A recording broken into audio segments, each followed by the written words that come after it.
The government has given out wives. Those who want one should hurry up. Give out wives. I was stunned for a moment, with a bitter taste in my mouth. I came from a time travel and originally lived in the great society of the 21st century, but now I have become a member of this feudal dynasty called Dayu. Moreover, I am not treated like the protagonists of those novels. I am neither a prince nor a rich young man, but an unlucky guy with a miserable background. The original owner of this body, also called Chu Bai, was living a decent life a few months ago. His father was the only person from another family in Wujia village. He made a living by teaching and could barely support both father and son. Unfortunately, this peaceful life did not last long. His father passed away suddenly, and the original owner failed to even pass the examination to become a student. Plus, I was not very smart, so I was defrauded of all my money in just a few months. Even my nickname, White Fool, was known to everyone in the village. Then, my predecessor ate the last piece of steamed bun in the house too hastily and choked to death. And I, in a daze, took over his body. At the moment of traveling through time, I was indeed a little excited. After all, I have read so many time travel novels and knew how to make a fortune and reach the peak of life. But reality is much crueler than fiction. I don't even have the next meal, so how can I talk about turning my life around? The shout just now did make me feel moved.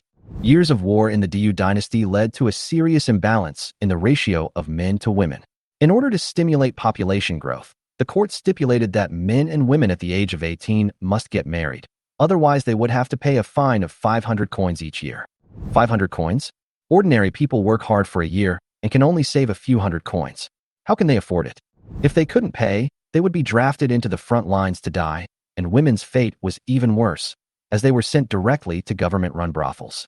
In order to alleviate the problem, the government organized a bride-sending team every year to send unmarried women to the village for men to choose. The chosen woman had no right to refuse unless she was willing to see her family members being arrested and imprisoned. This policy reminds me of the inhumane regulations during the Jin dynasty and the northern and southern dynasties, where human rights were extremely low. But now, I am not in the mood to lament about history. After all, I can't even afford the fine. If I don't go and get a wife, the next step will be seeing each other on the battlefield. I touched my stomach. Although my predecessor had eaten the last piece of steamed bun before he died, at least I had eaten it, so I wasn't too hungry now. I sighed, stood up, and walked towards the village entrance. As soon as he got there, a group of children immediately started to make a noise. The white idiot is coming. The white idiot is coming. I sighed silently. If my predecessor had heard this name, he would have jumped up and cursed, but I know that this nickname is not unjust, and it can even be worse. Okay, let's start now that everyone is here. The bailiff glanced at me coldly, obviously unhappy about my lateness, but didn't say much. I ignored his attitude, and my eyes fell on the women in the wedding procession. As expected, most of the women in the wedding procession had rough skin, obvious signs of years of hard work, and almost none of them could be called beautiful. But when I glanced at the end of the procession, I was stunned. There were a few women standing at the very back, with slender figures and delicate faces. Even though I was used to seeing celebrities in my previous life, I was still dazzled by their looks. Why haven't they been picked yet? Logically, girls of their looks should have been snatched up and taken home by someone. Just as I was wondering, a man rushed over impatiently, staring at the women with his eyes wide open, his mouth almost drooling. I want this. He reached out to grab the hand of one of the women, but was frightened by a loud shout and pulled back. If you dare to choose those good-looking but useless vixens, I will beat you to death. The one who spoke was the man's mother. She looked at the pretty women with disdain, dragged her son to another direction, and pointed at a strong woman. This girl is good. She has a big butt, can give birth, and is good at work. The man nodded tremblingly and quickly changed his mind and chose the strong woman. His mother then smiled with satisfaction. I suddenly realized, in this chaotic world, men's most important consideration when choosing a wife is not beauty, but whether she can bear children and work. As for whether she is pretty, that doesn't even count. Soon, all the men of marriageable age in the village had chosen their wives, and I was the only one left standing there. The eyes of those beautiful women all fell on me, with pleading expressions in their eyes. They were betting that I would choose them. Chu Bai, it's your turn. Don't keep the officer waiting too long. Muramace's voice rang out, and eyes from all around turned to me, with a bit of regret and a bit of indifference. At first, after Mr. Chu passed away, the villagers were still quite caring towards me. But as my predecessor became lazy and swindled away all his money, they gradually stopped paying attention to me and left me to fend for myself. Whoever is chosen by him among these girls will be unlucky for the rest of his life. Who said it wasn't? He can't even farm and has no money left. He can't even support himself, so how can he support his wife? Whoever is chosen by him will starve to death within half a month. I listened to the discussions around me, smiled bitterly, and did not refute. After all, what they said was not false. If it were the original owner, even if he really got married, it would just be one more person to starve. Not to mention, with his brain, he might be tricked into selling his wife one day. The women opposite me obviously heard these words, and their expressions showed some worry. But at this moment, two women suddenly rushed out and knelt in front of me. Please choose me. Although I am thin, I can do anything and will never be a burden to you. I cannot be banished to a brothel. I can work too. I only need to eat 1 meal a day. They knew very well that if they could not get married this time, their families would not pay the fines for them. And 500 coins was just the beginning. The head tax and various miscellaneous taxes that followed could bring down any ordinary family. I looked at the two people kneeling at my feet and was stunned for a moment. Although they are thin, they are extremely beautiful, with well-proportioned figures, and there is no ambiguity in the right places. In the previous life, they were definitely first-tier internet celebrities, but now they were kneeling in front of me, begging me to marry them. This felt like a dream, but I quickly regained my composure. Wujiazwang is the last stop of the wedding procession. If I don't marry them, their fate will be to be exiled to a brothel and live a life of darkness for the rest of their lives. The official urged impatiently, choose quickly, don't waste time. The surroundings started talking again. The Chu family kid is in trouble this time. The remaining 3 look like money-losing goods. He has to vote. How can he afford 500 coins? It's useless to vote. With just a few of them, they still can't pay the poll tax by the end of the year, and they will be exiled sooner or later. These words made me angry. The original owner was indeed a coward, but why did they assume that I couldn't pay the head tax? I am a time traveler. How could I be suffocated to death by a small head tax? I took a deep breath, pointed at the 2 women kneeling in front of me, then looked at the last woman standing and said calmly, these 2. And that one. I want them all. There was silence all around. Everyone was stunned. Even the 2 women in front of them opened their eyes wide in surprise, and then their faces were filled with ecstasy. They finally got married. Only the last woman who hadn't spoken a word looked at me with a bit of surprise and asked, don't you know who I am? I was stunned. You are famous? She pointed at herself calmly. My name is Li Han, and I killed 2 husbands in a row. I frowned slightly, feeling a little surprised. A young widow? The villagers around me gasped. Is she the bad luck star? I heard she's a good worker, but her 2 husbands died before they even entered the bridal chamber. Who would dare to marry her? I finally understood why she hadn't been promoting herself as hard as the other 2. She was afraid of being a burden to others. Li Han looked at me expressionlessly. It's not too late for you to regret now. I smiled. Then do you know who I am? She was stunned for a moment and shook her head. I pointed at the villagers who were talking and said, my name is Chu Bai, and they all call me by Shotzi. Half a month ago, all the money my father left for me was just swindled away. I just had my last meal today, and I don't know where my next meal will come from. Li Han stared at me blankly, her eyes flickering. She knew very well that I was fairer than all the villagers around me, and I had a temperament that they didn't have. How could such a person be a fool? But I was serious, and the villagers didn't object. She was silent for a moment, and finally gritted her teeth and nodded. I do. I smiled and turned to look at the other 2 women. What about you 2?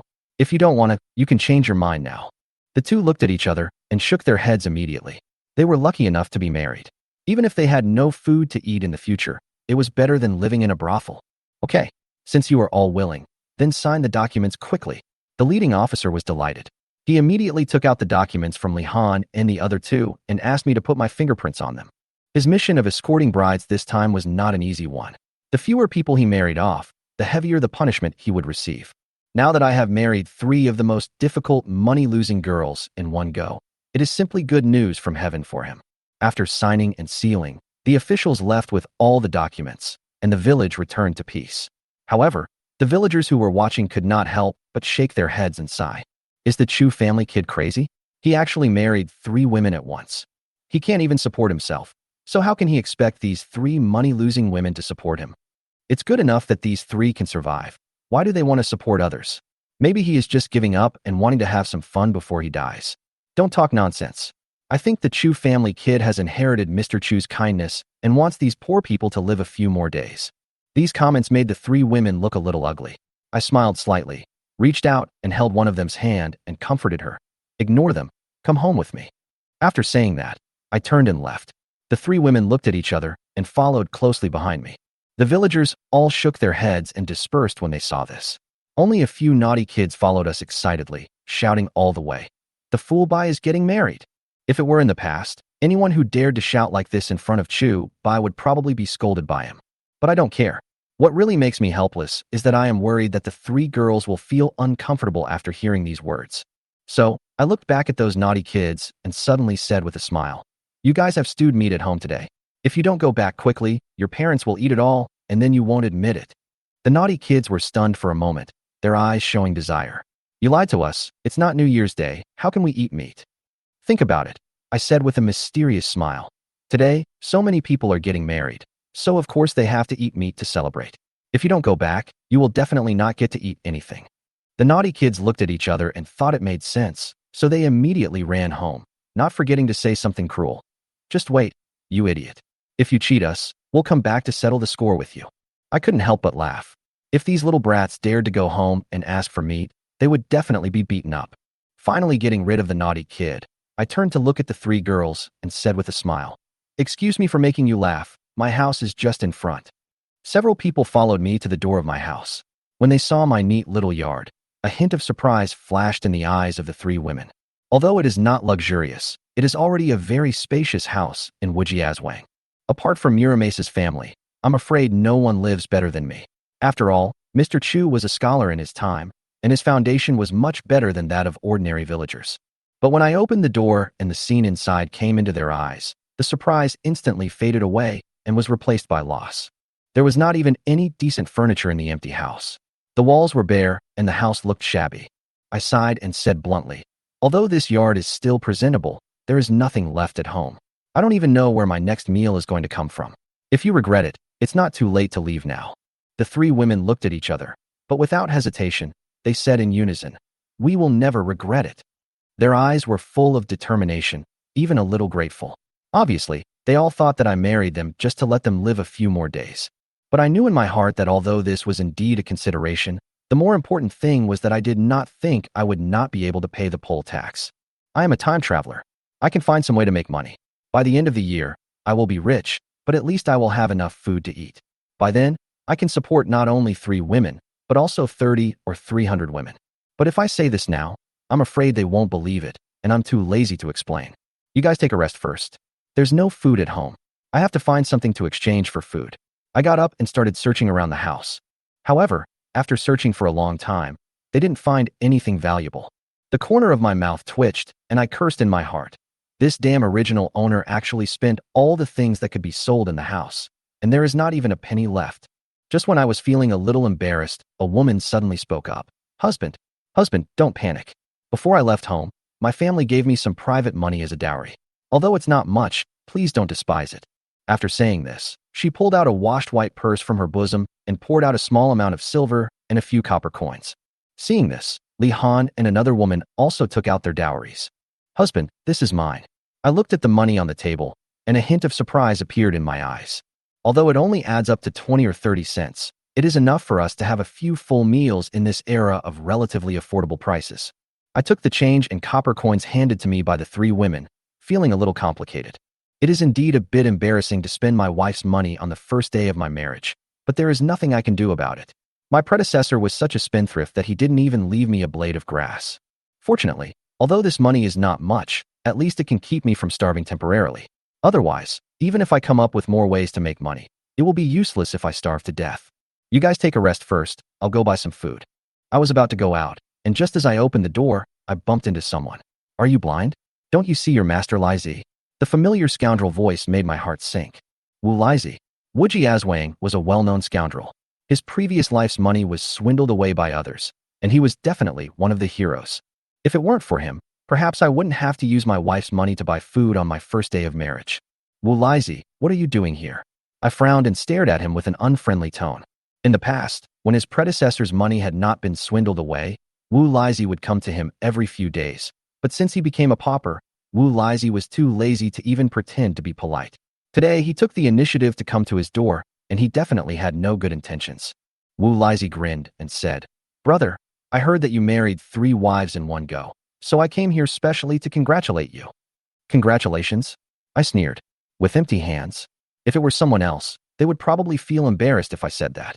But Wu Laizi was very thick-skinned. Instead, he put his arm around my shoulders with a playful smile and said, "Hey, we are brothers. Why should we be polite to each other?" I frowned and pushed him away. "Just talk. Don't touch me." Wu Laizi was stunned for a moment. His eyes flickered slightly, as if he felt that I was a little different today, but he quickly put it behind his mind and said to himself, "Brother, don't say that I won't help you. How about I help you share the head tax of those 3 money-losing goods?" I narrowed my eyes. How do we share the burden? He was about to speak when the 3 women in the room just finished packing their things and came out. Wu Laizi's eyes suddenly widened and he stared at them, especially the 2 women who were not Li Han. The greed in his eyes almost burst out. I waved my hand in front of his eyes and said in a colder tone, "What are you looking at?" He came back to his senses, licked his lips, and smiled obscenely. "Isn't this simple? My brother doesn't have a wife now. If you give me those 2 money-losing women, you only need to pay 1 more head tax, right?" I couldn't help but laugh when I heard this. This guy is ugly, but he has a beautiful mind. If it were the original owner's predecessor, he would probably have believed his lies and felt that he had paid less than 2 head taxes. But in fact, my name is written on the documents for sending the bride, and I am the one who pays the taxes. Even if I really give the person to Wu Laizi, the taxes will still fall on me. What's more, this guy is not a good guy. Li Han and the others turned pale instantly, and their whole bodies trembled slightly. Of course, they knew what kind of person Wu Laizi was. He had married a money-losing woman before, but that woman's fate was horrible. Not only did he go hungry for 9 meals in 3 days, but he was also beaten and kicked by Wu Laizi. When it was almost time to pay the head tax, he knew he couldn't pay it, so he simply sold the woman to a brothel. Such people are worse than animals. But now, their fate seems to be out of their hands. Wu Laizi looks at them unscrupulously, with a look of determination. I took a deep breath, suppressed my anger, and asked calmly, "Which 2 do you want?" The 3 women's faces turned pale in an instant, and despair was revealed in their eyes. "It's over." Chu Bai actually agreed. They shouldn't have any hope for this man. Is it too late to regret now? If they had known that they would fall into Wu Laizi's hands, they would rather be sold to a brothel than suffer such torture. Wu Laizi pointed to the 2 women besides Li Han without hesitation and said, "Brother, I want these 2. It seems that he is still a little afraid of Li Han's reputation as a husband killer. After saying that, he grinned and winked at me. "Brother, then I will take them away first." As he said that, he swaggered past me and reached out to grab the 2 women's arms. I finally couldn't bear it anymore. "Damn it, you're looking for death." Wu Laizi walked forward step by step, and Li Han and the other 2 girls huddled together in fear. Li Han took a deep breath, stood up, and glared at him. "What? You're staring at me. Do you want to follow me?" Wu Laizi glanced at her with disdain and sneered. "It's a pity that I don't dare to take a disaster star like you. Who knows if I will be killed by you." He changed his tone and showed a lewd smile. "However, if Baishatzi is not killed by you tonight, when you can't pay the head tax and are sold to a brothel, I can go and take care of your business. You must serve me well then." Li Han's face turned red instantly, and blood almost dripped out. Although she had been married twice, she was still a virgin. She had heard a lot of rumors, but this was the first time she had met someone as blatant and obscene as Wu Laizi. Wu Laizi licked his lips, looked away from Li Han, and stared at the 2 women next to him with a greedy look. "Little darlings, follow Master Laizi." As he spoke, he reached out to grab their arms. But at this moment, a pair of big hands suddenly grabbed his wrists. "What are you doing?" Wu Laizi glared at me and struggled desperately, but found that his wrists seemed to be locked in an iron clamp and he couldn't break free. "What?" I smiled coldly, with a hint of ruthlessness in my eyes. "Beat you." As soon as the words fell, I punched Wu Laizi hard in the face. Bang! He screamed and was knocked to the ground. "Chu Bai, you dare to hit me?" Wu Laizi covered his face, his eyes full of shock and disbelief. Everyone in Wujiao village knew that Chu Bai was a weak nerd, but today he was beaten by this waste? Not only him, but also Li Han and the other 2 girls were stunned. Their impression of Chu Bai was that he was just a weak scholar who only knew how to read.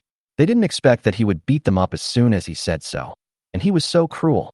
I sneered, pounced forward, sat on Wu Laizi, and punched him like raindrops. "Today I'm not only going to beat you, I'm also going to beat you to death." Wu Laizi struggled desperately, but his resistance was useless. Every time he raised his hand, I pushed him back hard. Bang, bang, bang, his screams continued. He curled up on the ground with his head in his hands, and I beat him like a dead dog.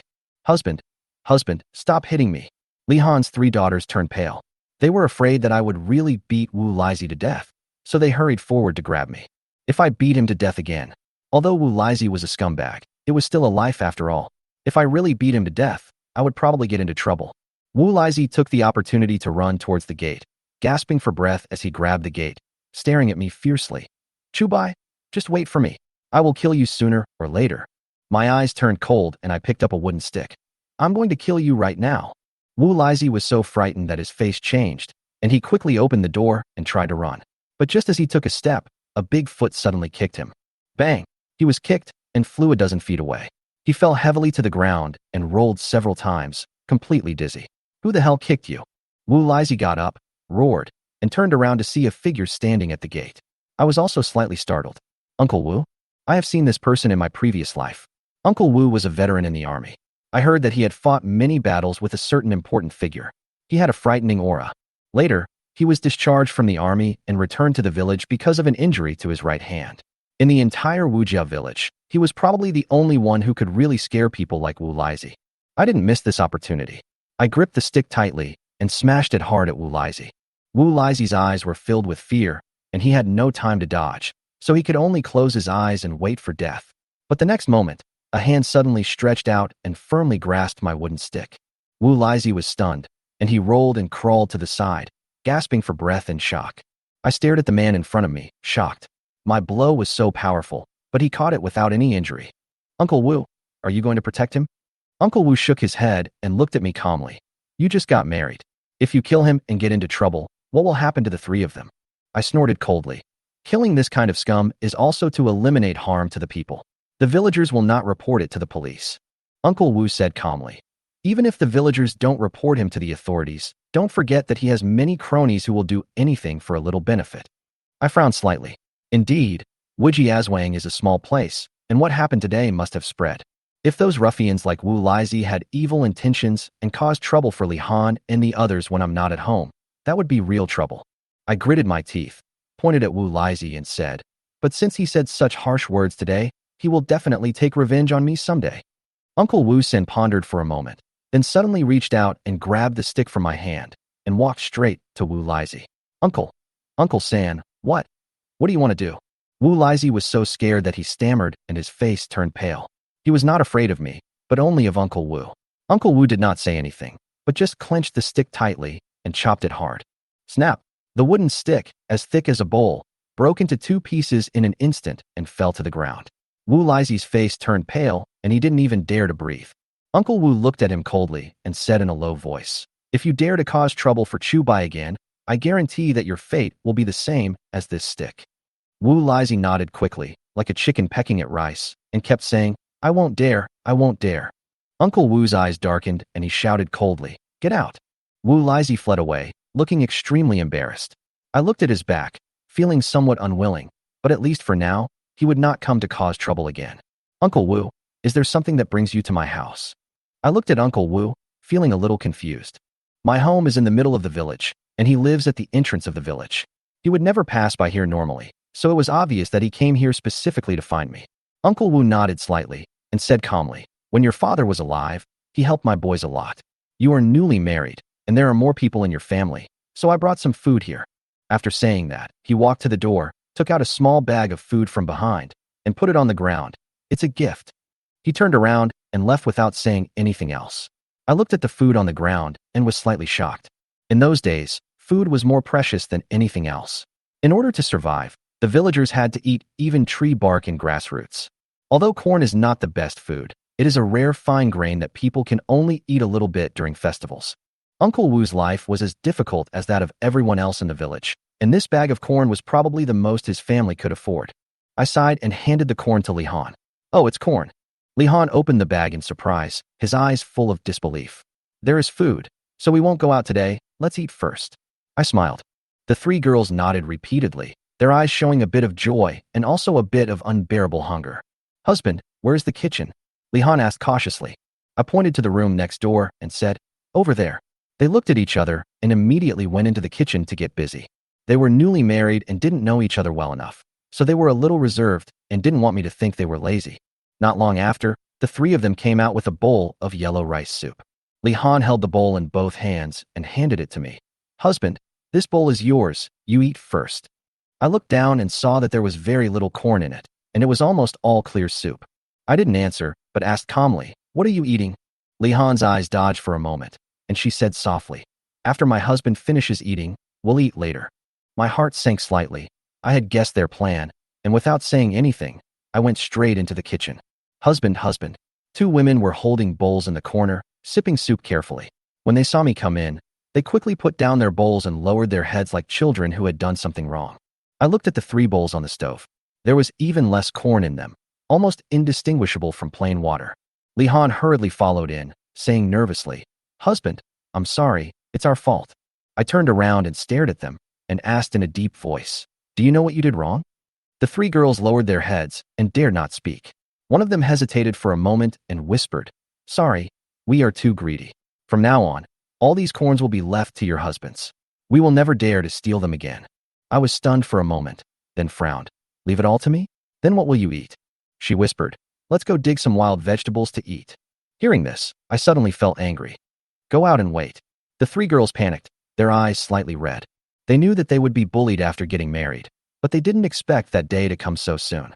They have already signed the documents with me, and even if they want to regret it now, it's too late. They could only lower their heads and walk out of the kitchen silently. I looked at the empty pot, took a deep breath, lit the fire again to boil water, and threw a handful of corn into it.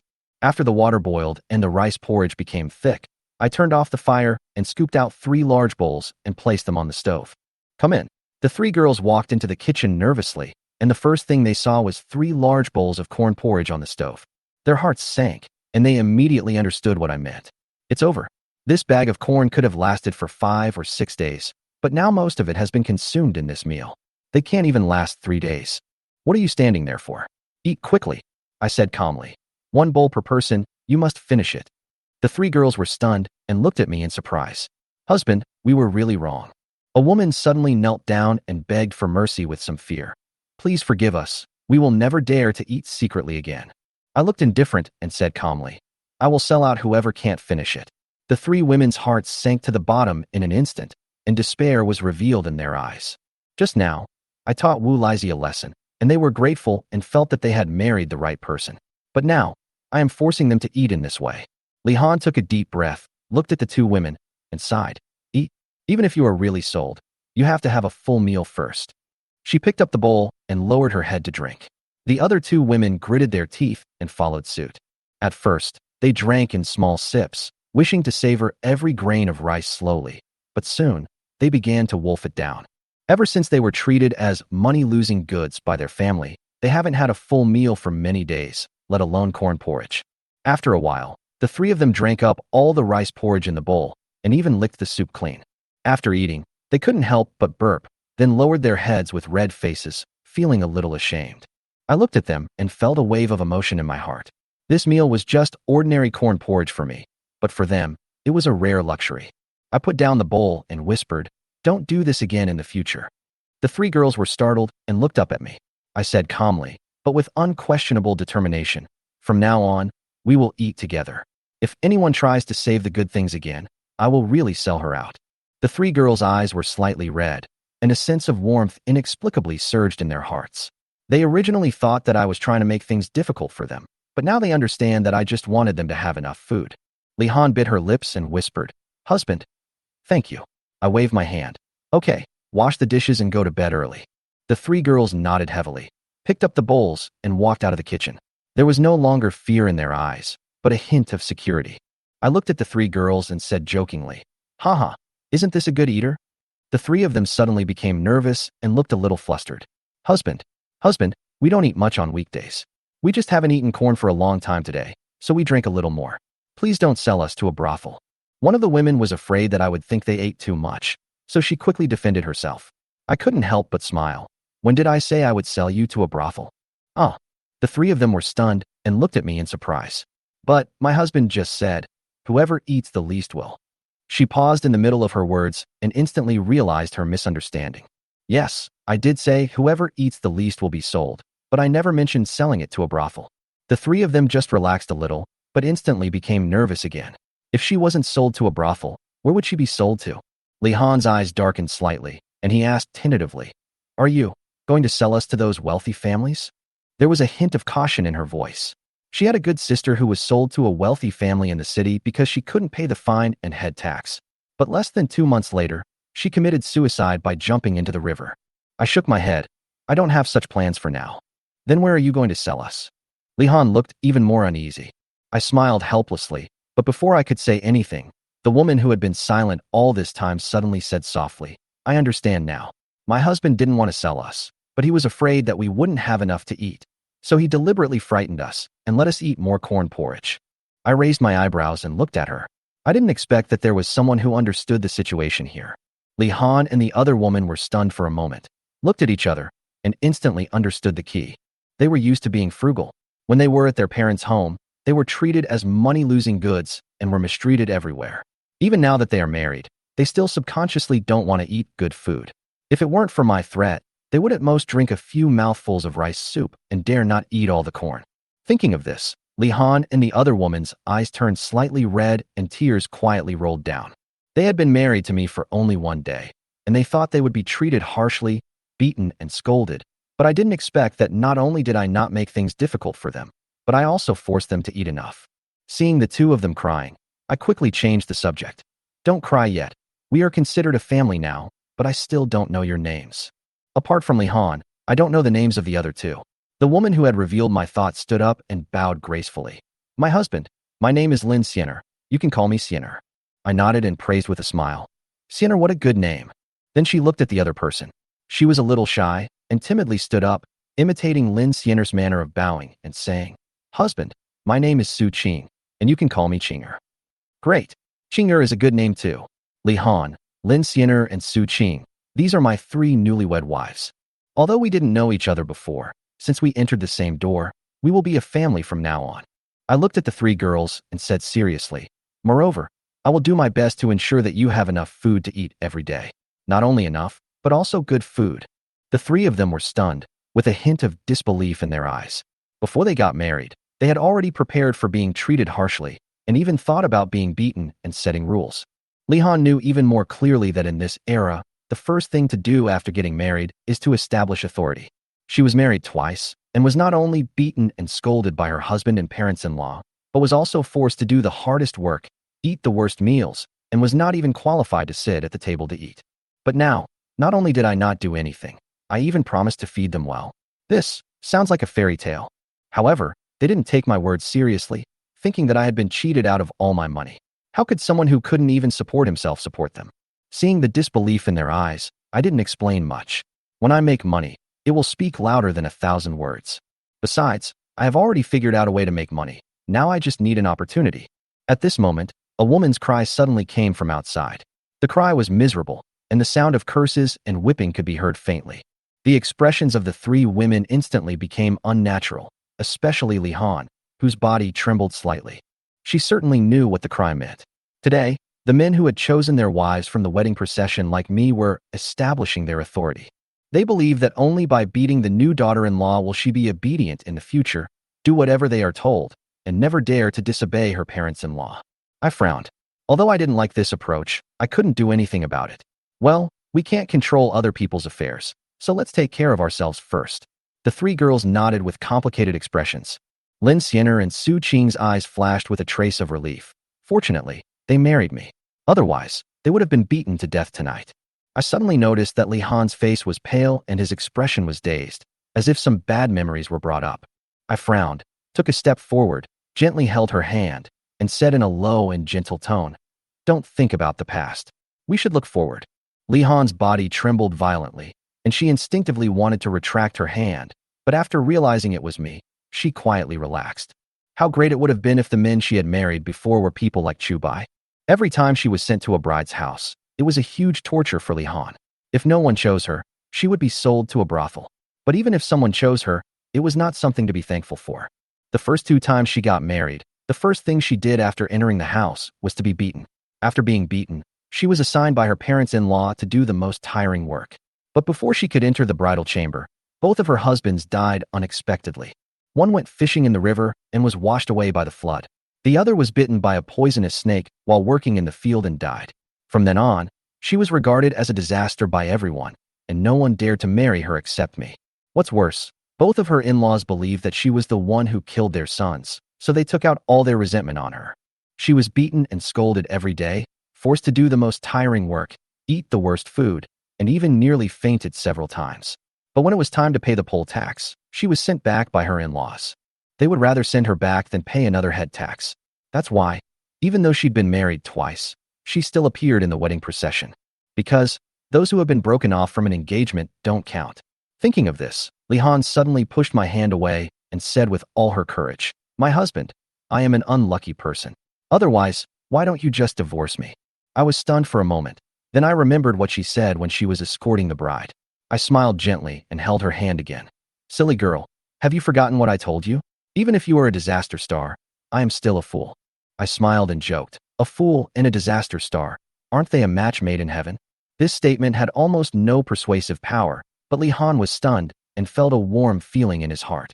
She knew that Chu Bai was not a fool at all, but he was willing to laugh at himself in order to comfort her. She could never repay this kindness in her lifetime.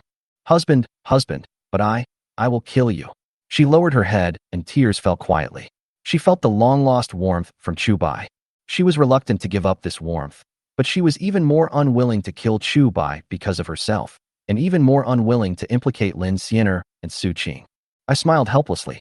As a person who has received modern education, I naturally don't believe in disasters. But people of this era may not be able to understand it. If you are really a disaster star, then I will treasure you even more.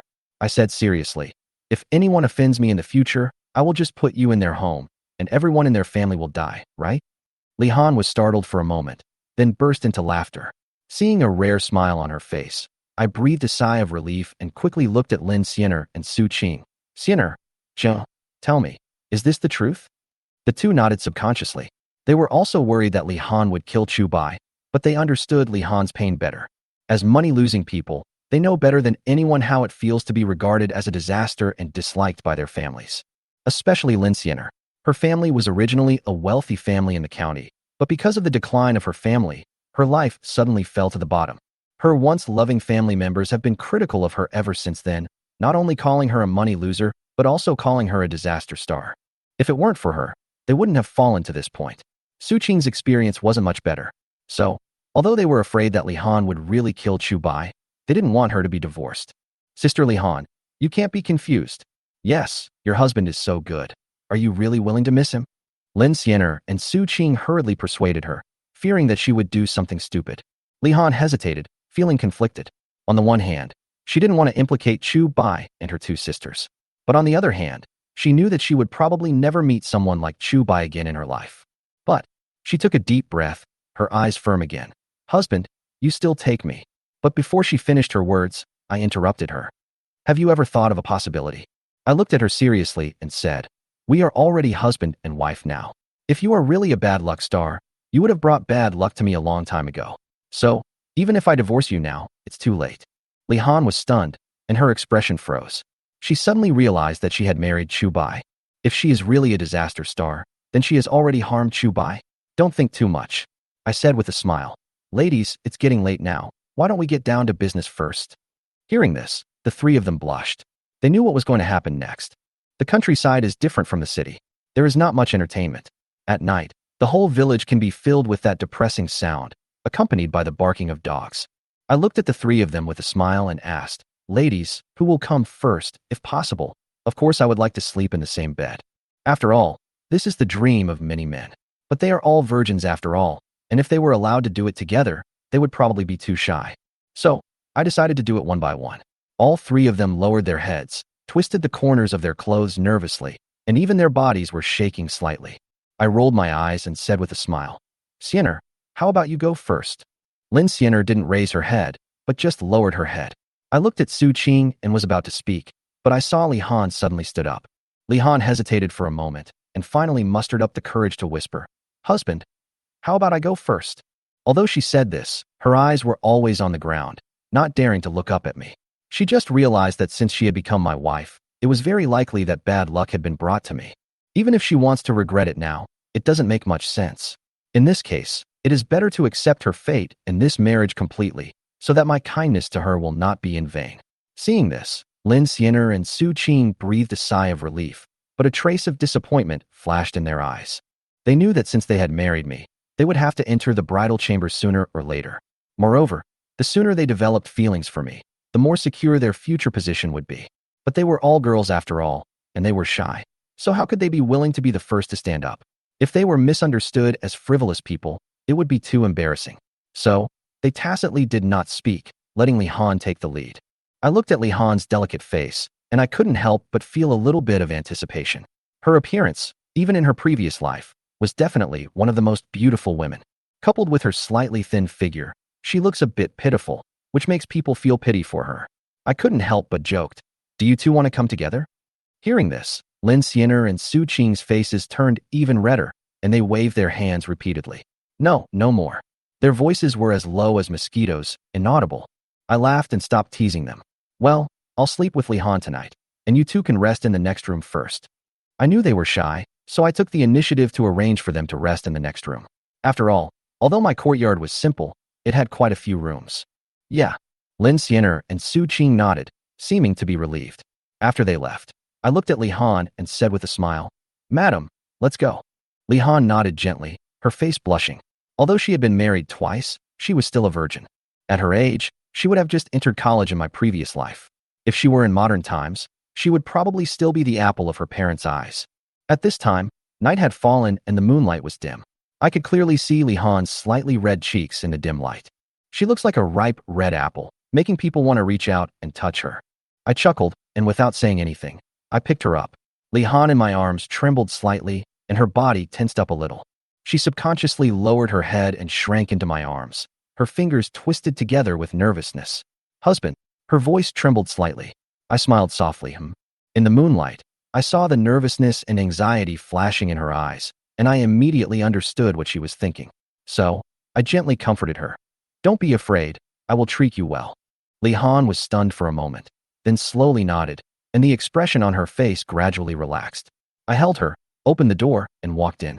In the next room, Lin Xiener and Su Qing went to bed early, but they were not sleepy at all. They looked at each other, still feeling a little dazed, as if they were dreaming. This morning, they thought they would be sold to a brothel and even prepared for the worst. But who could have thought that they would not only marry successfully, but also marry a good husband? More importantly, Chu Bai not only did not beat or scold them, he was even very kind to them. This feeling was like a gift from heaven. "Sister Xiener, are we dreaming now?" Su Qing couldn't help but ask softly, with a little uneasiness in her tone. Lin Xiener was silent for a moment and whispered, "If this is a dream, I hope I will never wake up." Su Qing nodded, her eyes full of complicated emotions. She paused and suddenly whispered, "Sister Xiener, I heard. It will be very painful for a woman the first time. I wonder if it's true." Lin Xiener was slightly stunned, and her cheeks suddenly turned red. Although she had more experience than Su Qing, she was still not clear about these things. But she still nodded and said, "Well, I have heard of it too." Su Qing showed a trace of worry. "Then tomorrow, will my husband also let us?" Her voice became smaller and smaller, and she shrank into the quilt, seeming a little scared. At this moment, there was a slight noise from the next room. The two looked at each other and suddenly fell silent, blushing and not daring to speak again. They knew that after tonight, Li Han would truly become Chu Bai's wife, and they, perhaps, wouldn't need much longer. Chapter 10. The Thoughts of Three Women. Although Lin Xiener and Su Qing had never experienced such a thing, they knew what the sound was. The two of them covered their faces with the quilt in tacit understanding, but after a while, they exposed their eyes again. Then, prick up your ears and listen carefully. In the darkness, two pairs of eyes kept shining. "Sister Xiener, do you feel that Sister Li Han's voice now seems different from before?" After a while, Su Qing seemed to have discovered something and immediately asked.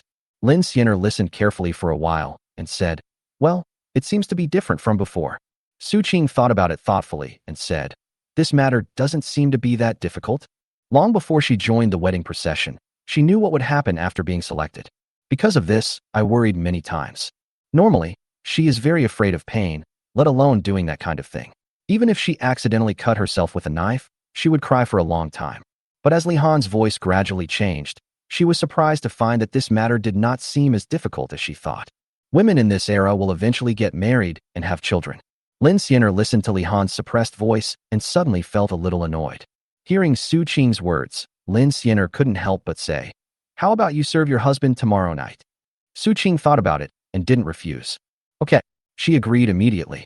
Hearing this, Lin Xiener suddenly felt even more irritated. Although Chu Bai did not determine the status of the three of them based on who entered the bridal chamber first, She always felt like she was falling behind. Now Li Han has entered the bridal chamber first, and Su Qing will also serve Chu Bai tomorrow night. Then she naturally became the last person to have close contact with Chu Bai. If this goes on, what if Chu Bai doesn't like her? Thinking of this, Lin Xianer couldn't help but scold herself in her heart. Lin Xianer, Lin Xianer, since you are already married, many things will happen sooner or later. Why should you be so reserved? If we lag behind others by one step now, we will probably lag behind them in everything in the future. The reason why Lin Xianer thought so was not because she was thinking about fighting for power and profit. Anyway, Chu Bai's current dilapidated home doesn't have any power or benefits to fight for. But although this house in front of her was dilapidated, she loved it very much in her heart, and it was too hard to come by for her. Therefore, she cherished it very much and was eager to integrate into it as soon as possible. She was more worried that Chu Bai would divorce her because she was too pretentious and couldn't let go of anything. Lin Xianer fell asleep in a daze. She had many nightmares that night.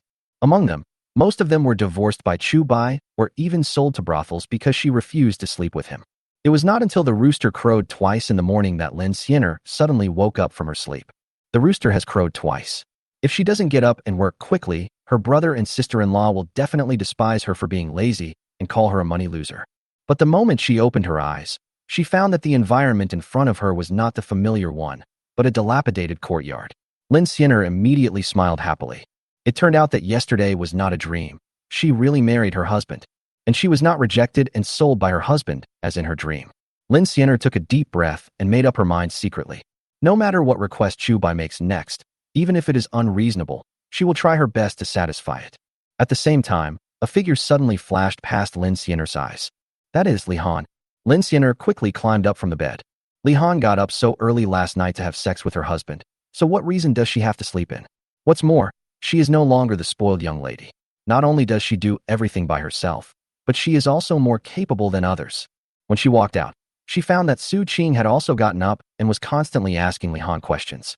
Seeing Lin Xianer coming, Su Qing immediately ran away with a red face.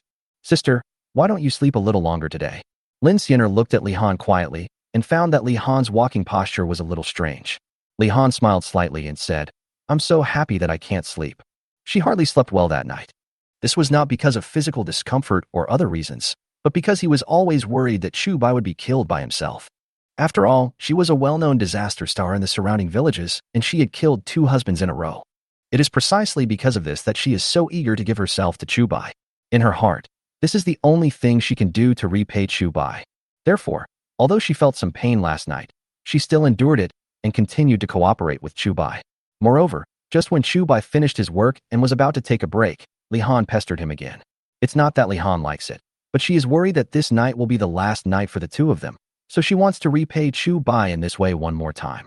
When the rooster crowed for the first time in the morning, Li Han immediately opened his eyes in a daze.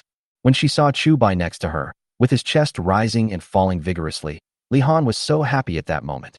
Chu Bai is still alive and was not killed by her. From today on, she will really have a home of her own. Maybe Chu Bai Yuan is not as capable as other men, but Li Han doesn't care at all.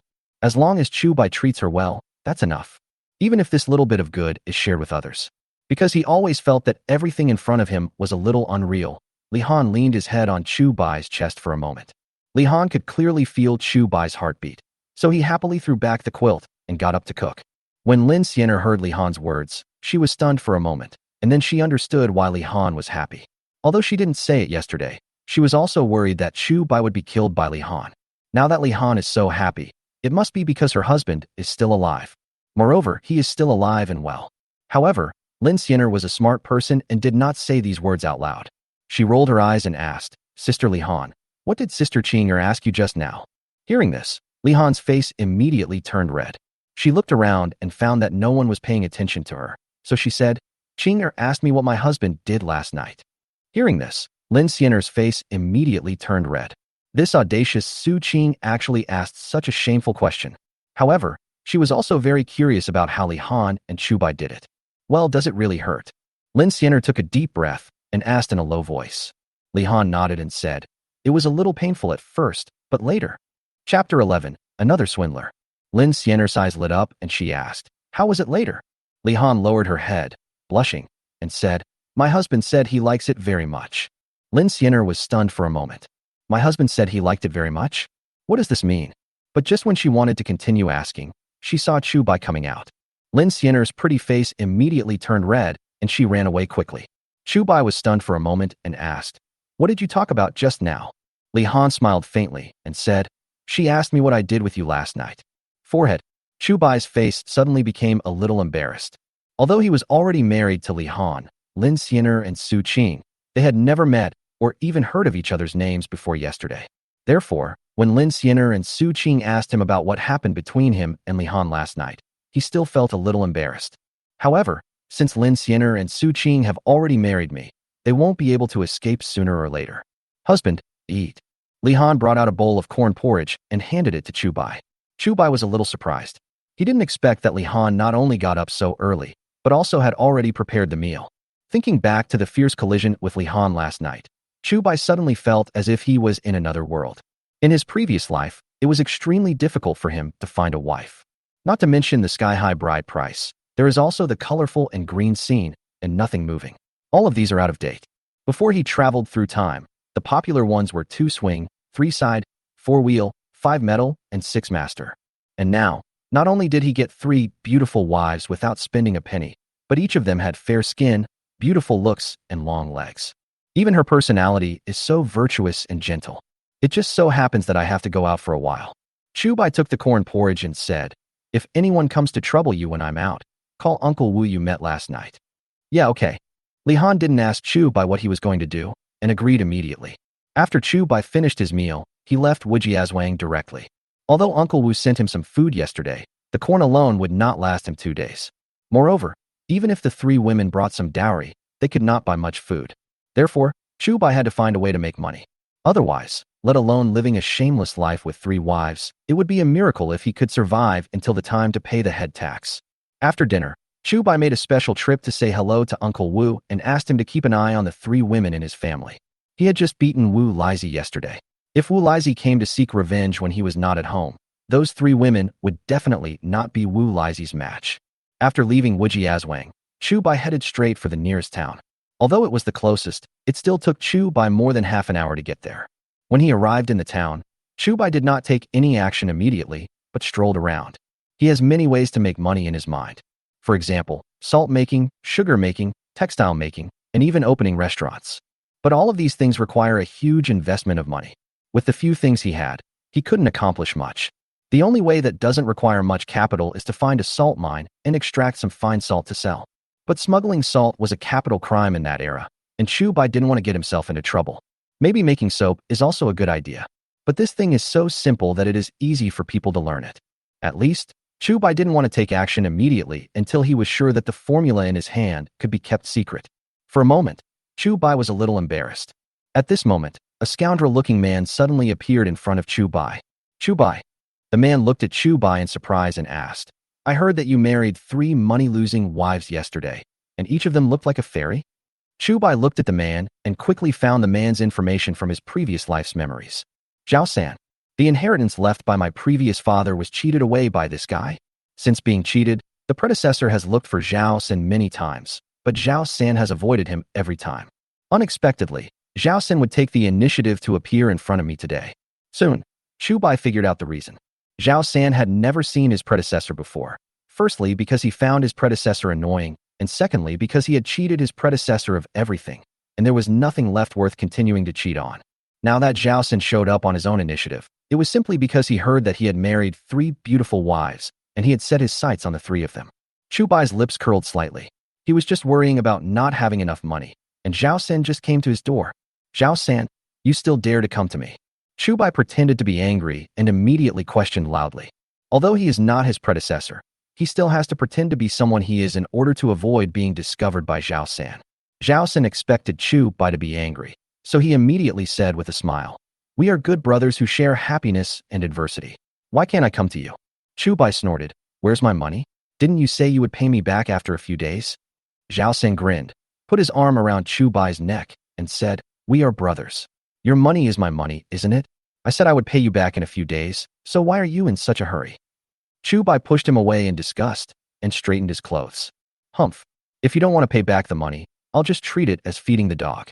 When Zhao San heard Chu Bai's words, he was immediately stunned. Chu Bai has been looking for him for the money these days, but he has been avoiding her.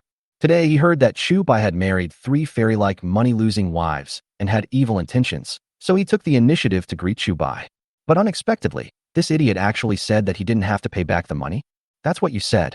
Zhao San first took advantage of the situation and hastily agreed, then asked, "Did something good happen to you?" Although Chu Bai is very handsome, he has no means of making a living and can only live off the inheritance left by Mr. Chu. This is also the reason why Chu Bai searched all over the world for him after he cheated all the money left by Mr. Chu for Chu Bai half a month ago. Chu Bai looked at Zhao San, pretending to be a little flustered, and said, "Don't talk nonsense." Zhao San had been staring at Chu Bai, and seeing his expression, he became even more certain that Chu Bai had encountered good things. Otherwise, why wouldn't Chu Bai want the money he cheated from him? Moreover, Chu Bai married 3 money-losing wives yesterday. Zhao San absolutely didn't believe that Chu Bai had never encountered good things. "Brother, we are half-brothers. How can you not tell me when something good happens to you?" Zhao San rolled his eyes and once again hugged Chu Bai's neck affectionately and said, "There's a tea stall over there. Let's go sit there and talk." He originally just wanted to target those money-losing guys, but he didn't expect to have an unexpected gain now. Chapter 12, Let Myong Put You in Jail. Zhao San dragged Chu Bai towards the tea stall without saying anything. Chu Bai originally intended to get back the money that was defrauded from Zhao San, so he sat down reluctantly. "Boss, serve tea." As soon as Zhao San sat down, he started shouting loudly. Then, he looked at Chu Bai and said, "Brother, tell me quickly what good thing happened to you." Chu Bai kept his head down and didn't talk to him. Zhao San didn't feel embarrassed and turned his head to look away. "Boss, hurry up." At a prompt, the tea stall owner immediately brought over 2 bowls of tea. Zhao San then smiled and said, "Brother, have some tea." Chu Bai didn't hesitate to take the big bowl and started drinking. However, he spit it out immediately after taking a sip. Zhao San was stunned for a moment and asked, "What's wrong? Is this tea wrong?" As he spoke, he also picked up the bowl and took a sip. "No problem. This is the flavor we usually drink." He rolled his eyes and said, "Brother, you said you had a good thing happen to you? Now you can't even get used to this cheap tea. Since there is nothing wrong with the tea, it must be that Chu Bai's taste has changed. He must have drunk some other good tea, and now he is not used to this kind of tea." Chu Bai glanced at him, somewhat impatiently. People like Zhao San are like vampires. Once you get close to them, they will lie on you and suck your blood. Only after sucking it all away will it throw it away without looking back. In his previous life, he was fooled by Zhao San. Fortunately, he was a man. If he was a woman, he would have been sold out by Zhao San and would have helped Zhao San count money. But unfortunately, this time Zhao San met not the cowardly and incompetent predecessor, but Chu Bai, who traveled from the 21st century. This time he wants to sell Zhao San out and ask Zhao San to help him count the money. "I'm a little uncomfortable with the drink." Chu Bai did not lie to Zhao San. He really couldn't get used to the tea served by the boss. The tea now made in the Dayu dynasty is mainly brewed tea. First, the tea cakes must be roasted and crushed, and then the water is boiled and the tea leaves are put in. If conditions permit, you can add some salt for seasoning, and some people even add cardamom, pepper, onion, ginger, etc. In short, it's just like oil soup. Although the tea stalls in the town couldn't get precious things like fine salt, Chu Bai, who was used to drinking roasted tea, couldn't get used to it anyway. He could study tea frying in the future and make a fortune from those rich people. But that's all in the future. With the money he had now, he couldn't buy much tea, let alone make money. Zhao San chuckled and said, "Brother, this is the only condition in our town. How about you just make do with it for now?" Chu Bai snorted and said, "Just make do with it if you want. I can't get used to it anyway." Zhao San raised his eyebrows. He didn't expect that Chu Bai had changed so much after not seeing him for a few days. "Brother, I heard that you married 3 money-losing wives." Zhao San looked at Chu Bai seriously and said, "You are confused. Although those money-losing goods are beautiful, they can't work. What will you do when you pay the head tax? Are you really going to be arrested and forced to serve in the army?" The regulations of the Dayu dynasty were very rigid, whether it was a fine of 500 coins or various taxes, such as head tax. If they couldn't pay, the men would be drafted into the army and the women would be sold to government-run brothels, with no possibility of bargaining. Chu Bai snorted angrily. "That's none of your business." Zhao San's eyes rolled. He seemed to be concerned about Chu Bai just now, but in fact he was trying to trick Chu Bai. He had wanted to marry a money loser before, but those money loser women, although pretty, were not good at work. Moreover, after marrying her, one has to pay a head tax and various miscellaneous taxes, which added up can be enough to crush a person. With this money, he might as well go to a government-run brothel to have some fun. But Chu Bai actually married 3 money-losing women at once, and from his tone it seemed that he was not afraid of not being able to pay taxes. He couldn't think about it anymore. Brother, tell me quickly if you have encountered any good thing. Otherwise, how dare you marry 3 money-losing women at once? Zhao San looked at Chu Bai with an anxious tone. Chu Bai kept his head down and said nothing. Zhao San suddenly became a little anxious. He understood Chu Bai and knew that the less Chu Bai spoke, the more it proved that he had guessed it right. Good things happened to this fool. Seeing that Chu Bai refused to say anything, Zhao San's eyes turned, and he immediately came up with an idea. Brother, you are either in a good situation or in a difficult situation, and you are ready to throw the jar into the ground. Zhao San looked at Chu Bai with a smile and said, if it's really too difficult for you, just give me those 3 money-losing goods. I won't take them for nothing. How about I give you 10 cents for each of them? Chu Bai sneered in his heart. Zhao San's foxtail was finally exposed. Zhao San originally intended to target Li Han and the other 2, but his words drew their attention, so he temporarily changed his target. Seeing that he couldn't get the words out of him, he turned his attention to Li Han and the other 2. Chu Bai felt that the time was almost right, so he immediately stood up and said angrily, if you dare to go after them, I will let my grandfather put you in jail. Hearing this, Zhao San's eyes twitched immediately. He finally managed to trick Chu Bai out of his wits. No wonder he dared to marry 3 women at once, and even refused to take the money he had cheated out of them. It turns out that Grandpa was found. Zhao San immediately asked, is there anyone coming to Mr. Chu's house? When Mr. Chu settled in Wujiazwang, many people speculated about his origins. Some people say that Mr. Chu came from a family of officials and came to Wujiazwang only for some reason. But these speculations remained unconfirmed until Mr. Chu passed away. Chu Bai's words now gave Zhao San some guesses.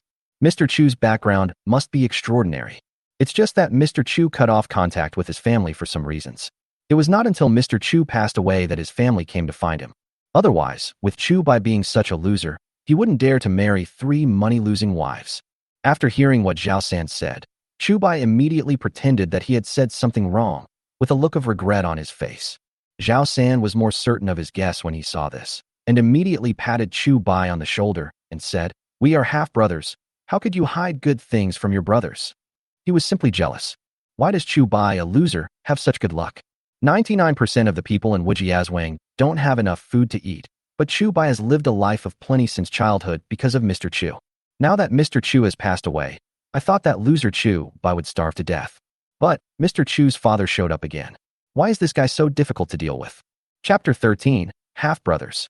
Zhao San was extremely jealous when he thought about how he had worked so hard to cheat people for so many years and had only managed to barely have enough food and clothing. Brother, you are really hiding your true strength. Zhao San hugged Chu Bai's neck affectionately and said enviously, your luck has turned now, but you can't forget your brother. You must help him. Chu Bai disdainfully pried his hands apart and snorted. You almost made me starve to death. I've already done you justice by not letting my grandfather beat you to death. And you still want me to help you? Zhao San's expression suddenly became a little embarrassed. But in order to get more benefits from Chu Bai, he had to bite the bullet and pretend. Brother, what you said is wrong. Zhao San said seriously. Brother, I don't mean to harm you. I just missed the time to send you the money. I was going to send you the money today. Chu Bai's eyes lit up, but on the surface he still said angrily, a gentleman's word is as good as his bond. I just said no and it means no. Hearing this, Zhao San felt even more disdainful of Chu Bai. This idiot not only refuses the money that is offered to him, but he even wants to show off his knowledge. But he became even more anxious. If it were in the past, this idiot would have jumped for joy when he heard that he was going to pay back the money. But now he doesn't want it. This shows that this fool's luck has really turned around. What if I don't want to? Zhao San quickly moved closer to Chu Bai and asked, we agreed that I would only use the money for half a month.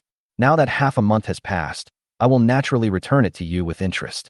Thinking of the way Zhao San cheated money from his predecessor that day, Chu Bai couldn't help but sneer. Common scams in ancient times include wind, horse, swallow, sparrow, porcelain, gold, evaluation, leather, color, hanging, etc. But Zhao San is not a professional scammer. He doesn't even know these scams. And the way he cheated money from his predecessor that day was also frighteningly simple. He just said that he needed some money to do something big and wanted to borrow some from his predecessor. Then, he asked his predecessor a few more questions whether they were brothers. My predecessor was so stupid as to give all the money to Zhao San. It's so stupid. Hearing Chu Bai's laughter, Zhao San thought he was laughing at him. He immediately explained, "The money is at home. I will get it for you right away." After saying that, he was about to get up and get the money for Chu Bai, etc. Chu Bai quickly stopped him and said, "Forget it. If you really want to, please help me a lot." Zhao San was stunned for a moment and asked in confusion, "What big favor?" Chu Bai hooked his finger at him, motioning him to come closer. Zhao San walked over immediately. "Sit." Chu Bai pointed at the stool next to him calmly. Zhao San swallowed and immediately sat down with anticipation. He didn't notice that the relationship between him and Chu Bai had silently reversed. "Do you know what I'm here for this time?" Chu Bai looked at Zhao San mysteriously and asked in a very serious manner. Zhao San shook his head. He just met Chu Bai by chance today. How could he know what Chu Bai was here for? Chu Bai sighed and said, "Actually, I'm here today to buy a birthday gift for my grandfather." Zhao San rolled his eyes and asked, "Birthday gift? Grandpa's birthday is coming soon." Chu Bai nodded and said, "Yes, it will be Grandpa's 60th birthday in 3 days. I am already a young man, and this is the first time I give Grandpa a birthday gift, so I want to give him something unique. But after looking around, I can't find anything that suits my taste."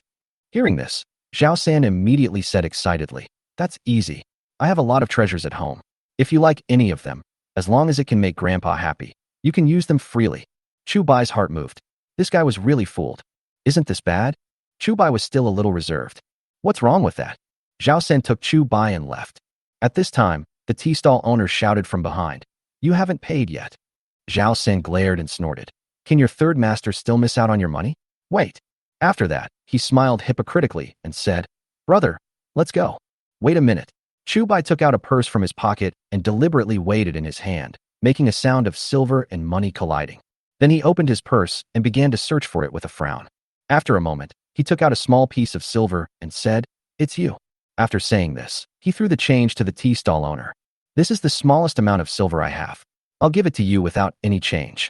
Seeing this scene, Zhao San couldn't help swallowing. Chu Bai's purse is actually full of silver? How much money would this add up to? However, Chu Bai seemed to be on guard against him. He put away his purse immediately after throwing the change to the tea stall owner. Zhao San did not feel embarrassed, but smiled and said, "Brother, follow me." Not long after, the two arrived at Zhao San's house. Looking at the dilapidated courtyard in front of him, Chu Bai said with some disdain, "Are you sure you really have a treasure at home?" Zhao San immediately explained, "Brother, don't be fooled by the shabby yard, but there is a whole new world inside." As he spoke, he opened a secret door and walked in with Chu Bai. "Brother, I don't have many treasures left after all these years. Now there are only 3 left. No matter which one you choose, it will satisfy Grandpa." As Zhao San spoke, he picked up a treasure and said, "Brother, what do you think of this piece of colored glaze?" As a result, Chu Bai just glanced at him with disdain and looked away. Colored glaze was indeed a treasure in ancient times, but with the emergence of glass, it became worthless. He was not a talented person, but he happened to know how to make glass. Zhao San noticed Chu Bai's expression and became even more disappointed. He immediately took out the second treasure and said, "Brother, Liuli, if you are not satisfied, take a look at this. It is the authentic work of the great master Ouyang Zi from the previous dynasty. This thing is worth a fortune."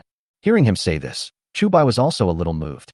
Although he had just traveled through time, he had heard of Ouyang Zi's calligraphy in his previous life's memories. What Zhao San said was priceless, and it was absolutely true. But there are many fake calligraphy works, and Chu Bai doesn't know how to distinguish the real from the fake, so he doesn't really want it. What's more, given Zhao San's status and position, it is difficult to guarantee that this calligraphy is authentic. "Hey, what is this?" Chu Bai casually opened a box and revealed the contents. When Zhao San saw the box, his expression changed suddenly. "Brother, I can give you anything else, but not this." Zhao San hurriedly ran to Chu Bai and carefully pressed down Chu Bai's hand. Chu Bai frowned, knowing that he might have found the real treasure. "Didn't you just say that we are half-brothers? Why do you say that's not possible now?" Chu Bai glanced at Zhao San coldly, then walked away. Chapter 14, We Are Half-Brothers. "Brother, don't go." Zhao San quickly stood up and pulled Chu Bai. He had wanted to test Chu Bai a few more times, but every time he showed a hint of hesitation, Chu Bai immediately turned around and left. Without any hesitation, after a few times, he was completely unable to do it. "Why not leave?" Chu Bai said unhappily. "What's there to talk about with someone like you who doesn't keep his word?" Having said that, he continued to walk out. Zhao San hurriedly hugged his arm and said, "Don't worry, brother. I didn't say I won't give it to you." Although he looked down on Chu Bai, ever since he knew that Chu Bai had a very powerful uncle, he began to want to curry favor with him. If it were just a gift, it would bring him greater benefits. This deal is absolutely worth it. So what do you want to do? Chu Bai stared at Zhao San and said with a haughty look on his face. Zhao San licked his lips and said, "You also know that these things are the family fortune left to me by my father. I have almost spent all of them over the years. There are only these 3 left. You have to give me some money, right?" His family used to run a pawn shop, but later some misfortunes led to their decline. If Zhao San relied on the savings from his previous pawn shop, he might have been able to live a good life. But Zhao San was addicted to gambling. Whenever he couldn't pay back his debts, he would pick out some items from his pawn shop and sell them to pay off his debts. As a result, after all these years, he only has these 3 treasures left. "Give me money." Chu Bai looked at him impatiently and snorted. "Didn't you just tell me to take whatever I want?" Zhao San laughed awkwardly and said, "Everything else is fine, but this one is not." Chu Bai suddenly understood in his heart that it seemed that he had made the right choice this time. What's in this box is indeed a treasure. Otherwise, Zhao San would not have suddenly changed his mind and let himself take the money. However, Chu Bai had no intention of paying. The reason why he came here with Zhao San was to get something for free and to avenge his predecessor. "You just told me to take whatever I want, and now you're asking me for money. How can you be like this?" Chu Bai pretended to be angry and said, "Besides, aren't we half-brothers? How dare you ask me for money?" He had never been able to say such words before, but they were very consistent with his predecessor's personality. Moreover, it is just enough to control Zhao San. After all, what he said were all said by Zhao San himself. This? Zhao San looked at Chu Bai suspiciously, feeling somewhat puzzled. Chu Bai used to be very concerned about his reputation. As long as you acted a little pitiful, Chu Bai would just pay you. But now why has he changed? "Just tell me, are we brothers?" Chu Bai looked at him, stood up, and said, "If you say no, then I'll leave now." Zhao San suddenly felt caught in a dilemma. He really didn't want to give away this treasure, but he didn't want to give up the opportunity to please Grandpa Chu Bai. After all, with Chu Bai's brain, he would definitely be fooled by him. By then, whatever benefits you want to get from Chu Baiong will be easy to get, right? Good. Zhao San gritted his teeth and agreed with difficulty. Chu Bai curled the corner of his mouth and immediately took out the treasure from the box. What he was holding now was a fine porcelain vase. Although he didn't know much about porcelain, the fact that this porcelain bottle was placed in a box by itself and Zhao San was so nervous about it must mean that it was not an ordinary thing. Moreover, judging from the appearance of this porcelain vase alone, it looked very much like the yuan blue and white porcelain he had seen in his previous life. Even if it cannot be called a priceless treasure, it will definitely be able to solve his urgent needs. In that case, I'll take this bottle first. Chu Bai weighed the bottle in his hand and prepared to leave. Zhao San quickly stopped him and asked cautiously, "Brother, when will our grandpa celebrate his birthday?" Chu Bai thought for a moment and said, "In half a month, at the largest restaurant in the county." "Good." Zhao San immediately nodded with his eyes shining. He is indeed a big shot. I could actually hold my birthday party in the largest restaurant in the county. It's simply amazing. Chu Bai glanced at Zhao San and left calmly. After leaving Zhao San's house, Chu Bai immediately went to the largest pawn shop in town and pawned the porcelain that was not even warm yet. When he came out of the pawn shop, the porcelain bottle in his hand was gone, and there were 10 taels of silver in his pocket. Chu Bai knew that the pawn shop was a ripoff and the price of that porcelain vase was definitely far more than 10 or even 100 taels of silver, but he didn't care. Anyway, he just needed some startup capital and didn't expect to get rich from this porcelain vase. Therefore, when the shopkeeper asked him to choose between dead pawn or living pawn, he directly chose dead pawn. He never thought of redeeming this porcelain vase. After a walk around the town, Chu Bai had a general understanding of the prices here. Soon, he bought a basket of eggs and a small bag of rice. And he only spent a few hundred coins on these things, less than 1 or 2 taels of silver. However, the physical condition left to him by his predecessor was rather poor, and he felt a little tired after walking a short distance. It would be nice to have free labor. Just as Chu Bai was thinking this, Zhao San suddenly appeared behind him stealthily. When Chu Bai saw Zhao San, his eyes immediately lit up. "Brother, come on." Chu Bai waved directly at Zhao San. Although Zhao San was a little confused, he still walked over. He was a little worried just now, so he found it out. As a result, he was discovered by Chu Bai as soon as he arrived. When he got closer to Chu Bai, he found that the porcelain he had given to Chu Bai was missing. There were some more eggs and other supplies around Chu Bai. "Brother, where is the treasure I gave you?" Zhao San stared at Chu Bai, worried that he was being deceived by Chu Bai. Chu Bai said unhappily, "Since it's a treasure, I have to hide it. Besides, how can I take the treasure when I have so many things? What if it breaks?" After saying that, he stuffed the eggs and rice in his hand to Zhao San. "Come on, Help me take these things home. Without waiting for Zhao San to react, Chu Bai gave orders directly. Zhao San was stunned for a moment. He never expected that one day he would be used as a laborer by Chu Bai. He subconsciously touched the contents of the bag and discovered that it was filled with white, refined rice. This time he was shocked. It seems that this fool must have really become rich. Even refined rice is eaten. You know, ordinary people eat bran and wheat bran. Occasionally, the food would be improved by wheat porridge or rice porridge. Only rich masters can afford to eat the husked rice. Not to mention, the refined rice that Chu Bai is buying now. Chapter 15. My husband sold us out? With Zhao San as a laborer, Chu Bai suddenly felt a lot more relaxed. After walking for more than half an hour, the two arrived at Wujiazwang. Okay, go back now. Chu Bai took the things directly from Zhao San's arms and started to drive him away. Zhao San was stunned when he heard this and couldn't believe it. Why don't you invite me in to sit down? Not to mention that he had brought it up before. Even if he hadn't mentioned it, Chu Bai would have taken the initiative to invite him in. Moreover, various good things will be distributed to them. Chu Bai explained, I just married my third wife, and my home is no longer as casual as before. I will invite you to my house after I have settled down in a few days. After hearing what he said, Zhao San felt that there was some truth in it. However, when Zhao San saw the eggs and rice that Chu Bai had just taken away, his mouth immediately watered. Eggs are fine, but he has never eaten good things like refined rice. Even if Chu Bai doesn't invite him in, at least give him some of these things. Chu Bai took in Zhao San's expression and curled the corners of his mouth in disdain. You helped me so much today, I should treat you to a meal, but today is not the right time, and these simple meals are not worthy of our status, so we can only do it another day. Chu Bai's words were so righteous that Zhao San couldn't find any fault with them. Even though he was screaming in his heart, these simple meals were totally worthy of him. But on the surface, he could only smile awkwardly and said, well, since you just got married, I won't go in for now, so as to avoid gossip. He can't let a fool like Chu Bai look down on him. After saying that, Zhao San turned around and left.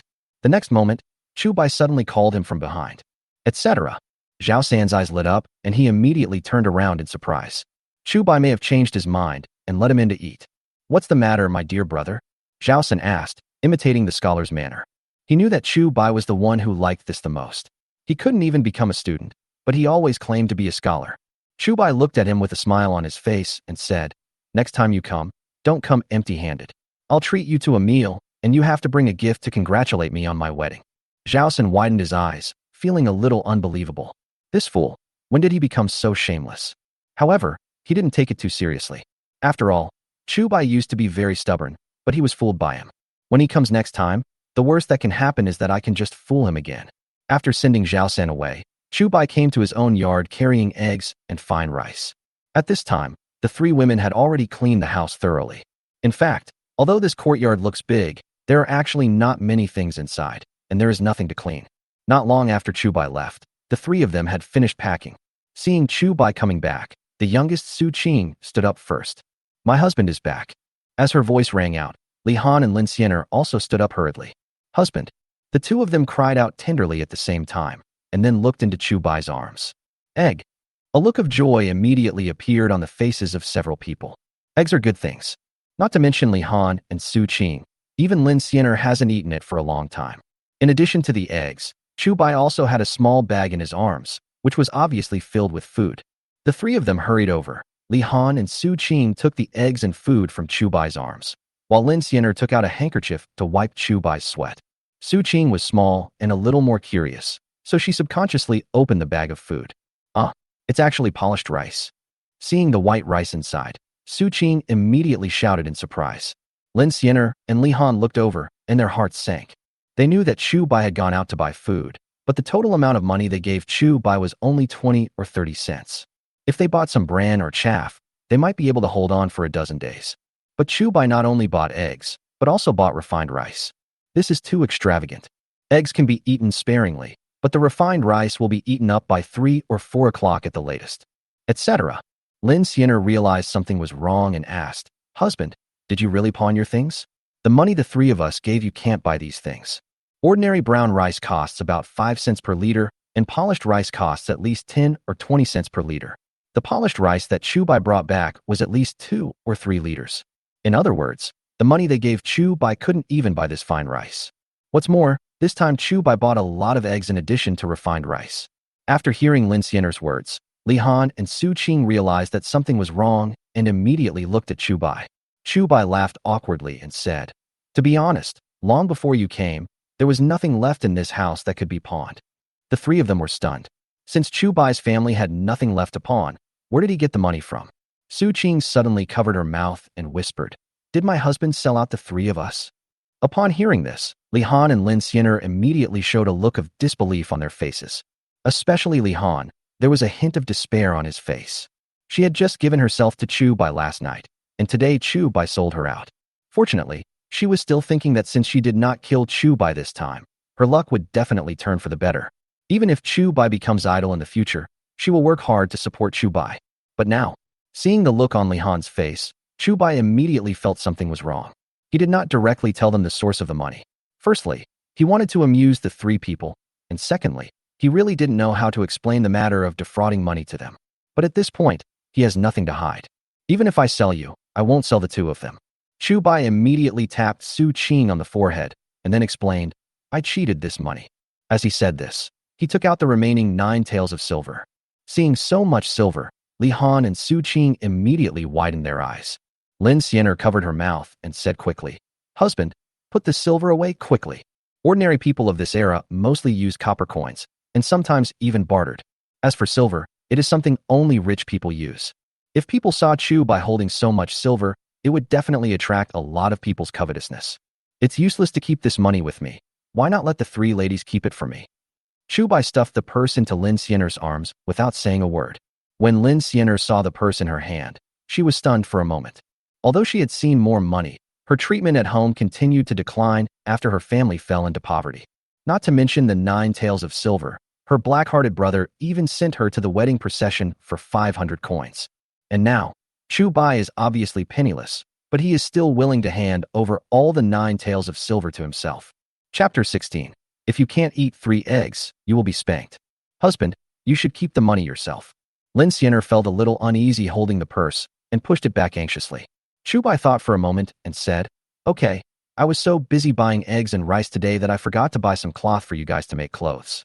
Tomorrow I will go buy some cloth and ask a few tailors to make a few new clothes for each of you."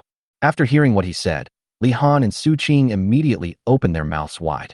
In their entire lives, no one has ever cared so much about them. But just when they were deeply moved, Lin Xiener suddenly snatched the purse from Chu Bai's hand. "My dear, I have thought about it carefully and decided that we sisters should take the money." Under the gazes of the three people, Lin Xiener put the purse into her arms. Then, she explained in a serious tone, "Although our clothes are worn out, they can still be worn after some mending. My husband spends money lavishly, so in order to avoid not being able to pay the head tax at the end of the year, we sisters should keep the money." Then, she looked at Li Han and Su Qing and asked, "Do Sister Li Han and Sister Su Qing have any objections?" Although Su Qing was a little reluctant, she still shook her head with Li Han. Although new clothes are precious, if she cannot pay the head tax, no matter how many new clothes she has, they will be useless. Lin Xiener smiled slightly, and then said, "Husband, now you can tell me how you got this money by fraud." Chu Bai looked at her in surprise. He didn't expect that she would be such a Lin Xiener. Lin Xiener lowered her head somewhat embarrassedly and said shyly, "My husband, please don't look at me like that. I am also thinking about all of us." Chu Bai nodded thoughtfully, and then said, "I cheated this money from a man named Zhao San." As he spoke, he recounted the whole story of how he had deceived Zhao San. When he finished speaking, Su Qing's eyes were full of little stars. There was a hint of worry in Li Han and Lin Xiener's eyes. "Husband, from what you said, Zhao San should be a bad guy. What if he finds out that you lied to him?" Li Han hesitated for a moment and expressed his concerns. Although Lin Xiener didn't say anything, she meant the same thing. Chu Bai said disapprovingly, "Ha, by the time Zhao San finds out he's been cheated, it will take at least 10 days. By then, we won't need to be afraid of him anymore. Not to mention the future, he is not afraid of Zhao San now. Although Zhao San is a rogue, to put it bluntly, he is just a gambler. The reason why he was able to cheat money from his predecessor was because his predecessor was too stupid." Lin Xiener frowned slightly and suddenly became more worried. This was only the second day after their marriage, and Chu Bai had offended Wu Laizi and Zhao San successively. If this continues, how are we going to live? Okay, stop worrying. Chu Bai smiled slightly and said, "Our good days are coming soon. Let's put those unhappy things aside for now." As he said that, he took the initiative to walk into the kitchen. Husband, leave the cooking to us. Lin Xianer and the other two daughters rushed in and drove Chu Bai out of the kitchen. Faced with the dominance of his three wives, Chu Bai felt helpless. In fact, he just wanted to make the simplest scrambled eggs. However, his three wives did not even give him this opportunity. But soon, he felt that he was overthinking. The Dayu dynasty was similar to the northern and southern dynasties and the Sui and Tang dynasties in his previous life. Stir-frying had hardly been invented at that time. Not to mention ordinary people. Even the dishes used in the palace were basically stews. Moreover, there was neither oil nor salt in Chu Bai's house, so it would be difficult for him to make a plate of scrambled eggs. But even if he couldn't have scrambled eggs, he still insisted. Put more rice and boil more eggs. He only had 2 meals after he traveled through time, and both meals were corn porridge, which had almost no taste. If anyone ever tells him about the benefits of time travel again, he will definitely spit in their face first. If someone eats rice porridge every day, his mouth will become dull sooner or later. At this moment, he missed all the leftovers that he had thrown away as garbage in his previous life. Even if you get stomach upset after eating it, it's okay, at least it tastes good. Since there is nothing else, the only way to improve the situation is to eat 2 eggs. What's more, no matter whether it is Li Han or Su Qing, due to years of eating less and suffering from malnutrition, except for those 2 places, other places are too thin. Since he has become husband and wife with her, he must keep her plump and healthy. Seeing the 3 women in the kitchen reluctantly putting 2 eggs in, Chu Bai suddenly became furious. He rushed in immediately, grabbed a few eggs, and threw them into the water. It's just a few eggs, isn't it? Why are you so reluctant to give them up? Chu Bai looked at the 3 girls domineeringly and said, if any of you can't eat 3 eggs today, you will have to wait for my spanking tonight. Hearing this, the 3 girls' faces suddenly turned red. Chu Bai walked out of the kitchen with his head held high, like a victorious general. Not long after, Li Han and 2 other people came out with freshly steamed rice and boiled eggs. Husband, please use it. Li Han placed a bowl full of rice and 4 or 5 eggs in front of Chu Bai. Chu Bai peeled an egg and asked, where are your eggs? Li Han lowered his head, his eyes somewhat evasive. Chu Bai immediately realized that these women were doing something behind his back again. Open your mouth. Chu Bai looked at Li Han and gave orders unhappily. Li Han frowned, but still opened his mouth. Chu Bai stuffed the peeled egg into Li Han's mouth without saying a word. Eat. Don't come out until you finish eating. Chu Bai said this and went straight outside. At this time, he found that Lin Xianer and Su Qing were sharing an egg. However, Lin Xianer ate the egg white, while she gave Su Qing the egg yolk. Seeing Chu Bai coming, Su Qing subconsciously hid the egg yolk behind her. But he immediately took out the egg yolk with a chuckle. Look, my husband, I ate eggs. Su Qing's tone was somewhat flattering and somewhat humble. Chu Bai rolled his eyes and said, you 2 are disobedient, aren't you? Your husband asked you to eat at least 3 eggs each. Why did you 2 eat so little? Are you waiting to be spanked tonight? When Su Qing heard the word spanking, her pretty face immediately turned red. Chu Bai took the eggs that Li Han had just given him, pushed them in front of the 2 girls, and said, I'll watch you eat them here. Whoever can't eat 3 eggs will have sex with my husband tonight. Hearing this, the younger Su Qing hurriedly picked up an egg, peeled it, and started eating. In a short while, her cheeks were bulging with eggs. Chapter 17, Making Preserved Eggs. Under Chu Bai's forced coercion, the 3 women finally picked up the eggs and started eating. However, women have small appetites, and the 3 of them usually eat very little, so each of them is full after eating 2 eggs. Only Su Qing seemed to be really afraid that Chu Bai would sleep with her at night, and she peeled the 3rd egg hesitantly. Chu Bai looked at her with interest, a smile on his face. Su Qing was a little scared by his look, and immediately said aggrievedly, Husband, I will finish eating soon. Chu Bai chuckled and asked, you really don't want to sleep with your husband? Su Qing blinked her big eyes and shook her head quickly. No, it's not that. She quietly defended herself. I am just a little afraid of pain, so that's why. By the end of his speech, he was stammering and couldn't utter complete sentences. Seeing the smile on Chu Bai's lips, Lin Xianer took the initiative to hold Su Qing's hand. Sister, don't you realize that your husband is teasing you? Lin Xianer took the egg from Su Qing's hand and whispered, don't eat it if you are full. Even if you can't eat it, your husband will not force you to have sex with him. Oh. Su Qing was stunned for a moment, not quite understanding. Lin Xianer sighed and said helplessly, don't you understand yet? My husband is afraid that we won't be able to eat it, so he's trying to scare you? Su Qing finally understood. After all, Chu Bai had forced them to eat more corn porridge in the same way yesterday. I see. Su Qing's eyes lit up and she cheered. Chu Bai held his forehead. This girl must be really stupid. At this moment, Su Qing looked at the expressions of the three people and suddenly realized something. Since the husband is teasing us, who will sleep with the husband tonight? Su Qing looked at them eagerly, her big eyes full of confusion. Li Han took a breath and was about to stand up, but Lin Xiener stopped her. Sister, you just lost your virginity last night, and you are not feeling well. I will serve you to bed tonight. When Lin Xiener said this, there was no embarrassment on her face. After a day of getting along, she had already adjusted her mindset. Since you are married, you must fulfill your responsibilities as a wife. What's more, Chu Bai is not only an upright person, but also quite intelligent, and he understands how difficult it is to care for a woman. This is the ideal husband she has been looking for. After hearing Lin Xiener's words, Chu Bai also felt a little distracted. Although the three women are all stunningly beautiful, Lin Xiener is the most perfect one. After all, Li Han has been doing all kinds of heavy work all year round, and his skin is a little rough. Because Su Qing had not had enough to eat for many years, except for the two most important parts of her body, everything else was as thin as a bean sprout. The only exception is Lin Xiener. Although her family has fallen into poverty in the past 2 years, she grew up in a good environment as a child and hardly did any heavy work. Therefore, compared with the other two women, her skin is whiter and even more delicate. Moreover, the figure is more well-proportioned. Not only is the body thin where it should be thin, but the places where it should be plump are also full. No matter from which angle you look at it, Lin Xiener is the perfect goddess that all men dream of. If it wasn't still daytime, Chu Bai would have wanted to immediately carry Lin Xiener back to the room and take her down.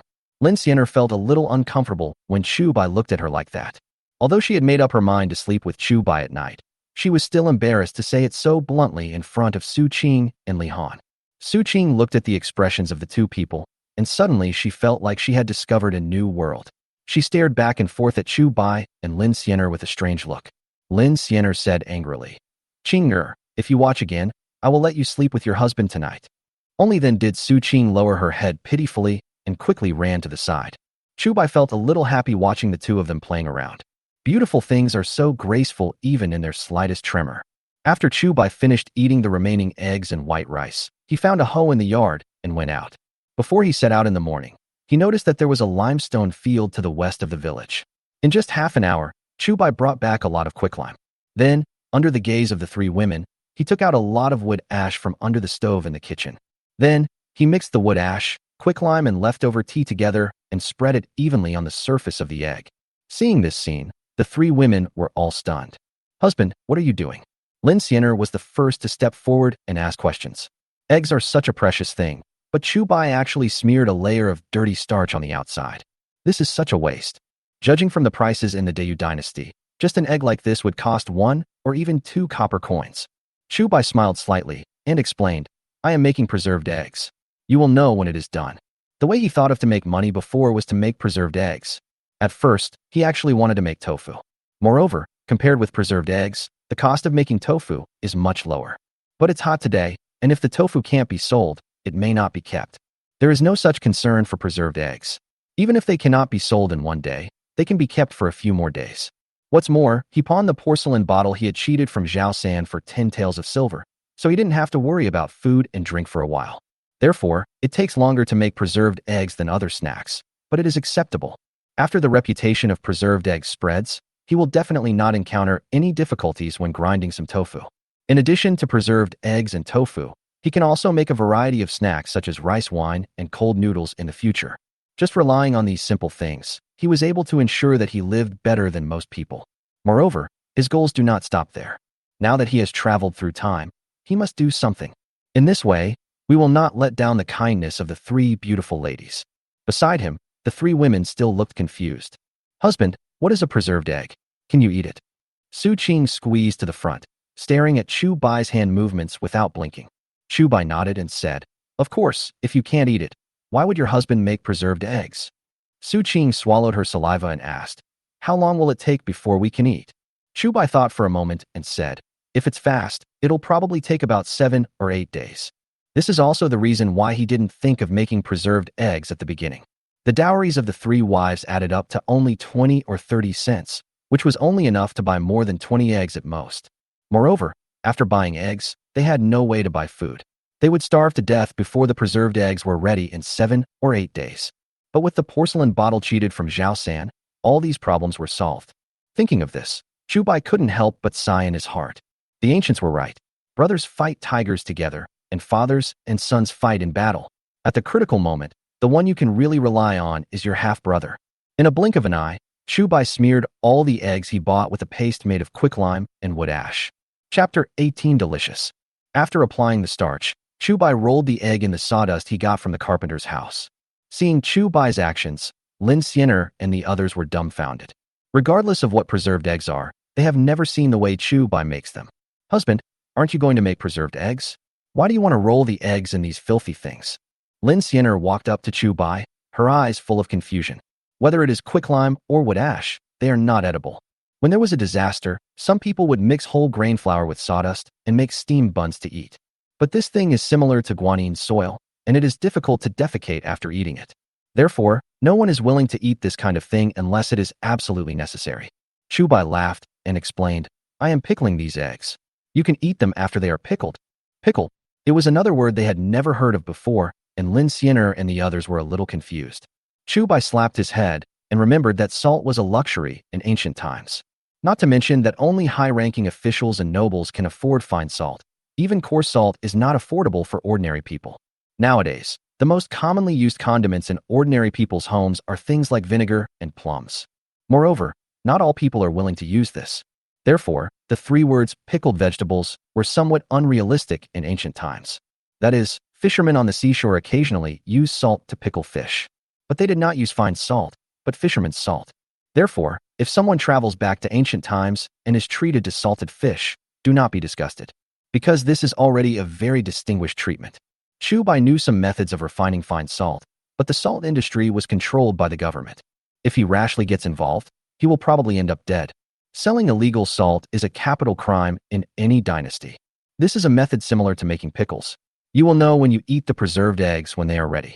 Chu Bai explained with a smile that although there were no pickled vegetables in this era, there were pickled vegetables.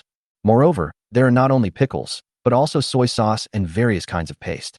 But it is still not affordable for ordinary people. After hearing his explanation, Lin Xiener and the other two were stunned for a moment, their eyes full of disbelief. It's not that they don't know about pickles, but how can an egg be eaten after rolling it in quicklime, wood ash and sawdust? However, Chu Bai is their husband, and today he let them eat the white rice and eggs they had missed for a long time. No matter how much their husband's spendthrift they are, they cannot blame them for doing anything wrong. The three girls looked at each other, with some sadness in their eyes. If my husband continues to squander his money, I'm afraid the 10 taels of silver won't last long. What's more, once Zhaosen realizes what's going on, he will definitely come to settle the score with Chu Bai. In the blink of an eye, several women had secretly made up their minds.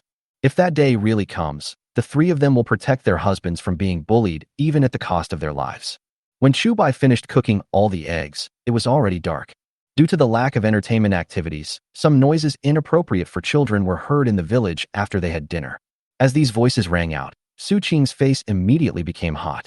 Fortunately, it was dark and I couldn't see her expression clearly. Chu Bai was also somewhat moved at this time, and looked at Lin Xiener and said, Xiener, are we going to rest? Although Lin Xiener had said long ago that she and Chu Bai would sleep together tonight, she still felt a little embarrassed at this moment. The mosquito-like sound made Chu Bai's heart beat again. Without saying a word, Chu Bai picked up Lin Xiener by the waist as she screamed, and then walked towards the main room. Lin Xiener curled up in Chu Bai's arms. Her pretty face was even hotter than Su Qing's. Husband, be gentle. Lin Xiener leaned close to Chu Bai's ear, and a stream of hot air blew on Chu Bai's ear. Boom. Chu Bai suddenly felt as if he was hit by something. Madam, your husband is here. The sound of taking off clothes could soon be heard in the room. Not long after, there was an extremely suppressed low groan. I advise you not to cherish your golden clothes, but to cherish your youth. When flowers are in bloom, pick them immediately. Don't wait until there are no flowers left to pluck. As the moon rose higher, the creaking sound of the rocking bed finally stopped. Lin Xiener rested her head on Chu Bai's arm, looking at Chu Bai who was so close to her, and felt more at ease than ever before. Although the husband was a spendthrift, he always thought about the three of them and never thought only about himself. Such a husband is worthy of her giving everything. My dear, I believe your husband will lead you to live a good life. Chu Bai hugged Lin Xiener's delicate body and suddenly said something out of the blue. Lin Xiener responded softly and suddenly looked towards the window outside, wondering what she was thinking. In the next few days, Chu Bai went out several times to buy food and eggs. During this period, he not only slept with Li Han and Lin Xiener, but even the youngest girl, Su Qing, had completed the transformation from a girl to a woman. Although Su Qing is rather thin, compared with Lin Xiener and Li Han, she retains the most girlish charm. Just pinch it and water will come out. When Chu Bai is with her, he is more relaxed than when he is with the other two women. It's a pity that since people of this era are relatively conservative, many of the ideas in Chu Bai's mind cannot be implemented. Moreover, it is not hygienic. That day, Chu Bai got up early on purpose. Li Han, just make some corn porridge this morning. Chu Bai said something to Li Han, and then went to the place where he was pickling preserved eggs. He picked out a few preserved eggs from the earliest batch and peeled off the sawdust, mud and other things that covered them. After carefully inspecting the shell of the preserved egg, Chu Bai's mouth curled up slightly with joy. The preserved eggs he made are now ready to eat. Chu Bai took the preserved eggs to the kitchen, first peeled off the shell of the eggs, and then cut each egg into several pieces. When Lin Xiener and Su Qing came out, he had already put all the preserved eggs on a plate. Hey, what is this? Su Qing was the first to discover the preserved egg and immediately screamed in surprise. Chu Bai smiled and pushed the plate over, saying, "It's delicious, you try it first." Su Qing blinked, a little hesitant. Although she is a foodie, she doesn't eat just anything. Seeing this, Chu Bai immediately picked up a petal and put it in his mouth and started chewing. Moreover, he closed his eyes in enjoyment while eating. Good, that's the taste. Seeing this, Su Qing hurriedly picked up a petal and put it in her mouth. A taste she had never experienced before immediately entangled her taste buds. Refreshing, fresh, fragrant, and tender. Wow, it's delicious. Su Qing's eyes immediately lit up, and then she picked up another petal and put it in her mouth. Chapter 19 Terrifying Prophets. Husband, what is this crystal clear thing? Su Qing put another petal into her mouth and asked curiously. Chu Bai did not answer, but looked at Lin Xiener behind Su Qing. Xiener, do you know what this is? Lin Xiener smiled and said, could this be the preserved egg that my husband pickled? Upon hearing this, Su Qing and Li Han immediately widened their eyes. Is this preserved egg? Su Qing asked incredulously. Aren't the preserved eggs covered with a layer of quicklime and wood ash? How can they be so delicious? She was now the only one who had eaten preserved eggs, and it was difficult for her to connect what she had just eaten with the eggs that Chu Bai had made that day. Lin Xiener was also a little surprised at this time. She didn't think highly of Chu Bai's plan to make preserved eggs. But Su Qing's performance today really surprised her. Could it be that this food called preserved egg is really delicious? But even so, Lin Xiener was only excited for a moment. Ordinary people can't even afford eggs, so how can they buy the more expensive preserved eggs? Therefore, Chu Bai's preserved eggs could only be sold to dignitaries. But how could those people look down upon a small preserved egg? Chu Bai did not notice Lin Xiener's expression, but said, yes, this is exactly the preserved egg that my husband made. As he spoke, he took another unpeeled preserved egg and peeled it in front of the three people. Wow! When Su Qing saw the crystal clear amber-like preserved egg, many little stars immediately twinkled in her eyes. She is now at the age when she likes to fantasize, and the appearance of Chu Bai makes up for all her fantasies about her ideal husband. Chu Bai not only beat away a scoundrel like Wu Laizi, but was also able to cheat money from a scum like Zhao San. So smart and intelligent, and so considerate to them. This kind of husband is definitely hard to find even with a lantern. Is this the preserved egg that my husband made? Su Qing was incredulous. Made with quicklime and wood ash? Chu Bai nodded, and then said to Lin Xiener and Li Han, you two should try it too. Li Han picked up a petal and put it in his mouth without any hesitation. Chu Bai had forced her to eat a lot of eggs during this period, and she was no longer reluctant to eat them as before. The wonderful taste instantly bloomed on the tip of the tongue, making Li Han's eyes widen immediately. I forgot to chew. Chu Bai asked nervously, how does it taste? He had just eaten preserved eggs, and to be honest, they were a little different from the preserved eggs he had eaten in his previous life. After all, the materials he can find now are limited, and the taste of the preserved eggs he makes will definitely not be as good as in his previous life. However, it should be enough for the ancients who lacked seasoning. But this is the truth, and he still feels a little worried. Li Han quickly swallowed the preserved egg in his mouth and said, delicious. Chu Bai breathed a sigh of relief and said to Lin Xiener, try it too. Su Qing is a foodie. No matter what she puts in her mouth, it tastes delicious. If Li Han thinks it tastes good, then most people should think it tastes good too. Although Lin Xiener's family had fallen on hard times, she was once the daughter of a wealthy family and had eaten many delicious foods. If she also thinks it tastes good, then the matter is basically settled.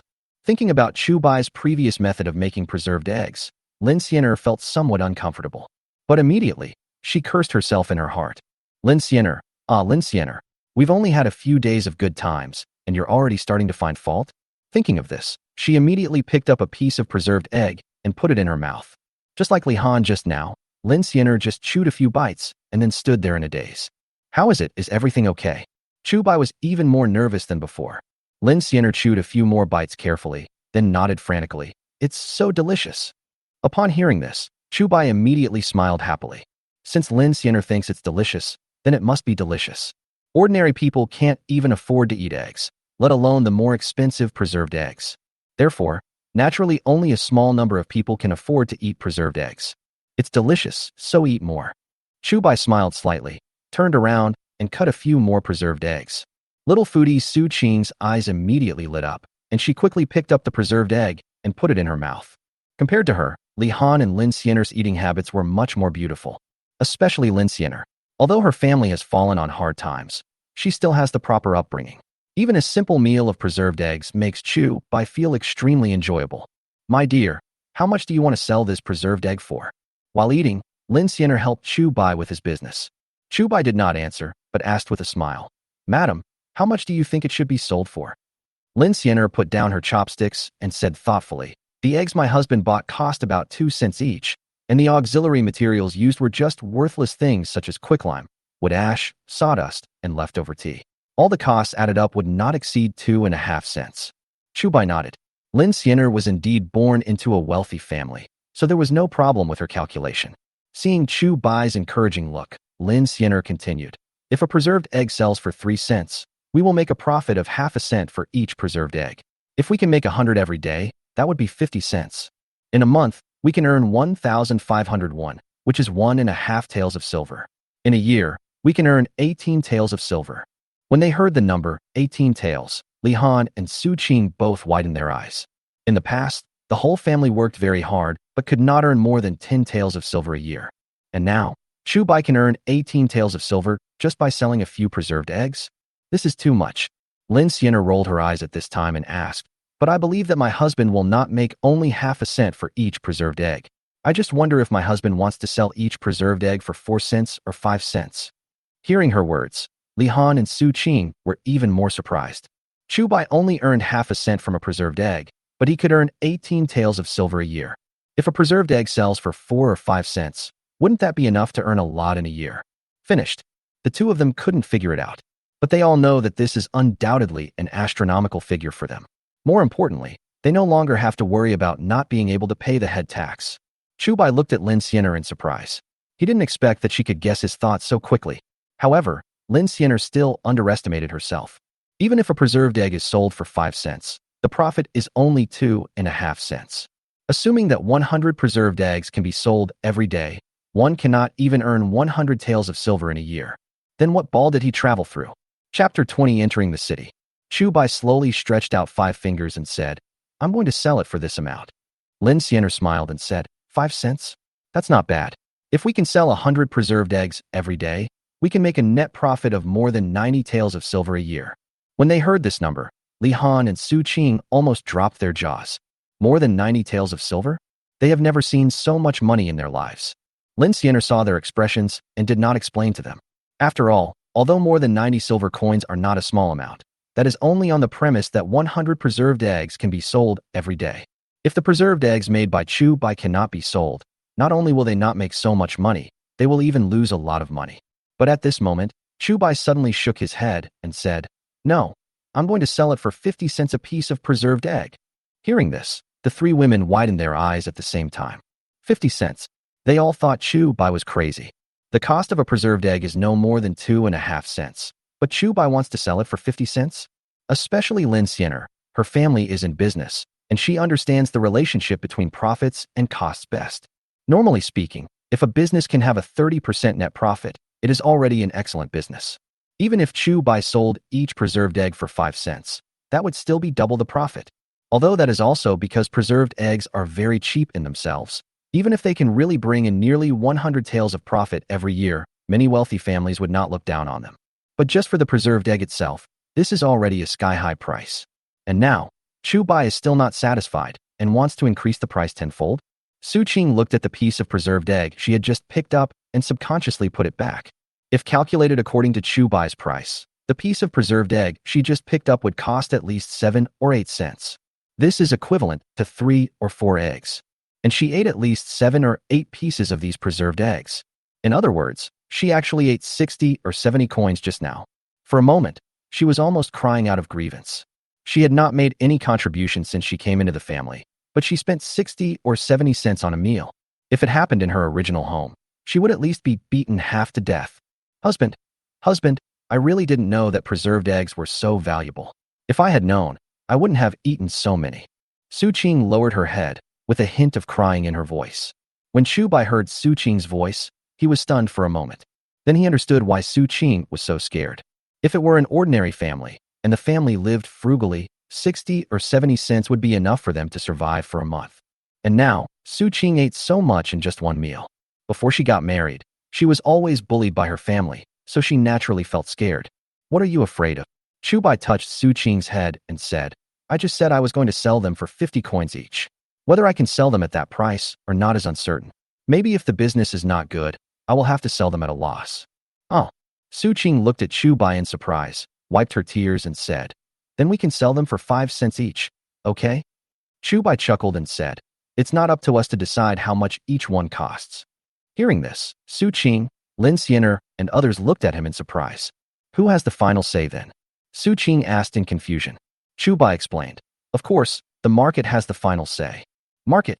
Several women still didn't quite understand. But they didn't take it too seriously. After all, they had heard too many incomprehensible words from Chu Bai in the past few days.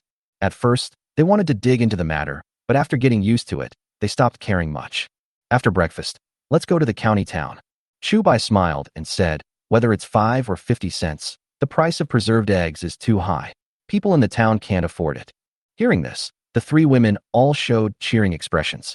Due to the inconvenience of transportation, many people cannot go to the county town once in their lifetime.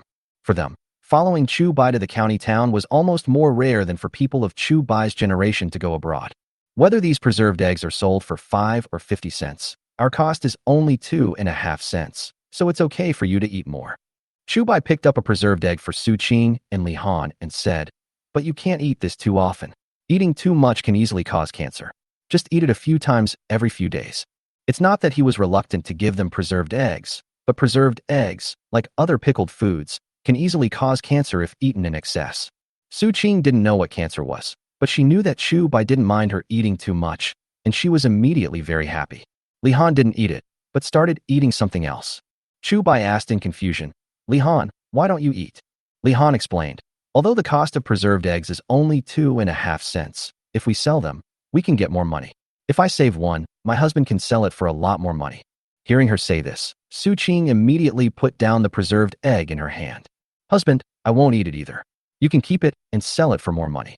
Although Su Qing was reluctant, she was more afraid that Chu Bai would dislike her and reject her. Have you forgotten what I said before? Chu Bai stared at the two of them unhappily and said, In our family, people are the most important. Money is worthless in my heart. If I tell you to eat, you have to eat. If anyone refuses to eat, I will divorce him. Hearing this, Li Han and Su Qing picked up the preserved eggs and started eating. And in the corners of their eyes, tears kept flashing. Although Chu Bai's words just now sounded fierce, they made them feel very warm. After seeing that they had almost finished eating, Chu Bai took out all the prepared preserved eggs and rushed to the county town with the 3 of them. He did a quick count and found that he had only made more than 60 preserved eggs on the first day, far less than 100. However, he went to the county town today to test the market for preserved eggs. It made no difference to him whether he sold 60 or 100. Wujiazwang is more than 50 miles away from the county town. Chu Bai and the 3 women walked for most of the day before arriving at the county town. Along the way, the 3 women didn't feel anything, but Chu Bai was very tired. Moreover, even the preserved eggs he brought were mostly held by Li Han, and Chu Bai was almost always empty-handed. Chu Bai secretly swore in his heart that he would get a carriage when he had the conditions in the future. Otherwise, I would be exhausted to death sooner or later just by doing these 11 routes. Lin Xiener lived in the county town before her family fell into poverty, so she was quite familiar with the county town. Following her guidance, the 4 of them came to the largest market in the county. Chu Bai looked around for a moment, then asked, What do those kids do? He noticed that the children all had straw stuck in their hair. Lin Siener explained, those children are commodities to be sold. What? Chu Bai's eyes suddenly widened. He knew the term selling one's first position by inserting a bid, but he was shocked when he actually saw this scene. Chapter 21. Preserved eggs suffer frustration. If one is not really at the end of one's rope, who would be willing to sell their children? People sell their children not because they expect to get a lot of money, but more because they want their children to have food to eat and not starve to death. Chu Bai wanted to buy these children, but he didn't have much money with him. Moreover, no matter how rich he is, it is impossible for him to buy all the poor children in the world. A phrase that the ancients often said suddenly appeared in his mind. If you are poor, you should take care of yourself. If you are rich, you should help the world. Chu Bai took a deep breath and suddenly felt that his price of 50 cents for a preserved egg was still too low. But now he hasn't sold any preserved eggs yet, so it's too early for him to think about this. Su Qing and Li Han looked at the children and felt very sympathetic. But they were in tacit agreement and did not tell Chu Bai about their idea of asking him to buy these children. Living in this era, they understand the cruelty of troubled times better than Chu Bai. If it weren't for Chu Bai, their fate might be even worse than these children. They have no capital to sympathize with others. Lin Siener was accustomed to these things and knew very well that she could not save all the poor people in the world by herself. Therefore, several people turned their heads to the side tacitly and walked over. After passing through here, Li Han and Su Qing found a place. Husband, why don't we sell it here? Li Han and the other person asked Chu Bai for his opinion. Chu Bai looked around and found that this place was indeed the place with the best traffic in the entire market.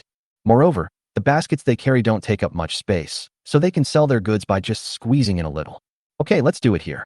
Chu Bai nodded in agreement. Li Han and Su Qing immediately put down their baskets and waited quietly for customers to come. Seeing the two of them doing business, Chu Bai sighed silently in his heart. If it is really that easy to sell 100 preserved eggs in a day, that would be crazy. However, he did not immediately give any advice to the two people, but continued to watch them sell preserved eggs. The conditions in the county town are indeed much better than those in the town. Chu Bai remembered that before he bought eggs, no one had ever gone to the place where eggs were sold. And now, not long after Su Qing and Li Han put down the basket, someone came over to ask about the price. Seeing someone asking, the two of them subconsciously turned around and looked at Chu Bai.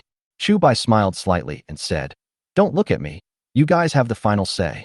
The two women looked at each other, and Li Han said tentatively, 10 coins each. She really couldn't explain the sky-high price of 50 cents for a preserved egg. Even so, the man was shocked when he heard the price. 10 cents apiece? Are you crazy? The man looked at Li Han and Su Qing with shining eyes and whispered, "How about this? You two follow me, and I'll buy all your eggs for 3 cents each." When Li Han and Su Qing heard what he said, they didn't think too much about it and thought that the other party didn't bring enough money. Su Qing said, "If you don't have enough money, we can wait for you here." Although 3 cents for a preserved egg was much lower than expected, they had already made some money.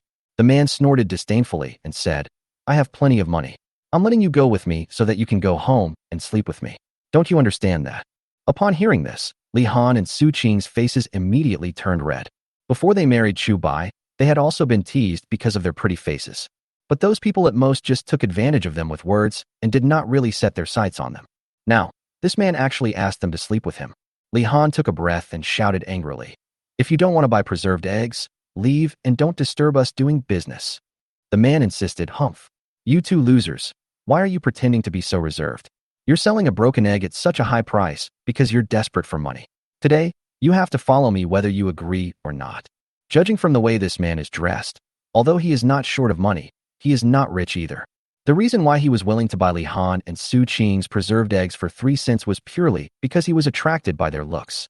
But he did not notice Chu Bai and Lin Siener behind Li Han and Su Qing, or rather, he saw them but did not expect that they were together.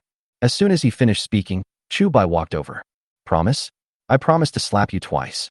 Chu Bai walked up to the man and slapped him twice without saying a word. The man was a little dazed after being beaten. He looked at Chu Bai in disbelief and angrily asked, "What are you doing?" Chu Bai snorted, "What are you doing? You're teasing my wife. I'll beat you to death." Only then did the man realize that Li Han and Su Qing were both Chu Bai's wives. Then, he saw that even Lin Siener, whom he had been drooling over before, was holding Chu Bai's arm.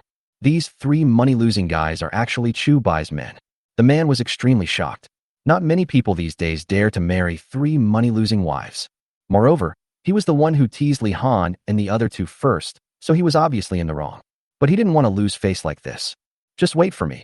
I'll go back and call for help. Having said that, he fled in panic. He was not afraid of Chu Bai, but was worried about Chu Bai's identity. The commotion here quickly attracted a lot of people's attention. After the man escaped, several people came over and asked Li Han and Su Qing how to sell the eggs. The two of them quickly explained that this was century egg, not chicken eggs, and that it was countless times more delicious than eggs. But these people were scared away by the high prices. Many people are reluctant to eat an egg that costs 2 cents each, so who would be willing to eat the more expensive preserved eggs? As the sun was setting, but none of the preserved eggs were sold, Li Han and Su Qing became anxious. Husband, what should we do? The two had no choice but to turn to Chu Bai for help. Lin Xianer was also looking at Chu Bai, but she didn't say anything. She had anticipated this situation long before she came, so she was not too surprised, but wanted to know how Chu Bai wanted to solve it. Chu Bai said, "Let's go, we won't sell here anymore." Oh. Li Han and Su Qing were stunned for a moment, not knowing what was going on. Chu Bai explained, "Most of the people who can come here to buy things are ordinary people. They don't know the wonderfulness of preserved eggs, so naturally they are reluctant to buy them." Li Han and Su Qing then realized that this was indeed the case. But this is already the largest market in the county. If it's not sold here, where else can it be sold? Chu Bai did not explain, but turned back to ask Lin Xianer, "Xianer, where is the largest restaurant in the county?" Lin Xianer was stunned for a moment and said, "The largest restaurant in the county is Wanxian Restaurant, but not everyone can go there." Chu Bai rolled his eyes and said, "In that case, let's go to Wanxian Tower." Chapter 22. Do you know what this is? Husband, it's not that easy to enter the Wanxian Tower. Lin Xianer quickly pulled Chu Bai aside and explained, "People like us can't even go to Wangshenlu to sell things. I'm afraid we'll be kicked out even if we want to eat." Chu Bai turned around and asked unhappily, "Who are we?" Lin Xianer pointed at the clothes on several people and said, "People in the city like to judge people by their appearance the most." Although what she said was very blunt, it was actually tactful enough. What this means is that if they go to Wanxian Tower wearing these clothes now, they will most likely be treated as beggars and sent out. It's okay. Just wait and see.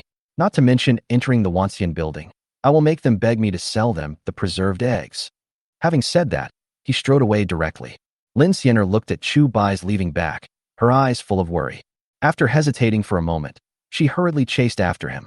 Li Han and Su Qing looked at each other, equally worried.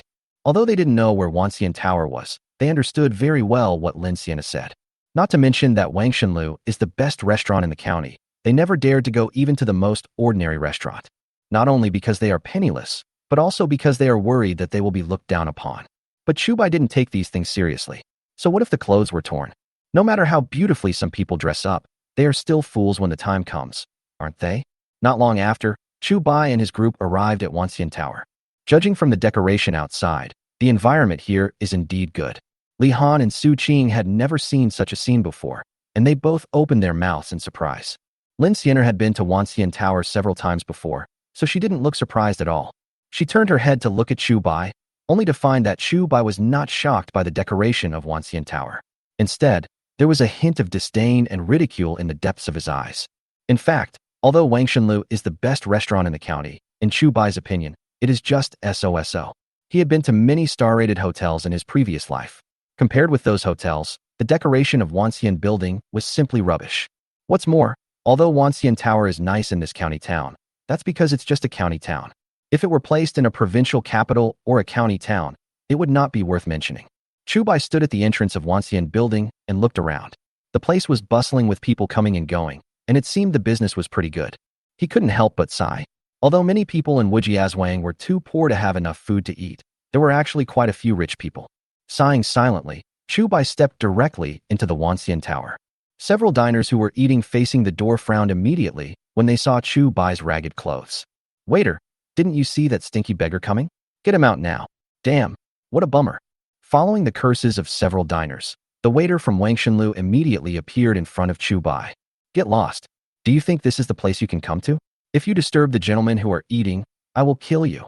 Although the waiter in Wanxian Tower was also an ordinary person, he was particularly ruthless when facing Chu Bai. Chu Bai had just walked into the door when he was pushed out by the waiter. Li Han and Su Qing behind him saw this and glared at the waiter. The waiter was a little surprised to see 3 beautiful women standing behind Chu Bai, but he didn't take it seriously.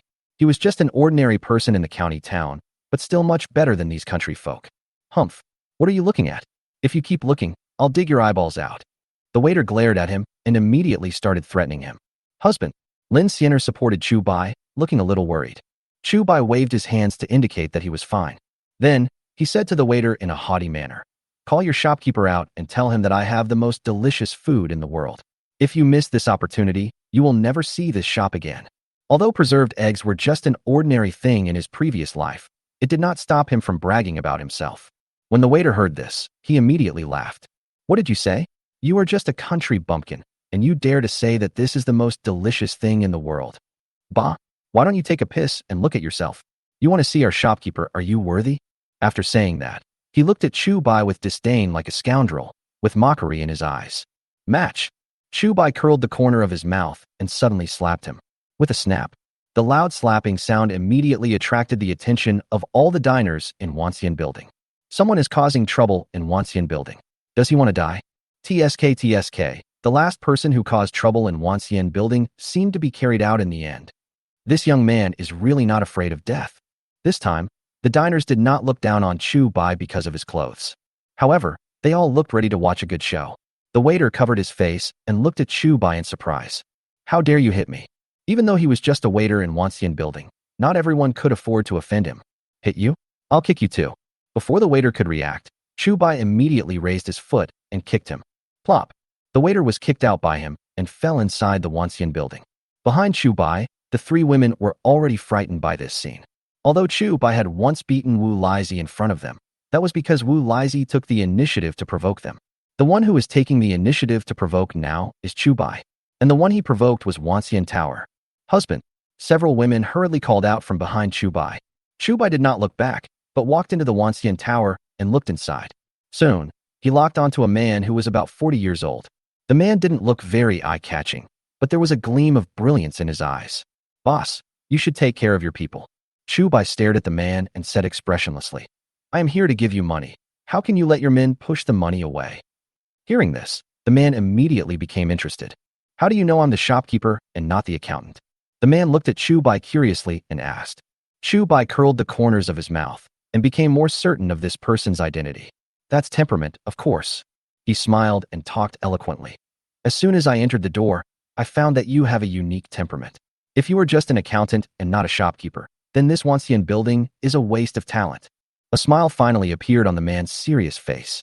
Then he asked, "You just said you were sending me money. What do you mean?" Seeing that he did not cause trouble for Chu Bai, Lin Xianer and the others breathed a sigh of relief.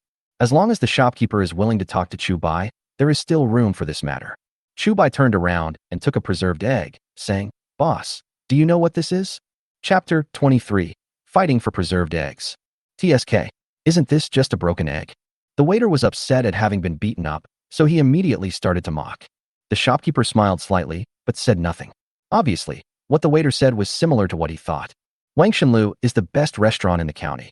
Not to mention a few chicken eggs, they can even get swan eggs. However, as soon as the waiter finished speaking, he was ridiculed by Chu Bai. "If you are ignorant, you can just shut your stinky mouth. Otherwise, people will think that Wanxian Tower is full of idiots like you." Upon hearing this, the waiter's eyes widened immediately. Not only did this guy beat him up, but now he is even laughing at him. Who is so ignorant? Do you think this is your village? Taking a broken egg becomes a good thing. The waiter looked at Chu Bai angrily, ready to attack him if they disagreed. Chu Bai didn't say anything and just picked up a preserved egg and peeled off the shell in public. As soon as the amber-like preserved egg appeared, it shocked everyone's eyes. The fact that they can come to Wangshanlu for meals is not just about having enough food and clothing, but also about having delicious fish and meat every day. Among them, there are many knowledgeable people, but even they had never seen such a beautiful egg. What kind of egg is this? Why is it like amber? How beautiful. If we eat such beautiful eggs, wouldn't it be a waste of nature's gift? "Hey little bro, how much is this egg? I'll buy it." Many diners stood up and stretched their necks to look at the preserved egg in Chu Bai's hand. Chu Bai raised his lips and said, "This thing is called amber egg, and it is also called preserved egg. As for the price, it's not expensive, 100 coins each." Hearing his words, Lin Xianer and others opened their mouths in surprise. As soon as Chu Bai mentioned 50 cents for a preserved egg, they already thought it was a sky-high price. Now Chu Bai has doubled again. However, what they didn't expect was that as soon as Chu Bai finished speaking, someone started shouting, "I want this amber egg." Lin Xiener and the others looked at the person who was shouting in shock. 100 coins? Just to buy a preserved egg? As that person shouted, other diners also rushed to shout. 105 coins. Please sell this amber egg to me. I'll give you 120 coins. 150 coins. In the blink of an eye, the price of preserved eggs was driven up to nearly 201. Just when everyone thought that the preserved egg was about to be taken away, a chubby man suddenly ran up to Chu Bai. "Brother, I'll give you 1 or 2 taels of silver. Please sell this amber egg to me." The man looked at Chu Bai affectionately, as if he would kneel down in front of Chu Bai if they had a disagreement. Not only Lin Xiener and the others, even the diners were dumbfounded. Although 1 or 2 taels of silver was not a lot for them, many ordinary people could not earn that much silver even after working hard for a year. In other words, many people will only see silver a few times in their entire lives. Most of the time they bartered and only used copper coins when they had no choice. Money is like a luxury to them. And now, this man is actually willing to buy an amber egg for 1 or 2 taels of silver. This is definitely a sky-high price. Chu Bai looked at the man and smiled. "Sir, I think you may have misunderstood me. My amber egg is not for collection, but for eating." Hearing this, everyone was stunned for a moment, and then suddenly realized. The reason why they were rushing to bid was that they regarded the preserved eggs as collectibles. But when Chu Bai first came in, he said that what he wanted to sell was food. The prices of collectibles and ingredients are completely different. After all, collectibles are valuable because they are rare. And since this amber egg is a food ingredient, there must be more than one. The fat man looked at Chu Bai in confusion and asked, "If such beautiful eggs are only used for eating, isn't that a waste of resources?" Chu Bai laughed and said, "What's the use of being pretty? Even if it's a dragon egg or a phoenix egg, since it's an egg, isn't it the same way to eat it?" His example frightened everyone. The dragon and the phoenix are both mythical beasts. How can mortals just eat their eggs? The fat man nodded thoughtfully, then asked, "How do you eat this egg? Is it the same as eating a boiled egg?" Chu Bai smiled and said, "This egg can be eaten in many ways. It can be fried, mixed, stir-fried, or even cooked into porridge." When she heard the many ways of eating it, little foodie Su Qing's eyes immediately lit up. This morning they just ate some simple century eggs without any processing.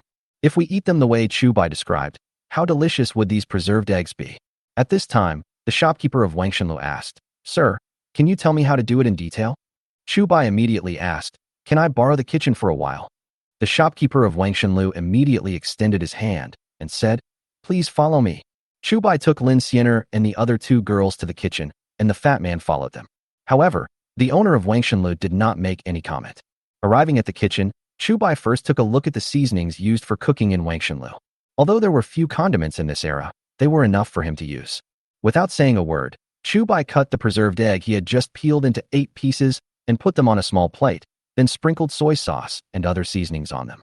"All right." Chu Bai smiled and placed the small plate in front of the shopkeeper.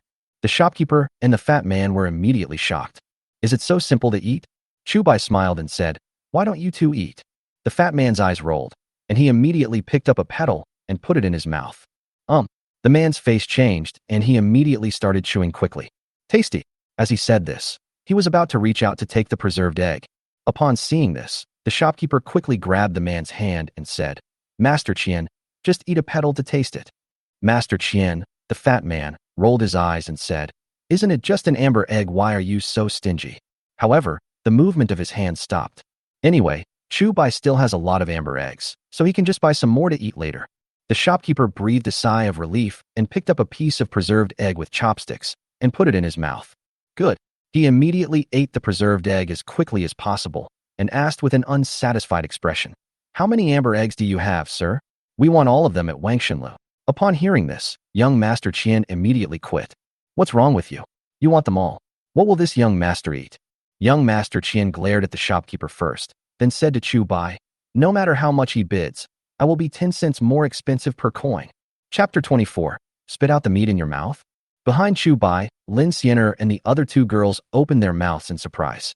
Especially Lin Xiener. Although she was also the daughter of a wealthy family before, it was not until today that she saw what it really meant to spend money like water. Besides being shocked, Lin Xiener was also a little scared. It is rumored that the background of Wangshenlu is not simple, and since this young Master Qian is so familiar with the owner of Wangshenlu, he must be no ordinary person. Today they spend a fortune on preserved eggs. Will they be angry and embarrassed when they find out in the future that the cost of a preserved egg is only 2.5 cents? The owner of Wangshenlu didn't think too much about it. He just smiled and said, Master Qianheng, why do you need so many amber eggs? If you want to eat them, just come to Wangshenlu. I won't charge you a penny. Qianheng snorted coldly and said, if I were still here, I could eat here every day, but if I return to Beijing, where would I go to eat after I return home? After that, he said to Chu Bai, how many amber eggs do you have?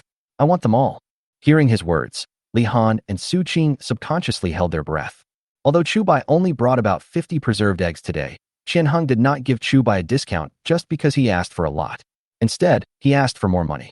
But the price Chu Bai mentioned at the beginning was 100 coins per coin.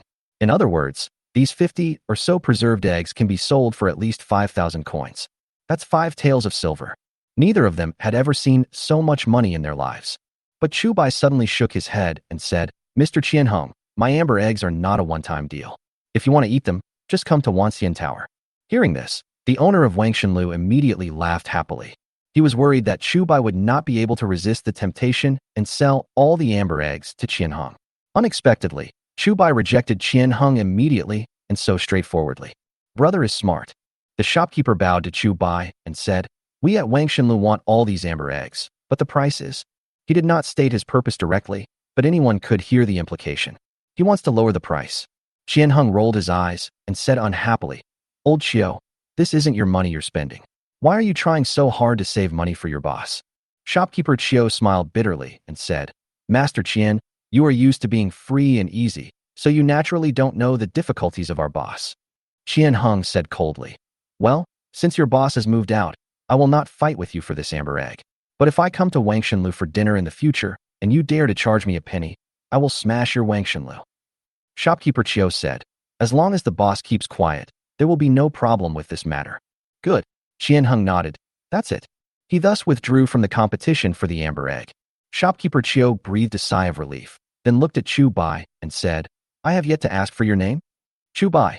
Chu Bai bowed and said his name, then said, Master Qian, Shopkeeper Qiao, there is something I need to tell you.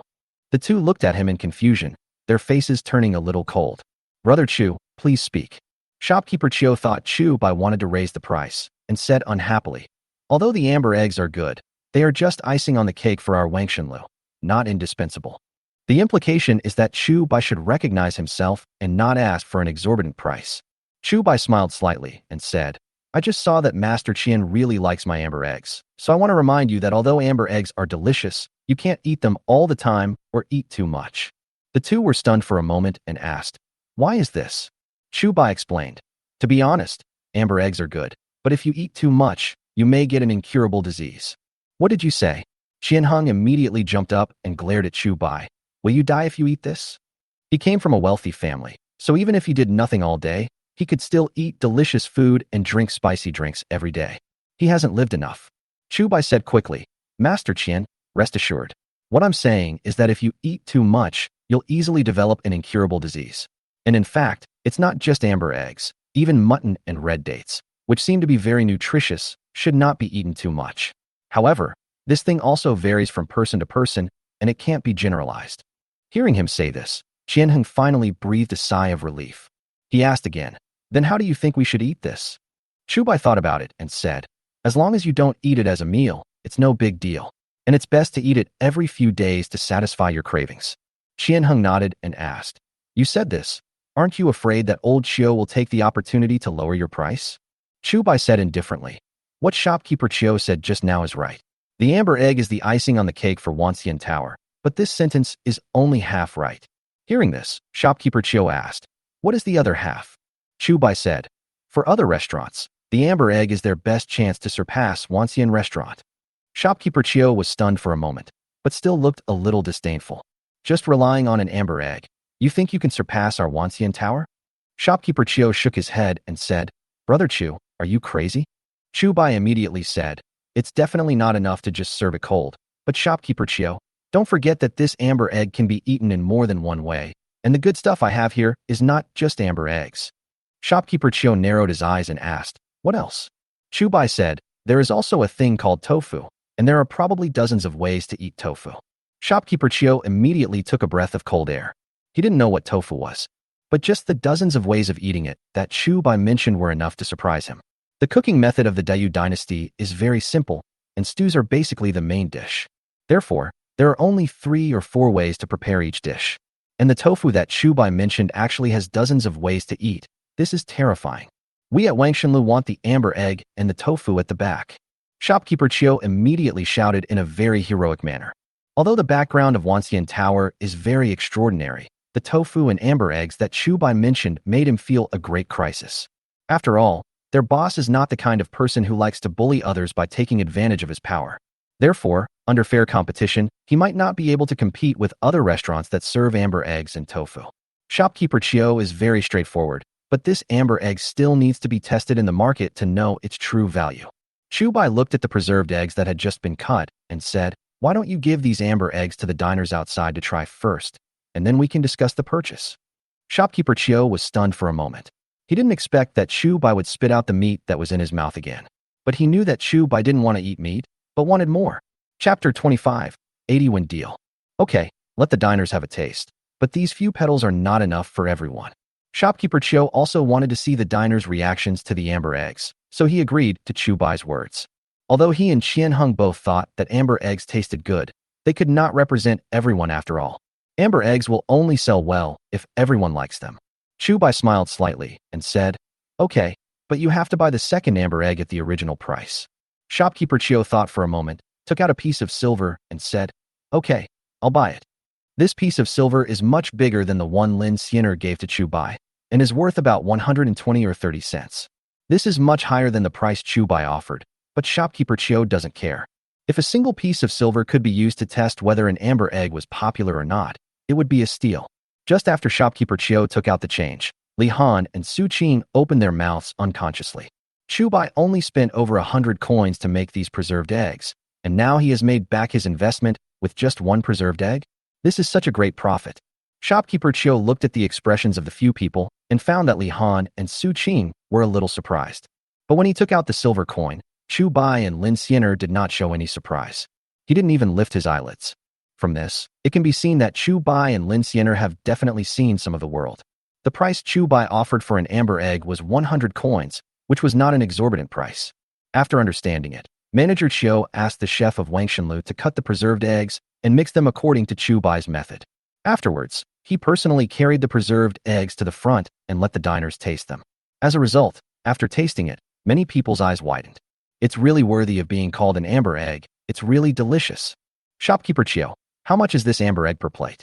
Give me 3 plates. And me, give me 2 plates too. As soon as these diners finished eating one piece, they began to clamor for Shopkeeper Chiu to continue serving the dishes. There were so many of them, and each of them was given a small piece of preserved egg just to taste it. When Manager Chiu saw it, he immediately had an idea in his mind. Okay, please wait a moment. I'll have the food served right away. After saying that, he went back to find Chu Bai and wanted to buy all of Chu Bai's preserved eggs. Brother Chu, we at Wanxian Tower want all of your amber eggs. Shopkeeper Chiu looked at Chu Bai with burning eyes and said, "However, you still have to give in on the price." Although Chu Bai didn't go to the front, you could tell from his reaction that the matter was done. He asked with a smile, "How much is Manager Chiu prepared to bid?" Shopkeeper Chiu hesitated for a moment and asked, "How about 70 cents? Hearing this, not to mention Li Han and Su Qing, even Lin Xiener was a little surprised. Although Manager Chiu did not bid 100 coins as Chu Bai suggested, even 70 coins would be a sky-high price. But Chu Bai just smiled and said nothing, without saying whether it was okay or not. Qian Hung raised his eyebrows and said unhappily, "Old Chiu, you cut off 30 cents at once. Isn't that too cruel?" Shopkeeper Chiu thought for a moment and said, "Well, then 80 coins per piece. Is this price acceptable?" He thought Chu Bai would continue to bargain with him, but unexpectedly Chu Bai smiled and said, "Okay, let's just make friends." Shopkeeper Chiu breathed a sigh of relief, but he suddenly felt like he had been cheated. Chu Bai agreed too quickly. "Okay, count how many amber eggs there are here, and I'll pay for them right away." The diners outside were urging him to pay, and Shopkeeper Chiu was also worried that Chu Bai would change his mind, so he hurried to pay. After counting, there were still 48 preserved eggs left that Chu Bai brought, with a total value of 3,840 coins. Chu Bai generously gave up a small change and took 3 taels and 8 cents of silver. Seeing all this silver, Li Han and Su Qing both felt like they were dreaming. But Chu Bai said with a relaxed look, "Shopkeeper Chiu, amber eggs will surely be popular all over the city after today. I will bring you 100 tomorrow." Good. 100 amber eggs cost 8 taels of silver, but shopkeeper Chiu didn't feel any remorse. Because these 8 taels of silver will definitely bring him more profits. What he was most worried about just now was that Chu Bai only had these amber eggs and would not be able to provide any more after today. Chu Bai's words gave him a reassurance. Although 80 cents for an amber egg is a bit expensive, I will definitely make shopkeeper Chiu feel that it is worth it. In front of the chef from Wangshenlu, Chu Bai prepared several other ways to eat preserved eggs. Although there are many ways to eat preserved eggs, they are very simple to make. The chef at Wangshenlu learned it after just watching it once. That's all for today. I'll bring some tofu another day so that shopkeeper Chiu and Master Qian can enjoy their feast. After Chu Bai finished speaking, he took the contract he had just signed and left without looking back. Although he tricked the two of them into thinking that the preserved eggs were amber eggs, the cost of the preserved eggs was too low after all. If shopkeeper Chiu finds out later that the cost of preserved eggs is only 2.5 cents, the other party will not be able to bargain too hard with the contract in hand. After leaving Wanxian Tower, Su Qing immediately jumped for joy. What happened today opened her eyes. The cost was more than 100 coins, and it was finally sold for nearly 4 taels of silver. This is so profitable. They used to dig for food in the fields, and it was extremely difficult for them to earn even a penny. And Chu Bai just made a casual move, and it was 4 taels of silver. Moreover, nearly 8 taels of silver will be deposited into the account every day in the future. Husband, you are amazing.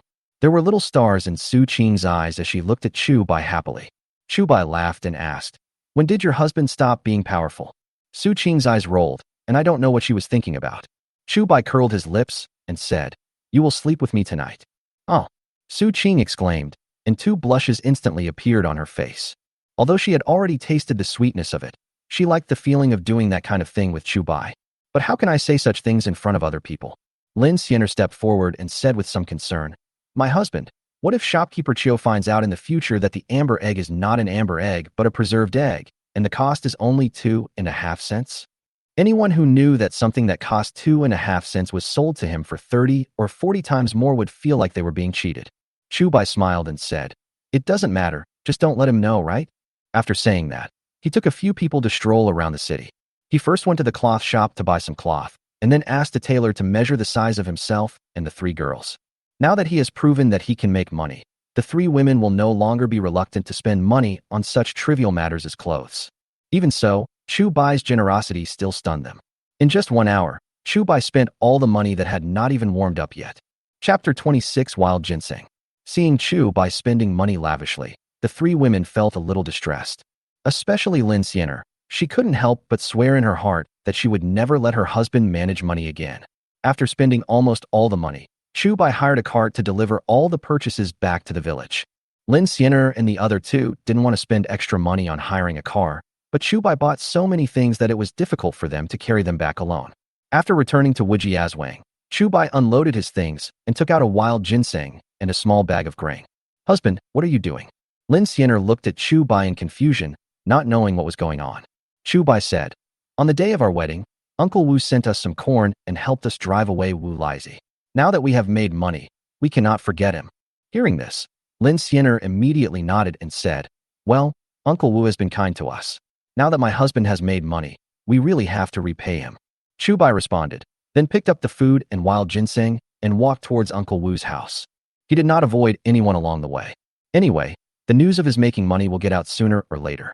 For him, it doesn't matter whether it's a day earlier or later. When we arrived at Uncle Wu's house, his family was having dinner. But what they eat is not good stuff.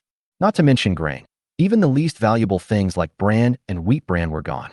There were only 2 bowls on their family's dining table. In the bowl, there is soup made from wild vegetables. It's called soup, but in fact it's almost the same as water.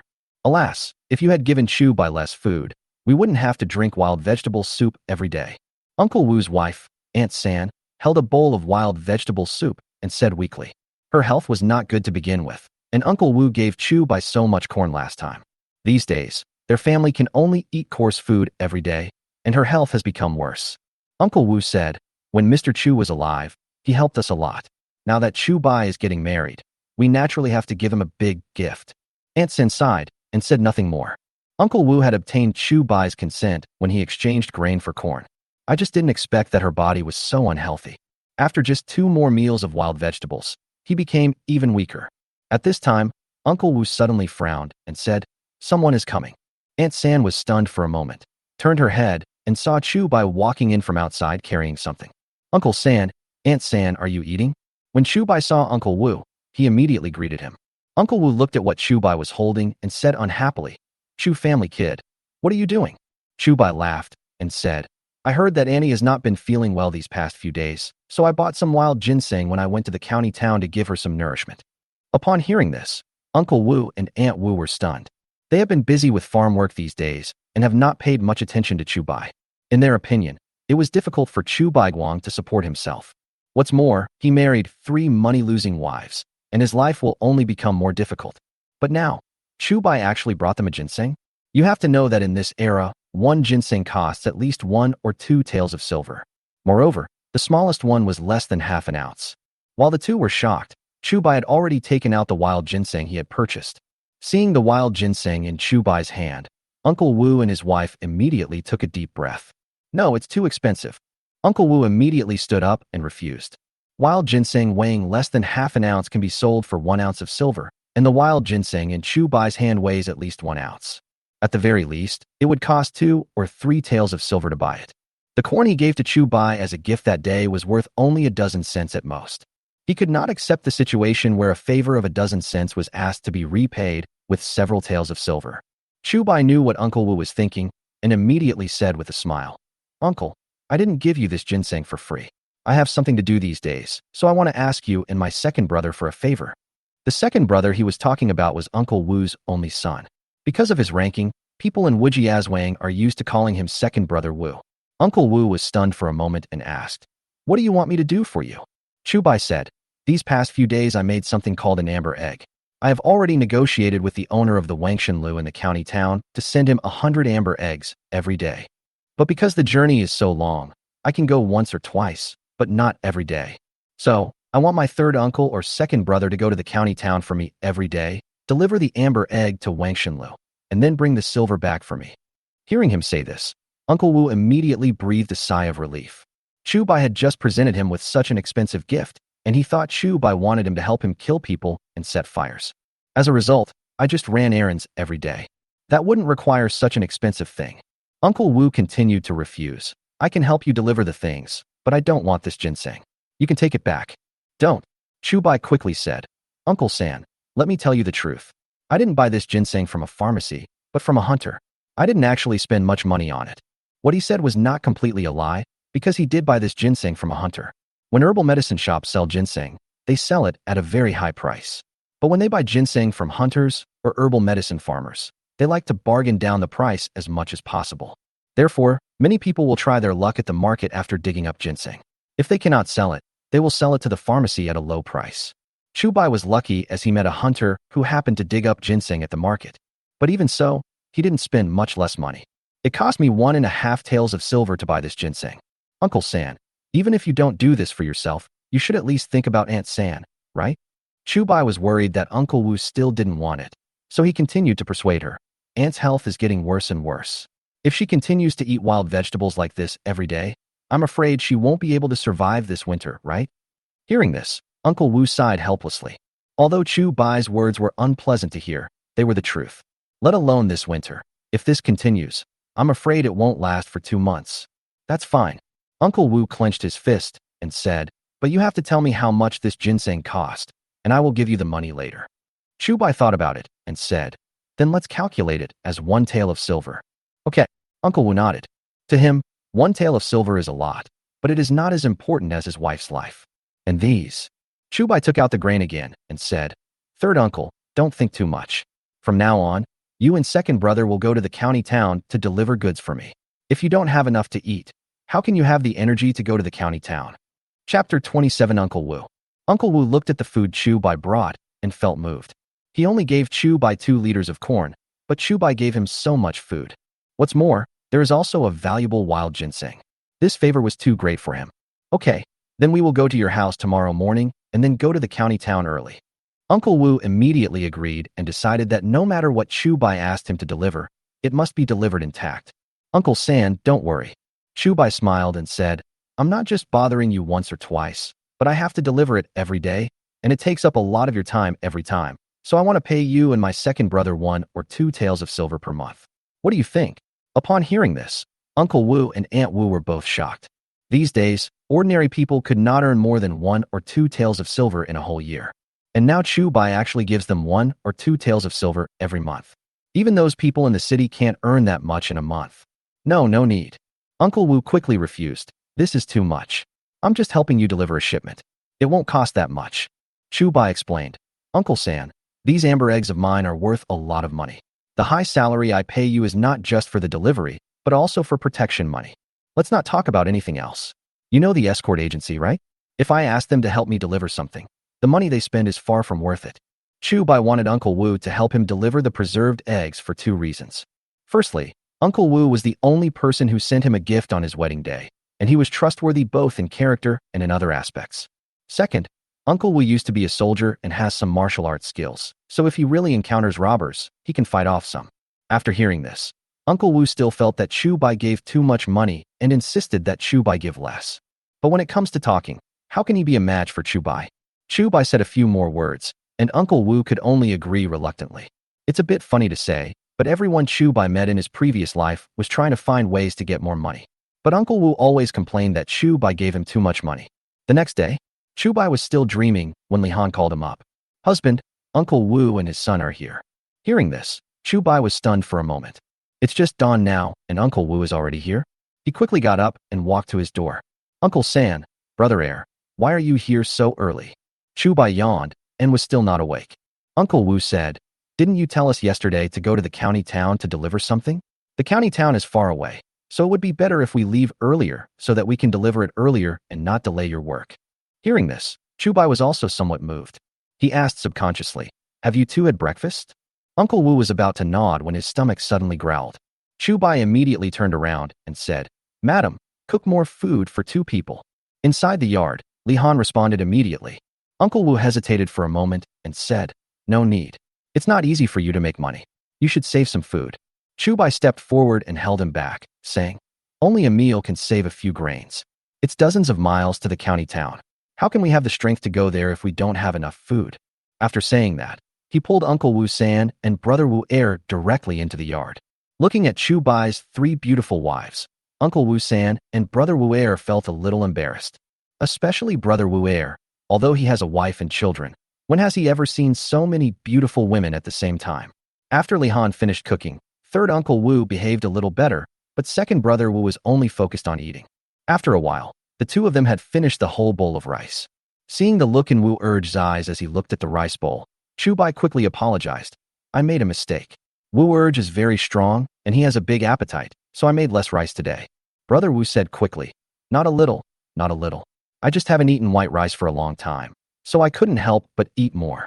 He originally thought that Chu Bai was just being polite to him, but unexpectedly, Chu Bai actually pulled him in to eat. Not only did they eat white rice, Chu Bai also took the initiative to apologize to him, saying that he didn't cook enough rice. This made him feel flattered. In the past, he worked as a temporary worker for landlords. Those people always complained that he ate too much. When did they ever care whether he had enough to eat? Chu Bai turned around and said, Madam, steam some more rice for my second brother. Brother Wu waved his hands hastily and said, no need. However, Li Han brought out another pot of rice and said, Husband, the journey to the county town is long, and I was worried that my third uncle and second brother would not want to eat on the way, so I steamed more. Hearing this, Chu Bai immediately nodded and said, okay, my lady is still thoughtful. Hearing this, Li Han's face turned red. She didn't say anything, but just put the steamed rice into a basin and then put it into the bag. Seeing this, Uncle Wu San and Brother Wu Er no longer hesitated and immediately took the 100 preserved eggs counted by Chu Bai and rushed to the county town. After they left, Chu Bai had nothing to do, so he went back to take a nap. It was not until noon that he lazily climbed out of bed. At this time, Uncle Wu San and Brother Wu Er had already returned from the county town. Mr. Chu, this is the silver that the owner of Wangshenlu asked me to bring to you. They didn't know how much the amber egg Chu Bai mentioned was worth before. When shopkeeper Chiu handed them 8 taels of silver, they were shocked. For those rich people, 8 taels of silver is not a lot. But for these country people, it is definitely a huge sum of money. And Chu Bai actually trusted them so much that he let them take the things worth 8 taels of silver. Wasn't he afraid that they would turn against him? In fact, Chu Bai had also thought about this. However, in the memory of his previous life, Uncle Wu San and Brother Wu Er were both very trustworthy people. Moreover, 8 taels of silver might seem like a lot to others, but in his eyes it was nothing. If 8 taels of silver can test a person's character, then it is worth it. After Uncle Wu San and Brother Wu Er knew that Chu Bai could sell 100 amber eggs for 8 taels of silver, their attitude towards Chu Bai immediately changed. Of course, they had no bad intentions towards Chu Bai, but when facing Chu Bai, he felt even more uneasy. Even the address changed from the Chu family boy to Mr. Chu. Chu Bai took the silver with a smile and said, "Third uncle, second brother, you don't have to call me that. Just call me Chu Boy like before." Uncle Wu nodded. After all, he had seen the world. If it weren't for the favor of the wild ginseng yesterday, he wouldn't be so embarrassed today. Chapter 28, Making Tofu. Because he felt that he owed Chu Bai a favor, Uncle Wu always felt uncomfortable when facing Chu Bai. For him, making him owe someone a favor was almost more painful than killing him. But unfortunately, he had to accept this favor. Because what Chu Bai said before was right. If he rejected Chu Bai's kindness, his wife might not survive this winter. Good. Uncle Wu was relieved when he saw that Chu Bai did not feel superior to others just because he made money. Chu Bai took out a piece of silver weighing about 1 or 2 taels from the silver he had brought over and said, "Uncle San, Brother Er, this is your salary for this month." When they saw the silver, Uncle Wu San and Brother Wu Er were a little surprised, but neither of them took it. Chu Bai has already given them enough, and other people's wages for working are delayed as much as possible. Now they only delivered 1 trip of goods to Chu Bai, but Chu Bai actually gave them a month's wages. How can this be possible? Uncle Wu said hurriedly, Chu Boy, you have to take back the money first. We have just delivered 1 batch of goods, and it is not yet the end of the month. How can you pay us? What if we quit? Won't your money be wasted?" Chu Bai laughed and said, "If I can't even trust my third uncle and second brother, who else can I trust? Your aunt is not in good health. You can use this money to buy some supplements so that she can recover." After saying that, he stuffed the silver into Uncle Wu's hand without saying anything. Uncle Wu originally wanted to refuse, but when he thought that his wife's health really needed to be taken care of, he had to bite the bullet and accept the money. After seeing Uncle Wu off, Chu Bai turned around and gave all the silver to Lin Siener. "Siener, I gave the money to Uncle San so early and paid him such a high salary. You won't blame me, right?" Chu Bai was also a little worried that his beautiful wife would blame him for spending money indiscriminately. However, Lin Siener said, "If it weren't for Uncle Wu, the 3 of us would have gone hungry on the first day we got married. We know who is a good person. The ancients said that a drop of water should be repaid with a spring. What my husband did was absolutely right." As she finished her words, Li Han and Su Qing also nodded. In other places, they can blame Chu Bai for spending money recklessly. But they all had no objection to Uncle Wu San's point. When Chu Bai heard these words, he couldn't help but feel warm in his heart. The 3 wives he married are not only beautiful, but also considerate. "By the way, you have to leave me some of this money." Chu Bai thought for a moment and said, "I'll go out and find someone to get 2 millstones." Lin Skinner asked in confusion, "Why do you want a grinding wheel? Don't we have one at home?" On the first day she got married, she saw 2 millstones in the yard. Chu Bai shook his head and said, "Although these 2 millstones are not small, they are not what I want. When I get them out, you will know what I am going to do." After saying that, he took a small piece of silver from Lin Siener and went out. Chu Bai came to the town and found the craftsman who made the millstone. He told him the style of millstone he needed. Although the craftsman was very confused as to why Chu Bai wanted such a small millstone, he still did as Chu Bai requested. And because Chu Bai was very generous, the other party said that they could deliver the products directly to Chu Bai's home after they were completed. The next day, the craftsman brought the finished millstone. After Chu Bai paid the silver, he took the soaked soybeans he had bought from the town yesterday. "Husband, what are you doing?" Lin Siener and the other 2 girls gathered around, not understanding what Chu Bai was going to do. Grinding soybeans? Nowadays, stone mills are mostly used to grind wheat, sorghum, and various millets, and no one has ever used them to grind soybeans. Chu Bai laughed and said, "I'm going to grind tofu." Tofu. Lin Siener and the other 2 daughters were even more confused and did not understand what tofu was. Chu Bai said, "Didn't I promise shopkeeper Chio that day that I would give him some tofu? This tofu needs to be made from soybeans." As Chu Bai spoke, he poured the soaked beans into the hole in the middle of the millstone, and then handed Li Han a ladle full of water. "When I turn around later, you slowly pour water into this eye." After giving the order, he began to turn the millstone. After a while, the white soy milk slowly flowed out along the millstone, and then flowed into the wooden barrel that Chu Bai had already placed. "My lord, what is this?" As a little foodie, Su Qing asked immediately. Chu Bai explained. This is soy milk. You can drink it after boiling it. Hearing this, Su Qing's eyes immediately lit up. Chu Bai smiled, and after grinding the soaked soybeans, he said, "Go, boil this bucket of soy milk first." Hearing this, Su Qing couldn't wait to take a large bucket of soy milk, poured it into the pot, and started cooking it very quickly. After a while, the aroma of soy milk wafted out. Su Qing stared at the cauldron, and she almost jumped in. Chu Bai stirred it with a smile and skimmed off the foam on top. After the soy milk boiled, he immediately scooped out a ladle and handed it to Su Qing. "It's a little hot. Blow on it before you drink it." Su Qing immediately nodded like a chick pecking at rice and took the soy milk. Looking at Su Qing like this, Chu Bai smiled even more happily. In fact, he is not interested in making money as long as the people closest to him can live happily every day. Then he spread the finest steamer cloth he had bought yesterday on a bamboo basket to filter the soy milk. In fact, gauze should be used to filter soy milk. However, he looked around yesterday and couldn't find any gauze, so he had to use a steamer cloth instead.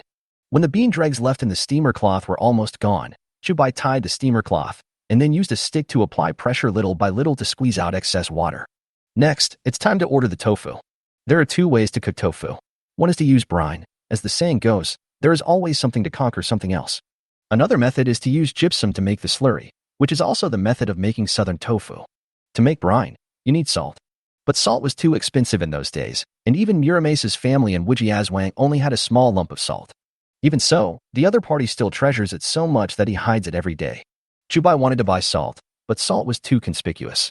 In desperation, he could only go to the Taoist temple, and surprisingly he found some plaster. Nowadays, almost all Taoists are keen on making elixirs, and they like to add gypsum during the process. Chu Bai shamelessly asked the Taoist priest for some plaster, which came in handy today. He first made the gypsum into gypsum water, and then poured the gypsum water into the soy milk while stirring. When he felt it was about time, Chu Bai stopped. "Okay, let's wait a moment." As he stopped moving, the soy milk below began to solidify almost visibly. Chapter 29 Tofu Pudding. Wow! When Su Qing saw the solidified soy milk, she immediately screamed. The reason why soy milk and gypsum can solidify is that gypsum contains strong electrolytes such as 5-crystal waters, and the protein in soy milk will denature and solidify when it encounters strong electrolytes. How many ancient people have seen this kind of physical reaction? In other words, even if you have seen it, you cannot explain it. Therefore, when Su Qing saw the soy milk solidify, her eyes widened immediately. Not to mention her, even Li Han and Lin Xiener felt it was amazing. In fact, the soy milk nowadays can no longer be called soy milk. It should be called tofu pudding. When the tofu pudding solidifies a little more, it becomes tofu pudding. "Husband, can we eat now?" Su Qing swallowed her saliva, feeling a little impatient. Chu Bai thought for a moment and said, "These are not tofu yet, but if you want to eat them, I can make you a bowl of tofu pudding." Tofu pudding? When Su Qing and the other two girls heard this name, their eyes widened again. Soy milk. Tofu pudding. How many secrets are hidden in the tofu made by my husband? You guys wait. Chu Bai brought over a few bowls and scooped a portion of tofu pudding for each person. Then he took out the sesame paste and soy sauce he had bought from the county town a few days ago from the kitchen and poured a little into each bowl. Sesame paste and soy sauce had already become condiments used by ancient ancestors in Chu Bai's previous life. Another product produced along with sesame paste is sesame oil, but sesame oil was not originally used for seasoning, but for lighting.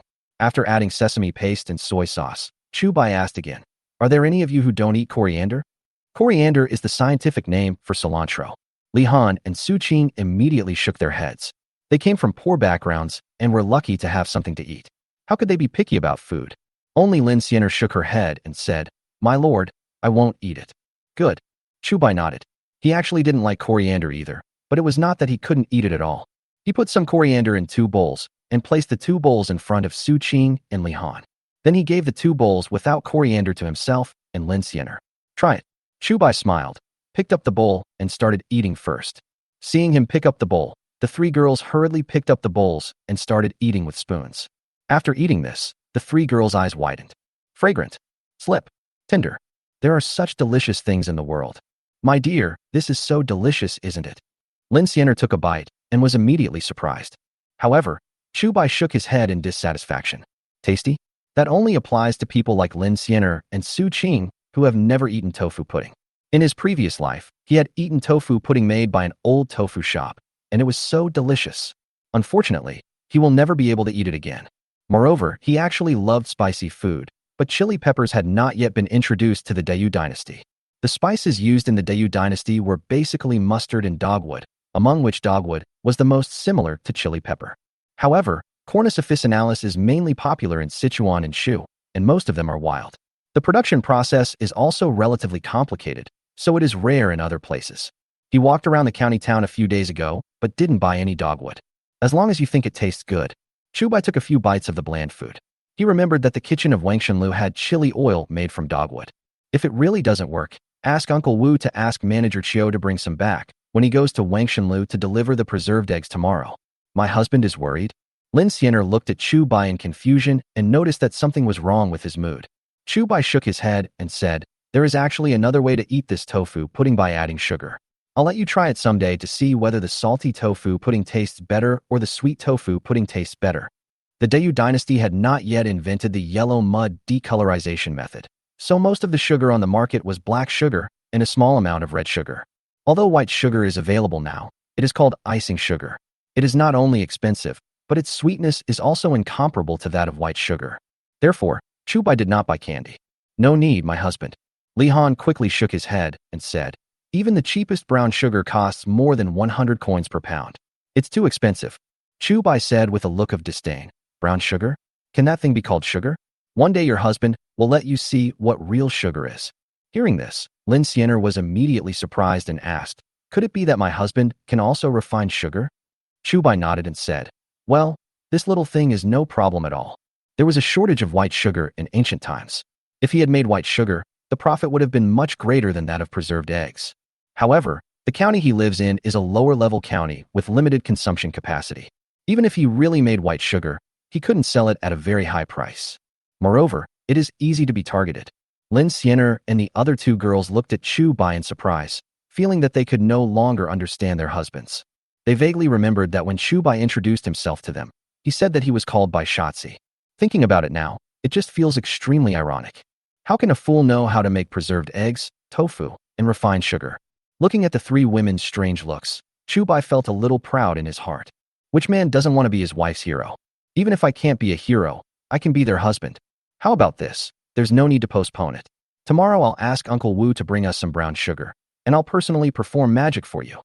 Chu Bai looked at the three women with confidence, and suddenly realized that he had said the wrong word again, and immediately changed his words. "No, it's fairy magic." The Dayu dynasty only had one trick, and no magic. But tricks are what folk craftsmen use to make a living, and the word that is truly similar to magic should be illusion. But if Chu Bai wants to really turn brown sugar into white sugar, then it shouldn't be an illusion, but a magic. Good. The three girls looked at Chu Bai expectantly, and Su Qing's eyes were full of twinkling little stars. Among them, only Lin Xianer had eaten frosted sugar, while Su Qing and Li Han had only eaten black sugar once or twice when they were young. By now, they have almost forgotten what it tastes like. Seeing that the soy milk in the basket had almost solidified, Chu Bai took it out, wrapped it in a steamer cloth, and placed it in the mold made by the craftsman. Then he pressed down on it with a heavy object. "Okay, we'll be able to eat tofu by tomorrow morning." Chu Bai clapped his hands. He was a little nervous as it was his first time making tofu. Unexpectedly, the process went surprisingly smoothly. Especially the success of tofu pudding made him more confident about tomorrow. Moreover, tofu and preserved eggs are different. Although there are several ways to eat preserved eggs, they are still preserved eggs and cannot be transformed into anything else. But tofu can not only be stir-fried, pan-fried, and deep-fried, but also made into soy milk, tofu pudding, dried tofu, stinky tofu, and so on.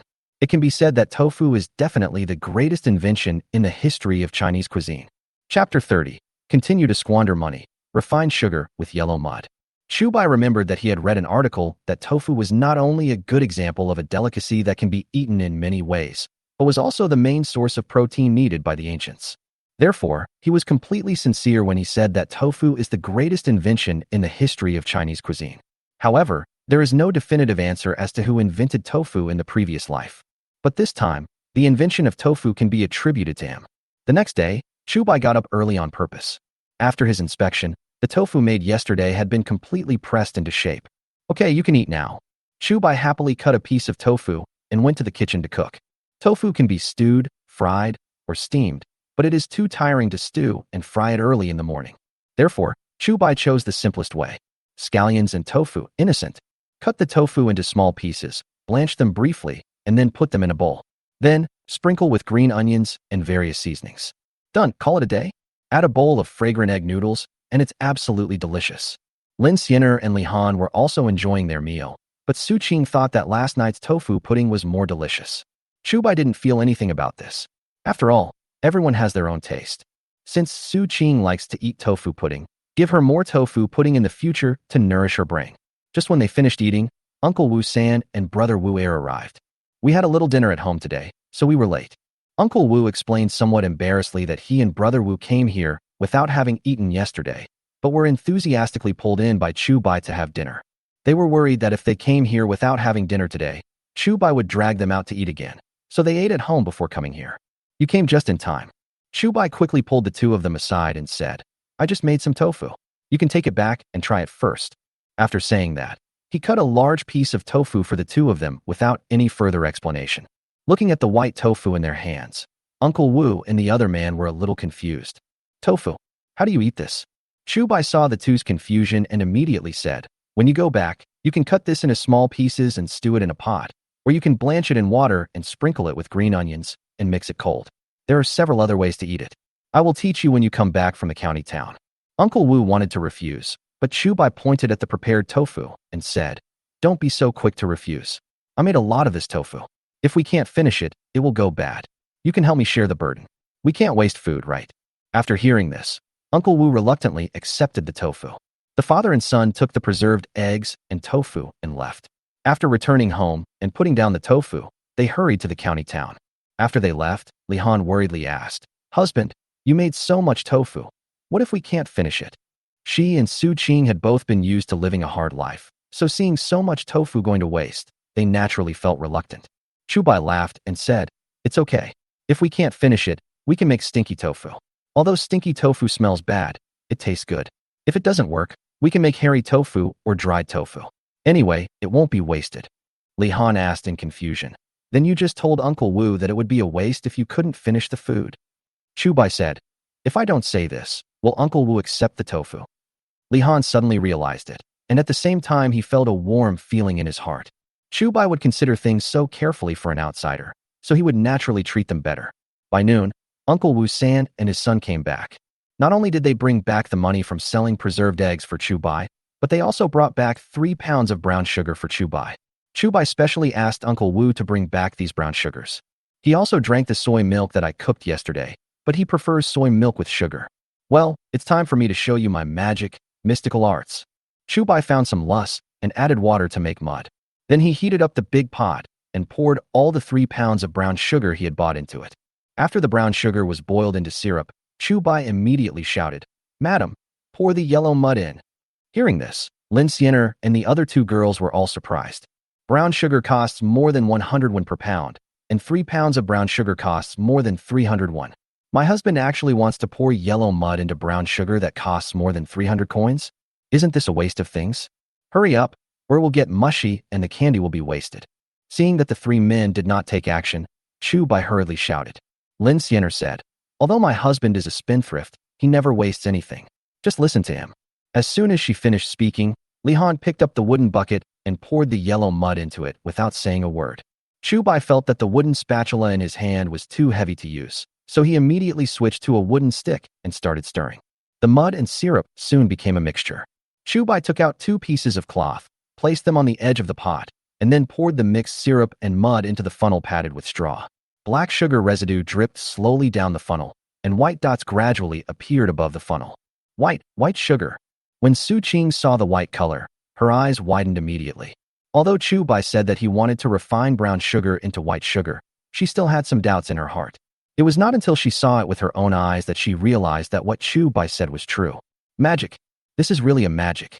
Chu Bai looked at the funnel gradually becoming layers and felt relieved. The method he used is called yellow mud decolorization method, which was a method commonly used by the ancients to refine white sugar and was recorded in the exploitation of the works of nature. It is said that the reason why the ancients discovered that yellow mud could be used for decolorization was that during the Yuan dynasty, a sugar maker named Huang was making sugar when his house suddenly collapsed and blocks of yellow mud fell into the syrup in the jar. When he cleaned it, he found that the crystallized sugar on the upper layer of the jar had become very white. As a result, later generations followed suit and invented the mud covering method. Later, with the improvements made by later generations, the mud sprinkling method used by Chu Bai today was developed. The mud spraying method not only has better decolorization effect, but also is more efficient.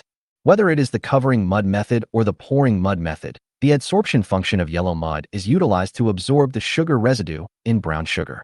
After removing the sugar residue, what remains is white sugar. Okay, it will take some time for the sugar to completely separate into layers, so let's use this time to make some soy milk and tofu pudding. Chu Bai said this and started grinding the beans again. Soon, the white sugar in the funnel had crystallized. Chu Bai also cooked a pot of soy milk. After adding sugar to the soy milk, Chu Bai took a sip and felt full of happiness. Fortunately, he had read a lot of historical novels in his previous life and learned a lot of necessary skills for time travel. Otherwise, he would miss this mouthful of soy milk and tofu pudding for the rest of his life. After drinking the soy milk with sugar added, Lin Xianer and the other two girls also showed expressions of great satisfaction. Lin Xianer even asked, "Husband, why is the white sugar you make sweeter than the icing sugar on the market?" Chapter 31. The Price of Sugar? Chu Bai explained, "This is because icing sugar is not real sugar. In addition to sugar, there are some other things in it, so it is naturally not as sweet as real white sugar." After hearing this explanation, Lin Xianer nodded thoughtfully. Su Qing suddenly asked, "Isn't it the same reason that steamed buns mixed with sorghum flour are not as sweet as real white flour steamed buns?" Chu Bai nodded and said, "My young lady is really smart. That's exactly the truth." Su Qing's pretty face immediately turned red, and she lowered her head in embarrassment. Lin Xianer asked, "If that's the case, then if this white sugar were put on the market, wouldn't it be more expensive than icing sugar?" Chu Bai responded, "Of course. Since white sugar is sweeter than icing sugar, if the price is not as high as icing sugar, wouldn't that be putting the cart before the horse?" What he said sounds reasonable, but it is not. In his previous life, most icing sugars were actually more expensive than regular white sugar. However, now that the secret recipe for making white sugar is in his hands, he naturally has the final say on how to set the price. Lin Xianer said, "The icing sugar on the market now costs about 1 tael per jean. Since the white sugar made by your husband is better than icing sugar, shouldn't it cost at least 1,200 to 300 won per jean?" Hearing this, Su Qing and Li Han widened their eyes. They had only eaten brown sugar a few times before, and they only tried the flavor. Chu Bai just used 3 kilograms of brown sugar, which cost only more than 300 coins. A rough estimate shows that the amount of sugar he just made was at least 1.5 kilograms. If we follow Lin Xianer's estimation, doesn't it mean that Chu Bai only used 300 won to produce nearly 2,000 won of sugar? What's more, when Chu Bai made white sugar, a small amount of brown sugar also appeared. That small portion of brown sugar alone is almost enough to cover the cost of black sugar. In other words, Chu Bai earned 2,000 coins, or 2 taels of silver, just by doing this. Although compared with the profit margin of preserved eggs, which is more than 30 times, the profit margin of white sugar is not that exaggerated. But the profit from one preserved egg was less than 100 coins. The reason why he could earn 7 or 8 taels of silver every day was entirely due to the large quantity. And you can earn thousands of coins per pound of white sugar.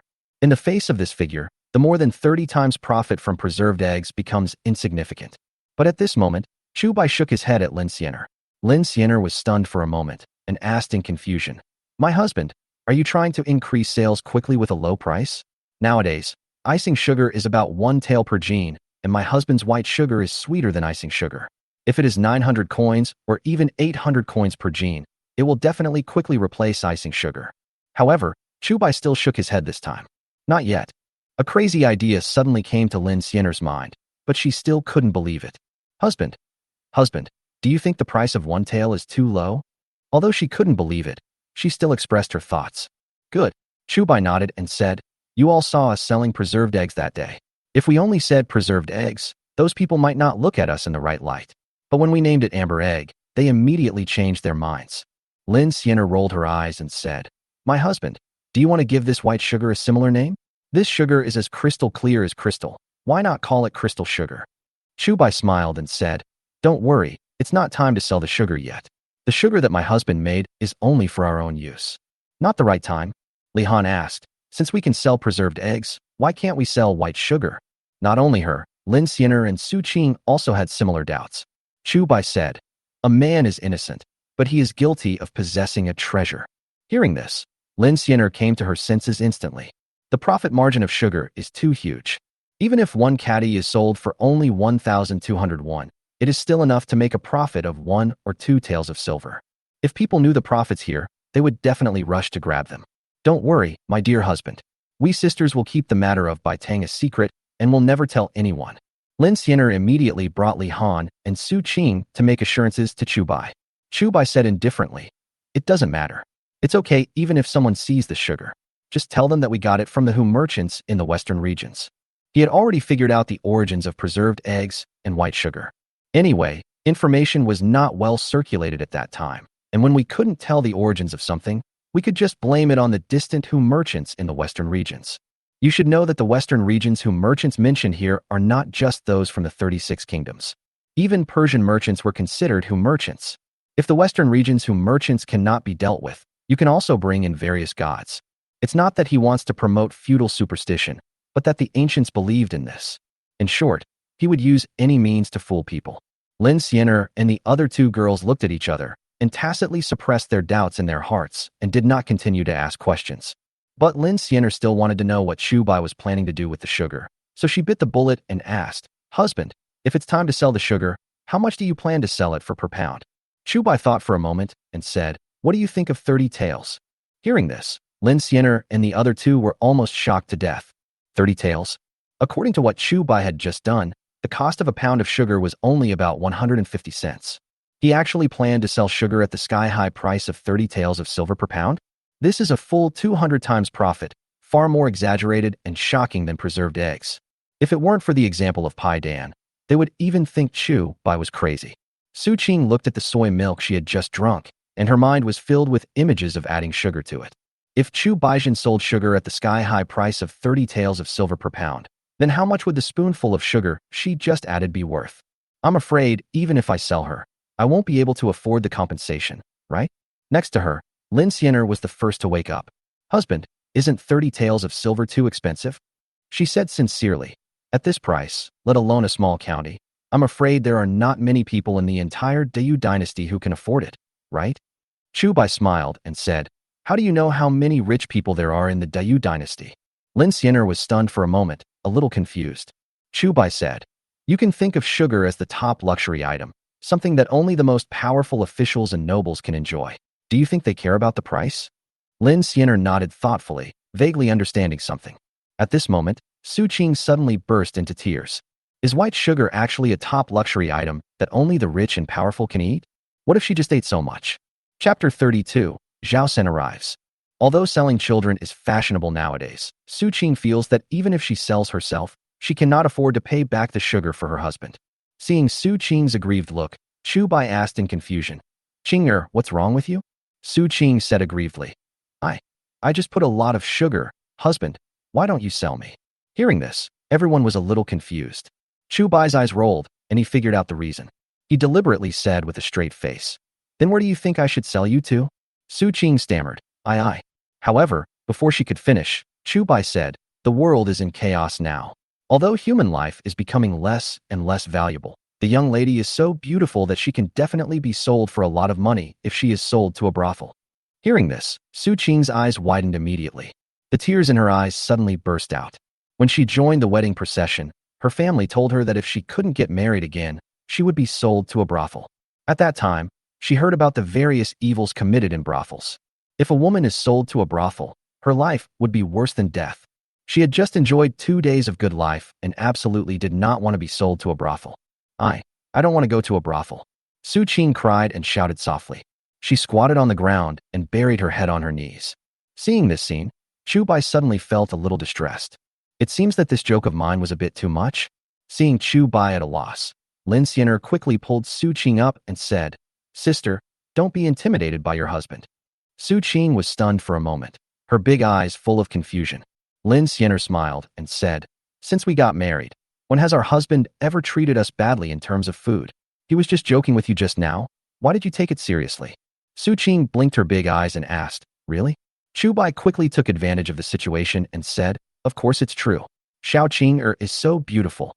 How could I bear to sell you off?" Hearing this, Su Qing immediately burst into laughter, and a bright smile bloomed on her face again.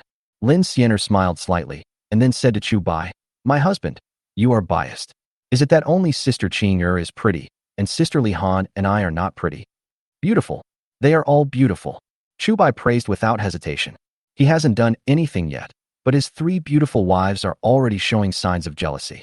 This is the trouble of marrying 3 wives at once. Lin Xianer was unwilling to let him go, and continued to ask, "My husband, who do you think is the most beautiful among the 3 of us sisters?" Hearing this, Su Qing and Li Han also looked over immediately. Although they don't like to be jealous, they also want to know who is the most beautiful in their husbands' hearts. Chu Bai was stunned for a moment. Is this the start of a life-threatening question? In your husband's heart, the 3 of you are naturally the most beautiful, and each of you has your own beauty, which cannot be replaced by others.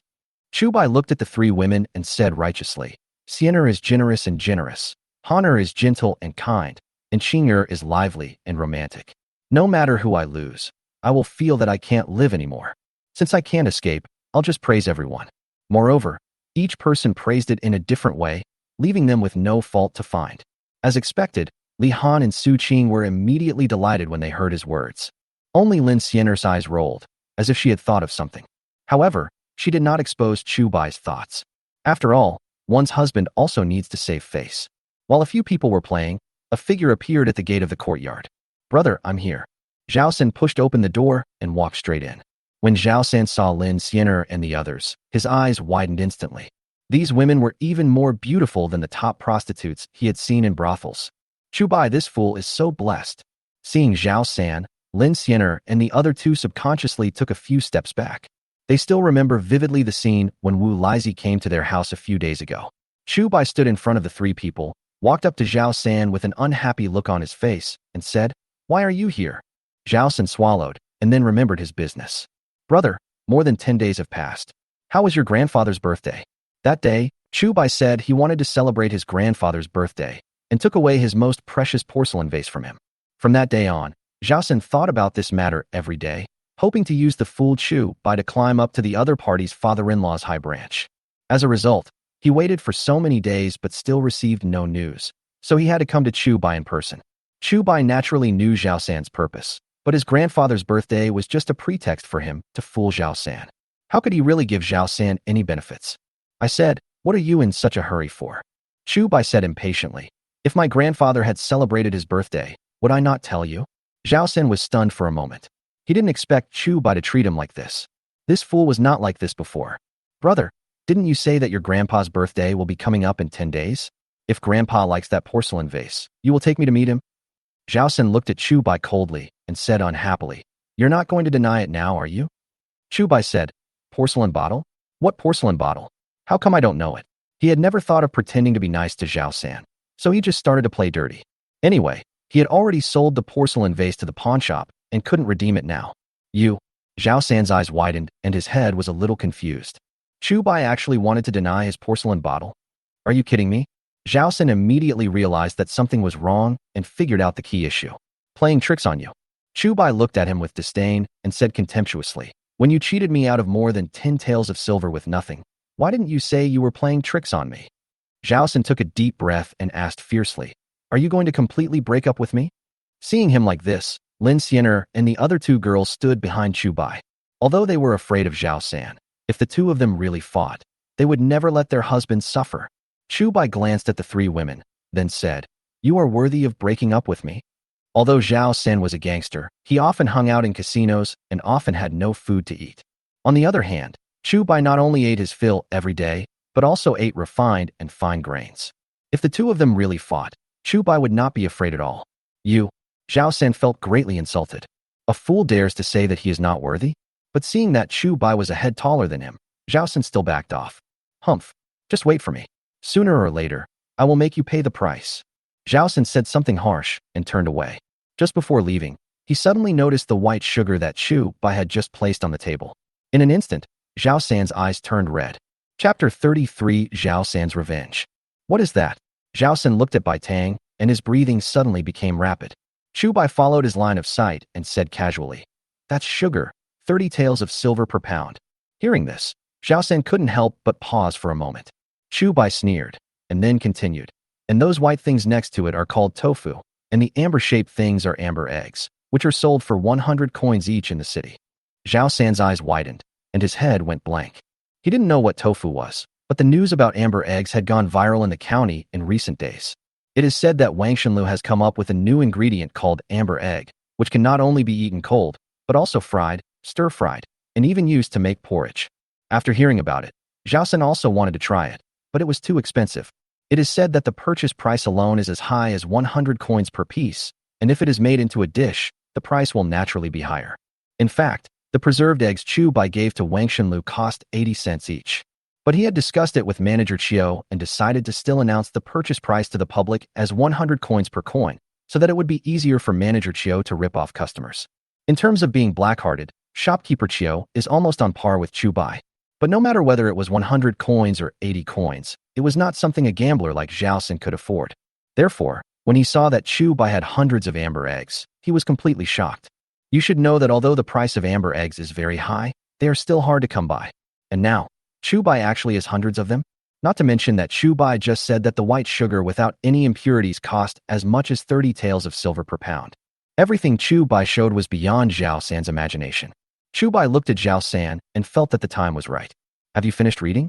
If you're done, get out of here. Chu Bai used the most vulgar tone to order Zhao San to leave. Zhao San was extremely indignant. Chu Bai was a fool, and he could only be deceived by him in the past. When have you ever been so arrogant? Just wait for me. After saying some harsh words, Zhao San left in embarrassment.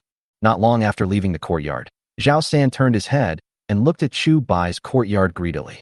Whether it was the 3 beautiful wives or the white sugar and amber eggs, they all made him salivate. It's just that Chu Bai has changed a lot in the past few days, and the luxurious items placed in the yard also make him unable to figure out Bai's true background. For a moment, he dared not act rashly. Perhaps Chu Bai's grandfather is really a big shot with all kinds of means. Otherwise, how could a fool like Chu Bai afford sugar that costs 30 taels of silver per pound? 30 taels of silver, many people cannot save that much money in their entire lifetime. And this is just the price of a pound of sugar. However, Chu Bai is indeed a fool. So what even if he has a strong backer like Ong behind him?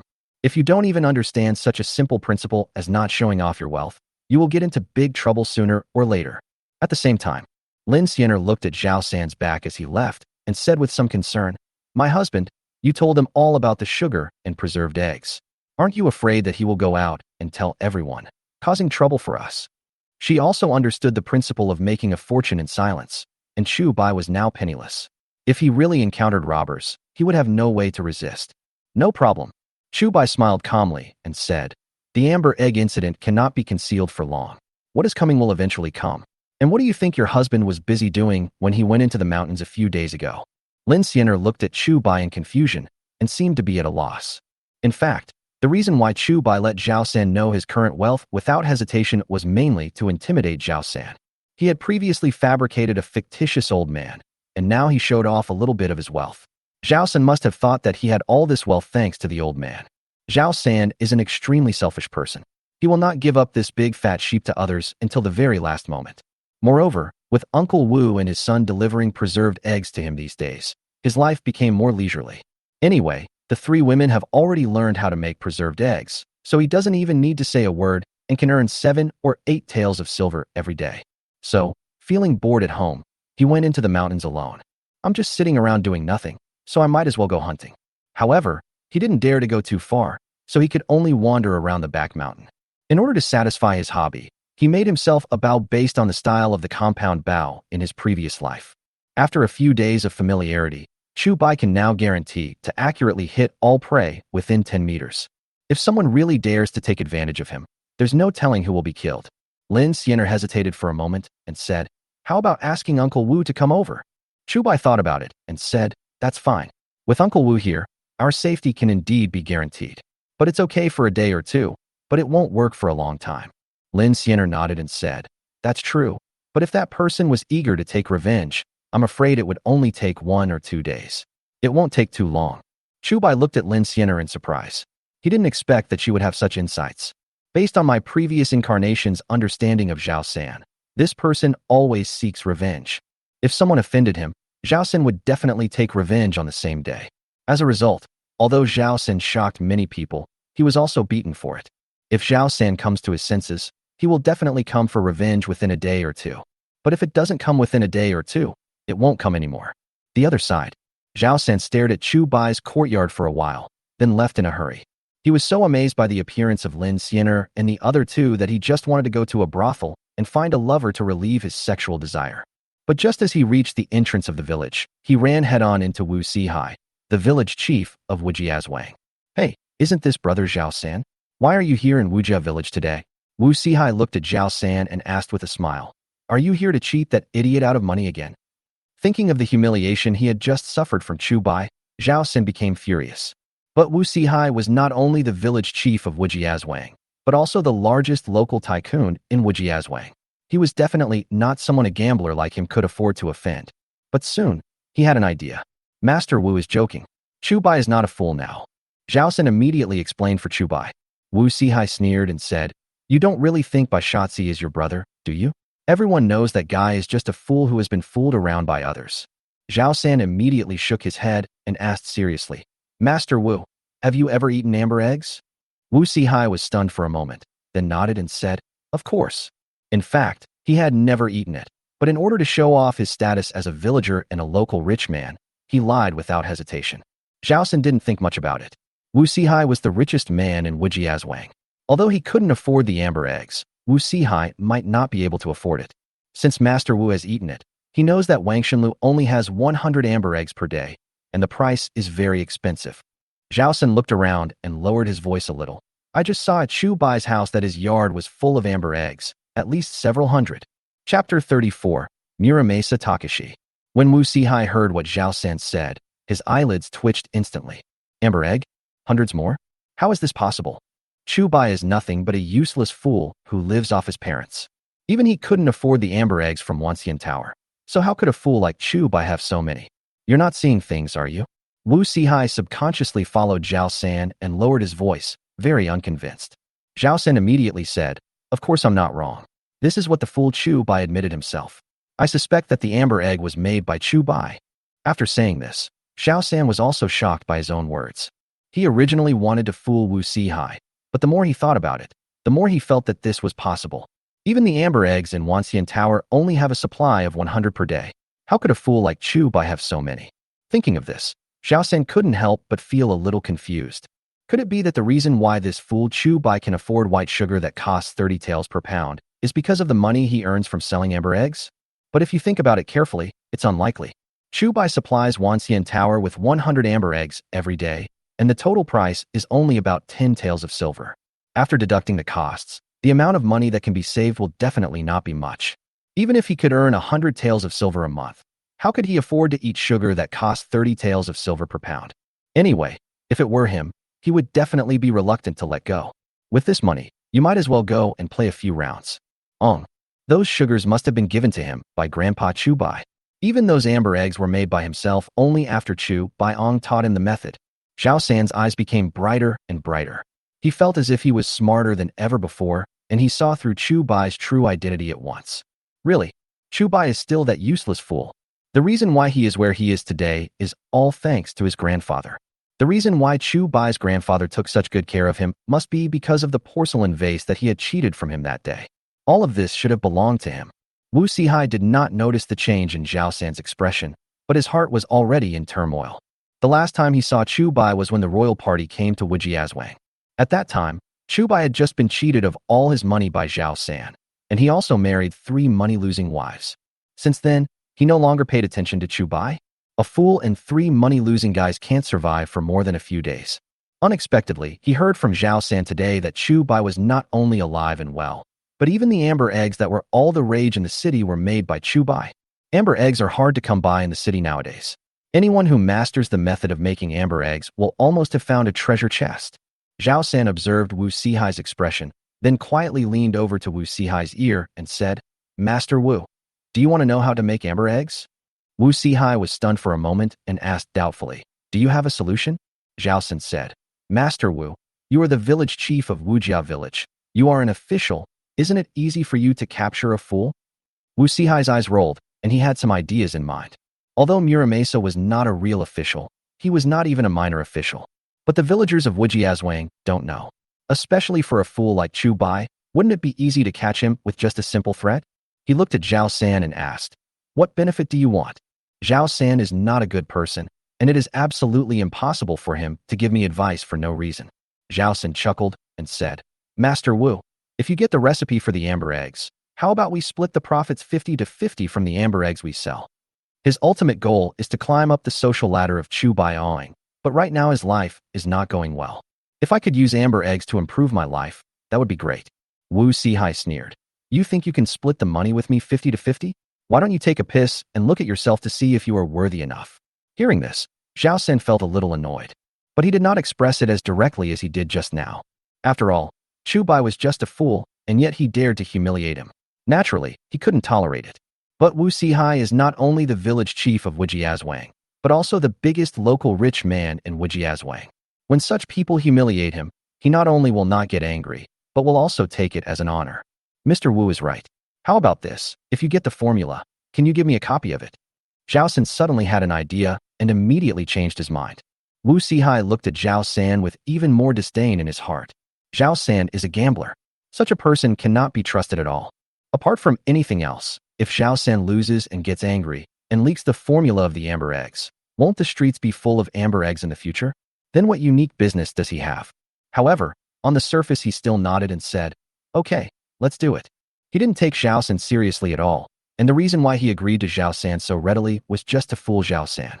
Once I get the recipe, even if I don't give it to him, what can Zhao San, a gambler, do to me? Go back and wait. Once I get the formula, I'll have someone send it to you. Wu Sihai prepared to send Zhao San away and take his men to find Chu Bai. Zhao San seemed to see through Wu Sihai's thoughts and said quickly, Master Wu, let me take you there. Otherwise, what if Chu Bai denies his guilt later? I can serve as a witness for you. Wu Sihai was stunned for a moment. This guy Zhao San even brought out witnesses for money. He knew in his heart that he would not be able to get rid of that bastard Zhao San easily. But what Zhao San said made sense. If Chu Bai refused to admit it after he went there, he could also ask Zhao San to correct Chu Bai. At worst, when Chu Bai takes out the recipe, he can just let the servants chase Zhao San away. Okay, let's go together. Wu Sihai nodded and took Zhao San to Chu Bai's house. Zhao San nodded and bowed hurriedly to lead the way for Wu Sihai. When they arrived in front of Chu Bai's courtyard, he took the lead and kicked open the gate of Chu Bai's house. Bang! The courtyard gate, which had been crumbling for a long time, was kicked down by Zhao San. The loud noise immediately startled several people in the yard. Chu Bai was stunned when he saw Zhao San reappearing with an arrogant look on his face. This guy actually dares to come back? Could it be that he is looking for help? As expected, Zhao San looked at him with contempt, then turned around and said humbly, Master Wu, please come in. I've opened the door for you. Wu Sihai nodded and walked in with a few ferocious-looking servants. When Chu Bai saw Wu Sihai, he was stunned for a moment. Then he realized what was going on.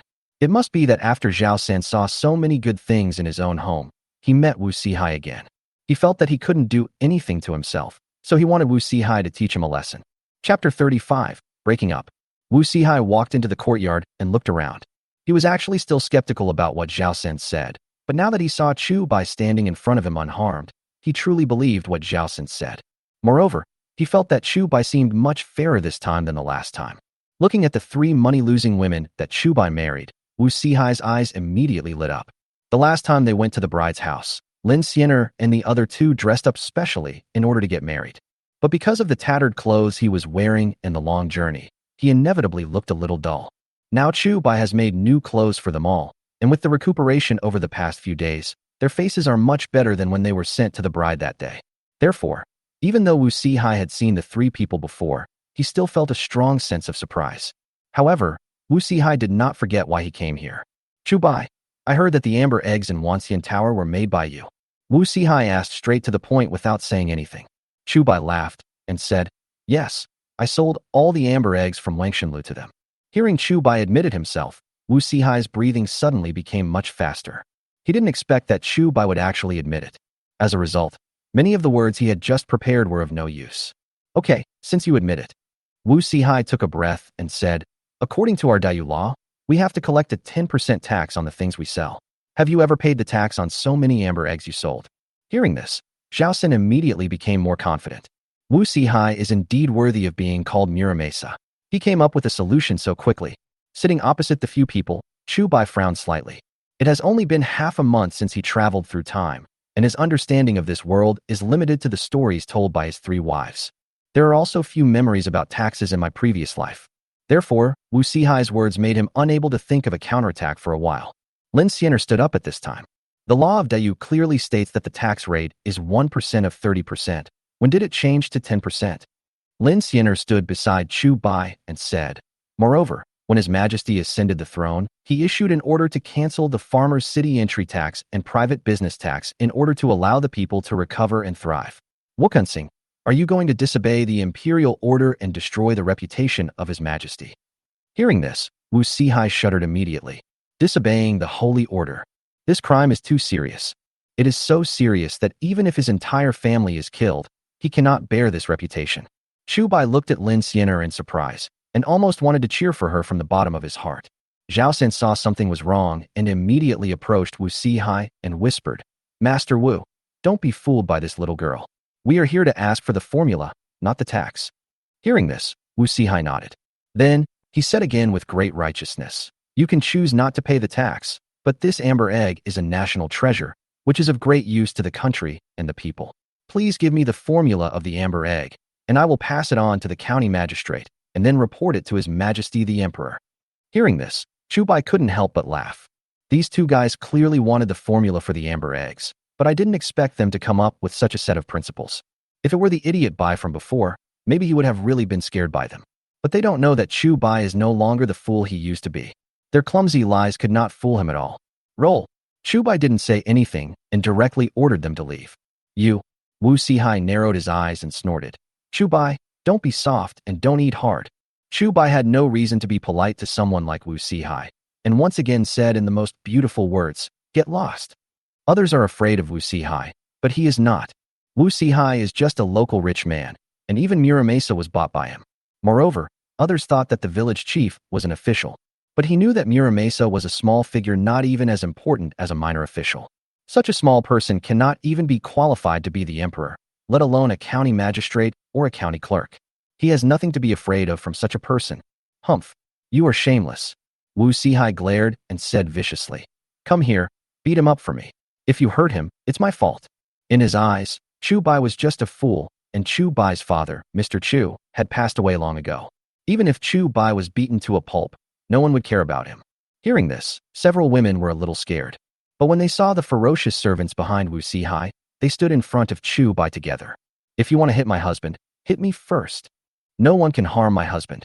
Several women stepped forward and looked at Wu Sihai and others angrily. Zhao Sen sneered and snorted.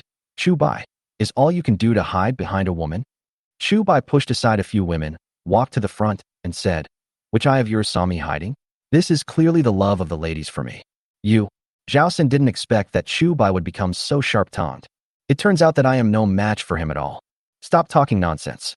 Wu Sihai narrowed his eyes and said viciously, first beat him up and catch those women. I won't believe he won't tell the truth. He originally didn't like Lin Xianer and the others very much, but when he saw them today, he felt that they were much more stunning than the day he sent the bride off. Even he couldn't help but get excited. Once Chu Bai is sent away, he can take these 3 women as his concubines. Anyway, now that he has the amber egg, the head tax of 3 women will be easy for him. If you have had enough fun in the future, you can sell it to a brothel and make a lot of money again. Several servants immediately rushed towards Chu Bai. At this time, Chu Bai suddenly looked behind them and said, Uncle Wu, why are you here? Several servants were stunned and looked back subconsciously. But at this moment, Chu Bai suddenly picked up a stick and hit the servant closest to him. These servants are different from Zhao San. Zhao San is a compulsive gambler who often goes hungry and has long since broken down. But they usually do some dirty things for Wu Sihai, so their health is better than that of ordinary people. Therefore, Chu Bai could only cheat and take the opportunity to get rid of one of them first. As for the rest, we can deal with it slowly. You 3, go call for help. Chu Bai didn't even bother to look back and hurriedly shouted to Lin Xianer and the other 2. Su Qing and Li Han wanted to help, but were pulled away by Lin Xianer. We don't want to be a burden to our husbands. Although she was also afraid that Chu Bai would get hurt, she understood Chu Bai's current situation better. It is useless to live and die together with Chu Bai here. The best way is to find reinforcements for Chu Bai. Chapter 36. Mind your own business?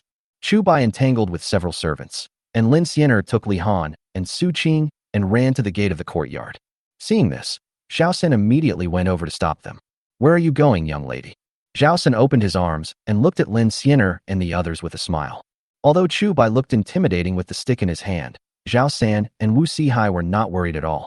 Chu Bai is just a fool who is powerless and will be captured by those servants in no time. Oh, don't come over here.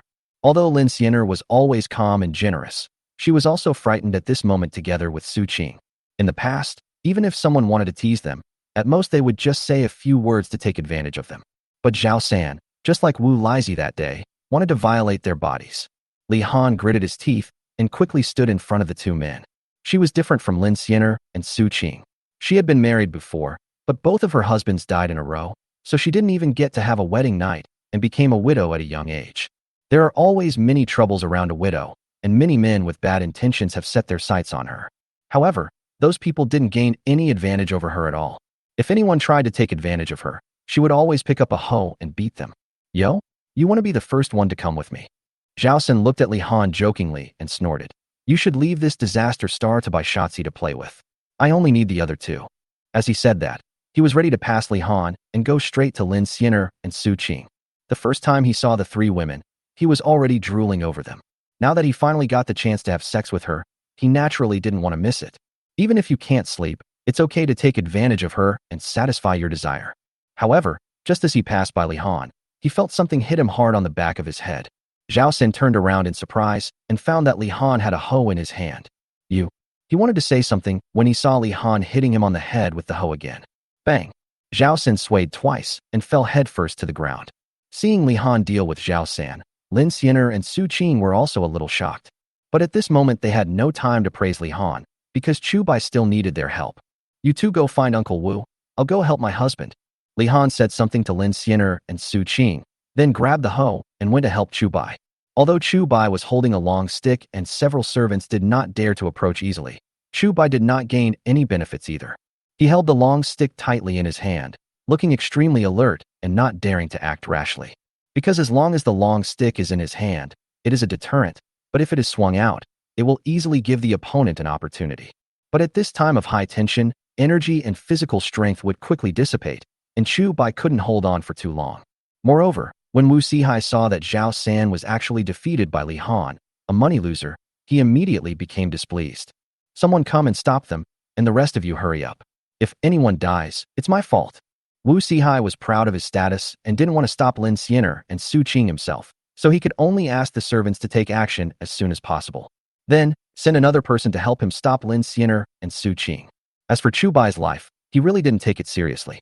Since ancient times, there has been a saying that imperial power does not extend to the countryside. Even if a murder case really occurred, no one would take it seriously unless someone reported it to the county magistrate. As the village chief of a samurai village, he could easily suppress the matter. When it came time to collect the head tax the following year, he simply said that Chu Bai had starved to death long ago, and the matter was over. What he really cares about is the amber egg formula in Chu Bai's hand. After hearing Wu Sihai's words, several servants immediately stepped forward to stop Lin Xiner and Su Qing. The others looked at Chu Bai eagerly and kept approaching him. As long as they get close, they will have the opportunity to attack from behind and easily capture Chu Bai. Chu Bai kept spinning in circles with the stick in his hand. Even when Li Han came to help with the hoe, he didn't have time to tell Li Han not to stay there. At this moment, his eyes suddenly lit up. Uncle Wu, you're here? He looked at the gate of the courtyard and shouted excitedly. Hearing this, the servants didn't take it seriously. Even, there is some disdain. Chu Bai has just used this trick. Does he really think they will be fooled? But at this moment, the two servants facing Chu Bai suddenly heard a gust of wind. They realized something was wrong and turned back quickly. But they found a fist as big as a sandbag appeared in front of them. Bang! Bang! After two consecutive sounds, the two servants at the back flew backwards like kites with broken strings. Seeing this scene, Chu Bai couldn't help but open his mouth wide. He knew that Uncle Wu had been a soldier and had good kung fu skills. But weren't those two punches he just threw too powerful? Seeing their companion being knocked down, the remaining servants immediately shrank their necks, looking extremely frightened. As long as Wu Sihai is there, they will not take anyone in the entire Wujiazwang seriously. But Uncle Wu is the only exception. They had bullied Uncle Wu San in the past and were severely punished by Uncle Wu San. It's just that Uncle Wu is a low-key person and didn't make the matter public. Therefore, many people just don't know about it. What are you guys still standing there for? Hurry up. Wu Sihai saw that the servants he brought with him were actually frightened by Uncle Wu San and felt embarrassed, so he immediately started yelling. The two servants looked at each other and then prepared to rush towards Uncle Wu. Uncle Wu glared at the two servants with his fierce eyes. Their legs instantly went weak, and they stood where they were, not daring to move. Uncle Wu turned his head to look at Chu Bai, and found that Chu Bai was not injured. Then he turned back to look at Wu Sihai. Master Wu, I wonder how did Chu offend you? Why did you bring your servants to beat him up? Uncle Wu usually looks honest, but at this moment he behaved neither arrogantly nor servilely, and even seemed to be questioning. Wu Sihai narrowed his eyes and snorted. Wu Laosan, mind your own business. Uncle Wu shook his head and said, when Mr. Chu was alive, he took good care of my little boy. How can I be meddling in other people's business? You. Wu Sihai glared but couldn't say anything harsh. He was very clear about Uncle Wu's strength. It was said that when Uncle Wu was a soldier, he once followed an important figure and was valued by that important figure. He then learned a very powerful martial art from him. Even if all his servants were added together, they might not be enough to defeat Uncle Wu San alone. If Uncle Wu had not been injured in the subsequent battle, it is possible that he would still be able to take charge of the military camp. But Wu Sihai didn't want to let it go. He stared at Uncle Wu for a moment, then winked at the two servants behind Uncle Wu. Chapter 37, Local Tyrant? The two servants immediately tiptoed towards Uncle Wu, intending to attack him from behind. When Chu Bai saw this, he immediately wanted to speak up to remind him. However, Uncle Wu seemed to have eyes behind his head. He suddenly felt something under his feet, and a long stick flew out from under his feet. Bang! The long stick swept across the calves of the two servants, knocking down the two servants who were about to attack from behind. Chu Bai's eyes widened instantly. Uncle Wu, who always looked honest, turned out to be so powerful in kung fu. Not to mention him, even Wu Sihai was a little confused at this moment. When Uncle Wu had just retired from the army, he had recruited the other party, hoping that Uncle Wu could be his bodyguard. But Uncle Wu refused on the grounds that his kung fu was not that good and he was disabled. Although Uncle Wu showed off his skills in front of everyone later, they were never as fierce as he is now. Seeing the combat performance of Uncle Wu San, Wu Sihai even wondered why Uncle Wu San retired from the army in the first place. Even though his right hand is disabled, he is much stronger than ordinary people. Even the best fighters in the army may not be as good as Uncle Wu, right? Chu Bai also had the same idea as Wu Sihai. He vaguely felt that there might be other reasons why Uncle Wu retired from the army, and it was not just because of the disability of his right hand. However, now is not the time to talk about this. When Wu Sihai saw that all the servants he brought with him had been knocked down by Uncle Wu San, his face suddenly turned ugly. Wu Lao San, do you want to raise the rent, or do you not want to continue renting this land? Wu Sihai's eyes rolled, and he immediately became threatening. Due to some reasons, Uncle Wu's family was left with only 1 acre of thin land after he retired from the army. However, this 1 acre of thin land was not enough to support their family of 3, so Uncle Wu had no choice but to rent the land from Wu Sihai's family. They paid expensive rent and taxes every year and lived a life of hunger. But even so, Uncle Wu had to continue living this kind of life. Although his life was very difficult because he rented the land from Wu Sihai's family, if he did not rent the land from Wu Sihai's family, he would not even be able to pay his head tax. From then on, I had no choice but to sell that 1 acre of land and become a migrant worker. Wu Sihai thought he had hit Uncle Wu's soft spot and looked at him smugly, ready to see Uncle Wu give in to him. But Uncle Wu said, "Okay, after this season's crops are harvested, I won't rent your land anymore." Hearing this, Wu Sihai was stunned for a moment. In the past, Uncle Wu almost always begged me to rent the land to him. So why did he go against his behavior this time? Is it just because of Chu Bai? Wu Sihai said, "Wu Laosan, don't think you will have a good life just because you hook up with Chu Bai. Even if his amber eggs are sold at a sky-high price in the county, does it have anything to do with you? Even if Chu Bai wants to win you over, how much money can he give you? Is it enough for you to support your family? If you're sensible, I'll still rent the land to you, but the rent will increase by another 0.5%. He felt that Chu Bai couldn't have given Uncle Wu so much money that he would still be thinking of threatening Uncle Wu. No need. Uncle Wu shook his head and said, "From now on, whether our family lives or dies has nothing to do with you, Master Wu." "You," Wu Sihai said fiercely, "you are just refusing to accept my toast. Your kung fu is indeed good, but how many people do you really think you can beat by yourself?" Uncle Wu didn't say anything, just looked at Wu Sihai quietly. Wu Sihai waved his hand and said, "You, go and call all the servants and guards in the house over." He pointed at a servant and prepared to call more people over. After the servant left, he looked at Uncle Wu with contempt and said, "No matter who is here today, I have Chu Bai in my hands. No one can stop me." However, at this moment, the servant who had just left ran back in a hurry. Wu Sihai was stunned for a moment and asked in confusion, "Why did you come back so soon?" The servant pointed outside and said, "People. People are here." Wu Sihai was stunned for a moment. Then he said happily, "Chu Bai, if you hand over the formula now, I can still spare your life. Otherwise you may not even know how you died later." Chu Bai ignored him and walked to Uncle Wu and asked, "Uncle, why are you here?" Uncle Wu said, "Just now, your aunt saw Zhao San and Wu Sihai sneaking around to find you. She was afraid that they would cause trouble for you, so she asked me to come over." Only then did Chu Bai understand why Uncle Wu arrived at the critical moment. It turned out that Uncle Wu's wife acted as an intelligence agent. This made him realize that perhaps some of his previous strategies needed to be adjusted. "Uncle San, if there are too many people coming later and you can't beat them, just leave first." After all, Uncle Wu's right hand was disabled. Chu Bai was worried that he couldn't beat so many people, so he warned him in advance, "You don't have to worry about me. If you can take the 3 women away, take them away. Wu Sihai came to me mainly to ask for money. As long as he didn't get the recipe of preserved eggs, he would never kill me. Even if he was really caught by Wu Sihai, he could still maneuver around and then wait for an opportunity to escape." Uncle Wu stared ahead and said, "It doesn't matter. Even if Wu Sihai's minions and generals were added together, they would not be my match." Although he is usually very low-key, this time he decided to give it a try for Chu Bai. A moment later, the door of Chu Bai's courtyard was opened. But the person who came in was not Wu Sihai's servants or guards, but Uncle Wu's son, Wu Urge. Second brother? Chu Bai breathed a sigh of relief when he saw Brother Wu.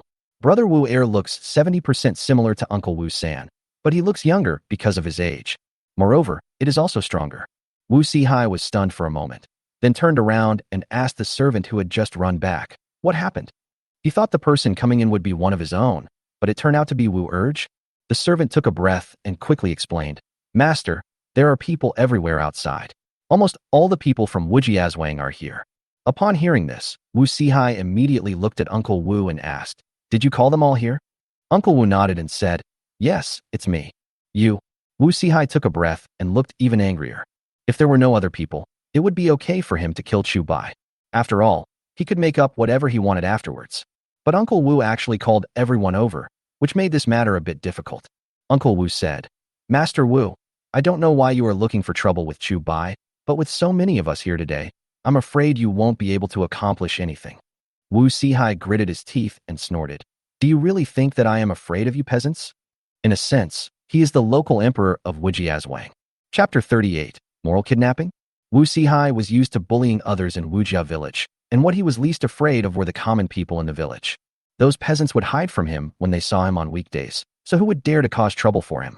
Can a bunch of dogs and slaves really rebel against the heaven? Chu Bai snorted, "Mud-legged peasants? Master Wu, you must have forgotten that without us, you would be nothing more than an empty shell, right?" As he spoke, the villagers outside came in one after another.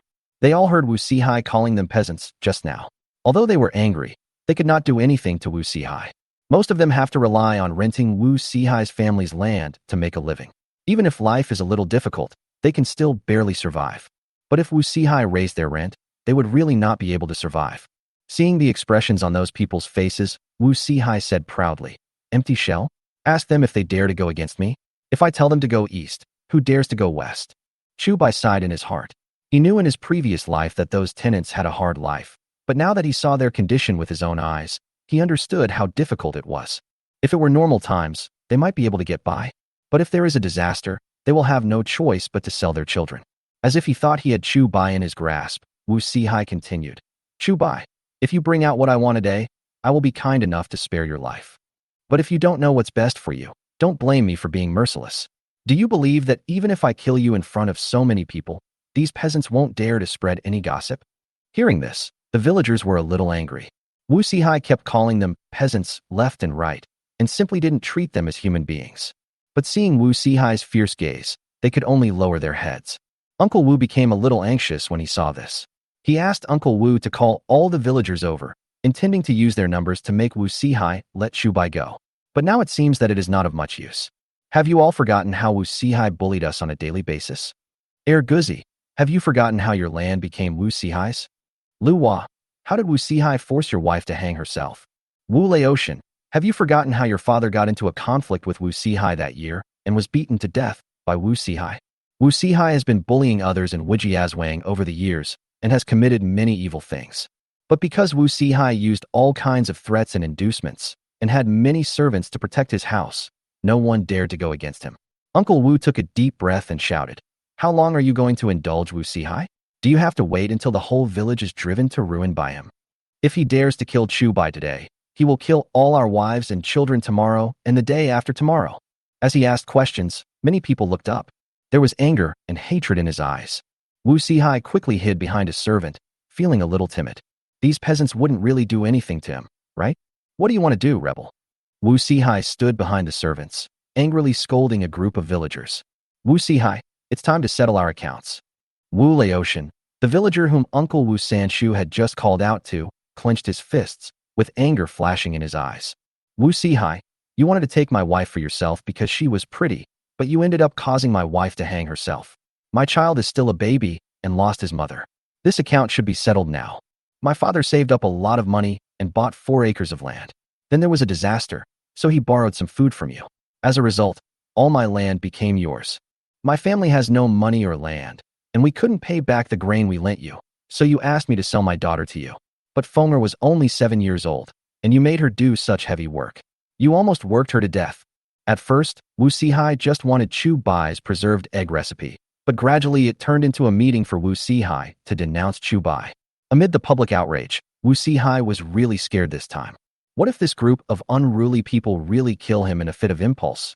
How can he continue to abuse his power in the future? At this moment, Zhao Xin suddenly got up from the ground.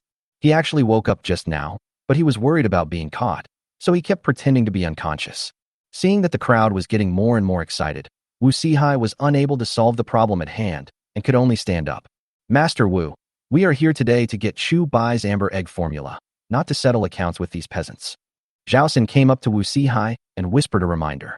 Wu Sihai glanced at him and snorted, "Don't I know?" After saying that, he took a step forward and said, "You've all thought it through. Chu Bai has made a lot of money in the city by selling amber eggs. Even if you stand up for him today, he won't be able to give you any benefits. If anyone continues to help him go against me, I will raise his rent." Hearing this, many people hesitated. Although Wu Sihai has always been a disaster for the people in the village, there are many people who do not have direct hatred towards him. If they just want to help Chu Bai, the rent for farming will have to increase a lot, which is not worth it for them. Uncle Wu said quickly, "Don't be fooled by him. Since he dared to attack Chu Bai today, it will be our turn tomorrow." Despite this, many people still lowered their heads.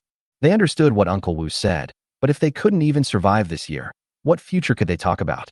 Wu Sihai smiled smugly, then looked at Chu Bai and said, "Silly Bai, even if the King of Heaven comes, he can't protect you today. This is what I said. Unless you can give everyone your amber egg formula, who will offend me to help you and never have a meal again?" He was forcing Chu Bai to make a choice. Moreover, it also has a bit of moral kidnapping meaning. Aren't you Chu Bai awesome? If you have the ability, tell me the recipe for amber eggs. Otherwise, why would you take all the benefits for yourself while leaving others with ruined families? Upon hearing this, many villagers also showed hopeful eyes. They had heard a little about Chu Bai selling amber eggs, but they didn't know how much money Chu Bai made.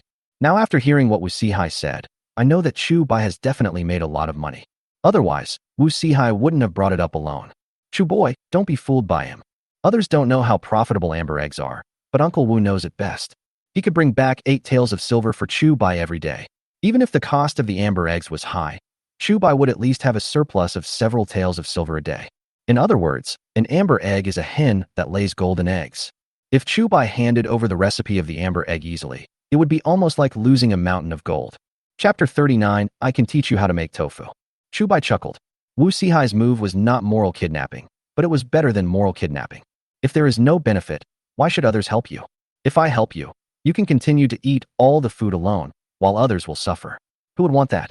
However, Chu Bai had already planned to help his fellow villagers, and what happened today also made him realize that he could not just consider himself. If you are poor, you should take care of yourself. If you are rich, you should help the world. Although Chu Bai did not have such a high level of awareness, he understood that there were many things that he could never accomplish by himself. But if he could unite the villagers of Wujiazwang, he would have an extra amulet.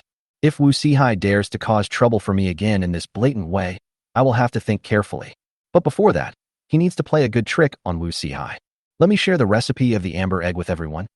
Chu Bai laughed and said sarcastically, "If that's the case, Why don't you give all your land to everyone to share, instead of collecting rent that is more expensive than taxes every year? Hearing this, many villagers showed a hint of disappointment on their faces. Although they knew that Chu Bai would not reveal the recipe for the amber egg, they still felt a little disappointed when they heard Chu Bai say this. If they had the recipe for amber eggs, even if they couldn't become rich, at least they would be able to pay the annual head tax and live a better life. Wu Sihai snorted, "Those lands are mine. Why should I give them to these peasants?" Hearing the word mud-legged peasant, many people's eyes once again showed a hint of anger. Wu Sihai lay on them like a vampire, fattening himself by sucking their blood. And now, they are still called mud-legged peasants. Chu Bai rolled his eyes and continued. Then why is it that renting other people's land only 50%, but you want 70%, and you also want to add the rent of the villagers? Do you want everyone in Wujiazwang to become your slaves? Hearing this, the villagers' eyes became even more angry. What Chu Bai said was not fabricated, but the truth. Because of the continuous disasters, the rent of the neighboring villages only needs to be paid at 50%. However, Wu Sihai has repeatedly raised the rent, and now it has increased to 70%. Because of this extra 20%, many families were broken up and many people were killed. Some women would rather be sold to a brothel than marry into Wujiazwang.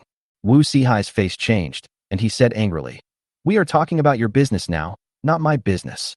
If any of these peasants dare to help you today, I will raise the rent to 80%. If you don't hand over the amber egg formula, all the peasants will be in trouble." In a rage, he once again used the rent increase as his deadly weapon. 70% of the rent has made everyone breathless, and 80% of the rent can almost crush everyone to death. He just didn't believe that these peasants were willing to help Chu Bai. But he overlooked one point.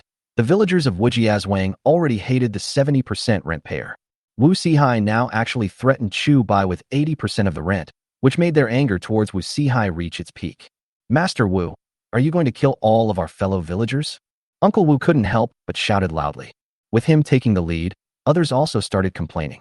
70% of the rent is not a small amount, but 80% of the rent is really unsustainable. If I really have to rent out my house 80%, I might as well go out and become a migrant worker. Wu Sihai, you are going to kill all of us. Wu Sihai didn't take these complaints seriously. It is impossible for a bunch of peasants to really turn the world upside down. I don't really want to raise your rent. Wu Sihai snorted coldly. What I'm saying is, whoever wants to help Chu Bai, I'll raise their rent. After saying this, Wu Sihai admired his own wit. With just one sentence, he isolated Chu Bai. Uncle Wu alone would not be able to help Chu Bai turn things around.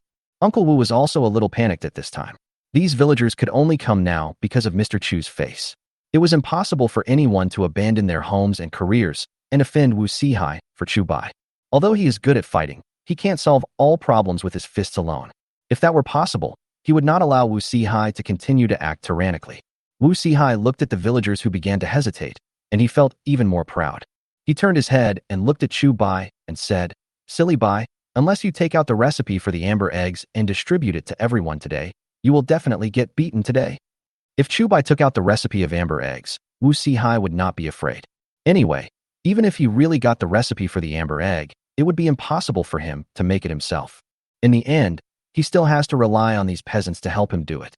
Anyway, these people have been used to being bullied by him, so as long as he gets a little ruthless, they will just listen to him. Besides, it saves him a lot of trouble. From now on, he just let these people make amber eggs and sell amber eggs.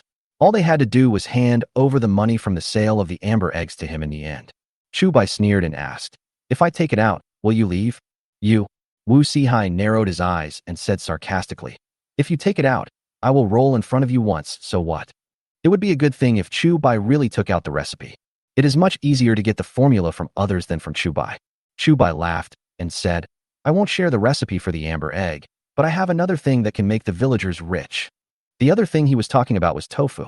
He had renamed the preserved egg into amber egg and signed a contract for 80 cents with the shopkeeper Chiu of Wangshanlu. If he lets the other party know now that the so-called amber egg is worthless, it might be disadvantageous to him. Tofu is not only a good food for many different needs, but it is also delicious and cheap. Although not everyone can become rich, as long as the villagers are not lazy, there will be no problem in having enough food and clothing. Moreover, he was not afraid that so many people would make tofu at the same time and end up not being able to sell the tofu because there was too much of it. If it really comes to this, he can also teach the villagers how to make rice wine, cold noodles, and jelly. If that doesn't work, Rujiamo is also fine. Wu Sihai didn't know what Chu Bai was thinking and thought Chu Bai was trying to divert everyone's attention. An amber egg is rare enough. You have something else? Wu Sihai looked at Chu Bai sarcastically and said, "Are you lying to us because you don't want to give up the amber egg?" Chu Bai sneered, turned around and said to Li Han, "Madam, go get some tofu for everyone to try." Li Han immediately took out the tofu that Chu Bai had made today. Looking at the white new thing, all the villagers widened their eyes. Chapter 40. Can tofu really make money? Come on, everyone take a piece and try to see if it tastes good. As Chu Bai spoke, he and Li Han cut a small piece of tofu for each of the villagers in the yard. Tofu can not only be eaten cooked, but also eaten raw. It's just that due to improper maintenance, it is easy to breed bacteria. But Chu Bai had just made these tofu not long ago, so he was not afraid of this problem. In addition to the villagers, Chu Bai also gave a small piece to each of Wu Sihai and his servants. Looking at the white tofu, Wu Sihai frowned in disgust. "Can you eat this broken thing?" He stared at the tofu suspiciously and threw it to the ground. Seeing this scene, Uncle Wu's brows immediately frowned. He had eaten tofu before and knew how delicious it was. Besides, whether it tastes good or not, it is made of grain. Wu Sihai actually threw it away so casually. "If Master Wu doesn't eat it, I will." Uncle Wu walked over, picked up the tofu, and put it in his mouth without any disgust. "Uncle San, please don't." Chu Bai wanted to stop it immediately when he saw it. He had never suffered any hardship in his 2 lifetimes combined, so he didn't feel sorry for such a small amount of tofu. If it's lost, it's lost, but if you pick it up and eat it after it falls on the ground, you don't know how much dirt is on it. "Fine." Uncle Wu chewed tofu and said with a smile, "When I was in the army, I even ate raw meat and tree bark. I don't mind the dirtiness. Besides, this stuff tastes better than meat. We can't waste it." Seeing this scene, Wu Sihai immediately showed an even more disgusted expression. It's just a piece of tofu, but Wu Lao-san, a disabled man, actually treats it as a treasure? After hesitating for a moment, the other villagers took the tofu and started eating. After eating this, their eyes widened. Fresh, tender, slip. Is there anything so delicious in this world? Many people kept the tofu in their mouths and chewed it repeatedly, reluctant to swallow it. But some impatient people have already swallowed the tofu in their mouths. "Silly Bai, Chu Bai, do you still have this tofu?" After those people finished eating, they immediately started asking. Chu Bai smiled and said, "There are still a lot.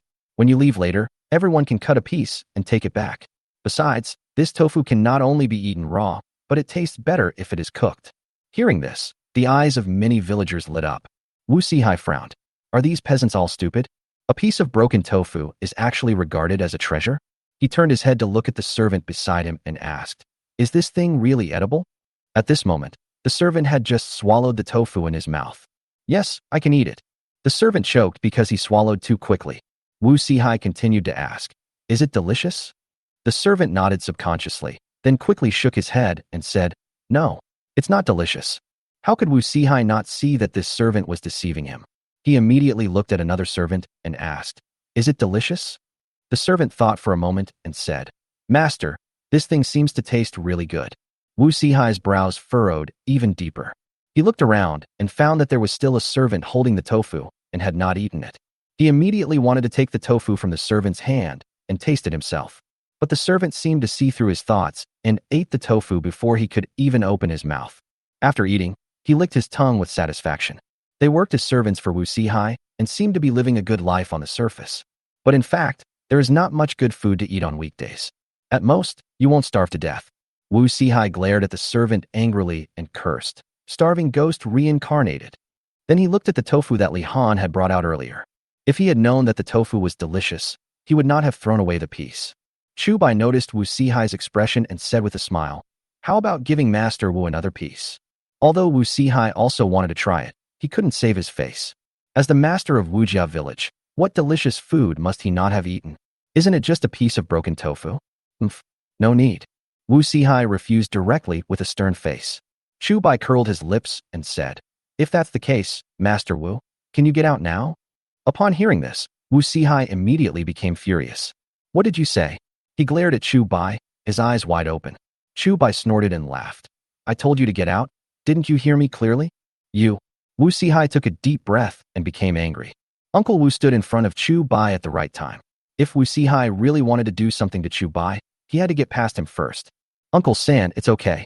Chu Bai walked around to Uncle Wu San and said to Wu Sihai, Just now you said that if I can make the villagers live a life without worries about food and clothing, you will get out of here. Don't you want to admit your mistake now? He actually had a little trick up his sleeve, because Wu Sihai just asked Chu Bai to take out the recipe for the amber egg. But now, what he took out was just tofu, not preserved eggs. But as long as the folks can live a good life, it doesn't matter whether it's preserved eggs or tofu. Wu Sihai wanted to say something, but when he turned around, he saw the villagers staring at him with hatred. He immediately took a deep breath, swung his sleeves, and said, "Humph, let's go." After saying this, he left in disgrace with the servants. Seeing this, Zhao Sen hurriedly shouted, "Master Wu, wait for me." Those villagers didn't dare to attack Wu Sihai, but they had no problem attacking him. In order to save his own life, Zhao Sen crawled after him. After they left, a group of villagers immediately surrounded Chu Bai. Mr. Chu, how do you make this tofu? How much can the tofu be sold for? How many copper coins can we earn in a year?" Compared with Zhao San, the villagers were more concerned about how much profit Chu Bai's tofu could bring them. However, they were only thinking about copper coins and not silver. Ordinary people bought things by bartering, and even copper coins were rarely used. As for silver, that is something only rich people can use. Chu Bai laughed and said, "As long as everyone is not lazy, I believe you will have no problem making at least 5 or 6 taels of silver a year." Hearing this, the villagers suddenly felt something hit them hard in the chest. 5 or 6 taels of silver. Even if they worked hard all their lives in the past, they wouldn't be able to save so much money. "Chu Bai, can this tofu really make so much money?" A villager asked in a low voice, unable to believe it. After hearing what he said, the others held their breath, afraid of missing any word Chu Bai said. Chu Bai nodded and said, "In fact, I think 5 or 6 taels of silver is still too little. As long as you work hard, it will be no problem to earn 10 taels of silver every year." Chapter 41 Tofu Distribution. After hearing Chu Bai's words, all the villagers felt numb. 10 taels of silver? Not to mention a lifetime. They can't save that much money even in 2 lifetimes. Not to mention saving money. If they encounter a disaster, they will even have to sell their children to make money. And now, Chu Bai actually told them that they could save 10 taels of silver in a year? You know, what Chu Bai is talking about is not making money, but saving. In other words, as long as you follow Chu Bai to make tofu, you can earn at least 10 taels of silver a year. "Mr. Chu, how much does this tofu cost per pound?" Someone thought about it for a while and asked immediately. This issue is also of concern to others. Tofu is good, but if it is too expensive, fewer people will be able to afford it. In this way, Chu Bai's plan to let each of them earn more than 10 taels of silver became just empty talk. Chu Bai seemed to know people's concerns and smiled. "How much do you think it should be sold for?" Hearing this, many villagers lowered their heads, not knowing how to respond. A villager asked tentatively, 5 cents a pound? Hearing the price, everyone took a deep breath. 5 cents is enough to buy a liter of rice. Due to years of war, the price of grain in the Dayu dynasty was more expensive than usual. 5 cents for a liter of rice. This is already a cheap price since the war has decreased in the past 2 years.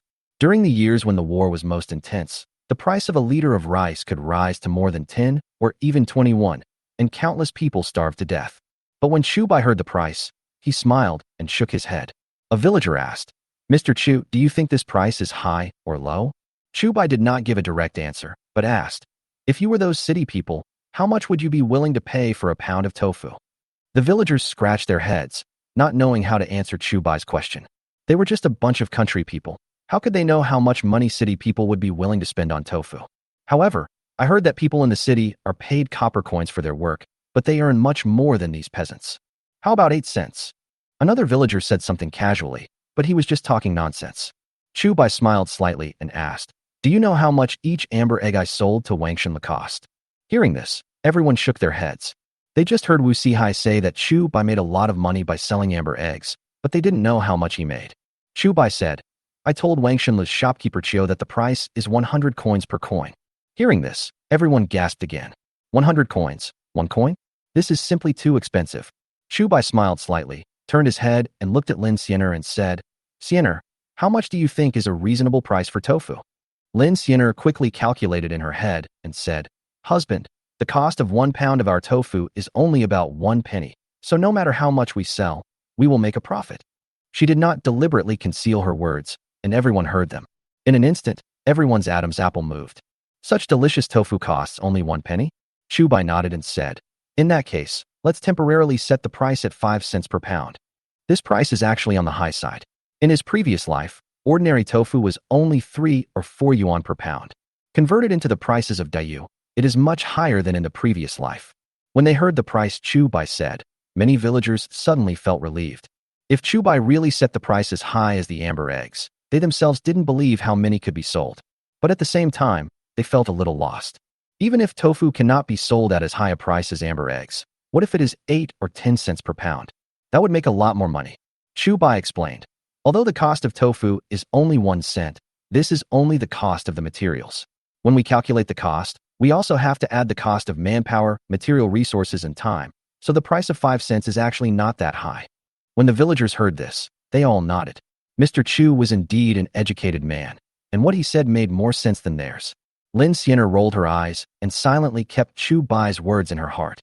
At this time, another villager asked, Mr. Chu, if so many of us sell tofu, what should we do if we can't sell it? This sentence reminded the others, and they all looked at Chu Bai. Chu Bai laughed and said, it doesn't matter if we can't sell it. Tofu is not just tofu. It can also be made into soy milk, tofu pudding, and tofu pudding. If you're worried that the tofu won't keep well, you can make it into dried tofu. It doesn't matter if the tofu is really bad, just make it into stinky tofu. After hearing just 2 sentences, all the villagers were stunned. Wasn't it tofu that Chu Bai asked them to sell? Why are there soy milk, tofu pudding, and tofu pudding? What are all these? And what about stinky tofu? Can we still eat it if it's spoiled? Chu Bai looked at everyone and had no intention of explaining. Anyway, it doesn't make sense just to say this. Only when the product is actually made will these people believe it. Chu Bai, how do we make this tofu? Seeing that everyone had almost understood what Chu Bai had said, Uncle Wu immediately asked about the method of making tofu. Chu Bai said, this is simple. If you want to make tofu, you need to make a stone mill like this first. Seeing the stone mill, many people frowned. Such a stone mill is nothing to Chu Bai, but it is difficult for them. How much does it cost to make this stone mill? The stones alone are not cheap, right? Everyone started talking about it. They have worked hard all their lives and can't come up with much cash. Uncle Wu was also a little confused at this time. It turns out that this thing is needed to make tofu. You know, not every household has even an ordinary stone mill. There is a stone mill at the entrance of Wujiazwang village, but people had to pool their money to buy it. Apart from this, only Wu Sihai's house had a stone mill. What if I don't make money from selling tofu, and I lose money buying this stone mill? Mr. Chu, we know you are doing this for our own good, but a millstone like this is too expensive. We can't afford it. The villagers were not trying to make things difficult for Chu Bai on purpose, but they really couldn't come up with the money. Chu Bai patted his head and actually forgot about the stone mill. He thought about it and said, in that case, how about we divide the work? Upon hearing this, someone immediately asked, how do we divide the work? Chu Bai said, I do have some money to buy a stone mill. If you are willing to make it yourself, I can lend you the money to buy it. But if you are not willing, you can also push the tofu I make out on the cart and sell it. And if you can't afford to buy the tofu, I can sell it to you on credit first, and you can give me the money when you sell it. Hearing this, everyone's eyes lit up. In this way, they don't need to invest any capital. Chapter 42. Open a tofu shop? Chu Bai's words solved all their worries. No capital is required. You can just push a cart and go to the city to sell them. What else can they expect Chu Bai to do for them? You can't just feed the food directly into their mouths. But even so, there were still a few people with worried looks on their faces. Lin Xianer asked, are you worried about anything else? Everyone looked over immediately, and those people had embarrassed looks on their faces. We want to sell tofu, but we don't have a cart. One of them said stubbornly, even if Mr. Chu sells us tofu on credit, we are worried that we won't be able to pay Mr. Chu back. Although Chu Bai had said before that even if all the tofu could not be sold, it could be made into hairy tofu or stinky tofu. But they had never seen it before, so they were still a little worried. Uncle Wu was furious when he heard this and said angrily, Brother Chu has already fed you the food. What else do you want him to do? Just give you money for nothing? Hearing this, those people suddenly felt even more embarrassed. They really couldn't ask Chu Bai to provide them with too much, but they were not greedy either. But they really couldn't afford to buy a cart. Some of them couldn't even afford a carrying pole, let alone a wheelbarrow. In the past, even if a carrying pole was needed, people would just find a thicker branch, grind it a little, and then borrow a rope from a neighbor to use as a carrying pole. To put it bluntly, because they don't have enough food to eat, they can't even afford a rope to hang themselves. This statement may be a bit exaggerated, but it is also true. They worked hard for a year, and even if all the remaining food was replaced with the most unpalatable bran and gluten, it would still be difficult to fill their stomachs. They even had to dig wild vegetables every day to avoid starving to death. Chu Bai looked at the villagers with guilty expressions and realized from his previous life's memories that these people were indeed not trying to embarrass him on purpose. Rather, they all had a difficult life. It doesn't matter. I can't make enough tofu for everyone by myself. Chu Bai smiled slightly and said, if you really can't go out to sell tofu, you can help me make tofu. I will pay you 1 or 2 taels of silver per month. Hearing this, many villagers exclaimed, just for helping Chu Bai make tofu, you can get 1 or 2 taels of silver a month. This is just like a dream. Even those people in the city may not be able to earn so much money in a month, right? Mr. Chu, are you telling the truth? Someone asked with rapid breathing, even omitting the small word, young gentleman. Chu Bai nodded and said, of course it's true. Although he wanted to become bigger and stronger, one person's energy was limited.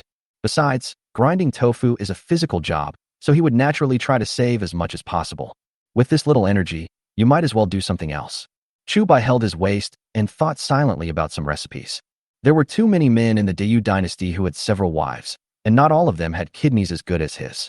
If he really remembered those recipes, he would definitely make a fortune. However, that is a matter for the future.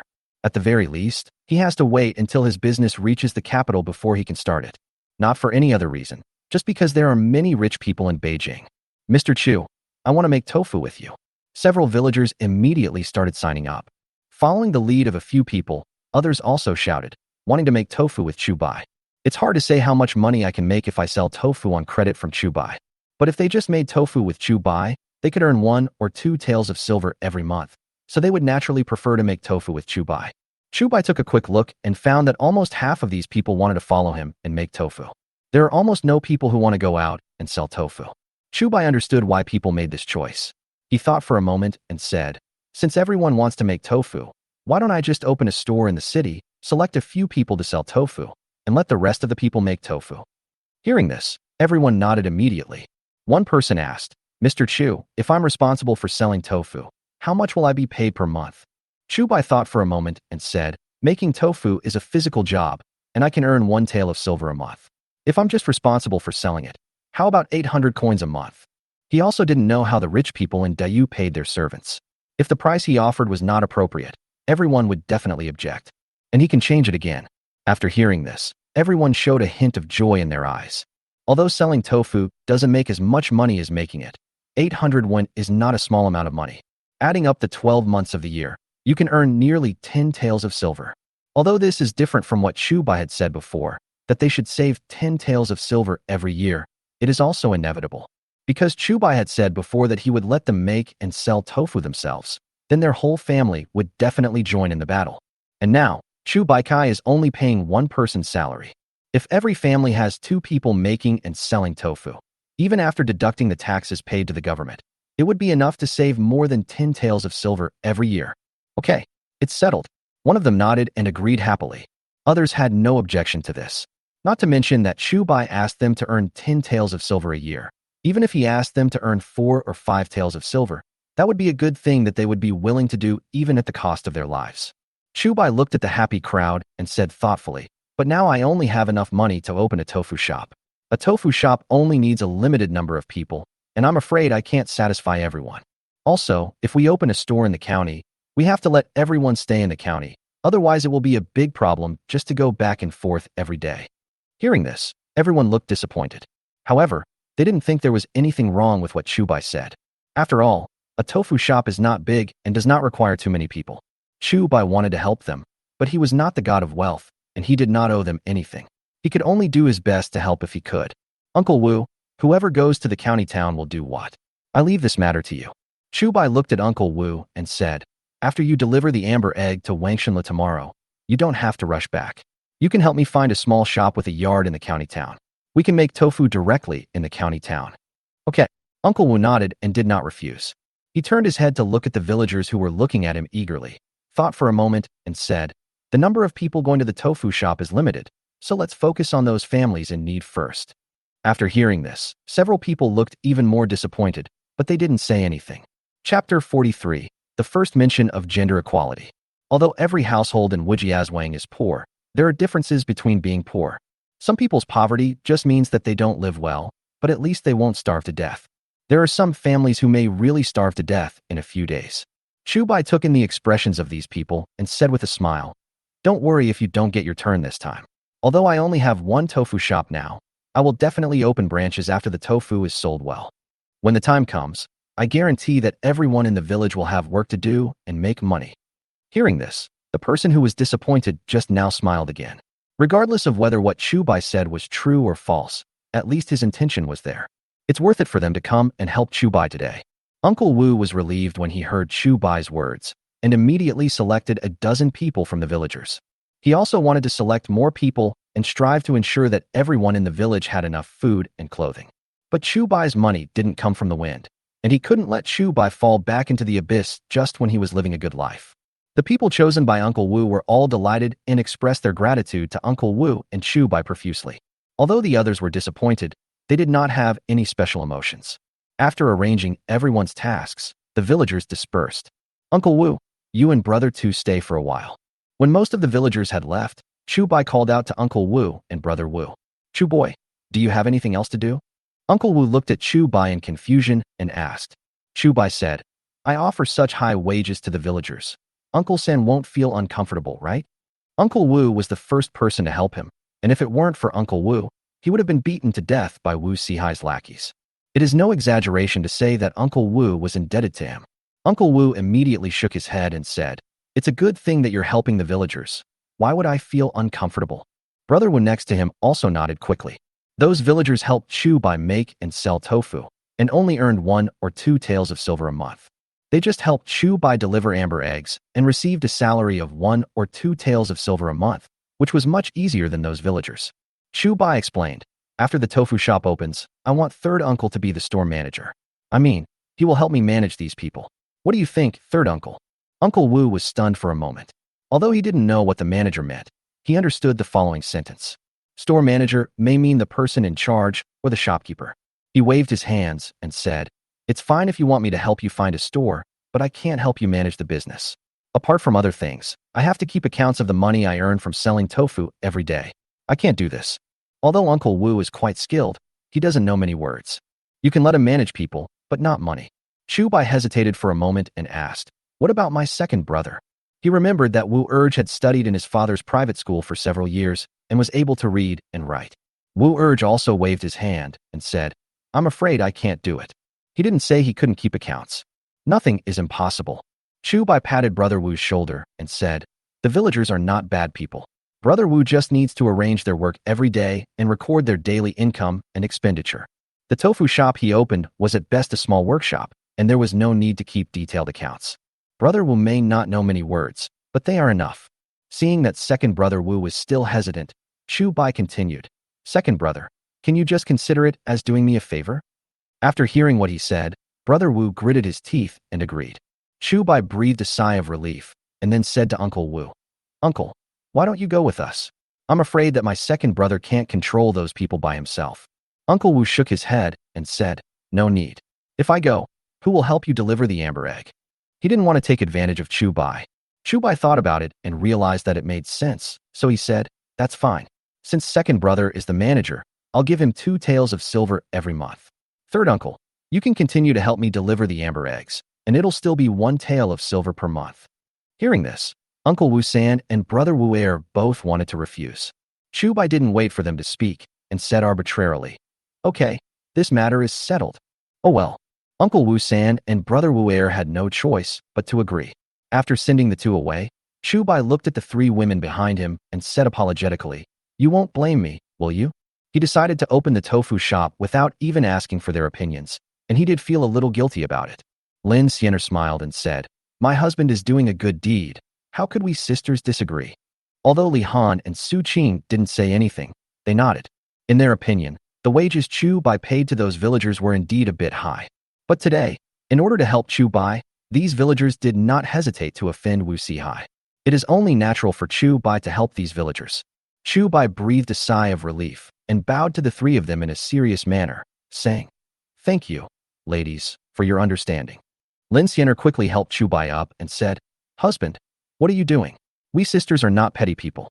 You are embarrassing us sisters by doing this. The ideas of the 3 bonds and 5 constant virtues also bound people of this era. The ruler is the leader of his subjects, the father is the leader of his sons, and the husband is the leader of his wife. The meaning of father is the leader of sons, and husband is the leader of wives, refers to the fact that fathers and husbands should be role models for their sons and wives. But it gradually evolved into a situation where sons and wives must obey their fathers and husbands, completely abandoning the good things. In this era, after getting married, women had to obey their husbands and parents-in-law in everything and had almost no human rights of their own. Chu Bai actually saluted the three of them, which was totally beyond their expectations. It doesn't matter. You are all my wives. We are all equal. Chu Bai wanted to popularize the gender equality in his previous life to his three wives so that they would not have to feel inferior like before. Whether it was Lin Xianer, Li Han, or Su Qing, they all felt a little inferior when they first got married. Because they have been money-losing goods for too long, they have long been accustomed to being treated maliciously by others. It was not until they married Chu Bai that they received the respect they had never had before. Therefore, they cherish it especially. When the three women heard what Chu Bai said, their mouths opened wide. Women can go to school, learn to read and write, and become shopkeepers and do business? The concept of gender equality was too advanced for them to accept at first. In other words, it's not that they can't accept it, but that this era can't accept it, which makes them seem out of place. Chu Bai nodded and said, "Believe me, this day will come sooner or later. And my husband, I opened a tofu shop not just to do good deeds, but I really want to find another profitable business for our family." Chapter 44. The Dreams of Several Women. Xianer, if you like doing business, how about letting you be the female manager when our tofu shop becomes bigger? Chu Bai looked at Lin Xianer and the other two girls tenderly and said, "And if Han'er and Qing'er want to do something, they can do it as they please. They don't have to be constrained by their status as women." The three women were shocked to hear his words. What they have heard the most since they were young is that as a woman, you can't do this or that. This was the first time someone told them that they didn't have to be restricted by their identity as women and could do whatever they wanted. Su Qing asked, "Then I want to paint. I want to be a doctor. Is that also possible?" Chu Bai nodded and said, "Of course. If you want to be a doctor, I can find someone to teach you. If you want to learn painting, I can also hire a teacher for you." Su Qing opened her mouth in surprise. Whenever she told these things to her family, she would always be scolded by them. She had just mustered up the courage to ask, but she didn't expect Chu Bai to give her such great encouragement. In an instant, Su Qing was deeply moved. She looked at Chu Bai affectionately. Even if Chu Bai made excessive requests tonight, she would agree. Chu Bai supported his waist, looked at Li Han and asked, "Han'er, what is your dream?" Li Han shook her head and said, "I don't have any dreams. The only thing I want to do is to serve my husband well." She had killed two of her husbands before they even entered the bridal chamber, and had always been called a money loser and a disaster star. Even she herself couldn't help but wonder if she was really a disaster star, and Chu Bai's appearance was like a ray of light that illuminated her.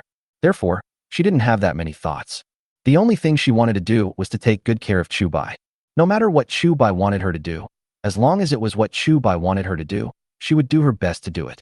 Chu Bai didn't know what Li Han was thinking, so he just said, "Okay, when you have any dreams in the future, just tell me, and I will definitely help you realize them." Li Han nodded, and became more determined to take care of Chu Bai for the rest of his life. Chu Bai glanced at the sky and said, "It's still early now. I'll go to the town and ask the craftsman to make me some more stone mills. If he just made tofu himself, a stone mill would be enough. But now that we are opening a tofu shop and hiring so many people, one stone mill is not enough." Upon learning that Chu Bai was going to build more than a dozen stone mills, the craftsman who had previously built stone mills for Chu Bai was overjoyed. The world is difficult nowadays, and it is even more difficult for people like him who make a living by his skills. Chu Bai asked him to make a stone mill a few days ago and offered a very high price. He gritted his teeth and bought pork for the first time in his life. He still remembers the taste of that pork. Now Chu Bai asked him to make stone mills again, and he made so many at once, almost like the god of wealth in his family. Therefore, the craftsman agreed very happily. Moreover, Chu Bai got a lot of money off. Seeing the craftsman's happy look, Chu Bai asked, "Are you interested in going back to Wujiazwang with me?" Hearing this, the craftsman was stunned for a moment and asked, "Sir, what do you want me to do?" Chu Bai said, "Just do your old business. Don't worry about the rest. Just build whatever I ask you to build." The reason why he had this idea was that he was impressed by the craftsmanship of this craftsman. He just mentioned it last time, and the other party made the stone mill for making tofu. This shows that he is definitely a very clever person. There are a lot of things in his mind, but he can't accomplish them all by himself. But if there is a craftsman, it will be different. The craftsman was stunned for a moment and asked, "Of course I can, but I don't know how the wages are calculated.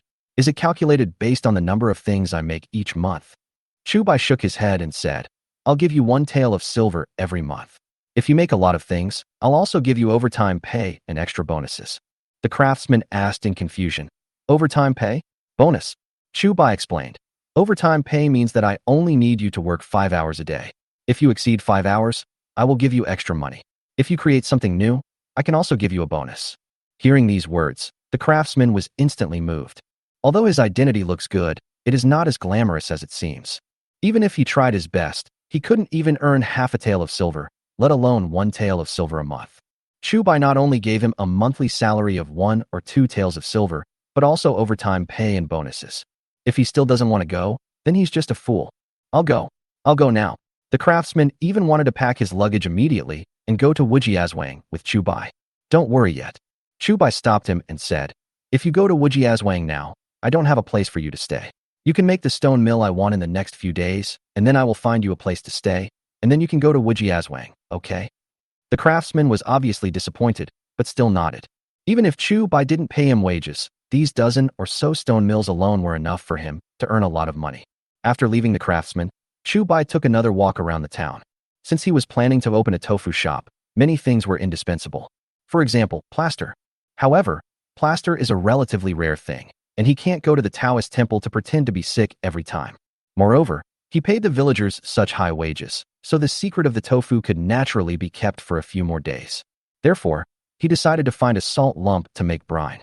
At that time, he just needs to make the brine and then let the villagers pour it into the soy milk. No one will know what the brine is. It's not that he doesn't trust the villagers, but one should not have the intention to harm others, but one must be on guard against others. If those villagers chose to make tofu themselves, Chu Bai would naturally tell them the secret of brine or gypsum water. But since they chose to work with me, I need to keep it secret for a while. In fact, if he wanted to make brine, he could buy it from the government salt shop. But the government salt is too expensive, so it's okay to make your own tofu. But if you use it to make brine, it would be a waste. Anyway, salt lumps contain salt. People these days are used to being hungry and have very good digestive systems. It will definitely not happen that someone will die from eating them. But after searching for a long time, he still couldn't find the salt lumps he wanted. Chu Bai hesitated for a long time, thinking about going to the salt shop to have a look. Although the price of salt in the salt shop is high, it only increases the cost slightly. But just as he was about to enter the salt shop, a thief-looking guy suddenly approached him. Would you like some salt, sir? Hearing this, Chu Bai immediately turned around in surprise. Chapter 45, Buying Private Salt. Chu Bai turned around in surprise and immediately understood what the man meant by his attire. I have encountered a private salt dealer. The Dayu dynasty was like many dynasties in Chu Bai's previous life, with salt and iron both being government-operated. But because salt was so profitable, many private salt dealers emerged. Although smugglers of salt would be caught, the minimum penalty would be beheading. But since the profits are too high, many people still take the risk. As long as you don't get caught, you will have no worries about food and clothing for the rest of your life. How did you know I needed salt? Chu Bai looked at the man and asked with some confusion. The man chuckled and said, I see you've been wandering around the salt shop for quite some time. I guess you think the government salt is too expensive, so you want to find some private salt. Chu Bai nodded. He was indeed a private salt dealer. This eyesight alone is unmatched by ordinary people. How much salt do you have? Chu Bai looked at the man and asked, how much do you plan to sell it for per kilogram?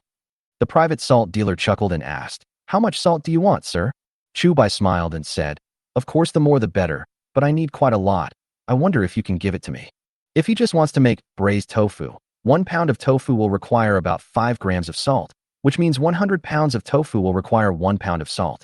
Even if he only makes 100 kilograms of tofu every day, he still needs a kilogram of salt. Due to years of war, the price of salt in the Dayu dynasty was very expensive. The price of a pound of salt soared to around 81, more than 6 or 7 times higher than normal times. If these prices are spread over every pound of tofu, the cost will increase by nearly 1 penny. This is also the reason why Chu Bai wanted to buy private salt instead of official salt. But if he wants to make fermented tofu, the amount of salt he needs will have to increase 5 or 6 times. The cost of salt alone will be about 4 or 5 cents per pound of fermented tofu, not to mention other costs. The man hesitated for a moment and said, Sir, could you be more specific? Chu Bai said, the daily requirement is at least 2 or 3 kilograms. He hired about 15 people for the tofu shop he was planning to open, and the total wages of these people amounted to about 15 taels of silver per month. His tofu was priced at 5 cents per pound. If he made 100 pounds of tofu every day, he could only sell 15 taels of silver in a month. This money is just enough to pay the villagers their starting wages. Excluding the cost of making tofu, he needs to make at least 200 kilograms of tofu every day to ensure that he does not lose money. If he could sell 300 kilograms of tofu every day, he could make a profit of at least 10 taels of silver every month. This amount of money was not much for him, not even as much as he earned from selling preserved eggs for 2 days. But his money didn't come from the wind, so naturally the more he sold, the better. Besides, if he only made 200 or 300 kilograms of tofu every day, there would be no need for him to recruit so many villagers. Hearing Chu Bai's words, the man subconsciously opened his mouth. He originally thought that if he could sell half a pound of salt this time, it would be a lot. But Chu Bai told him that he needed 2 or 3 kilograms of salt every day. This is too much.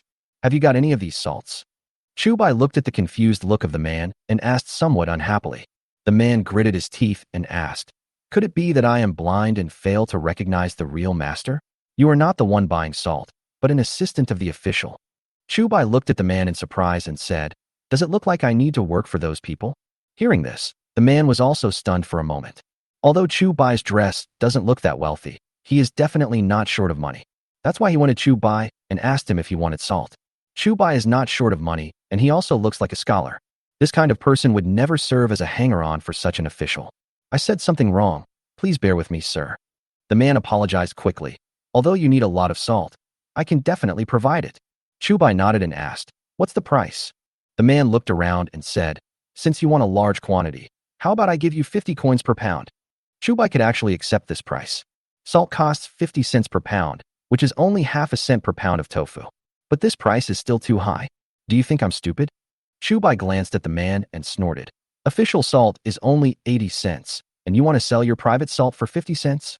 Many people in ancient times started out as private salt dealers, including Huang Chao and Cheng Yaojin, who both used to be private salt dealers. But the reason why people buy private salt instead of official salt is not only because private salt is cheaper, but also because private salt is not just a little bit cheaper. The private salt the man bought was 30 cents cheaper per pound than the official salt, which sounds like a lot, but it is not the real bottom line. "Sir, 50 cents a pound is not expensive." The man defended himself. "You should know that the salt I sell is not the kind of private salt that I secretly cook, but the real official salt." Chu Bai's eyes rolled, and he looked back at Yanxing behind him, and suddenly he understood something. I'm afraid this man is the official's hanger-on.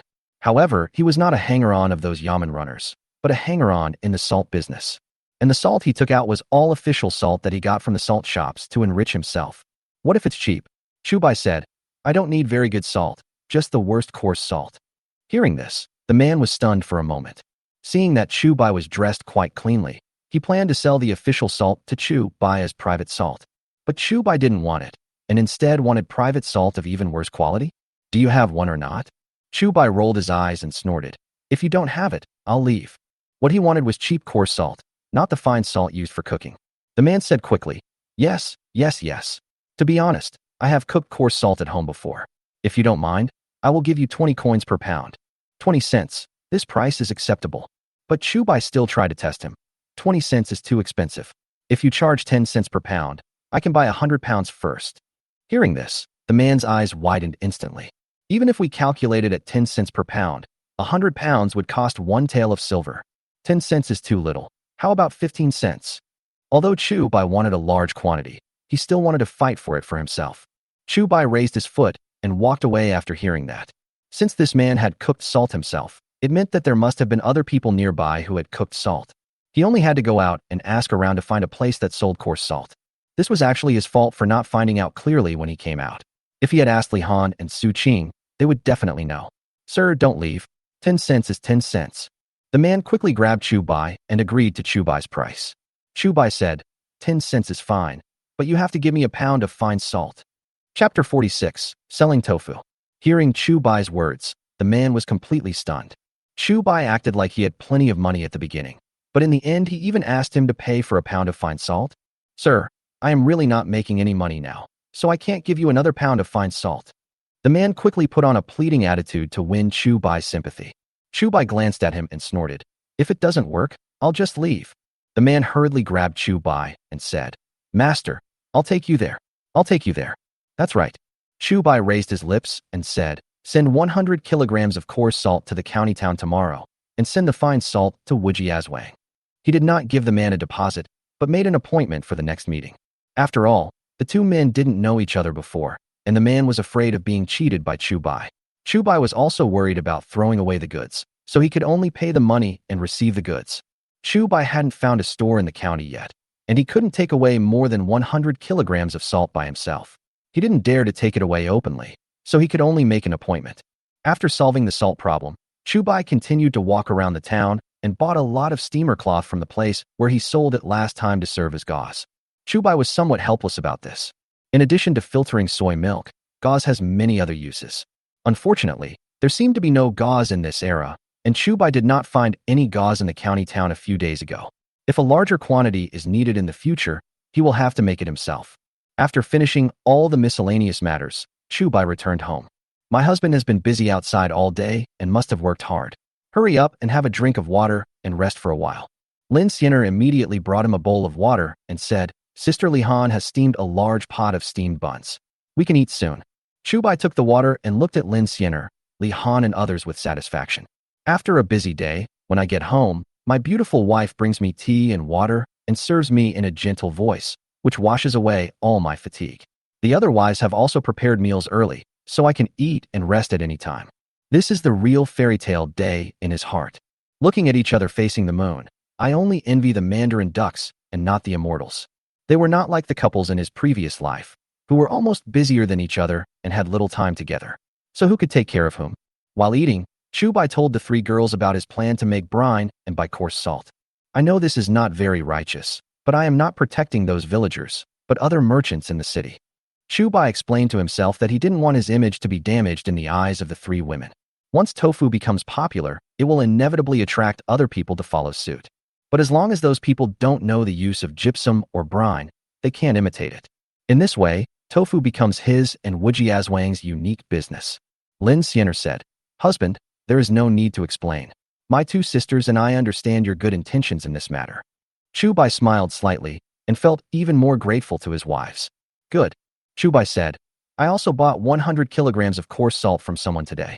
I will send all the salt to Uncle Wu tomorrow after he finds a suitable shop. Lin Xiener was stunned for a moment and asked, How much is the coarse salt that my husband bought? Chu Bai said, 10 cents. Why? Did I buy it too expensive? Lin Xiener blinked and said, It's not that expensive. I just thought that since my husband bought so much, the other person would be cheaper. Chu Bai breathed a sigh of relief. It seemed that he did not overpay, but there was still a strong resentment in his heart. He was quite proud of himself for having bargained the price down by nearly half. It turns out that the clown is himself. In fact, he could buy some cheap private salt from manager Chiu of Wangshanlu. But using private salt is not legal and it is easy to be caught. Therefore, Chu Bai wanted to show up in person. As a qualified black-hearted businessman, Chu Bai naturally had to find ways to reduce costs. Soak more soybeans today and wait until Uncle Wu finds a suitable shop tomorrow. I will go to Wangshanlu with him the day after tomorrow. After Chu Bai finished his meal, he took a wooden basin and soaked some soybeans. Although he was very confident about the tofu, 5 cents per pound was still a bit expensive. Therefore, he needed to use Wangshanlu to promote the fame of tofu. In this way, there will naturally be no problem with the sales of tofu. The next day, after delivering the amber eggs, Uncle Wu indeed found a suitable shop. After Chu Bai knew the approximate location, he asked Wu Urge to take the villagers selected that day to the county town. Afterwards, they found a man who was selling contraband salt and delivered the coarse salt to him. He waited until the tofu was ready, and then rushed to Wanxian Tower with Uncle Wu. Seeing Chu Bai, shopkeeper Chiu immediately came forward. Brother Chu, you are such a busy man. Shopkeeper Chiu clasped his fists and complained. I told Uncle San to send you more amber eggs every day. Did he tell you? Chu Bai nodded and said, My uncle mentioned this to me before. I'm not trying to embarrass shopkeeper Chiu. Amber eggs are hard to come by. Shopkeeper Chiu can't have as many as you want. When he spoke, his tone was a little impatient. Although shopkeeper Chiu still wanted to make money from his amber eggs, he complained and despised him. How could he bear this? If Chu Bai didn't want to use Wangshanlu to promote the fame of tofu, he would have cursed on the spot. Shopkeeper Chiu saw Chu Bai's displeasure and quickly apologized. Brother Chu, don't blame me. It's true that many people came here to admire our reputation during this period of time, and I was a little anxious. It is not difficult to tell from his tone that preserved eggs are indeed very popular recently. Moreover, it's a very popular one. Many people come here to see the amber eggs. Unfortunately, Chu Bai only supplies 100 preserved eggs every day. Therefore, until now, many people have not tasted the taste of preserved eggs. Hee. Chu Bai sneered and said, Manager Chiu, don't blame me for not thinking of you when I have good things. I brought you a good thing today. Upon hearing this, shopkeeper Chiu's eyes immediately lit up. During this period of time, he made a lot of money by selling amber eggs. Not to mention the county town, even the prefecture town has people coming here to visit. Those people got angry because they didn't get to eat the amber eggs. Now Chu Bai has brought some good stuff here again. This is simply the god of wealth of Wanxian Tower. I wonder what good stuff Brother Chu brought this time. Shopkeeper Chiu looked at Chu Bai eagerly and asked impatiently. Chu Bai took out the tofu he brought and said, It's the tofu I told you about last time. Tofu. Shopkeeper Chiu looked at the snow-white thing in front of him and asked in confusion, How do I eat this? Chu Bai said, Simple. It can be fried, stir-fried, stewed, and deep-fried. It can also be eaten raw or served cold. There are so many ways to eat it. Chapter 47, Tofu Sales. Hearing Chu Bai's words, shopkeeper Chiu's eyes widened instantly. Can be eaten raw or served cold. It can be fried, stir-fried, deep-fried, or stewed. There are many more ways to eat this than amber eggs. Thinking of the popularity of the amber egg, shopkeeper Chiu's breathing suddenly became rapid. Just with this amber egg, Wang Shenlu made a fortune. Nowadays, there are more ways to eat tofu than amber eggs. Doesn't this mean more money can be made? Brother Chu, how much do you sell this tofu for per pound? Shopkeeper Chiu's eyes were red, and he made up his mind. No matter how much Chu Bai offers this time, he will agree to it without hesitation. Chu Bai smiled slightly and held out 5 fingers to him. Shopkeeper Chiu was stunned for a moment and muttered, 500 coins? The price was slightly higher than he expected, but it was not unacceptable. 500 coins is 500 coins. Shopkeeper Chiu gritted his teeth and said, But we must make it clear in advance that this tofu needs to be like the amber eggs, and it can only be sold to our Wanxian restaurant and cannot be sold to other restaurants. Hearing this, Uncle Wu, who was following behind Chu Bai, was so shocked that he could fit 3 amber eggs into his mouth. When Chu Bai told them that tofu would cost 5 cents per pound, they all thought that the price was very high. However, now Chu Bai just stretched out 5 fingers, and Manager Chiu actually offered 500 coins? This is simply crazy. You know, many families sold their daughters to brothels just for 500 coins. And now, this money is only enough to buy a pound of tofu? All sorts of emotions surged into Uncle Wu's heart at once. Shock, absurdity, madness. Uncle Wu stared at the tofu and felt as if he was in another world. When did money become so worthless? Chu Bai did not notice Uncle Wu's expression and said to Shopkeeper Chiu with a smile. Shopkeeper Chiu misunderstood. I didn't just say 500 coins. Shopkeeper Chiu was stunned and asked in surprise. Could it be 5 taels of silver? Isn't this too high? Now it was Chu Bai's turn to be shocked. What on earth is wrong with Shopkeeper Chiu's head? What he clearly wanted to express was that it was less than 500 coins. Why did Shopkeeper Chiu raise the price? Seeing Manager Chiu's hesitant look, Chu Bai felt a little nervous for a moment. Or else he shouldn't try to popularize the tofu to the general public and just agree to sell it to Shopkeeper Chiu at the price of 500 won per caddy. In this way, he would definitely earn much more money than selling it for 5 cents. At this time, Shopkeeper Chiu seemed to have made up his mind and said, Brother Chu, 5 taels of silver is indeed a bit high. How about we buy it at the price of 3 taels of silver per caddy? Chu Bai smiled in surprise and said, Manager Chiu misunderstood. What I wanted to say just now was that this tofu only costs 5 cents to buy a pound. 5 cents. This time it was Shopkeeper Chiu's turn to be shocked. The reason why he thought Chu Bai was talking about 500 coins was because the preparation of amber eggs was much easier than that of tofu, but Chu Bai still sold them at a high price of 80 coins each. The amber eggs that Chu Bai brought were about 8 per pound, which meant that it took more than 600 coins to buy 1 pound of amber eggs. As a result, tofu with more cooking methods will naturally be more expensive than amber eggs. Even if it was 500 coins, he was underestimating the amount. But now, Chu Bai told him that this tofu can be bought for only 5 cents per pound? This was completely beyond his expectations. Could it be that this guy surnamed Chu has changed his personality? Chu Bai looked at Shopkeeper Chiu with a smile and said, Yes, it is exactly 5 cents per pound. In fact, I came here this time to ask Shopkeeper Chiu to help sell tofu. Shopkeeper Chiu stared at Chu Bai suspiciously and asked, Brother Chu, do you want me to help you recommend tofu to those diners? Chu Bai shook his head and said, No need. I will give Shopkeeper Chiu 30 kilograms of tofu today, and I will also teach your chef several ways to cook tofu. Shopkeeper Chiu just needs to tell the diners that this is a new ingredient brought to them by Chu, who brought the amber egg. And I've already told Shopkeeper Chiu the price of tofu. As for how much to sell it for after it's cooked, Shopkeeper Chiu can decide for himself. Listening to Chu Bai's expression, Shopkeeper Chiu slowly began to think deeply. After a moment, he asked, "If it is what Brother Chu wants, can the cooking method of this tofu be passed on only to us in Wangshenlu?" Chu Bai shook his head and said, "Those people bought tofu, so I naturally have to tell them how to make it delicious, so that they will continue to buy tofu." Shopkeeper Chiu nodded subconsciously. He knew that he had just overthought. Since Chu Bai sells tofu, he must tell others how to make it. Otherwise, who would buy tofu if others don't even know how to eat it? But what he wanted to do was to be different from others. In this way, he could continue to make money from tofu. However, this time he didn't dare to deliberately lower Chu Bai's price like he did last time, because of the amber egg incident. Even if he didn't sell tofu to Chu Bai this time, other restaurants would compete to help Chu Bai sell it. Whatever. Shopkeeper Chiu sighed and said, "Since Brother Chu has already asked, I will help you."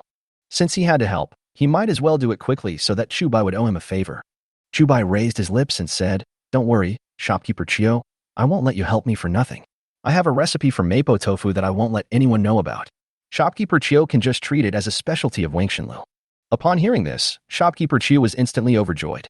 Although it is impossible to monopolize all the ways of eating tofu, it is already very rare to have a special dish reserved for him. Little did people know that the mapo tofu that Chu Bai mentioned required a special seasoning called cornus officinalis, so even if the recipe was passed on, many families would not be able to make it themselves. Therefore, the easiest way is to eat at a restaurant. So for Chu Bai, it doesn't matter whether the recipe of mapo tofu is spread or not. Of course, with just one dish of mapo tofu and amber egg, Wangshenlu's position as the leader is still extremely secure. After Chu Bai had an agreement with Shopkeeper Chiu, he began to teach the chefs at Wangshenlu how to make different types of tofu. Tofu with green onions, preserved egg with tofu, fried tofu, stewed tofu, mapo tofu. For a moment, the entire Wanxian building was filled with the aroma of tofu. The aroma quickly attracted the attention of the diners outside.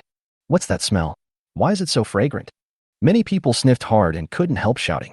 Upon seeing this, Shopkeeper Chiu hurried out to greet everyone and spread the news that Chu Bai had brought a new ingredient. As soon as the news came out, all the diners were salivating. The amber eggs Chu Bai brought last time were so delicious that they couldn't get enough of them. This time, he brought a new ingredient, so they can enjoy a feast again. Chapter 48, Booming Business. Shopkeeper Chiu was also very generous this time. He gave away the dishes prepared by the chef of Wangshenlu under the instruction of Chu Bai to several diners at the scene for free. "Everyone, Brother Chu has opened a tofu shop in the east of the city. You can go there and buy tofu by yourselves." After delivering the tofu, Shopkeeper Chiu promoted it for Chu Bai. There are many ways to eat tofu. In addition to mapo tofu, Brother Chu will also make a recipe for everyone, so if you want to eat tofu at home, you can enjoy it.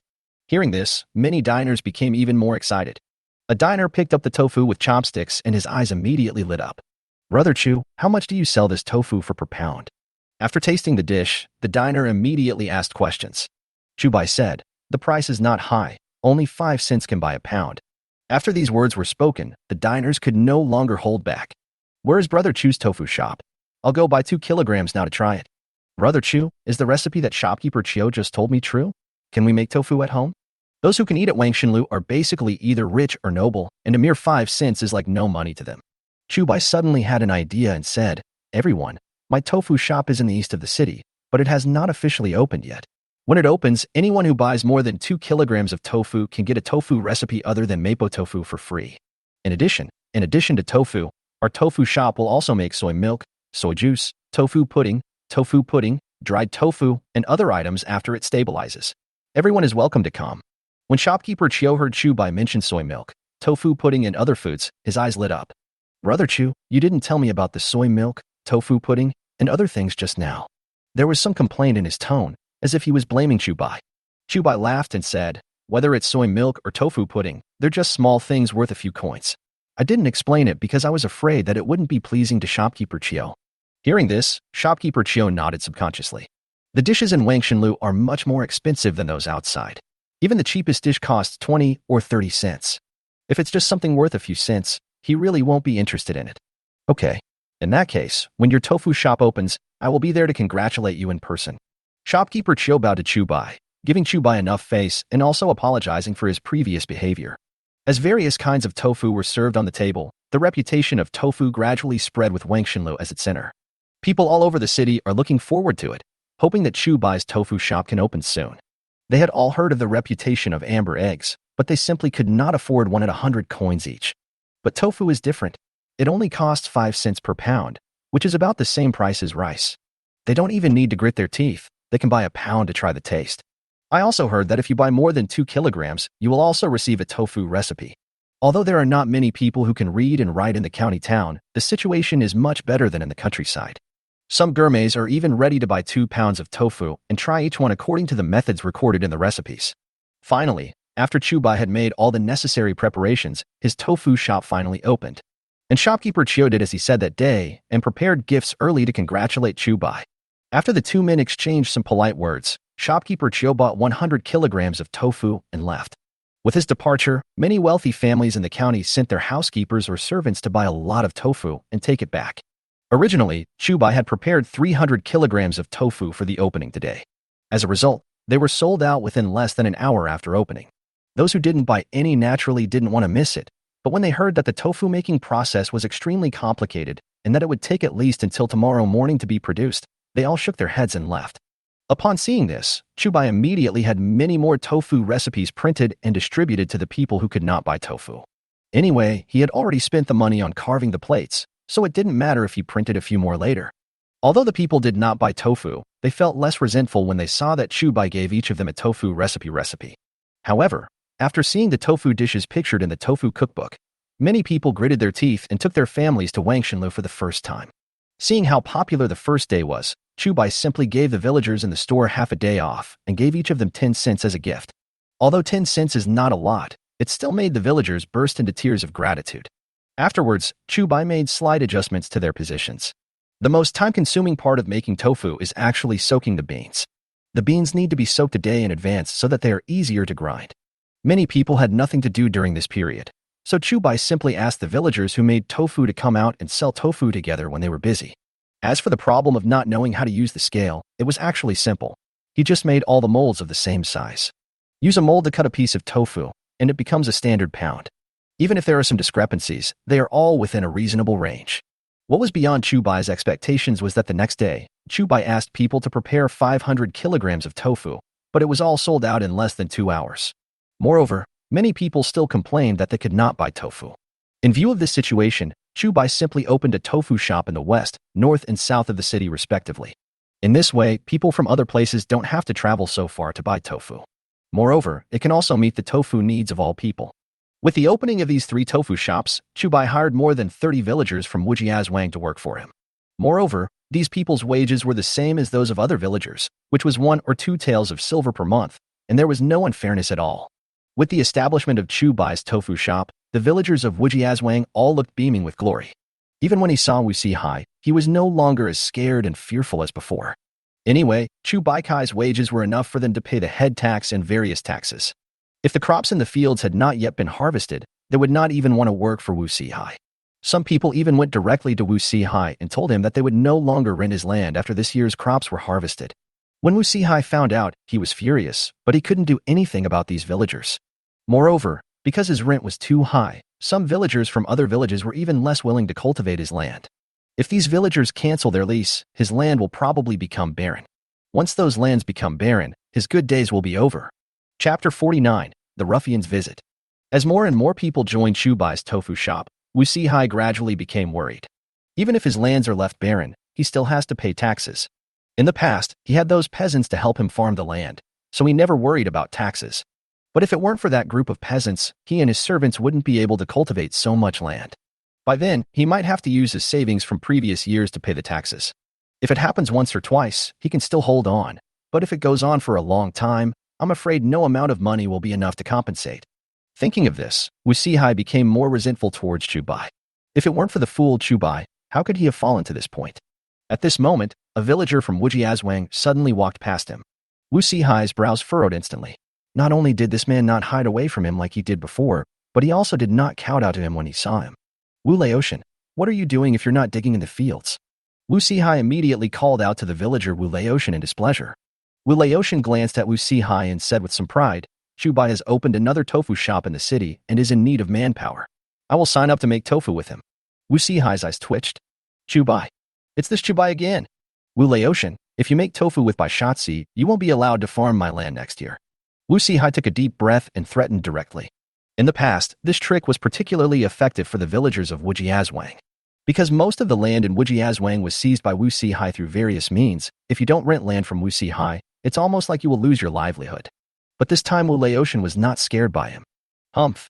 If you don't want to plant, then don't plant. Do you really think I care about your rotten land? Wu Laotian looked at Wu Sihai with contempt and threatened. Also, if you dare to call Mr. Chu a fool again, I will tear your mouth apart. Hearing this, Wu Sihai was stunned. He beat Wu Laotian's father to death in front of him, and Wu Laotian didn't dare to say a harsh word in front of him. Now, Wu Laotian is actually going to fight him to the death for the fool Chu Bai? I am so angry that I am going to die. Looking at Wu Laotian's leaving back, Wu Sihai's eyes were filled with resentment. Master, are we going to let this go? A servant came up to Wu Sihai and asked unwillingly. Wu Sihai glanced at him and snorted. Do you have any solution? The servant looked around and whispered, Master, have you forgotten that I have a cousin in the mountains? Wu Sihai's eyes lit up, but he immediately shook his head. Don't mention this again. Do you really think your cousin and his group were easy to mess with? Although Wu Sihai hated Chu Bai very much, he didn't want to provoke the servant's cousin until the critical moment. They're a bunch of desperate people.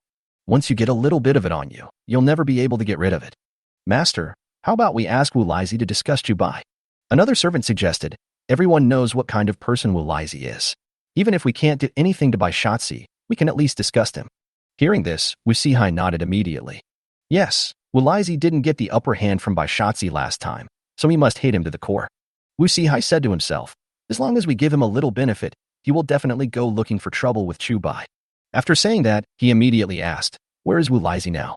The servant just now said, Master, have you forgotten that Wu Laizi went to our house to steal chickens yesterday and you locked him up in the woodshed? Wu Sihai nodded subconsciously and then said, let's go find Wu Laizi. Not long after, Wu Sihai found Wu Laizi with a roast chicken. Wu Laizi, don't you like eating chicken? This roast chicken is for you.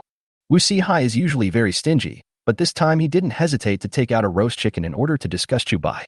When Wu Laizi saw the roast chicken, his eyes immediately lit up. Then, without thinking twice, he took the roast chicken in his hand and started eating it. Master Wu, I just wanted to steal a chicken from you yesterday to satisfy my craving, but you actually gave me a roast chicken today? Wu Laizi chewed the roast chicken and said incoherently, are you asking me to help you do something shameful? Wu Sihai didn't expect that Wu Laizi could see through his thoughts at a glance. However, he had nothing to hide. Yes, I came to you today to ask you to cause some trouble for Chu Bai. Wu Sihai directly told Wu Laizi about his plan. After hearing this, Wu Laizi did not hesitate and immediately put the half-eaten roast chicken into his arms. Then, he sucked his fingers and said, I'll help you do this. After it's done, you have to give me 3 days of food. Wu Laizi doesn't farm and relies on various scams for his daily food and drink. But many times he couldn't get food and had to go hungry. Okay. Wu Sihai agreed without hesitation. Not to mention giving Wu Laizi 3 days rations. As long as Wu Laizi could help him vent his anger, he would be willing to give Wu Laizi 10 days rations. After the two of them reached an agreement, Wu Laizi went directly to Chu Bai's house.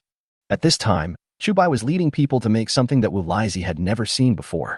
What's this? Although Wu Laizi couldn't understand what it was, he sniffed hard and smelled the aroma of wine. Although he did not do any proper work all day, he was proficient in eating, drinking, whoring, and gambling. He just took a casual sniff and knew what kind of wine the aroma in Chu Bai's yard belonged to. Apricot blossom wine? That fool Bai is really willing to give it away. Wu Laizi muttered something and pushed open the door of Chu Bai's courtyard. Get out, you idiot. Wu Laizi walked into the yard and started shouting loudly. His movement startled everyone in the yard. Wu Laizi, what are you doing here? Wu Laotian, who had just arrived not long ago, immediately started questioning. Wu Laizi glanced at Wu Laotian with disdain, and then continued to look at the situation in Chu Bai's courtyard. In addition to those things that he couldn't understand, there were actually several large vats in Chu Bai's courtyard. According to his experience, those big vats are full of wine. Moreover, in addition to apricot blossom wine, there are 3 or 4 other rare good wines. This fool Chu Bai is really generous. He just made a little money and he is spending it like this. Wu Laizi snorted jealously and said to Wu Laotian, Old Tian, you have nothing to do here. Get out of here if you know what's best for you. Then, he said to the busy Chu Bai, Silly Bai, your father owed me 100 taels of silver. You should pay me back now. Chapter 50 Wu Sihai's wishful thinking. After hearing Wu Laizi's words, everyone looked at Wu Laizi in surprise. This guy actually has the nerve to lend Mr. Chu 100 taels of silver? Wu Laotian snorted and laughed. Wu Laizi, you said that Mr. Chu would lend you 100 taels of silver. Have you ever seen what 100 taels of silver looks like? If we were to say who is the poorest person in Wujiazwang, Wu Laizi would definitely be ranked first. Wu Laizi was not only addicted to gambling, but also lazy and gluttonous. He even sold out the wife he finally found. If Wu Laizi hadn't relied on stealing and cheating over the years, he would have starved to death countless times. How could such a person lend Mr. Chu 100 taels of silver? If it's the other way around, then there's still a slight possibility. It's obvious that he's here to cause trouble. Wu Laizi smiled contemptuously and found a stool to sit down as if he was back home. Isn't it just 100 taels of silver? Forget 100 taels. I've seen 1,000 taels of silver before. He did not lie in this statement, but the 1,000 taels of silver were not his, but the gambling house owner's. At most in these years, he only had 4 or 5 taels of silver in his hand. Moreover, he turned around and gave them all to the gambling house owner. Wu Laizi's expression changed, and he stared at Chu Bai and said, "Silly Bai, are you trying to default on your debt?" Chu Bai sneered and shouted, "Get out of here now. Don't embarrass yourself here." Chu Bai didn't want to pay any attention to this kind of scoundrel. During this period, he did save more than 100 taels of silver by selling amber eggs. Moreover, the 4 newly opened tofu shops have also started to make profits. There is more than this amount of money on paper alone. But he would not give a single cent of this money to Wu Laizi. "Silly Bai, do you really want to default on your debt?"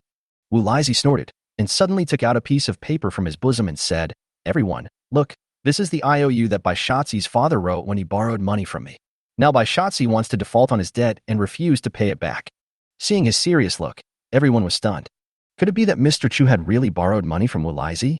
Chu Bai frowned and reached out to take the IOU. Wu Laizi immediately took the IOU back and said sarcastically, "What do you want to do? Are you going to destroy the IOU so that you can default on your debt?" Chu Bai stared at Wu Laizi and snorted, "Tell me, who asked you to come, Wu Sihai?" Although he didn't get the IOU just now, he saw a few lines of neatly written on it. Wu Laizi was an idle person and could not read or write, so it was impossible for this IOU to be written by him. After Chu Bai traveled through time, he didn't offend many people. It's none other than Zhao San and Wu Sihai. Although Zhao San is in cahoots with Wu Laizi, he also doesn't know a few words. Besides, he had no benefit to give to Wu Laizi. Therefore, the only person who could make Wu Laizi come with the IOU to blackmail him was Wu Sihai. Wu Laizi was stunned for a moment. He didn't expect that Chu Bai would expose Wu Sihai's conspiracy so quickly. But he couldn't betray Wu Sihai so quickly. Otherwise, not only would 3 days' food rations be gone, but Wu Sihai would also have to vomit out the chicken he had just eaten today. What nonsense are you talking about? How could Mr. Wu, such a good man, order me to blackmail you? Don't slander me. Wu Laizi quickly defended Wu Sihai. But as soon as he said this, the people around him immediately understood. It was actually Wu Sihai who ordered it? Wu Sihai is such a piece of shit. We've only had 2 days of good life, and he sent someone to blackmail Chu Bai. Damn it. I really want to beat that bastard Wu Sihai to death. A group of people cursed Wu Sihai and then turned their eyes to Wu Laizi. Wu Laizi shuddered instantly and was actually a little scared. He was a little confused. In the past, these guys were always scared when they saw him, fearing that he would cause trouble for them. Why did he suddenly change his personality this time? Is it because of Chu Bai? Wu Laizi turned his head and looked at Chu Bai, feeling an inexplicable fear in his heart. This white fool seems to be different from before. Wu Laizi, tell me the truth whether it was Wu Sihai who asked you to blackmail Chu Bai. Just when Wu Laizi was in doubt, Wu Laotian suddenly widened his eyes and shouted. Wu Laizi still wanted to deny it, but he saw that the people around him were all staring at him angrily. It seemed as if it would come and tear him to pieces at any time. Wu Laizi shuddered and nodded quickly. Yes, it was all Wu Sihai's fault. I just stole a chicken from his house and was caught by him. He forced me to come here to blackmail Chu Bai. It has nothing to do with me. As soon as he finished speaking, 7 or 8 fists rained down on him. For a moment, Wu Laizi's screams continued in Chu Bai's courtyard. Outside the courtyard, Wu Sihai laughed contemptuously. It looks like Wu Laizi was beaten pretty hard. Wu Sihai curled his lips and snorted. Let's go. Now is the time for us to show up. A servant nearby complimented him. Master, how could these peasants have thought of your intelligence? How does the proverb say? The mantis stalks the cicada, unaware of the oriole behind master. You are the oriole. Hearing this, Wu Sihai became even more proud. Everyone in the yard thought that he instructed Wu Laizi just to blackmail Chu Bai. Even if the blackmail fails, it can at least disgust Chu Bai. But in fact, these were not what he was really planning. Since the imperial power did not extend to the countryside, the people who really controlled the village were the patriarchs of each major family and the village chief. Due to years of war, most of the old people in Wujiazwang had died. Due to some other reasons, the position of patriarch has remained vacant. Therefore, Wu Sihai was equivalent to the local emperor of Wujiazwang. The last time it was because he was not in the right that he was boycotted by all the villagers.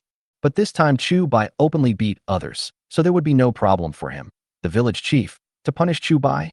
As long as Chu Bai falls into his hands, he will make Chu Bai lose a layer of skin even if he doesn't die. Walk.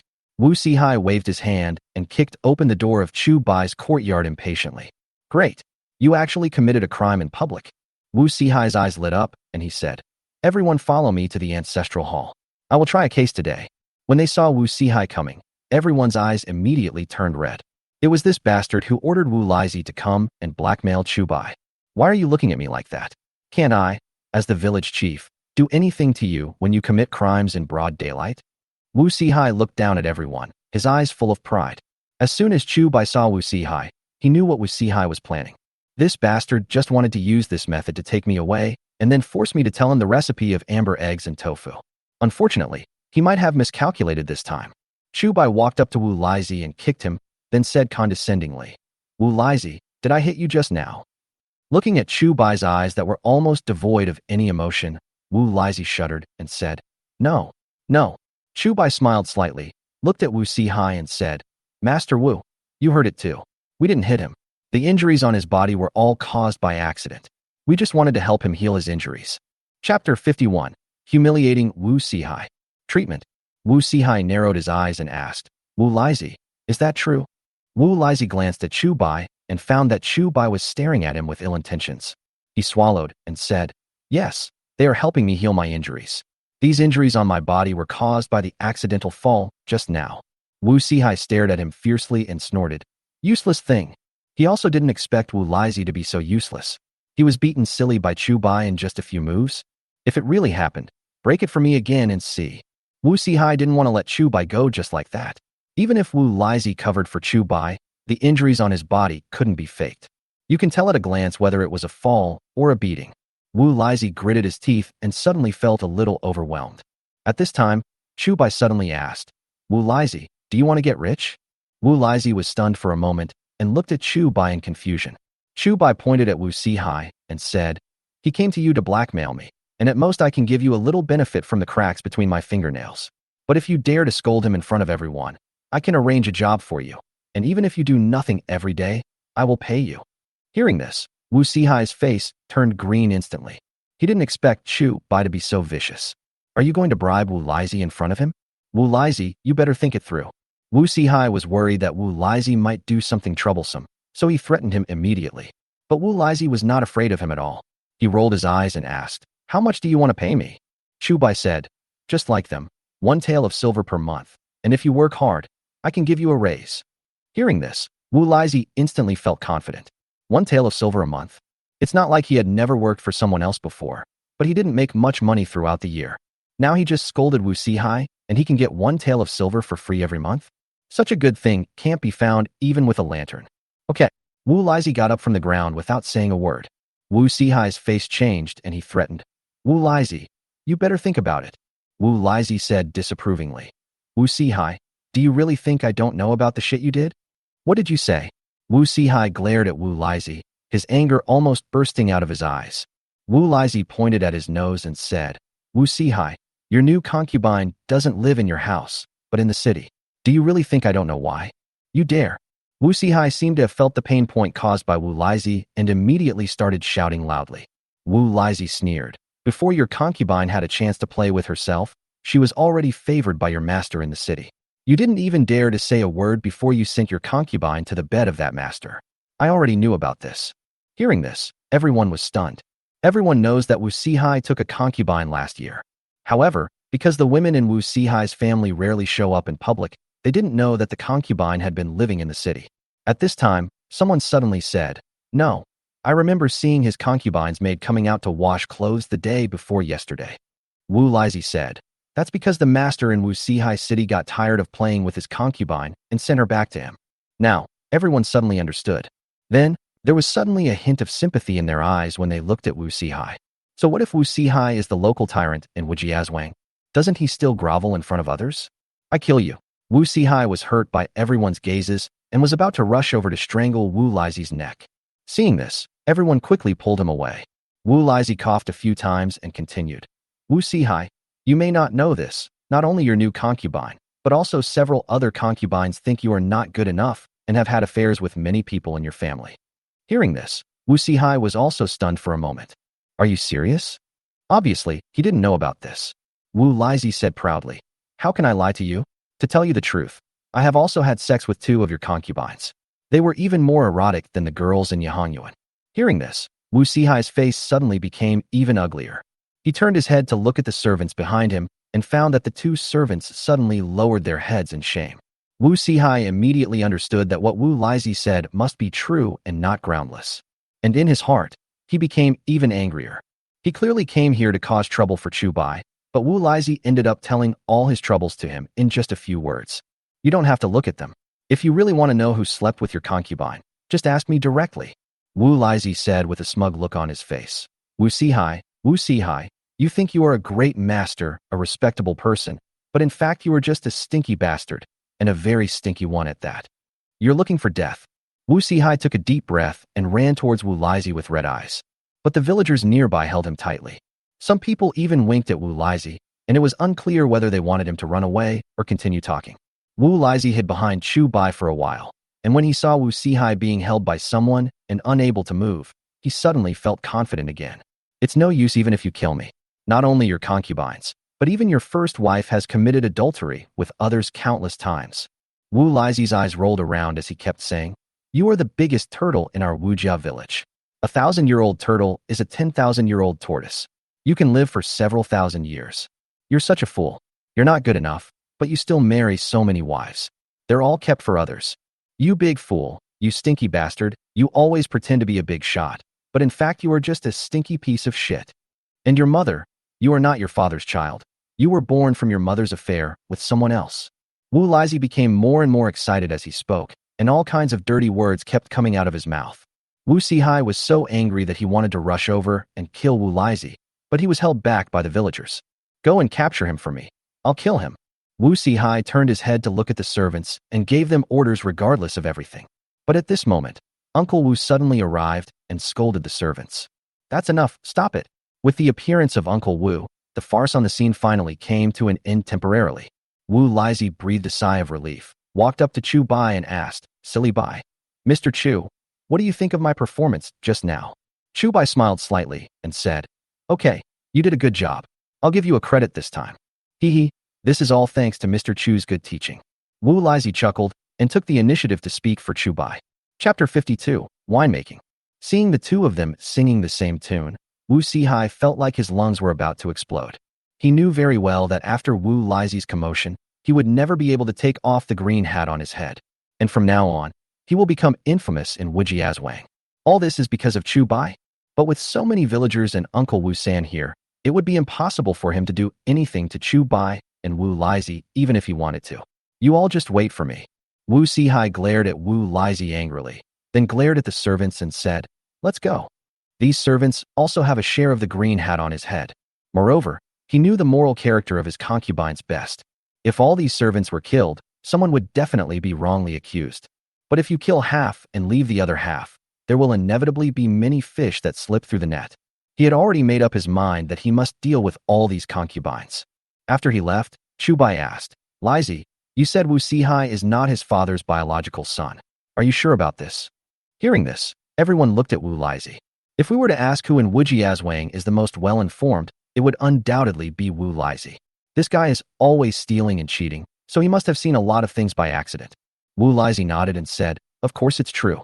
Although I didn't see it with my own eyes, my father told me about it. Otherwise, how do you think Wu Sihai could get close to the nobles in the city? Everyone's faces showed expressions of sudden enlightenment. Among all the dignitaries in the county, there is no one with the surname Wu, and even if there is one, these villagers who are of the same clan as Wu Sihai should know it. In this case, what Wu Lizhi said might be true. Chu Bai asked, Lizhi, do you know who Wu Sihai's real biological father is? Wu Lizhi chuckled and asked, Don't you think Wu Sihai looks a lot like someone? Hearing this, everyone started thinking about it. After a moment, Wu Laotian suddenly asked, Are you talking about the butler in Wu Sihai's family? Wu Lizhi chuckled and said, That's him. As his words fell, everyone took a breath of cold air. One person said, If it's really him, Wu Sihai's mother has really strong tastes. How could she eat this? Although the others didn't say anything, They nodded in agreement. Chu Bai searched in his previous life's memories and found information about the butler that everyone was talking about. The butler was originally a city dweller, but later fled to Wujiazwang and became the butler of Wu Sihai's family. Originally, Wu Sihai's father had no children, but less than a year after the butler came, Wu Sihai was born. 7 or 8 years ago, the butler suddenly left Wujiazwang, and it was in that year that Wu Sihai hooked up with a nobleman in the city. From then on, he became more and more arrogant and became the real local emperor of Wujiazwang. If Wu Lizi wasn't lying, Wu Sihai's mother's taste was indeed quite strong, because using the word unattractive to describe the butler was already very polite. If we really talk about it in detail, only the 4 words extremely ugly can accurately describe the butler's appearance. Perhaps because Wu Sihai inherited some of his mother's genes, he is not handsome, but he is not ugly either. But if you look closely, you will find that Wu Sihai's appearance is indeed 50% similar to that of the butler. For a moment, everyone felt their scalps tingling. Who could have thought that such a rotten thing would happen to the dignified Wujiazwang Muramesa? Lizi, I keep my word. What do you want to do next? Chu Bai looked at Wu Lizi and asked, do you want to do something with me, or just get paid 1 tael of silver a month for nothing? Wu Lizi rolled his eyes and asked, if I work with you, how much money can I get every month? Chu Bai just said that if Wu Lizi did a good job, he would give him more silver. Uncle Wu snorted. Wu Lizi, Chu Bai gives you 1 tael of silver every month for free. Aren't you satisfied? Wu Laotian and others also glared at him angrily. Although Wu Lizi had just made a great contribution, he had disgusted Wu Sihai. But everyone knew Wu Lizi's character, so it would be fine if Chu Bai gave him 1 or 2 taels of silver for free every month. But if he is really asked to do something, I'm afraid he won't be able to resist stealing and cheating again. Wu Lizi felt a little guilty when being looked at by everyone, but he couldn't help but defend himself. Chu Bai just said that I can also help him with work, and I definitely won't take this tael of silver for nothing. Although he was used to stealing and cheating on a daily basis, his reputation had long been bad. But he was still a little angry at being looked down upon. After hearing this, everyone immediately became even more disapproving. Chu Boy, don't listen to him. He is a gambler. If he really helps you with the work, you don't know what he might do. He worked as a temporary worker for Wu Sihai a few years ago and secretly sold several stones of grain from Wu Sihai's family. You can never trust a gambler's words. Have you forgotten how he sold his wife to a brothel? Everyone started talking at once, trying to persuade Chu Bai not to believe Wu Lizi. Wu Lizi wanted to defend himself, but he couldn't say anything. Those people did not slander him. What they said was true. Chu Bai's heart moved slightly. In fact, he didn't believe in Wu Lizi's character. This kind of gambler can do anything for money. But he had already said it, so he couldn't go back on his word. I keep my word. Chu Bai said bluntly. Lizi, since you want to do something, I now have 2 businesses. One is a tofu shop, and the other is a wine shop. Where do you want to work? Wu Lizi was stunned for a moment. He was prepared for Chu Bai to go back on his word, but he didn't expect Chu Bai to still be willing to let him work. Moreover, you should ask him what he wants to do instead of directly telling him what to do. Suddenly, a scent of wine wafted into his nostrils. Wu Lizi asked, did you just say wine shop? Chu Bai nodded and said, yes, I have just developed a kind of fine wine, and I am planning to sell it in the city after it succeeds. Wu Lizi immediately said, I'll brew wine with you. Apart from gambling, he also loves drinking. Although he cannot be called an alcoholic, he does have quite a few skills when it comes to alcohol. Okay, then I'll let you join the brewery.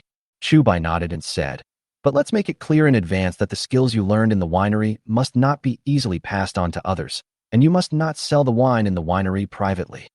If I find out that you have done anything that is detrimental to the winery, I will kick you out. Not only will you lose your wages, but the 1 tael of silver you were promised every month will also be void. Chapter 53, Wine Taster?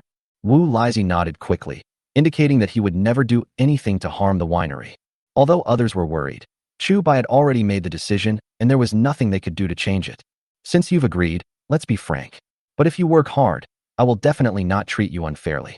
Chu Bai looked at Wu Lizi and said, as long as you do a good job, I will give you more money every month. Wu Lizi immediately nodded to show his agreement. Then he changed the subject and said, by the way, Chu Bai, what kind of wine do you brew? Why do I smell the aroma of apricot blossom wine, century-old wine, and 10-mile fragrance wine? Chu Bai was a little surprised when he heard the names of several kinds of wine, because the 3 kinds of wine that Wu Lizi mentioned were exactly the ones he had asked Uncle Wu to bring back from the county town not long ago. The quantity of each type of wine was not large, only 2 jars of each, and they had not been opened yet. But unexpectedly, Wu Lizzie could smell it all. Sure, Lizzie, one villager said. Uncle San just brought the wine here, and it hasn't even been opened yet. But your dog nose has already smelled it all. Wu Lizzie said proudly. Of course, otherwise where do you think I got the name of Master Lizzie? Chu Bai rolled his eyes and asked, Lizzie, tell me honestly how you smelled it. If you answer truthfully, I will give you 1 tael of silver right away. In his previous life, there were people who could determine the type of wine by smell and could even guess the alcohol content. However, Chu Bai himself did not have this ability. Not to mention the alcohol content, he couldn't even smell the fragrance. Wu Lizzie scratched his head and said, I don't have any money, so when I feel like drinking, I go sit outside the wine shop and take a few sips of the aroma. Over time, I memorized the taste of each type of wine. Everyone then understood why Wu Lizzie had such a sensitive nose. It turns out they are all making trouble because they have no money. But let alone Wu Lizzie, many of them are like this. It was hard enough just to fill my stomach, let alone drink. Even the cheapest wine is beyond the reach of people like them. Therefore, at most you would just smell it when someone is drinking and feel satisfied. Chu Bai stared at Wu Lizzie for a while and asked, Lizzie, are you sure you can smell any kind of wine? Wu Lizzie said, as long as I have smelled it, I can smell it. Good. Chu Bai said to Uncle Wu. Uncle, please bring a jar of each of these 3 kinds of wine and help me move them into the house. Uncle Wu didn't understand what Chu Bai was going to do, but he did it anyway. Chu Bai returned to the room and opened each bottle of wine. Then, he scooped a little of one of the wines, and then scooped a little of the other wine and mixed them together. After repeating this several times, he had 4 or 5 bowls of wine in his hands. Then he took the bowls out. Lizzie, smell what kind of wine this is. Chu Bai picked up one of the bowls and handed it to Wu Lizzie. Wu Lizzie smelled it and said, this is apricot blossom wine and 100-year-old wine. Chu Bai's eyes lit up and he asked, which one is more and which one is less?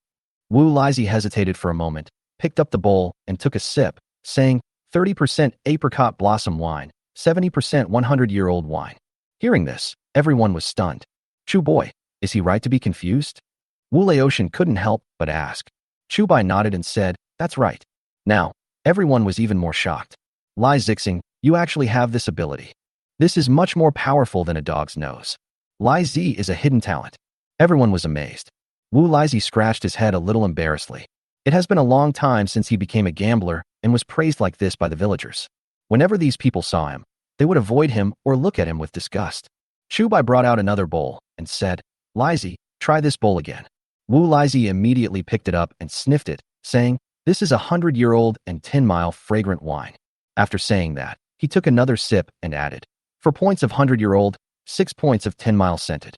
Chu Bai nodded and took out another bowl. Wu Lizzie sniffed it and frowned. Is this apricot blossom wine? Why is the taste so light? He tried to take a sip, but subconsciously wanted to spit it out as soon as the wine entered his throat. But in the end, he forced himself to swallow it back. Chu Bai, how much water did you add to this apricot wine? Why is it so unpalatable? Wu Lizzie coughed and asked in surprise. Chu Bai smiled slightly and asked, you didn't taste it? Wu Lizzie savored the drink for a moment and took another sip. Is this mixed with more than half water? 3 parts apricot blossom wine, 7 parts water. He asked uncertainly, holding the bowl. Chu Bai nodded and said, yes, what you just said is all right. There was an immediate cry of surprise from the side. If it happened once or twice, it might have been Wu Lizzie's. But after so many times, it's not just a guess. Although they didn't know what this ability was used for, they thought it was very powerful. Wu Lizzie breathed a sigh of relief and suddenly realized that there seemed to be something wrong with Chu Bai's eyes when he looked at him. What happened? Wu Lizzie looked at Chu Bai with some guilt. Chu Bai patted his shoulder and said, I know what I want you to do next. Wu Lizzie asked in confusion, what for? Chu Bai said, from today on, you are the first wine taster of our winery. Hearing this title, everyone was puzzled and asked, Chu Bai, what does a wine taster do? Chu Bai said, to put it simply, it is to taste whether the wine is good and whether the quality is up to standard. Everyone's eyes widened. They could earn money just by drinking every day. How could there be such a good thing? In an instant, many people cast envious glances at Wu Lizzie. Without any effort, you can earn 1 or 2 taels of silver a month by drinking every day. This is just too easy. Uncle Wu frowned, but soon relaxed again. He had never heard of the position of sommelier. In his opinion, Chu Bai was simply spending money to buy peace. If Wu Lizzie were really allowed to get involved in the winery, there was no telling what bad things he might do. But Chu Bai just asked him to drink, so even if Wu Lizzie really wanted to do something, he couldn't do it.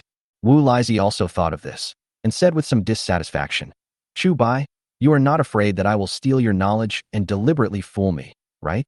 Chu Bai curled his lips and said, if I want to fool you, it's easy. I can just let you do the hardest and most tiring work. How many days do you think you can hold on? Wu Laizi was stunned for a moment, as if it was really the case. He knew that every winery had its own secret recipe, and the amber eggs and tofu that Chu Bai had made before were all a big hit. Therefore, the wine brewed by Chu Bai will definitely be a big hit. He thought Chu Bai did this to protect himself, fearing that he would steal the secret recipe and leak it out. But what Chu Bai said was not without reason. With his small physique, he would not be able to last for 2 days if Chu Bai assigned him some heavy work. Chu Bai looked around and continued, after our wine is brewed, we must let Lai Zi taste each jar. If he says it's not good, we can't sell this jar of wine. Chapter 54 Self-Defense Weapons. Everyone was shocked to hear Chu Bai's words. They originally thought that Chu Bai might really want to fool Wu Laizi, so he just let him drink every day and take the money. But now, I didn't expect Chu Bai to give Wu Laizi such great power. As long as Wu Laizi doesn't nod, all the wine cannot be sold outside. Wouldn't that mean Wu Laizi has become the manager of the winery? Chu Bai, have you thought it through? Uncle Wu quickly spoke up and tried to dissuade him. Chu Bai nodded and said, Lai Zi is talented in wine tasting. I feel relieved to leave this matter to him.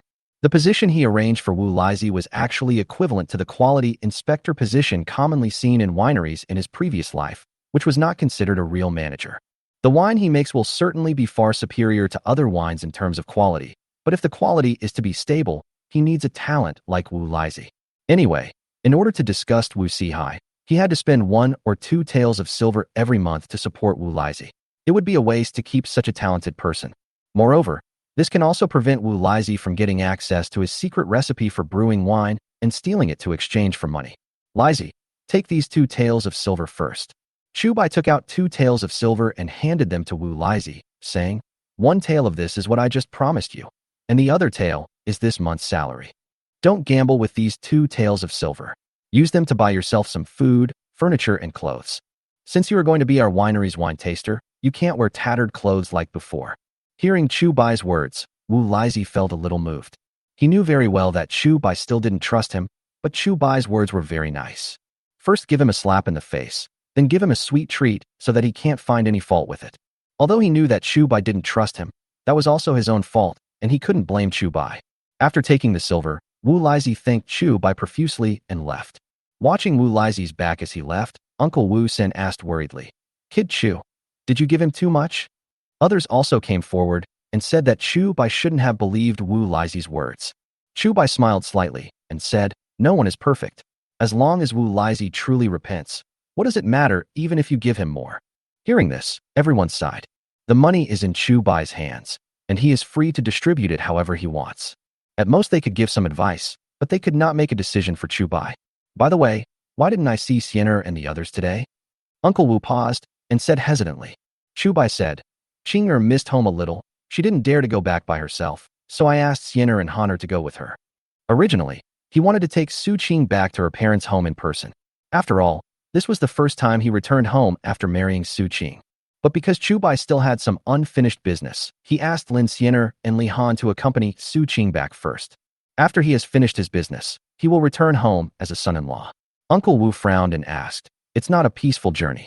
Aren't you afraid that these 3 beautiful women will get into trouble? Chu Bai said, Qing'er's mother's home is only 10 miles away from our Wujia village, and she has Uncle Tian's aunt to accompany her, so she will be fine. He had also worried about the problem that Uncle Wu mentioned.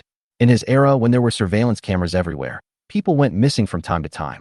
The situation is even more chaotic in this era. When 3 beautiful women go out together without any men to protect them, they will inevitably attract the covetousness of others. However, Sujia village, where Su Qing's parents' home is not far from Wujia village. It just so happens that Wu Laotian's wife is also from Sujia village, and she also wants to return to her parents' home. There won't be any problem if a few people go together. Wu Laotian also said at this time, my wife's physique is so strong that even if she really encounters bad guys, she can beat 3 of them alone. Don't worry, nothing will happen. Hearing him say this, Uncle Wu nodded. In fact, Lin Xiener and the other 2 had nothing to do with him. He was just concerned about them as an elder. Moreover, over the years, unless they encountered bandits along the way, the women would not have any major problems even if they traveled alone. That's fine. but your 3 wives are too beautiful. If they go out alone, it might be easy for people to have bad intentions. You'd better accompany them when they go out next time. Uncle Wu said with some concern. Besides, you made Wu Sihai lose face today. He will definitely not give up like this. Hearing the name Wu Sihai, Wu Laotian snorted. If Wu Sihai really dares to cause trouble for Chu Bai, I will be the first to skin him alive.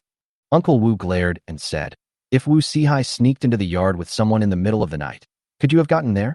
Hearing this, Wu Laotian immediately sighed. His house is some distance away from Chu Bai's house. If Wu Sihai really sneaks in the middle of the night, he really won't be able to get there in time. What should we do then? Wu Laotian said worriedly. We can't live in Chu Bai's house every day, right? Uncle Wu nodded and said, it's not impossible. Chu Bai curled his lips. If he really let someone stay in his house, he would be embarrassed to take turns to flip the cards every night. Chu Bai quietly supported his waist and said quickly, Uncle San, Uncle Tian, you don't have to worry. Wu Sihai is just an empty shell and may not dare to cause trouble for me. Uncle Wu said, this kind of thing can't be taken lightly. Wu Sihai has forced many people to death in our village over the years. You can't think too highly of him. Wu Laotian gritted his teeth and said, yes. Wu Sihai is a bad guy who does all kinds of evil. We must be on guard against him. His father was beaten to death by Wu Sihai.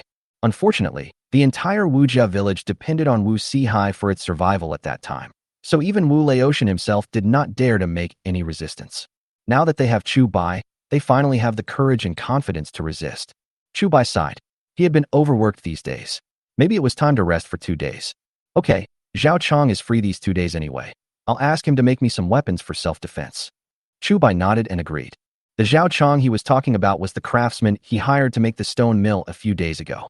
After spending some time together, Chu Bai realized that Zhao Chong was not only a stonemason, but also a blacksmith, bricklayer, and bamboo craftsman. He can be called the all-round craftsman of the Dayu dynasty. After knowing Zhao Chong's abilities, Chu Bai naturally would not let him sit idle. In the past 2 days, he asked Zhao Chong to make a large distillation equipment. He bought so much wine today and asked Wu Laizi to be his wine taster, not because he really wanted to make wine, but because he wanted to make distilled wine. The alcohol content of wine these days is very low, and Chu Bai felt that it was not much better than water. Therefore, he came up with the idea of making his own wine. Now that the equipment for distilling liquor has been completed, Zhao Chong has just enough time to make some self-defense weapons for himself. Chapter 55, Distilled Liquor. Okay, Uncle Wu nodded and said, I have a precious sword. Although it has not been used for a long time, it can kill people. I will bring it to you later. No. Chu Bai quickly refused. Uncle Wu is a retired veteran with quite good skills.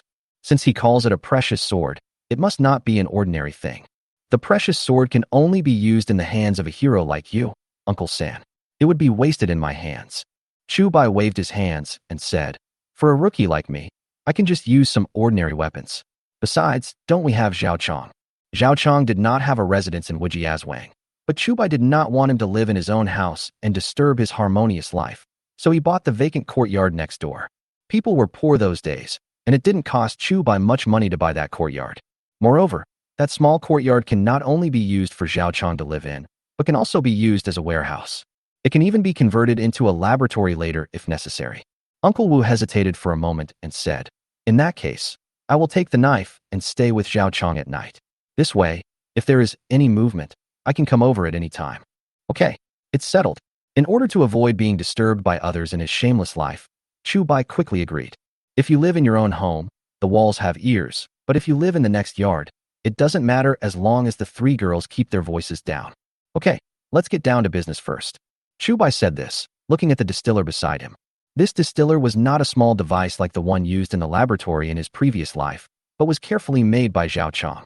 Seeing this, others also looked at these distillers curiously. Chu Bai asked them to come over today and said he wanted to make some wine. Although they had not drunk alcohol many times, they knew that winemaking required the fermentation of grains. But now Chu Bai had not prepared any food, nor any yeast or other items. Can you make wine just by tinkering with these strange jars? If Chu Bai hadn't come up with a lot of good things recently, they would have suspected that Chu Bai was crazy. Let's move these things into the kitchen first. In order to keep it secret, Chu Bai moved the distiller into the kitchen with everyone else. Next, the distiller was connected to the stove. After doing all this, Chu Bai turned around and looked at everyone seriously. Uncles and brothers, The reason why I asked you to come here today is because you are the people I trust the most in the entire Wu family village. Chu Bai looked at everyone's face and said seriously, what you saw in this kitchen today must not be spread to anyone else, even to your closest people. Hearing this, everyone immediately became serious. Don't worry, Chu Boy. If anyone goes out and talks nonsense, I will be the first one to not let him off. Uncle Wu immediately made a promise to Chu Bai and looked at the others with a fierce look on his face. Although he is not the most powerful person in Wujiazwang, he has the highest prestige in Wujiazwang. After all, he had been on the battlefield and killed people, especially during the period when he just returned to the village. Even Wu Sihai couldn't help but tremble in his legs when he saw him. Now that he showed off his power again, others naturally didn't dare to speak nonsense. Chu Bai breathed a sigh of relief and said, first, pour the 2 jars of century-old wine outside into it. As soon as he finished speaking, Wu Laotian took the lead, picked up the wine jar, and poured the wine into the big pot. Put the pot on and boil water.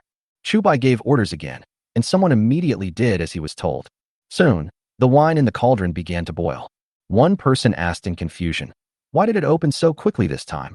In the past, it would take at least an incense stick of time to open the pot. Chu Bai explained, because this is wine, not water, and the boiling points of wine and water are different.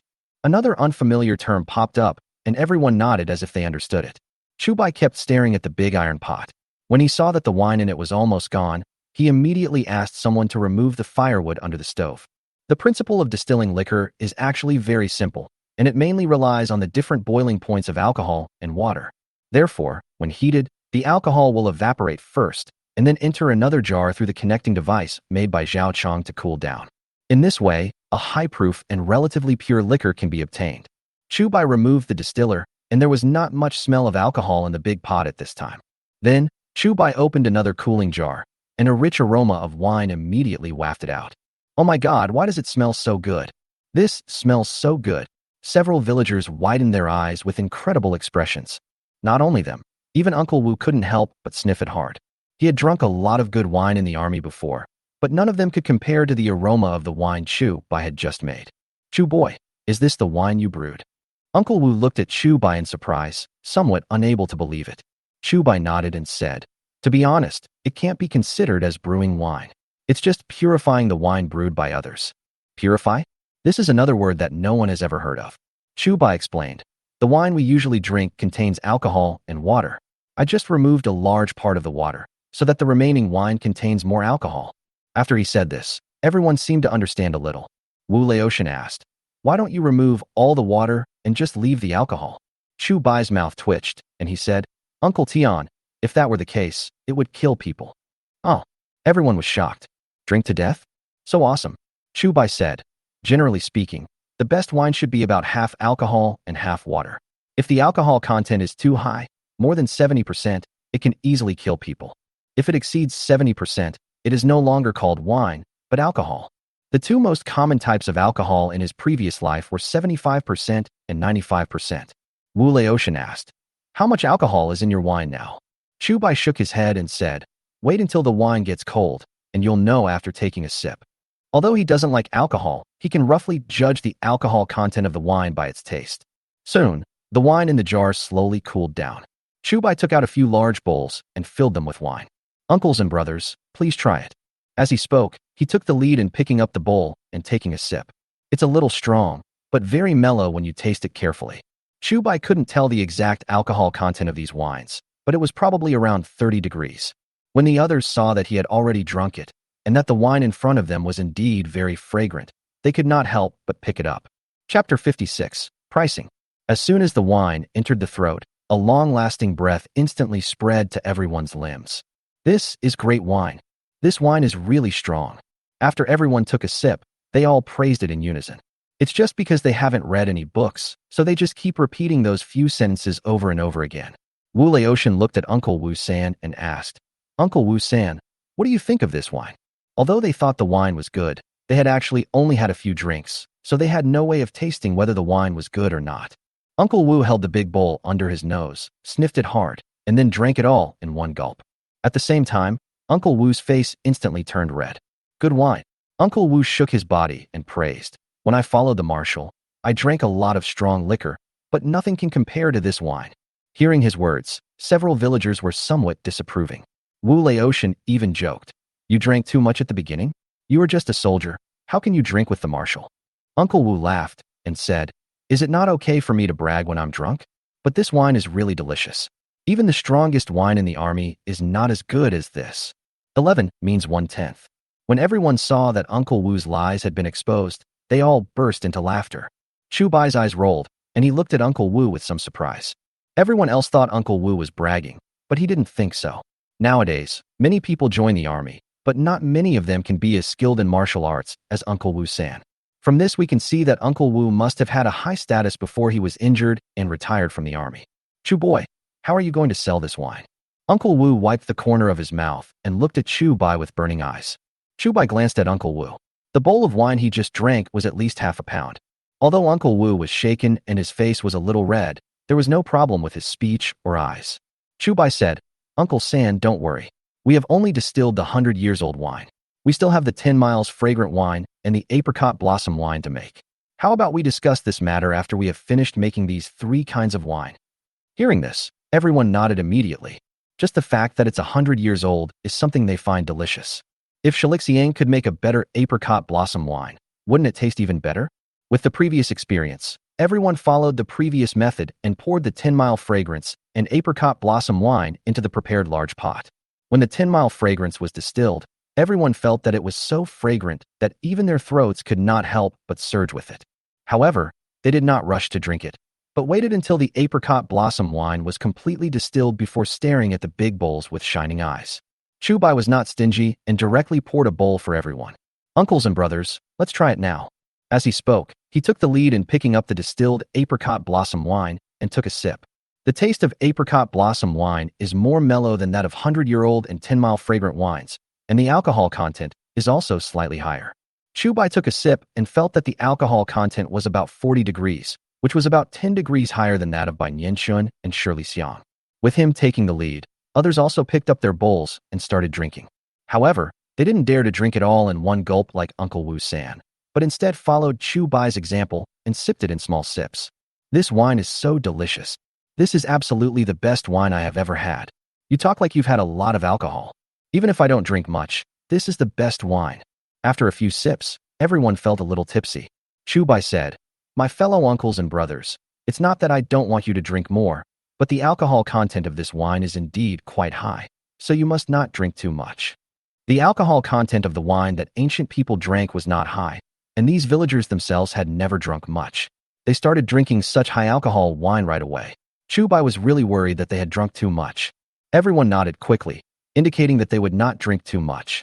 Uncle Wu took a big sip and showed a look of reminiscence and nostalgia. After a moment, he said with a serious face, "Chu boy, now you can tell me how to sell this wine, right?" He had just drunk a bowl of wine and his face was a little red, but now it is almost unrecognizable. Chu Bai nodded and said, "When we bought these 3 kinds of wine, they were 30, 50, and 100 coins per jar respectively. Now after we distilled them, only about 2/3 of the original jar is left. That is to say, if we still pack the jars according to the original method, we have to sell them for at least 45, 75, or 150 coins per jar to recover our costs. But this is just the cost of the wine. If you add in the labor and other costs, it will at least double." Hearing what he said, everyone frowned. Wu Laotian said, "Chu Bai, our manpower is not that valuable. Isn't doubling it too much?" The others immediately nodded in approval. Chu Bai smiled slightly and said, "I just said that the cost doubled, but I didn't say that the selling price doubled." Hearing this, everyone was stunned. According to what Chu Bai meant, would he sell it at a higher price? Chu Bai looked around and said, "I heard that there is a kind of wine called green ant in the capital. A small jar alone costs 500 coins. A jar as big as ours would cost at least 1 or 2 taels of silver. Although I have never drunk green ant wine, I think it should not be as delicious as our wine, right?" At this time, Uncle was suddenly interrupted and said, "Green ant wine is indeed not as delicious as your wine. The taste is at most comparable to the wine that has been aged for 100 years. After hearing what he said, Chu Bai felt more confident. "Okay, in that case, we will sell these 3 kinds of wine for 100 coins, 200 coins, and 1 tael of silver per jar respectively." Chu Bai thought about it for a moment and made a decision directly. When they heard the price, everyone was still shocked. They could barely accept the prices of the first 2 wines, but the last one was simply too expensive. Uncle Wu said, "Chu boy, we are just a county town here. and it is a lower county at that. It is not comparable to the wealthy places like the capital. What this means is that Chu Bai's pricing is still too expensive. Chu Bai laughed and said, "Who said that our wine can only be sold in the county town?" Hearing this, everyone was stunned again.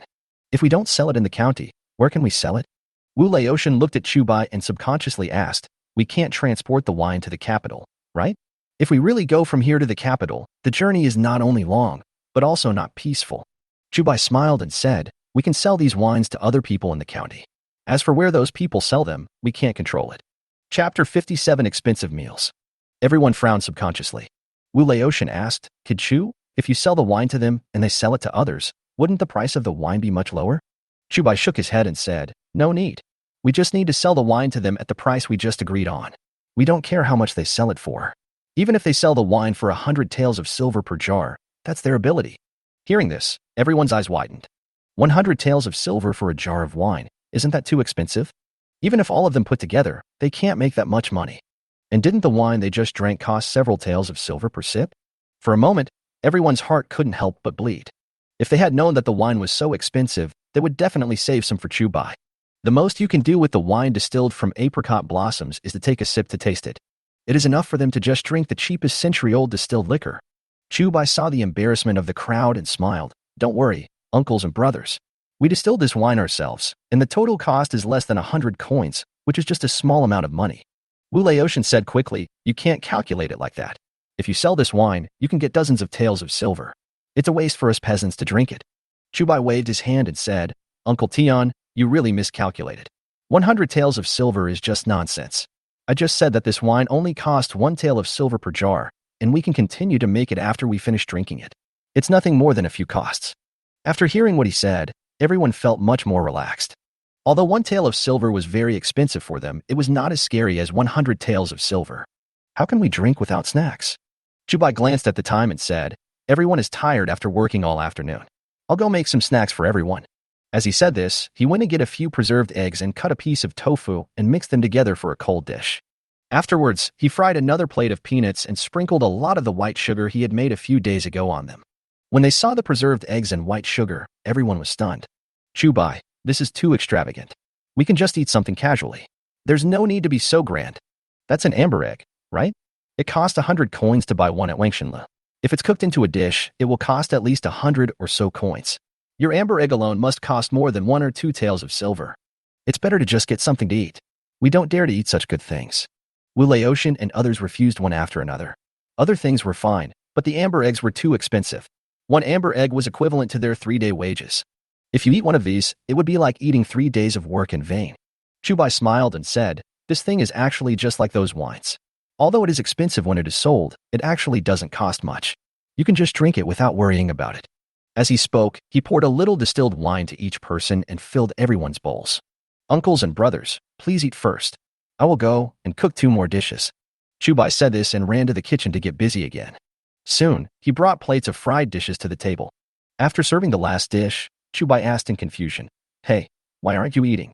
Uncle Wu said, "You are the host, and you are the one who pays us. We feel guilty asking you to cook for us. Of course, we have to wait for you to come before we can start eating." Chu Bai quickly sat down and said, Sorry. If I had known this would happen, I would have done it faster." Everyone felt warm in their hearts when they heard this. Chu Bai was considered rich now. But after he became rich, he did not forget his roots.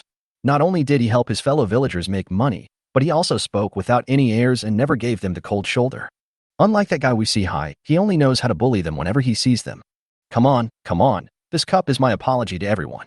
Chu Bai picked up the bowl and said, "I kept you all waiting for a long time. I am wrong this time." As he said this, he gulped down a big gulp of wine. Seeing this, the others quickly picked up their bowls and started drinking. After taking a sip of the wine, everyone felt a burning sensation coming from their abdomen and throat. Several people subconsciously started to pick up the dishes, but they did not pick up the most expensive preserved eggs, but instead picked up the peanuts which looked the cheapest. But as soon as they put the peanuts in their mouths, everyone was stunned again. "Chu Bai, what are you sprinkling on top? White sugar?" Feeling the sweetness coming from his mouth, Wu Laotian couldn't help but ask. The others also stared at Chu Bai with wide eyes, wanting to hear Chu Bai admit it himself. Chu Bai nodded and said, "Yes, this is the white sugar I just researched recently. It's a pity that the quantity is a bit small, so I didn't think of selling it." Hearing this, everyone was amazed again. Amber egg, tofu. distilled liquor. These alone were enough to shock them, and now Chu Bai actually took out another item, sugar. They suddenly felt that there was nothing in this world that Chu Bai didn't know. One person subconsciously asked, "If you sell this sugar, how much do you plan to sell it for per pound?" Chu Bai said, "At least 30 taels of silver per pound." Upon hearing this, several people immediately started coughing. 30 taels per caddy. This is more expensive than the wine they drink. They all saw when Chu Bai put the sugar in it just now. Although it was only a small cluster, it was at least half an ounce. In other words, the sugar alone for this plate of peanuts costs 2 taels of silver. They thought the cheapest dish was actually the most expensive one. If I had known, I wouldn't have eaten these peanuts. This table of food must cost at least 5 or 6 taels of silver, right? Everyone was dumbfounded. Now they were able to make some money by following Chu Bai and making tofu. But because it took less than a month, I only earned less than 1 or 2 taels of silver. In the past, they couldn't save so much money even if they worked hard for 10 years, and they even had to pay a lot out of their own pocket. Now Chu Bai had to pay 5 or 6 taels of silver to treat them to a meal, which was almost beyond their imagination. That's about it. As you can see, I have prepared all the food on the table. If you don't eat it, it will all be wasted. Chu Bai nodded. The cost of this table of dishes was actually not high, but if each item was measured by its selling price, it would be very intimidating. After hearing Chu Bai's words, everyone felt a little scared, but they had no choice but to eat.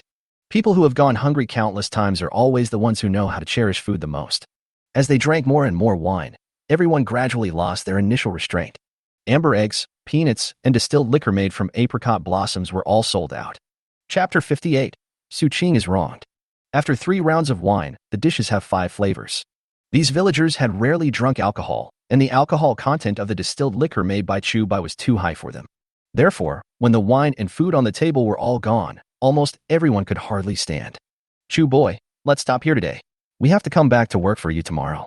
Uncle Wu was still somewhat conscious at this time and was ready to ask everyone to leave. Seeing that everyone had almost finished drinking, Chu Bai did not stop them. "Don't worry, third uncle. I will go with you to send all the uncles and brothers back." Chu Bai was worried that the villagers had drunk too much, so he prepared to send them back with Uncle Wu.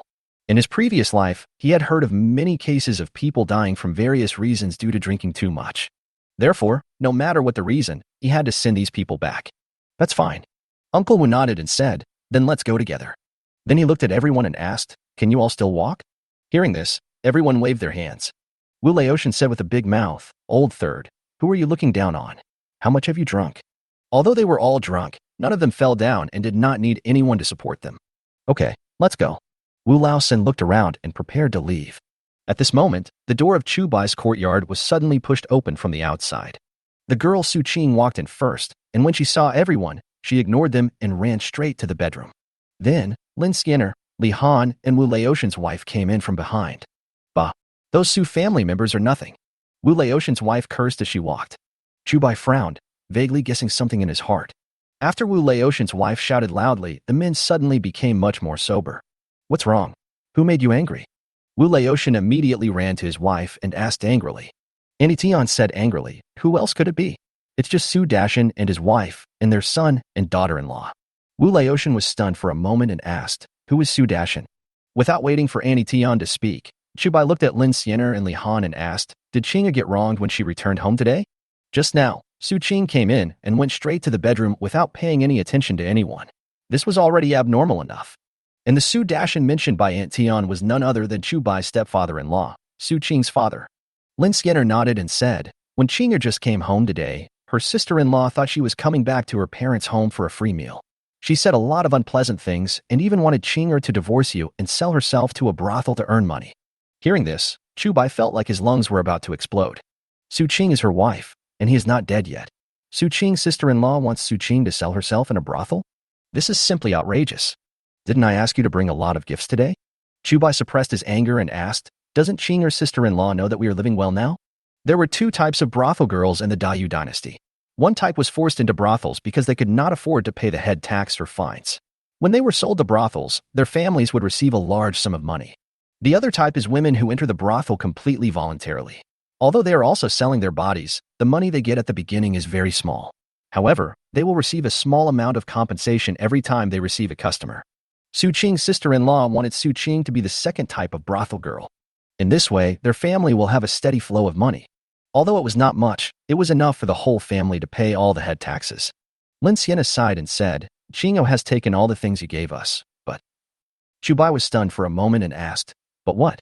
Wu Lao San and others all looked at Lin Xian eagerly, wanting to know what had happened. What else? Annie Tian couldn't stand it anymore and said directly, that family doesn't know what's good. The tofu that Su Qing took was called lime paste, and the amber eggs were called rotten eggs. They also said some very unpleasant things. Even an outsider like me can't stand it anymore. Lin Xian quickly walked over to her side, patted her on the back and said, don't worry, Annie Tian. I've already scolded you once in Sujia village today. Don't get yourself angry again now. Only then did Chu Bai realize that Aunt Tian had actually stood up for Su Qing and the others once in Sujia village. Li Han walked up to Chu Bai and said, husband, you must help Sister Qingyo this time. Chu Bai was stunned. Li Han has never liked to talk, but this time he actually asked for his help for Su Qing? Good. Chu Bai nodded and said, I will definitely do it. As soon as he finished speaking, Wu Laotian and others looked over immediately. Chu Boy, if you just say one word, we will call everyone in the village to Sujia village to seek justice for your wife. Yes. Su Qing belongs to our Wu family village now. We must seek justice for her. Su Dashan is so blind that he actually wants to send our Wujiazwang woman to a brothel? After what happened to Su Qing, everyone sobered up a little, but their minds were still a little unclear and they were clamoring to stand up for Su Qing. No. Chu Bai quickly refused and said, everyone has drunk a lot of wine today, so let's go back and rest early. As for Sujia village, I will go there in person tomorrow. Everyone was still a little unwilling, and Uncle Wu immediately glared at them. You've drunk too much horse urine? Why don't you get out of here? Uncle Wu scolded, do you all think you are more powerful than Chu Bai? Hearing this, everyone hung their heads. They dared to agree to other things, but they didn't dare to say that they were better than Chu Bai. All right then. Wu Laotian glanced at Chu Bai and said, if you need anyone tomorrow, just shout and we will all go with you. The others followed suit and said the same thing, then left in a hurry. Although Chu Bai did not chase them away, they also knew that it was not appropriate for them to stay for long at this time, and Chu Bai still needed to comfort Su Qing. Looking at Chu Bai's appearance, Tian wanted to say something, but in the end she could only sigh and leave. After most of the people had left, Chu Bai called out to a figure, Zhao Chong, please stay for a moment. Zhao Chong was stunned for a moment and looked at Chu Bai in confusion. Chu Bai went back to the room, took out a piece of paper and handed it to Zhao Chong, saying, didn't I ask you to help me make a self-defense weapon today? Find some time to make it when you go back. Zhao Chang subconsciously opened the paper and immediately his eyes widened. This. He stared at the paper, somewhat incoherently. Okay, let's talk tomorrow. First, make me a pair according to the measurements above. Chu Bai patted Zhao Chang on the shoulder, sent him away, and returned to the bedroom. Chapter 59, Comfort. In the bedroom, Su Qi was lying on the bed, crying silently. In fact, she had already gotten used to this kind of grievance before she married Chu Bai. But as Chu Bai gave her more and more warmth, she forgot all the grievances she had suffered in her mother's family in the past. Today, she missed her younger brother so much that she couldn't help but go back to her parents' home. Originally, she was thinking about going back to let her family know that she was living a happy life after marrying Chu Bai. But I didn't expect that I would be humiliated by my eldest sister-in-law like that. If she had been forced into a desperate situation before, she might have been forced to sell herself to a brothel. But now, Chu Bai treated her so well and had no intention of divorcing her. How could she bear to divorce Chu Bai and commit herself to the hell on earth that is a brothel? Hey, why is your beloved one crying? Chu Bai walked in and sat down on the edge of the bed with a smile. Su Qing quickly turned around and quietly wiped away her tears. She had just felt so wrong that her tears and snot were running. She didn't want her husband to see her looking so ugly. No. Su Qing sat up.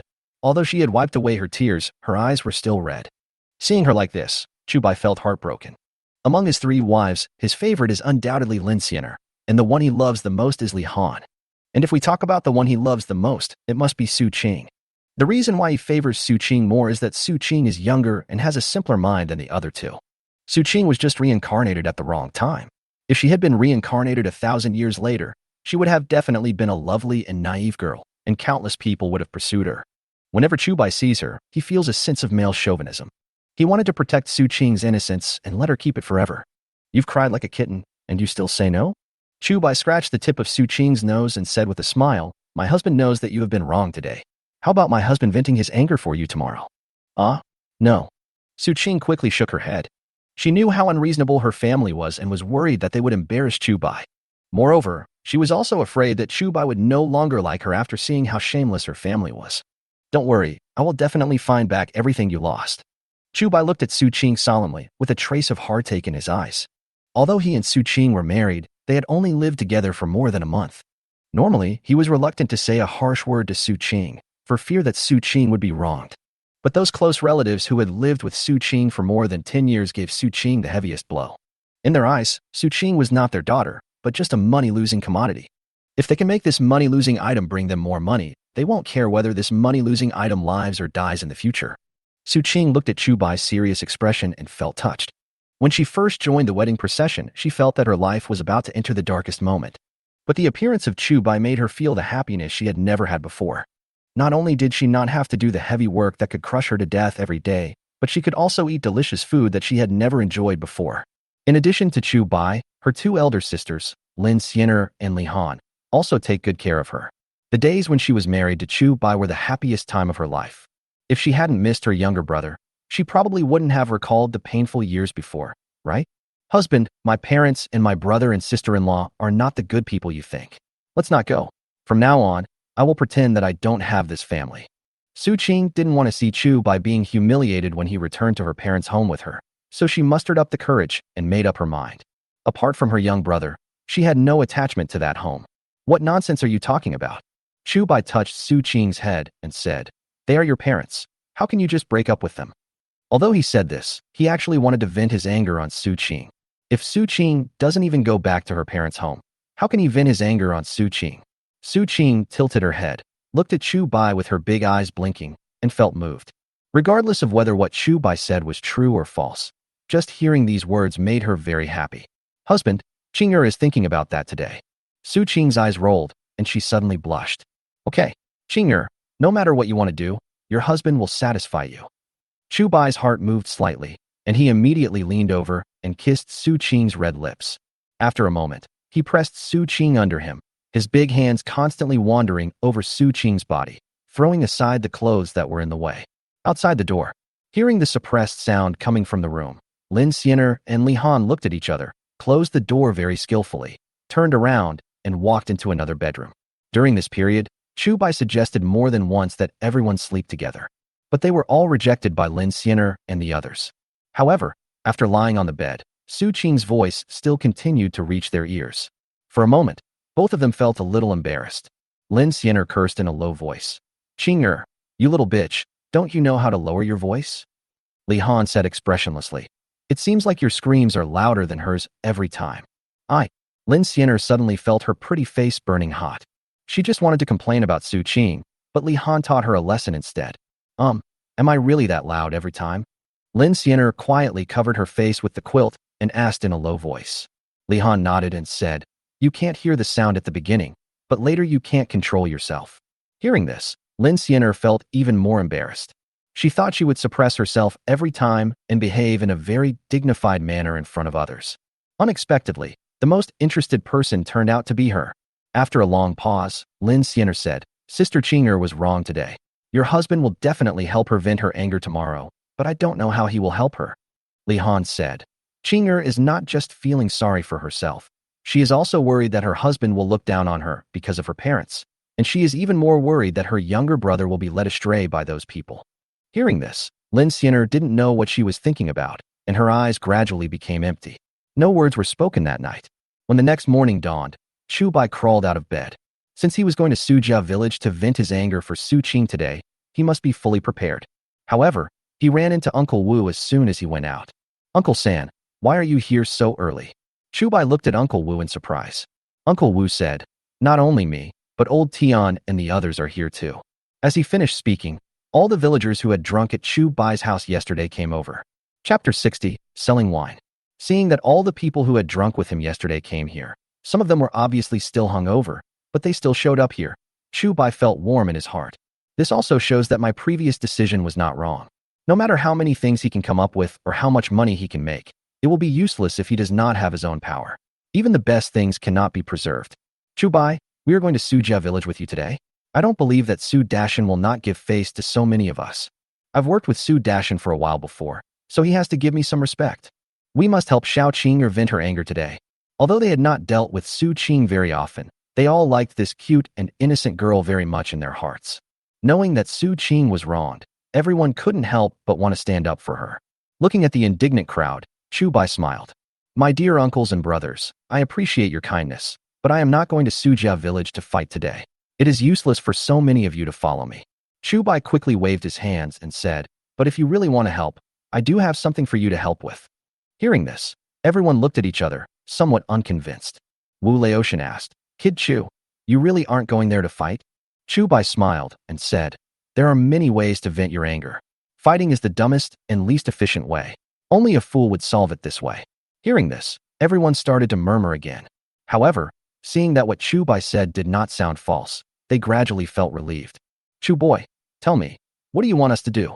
Wu Laotian took the lead and said, no matter where we can be used, just ask. Chu Bai smiled slightly and said, this is my first time as a new son-in-law, so I have to buy some gifts for my father-in-law, so I want you to help me run errands.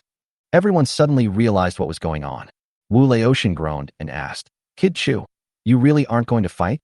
He was worried that Chu Bai wanted to send them away and then fight secretly by himself. Chu Bai said unhappily, Uncle Tian, who do you think I can beat with my little muscle? Everyone nodded subconsciously. Although Chu Bai had good food, he had never done any physical work. Therefore, he is only slightly better than those who do not have enough to eat all day. If a fight really breaks out, he is afraid that no one will be able to defeat him. That's right. Let's go.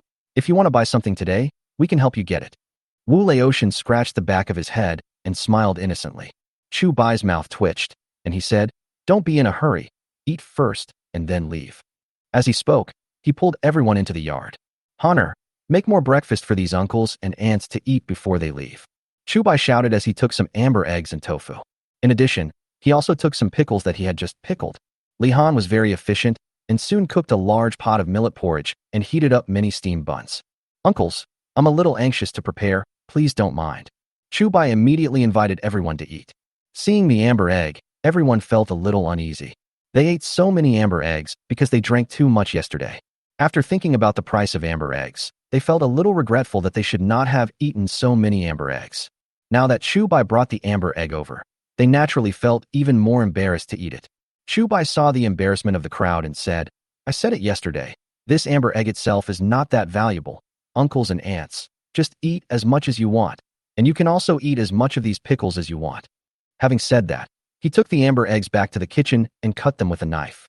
These amber eggs cannot be preserved once they are cut open. Uncles, you can't just watch them go to waste, right? Chu Bai brought the cut amber egg back and said to everyone with a smile. Everyone couldn't bear to waste food, so they gritted their teeth and picked up the amber eggs and pickles to eat. They had already tasted the flavor of amber eggs yesterday, and when they ate these pickles today, their eyes lit up. What is this pickle made of, and why is it so appetizing? A villager who had studied with Mr. Chu asked subconsciously. Chu Bai said, this is pickled with salt, and I added some other seasonings to whet the appetite. Everyone was shocked again when they heard that this small pickle was actually pickled with salt. Official salt is too expensive, costing 70 or 80 cents per pound, so most families would naturally try to save as much as possible. And Chu Bai was so extravagant that he used salt to pickle this kind of pickled vegetable? Uncle Wu suggested, now that the tofu shop has started selling breakfast, would it be better if we sell these pickles together? After adding staff several times, Chu Bai has opened 4 tofu shops in the city, which can fully meet the tofu demand of the entire city. Moreover, in addition to tofu, they also added foods such as tofu pudding, and soy milk. Those residents in the county town who have more money have become accustomed to going to the tofu shop to eat a bowl of tofu pudding before going to work. Chu Bai nodded and said, okay, I'll teach them how to pickle them when I get back. There are not many technical means to pickle small vegetables, and the most daunting one is the limitation of salt. Apart from him and those princes and nobles, I'm afraid few people would be willing to use salt to pickle vegetables. Moreover, those princes and nobles would not care about the tiny profits brought by the pickles. After a while, everyone had eaten most of the food. Chu Bai called Uncle Wu and said, Uncle, when you go to Wangshenlu to deliver the amber eggs today, bring a jar of wine to shopkeeper Chiu and tell him that this is our new wine and we will give priority to Wangshenlu. Uncle Wu asked, do you want to sell all this wine to Wangshenlu? Chu Bai nodded and said, the background of Wangshenlu is very extraordinary. They must have the means to sell these wines to other places and make a fortune. When he went to Wanxian Tower for the first time, he met Qian Heng, a playboy from the capital. And judging from the tone of his voice when talking to shopkeeper Chiu, he should be very familiar with the owner behind Wangshenlu. Therefore, the owner of Wanxian Tower must not be an ordinary person. The businesses of several other wealthy merchants in the county are basically limited to the county, and only a small number of them have business in the county town. Compared with those people, Wang Shenle's background is obviously stronger. They also have the ability to sell the wine distilled by Chu Bai all over the country. Okay, I understand. Uncle Wu nodded and said, then let's stick to the price we agreed on yesterday. Chu Bai nodded and said, well, let's follow this price. I can't give up even a penny. Chapter 61. Visiting Sujia Village Muramesa. After Uncle Wu left, Chu Bai brought Wu Laotian and others to the town market. It was his first time visiting his father-in-law's house, so naturally he had to bring some good things. If it was his previous life, cigarettes, alcohol, and tea would be inevitable, but there are not so many good things in this era. Naturally, he wanted to find something that was in line with the times as a gift. Soon, Chu Bai took Wu Laotian and others to buy a lot of things in large and small bags. Looking at the things in his hands, Wu Laotian and others felt that it was not worth it for Chu Bai. Chu Boy, your cheap father-in-law Su Dashan is a scoundrel. You bought so many things for him. It's just a waste. Wu Laotian couldn't help but say what was in his mind. Seeing this, others also started talking. In my opinion, if you bring him 2 kilograms of rice, it will be enough to give that bastard a bargain. What a waste of good stuff. If he really saw how rich you were, he would definitely stick to you shamelessly, and I don't know how he would blackmail you. Everyone was talking at once, feeling sorry for Chu Bai and Su Qing. Su Qing is such a good girl, but she has such a nasty father like Su Dashan. Chu Bai curled his lips and said, who said I bought so many things to give to Su Dashan? Because he didn't have any good feelings towards this cheap father-in-law, Chu Bai didn't call him father-in-law, but called him by his name. Everyone was stunned for a moment after hearing this and asked, then why did you buy so many things? Chu Bai laughed and said, I'll keep you in suspense for now, you'll know later. Not long after, everyone bought their things and returned to Wujiazwang. Because there were so many things, Chu Bai simply hired a cart in the town. Jing'er, let's go. Your husband will accompany you back to your parents' home today. Chu Bai said this and took out 5 candied haws like a magic trick. The 3 girls were a little surprised when they saw the candied haws. I didn't expect Chu Bai would actually buy something like this to appease children. Come on, one for each of you. Chu Bai said as he handed the candied haws to the 3 girls. The 3 girls took the candied haws.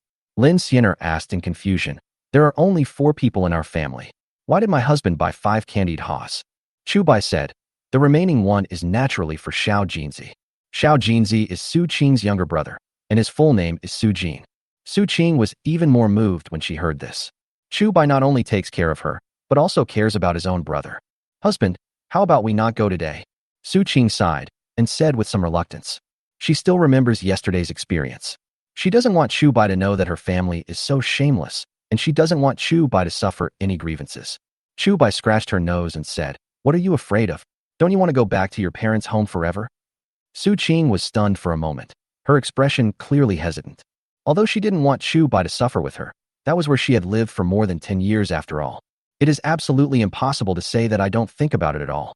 Moreover, she can ignore other people, but she must take care of her younger brother. Okay, that's settled. Chu Bai smiled and said, Sienna and Honor, you two stay here to look after the house. If you have any problems, you can go find Uncle Tian. After saying that, he took Su Qing to Sujia village. Because of the cart, Chu Bai and Su Qing didn't have too much trouble on the journey. Not long after, the two arrived at Sujia village. But Chu Bai did not go in immediately, but asked, Qing'er, where is your Muramace's home? Su Qing was stunned for a moment and asked in confusion, why are you asking Muramasa? Chu Bai said, of course there is a reason. Su Qing thought for a moment and said, go inside and find the second house with the largest house. But that family is not a good one. My husband, you'd better not provoke them. Chu Baigo smiled and said, what are you afraid of? There is nothing in this world that your husband can't handle. As he said that, he brought Su Qing to the doorstep of the village chief's house in Sujia village. Okay, you go first, I'll be back soon. Chu Bai smiled at Su Qing and prepared to go in alone. Su Qing quickly pulled him back and whispered, husband, don't leave me alone. Hearing this, Chu Bai felt a little distressed for no reason. What kind of family could make a married girl so scared? Okay, let's go together. Chu Bai turned around and told the cart driver to wait here, then walked to the door of Muramace's house. After knocking on the door, a man who looked like a butler came out. What do you do?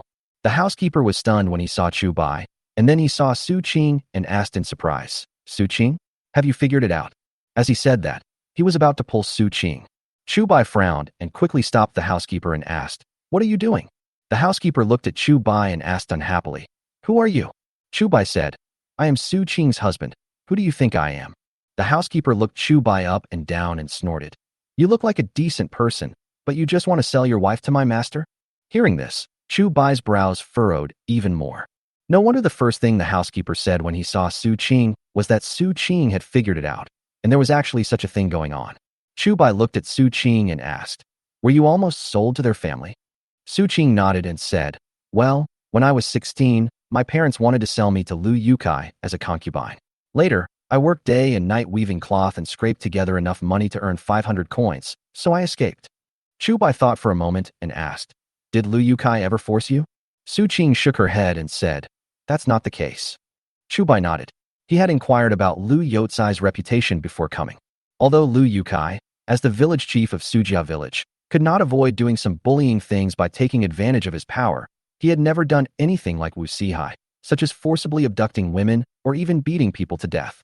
This is also the reason why he chose to find Lu Yukai. If the other person has bad character, he will never bring trouble upon himself. That's good since there isn't one. Chu Bai turned around and looked at Lu Yotsai's housekeeper and said with a scholar's greeting, "Please tell Lu Tsuinjing that Chu Bai from Wujiazwang and his wife Su Qing are here to visit." The butler was stunned for a moment and looked at Chu Bai with some confusion. When he first saw Su Qing, he thought Su Qing had thought it through and wanted to become Lu Yotsai's concubine.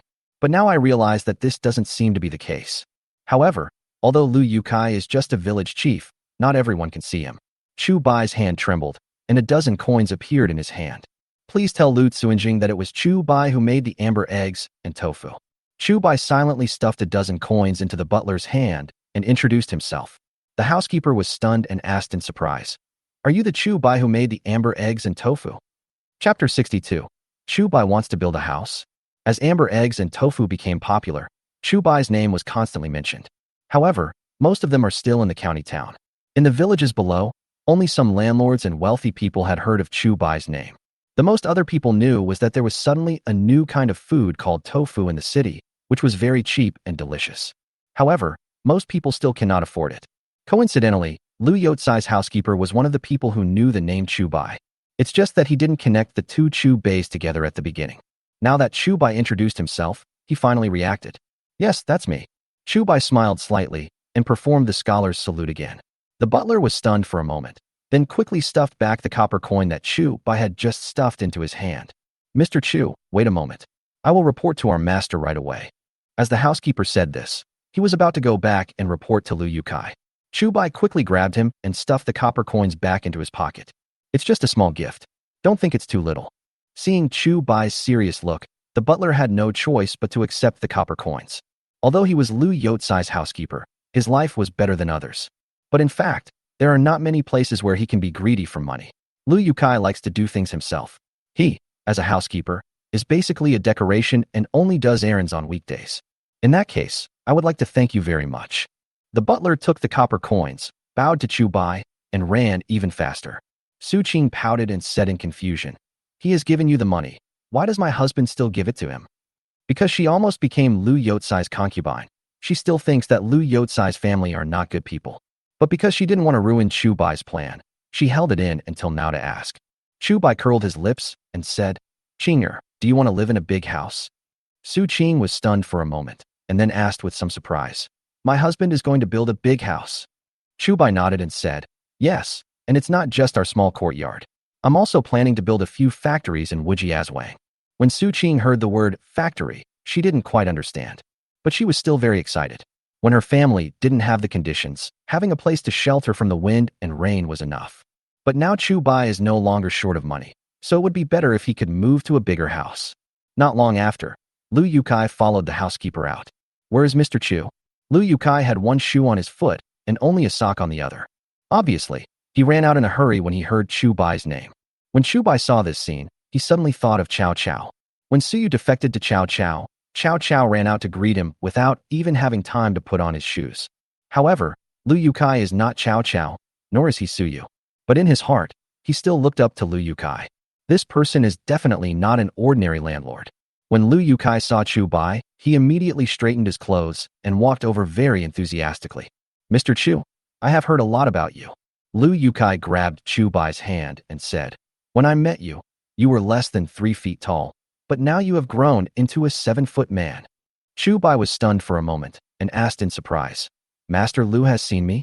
Lu Yukai nodded and said, I was fortunate to have received the teachings of Mr. Chu back then, which enabled me to accumulate the money I have today.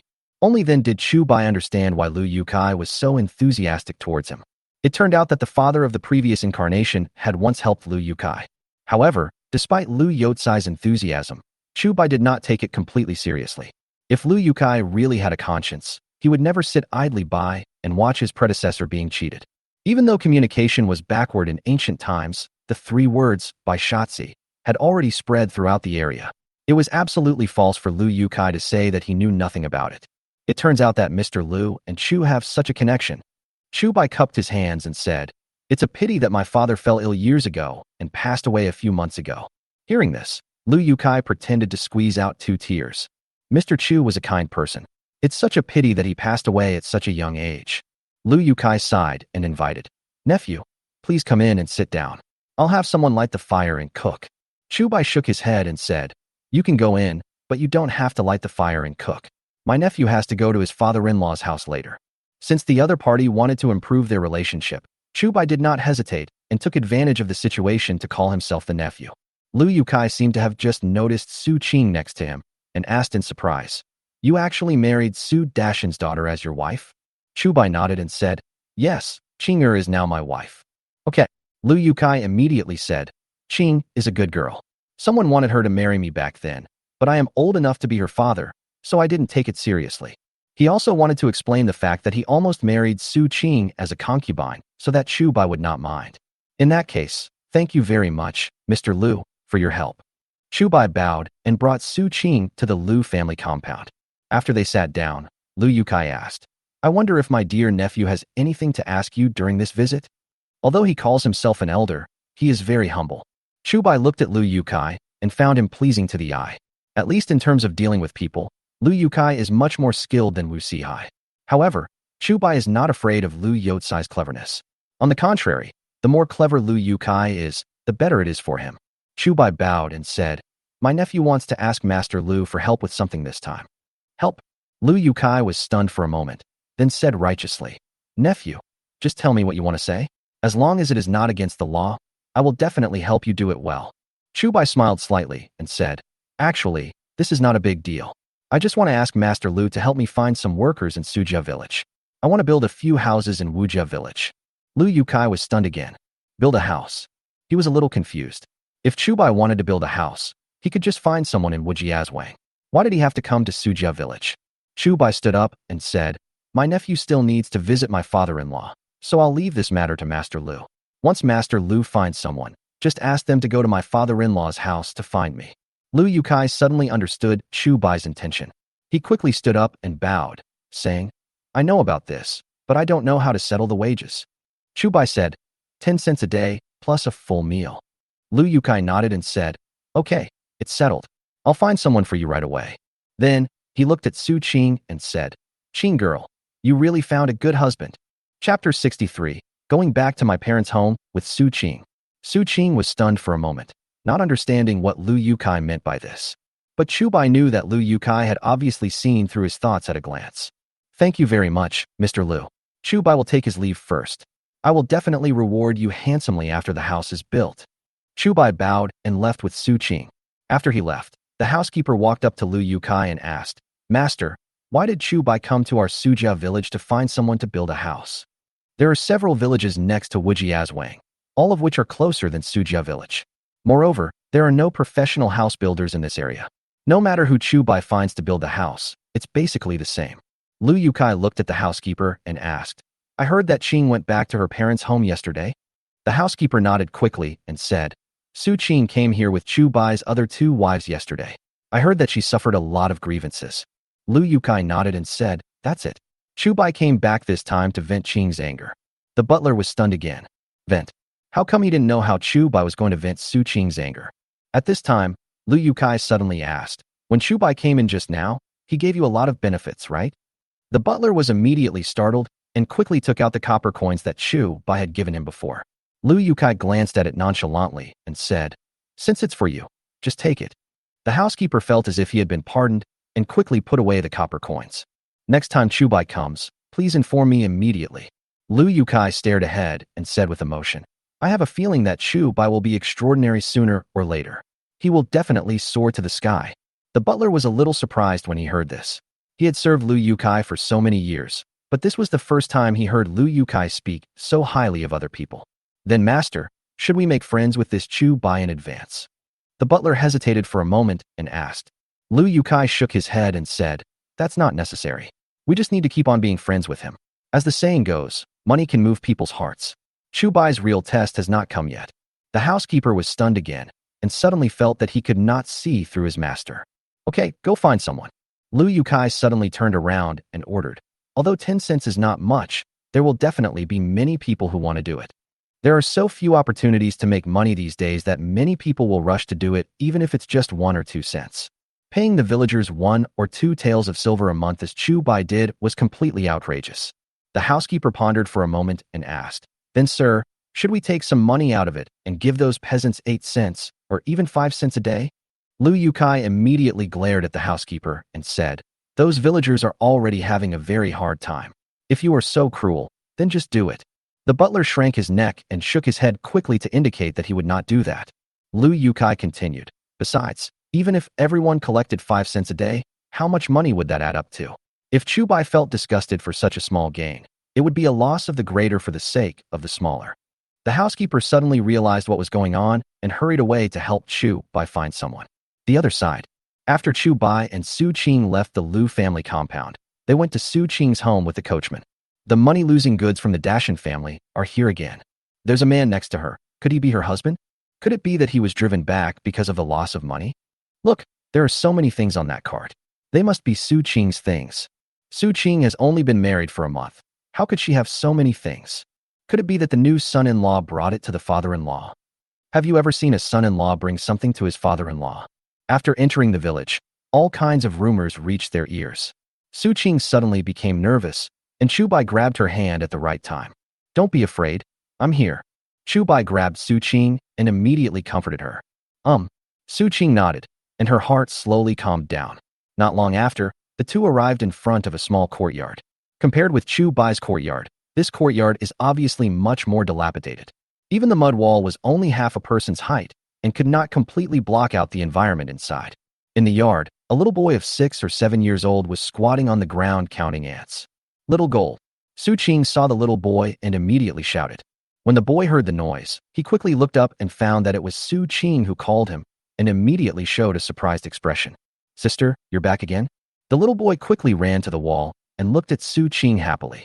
Then, he looked at Chu Bai next to Su Qing and asked with some caution, Sister, who is he? Su Qing touched the little boy's head and said shyly, he is your brother-in-law. Call him brother-in-law quickly. The little boy remained alert, staring at Su Qing and asked, Sister, did he bully you? Chu Bai was stunned for a moment. He didn't expect that this little guy would be so hostile to him. Su Qing patted the little boy's shoulder and said, what are you talking about? This is your brother-in-law. Why don't you call someone? The little boy then reluctantly called him brother-in-law. Chu Bai raised his lips and pretended to be mysterious. Xiao Jinzi, I won't let you call me brother-in-law for nothing. If you call me nicer, I will bring you something delicious. How about that? This trick always worked in his previous life. As long as children heard about something delicious, they would throw their parents' teachings aside. But the little boy Su Jin remained alert to him and said seriously, if you want to bribe me with delicious food, I won't fall for it. Chu Bai was stunned. He didn't expect that this little guy would be so tough. He quickly took out the extra candied haws he had bought and asked, do you want some candied haws? When Su Jin saw the candied haws, his eyes immediately widened. But he still said stubbornly, don't try to bribe me. I won't eat your food. Hearing this, Chu Bai felt even more that something was wrong. This was the first time he met Su Jin. Why was Su Jin so hostile towards him? Su Qing also realized that something was wrong and immediately said with a straight face, Xiao Jinzi, who taught you to treat your brother-in-law like this? Su Jin was scolded and said aggrievedly, It was my sister-in-law. She said that if you get married, no one will take care of me anymore, and you will be beaten to death or starved to death. Hearing this, Su Qing was immediately furious. Where's my sister-in-law? She looked at Su Jin angrily and said, she actually slandered my husband like this. I will tear her mouth to pieces. Seeing this scene, Chu Bai was also a little shocked. Su Qing, who has always been gentle and timid, actually has this side of her. Chapter 64. Poor Su Jin. In Chu Bai's impression, Su Qing has always been a lively but somewhat timid girl. This kind of outburst is the first time I've seen it. But think about it. Anyone would get mad if they heard their most beloved younger brother say such things. If it were Chu Bai, he would probably be even angrier than Su Qing. Su Jin was stunned for a moment, then said sadly, "My sister-in-law went to the back mountain to dig wild vegetables. She discussed with my parents yesterday that I won't live long anyway, so she wanted to throw me to the back mountain to feed the tigers." Hearing this, Su Qing's eyes turned red again. This vicious woman has such a cruel heart. Not only does she not let us have enough to eat every day, she even wants to throw you into the back hills to feed the tigers. Su Qing clenched her fists and began to tremble with anger. Chu Bai quickly hugged her in his arms and said, "Since your sister-in-law doesn't want to raise Xiao Jinzi, let's take him away when we leave." Su Qing was stunned for a moment, tears flashing in her big eyes as she asked, "Husband, are you serious?" Chu Bai nodded and said, "We have enough food and drink at home now, and I like Xiao Jinzi very much. I can't just watch him being thrown into the back hills to feed the tigers, right?" Su Qing nodded and subconsciously hugged Chu Bai tightly. Ever since she spoke up, she has felt insecure. It was not until she married Chu Bai that she gradually calmed down. Now Chu Bai has resolved her last concern, which makes her no longer have any burden. Chu Bai touched Su Qing's head and asked, "By the way, Xiao Jinzi just said that he won't live long. What's going on?" He looked at Su Jin, and apart from being thin, he couldn't see any discomfort. Speaking of this, Su Qing's nose felt sore again. Little Jinzi has always held his stomach and trembled since he was a child. He sweated all over and even fainted when it was serious. People said he would not live long. After hearing Su Qing's explanation, Chu Bai was stunned. Holding your stomach and trembling, sweating all over, and even dizzy in severe cases? Why does this sound like hypoglycemia? He quickly asked, "Have you seen a doctor?" Su Qing shook her head and said, "My sister-in-law refused to treat Xiao Jinzi, and someone in our village had the same disease as Xiao Jinzi and died not long after the onset of the disease." Chu Bai's heart suddenly became heavier. How could there be such vicious people in this world? He looked back at the cart of gifts he had bought and suddenly felt a little regretful. If he had known that Su Qing's sister-in-law was so vicious, he shouldn't have bought these things. At this moment, Su Jin suddenly covered his stomach and shuddered, then fell to the ground. "Little gold." Su Qing was stunned for a moment, then quickly shouted. Chu Bai hurried to the cart and took out a small amount of sugar he had prepared. Then, he climbed over the half-person high wall, lifted up Xiao Jinzi's head, and put the sugar into Su Jin's mouth. "Don't worry, Xiao Jinzi is not sick, he just has low blood sugar." After Chu Bai finished doing all this, he immediately looked up and comforted Su Qing. Su Qing was stunned for a moment and asked in confusion, "Hypoglycemia? What kind of disease is this?" Chu Bai explained, "Hypoglycemia is not a disease, it's just because you didn't eat enough. Hypoglycemia is actually a disease, and in severe cases it can even be fatal. But as long as you replenish sugar in time, there won't be any big problem." After hearing Chu Bai's words, Su Qing felt doubtful again. But at this moment, Su Jin suddenly opened his eyes hazily. Seeing Chu Bai hugging him, he instinctively resisted. But he had no strength to move and could only lie there. Su Qing breathed a sigh of relief and quickly ran over the low earth wall and asked with concern, "Xiao Jinzi, how are you? Are you okay?" Su Jin shook his head, licked his lips, and asked, "Sister, what did you give me to eat just now? Was it sweet?" Hearing this, Chu Bai suddenly felt as if he was hit by something. "My head feels a little numb and my throat a little dry." In his previous life, many children had bad teeth because they ate too much sweets. But Su Jin doesn't even know the taste of sweet. Su Qing explained, "That's because your brother-in-law gave you some white sugar. White sugar is of course sweet." Then she asked, "Didn't I bring a lot of food yesterday? Didn't your sister-in-law let you eat?" Su Jin lowered his head and said timidly, "My sister-in-law said yesterday that she was mad at you, and she punished me by not allowing me to eat for 3 days. Hearing this, Su Qing became furious again. "What I said yesterday was the truth. How could she not even listen to that? Even if she's mad at me, why would she punish you by not letting you eat? My husband just said that you are not sick at all. You are just hungry. When she comes back, I will definitely settle the score with her." Hearing Su Qing's words, Su Jin raised his head suddenly. "Sister, you said I'm not sick?" Su Jin looked at Su Qing, his eyes full of hope. He had suffered from a strange disease since he was very young and would often break out in a sweat and faint. From that time on, everyone said that he would not live long. But now Su Qing told him that he was not sick, but just didn't eat enough. Su Qing nodded seriously and said, when you fainted before, it took at least 1 or 2 hours to wake up. This time your brother-in-law fed you some sugar, and you woke up immediately. So your brother-in-law is right. You are not sick. Su Jin burst into tears immediately after hearing this. Because of his illness, he has been very sensible since he was a child and would not cause trouble to his sister and parents. The reason for this is, on the one hand, because he is sensible, and on the other hand, he has always felt that he will not live long. Since I won't live long, I shouldn't cause trouble to others. But he is so young. How can he truly understand the meaning of death? Gold doesn't cry. Su Qing cried and wiped away Su Jin's tears, saying, your brother-in-law said that when we return, we will take you with us and we will never let you go hungry again. Su Jin was stunned for a moment and asked, really? Su Qing nodded and said, your brother-in-law never lies. Su Jin's Adam's apple moved, and he said, then I can just eat one steamed bun with wild vegetables for each meal. I'm very small, so I'll be full after eating a little. Hearing this, Chu Bai couldn't help but feel a lump in his throat. Silly child, your sister and brother-in-law eat rice and white steamed bread every day. How can they let you eat wild vegetable steamed bread? Chu Bai touched Su Jin's head and said, your brother-in-law has nothing but money. When you and your brother-in-law go home, you can eat whatever you want. Just make as much as you want. Su Jin drooled subconsciously, looked at Su Qing with some disbelief and asked, sister, is what he said true? Su Qing nodded and said, it's all true. When you and your sister go over, we'll eat rice and steamed buns every day. Chu Bai added, and meat. Chapter 65, Su Qing goes mad. Su Jin couldn't help but drool, and his stomach rumbled at the right time. Su Qing said quickly, come on, go into the house first. I'll steam some rice for you. Hearing this, Chu Bai immediately carried Su Jin inside. Su Jin quickly said, I can walk by myself. Chu Bai then put Su Jin down, opened the gate, and went to the cart outside to move things inside. However, he did not move these things into the house, but left them in the yard. Looking at so many good things, Su Jin's eyes were wide open. Excellent dessert. Exquisite fabric. Half a pork loin. There was also a bag of rice and some things I couldn't name. Chu Bai noticed Su Jin's look and said, are you starving? Eat some snacks first.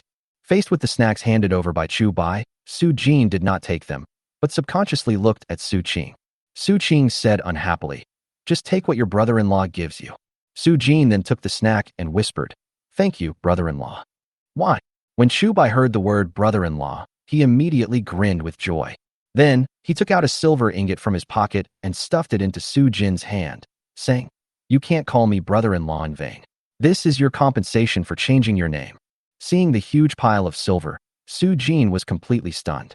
He had never seen a copper coin in his life, let alone a silver ingot.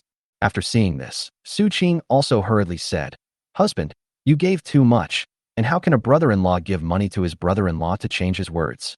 Chu Bai rolled his eyes and said proudly, I am happy with your husband, and no one can interfere. As he said that, he stuffed the silver directly into Su Jin's arms. Although Chu Bai's behavior was a bit rough, Su Qing and Su Jin felt warm in their hearts.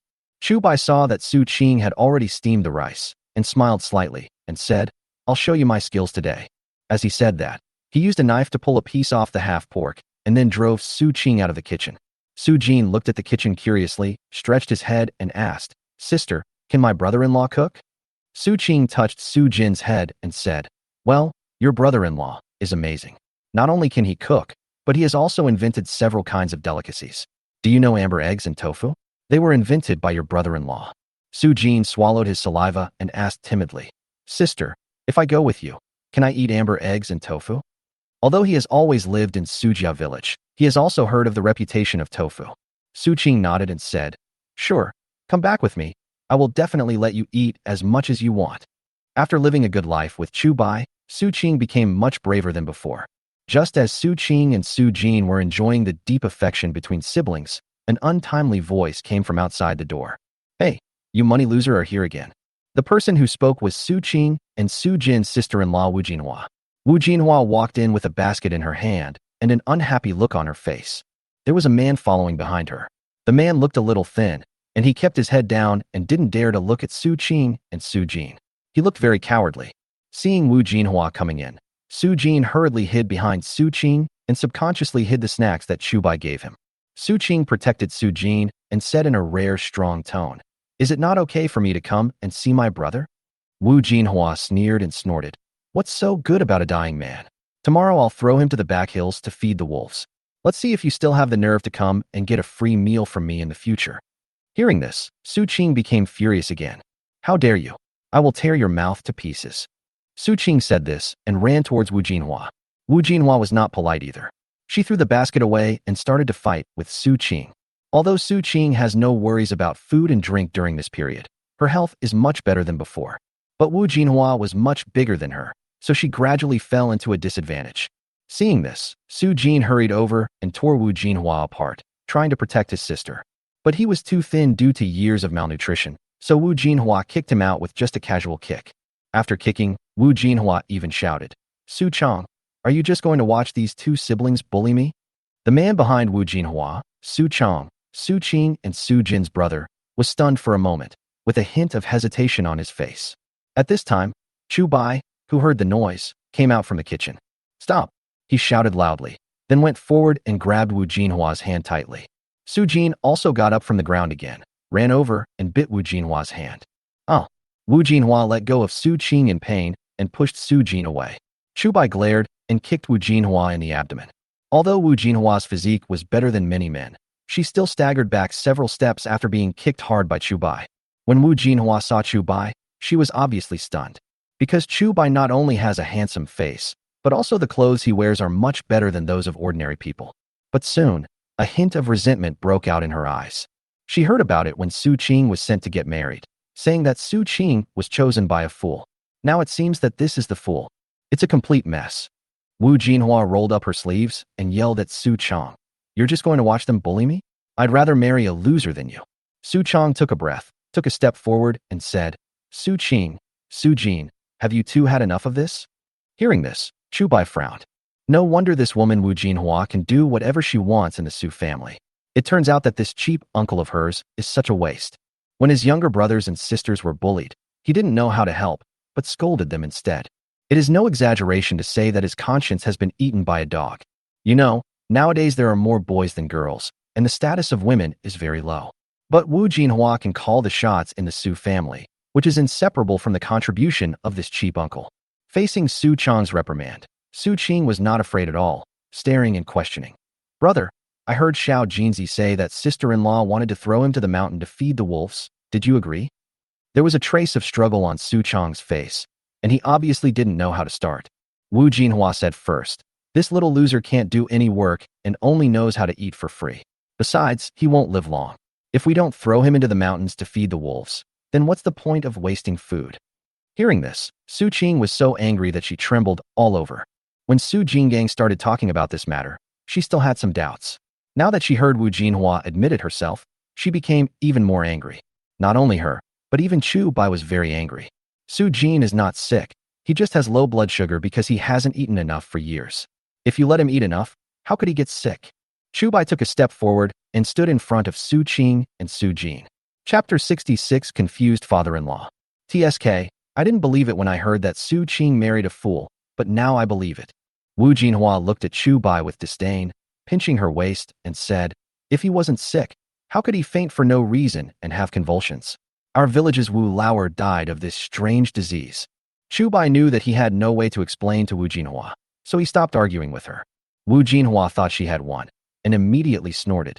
"You two are talking nicer than each other, but you still want to come to our house for a free meal? I'm telling you, you can't have a free meal. Get out now before I get mad." Hearing this, Su Qing immediately rushed in front of Chu Bai and said, "Wu Jinhua, I told you yesterday that my husband is a very capable man. I didn't come back to eat for free." Wu Jinhua still said disdainfully, "The eggs you brought yesterday are all rotten. I don't know where you picked them up from. Do you still have the nerve to say that you are not eating for free?"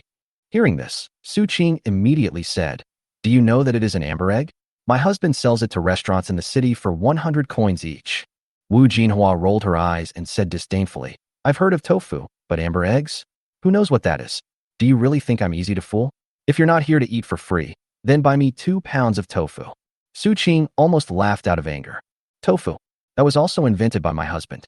But the price of tofu is much lower than that of amber eggs.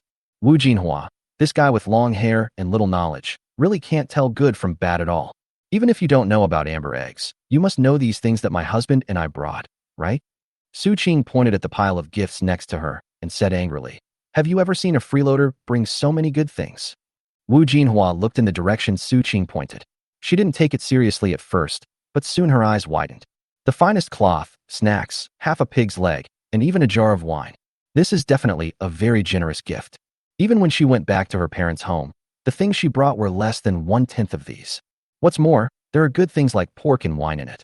Not to mention bringing him back when going back to her parents' home. Even on weekdays, they only see him a few times throughout the year. Wu Jinhua was confused for a moment.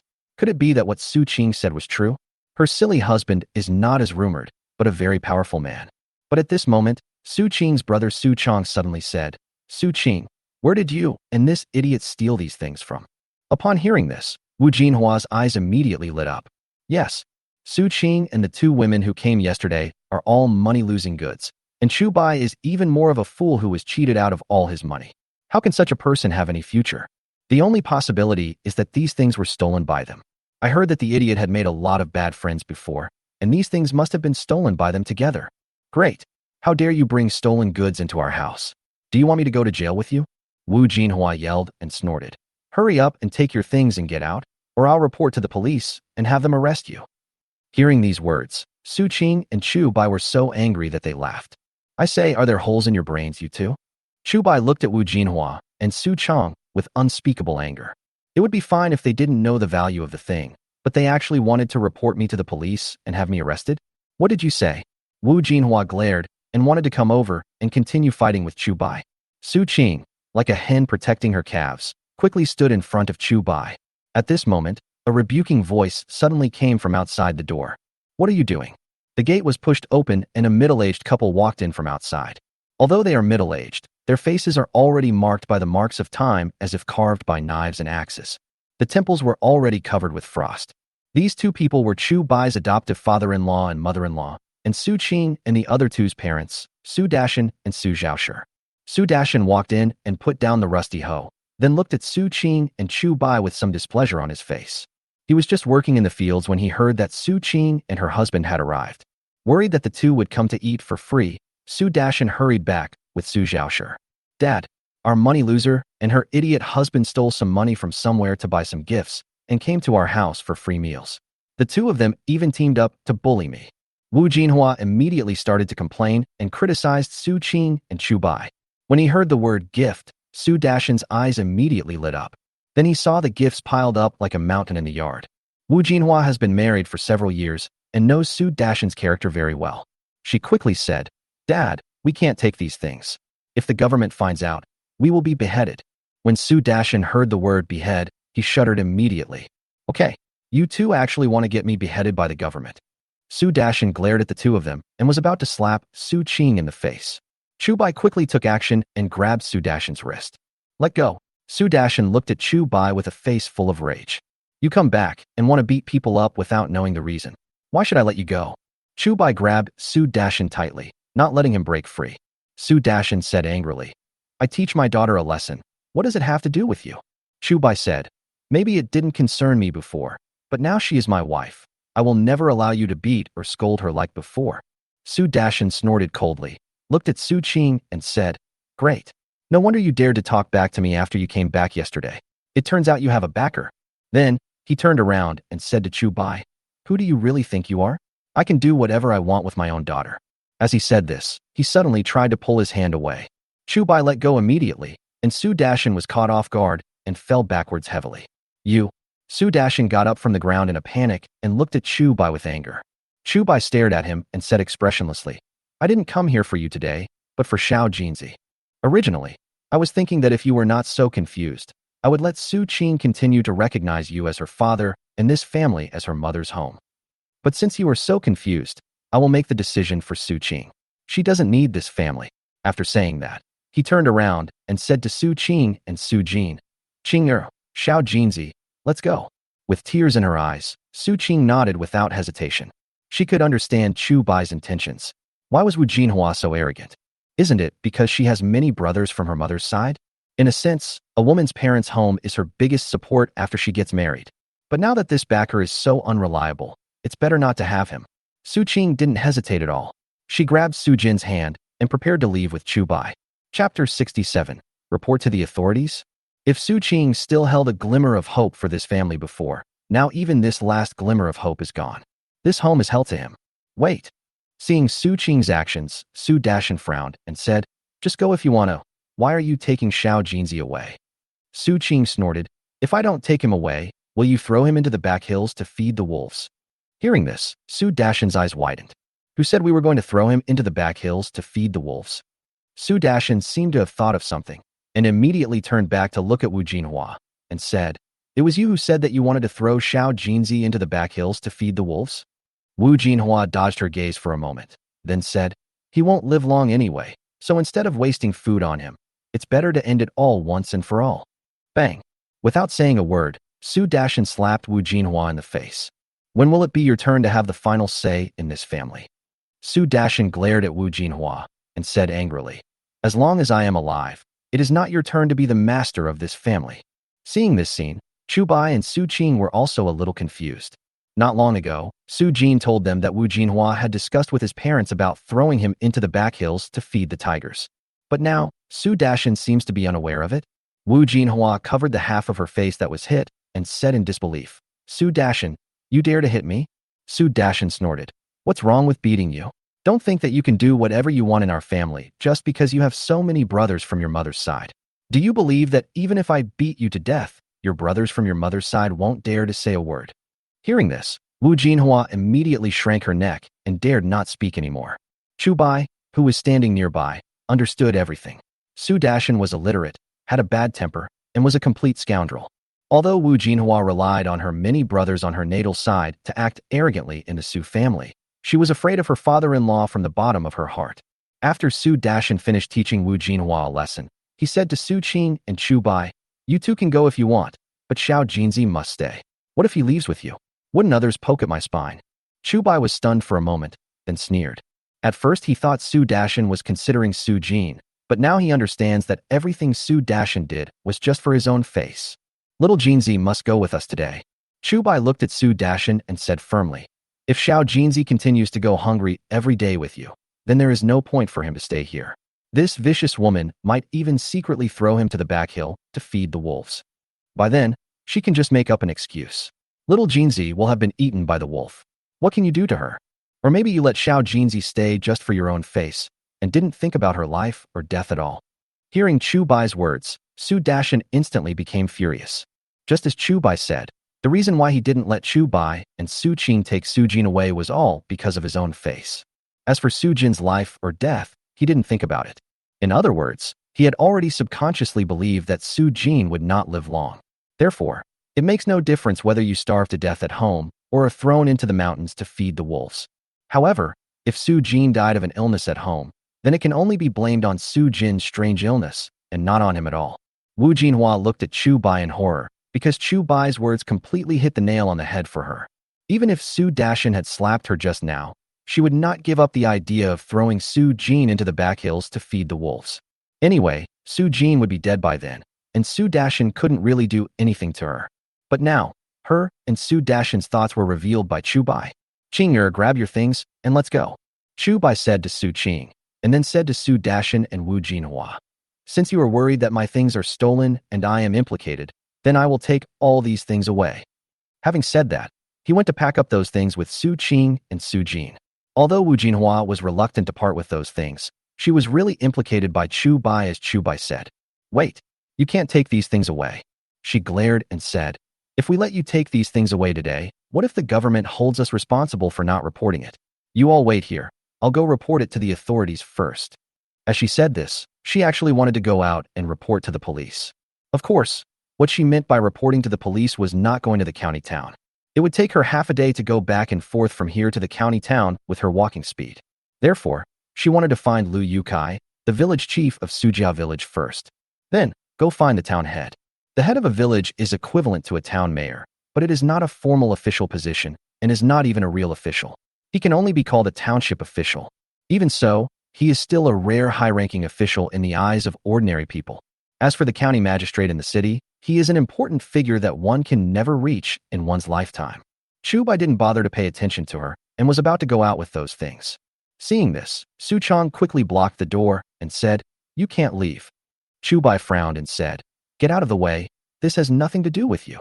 Among all the people in the Su family, the one he disliked the most was this cheap uncle. If it weren't for his weakness, Wu Jinhua wouldn't have been so arrogant. Su Chong said with a dark face, I said no.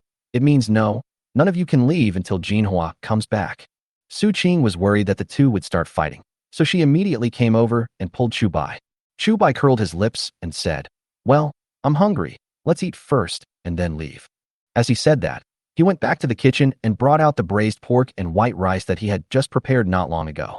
When they saw the braised pork, Su Chong and Su Dashan's eyes widened instantly. It's hard to just stay alive these days. How could they have ever seen so much meat? Chu Bai looked at them with disdain and snorted, I stole this meat. If you don't want to be implicated, don't eat it. With these words, although Su Chong and Su Dashan wanted to eat very much, they could only force themselves to hold back. Qing'er Xiao Jinzi, let's eat first. Chu Bai called Su Qing and Su Jin, and the three of them gathered together and started eating. Su Jin looked at the white rice and braised pork and swallowed quietly. Sister, brother-in-law, can I eat this meat too? I just want to eat a piece to taste it. Su Jin was worried that Chu Bai would not let him eat, so he begged in a low voice. Silly boy, this meat is made for you. If you don't eat all of it today, I won't let you eat anymore. After being frightened by Chu Bai, Su Jin quickly picked up a piece of meat and put it in his mouth. Instantly, a rich meaty aroma bloomed in his mouth. Chapter 68. You really don't know who he is? Is this what meat tastes like? Su Jin chewed the braised pork and wondered, but why is it sweet? Su Qing smiled and said, That's naturally because your brother-in-law put sugar in it. Otherwise the meat wouldn't be so delicious. Sugar. Su Jin was stunned for a moment, remembering the white sugar Chu Bai had fed him before. He knew about black sugar and brown sugar, but had never heard of white sugar.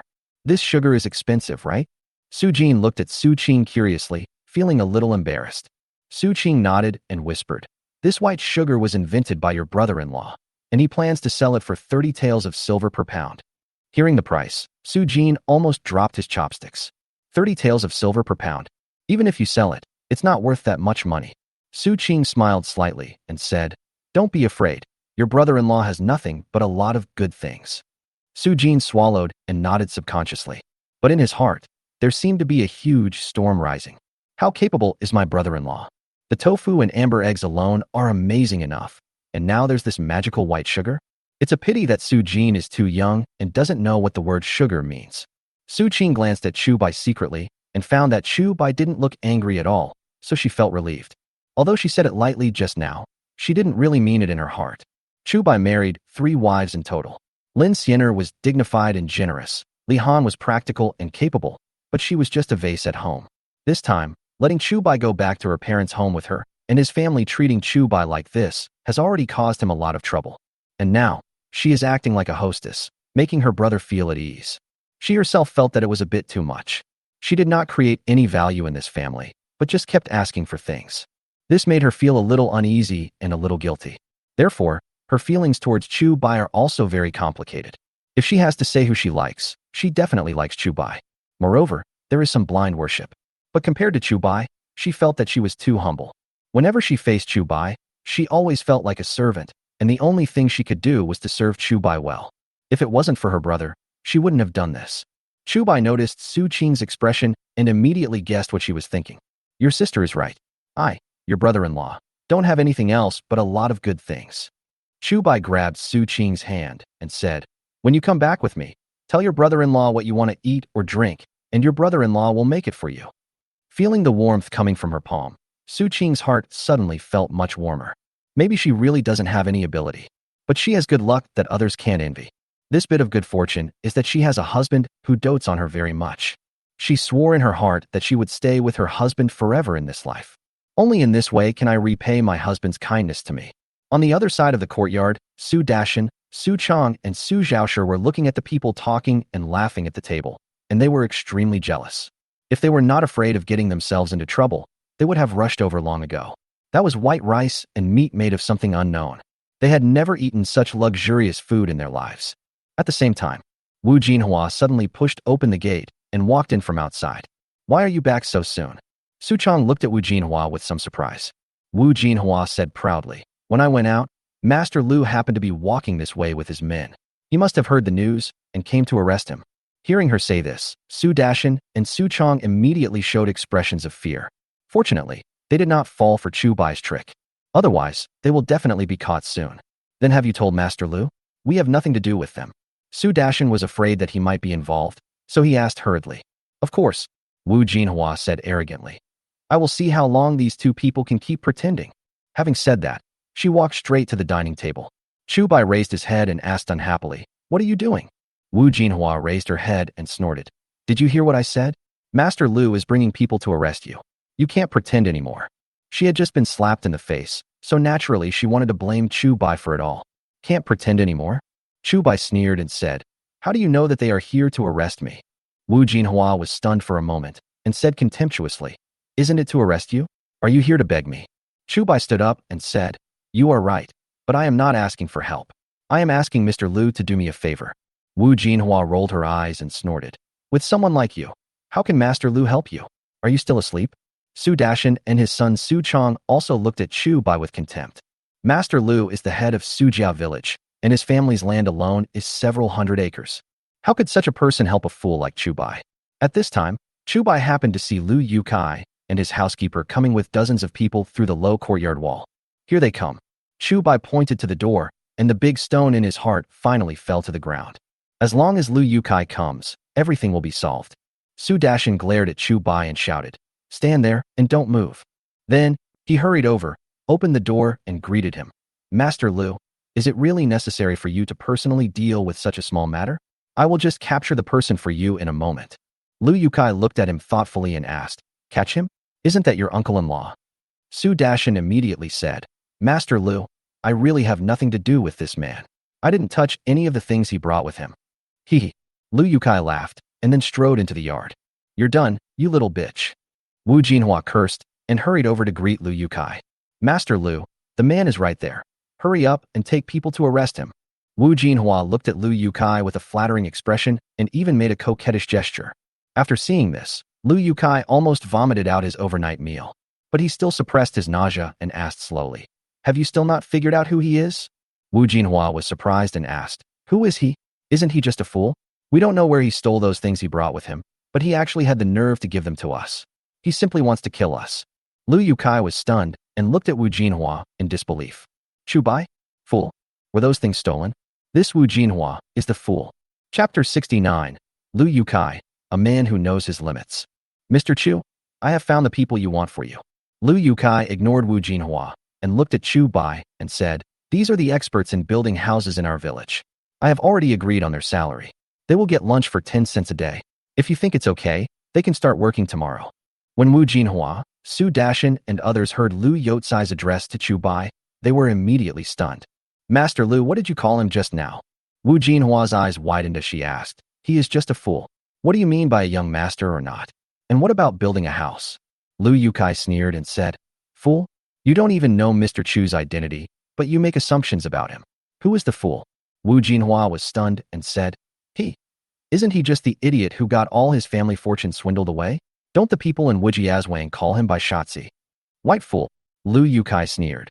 Whoever really believes these 3 words is a fool. Have you ever seen a fool who can make 2 good things, amber eggs and tofu? Upon hearing this, Wu Jinhua, Su Dashan, and others immediately opened their mouths wide. They had never heard of what amber eggs were. But tofu? They have all heard that there is a delicacy called tofu in the county. Moreover, the person who invented tofu opened 4 tofu shops in the county town.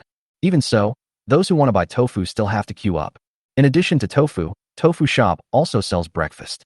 Tofu pudding, tofu brain, soy milk, soy juice. There are all kinds of delicious food. There is nothing that Tofu Shop can't make. Only they can't think of it. From what Lu Yukai said, this tofu shop is actually opened by Chu Bai. How is this possible? Wu Jinhua said in despair. He is just a fool. He stole all those things. Stolen, Lu Yukai said with disdain. Have you ever seen someone steal so many good things? After saying that, he looked at the pile of things. Hey, what kind of wine is this? Lu Yukai walked straight towards the pile of gifts and came to the jar of wine that Chu Bai brought. He smelled the aroma of wine when he entered the door just now. If it wasn't a gift that Chu Bai brought to Su Dashan, he would have been eager to open it and taste it. Now that Wu Jinhua and Su Dashan are blind, he doesn't care. Master Chu, can I have a taste of your wine? Lu Yukai looked at the jar of wine, and his mouth was watering. He could smell the aroma of wine from such a distance just now, and now that he was closer, the aroma was even stronger. He swore that the jar of wine Chu Bai brought was definitely better than any wine he had ever drunk in his life. Chu Bai smiled slightly and said, "Since Master Lu likes it, then this jar of wine will be given to Master Lu." Lu Yukai was immediately delighted, but he remained restrained and said, "How can this be possible? Master Chu, tell me how much this jar of wine costs, and I'll buy it." Chu Bai said, "Master Lu has helped me so much, just drink it with confidence. I made this jar of wine myself, and I have as much as you want." Really? Lu Yukai couldn't bear it any longer and opened the glass of wine. A rich aroma of wine wafted out instantly. Everyone in the yard was sniffing hard. "What kind of wine is this? It smells so good. This wine is more fragrant than the wine that Master Lu drank. If I could have a sip of this wine, it would be worth dying for." The men in the yard couldn't help but talk. Su Dashin, who was standing by, regretted it so much that his intestines turned green. He doesn't have any hobbies except drinking. But the cheapest wine cost more than 10 cents to buy a small jar, so he could only drink a little during festivals. If he had known that the gifts Chu Bai brought included such good wine, he would have accepted the gifts no matter what. But now he has fallen out with Chu Bai, and the jar of wine was given to Lu Yukai by Chu Bai. If he asked for it again at this time, not only would he not get it, but he would also offend Lu Yukai. He was not afraid of Chu Bai, but he was terrified of Lu Yukai. At this time, Lu Yukai had already found a bowl and carefully poured out a bowl of wine from the jar, treating it as a treasure. The aroma of the wine suddenly became stronger. Lu Yukai covered the jar again and tasted it carefully. As soon as it went down his throat, the spicy taste with a hint of sweetness made Lu Yotsai's eyes widen instantly. After a long while, Lu Yukai finally said, "Good wine." Then he picked up the bowl and took another sip. However, this time after he finished drinking, he poured all the remaining wine back into the jar. Chu Bai asked in confusion, "Master Lu, I wonder what you are doing." Lu Yukai held the wine jar and said, "This kind of fine wine must be savored carefully. If you just drink it like this, it would be a waste." Hearing this, everyone was stunned. They all knew that Lu Yukai was a miser, but Lu Yotsai's current behavior was still somewhat beyond their expectations. At the same time, they felt like 10,000 ants were crawling in their hearts. "This wine is so fragrant. I really want to take a sip to experience what it tastes like." But they knew that Chu Bai gave Lu Yukai the drink because of Lu Yotsai's face. They are just a bunch of poor country bumpkins, and they are afraid that they will never be able to drink such good wine in their lifetime. At this time, Lu Yukai asked, "Mr. Chu, you just said that you made this wine?" Chu Bai nodded and said, "Yes, I asked someone to take the 3 jars to Wanxian Tower. I think it will spread throughout the county in a few days." Lu Yukai clasped his hands and said, "Master Chu, you have found yourself another hen that lays golden eggs. I wonder how much does this wine cost per jar?" Chu Bai said, "Master Lu drinks this kind of thing for 1 tael of silver per jar. What do you think of it, Master Lu?" Hearing this, everyone's eyes widened. A jar of wine. It was only sold for 1 or 2 taels of silver. Isn't this too expensive? But Lu Yukai nodded and said, "This price is the same as green ant wine, but this wine tastes better than green ant wine, so it should be worth the price." Then, he said with emotion, "I originally wanted to buy a few more jars of wine from Master Chu, but at this price, I'm afraid I can't afford a few jars." Although he is the village chief, he is also the largest landlord in Sujia village. But all his assets added up would probably not reach 100 taels of silver. He would not be willing to spend a huge amount of money just for a few jars of wine. Chu Bai smiled and said, "This is easy. If Master Lu wants to drink it, just send someone to Wujiazwang, and I will have someone send you a few jars." Lu Yukai waved his hand quickly and said, "Mr. Chu, you are kind enough, but I cannot take advantage of you. Let's not do this." Hearing this, Chu Bai looked at him with higher regard again. Although Lu Yukai was also very greedy, he knew his limits. Unlike Wu Sihai, this person is greedy and his morals are corrupt and disgusting. Chapter 70. Cheating. "Master Lu, it's just a few jars of wine. Master Lu has helped me so much, so I can still afford it." Although Lu Yukai declined, Chu Bai was still polite. Lu Yukai continued to wave his hands and said, "Forget about the wine. If I really want to drink, I can still afford a few jars if I grit my teeth." After saying that, he pointed to the villagers and said, "Mr. Chu, shall we first decide on building a house for you?" As he finished speaking, the villagers who came with Lu Yukai all looked at Chu Bai with hope. Although 10 cents a day is not a lot, if you can work with Chu Bai for a month, you can earn 300 cents. This money is enough for them to live frugally for a long time. especially for those families whose food reserves have run out. They will be able to wait until the food is ripe. To Chu Bai, this was just a job given to them. But for these villagers, it is the hope of survival. Master, let me go. I can take on 2 people by myself. Choose me, sir. I built my own house. Mr. Chu, I can ask for a little less money, as long as you let me go. Everyone looked at Chu Bai and expressed their wish for Chu Bai to choose them. Seeing this scene, Chu Bai suddenly felt a little sour in his heart. In his era, almost everyone wanted to become an internet celebrity and do some easy job that could make money just by lying down. But now, these people are fighting for a job that pays only 10 cents a day. Lu Yukai sighed silently. He was considered one of the more conscientious landlords in the area. But even so, people continued to starve to death in Sujia village. This was not his responsibility, but he always felt that it shouldn't be like this. This time, Chu Bai just asked him to find some people, but did not say how many people. Therefore, he deliberately played a trick and asked the butler to find more people over. Besides, there was no need for him to come here in person. But in order to give these villagers another way out and to meet Chu Bai's goal, he came here specially. Although he had some unexpected gains after coming here, overall he did it for the villagers. At first, Chu Bai thought that Lu Yukai came here on purpose mainly to get closer to him. Only now did he understand Lu Yotsai's real intention. It was also because of this that his impression of Lu Yukai improved a little bit. Okay, stop arguing. Chu Bai quickly stopped the scramble and said bluntly, originally, I wanted to find 20 or so people, but now I see so many people coming, and I have a lot of space to build, so you all should go together. Hearing Chu Bai's words, everyone was delighted. Even though so many people are going together, the time they spend on it will definitely be much shorter. But at least it is better than being rejected directly and not even having the chance to make money. Mr. Chu, when are we going to work? A villager couldn't help but ask. Chu Bai thought for a moment and said, how about this? I'll have someone go buy bricks right after I get back today, and you guys can just go there tomorrow. The Dayu dynasty also had bricks, but like the feudal dynasties in Chu Bai's previous life, they were basically blue bricks. Not only is it expensive, but the production process is also very complicated. These days, most people live in adobe houses, cave dwellings, or even thatched huts. Those who can afford to live in brick houses are basically either rich or noble. Not to mention anything else. Just building an ordinary small courtyard would cost at least dozens of taels of silver. When Su Dashin heard that Chu Bai was going to build a house with bricks, his expression changed again. He still lives in a mud house.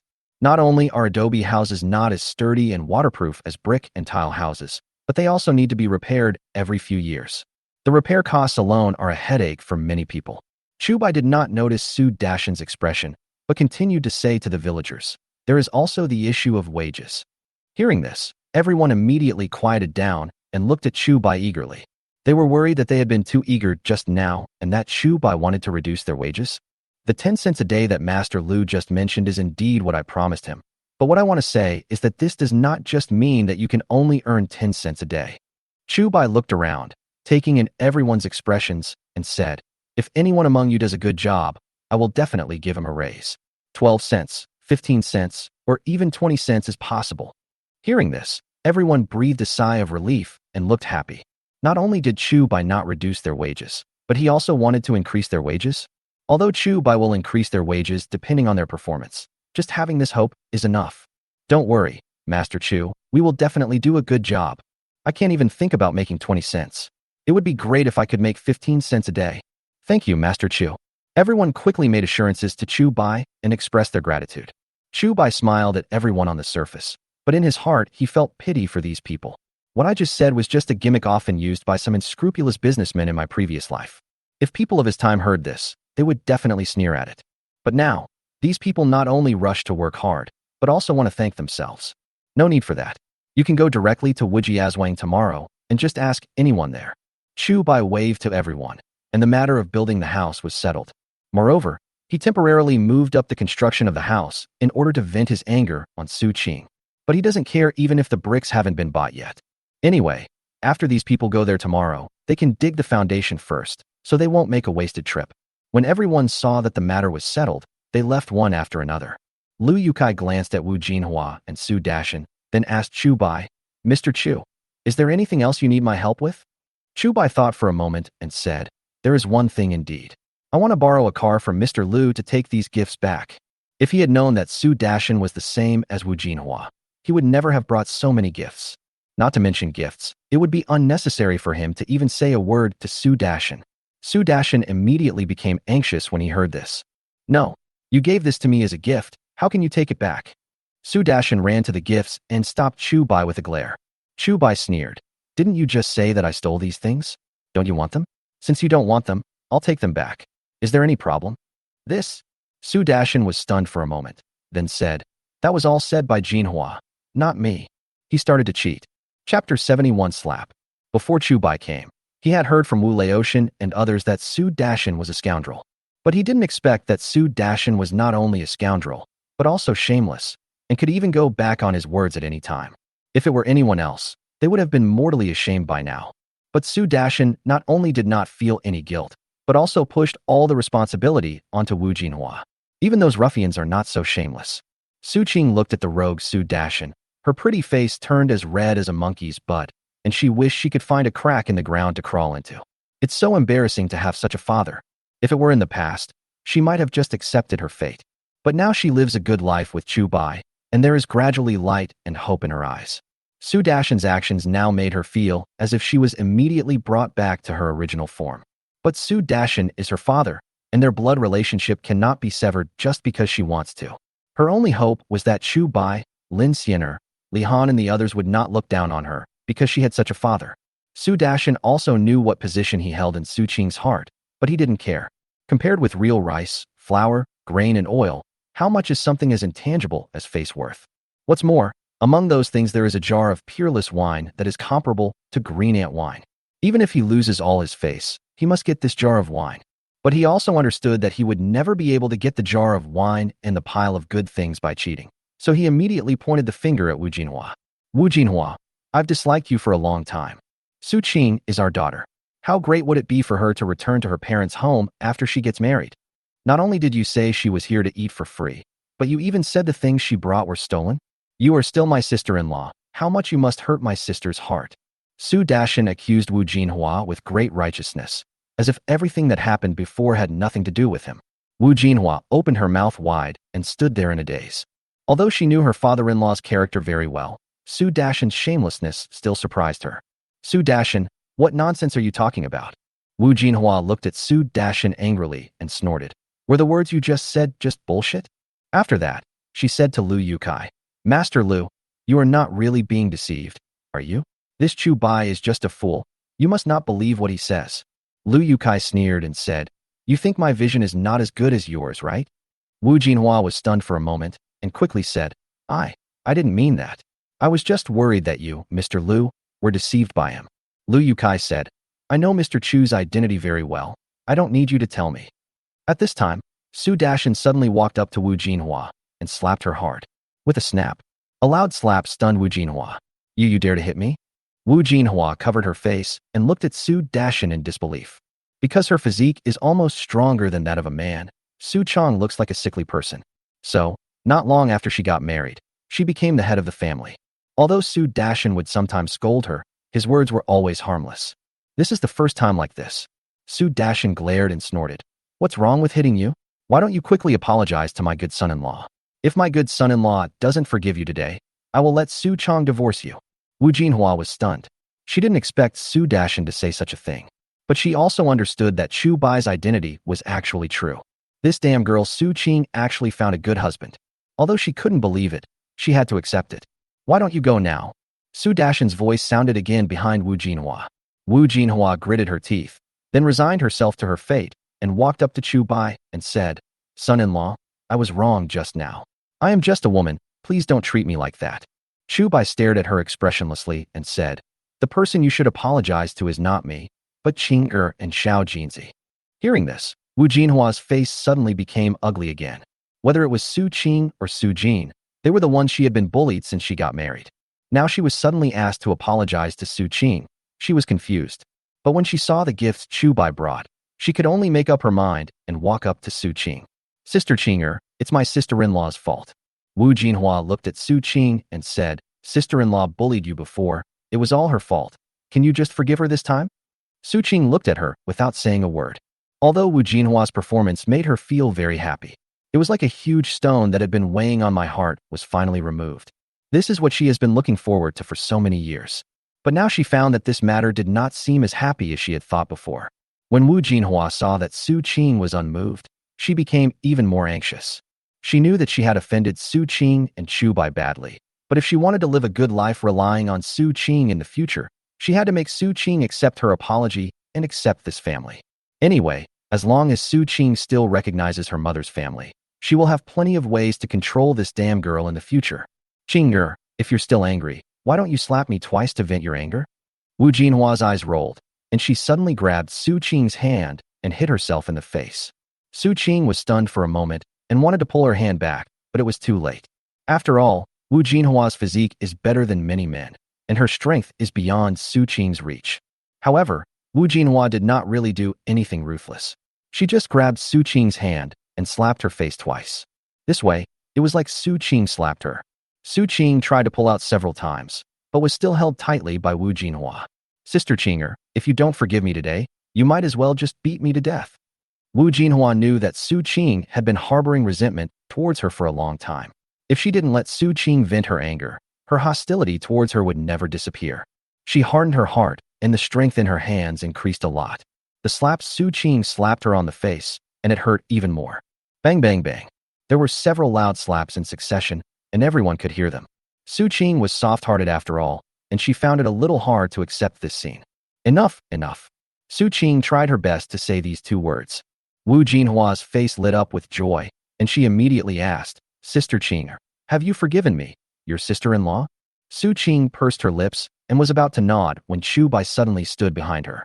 Wu Jinhua had done so many excessive things to Su Qing and Su Jin before, and she thought she could expose everything with just a few self-directed slaps? You are dreaming. Chapter 72, Divorce or Divorce. Qing'er, don't forget that if we hadn't come here, Xiao Jinzi might have been thrown into the back hills to feed the wolves. Chu Bai knew that Su Qing was soft-hearted, and was afraid that Wu Jinhua could coax her with just a few soft words. Therefore, before Su Qing agreed, he quickly repeated what Wu Jinhua was going to do to Su Jin. Because Su Qing was soft-hearted, she could forgive Wu Jinhua, even though she had done many excessive things to her in the past. But Su Qing would never forgive Wu Jinhua for almost throwing Su Jin into the back hills to feed the wolves. As expected, as soon as Chu Bai finished speaking, Su Qing's face immediately became serious. She seemed to want to say something harsh, but couldn't because of face and other reasons. Chu Bai walked over and grabbed Su Qing's soft and boneless little hand. He could understand why Su Qing was so hesitant.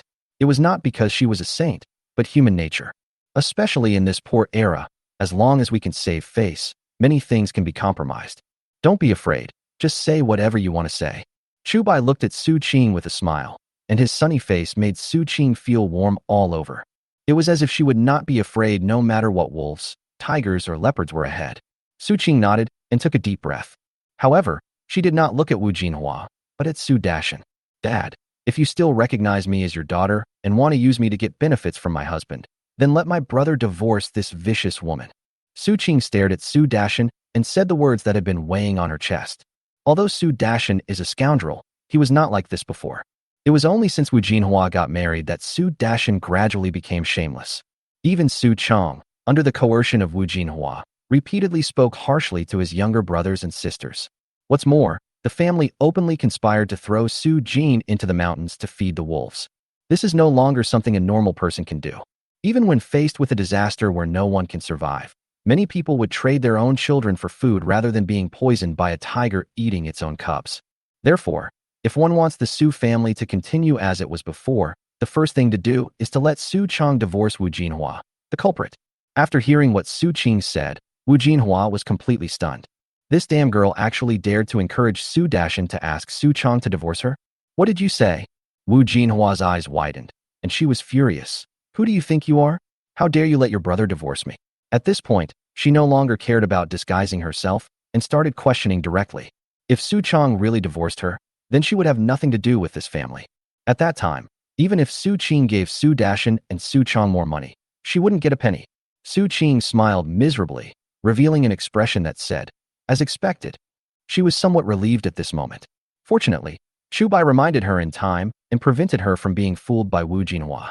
How could a person who dreams of selling herself to a brothel or to Lu Yukai as a concubine truly repent? Even if they are forced by poverty, Why don't we see other families selling their children? Only Wu Jinhua has been taking care of these two things since the first day she got married? Wu Jinhua, this vicious woman, must have been planning how to get rid of these two burdens, Su Qing and Su Jin, on the first day she got married. Su Chong had rarely had a full meal since he was a child, so he had always been in a state of malnutrition and was much thinner than a normal man. If it weren't for the fact that there were too few male descendants due to years of war and the government's annual organization of a wedding procession, he would definitely not have been able to find a wife. Relying on her own ability, Wu Jinhua repeatedly rode on Su Chong's head and defecated and urinated on him. Even Su Dashan didn't dare to confront Wu Jinhua, for fear of angering Wu Jinhua and leaving the family without a capable person to work. If it were in the past, Su Qing would not dare to say such words. Faced with heavy taxes, Su Dashan would definitely choose Wu Jinhua rather than his own daughter. But now with the confidence given by Chu Bai, she was finally able to say this. Stop. Su Qing looked at Wu Jinhua and laughed coldly. It's good enough for me to ask my brother to divorce you. Otherwise, if I get angry, I'll ask him to sell you to a brothel. Hearing this, Wu Jinhua shuddered suddenly. Although she was arrogant in the Su family, even her father-in-law Su Dashan had to give her some respect. But that's also because she is the hard-working person in the family, plus she has several brothers from her mother's family to take care of her. Treatment like her sitting in the Su family is definitely rare. Most women these days have a very low status. Once a woman gets married, her fate is entirely in the hands of her husband's family. Not to mention life and death, if the husband's family is even slightly dissatisfied with something, they can sell the girl to anyone.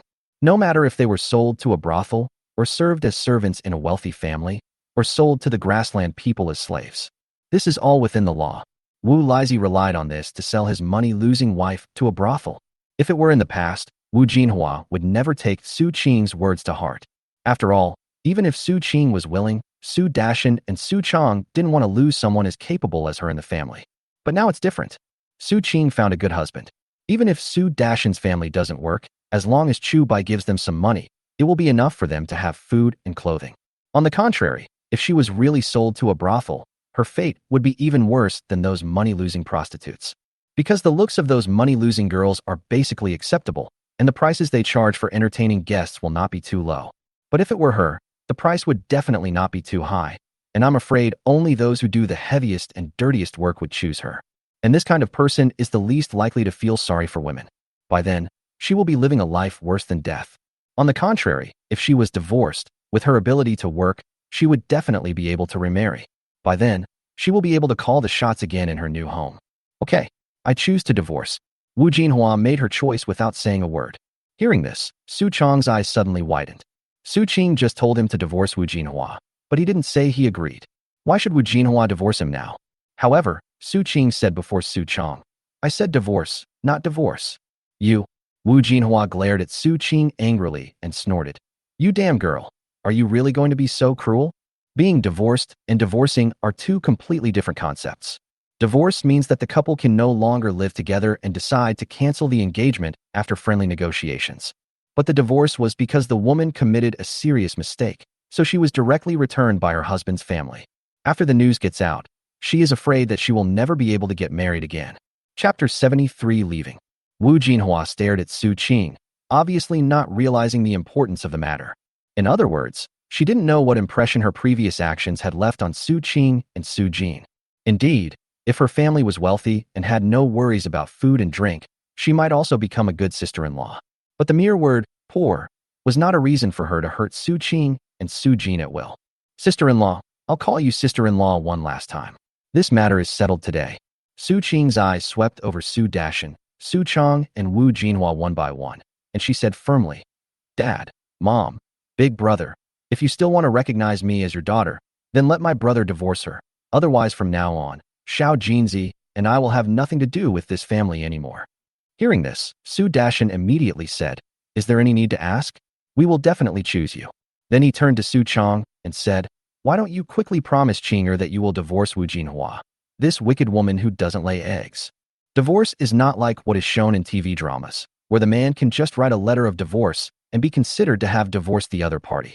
Instead, he had to notify the girl's family first, and then make a special trip to the government office to find the clerk in charge of marriage matters and tell the clerk the 7 grounds for divorce that the girl had committed.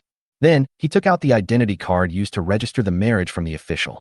Only in this way can the divorce be considered successful.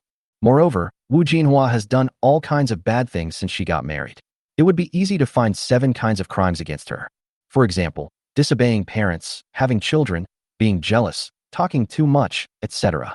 Although there are 3 things that cannot be divorced corresponding to the 7 grounds for divorce, Wu Jinhua's situation does not meet the requirements.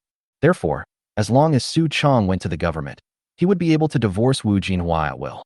But facing the urgent Su Dashan, the always cowardly Su Chong suddenly said, "I won't." Hearing this, everyone was stunned. Su Dashan was shocked and said, "Xiangzi, are you stupid? As long as we divorce this vicious woman, we can live a good life immediately. Did you get kicked in the head by a donkey?" Not to mention him, even Wu Jinhua herself was a little surprised. Although she is capable of working, she is not good looking. Moreover, she was not nice to Su Chong on weekdays, but Su Chong was unwilling to divorce her. Su Chong ignored Su Dashan and looked at Su Qing and said, "Qing, I know she is not a good sister-in-law, nor a good daughter-in-law. Many people even say that she is a hen that doesn't lay eggs. But I don't care. In my heart, she is a good woman. So no matter who comes today, I will not divorce her." After he finished speaking, everyone looked at him in disbelief. Wu Jinhua has always appeared extremely strong in front of everyone. Under such circumstances, they subconsciously thought that Su Chong must be the one who was bullied the most. But now, Su Chong actually said that Wu Jinhua is a good woman. This surprised everyone. Wu Jinhua looked at Su Chong and angrily said, "Are you stupid? If you divorce me, you can eat white flour buns every day and cook 2 dishes. Why don't you divorce me?" Su Chong asked, "Jinhua, what will you do if I divorce you?" Wu Jinhua was stunned for a moment and said, I'm so strong. There will be no problem for me to marry again." She really thought so in her heart, but she didn't expect Su Chong to treat her like this. For a moment, it was difficult for her to say the words remarry. Su Chong chuckled and said, "That was in the past, but if I divorce you, your reputation will be ruined. Besides, we have been married for several years and you don't have any children. Do you think anyone will really want you? And your brothers are all married now, and your sisters-in-law and brothers-in-law are not easy to get along with either. If you really go back to your mother's house, can you really bear your temper?" As Su Chong spoke, Wu Jinhua just stood there in a daze. She didn't expect that Su Chong would think so much about her. At this time, Su Dashan couldn't bear it anymore. He stepped forward and kicked Su Chong directly, glaring at him and said, "I asked you to divorce your wife. Why are you so long-winded? If you don't do it, I will go to the county government office and talk to them later." Su Chong got up from the ground and said, "I'm not a fool. It's useless even if you go to the county government office. Su Dashan pointed at Su Chong and was so angry that he couldn't speak. Although the status of women in the Dayu dynasty was very low, because so many men died in wars over the years, many of them became widows at a young age. In order to protect the rights and interests of these women and prevent their property from being taken over by others after their men died in battle, the Dayu dynasty specifically stipulated that unless a man's wife was mentally retarded, he had to go to the county government office in person to explain the situation if he wanted to divorce her. Therefore, if Su Chong did not want to divorce his wife, no one could force him. Chu Bai looked at Su Chong and couldn't help but look up to him. But it's just one point. Su Chong may be a good husband, but he knew what Wu Jinhua did to Su Qing and Su Jin, but did not stop her, and even helped her to do evil. Just based on this point, Chu Bai will never feel sorry for him in his life. "Su Chong, I'll ask you one last time." Chu Bai looked at Su Chong and said, "Are you sure you won't divorce your wife?" Su Chong's eyes were a little evasive, but he finally took a deep breath and said, "I won't." Chu Bai nodded and said, "Okay, since you have made up your mind, I won't persuade you anymore." After saying that, he took Su Qing's hand. "Qing'er, let's go." Chu Bai said to Lu Yukai again, "Master Lu, please lend me a cart so that I can transport these things back." "Good." Lu Yukai nodded thoughtfully, and there was a hint of pity in his eyes as he looked at Su Dashan and Su Chong. The fact that Su Qing could become Chu Bai's wife was definitely a blessing from the Su family's ancestors. But this family didn't know how to seize such a good opportunity. Apart from anything else, if their attitude had been a little better when Chu Bai and Su Qing came today, Chu Bai would have kept all these gifts. But now they have completely offended Chu Bai, and it is too late to regret it. "No, you can't leave."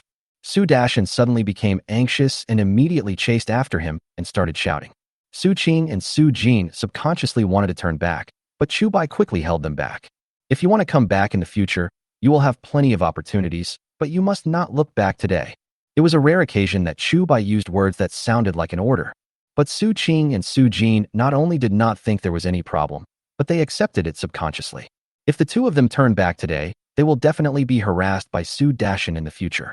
Only by showing that they have no attachment to this home can Su Dashin realize that they are no longer the weak people who allow themselves to be beaten and scolded. Chapter 74, Another Magic Show. Seeing Chu Bai taking Su Qing and Su Jin away, Su Dashin became very anxious. He ran over quickly and tried to stop the three people. But Lu Yukai gave a wink to the servants he brought with him, and those servants immediately stopped Su Dashin. Seeing Chu Bai and the other two walking further and further away, and the gifts they brought being picked up and taken away by Lu Yotsai's servants, Su Dashin sat down on the ground in a daze. He cried loudly and cursed Su Qing, Su Chong, and others. Lu Yukai looked at him with pity and then led his men away. Su Dashin looked at the backs of everyone leaving and immediately stopped crying and cursing. Then, he rushed towards Su Chong like a madman. "You son of a bitch, I won't let you divorce me. I won't let you divorce me." Su Dashin's fists and feet rained down on Su Chong. Wu Jinhua was stunned for a moment, then pounced directly on Su Chong and blocked all the punches and kicks for him. Su Dashin noticed Wu Jinhua's actions. Although he was a little surprised, he had no intention of stopping. Instead, he became even more ruthless than before. If Wu Jinhua hadn't been so blind as to not recognize the great man, how could he have missed out on so many good things? After a while, Su Dashin, perhaps tired, sat on the ground with red eyes and breathing heavily. After Chu Bai took Su Qing and Su Jin away from Sujia village, he did not return directly to Wujiazwang, but first went to the town to make some clothes for Su Jin. The clothes Su Jin was wearing now were all worn out by Su Chong and Su Qing. Not only were they the wrong size, but there were also so many patches on them. Since Chu Bai wanted Su Jin to go home with him, he naturally had to transform him completely from head to toe. Although there were no stores selling ready-made clothes in Dayu dynasty, Chu Bai happened to meet a customer who came to pick up clothes with a child about the same age as Su Jin. Chu Bai immediately paid a high price and bought a suitable set of clothes for Su Jin from the other party. However, he did not ask Su Jin to change his clothes immediately. Instead, he bought a large piece of fat and pig pancreas before returning to Wujiazwang. As soon as I got home, Lin Xiener and Li Han came to greet me. Lu Yukai sent someone to return the gifts Chu Bai brought early on. They naturally knew what Chu Bai had encountered in Sujia village. Seeing the skinny Su Jin, both of them showed a trace of sympathy on their faces. "Is this Xiao Jinzi? Come over and take a bath." Lin Xiener called Su Jin and asked him to take a bath in the big barrel next to them. When Lu Yukai sent his servants to deliver the gifts, Chu Bai asked them to tell Li Han and Lin Xiener to boil a large pot of water in advance for Su Jin to take a bath. Su Jin looked at the two beauties who were prettier than his sisters and suddenly felt a little shy. He subconsciously hid behind Su Qing. Su Qing pulled him out with a smile and said, "Don't be afraid, little Jinzi. These are your brother-in-law's other two wives. Just follow me and call them Sister Xiener and Sister Honor." Su Jin looked at Lin Xiener and called out blankly, "Xien, fairy sister." Hearing this name, Lin Xiener and Su Qing chuckled. Lin Xiener touched Su Jin's head and said, "It's Sister Xiener, not Sister Xinxian." "Oh." Su Jin sniffed hard, his eyes somewhat evasive. "Come on." Lin Xiener put her arm around Su Jin's shoulders affectionately and took him to take a bath. "Come on, take off your clothes and put them in this basin, then soak them in this big wooden barrel for a while." Li Han took out a small basin and prepared to take off Su Jin's clothes. Su Jin was startled and quickly covered his clothes and said, I can do it myself." After saying that, he prepared to take off his clothes. But he hadn't solved half of it yet, so he turned to the three girls and said, Can you guys go out first?" Lin Xiener smiled and said, "Oh, little Jinzi has grown up and knows how to be shy." Seeing her brother's embarrassment, Su Qing quickly said, "Okay, the two sisters should go out first. I am enough here." Because she brought Su Jin back with her, she felt much better than usual. "That's fine. Call us if you need anything." Lin Xiener nodded and left with Li Han. If it were in the past, even though Su Jin was still young, she would still be embarrassed. But after marrying Chu Bai and becoming a wife, she gradually became much more cheerful. Sometimes, I could even make some dirty jokes with the aunties in the village. After going out, they saw Chu Bai boiling water in the kitchen. There was a lot of fat cut into small pieces in the pot. Lin Xiener asked curiously, "Husband, what are you doing?" Chu Bai said proudly, "I will make some soap for you." "Soap?" Li Han was a little confused when he heard this term. Lin Xiener suddenly had an idea and said, "Husband, are you going to use fat meat to make soap beans?" Chu Bai looked at her in surprise and said, "How do you know? Are you a time traveler as well?" Lin Siener asked puzzledly. Husband, what is time travel?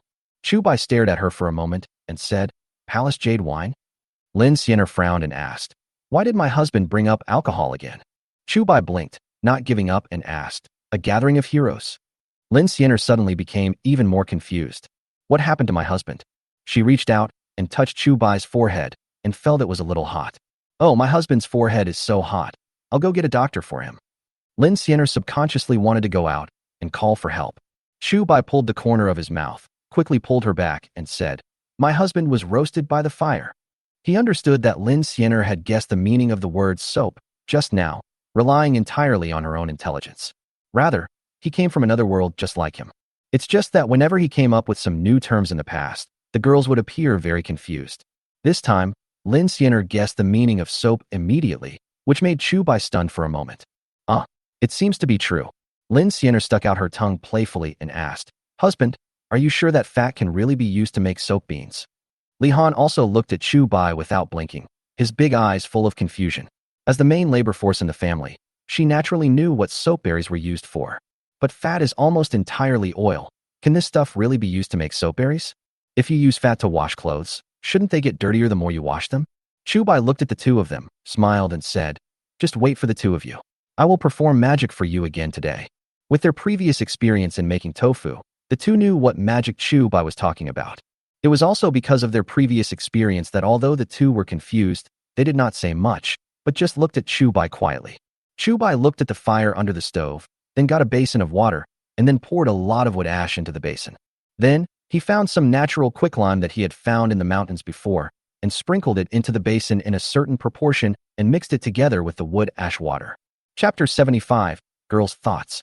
He originally wanted to use the quicklime to make tofu, but then he remembered that the gypsum used to make tofu and quicklime are not the same thing. One is calcium oxide and the other is calcium sulfate.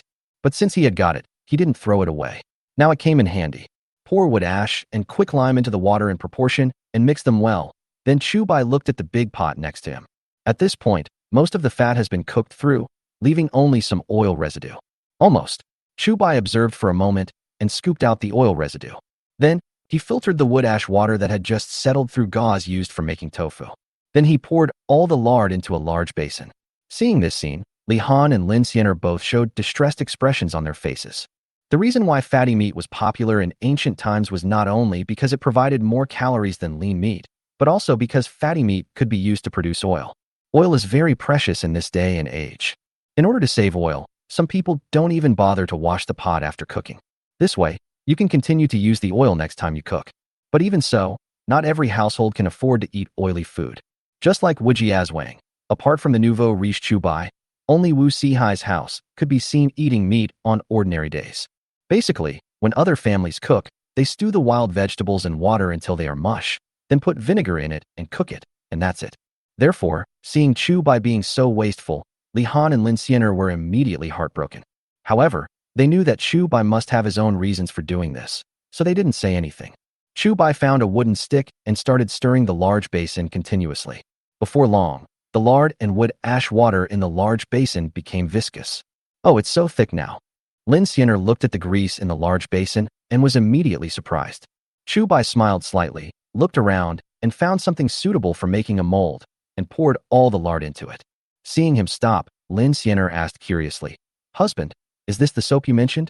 Chu Bai shook his head and said, after the lard hardens and solidifies, you need to cut it into small pieces to make the soap that your husband wants. Although these pieces are not solidified yet, they should be usable. You can take a small piece and send it to Qing'er and ask her to use it to wash Xiao Jinzi. Although Lin Siener was a little confused, she still did as Chu Bai said. After a while, Lin Siener and Su Qing came out with the wash Su Jin. Chu Bai asked, how is my semi-finished soap? Is it good to use? Lin Siener nodded and said in surprise, it is indeed much better than soap beans. Chu Bai said proudly, why don't you see who invented it? But these soaps are only semi-finished products now. After 3 or 4 days, you will know what real soap is. Then he looked at Su Jin, who had just finished taking a bath. At this moment, Su Jin looked much more handsome than before, but he looked very thin because he had not eaten enough for many years. Chu Bai walked over and said, little Jinzi, your brother-in-law will make delicious food for you every day from now on. Can you try to grow fat and white for your brother-in-law as soon as possible? Su Jin nodded somewhat embarrassedly. He was a little reserved in front of Su Qing, let alone in front of Lin Xiner and Li Han. Husband, where should we let Xiao Jinzi stay tonight? Su Qing walked up to Chu Bai and asked worriedly. If possible, she would like to sleep with Su Jin at night. But if it was just her, it would be fine, but Li Han and Lin Xiner were with her, which made her feel a little embarrassed. Chu Bai thought for a moment and said, if you feel comfortable with it, why don't you let him stay with Zhao Chong for a few days? Zhao Chong's yard is right next to Chu Bai, making it very convenient for daily access.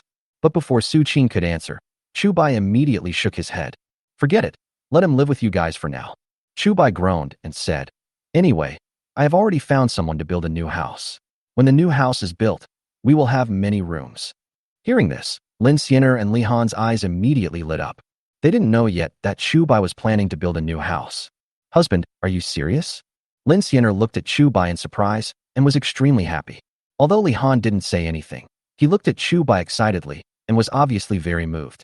Chu Bai nodded and said, of course, your husband is not short of money now, so why not let us live a better life? Li Han looked at Chu Bai, seeming to be hesitant to speak. Chu Bai tilted his head and asked, is Honor worried about something? Li Han hesitated for a moment and asked, after the new house is built, can I let my brother and sister come and live here for a few days? Seeing Su Qing bringing Su Jin here, Li Han immediately thought of his younger brothers and sisters. Although her family did not have people like Su Dashan and Wu Jinhua, life was still very hard. If Chu Bai could agree to let her bring her younger brother and sister over, even if it was just for a few days, she would be very satisfied. Chu Bai saw her worry and slapped his head and said, this is my fault. We are all living a good life now, but I haven't gone back to my parents' home with you. How about this? After I finish my work these few days, I will go back with you too. Upon hearing this, Li Han immediately nodded gratefully. She is not the kind of person who is good at speaking, and she likes to keep everything in her heart. This time, it was when she saw Su Qing bringing Su Jin over and Chu Bai saying they wanted to build a new house that she couldn't help but ask. However, unlike Li Han, Lin Xiner showed a rare look of sadness on her face when she heard the words returning to her parents' home. What's wrong? Chu Bai waved his hand in front of her eyes and asked, Xiner, are you worried too? Are you worried that your parents won't accept me? No. Lin Xiner sighed, but didn't know how to start. At this moment, Uncle Wu suddenly walked in happily from outside.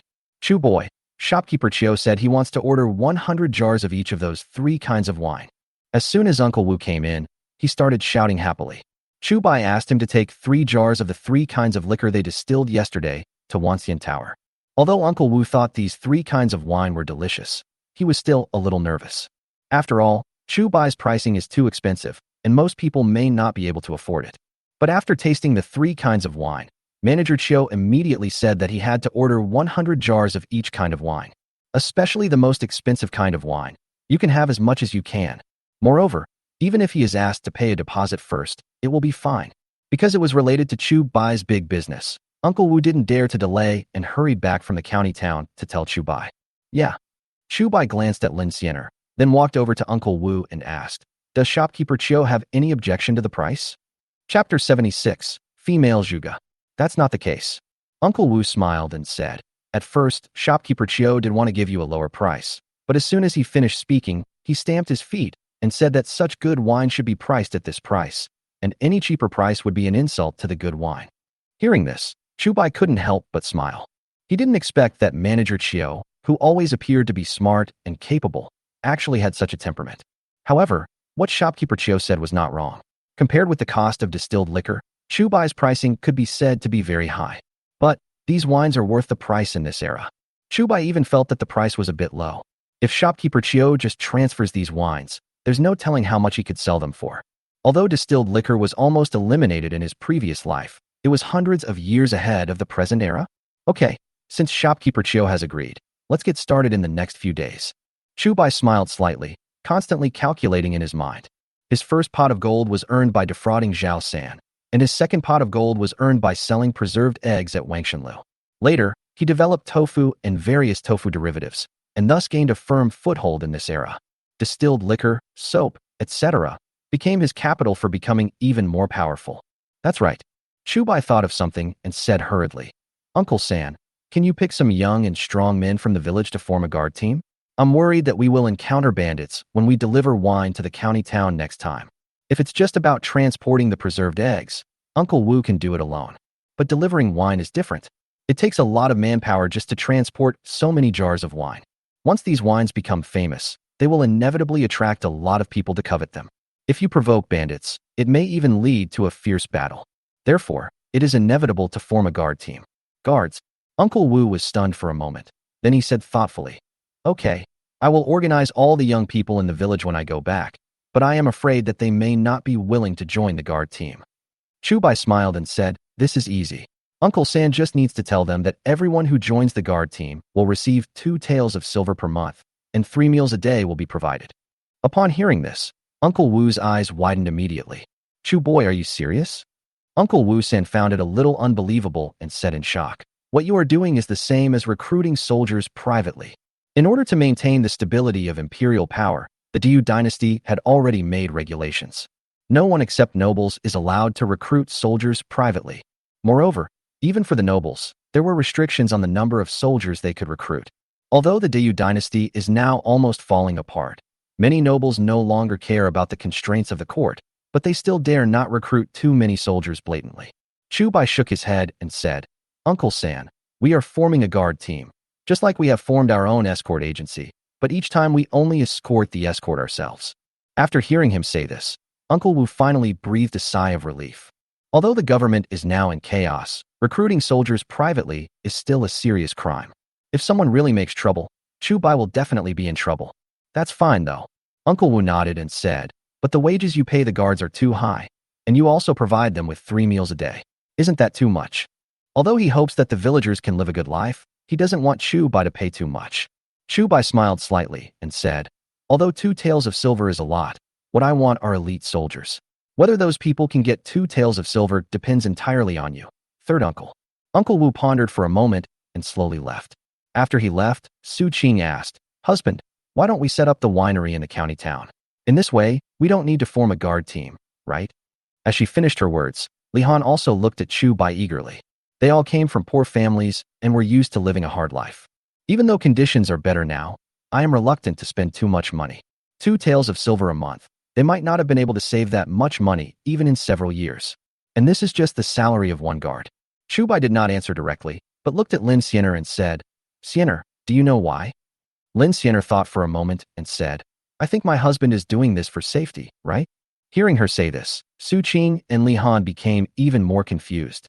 "If it's for safety, shouldn't my husband set up the winery in the county town?"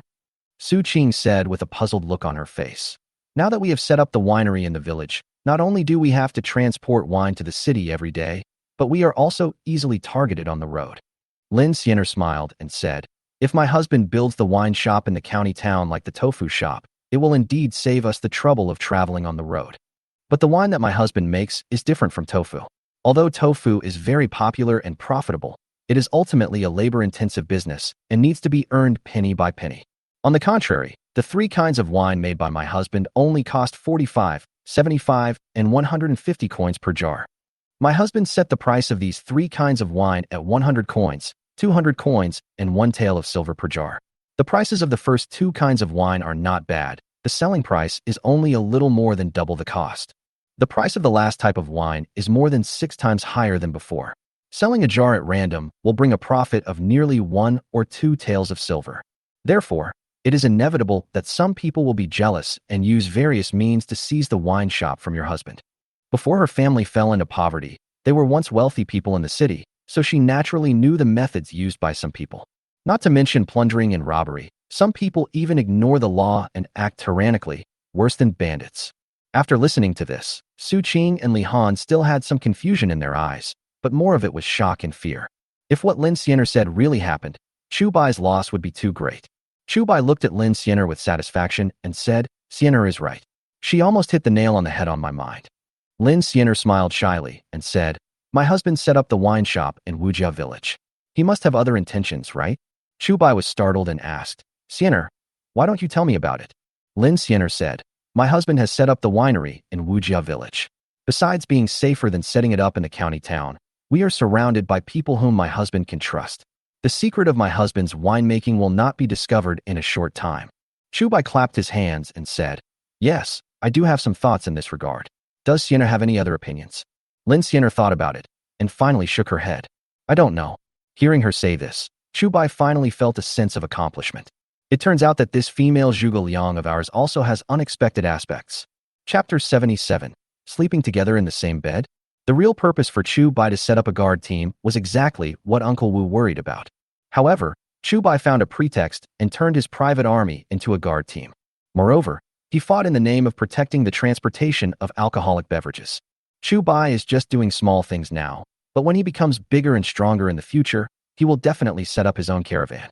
At that time, the guard's duty will also become protecting the caravan. To protect the caravan, we must guard against bandits who might rob them along the way. But what Chu Bai is really on guard against are those powerful and influential people.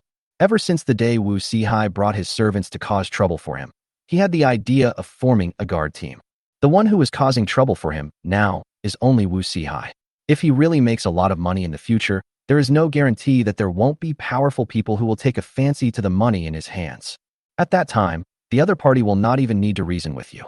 All they need to do is wave their hands and countless people will charge forward, wanting to tear a piece of flesh from you.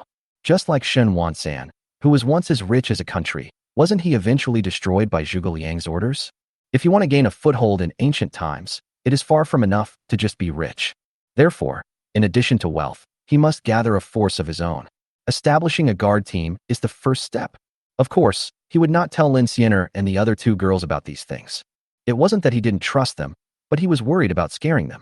After all, in this era, recruiting soldiers privately is almost the same as rebellion.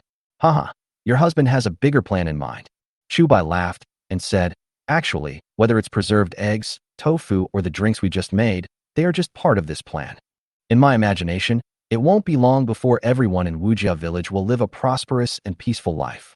By then, not only will the young be well cared for and the elderly well cared for, and everyone will no longer have to worry about having enough food and clothing, but I will also plan a school in the village so that both boys and girls can go to school.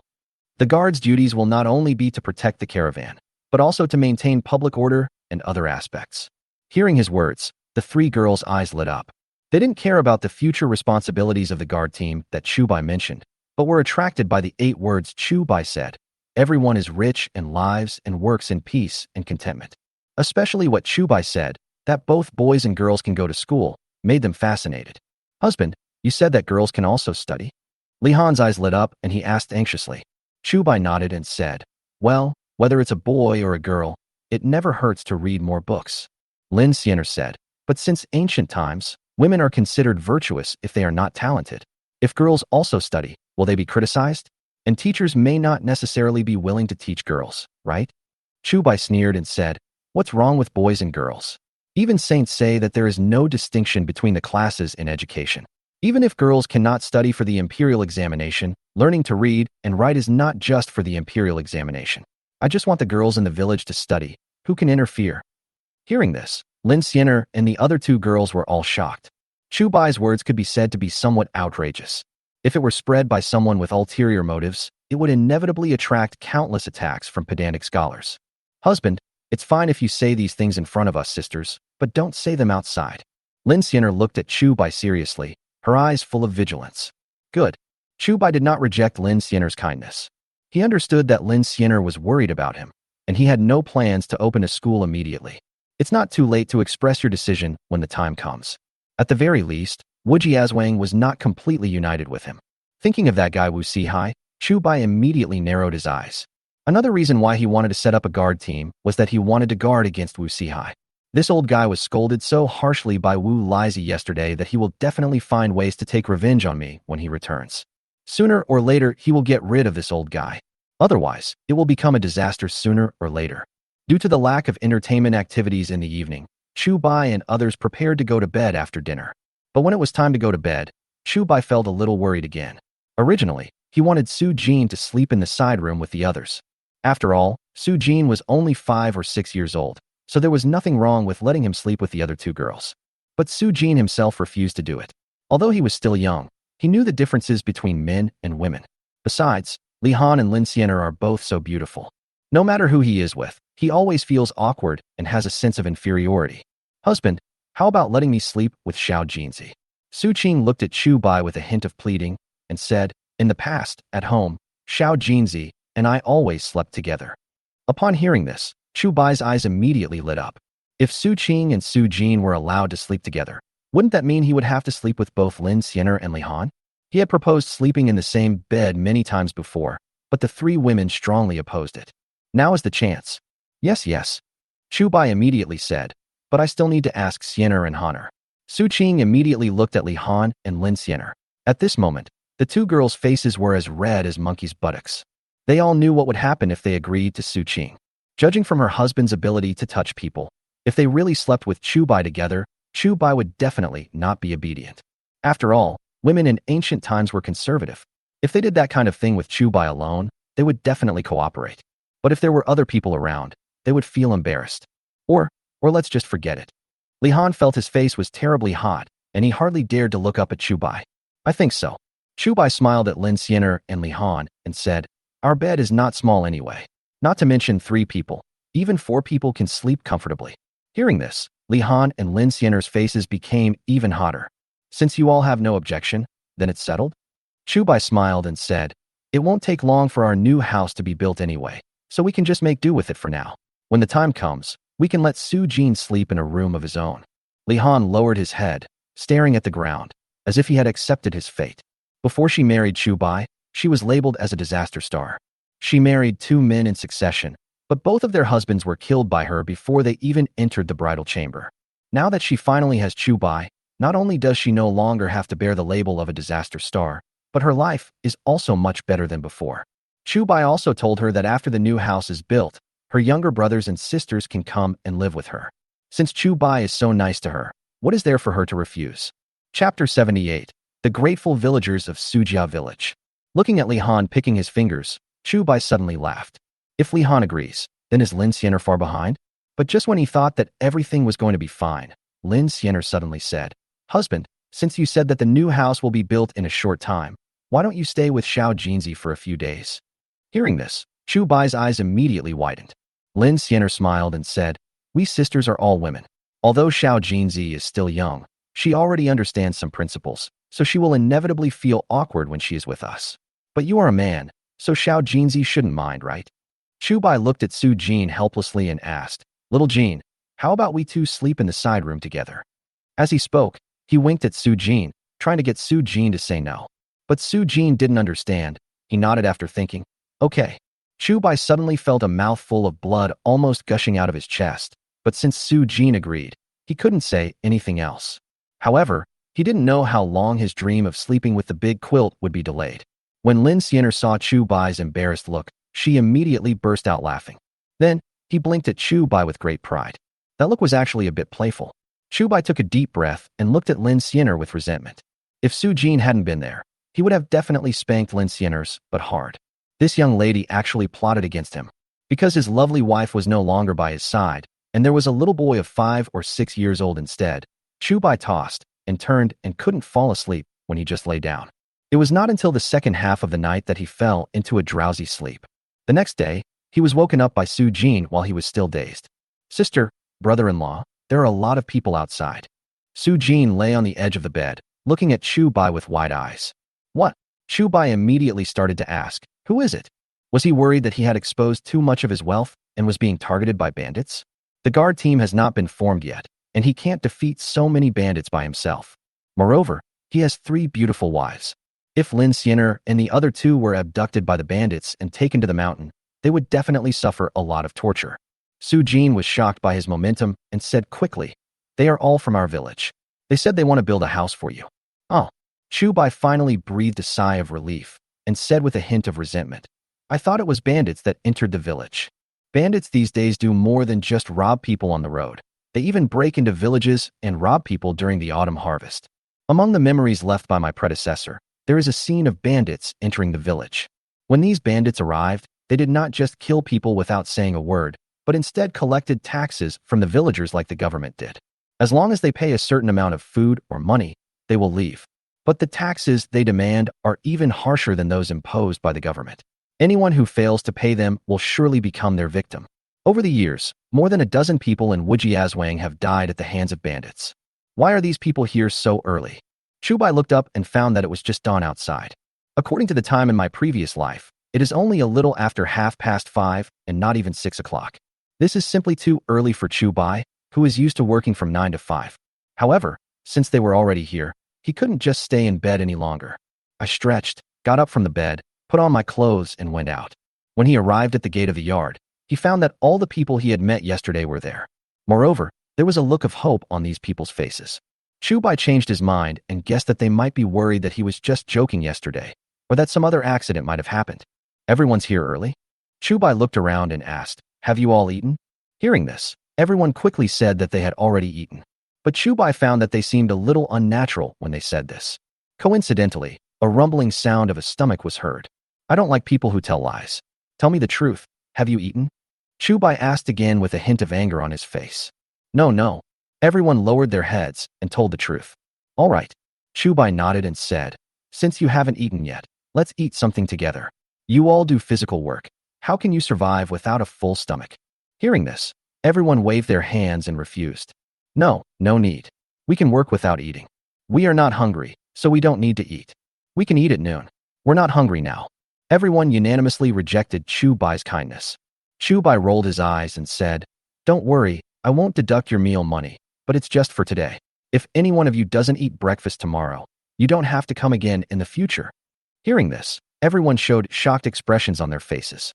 Just as Chu Bai guessed, the reason they all said they were not hungry was because they were worried that Chu Bai would use this as an excuse to deduct their wages.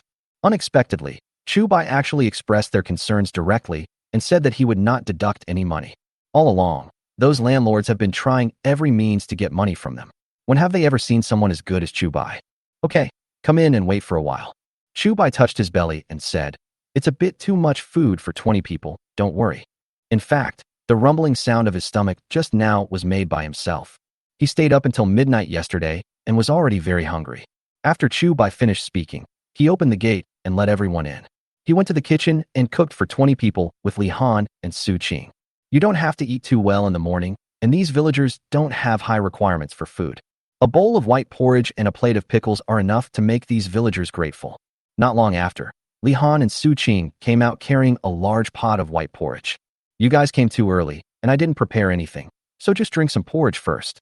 Hearing Chu Bai's words, everyone looked a little disappointed. They thought Chu Bai would let them eat the same good things as Chu Bai, but they didn't expect it was just porridge. However, they were happy even if it was just porridge. After all, Chu Bai let them have this meal for free, so it was good enough to have something to eat and fill their stomachs. However, when the steaming white porridge was served, they were all dumbfounded. Rice? Rice porridge. Is this porridge made from refined rice? Everyone's heart was shocked. In the past, when they cooked porridge at home, it was a luxury if they could add a handful of brown rice. Most of the time, their porridge only had a few wild vegetables in it, and most of it was just clear soup. And now, Chu Bai just asked them to make do with what they had, and all they served was white rice porridge? Chapter 79, Luxurious Breakfast. Don't just stand there, eat now. Chu Bai greeted him and took the lead in picking up the pickled vegetables with chopsticks and started eating. Seeing this, the others quickly started eating. This is porridge made with refined rice, which they are reluctant to eat even during festivals. However, before they started working, Chu Bai let them eat first. They were deeply moved, and they were determined to do their best to build a house for Chu Bai. Otherwise, it would be a shame to eat this plain porridge. Don't just drink the porridge, eat some pickles too. Chu Bai saw that everyone only drank white porridge and didn't eat any vegetables, so he greeted them again. Although pickled vegetables are not a very good dish, they are better than just drinking porridge. Everyone was stunned for a moment, then tentatively picked up the pickles and put them in their mouths. In an instant, everyone's eyes lit up. Salt. These pickles are actually pickled with salt. Normally, they were reluctant to add salt even when cooking, but Chu Bai even pickled the side dishes he ate with salt. This is so luxurious. Then, almost as if they had discussed it beforehand, they carefully picked up a pickle from the bowl, put it in their mouths, and tasted it carefully in small bites. Some people even put it in their mouths and sucked it, just to let their tongue taste the flavor without eating it. Salt is so precious in this era. Although Chu Bai was so prodigal that he used salt to pickle pickles, he still shared the pickles with them. But Chu Bai is being nice to them and giving them face. They have to keep it in their pockets. Just eat a small piece of pickled vegetable as a token of your appreciation, and don't let Chu Bai eat it all. Seeing them like this, Chu Bai sighed helplessly. In his time, if you only used a small pickle to entertain guests, it would be strange if the other party did not get angry. But now, all the villagers are eating it with gusto. Moreover, they treat it as a treasure. If you like it, eat more. I don't have anything else here, just a lot of pickles. Chu Bai continued. See that big jar over there? It's full of pickled vegetables. We have as many as you want. It's definitely enough for you to eat. Hearing this, everyone gasped. They all felt that this kind of pickled vegetable was already a luxury and was definitely a rare delicacy. But now, Chu Bai actually told them that there was another big vat? Chu Bai knew that they didn't believe it, so he said to Li Han, Honor, go open the big vat and let them have a look. Li Han immediately opened the big jar and scooped out a lot of pickles to show everyone. Seeing so many pickles, everyone was stunned. After seeing this scene, they were no longer reluctant to leave and all subconsciously started to eat the pickles in big mouthfuls. But even so, they were still very frugal when eating, unlike Chu Bai who would eat several small pickles in one bite. After eating, basically 4 or 5 people combined did not eat as much as Chu Bai alone. After breakfast, the villagers stood up and waited for Chu Bai to tell them to work. Mr. Chu, how do you want to build your house and where do you want to build it? A villager who seemed to be the leader walked up to Chu Bai awkwardly and asked. Chu Bai thought for a moment and said, The bricks and tiles I asked someone to buy yesterday haven't arrived yet. You guys should dig the foundation first today. I'll tell you how to dig later. Hearing this, the man breathed a sigh of relief, and the big stone in his heart finally fell to the ground. Although Chu Bai gave them such an extremely luxurious breakfast, they were still worried that Chu Bai was just joking. It was not until now that Chu Bai assigned them work that they truly believed what Chu Bai had said before. Okay, we'll do whatever you tell us to do. The man nodded and said excitedly.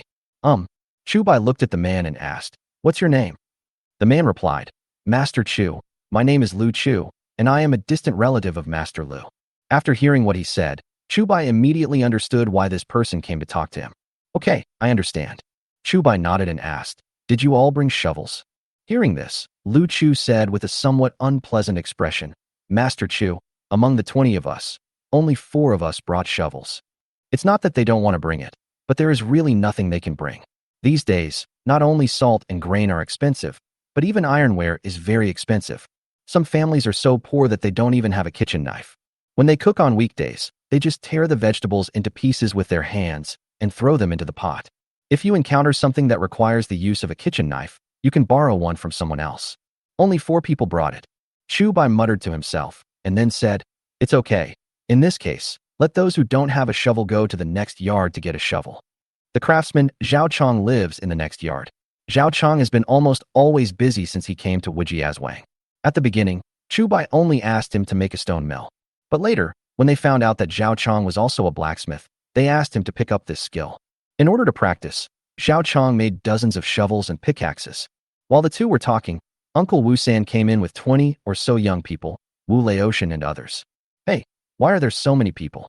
When Uncle Wu saw so many people, he was stunned for a moment. Chu Bai slapped his head. Yesterday, he was so busy asking about the wine that he forgot to ask Uncle Wu to buy bricks for him. Moreover, he did not tell him that he was going to build a new house. Uncle San, you're here just in time. Chu Bai quickly pulled him aside and said, I'm planning to build a new house, so I asked some people to come from Sujia village.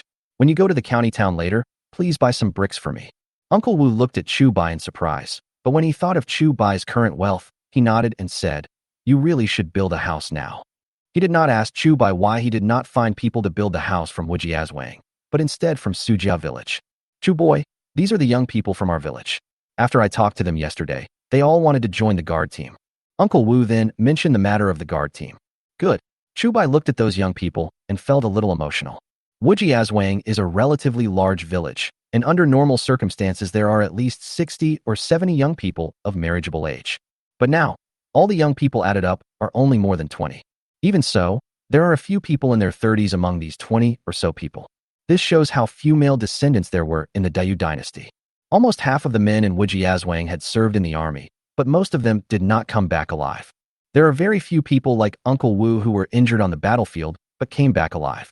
I'll leave the matter of the escort team to you, Uncle San. Chu Bai came back to his senses and said, When you come back in the afternoon, divide them into 2 teams and start training. Chapter 80, The Gambling Wu Lizi. Uncle Tian, take people to the town to buy some rice, flour, oil, vegetables, and meat. Everyone will eat here at noon today. After Chu Bai finished speaking to Uncle Wu, he said to Wu Laotian, Then, help me find a few ants who are good at cooking to come over and help me cook a few meals every day. The wages will be 300 coins per month. Hearing Chu Bai's words, they were all shocked. It would be fine if Chu Bai just asked them to buy vegetables, but Chu Bai actually asked them to buy meat? Even when they were working as odd jobs for wealthy families, they had never eaten such delicious meals, let alone meat. Even putting some rice in their bowls would be a great favor. Chu Bai's behavior is simply unbearable. Chu Boy, just buy some vegetables. Forget about the meat, okay? Although Wu Laotian knew that what he said might offend the people in Sujia village, he still said it in front of everyone. In fact, it wasn't just him. Everyone else at the scene also had the idea that Chu Bai didn't know how to live. It was already very good that Chu Bai paid these people for building the house, and he also provided them with meals. On normal days, which rich landlord would provide food for these temporary workers? It's good enough that they don't try to deduct workers' wages. Will they still eat meat? Chu Bai knew that Wu Laotian wanted to save money for himself, but he felt it was unnecessary. Although he is not rich now, it is completely no problem for him to let those who work for him eat better. Moreover, he has always adhered to the ideas of his previous life. Money is earned, not saved. Uncle Tian, these people are doing hard labor. How can they have the strength to work if they don't have enough to eat? Chu Bai said sincerely. Besides, after the guard team is established, the brothers in the team will have to eat together. I will ask Uncle San to arrange some intensive training for them, which all require strength. Hearing him say this, Wu Laotian could only sigh helplessly. Anyway, the money is in Chu Bai's hands, so he can spend it however he wants. Moreover, Chu Bai was so nice to these outsiders who built the house for him, so he would definitely be even nicer to them. Okay, I'll go to town to buy vegetables and meat now. Wu Laotian nodded and said, and the third brother has told us about selling wine. When do you plan to start brewing wine?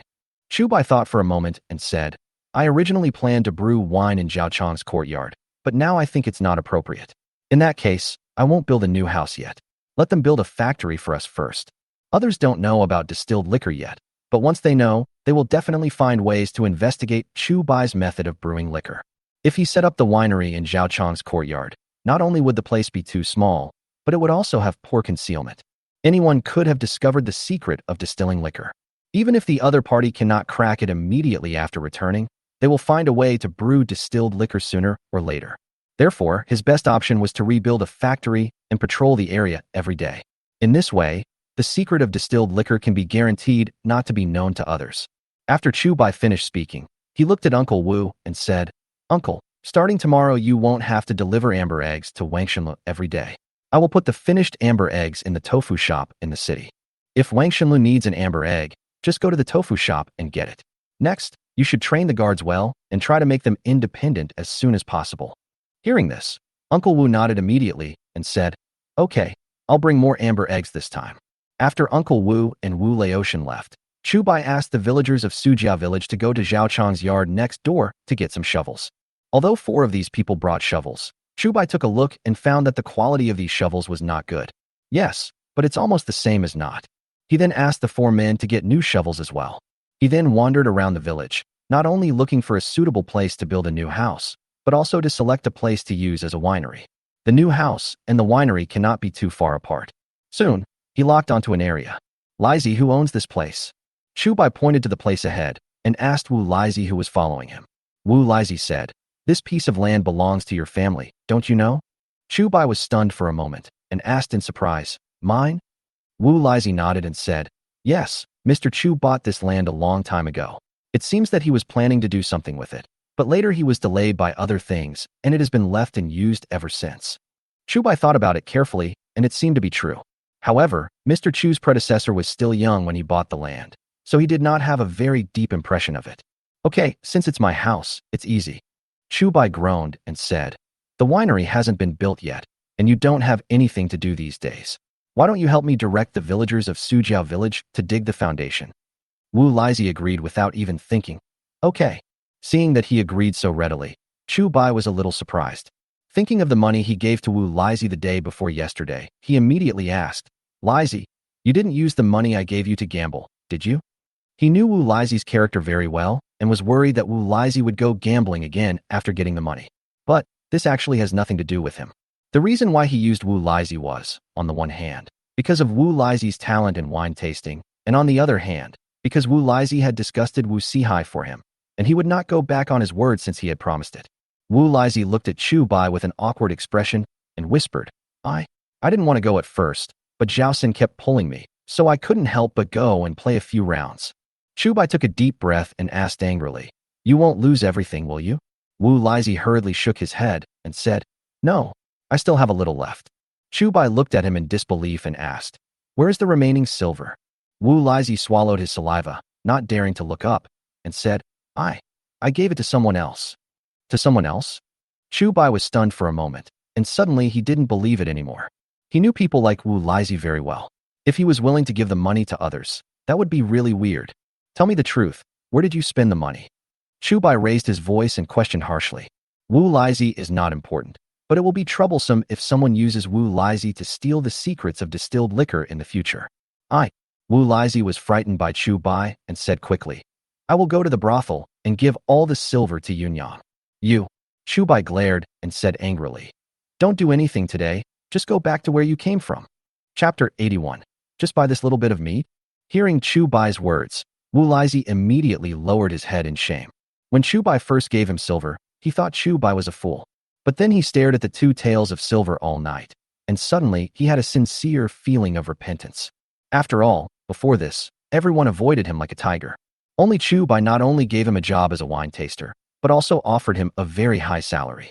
He didn't know what a wine taster was, but it sounded very impressive. Although Chu Bai's original intention was just to make Wu Sihai disgusted. But Chu Bai kept his word and did not fool him with money. Instead, he was actually given a job, which he himself couldn't believe. After repenting, Wu Laizi wanted to save the money. Once he has saved enough money, he can redeem Yunyang. But Zhao San heard from somewhere that he had money, so he dragged him to the gambling house without saying a word. He couldn't resist the temptation and followed Zhao San for some unknown reason. After entering the gambling house, Wu Laizi was no longer himself. Like all gamblers, he stood in front of the gambling table with red ears and bloodshot eyes. It was not until he lost all his money that Wu Laizi finally came to his senses. He lost all the money he saved to redeem Yunyang. Filled with remorse, Wu Laizi beat Zhao San up, then searched Zhao San's body and found a piece of silver the size of a fingernail. Although it is not as much as the 2 pieces Chu Bai gave him, it is not too little. Wu Laizi hurried out of the gambling house and went straight to the brothel where Yunyang was.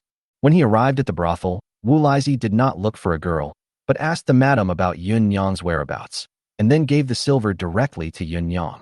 There wasn't even a single word between the two of them. If Wu Laizi had been scolded like this by Chu Bai in the past, he would definitely have confronted Chu Bai. But now he lowered his head and dared not say a word of rebuttal. Chu Bai looked at Wu Laizi's appearance and suddenly laughed at himself in his heart. He didn't know what he was expecting. Does he want to see Wu Laizi perform the play of a prodigal son returning home? This is simply like a fairy tale. The most untrustworthy people in this world are gamblers. Wu Laizi was addicted to gambling and even sold his wife to a brothel for money. How can such a person be trusted? Wu Laizi secretly glanced at Chu Bai and clearly saw the disappointment in Chu Bai's eyes. He didn't continue looking, but walked away with his head down. It's not that Chu Bai didn't give him a chance, it's just that he didn't seize it. Perhaps he should just rot like mud in this life. After Wu Laizi left, the villagers of Sujiao village gathered around with the shovels they had just obtained. "Mr. Chu, what do you say we should do?" The leader Lu Chu walked up to Chu Bai and asked awkwardly. Chu Bai looked at the shovels in everyone's hands and said, "I'll draw a few lines for you first, and you will dig the foundation according to the lines I dig today." As he said that, he took the shovel from Lu Chu and quickly started drawing on the ground. Seeing where he drew, Lu Chu couldn't help but frowned. "Mr. Chu, what are you going to build?" Lu Chu looked at Chu Bai and asked in confusion, "Aren't we going to build a new house? Why did you only draw a square foundation, and it's so big?" Chu Bai returned the shovel to him and explained, "Put aside the matter of the new house for now. Help me build a winemaking workshop in the next few days." Everyone was stunned when they heard this. They didn't know that Chu Bai actually wanted to brew wine. Lu Chu's eyes rolled, as if he had thought of something. "Okay, I'll get some people to work on it right away, and it will be finished in 5 days at most." Lu Chu made the promise to Chu Bai without hesitation. Chu Bai nodded and said, "Okay, then you guys go ahead and do it." The winemaking workshop he wanted was not complicated. It was actually just a rectangular courtyard wall with a roof on top. Moreover, he doesn't even need the simplest decoration. The only function of the courtyard wall is to prevent people from eavesdropping on what's going on inside. After making arrangements for Lu Chu and others, Chu Bai returned to his own courtyard. At this time, Wu Laotian's wife, Aunt Laotian, and Wu Sanchu's wife, Aunt San, came over with their 2 wives. They were all hired by Wu Laotian to cook according to Chu Bai's instructions. Originally, It wouldn't take so many people to cook for 20 or so people. But in addition to the 20 or 30 people from Sujia village, the guards will also have meals with Chu Bai from today on. Therefore, Chu Bai asked Wu Laotian to find a few people. Since Uncle Wu went to the county town, the guards could not train now. They all followed the villagers of Sujia village to dig the foundation. This way, they didn't eat for free. However, since Wu Laotian had not returned from shopping for groceries yet, the women had nothing to do for the time being. Chu Bai thought about it for a while, then called a few people from the guard team to come over and help the women set up the cooking shed. Although he could cook at home, the stove in the kitchen was so small that he could not prepare meals for 50 or 60 people in a short period of time. Moreover, there was no way for so many people to eat together in his small courtyard. They built the shed and stove, and the work was not finished until Wu Laotian and his friends came back from buying vegetables. Seeing the meat bought by Wu Laotian, Chu Bai frowned subconsciously. Uncle Tian, I asked you to buy some meat. Why did you only buy so little? He looked at Wu Laotian and others bringing in meat with a somewhat displeased expression. Since he had said in front of so many people that he would let Wu Laotian buy the meat, he must want everyone to eat the meat together. As a result, Wu Laotian has only brought back such a small amount of meat? How much meat do all this weigh in total? Just one piece of meat per person? Wu Laotian was stunned for a moment and said awkwardly, Chu boy, this is a lot of meat. We can't eat so much meat during ordinary festivals. Behind him, others also echoed him. Yes, this is quite a lot of meat. This is better than Chinese New Year. Don't even mention eating meat. Just drinking the broth is enough to satisfy me. They didn't think that Wu Laotian bought too little meat. Instead, they thought he bought too much. Although the pork they bought was cheap meat, it was still meat and was much more expensive than ordinary grain. Chu Bai said with a displeased look on his face, Not a lot? I said I wanted to eat meat in front of so many people, but you only bought so little. What will others think of me when they see this? Do you think I'm just trying to be awesome, or do you think I say one thing and do another? Uncle Tian, I know you want to save money for me, but I haven't reached the point where I have to save these 2 melons and dates yet. When Chu Bai spoke, he emphasized his tone a little, which stunned Wu Laotian and others. And what Chu Bai said also made them feel a little ashamed. Chapter 82, Show Off a Little. Wu Laotian knew that he had misunderstood Chu Bai. He thought Chu Bai asked him to buy meat just as a token of his appreciation so that the villagers could have some meat. Under normal circumstances, this would be enough to make the villagers grateful. But he forgot that if such a small amount was shared among so many people, each person would at most just have a taste. Although most people may be grateful, if there is a little instigation from a villain, many people will think that Chu Bai is just using such small favors to gain fame. Then, he hated Chu Bai. I'll go buy another 2 pounds of meat right now. Wu Laotian hesitated for a moment and hurried to the town. Wait! Chu Bai quickly called out to him. Wu Laotian turned around in confusion, somewhat bewildered. Chu Bai took out a piece of silver and said, How can I buy meat without any money? And 2 caddies is too little. Let's buy 10 caddies. When they heard him say 10 kilograms, everyone was stunned. Not to mention 10 kilograms, even 2 kilograms seemed to be a lot to them. Now Chu Bai asked Wu Laotian to buy 10 kilograms of meat. Wu Laotian was shocked and said, Chu boy, is 10 kilograms too much? Chu Bai waved his hand and said, There are at least 50 or 60 people eating here. The villagers of Sujia village only have 1 meal, and the guards and the ants who cook will have 2 meals today. We have more than 10 kilograms of meat. So on average each person only has 1 or 2 kilograms of meat per meal, which is not a lot. He remembered the dining standard in the military camp in his previous life, which seemed to be at least 2 taels of meat per person per day. Therefore, it was not too much for him to ask Wu Laotian to buy another 10 kilograms of meat. Pork was considered a cheap meat in the Dayu dynasty, costing only about 10 cents per pound. All in all, his spending on meat was only 1 or 2 cents per person per day on average. The main reason why ordinary people cannot afford pork on a daily basis is that they do not have much cash. This is also the reason why so many people from Sujia village rushed to work for him when he offered a wage of only 10 cents a day. All right then. Wu Laotian nodded and went back to buy meat. Now that they had the vegetables, the cooking shed and stove were also almost ready, and Wu Laotian and his friends also bought a large iron pot for cooking. Aunt Tian and Aunt 3 immediately started to prepare the dishes and prepare lunch for the villagers and guards of Sujia village. However, when he saw the way they cooked, Chu Bai subconsciously frowned. There is no other reason. The current cooking method of the Dayu dynasty is basically based on stewing. After Aunt Tian and the others have prepared the dishes, they will put water into the pot and start stewing. Chu Bai hurriedly stopped them and said, Aunts, when we cook from now on, don't stew it. I'll teach you how to stir-fry it. Sauté. Auntie Lao Tian asked in confusion. How to fry it? Chu Bai was just about to explain when he suddenly realized that he had no cooking oil. Without oil, there is no way to cook. He did get some lard a few days ago, but it was all made into soap. At this time, Wu Laotian just came back from the town carrying a large piece of pork. Chu Bai's eyes lit up, and he hurried over to take the pork and cut off the fattest part. Then he asked someone to light the stove and refine the oil in a large iron pot. When the lard was almost cooked, Chu Bai scooped out the oil residue and then put the refined lard into the prepared large bowl. Then he demonstrated to the others. Stir-frying means frying with oil. Put oil in the pan before cooking. When the oil is hot, put the cut vegetables in and start stir-frying. When they saw him cooking, Aunt Tian and the others widened their eyes. They had never thought that cooking could be done this way. In fact, it's not that they are ignorant, but that oil was scarce in ancient times and its price was relatively high. Therefore, even though many people know that they can use oil to cook, they are reluctant to do so. After Chu Bai finished cooking a dish, he said, "Okay, who among you will try it first?" Hearing this, Auntie Tian and the others immediately looked at the dish with shining eyes. In the past, they basically cooked by stewing, and there was not much oil or water, so there was almost no aroma. But when Chu Bai was cooking, the aroma could already be smelled before the food was done. They couldn't wait to try it. Swish. Several people quickly picked up their chopsticks, picked up the dishes, and started tasting them. After tasting it, they all stared at the dish with shining eyes. How about it? Chu Bai looked at them and asked. Tasty. It's delicious. The few who had tasted the dish immediately praised it without hesitation. After hearing what they said, those who didn't get to eat the food became even more excited. Get out of the way and let me have a taste. Wu Laotian pushed his wife aside and picked up a piece of food with chopsticks. After a moment, his eyes widened. It's so delicious. Wu Laotian chewed the food and praised. Chu Boy, it would be a shame if you don't open a restaurant in the city with your cooking skills. Chu Bai laughed and didn't answer.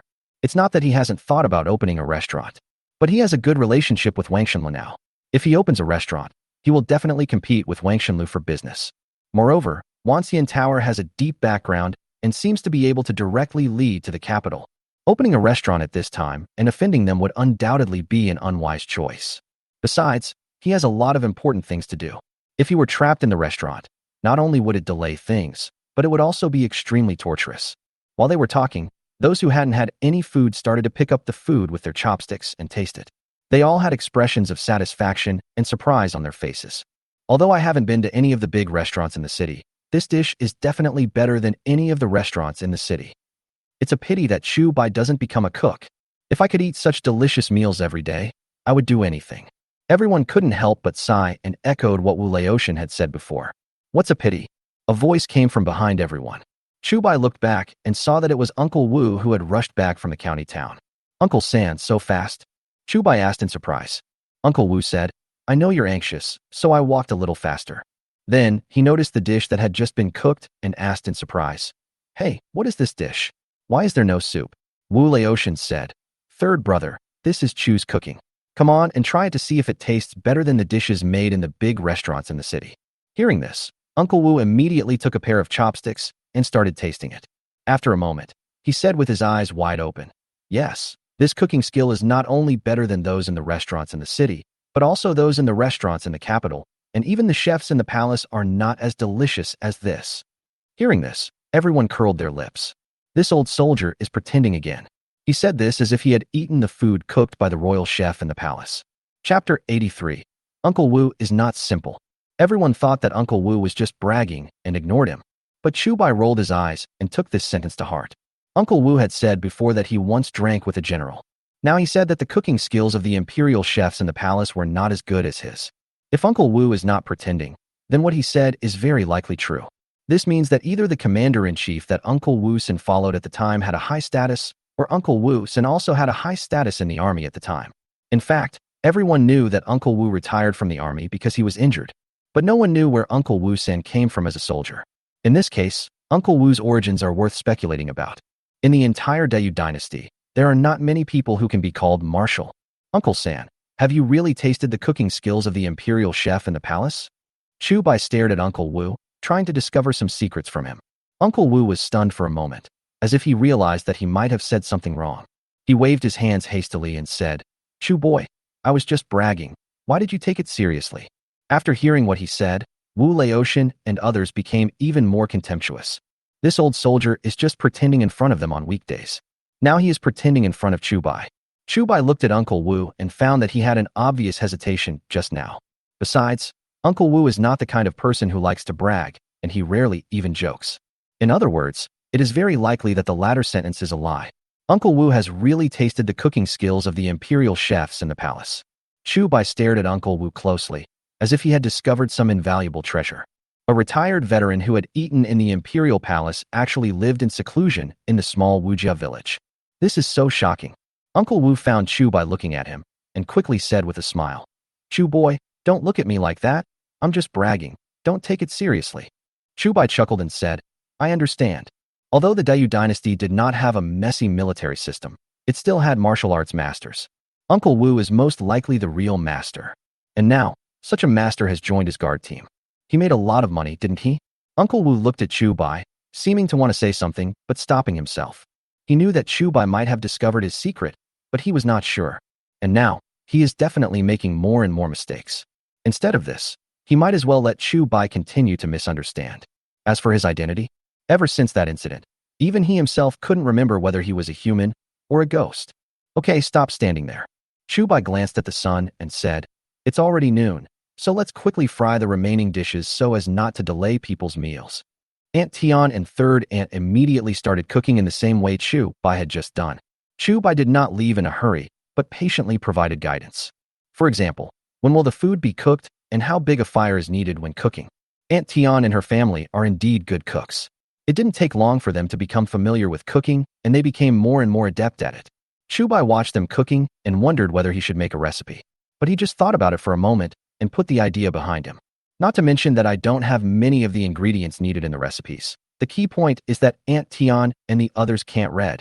If I really come up with a recipe, I will eventually have to read it to them myself. Instead of doing this, it would be better to teach them directly and save more trouble. Moreover, although he had not thought about implementing the suggestion made by Wu Laotian and others before, it did not prevent him from thinking about it first. His current relationship with Wang Shenlu is only temporary. If he offends Manager Chiu or the people behind Wang Shenlu in the future, they will most likely no longer accept his preserved eggs and tofu. This way, he lost a way to make money. By that time, Aunt Tian and her colleagues had already mastered their skills. Although he himself cannot be a cook, it does not prevent him from training a few cooks. After all, it is still a small county among small counties and cannot support his grand dream at all. When he goes to the county town or the capital, he will make sure to let everyone know what real Chinese cuisine is. Soon, Aunt Tian and the others prepared the dishes. Chu Bai asked someone to call back the villagers of Sujia village and the guards. Seeing the steaming rice on the table and the large pieces of meat in the dishes, everyone's eyes widened. They thought the breakfast was a delicacy, but they didn't expect the lunch to be even better. For a moment, they were even a little dazed and felt that they must have come to the wrong place. Such delicious food is definitely not for them. But they looked around and didn't see any food anywhere else. Many people were shocked. Could it be that Chu Bai didn't even want to take care of their lunch? Or maybe the meal in the morning replaced the meal provided for today? "Mr. Chu, where's our meal?" Lu Chu walked cautiously to Chu Bai and asked awkwardly. Chu Bai was stunned for a moment, then pointed at the food on the table and said, "Isn't this it?" Lu Chu couldn't believe it and asked, "Is this really for us?" Chu Bai nodded. "What else? Who am I going to cook all this food for?" "This?" Lu Chu shuddered, still in disbelief. Chu Bai looked at him and said, "Why? Don't you want to eat?" No, I want to eat." Lu Chu swallowed and quickly denied it. White rice. And those big slices of meat in the dish, it would be weird if he didn't want to eat them. If you want to eat, why don't you go quickly? Otherwise, they'll grab all of it. Chu Bai teased, and Lu Chu hurried over. "Guys, it's time to eat." Lu Chu didn't just think about himself, he also shouted to the villagers in Sujia village. Then he ran over, grabbed a bowl, and served himself a large bowl of rice. Seeing this, the others hurried over and followed Lu Chu to serve. "I didn't eat just now because I was worried that the food was not mine. If you don't eat now, you'd be a fool." Soon, everyone had a big bowl full of rice, and 4 or 5 people gathered together and squatted on the ground eating 2 plates of food. Chu Bai frowned. Although he had already built the cooking shed, but eating with so many people is still a problem. He glanced at the yard next to him and decided it was time to ask Zhao Chang to make more tables, chairs, and benches. Anyway, this guy is an all-around talent who can do almost all the work of blacksmiths, carpenters, and stonemasons. It would be a waste to not use him. Also, He gave Zhao Chong a blueprint the day before yesterday and asked him to make a bow for him. I don't know whether Zhao Chong has done it yet. Chapter 84. Furious Wu Sihai. Chu Bai came to Zhao Chong's courtyard and found Zhao Chong tinkering with a bow. It looks like the bow was just made.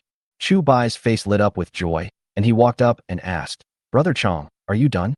Zhao Chong looked up and found that it was Chu Bai, and immediately said, "Now it's done, but I don't know how powerful it is."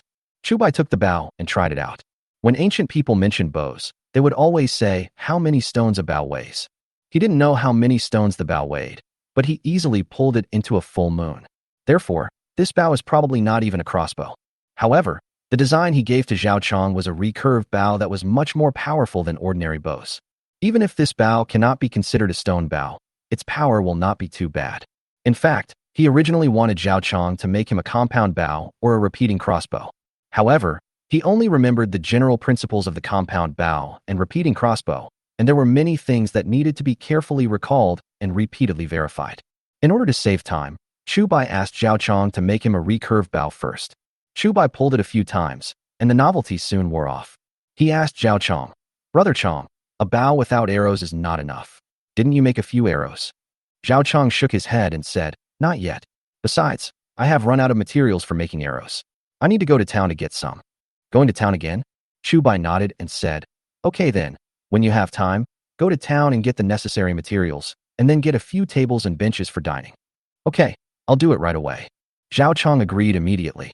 At the same time, in the largest courtyard in Wujiazwang, Wu Sihai reluctantly held a bowl of brown rice porridge in his hand, listened to the noise outside and asked, "What's the happy event today? Why is it so lively outside?" The butler at the side looked at him, wanting to say something but stopping himself. "Hurry up and tell me." Wu Sihai glared and threw the bowl of brown rice porridge on the table. Seeing a few grains of brown rice splashed onto the table, Wu Sihai was immediately heartbroken. The housekeeper swallowed his saliva and said carefully, "I heard that Chu Bai found some people from Sujiao village to build a house for him today. Not only did he pay each person 10 cents a day, but he also provided a lunch." Build a house. Wu Sihai frowned. He had not gone out for several days since he was humiliated by Wu Lizi. Therefore, he didn't know about Chu Bai building a house. Chu Bai, this prodigal son, is thinking about building a house after just a few days of good life. Wu Sihai snorted coldly and said with disdain, "He just built the house and provided 1 meal a day. That's enough. Why did he even pay those unruly people for the work? He simply has too much money to burn."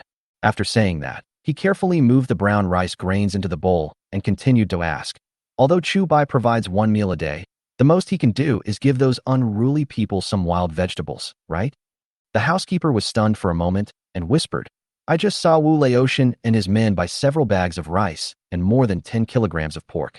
They said it was enough for today." Upon hearing this, Wu Sihai was immediately stunned. "Several bags of rice and pork? This is better than what he eats. Are you serious?" Wu Sihai stood up suddenly, his face full of disbelief. Although pork is a cheap meat, it is not something that the common people can afford to eat. In order to build the house, Chu Bai not only paid them 10 cents a day as wages, but also gave them meat. This is going to kill him. If everyone learns from him, who will still farm Wu Sihai's land in the future? It's true. I saw Wu Laotian buy some meat and pass by our door with my own eyes. The butler answered quickly, his expression somewhat indescribable. As Wu Sihai's steward, he is also considered the second most important person in Wujiazwang. But in reality, he only lived a little better than those ordinary villagers. Wu Sihai is very strict with himself and would rather spend every penny carefully. How could he be willing to spend money on other people? Especially because of his background, he has always been very wary of the housekeeper in the mansion. Over the years, the butler hardly gained much benefit from Wu Sihai. Let's go check it out." Wu Sihai took a deep breath and immediately took the butler to the scene to check the situation.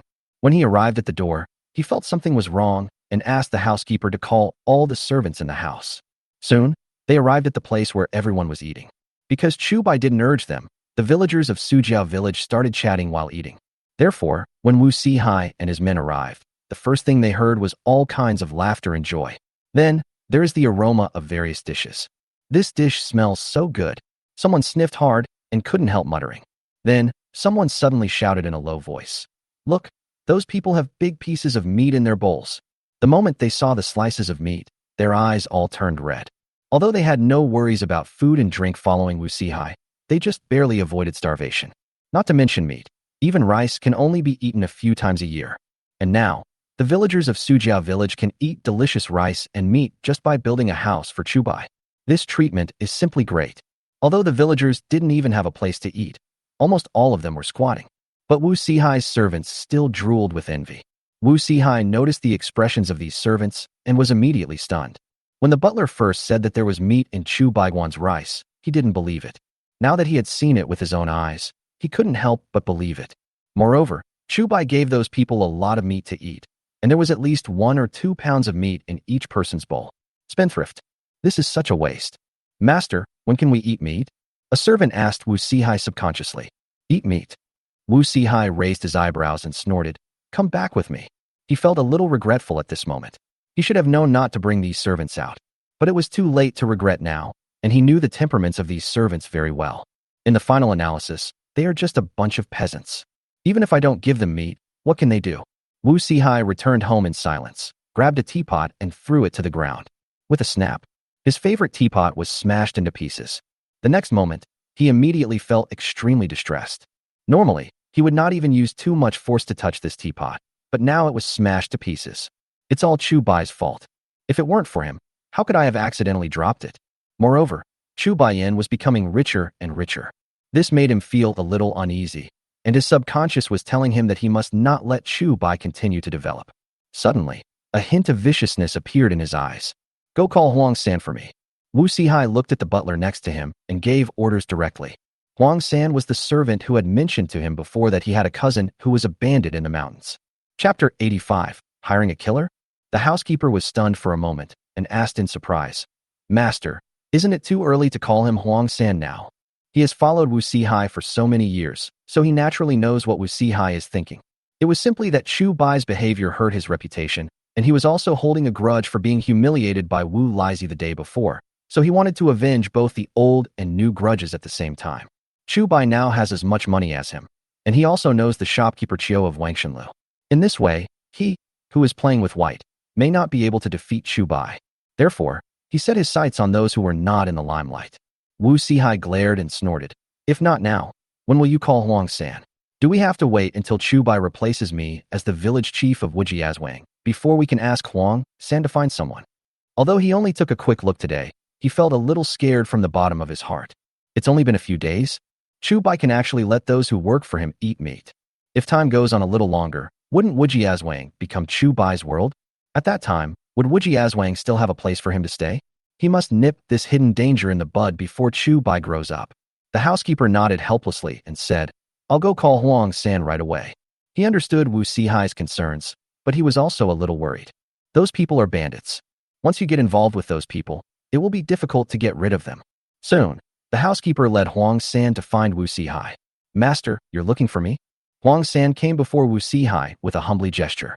Wu Sihai stared at him for a while, seeming to be still hesitating. Just like the butler was worried, he was also afraid that if he provoked those bandits, he would never be able to get rid of them. Before Huang San came, the housekeeper told him what to do. Huang San rolled his eyes and said, Master, how about I go to the mountain tonight? My cousin is just like my own brother. As long as you give him a little benefit, he will definitely go down the mountain. Hearing this, Wu Sihai immediately nodded with his eyes shining. You do this. Wu Sihai narrowed his eyes and said, Go tell your cousin that Chu Bai has 3 beautiful wives and at least 100 taels of silver. If he kills Chu Bai, all these will be his.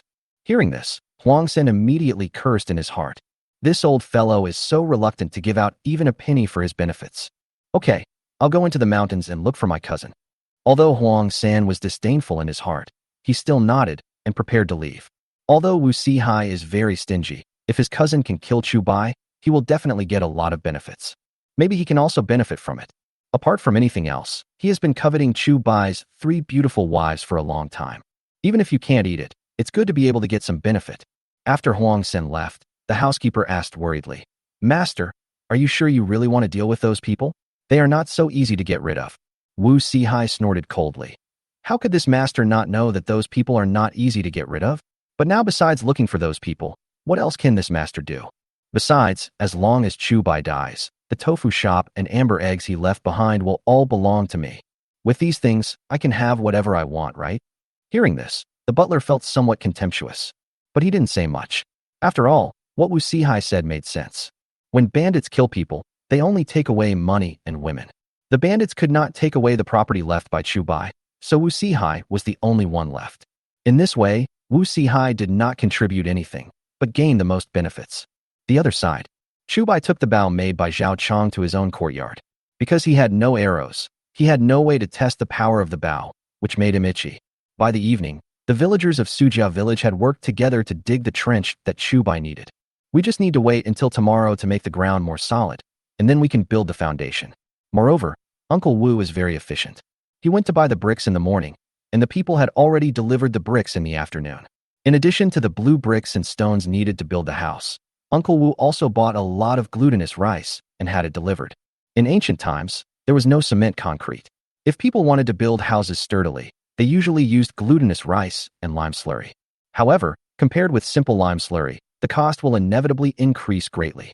But now Chu Bai has money, so he doesn't need to save money on this. Okay, that's all for today. Everyone can go home after receiving today's wages. Seeing that the sun was about to set, Chu Bai directly asked the villagers of Sujia village to go back to work. Hearing Chu Bai's words, the villagers were subconsciously stunned. In their impression, let alone the sun has not set yet. Even after the sun sets, the landlords will not let them go home for an hour. Generally, they are allowed to leave only when everyone is starving and completely unable to work. And now, Chu Bai not only pays them such high wages and lets them eat such good meals, but also lets them go home early. This is so conscientious. What's more, Chu Bai just told them to collect their wages and go home. He wants to give out money now. Chu Bai directly took out a small bag, which was filled with copper coins he had exchanged in advance. What are you all standing there for? Don't you want the money? Chu Bai looked at everyone and shouted with some amusement. Hearing this, the villagers rushed forward. This is cash. Only a fool would not do that. Not long after, everyone received 10 copper coins from Chu Bai. Although the money is not much, it makes these villagers feel very accomplished and like they are dreaming.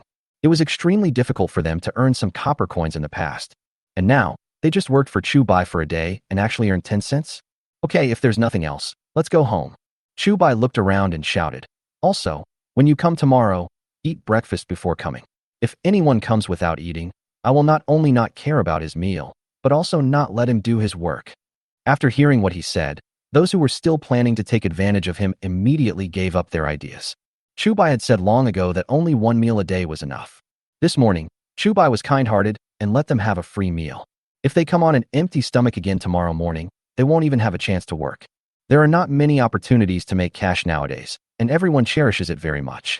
They would never ruin such an opportunity for a little bit of profit. After sending away the villagers of Sujia village, Uncle Wu suddenly came over. Chu Boy, someone just saw Huang San from Wu Sihai's family going into the mountains. You should be careful tonight. Chapter 86. Response. Chu Bai was stunned for a moment. Huang San went into the mountains. Uncle Wu looked around and said, Huang San has a cousin who is a bandit in the mountains. He may have come to the mountains this time to target you. Bandit? Chu Bai's expression froze, and he asked, Uncle San means that Wu Sihai is likely to hire bandits to kill me tonight? Uncle Wu pondered for a moment and said, It's not impossible. You've lost too much money in the past 2 days. Even if there are no bandits, there may be others who are eyeing you. I'll be staying at Zhao Chong's yard for the next 2 days. If you really encounter a thief, just shout, and I'll immediately climb over the wall to save you. Chu Bai nodded seriously. This kind of thing is not a joke. If you are not careful, someone might die. If it was just him, it would be fine. At most he would die. But when it comes to Lin Xiener and her 3 daughters, it's not just a matter of death. Okay. Chu Bai took a breath and said, I'll go talk to the 3 of them and see if I can let them go to someone else's house to deal with it for a few days. Uncle Wu San replied, If they don't mind, you can let them stay at my house first. Shirtu has been in the county town anyway, and your aunt is the only one at home. Chu Bai nodded and went into the house to find Lin Xiener and the other 2. After listening to Chu Bai's words, the 3 of them looked a little scared. But when they heard that Chu Bai wanted the 3 of them to move out, they immediately became unhappy. Husband, we are one. How could you hide yourself when you knew you were going to be in danger? The one who spoke was Li Han. She usually didn't like to express herself, and this time she took the initiative to speak. Su Qing was also a little anxious and said, Husband, please let us stay. If we really meet bad guys, we can be a helper. Chu Bai felt a little touched, thinking that his love for these women was not in vain. It is always written in the storybooks that husband and wife are birds of the same forest, but when disaster strikes, they fly away separately. But now, none of these women are willing to leave him. But the heart is good. But with the chicken-like strength of these three girls, if they really stayed, they might not be able to help much and would even cause more trouble. You three should be obedient this time. Your husband will pick you up after he has dealt with the problem. Chu Bai looked at the three people gently and tried his best to comfort them. However, Lin Xiener and the others cannot be coaxed by just a few words. I know my husband thinks we are a burden. Lin Xiener looked at Chu Bai very seriously and said, but banditry is no joke. If my husband is really killed by bandits, the three of us will never survive. If there really are thieves coming, the three of us will never show up rashly.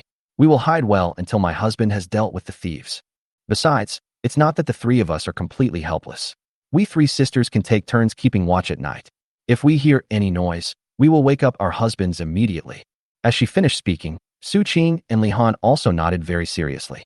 What Lin Xiener said was exactly what they wanted to express. If Chu Bai was really killed by the bandits, the three of them would never survive. Moreover, even if they cannot help Chu Bai directly, they can still do what they can. For example, helping Chu Bai to keep watch at night. Chu Bai looked at the three women and sighed silently in his heart. These three women, especially Lin Xiener, seemed to be quite smart on weekdays. Why are you so stupid at this moment? But he could probably understand what the three of them were thinking. If he hadn't rescued the three people from the wedding procession, they would have probably been sold to a brothel and become someone else's playthings. In addition to the affection between husband and wife, they also feel that they have saved their lives. Therefore, whether alive or dead, they must be with me. In fact, Chu Bai has already established a guard team, and he can ask the guard team for help. But the guard team had just been established, and not only was it lacking in combat effectiveness, it had not even developed cohesion. If he told those people at this time that bandits might come tonight and asked them for help, Chu Bai himself couldn't guarantee how many people would be left in the guard team. Besides, what would those people think of me? Don't worry, it's not certain whether the bandits will come today. Chu Bai smiled slightly and said, even if they come, they may just come to check it out. There won't be too many people. Besides, Uncle Wu is next door. He will come over when he hears the noise. Nothing will happen. He still wanted to comfort the three girls, but they were determined to be with him. I remember there seemed to be 2 bells at home. Let's find them and make a doorbell. If bandits really come at night, we can wake them up immediately. Chu Bai started searching through all the drawers and cabinets as he spoke. What's more, he actually found a few bells left behind by Mr. Chu. Chu Bai, Lin Xiener and others tied the bells to the string, and then wrapped the string around the courtyard and the 2 houses. It can be said that as long as someone enters Chu Bai's courtyard, the bell tied at the other end will ring immediately. This not only serves as a warning, but also deters thieves, so that the other party knows that you have been prepared and it will not be easy to succeed. What surprised Chu Bai even more was that in addition to the 2 bells, he actually found 2 arrows among Mr. Chu's belongings. Although it's not much, it's better than nothing. At least if he really encounters a thief, he will not be completely powerless to resist. At the same time, Huangsen walked around in the mountains again and again under the moonlight, and finally found a familiar hilltop. After walking 2 miles along the narrow path, he finally saw the village gate he had seen before. A few years ago, when he couldn't make ends meet, he almost joined this village at the instigation of his cousin. But because he was later recruited as a servant by Wu Sihai, he gave up the idea of going up the mountain to become a bandit. Anyone there? Huangsen walked forward for a while and didn't dare to go any further. He remembered that this group of bandits had set up many traps in front of the village. If he walked in rashly, he would probably end up like the wild boar. But he shouted for a long time and heard no response, and no one came out. Huangsen couldn't help but feel a little anxious. I made a solemn promise before I left. If I couldn't even find the person, I would be embarrassed when I return. Anyone there? I'm my heir's cousin. In a hurry, Huangsan raised his voice a little. At this moment, a wolf howl suddenly sounded from not far away. Huangsen shuddered immediately, and his legs kept shaking. Even if he went into the mountains during the day, he had to be wary of the wild beasts. Now it was the middle of the night, and he had to watch out for more than just wild beasts. But now that he had finally entered the mountain, he couldn't just leave like that. So he could only grit his teeth and continue shouting. Who are you looking for? Just when he was about to give up, a voice suddenly sounded from behind him. Chapter 87. The Third Master's Ambition. Huangsan subconsciously looked back, but saw a face with green face and fangs. Ghost! Huangsan screamed and fell to the ground. A fishy smell slowly emanated from between the buttocks. Seeing this scene, the people on the opposite side immediately burst into laughter. My heir, you are such a coward, brother. The man smiled and took off the mask with green face and fangs. As soon as he finished speaking, another man emerged from the bushes nearby. Huang Sen looked up and saw that it was his cousin Ma Er. Ma Er smiled and pulled Huang Sen up, asking, Sanner, why did you come to see me at this time? Have you thought it through and want to join us? After saying that, he suddenly sniffed hard. Why do you stink so badly? You smell like urine. He subconsciously looked down at Huang San's crotch and said with disgust, No way, you actually peed? Huang San squeezed his buttocks awkwardly and said with a wry smile, Isn't this because I was scared by this brother? Wearing such a scary mask in the middle of the night, I thought I saw a ghost. Ma Er frowned and said, Speak politely, this is our third master. Huang San was startled and quickly bowed and said, Third master, I was blind and didn't recognize a great man. Please forgive me and don't bear grudges against me.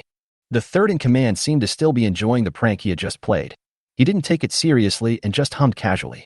Ma Er heaved a sigh of relief and asked, Sanner, why did you go up the mountain so late at night? Did you get into trouble outside?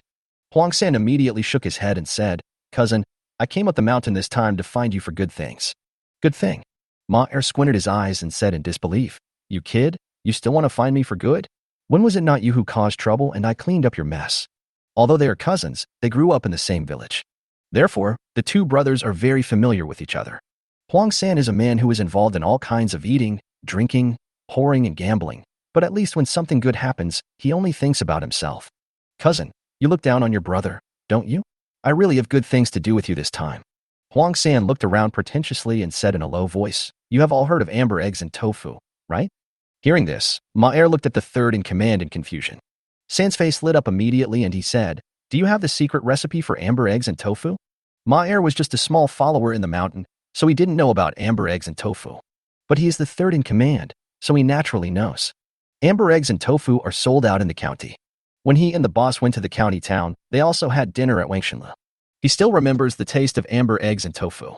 Unfortunately, Amber Egg Wangshenle does not provide takeout services. Although tofu can be delivered, it is not easy to carry, so he did not buy any. Now when he heard Huang San mention amber eggs and tofu, he subconsciously thought that Huang San could get the recipe of amber eggs and tofu. If he really got the formula for these two things, then why would he still be a bandit? Just sit and collect money every day. Isn't this faster than making money by being a bandit? And you don't have to worry about being targeted by the government. Secret recipe? Huang San was stunned for a moment, then shook his head and said, I don't have any. The third boss's face trembled, and he cursed, No, if you don't have it, you can tell me. Huang San was shocked by the third master's expression and said quickly, I know who made the amber eggs and tofu. The fat on the third master's face immediately softened. Are you serious? Who is that person? Huang San took a breath and said, It's Chu Bai from Wujiazwang. This time I came up the mountain because our master wants you to kill Chu Bai. The third master frowned and said, Kill Chu Bai? What good will this do us? Huang San told him that Wu Sihai asked him to kill Chu Bai, but he did not consider whether he could kill Chu Bai. In such troubled times, human life is worthless. Not to mention killing Chu Bai. As long as there is enough benefit, there will be no problem even asking him to kill Wu Sihai and Lu Yukai. In previous years, he had gone up the mountain to grab food during the autumn harvest and had killed the village chief. Huang San swallowed his saliva. If Wu Sihai asked him to promise benefits to the third in command, he would definitely do it without hesitation. But the problem is that Wu Sihai has no intention of paying any price. Therefore, he could only lobby the third in command by offering other benefits. Third boss, Chu Bai has made a lot of money these days from amber eggs and tofu. Huang San said cautiously, Not only does he have a lot of money, he also has 3 money-losing wives at home. The ones with pretty faces are even prettier than the courtesans in the city. Just looking at them makes you drool. Hearing this, the third in command immediately became interested. What he wanted most was actually the secret recipe of amber eggs and tofu. But he was a man who loved beautiful women very much. Unfortunately, as the third in command in the mountains, he could not often go to places like the county town. He had robbed quite a few women and brought them up the mountain these days, but most of them were ordinary women. After playing it a few times, he got bored. This time, when he heard that Chu Bai had 3 money-losing wives, he suddenly felt itchy. Are you serious? The third in command looked at Huang San with shining eyes. Huang San nodded and said, Of course it's true. His 3 wives are all very beautiful, and each one is beautiful in her own way. Especially Lin Xiener. I heard that she was from a wealthy family in the city. A wealthy family? The third in command grumbled and immediately became more interested. However, although he was extremely bold, he was also very cautious. Does this Chu Bai you're talking about have servants protecting him at home? Does he know any martial arts? The third in command carefully inquired about Chu Bai's background. Huang San immediately shook his head and said, He is just a fool. I don't know how he suddenly got the hang of making amber eggs and tofu. I can beat two of his kind by myself. Besides, he still lives in the old house, and he has no servants or maids at home. He did organize a guard team today, which seems to be used to protect the caravan in the future. But there is an old fellow in Wujia village who used to be a soldier. I heard that if he hadn't been disabled in his hand, he would have been a good fighter in the army. In just a few words, he revealed all of Chu Bai's background. Served in the military? The third master snorted. These days, it's like everyone has served in the army before, and he has a disability in his hand, which makes it easier to deal with him. After thinking for a moment, he immediately patted Huang San on the shoulder and said, "You lead the way. We're going to get Chu Bai tonight." Huang San was stunned for a moment and asked, "Let's go now." The third master glanced at him and said, "Don't you want to lead the way?" Huang San hurriedly shook his head and said, "What I mean is that we should go to the mountain and call more people." The third master said disapprovingly, "Is it necessary to call for help for just one peasant? If we call too many people, wouldn't we have to share most of the things we have snatched?" Chapter 88. Bandits Arrive. Huang San swallowed his saliva and said hurriedly, "Third master, the guy who used to be a soldier I just mentioned is not someone you can easily mess with. Even the 7 or 8 of us servants combined are no match for him." After hearing this, the third in command still disagreed. "There are still 7 or 8 people. Let's blow it." The third master looked at Huang San with disdain and snorted, "Do you think I've never been a soldier? If he is really this powerful even though he is disabled, how powerful must he be before he was injured? In my opinion, either you are too useless or you are exaggerating too much. But then again, I can beat up 10 of you without even taking a breath." Listening to the words of the third in command, Huang San was a little hesitant for a moment.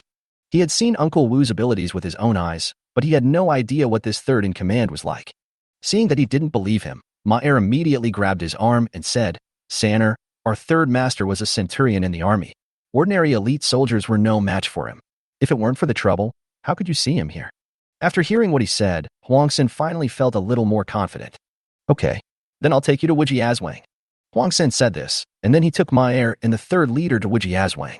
While traveling under the moonlight, the third in command asked Huang San some more questions about Chu Bai. After listening to Huang San, he gradually came up with an idea in his mind. The purpose of his trip down the mountain was to kill people and rob them of their wealth. Not only the money Chu Bai earned and the 3 beautiful wives, what he valued more was the secret recipe of amber eggs and tofu. Tofu is a small business with little profit, so he doesn't even think much of it. But amber eggs are different. As long as you master the method of making amber eggs, it is equivalent to mastering a gold mountain. Chu Bai, this idiot, actually did a limited edition. There are only 100 amber eggs every day. Who will eat them all? When he caught Chu Bai, the first thing he did was to force him to tell him how to make amber eggs. After he mastered the secret recipe, he sold at least 1,000 or 10,000 pills every day. In this way, wouldn't money come in large amounts?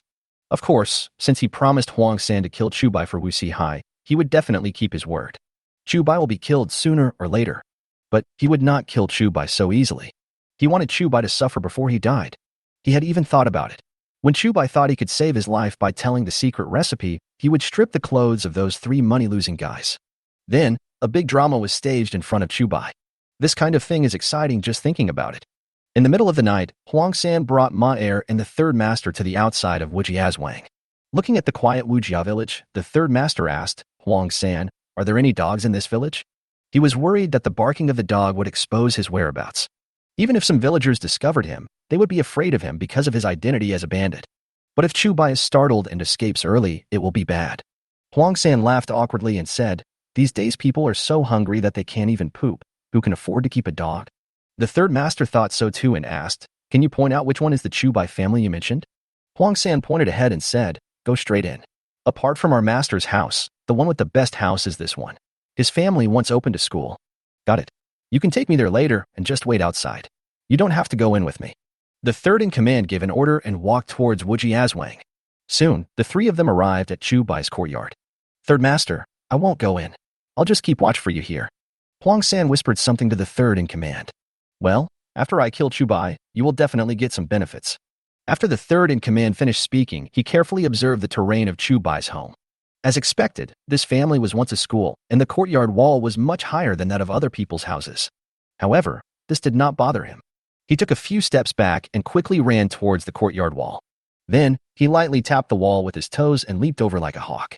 "Third master, you have great skills." Huang San saw this and immediately shouted happily. However, because it was late at night and he was afraid of being discovered, his voice was not loud. Ma Er said proudly. Do you believe it now? Our third master was almost a general. Huang San nodded like a little chicken pecking at rice and said, Cousin, when you succeed, you must remember me, your brother. Even if you get a little benefit from your fingers, it will be enough for me to live comfortably for several months. Okay. Ma Er agreed without hesitation. Coincidentally, the third in command had already opened the gate of the courtyard from the inside. Just watch here. If anyone finds out, tell them that the third master of Dalong Mountain is here to do business. Get out of here if you don't want to die. Ma Er gave Huang San some instructions and then went into Chu Bai's yard with the third in command. The third in command looked around Chu Bai's courtyard and sniffed hard. Damn it, he really has a lot of money to burn. He actually bought a lot of good wine. The third in command has always been fond of wine, women, money, and power. Although his nose is not as sensitive as Wu Laizi's, he can also smell that Chu Bai has bought a lot of good wine. It's a pity that he only brought Ma Er this time. It was already difficult enough for the two of them to leave with 3 money-losing goods, and they were afraid that they could not take these good wines with them. Damn it, don't you know how to save some money for me? The third in command cursed softly, feeling extremely depressed. He had long regarded everything of Chu Bai as his, so naturally all the money Chu Bai used to buy wine was also his. And every extra penny Chu Bai spent, the less money he got. Ma Er chuckled and said, Third boss, just leave the wine here for now. We will come with a large group of people tomorrow to take it away, okay? The third boss glared and snorted, You know nothing. If the first and second bosses knew what happened here, how much good would they leave for us? The reason why he had to come here tonight was to take over Chu Bai's property and beauty for himself. Let's go. Put some incense on them to make them faint. The third in command handed Ma Er a tool for releasing the knockout incense and then walked inside. However, at this moment, he seemed to be tripped by something. Ring, ring, ring. In Chu Bai's room, the sound of bells immediately rang. Ma Er's eyes widened and he said quickly, Oh no, we've been discovered. The third master said disapprovingly, Why are you panicking? If soft tactics don't work, use hard tactics. If I can't even handle a fool, what's the point of being a bandit? Having said that, he was about to rush forward. Inside the house, Chu Bai, who had been sleeping with his clothes on, was suddenly awakened by the ringing of the phone. Chapter 89 Kill. Because he was worried about the bandits, Chu Bai didn't even take off his clothes when he went to bed, just waiting for the bandits to come. He also always kept the bow made by Zhao Chang at hand so that he could use it at any time. However, he always had a glimmer of hope in his heart. Even if Huang San really went to find the bandits should have sent people to explore the way first, instead of coming directly to their door today. But unexpectedly, the bandits actually came. Who? Chu Bai bent his bow and drew his arrow, aiming directly at the door. If someone forced their way in through the door, they would definitely be shot by him. Who? The one who wants to kill you. When the third in command heard Chu Bai's question, he immediately shouted and prepared to break in. According to Huang San, Chu Bai is just a fool who got lucky. He could crush such a person to death with just one hand. But at this moment, a figure suddenly jumped in from the courtyard next door. At the same time, the figure went straight towards the third in command who was about to break into the door by force. Seeing the aura of the newcomer, the third boss eyes lit up and said, Well done. After saying that, he gave up trying to break the door and rushed towards the figure. Ding. The sound of iron colliding was heard instantly. The third in command fought with the man and then separated immediately. Are you the guy who was a soldier that Huang San mentioned? The third master looked at the newcomer and said disdainfully, Your hand is broken, and your knife is broken too? The moonlight is like water, sprinkling on the face of the visitor. It's Uncle Wu. Are you the bandit Huang San hired? Uncle Wu looked at the third in command without any emotion in his eyes. In his hand, he held a long knife with several notches on it. The deepest one was at least an inch long, almost breaking the entire sword in half. If an ordinary person's kitchen knife has a nick, they will try to replace it with a new one. But Uncle Wu is still holding a long knife full of gaps. This point alone made the third in command look down upon Uncle Wu again. The long sword in Uncle Wu's hand was obviously a standard military long sword. The sword in the army is not something that can be brought back casually, which shows that this person does have some skills. But that's all. If this person was really capable, why would he only bring back a broken knife? I heard you're good at fighting? The third boss pointed his sword at Uncle Wu and said, It just so happens that I can fight well too. Having said that, he rushed directly towards Uncle Wu. As he charged, he did not forget to sneer, The people in Wujia village are all useless. How could someone like you beat 7 or 8 people? Uncle Wu did not answer, but just stared at the long sword in the third in command's hand. When the third in command's knife came over, he suddenly chopped with the broken knife in his hand, knocking the third in command's knife aside. He took advantage of the force and chopped at the third in command's chest. Feeling the huge force coming from the long sword, the third in command was stunned for a moment. This old guy has such great strength. Seeing that Uncle Wu's broken knife was about to hit him, the third in command quickly dropped the knife, leaned back and rolled on the ground, barely avoiding the fatal blow. Uncle Wu was unyielding and continued to attack the third in command. The third in command made a few clanging noises and seemed to have no way out. Ma Er, who was standing next to him, was completely stunned at this moment. In his impression, the third in command has always been a very brave person. Otherwise, he wouldn't have become the third in command of Dalangshan. But now, he couldn't even take on that crippled guy's move? At this moment, the third in command caught a glimpse of Ma Er out of the corner of his eye. "What are you standing there for? Why don't you help me?" The third in command scolded and hit towards Ma Er. Ma Er subconsciously said, "Oh," and came over with the knife to help. But just as he ran 2 steps forward, he noticed a fierce light in the third in command's eyes. "Third master, you." Just as Ma Er was about to say something, he was grabbed by the third in command. "Didn't you say you would go through fire and water for me? Go now." The third in command grabbed Ma Er and pushed him towards Uncle Wu. Uncle Wu narrowed his eyes and a hint of surprise flashed across his face. When he was in the army, everyone around him was a brother who could stand by him for life and death. And now, this person actually pushed his own brother out in order to save his own life? But then again, these 2 guys are just bandits. How could they be like they were back then? Just as several past scenes flashed through Uncle Wu's mind, Ma Er had already rushed towards him by inertia. Moreover, Ma Er also held a long knife in his hand. Uncle Wu didn't have time to think and quickly pushed away the long knife in Ma Er's hand, then stabbed Ma Er with his own knife. Puff. The broken knife stabbed Ma Er and pierced his body directly. But just when Uncle Wu was about to pull the long sword back, he found that the sword seemed to be stuck by something. Uncle Wu then realized that it must be the notch on the knife that happened to get stuck on a bone in Ma Er's body. At the same time, the third in command took advantage of this opportunity and quickly ran towards the room where Chu Bai was. Although he only exchanged one move with Uncle Wu, he knew that he was no match for Uncle Wu. Moreover, Uncle Wu was only injured in his right hand, but his legs were not injured. If I just keep running away, I probably won't be able to outrun Uncle Wu. Since Uncle Wu was trying to protect Chu Bai, his only way to survive was to quickly run into the house and use Chu Bai as a hostage. He no longer cared about taking the 3 beautiful ladies away in front of Chu Bai. As long as he could leave alive, he would be thankful. But before leaving, he must get the secret recipe of amber eggs and tofu. Uncle Wu raised his eyelids and was about to abandon his broken knife to stop the third in command. But Ma Er was only hit by 1 knife and did not die immediately. Just when Uncle Wu was about to let go of the knife, he suddenly grabbed Uncle Wu's hand tightly. Because of this delay, Uncle Wu was no longer able to rescue him in time. "Chu boy, be careful." Uncle Wu shouted loudly and kicked Ma Er hard, sending him flying. At this time, the third in command had already run to Chu Bai's door and kicked it open. At this moment, the third in command's face was filled with pride. He couldn't deal with Uncle Wu, but dealing with a fool should be easy, right? But just as he was about to rush into the room, the smugness on his face instantly turned into horror.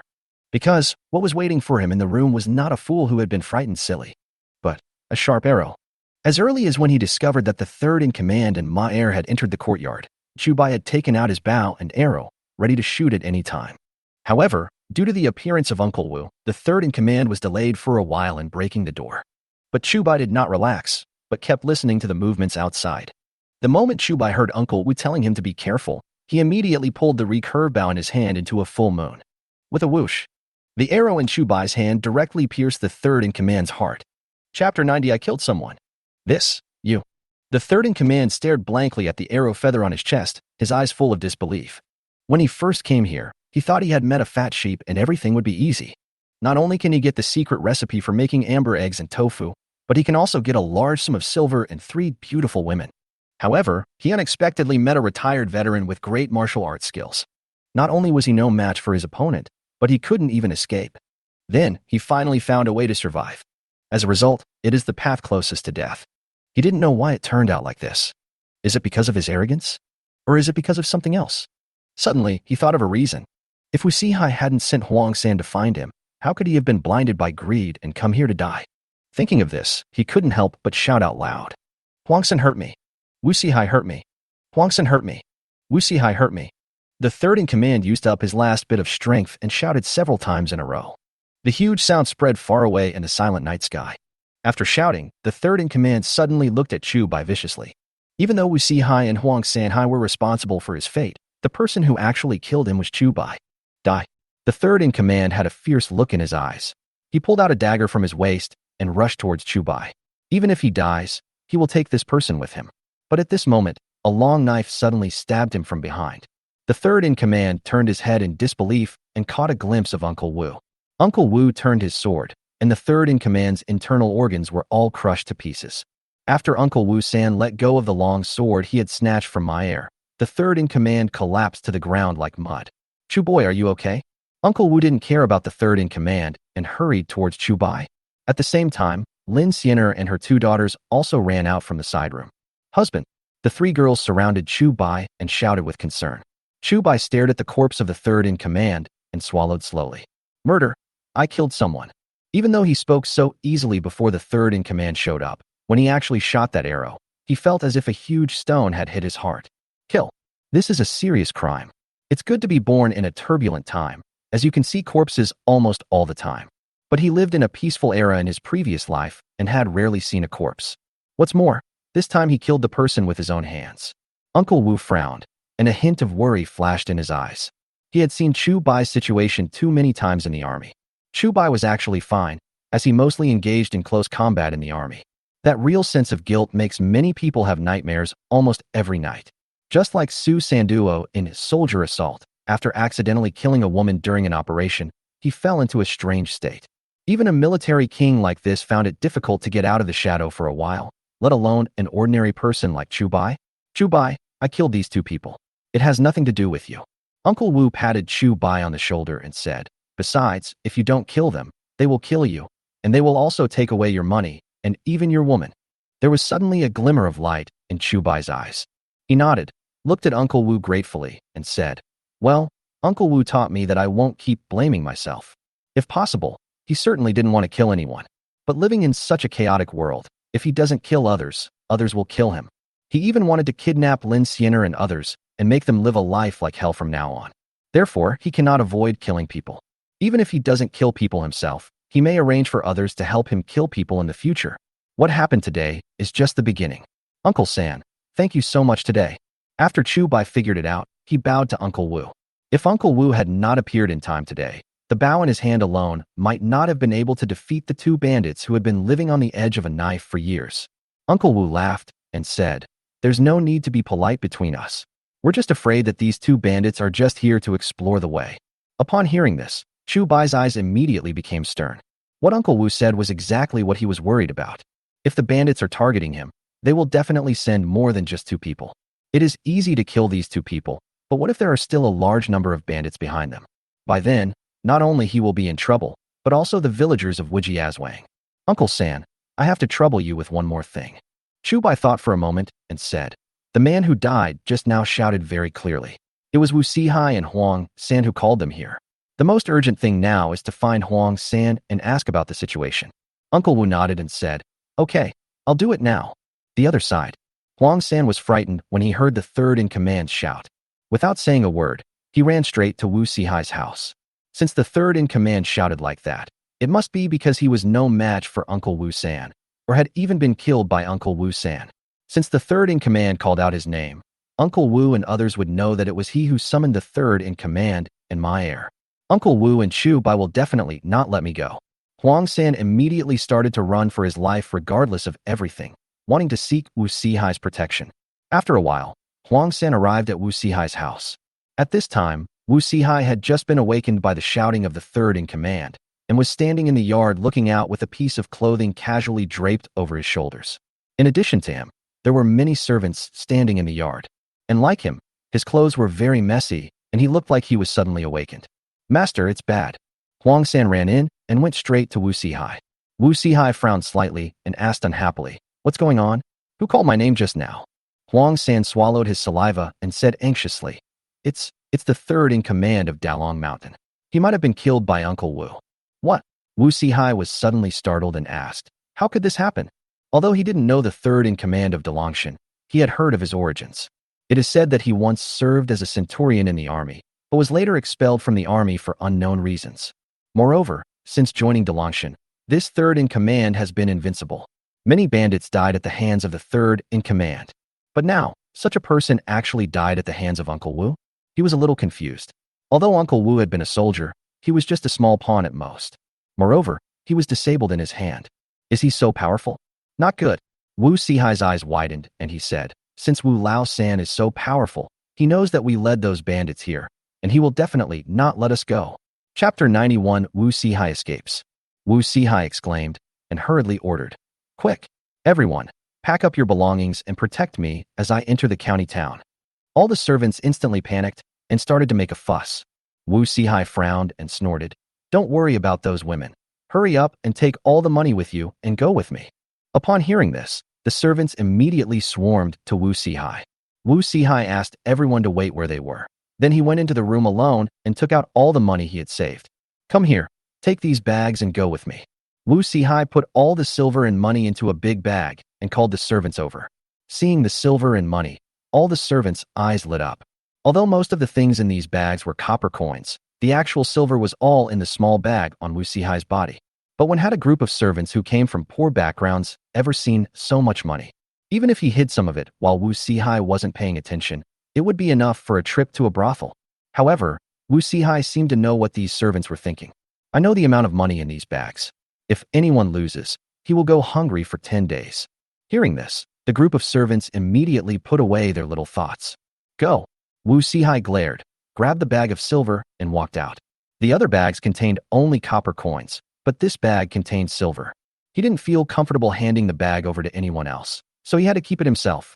Following Wu Sihai's order, everyone prepared to go out. At this time, Wu Sihai's concubine, who had just been married, suddenly rushed over. "Master, take me with you." The concubine grabbed Wu Sihai's arm and said pitifully. Wu Sihai raised his arm, pushed the concubine aside, and said, "Master, you are running for your life. Do you know what running for your life means?" The reason why he didn't bring his concubine was because he knew Uncle Wu too well. Although Uncle Wu has always been a well-behaved person, that's because he became like this after he returned from the army. The reason why Uncle Wu joined the army was not because he wanted to protect his country, but because he had killed someone and hid in the military camp. Uncle Wu's wife was also captured and tortured at that time, which caused her to become ill. If it weren't for the mediation of Chu Bai's father, Mr. Chu, Uncle Wu's wife would probably have been beaten to death. It's just that Uncle Wu killed someone back then because that person deserved to be killed. Uncle Wu himself is not a bloodthirsty person. As long as these women stay, Uncle Wu will never harm them in the slightest. But if I stay, that may not be the case. But just as Wu Sihai was about to push the door open and walk out, Uncle Wu appeared in front of the Wu family's gate. "Master Wu, where are you going?" Uncle Wu walked in step by step from outside with a long knife in his hand. When Wu Sihai saw this, he was immediately frightened. "This killer actually came so soon? It's all your fault. Otherwise, I would have escaped long ago." Wu Sihai didn't dare to provoke Uncle Wu San, so he could only vent all his anger on his concubine. This concubine, who was once Wu Sihai's most beloved, was kicked several times in an instant. "That's enough." Uncle Wu stared at Wu Sihai, making no effort to hide his murderous intent. The reason why Huang San went to find the bandits was because of Wu Sihai's instruction. Otherwise, when the bandit died, he would not have called out Huang San's name and then Wu Sihai's name. If murder was not against the law, and Wu Sihai was the village chief of Wujiazwang, with Uncle Wu's previous temper, he would definitely kill this scourge Wu Sihai directly. But because it involved Chu Bai, Uncle Wu could only swallow his anger temporarily. Seeing Uncle Wu approaching step by step, Wu Sihai couldn't help but take a few steps back. "You, don't come over here." Wu Sihai looked at Uncle Wu San with fear in his eyes. The scene of Uncle Wu killing people back then kept appearing in his mind. He was worried that he would follow in that man's footsteps. Snort. Uncle Wu stopped and snorted. "I came here this time to bring Huang San back." Hearing this, Wu Sihai was stunned for a moment. "You only arrested Huang San?" Wu Sihai asked with some doubt. At this time, Huang San was already scared silly. "Master, please save me." Huang San fell to his knees in front of Wu Sihai. At this moment, the only one who can save him is Wu Sihai. Although Uncle Wu is very powerful, with so many of them around, they may not be afraid of Uncle Wu. Wu Sihai looked at Uncle Wu San, then at his servants, and was obviously hesitating whether to do as Uncle Wu San said. Soon, he made a decision in his mind. "Wu Lao San, as long as you don't cause me any trouble, just take Huang San." Wu Sihai looked at the servants around him and felt extremely depressed. Even though he had more than a dozen servants, they were no match for Uncle Wu before. And now that Uncle Wu was holding a knife in his hand, the servants dared not attack. If he ordered the servants to stop Uncle Wu, these guys would probably abandon him and run away. You can earn money again if you lose it, but if you lose your life, you lose everything. "Master." Huang San looked at Wu Sihai in shock. He didn't expect that he would be sold out like this. Wu Sihai looked at him with disdain and snorted, "Get lost now. If it weren't for you, I wouldn't have to run for my life." He did not think that there was anything wrong with what he did, but instead put all the blame on Huang San. If Huang San had not mentioned several times that he had a cousin who was a bandit in the mountains, how could he have asked Huang San to find bandits to kill Chu Bai? Huang San's eyes widened, and he was in a state of confusion. Naturally, he had his own selfish motives when he instigated Wu Sihai to find the bandits. But more importantly, he wanted to show himself in front of Wu Sihai. Now that something happened, Wu Sihai actually abandoned himself without even a moment's hesitation. This made Huang San feel unusually angry. Moreover, he had a premonition in his heart. If he really left with Uncle Wu, he would be in great danger. In a hurry, Huang San started cursing without thinking. "Wu Sihai, I'll fuck you like a fairy. I risked my life for you. I was so scared that I peed my pants, and you just want to get rid of me like this? Humph, don't you want to know who is having an affair with your concubine? I'm telling you the truth. I've slept with all 3 of your concubines. I even slept with your mother." Huang San cursed desperately and even revealed some shocking secrets. The other servants looked at Huang San in surprise, although they also dared to sleep with Wu Sihai's concubine. But Wu Sihai's mother? How old are you then? Chapter 92, The Origin of the Bandits. Listening to Huang San's foul language, Wu Sihai almost died of anger. Wu Lao San, why don't you get him away right away? If Wu Sihai had not agreed to hand Huang San over to Uncle Wu San, he would have had Huang San beaten to death immediately. Uncle Wu glanced at Wu Sihai and slowly walked in front of Huang San. He is a man of strong principles. Since Chu Bai told him to only capture Huang San, then he would only capture Huang San. With a grab of his hand, Uncle Wu picked up Huang San in his hand like an eagle catching a chick. Seeing Uncle Wu San holding Huang San and walking to the door, Wu Sihai breathed a sigh of relief. Finally got rid of this killer. But at this moment, Uncle Wu suddenly stopped. "Wu Sihai, if what happened today happens again, I will destroy your entire family."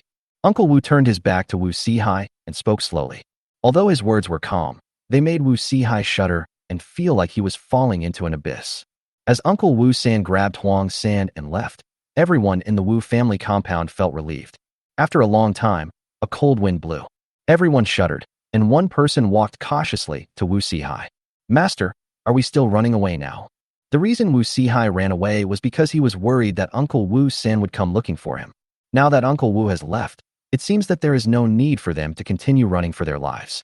Wu Sihai glared at the servant and snorted. "Run? Why not? Even if Wu Lao San and the Chu family kid are not targeting me, do you think those bandits are vegetarians?" When they heard the word bandit, everyone shrank their necks. Yes, even if Uncle Wu and Chu Bai let them go, there are still those bandits. The bandits are different from Uncle Wu San and Chu Bai. Those people are ruthless characters who kill without blinking an eye. If they knew that their people died at the hands of Uncle Wu and Chu Bai because of Wu Sihai, whether it is Wu Sihai, Uncle Wu San Chu or Chu Bai, they will not let them go. Therefore, escaping quickly is their only way to survive now. However, the situation now is not as urgent as before. They were now fully capable of packing up all their valuables and taking all the women in the yard with them and leaving. On the other side, just after Uncle Wu San captured Huang San, the villagers of Wujiazwang also came to Chu Bai's yard. "Chu boy, what's going on?" Wu Laotian arrived the earliest, and as soon as he entered the yard, he found the bodies of Ma Er and Ma San. Naturally, Chu Bai couldn't deal with the 2 bodies in such a short time. Besides, he didn't want to hide the 2 bodies. "Uncle Tian, please wait a moment." Chu Bai did not rush to explain, but asked Wu Laotian to wait. Although Wu Laotian was a little confused, he controlled his temper and did not get anxious. Soon, more and more people gathered in Chu Bai's courtyard. When Uncle Wu brought Huang San back, almost everyone in the village came. When some people saw Uncle Wu bringing Huang San in, it felt strange. They all heard the words the third in command shouted before he died. He was shouting that Wu Sihai and Huang San were harming him. And now, there are 2 dead bodies lying in Chu Bai's house. Uncle Wu San actually brought Huang San with him? Wu Laotian rolled his eyes and asked, "Chu boy, can you tell me what's going on now?" Chu Bai nodded and looked at the crowd. Although most of the villagers in Wujiazwang came, there were a few who did not come. During this period of time, Uncle Wu brought Huang San back. But those people haven't come yet, and even if we wait any longer, they may not come. Uncle San, those who didn't come tonight in the guard team, don't let them stay in the guard team starting tomorrow. Chu Bai did not tell the story about the bandits immediately, but instead asked Uncle Wu to expel those members of the guard team who did not come. Uncle Wu nodded immediately and said, "Okay, I will tell those people in person tomorrow morning." At this time, someone asked, Mr. Chu, can I ask why? This man was not a member of the guard, but he had a brother who was in the guard. Chu Bai explained, although the guard's duty is to protect future caravans and transportation, the guards are all selected from our Wujiazwang. Almost everyone in the village came tonight for what happened, but those people didn't come. I don't care why they didn't come. If they didn't come, they didn't come. If they can't come tonight, how can we talk about protecting the caravan and everyone in the future? After hearing Chu Bai's words, many people lowered their heads in shame. They originally thought Chu Bai was deliberately making things difficult for those who didn't come, but it turned out to be this. Just as Chu Bai said, the guard team is Chu Bai's guard team. But with such a guard team living next to them, they can live with more peace of mind. But such a big thing happened tonight and those people didn't come. If we can't count on them now, what can we count on in the future? Chu Bai expelled those people from the guard team, and it was what they deserved. We understand. Wu Laotian nodded and asked, so what happened tonight? Who are these two people? What is their relationship with Huang San and Wu Sihai? Following Wu Laotian's question, everyone looked at Chu Bai. Although it was a time of chaos, people died almost every day. But these two people obviously did not die of starvation or illness, but were killed by someone. Kill. It's a big deal no matter what era it is. Chu Bai looked around and said, everyone, if I say these two are bandits, will you be scared? Hearing this, everyone was stunned. Bandit? One of them said with some fear, Chu Boy, you won't lie to us, right? Over the years, Wujiazwang has been robbed by bandits many times. Almost every time the crops were harvested, that group of bandits would come and steal most of their food. In their minds, bandits are even more terrifying than the government. Because when the government kills people, they at least have to find a reason. But these people kill people and don't care about anything. Looking at those eager eyes, Chu Bai shook his head and said, I really didn't lie to you, but you still have to ask Huang San about the specific origins of these two people. As he said that, he looked at Huang San and said, Huang San, tell me, where are these two bandits from? Huang San looked at Chu Bai and stammered, they are bandits from Dalong Mountain. The one who died in the yard is my cousin Maier, and the one who died at the door is the third in command of Dalong Mountain. Hearing this, everyone took a deep breath. Not to mention the third in command, even an ordinary bandit could scare them to death. And now, the third in command of Dalong Mountain actually died in their Wujiazwang? How can this be? Chapter 93, Calming the People. Because of years of war, many people could not bear the heavy burden and occupied the mountains and became bandits. There were countless bandits of all sizes in the entire Dayu dynasty. There were 4 or 5 gangs of bandits entrenched around Wujiazwang alone. Of course, these 4 or 5 gangs of bandits would not only target Wujiazwang, but Wujiazwang happened to be within the range of their activities. Among these 4 or 5 gangs of bandits, the most powerful one is Dalongshan. Dalongshan not only has a large number of people and powerful forces, but is also more ruthless than other bandits. Before, someone just said a few bad words about Dalongshan, and it was accidentally heard by people from Dalongshan. In the end, Dalongshan actually captured the man and ended up with his skin peeled off and stuffed with straw. It is truly inhumane. Just 2 bad words resulted in this. Now Chu Bai and Uncle Wu killed 2 people from Dalongshan. One of them is their third in command. According to Dalongshan's temper, he will not let Chu Bai and Uncle Wu go. Even Wujiazwang might not be spared. Some timid people just started shouting loudly. It's all your fault. It's all your fault. If it weren't for you, the bandits wouldn't have come to our village. It's over. We're all doomed after being targeted by the bandits from Dalong Mountain. Hearing these words, Uncle Wu frowned. But before he could open his mouth, he heard Wu Laotian shouting first. You guys have no conscience. If it weren't for Chu Bai, would you have been able to live a good life? Wu Laotian glared at those people and shouted angrily. Chu Bai was targeted by the bandits. It was not his own will. He finally managed to save his life from the bandits. And you guys say this about him. Do you have a conscience that has been eaten by dogs? Following Wu Laotian's words, those who were still hesitating began to feel embarrassed. Just as Wu Laotian said, before Chu Bai became rich, they lived a very tight life. After Chu Bai made tofu, their lives finally had a purpose. Not only can I have enough food every day, but I can also have some meat from time to time. Even the rice and white flour buns that they were reluctant to eat before, they are now willing to eat them for a few meals. Now that Chu Bai was being targeted by bandits, it was not something he had initiated. Instead, those bandits had their eyes on Chu Bai's wealth and wanted to kill him and rob him. Chu Bai and Uncle Wu were just forced to fight back. Chu Bai stood there, with no intention of speaking to defend himself from beginning to end. Although he also wanted to lead the villagers of Wujiazwang out of poverty and into prosperity, he was not that kind of saint or holy father. If someone was dissatisfied with him, or even blamed him for the banditry, he would not allow those people to throw dirty water on him. Could it be that the bandits came to take his life, rob his money and women, and he couldn't even resist? What kind of bullshit is this? If anyone dares to say that, he will definitely scold the other person so badly that he won't even be able to get into his grandma's house. Seeing Wu Laotian's words make all those who were dissatisfied with him lower their heads in shame, Chu Bai felt that the opportunity had come. In fact, he could understand these people. They were just scared by the bandits and wanted to find a place to vent their anger. But after all, this matter has nothing to do with him. My dear uncles and brothers, what happened today was actually something I had anticipated. Chu Bai looked around and said, "It's just that this day has come much earlier than I expected. After all, as more and more people in Wujia village live a good life, they will be targeted by bandits sooner or later. It's just that they are only targeting me, Chu Bai, today. From now on, they will target all of us. It is because of these reasons that I asked Uncle San to form a guard team. I wanted them to protect not only the caravan, but also our village." Hearing Chu Bai say this, many villagers' eyes lit up. What Chu Bai said was not without reason, and it was exactly what they were worried about. And the last words Chu Bai said made them feel much more at ease. The guard's duty is not only to protect the caravan, but also to protect the village. This is equivalent to giving them a reassurance. At least next time when bandits really break in, there will be a guard team to protect them. Chu Boy, are you serious? Will the guards protect us too? Someone felt incredible and asked subconsciously. Although those wealthy landlords did not have guards at home, they did have servants. When encountering bandits, these wealthy landlords would only let their servants protect themselves and would not care about other people in the village. Chu Bai nodded and said, "Well, protecting the village is also one of the duties of the guard team. Besides, the members of our guard team are all our own people. I believe they will not watch their village being trampled on at will." When the guards below heard this, they immediately shouted in unison, "That's right. If the bandits come, they have to step over me first." Although they didn't know whether it was sincere or not, the villagers felt relieved immediately after hearing these words. After everyone quieted down, Chu Bai continued, "The reason why those bandits targeted me was not because they knew that I, Chu Bai, was stupid and rich, but because there was a traitor in our village." Hearing this, everyone subconsciously looked at Huang San. Most of them heard the third-in-command's last words before his death. Although Wu Sihai was not seen, the fact that Uncle Wu brought Huang San with him also explained the problem. "Chu Boy, are you saying that those bandits were brought here by Huang San and Wu Sihai?" Wu Laotian frowned and asked directly.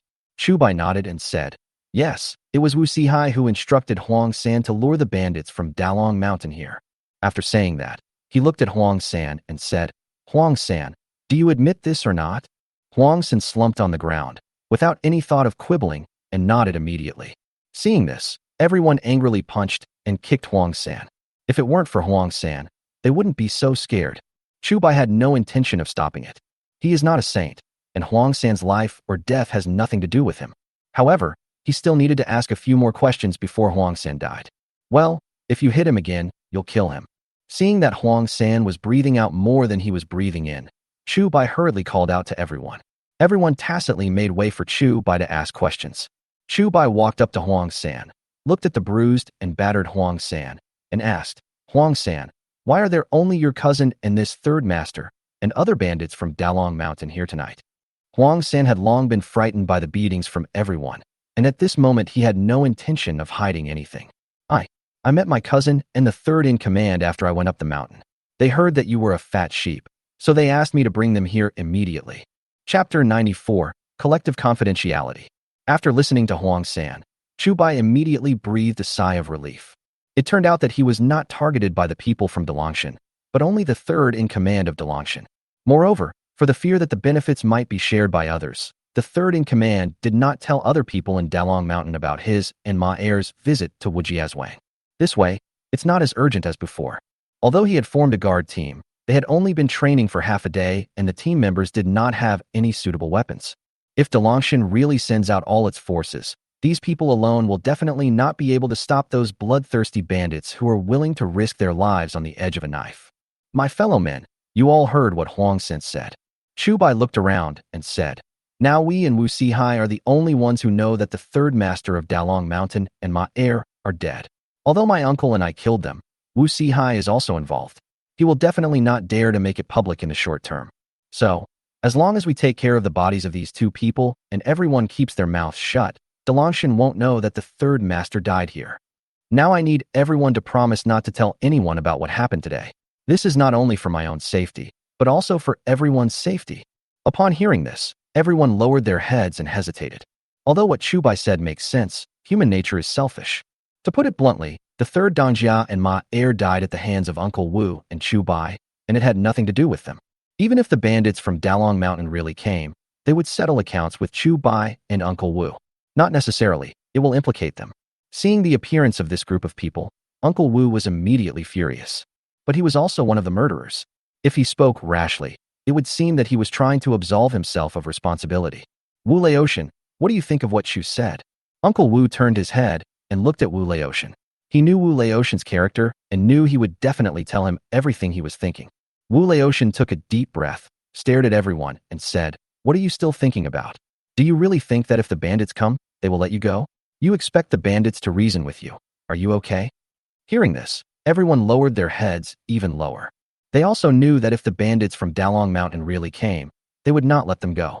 However, they all still held on to a glimmer of hope. And Wu Laotian's words were meant to break their mentality of taking chances. Looking at the expressions of those people, Wu Laotian continued, "Don't forget who gave you the good life you have now. If it weren't for Chu Bai, who among you would make tofu? Who would be able to pay you more than 1 or 2 taels of rice a month? If those bandits came and knew that your family had so much money, they would definitely not let you go and would take all your money. I just don't believe that after finally having a good life, you would still want to live the same miserable and poor life as before."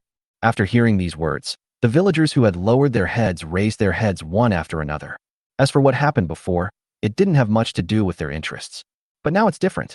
After finally living a good life, who would want to go back to the poor days when they couldn't even have enough food to eat?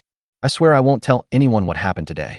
A villager in the crowd said viciously. Besides, if anyone dares to tell others about what happened today, I'll kill him. As this person spoke, others quickly followed suit. Just like Wu Laotian just said, they are unwilling to continue suffering. Don't worry, I won't tell anyone about what happened today. Anyone who dares to tell others about what happened today will be my enemy. Even my wife can't tell anyone about what happened today. After everyone had expressed their opinions, Chu Bai finally breathed a sigh of relief. But he couldn't be happy at all. You all know how serious this matter is. Just like you said just now, this matter must be kept to ourselves. No matter whether it's to my wife or me, not a single word can be leaked out. Chu Bai emphasized it again and asked everyone to leave. After everyone left, Uncle Wu San and Wu Laotian stayed. Chu Bai, don't blame them. Uncle Wu looked at Chu Bai and explained, they all have families, so it's normal for them not to want to be implicated. I see. Chu Bai nodded, but still felt uncomfortable in his heart. He knew that human nature is selfish, but he did so much for everyone, but could not get a single sincere heart in return. This made him somewhat disappointed. Looking at Chu Bai's lost look, Wu Laotian wanted to say something, but after thinking for a long time, he didn't know how to start. Chu Bai, what should we do with these 3 bodies? Wu Laotian finally turned the topic to the 3 bodies on the ground. After the beating and kicking just now, Huang San was breathing in less than out. Now that he had been delayed for a while, he was completely out of life. Chu Bai thought for a moment and said, let's find a place where no one goes and bury it. Okay, leave this matter to me and the 3rd brother. Wu Laotian nodded, found a cart, and carried the 3 bodies up. He had done a lot of unpaid work before and was not afraid of corpses. Watching the 2 men leaving with the corpse, Lin Xiener and the other 2 girls immediately surrounded Chu Bai. Husband. The 3 of them looked at Chu Bai, all a little worried. Although death is common, killing someone personally or indirectly is different. They were all worried that what happened tonight would leave a psychological trauma on Chu Bai. It's fine for my husband. Chu Bai looked at the 3 of them and smiled, saying, You 3, were you frightened tonight? He had wanted to send the 3 women away before, but they were too stubborn, so he had to let them stay. However, when the bandits really showed up, he still panicked. If he was really killed by the bandits, given the looks of Lin Xiener and her 3 daughters, they would definitely be targeted by the bandits. Even if the 3 women wanted to commit suicide, they might not find an opportunity. We don't. The 3 girls quickly shook their heads to reassure Chu Bai. Husband, how is Wu Sihai doing? Lin Xiener looked at Chu Bai and asked softly. In order to survive, or even live better, the people in Wujiazwang will definitely keep the secret for Chu Bai and Uncle Wu. But Wu Sihai is different. Although the death of the 3rd in command of Dalongshan is closely related to him, since he can attract the 3rd in command this time, he can attract the 2nd in command and the 1st in command next time.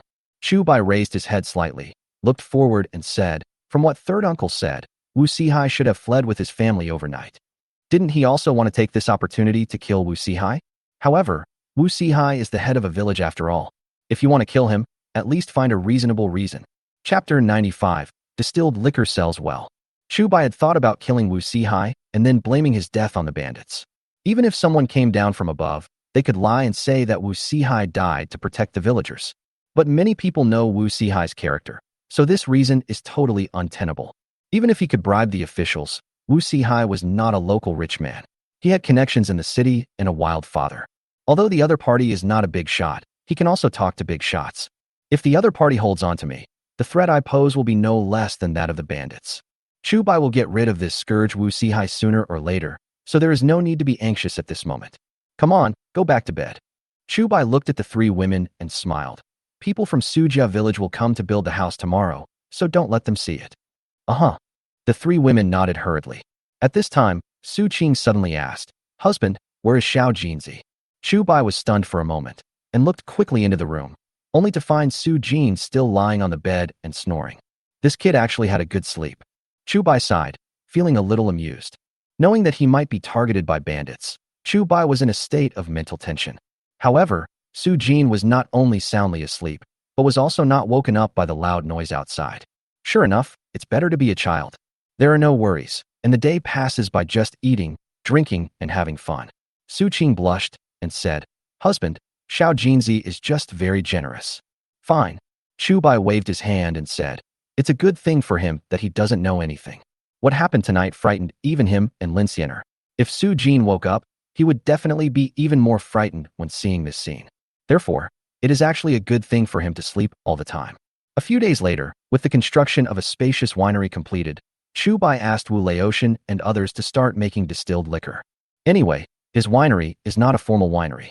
Its only function is to cover up the secrets and prevent others from knowing how his wine is brewed. Therefore, the quality of the winery does not matter much, as long as it is big enough and spacious enough. Since Uncle Wu had already contacted Manager Chiu of Wangshenlu, this batch of wine was delivered directly to Wangshenlu as soon as it was made. However, Manager Chiu did not leave all the wine in Wangshenlu. Instead, only a small portion was left, and the rest of the wine was shipped out. Chu Bai was not at all surprised when he heard the news. Ever since he first went to Wanxian Tower and met Manager Chiu and Qian Heng, he knew that the background of Wanxian Tower was not simple and might lead to the capital. Shopkeeper Chiu took a liking to this batch of wine and did not mind that he asked for an exorbitant price. At that time, it could be predicted that Shopkeeper Chiu was not purchasing this batch of wine just for the business of Wangshenlu. However, he did not ship out all the wine, but left some in Wanxian Tower. As soon as the wines were brought up, they were immediately snapped up by the guests. The three kinds of wine made by Chu Bai quickly became famous in the city and were talked about along with amber eggs and tofu. After Uncle Wu returned from delivering the wine, he immediately told Chu Bai, Chu Boy, Shopkeeper Chiu said he wants to order another 100 jars of each type of wine from you, especially the most expensive Jiaoyang, the more the better. 100 jars. Chu Bai was stunned for a moment and said, Isn't this too much? Can we keep up with the speed? The wines these days are all real grain wines, without any alcohol blending. He also wanted to save some for himself to drink later. However, just as he had thought before, making these distilled liquors was indeed extremely profitable. The three kinds of wine he had made before were made from Centennial, 10-Mile Fragrant, and Apricot Blossom respectively. But when selling wine, Chu Bai naturally could not use these three names anymore. So he named the wine Huiyue, Nuanyang, and Jiaoyang according to the price of the wine from low to high. Even the cheapest Huiyue wine, including labor costs, would not exceed 50 cents per jar, but he sold it for 100 cents. A jar of wine means a profit of 50 cents. 100 jars of wine means a net income of 5 taels of silver. The profit of each jar of slightly better Nuanyang wine is about 121, and 100 jars of wine can bring Chu Bai an income of 12 taels of silver. However, the most terrifying thing is the Jiaoyang wine that Chu Bai distilled from apricot blossoms. The cost of each jar of these wines was no more than 160 coins, but Chu Bai sold them for as much as 1 or 2 ounces of silver per jar. He could earn 840 coins just from a jar of wine. 100 jars would cost 84 taels of silver. In other words, if Shopkeeper Chiu wanted 100 jars of each of the three kinds of wine, just from these wines, Chu Bai can earn nearly 100 taels of silver. At the end of the month, that's 3,000 taels of silver. If he only relied on tofu and amber eggs, He would have to work for almost a year to earn that much. And this is just the money Chu Bai earned. After manager Chiu transports the wine to other places, it is hard to tell how much it will be priced. Even if it's 10 taels of silver for a jar, it's not impossible. Even if it was sold for 100 taels of silver per jar, that was shopkeeper Chiu's own ability and had nothing to do with Chu Bai. But this just goes to show how profitable distilled spirits are. Uncle Wu thought for a moment and said, "It's really hard to make 100 jars of each type of wine. We can only make more than 200 jars a day." But Zhao Chong said that he can build a new batch of distiller in 3 days at most. After building the distillery, Chu Bai replaced all of his previous distillation equipment with larger iron pots and distiller's equipment. In this way, efficiency is greatly improved. Chu Bai nodded and said, "Okay, then let's focus on Jiaoyang for the next few days. Huiyue and Nuanyang can do less for now." For Chu Bai, the production speed of these 3 types of wine is actually the same. It's nothing more than distilling the wine brewed by others. In that case, he would naturally pick the ones that make more money first. "Okay." Uncle Wu nodded and continued. "As for the weapons you asked me to ask about, I have already found someone to help. As long as the money is in place, we can get a batch of long swords right away."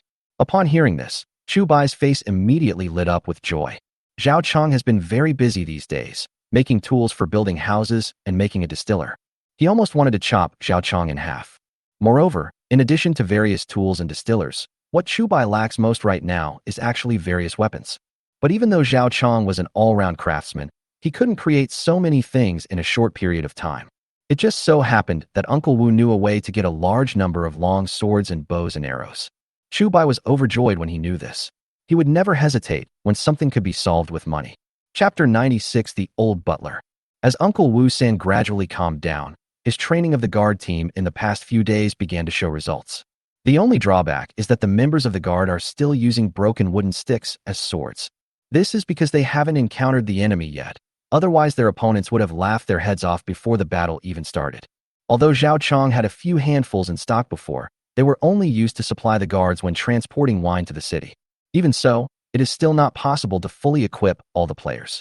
Uncle Wu's words undoubtedly made Chu Bai smile. "Okay, how much silver does third uncle need?" Chu Bai asked hurriedly. Uncle Wu groaned for a moment and said, "Because we need it urgently, the price they offered is a bit high. They want 3 taels of silver for an ordinary long sword." Hearing this price, Chu Bai was secretly shocked. This price cannot be said to be expensive, but it is definitely not cheap either. The prices in the Dayu dynasty were somewhat similar to those in the ancient times of his previous life, but not entirely similar.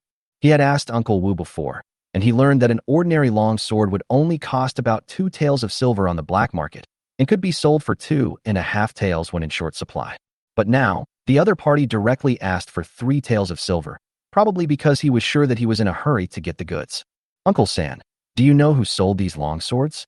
Although Chu Bai was anxious to get this batch of knives, he didn't want to be cheated for no reason.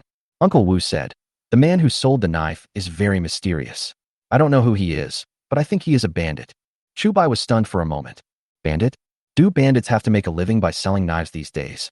However, as long as they are not government officials, it will be fine. Although the Dayu dynasty did not prohibit civilians from carrying knives, it was illegal to privately buy and sell large quantities of swords.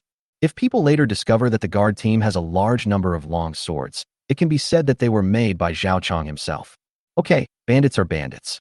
Chu Bai nodded and said, "Uncle San, please negotiate with the other party. If it can be cheaper, then ask him to give it a lower price.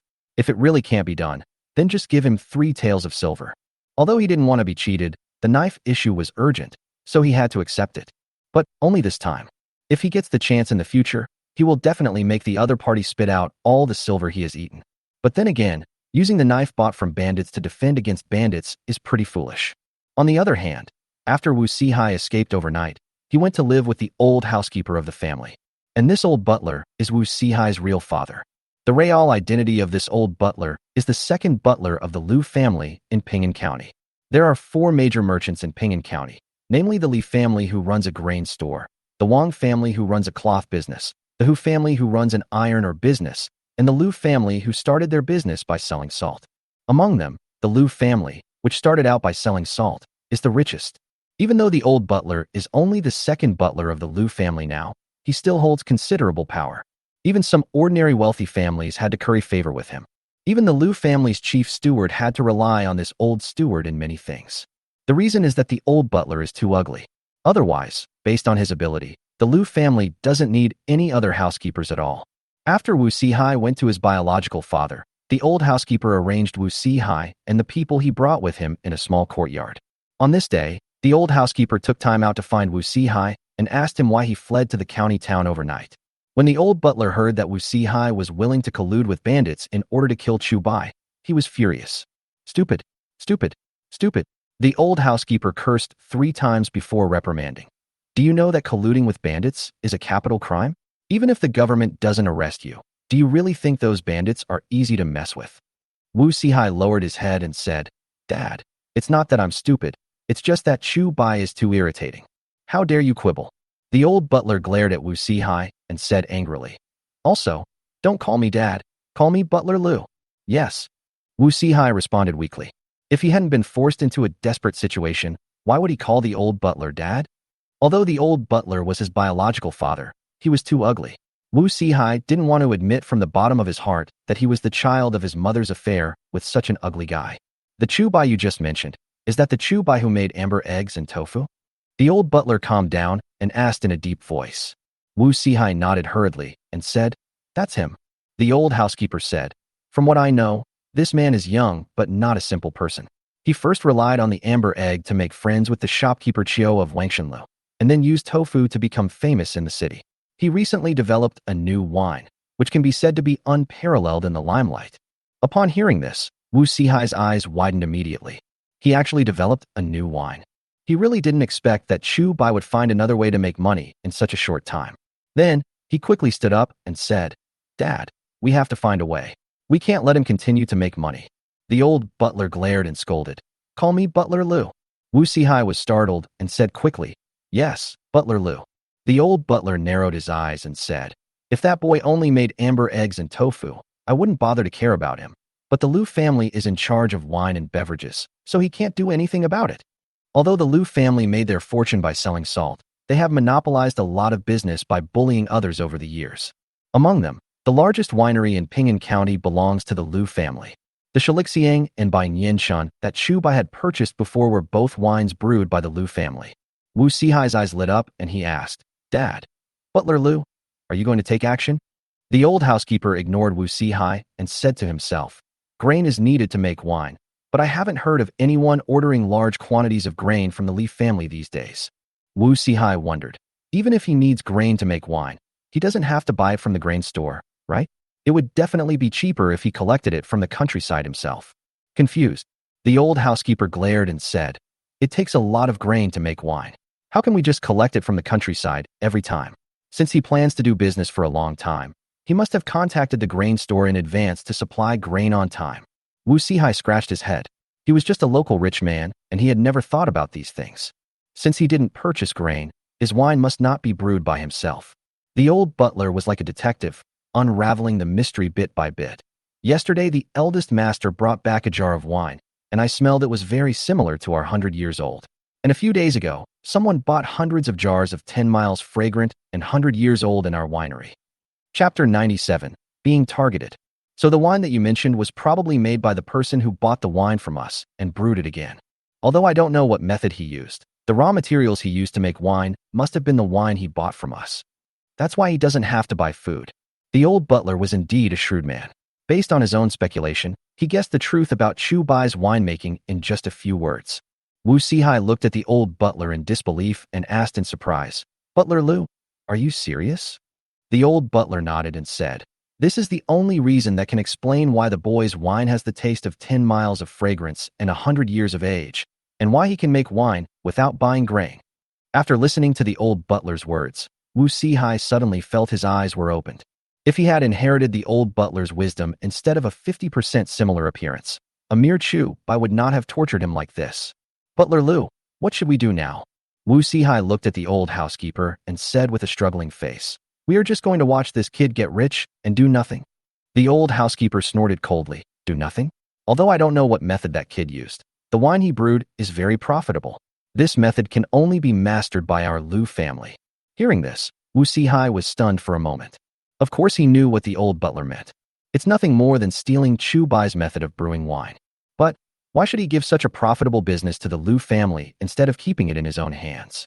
Looking at Wu Sihai's expression, the old butler saw through Wu Sihai's thoughts at a glance. Without the support of the Lu family, how could we possibly get this lucrative business like brewing wine? The old housekeeper looked at Wu Sihai and said in a gentle and persuasive manner, "Besides, once this business is in the hands of the Lu family, I will have the final say on how to arrange it." Although he was very strict with Wu Sihai, he was willing to help Wu Sihai with many questions. No matter what, Wu Sihai's mother is the only woman who doesn't mind his ugliness and is willing to give birth to a child for him. Even for that silly woman, he was willing to be nicer to Wu Sihai. Wu Sihai's eyes lit up and he asked, "Butler Lu means that we can use the Lu family's name to take control of this business?" The old housekeeper shook his head and said, "No. I heard that the shopkeeper Chiu of Wangshanlu has prepared a batch of high-quality wine to be shipped to other places for sale. If this batch of wine is sold, it will definitely make a lot of money. By then, even if this business falls into the hands of the Lu family, we can start a new business, secretly brew this kind of wine, and then sell it in other places. Do you understand now?" As the old butler finished speaking, Wu Sihai's heart suddenly surged. Yes, even if you take control of the winemaking business, how much money can you make? After all, in this case, they would have to falsify the accounts to hide it from the Lu family. Moreover, the majority of the money earned has to be handed over to others, and you can only get a small portion. But if you can also open a similar winery and then sell the wine to other places, whatever you earn then will be yours. In fact, they earn more than the Lu family. By then, he would no longer be a lowly lackey of the Lu family. Rather, he is a big shot who is on par with the Lu family. Even if he wanted that good-for-nothing son of the Lu family to kneel before him, it was no longer something he could only dream about. I see. Wu Sihai nodded excitedly and then asked, "But Butler Lu, how can we get Chu Bai's formula?" It's not like he hadn't thought about getting the formula for the amber egg before, but not only did he not get it, but Chu Bai used Wu Lizi to humiliate him. Even the identity of his biological father was revealed. Today's Chu Bai is no longer the helpless and silly boy who failed to snatch the recipe of amber eggs back then. Now, faced with an even more profitable winemaking secret recipe, how could Chu Bai give it away? Steward Lu raised his lip and said, "In Ping'an County, as long as the Lu family likes something, they can get it. Just wait. In 3 days at the shortest, 5 days at the longest, this new brewing method will definitely fall into your hands." As the words fell, Butler Lu stepped over the threshold and left. The next day, Chu Bai is telling the villagers of Sujiao village how to build their houses. At this moment, Uncle Wu suddenly ran over in a hurry. "Chu boy, something happened." Uncle Wu walked up to Chu Bai and spoke in a low voice. Chu Bai was stunned and asked in surprise, "Could it be that there is something wrong with that batch of knives?" Uncle Wu shook his head and said, "The knife is fine. I'll have someone bring it over at noon today. It's our wine that was returned." "What?" Chu Bai's eyes widened, and he asked in disbelief, "What's going on?" Although Uncle Wu no longer has to go to the county town every day to deliver amber eggs, he is now in charge of the guard team. But in addition to daily training, the guard team is also responsible for the transportation of caravans. Therefore, Uncle Wu was naturally the first to know about the return of the distilled liquor. Uncle Wu shook his head and said, "I don't know much about this matter, but I heard from the people who came back that Manager Chiu of Wangshanlu suddenly didn't want our wine anymore, and he even didn't want our amber eggs and tofu anymore." Hearing this, Chu Bai frowned instantly. Although Uncle Wu said it simply, he smelled a conspiracy from it. Apart from anything else, shopkeeper Chiu had mentioned the matter of the amber eggs to him more than once or twice. Every time, shopkeeper Chiu wanted him to make more amber eggs, but Chu Bai refused. Although amber eggs are very profitable, he understands hunger marketing better. If he really lets go of the production, it won't take long for the amber egg to be beaten back to its original shape and become a preserved egg again. Moreover, he heard that distilled liquor was selling well in the county these days. Even though there were not many people in the county who could afford 1 or 2 taels of silver for a jar of wine, there were still wines that cost 100 or 200 coins a jar to support the market. There is no need for shopkeeper Chiu to return all the goods. After all, he had just ordered 300 jars of wine yesterday. To regret it now would be like slapping himself in the face. Chu Bai knew in his heart that the reason why Manager Chiu did this was simply because he was being targeted by someone. Moreover, even shopkeeper Chiu has to give face to this person. But he was not sure who was targeting him. "Uncle San, do you know who the most powerful people in the county are?" Since Chu Bai couldn't guess it himself, he wanted to look for clues from Uncle Wu. Uncle Wu thought for a moment and said, "The most powerful person in Ping'an County is definitely the county magistrate, followed by the county magistrate and the county lieutenant, and also the four great merchants that the people have always talked about. Chapter 98, Testing. The four great merchants? Who are they? Chu Bai had heard of the four great merchants before, but he didn't know which one they were specifically referring to. Although officials such as the county magistrate and the county magistrate should be more powerful than the four wealthy merchants, if they really took action, they would definitely seal off the tofu shop and confiscate all of their wine and amber eggs. Therefore, the one targeting him this time is most likely one of the four wealthy businessmen. Otherwise, with Manager Chio's background, he would never give up such a profitable business and cut off ties with me. Uncle Wu shook his head and said, I don't know the details. I only know that the four great merchants are Lu, Wang, Li, and Hu. Chu Bai asked, is Wu Sihai's backer among these four families? He had heard Wu Lizhi mention before that Wu Sihai had relied on his wild father to curry favor with the nobles in the city. But I don't know who it is exactly. Uncle Wu shook his head and said, you'll have to ask Wu Lizhi and the first lady about this. The eldest lady he referred to was Lin Xiener. Although Chu Bai had no intention of becoming a master, the villagers of Wujiazwang and Sajiakan treated him as a master. Therefore, his three wives were also given the title of madam. Originally, Li Han was the oldest, but because she had been married twice, although she became a widow before the wedding night, she was still arranged to be the second wife. Because Lin Xiener came from a wealthy family and was older than Su Qing, she became the eldest lady, and Su Qing became the concubine, or the third wife. Although in Chu Bai's eyes, the three women are equal, but that's how the era is. No matter what you do, you should always pay attention to the respect of seniority. Chu Bai couldn't persuade these people, so he just let them do what they wanted. Anyway, as long as he treats Lin Xiener and the other two sincerely, that's enough. The only pity is that his kidneys have not been enough during this period. Fortunately, the new house had not been built yet, and Su Jin shared a room with him, so he took the opportunity to recover a lot. Otherwise, he would have to hold on to the wall when he went out every day. In that case, please ask Uncle San to call Wu Lizhi over. Chu Bai said something to Uncle Wu, and then called Lin Xiener over. Xiener, do you know what businesses the four largest merchants in the county are in? Chu Bai got straight to the point and asked, do you know who among them is in the wine business? Lin Xiener thought for a moment and said, the four great merchants are the Li family who run a grain business, the Wang family who run a cloth business, the Hu family who run an iron ore business, and the Lu family who made their fortune by selling salt. Among the four families, the Lu family and the Hu family both have wine businesses. The Lu family's wine shop is the largest, and they own the Shilixiang and Baininshan wines. The Hu family specializes in brewing apricot wine. After listening to her, Chu Bai frowned slightly. If what Lin Xiener said is true, both the Hu family and the Lu family should be suspects.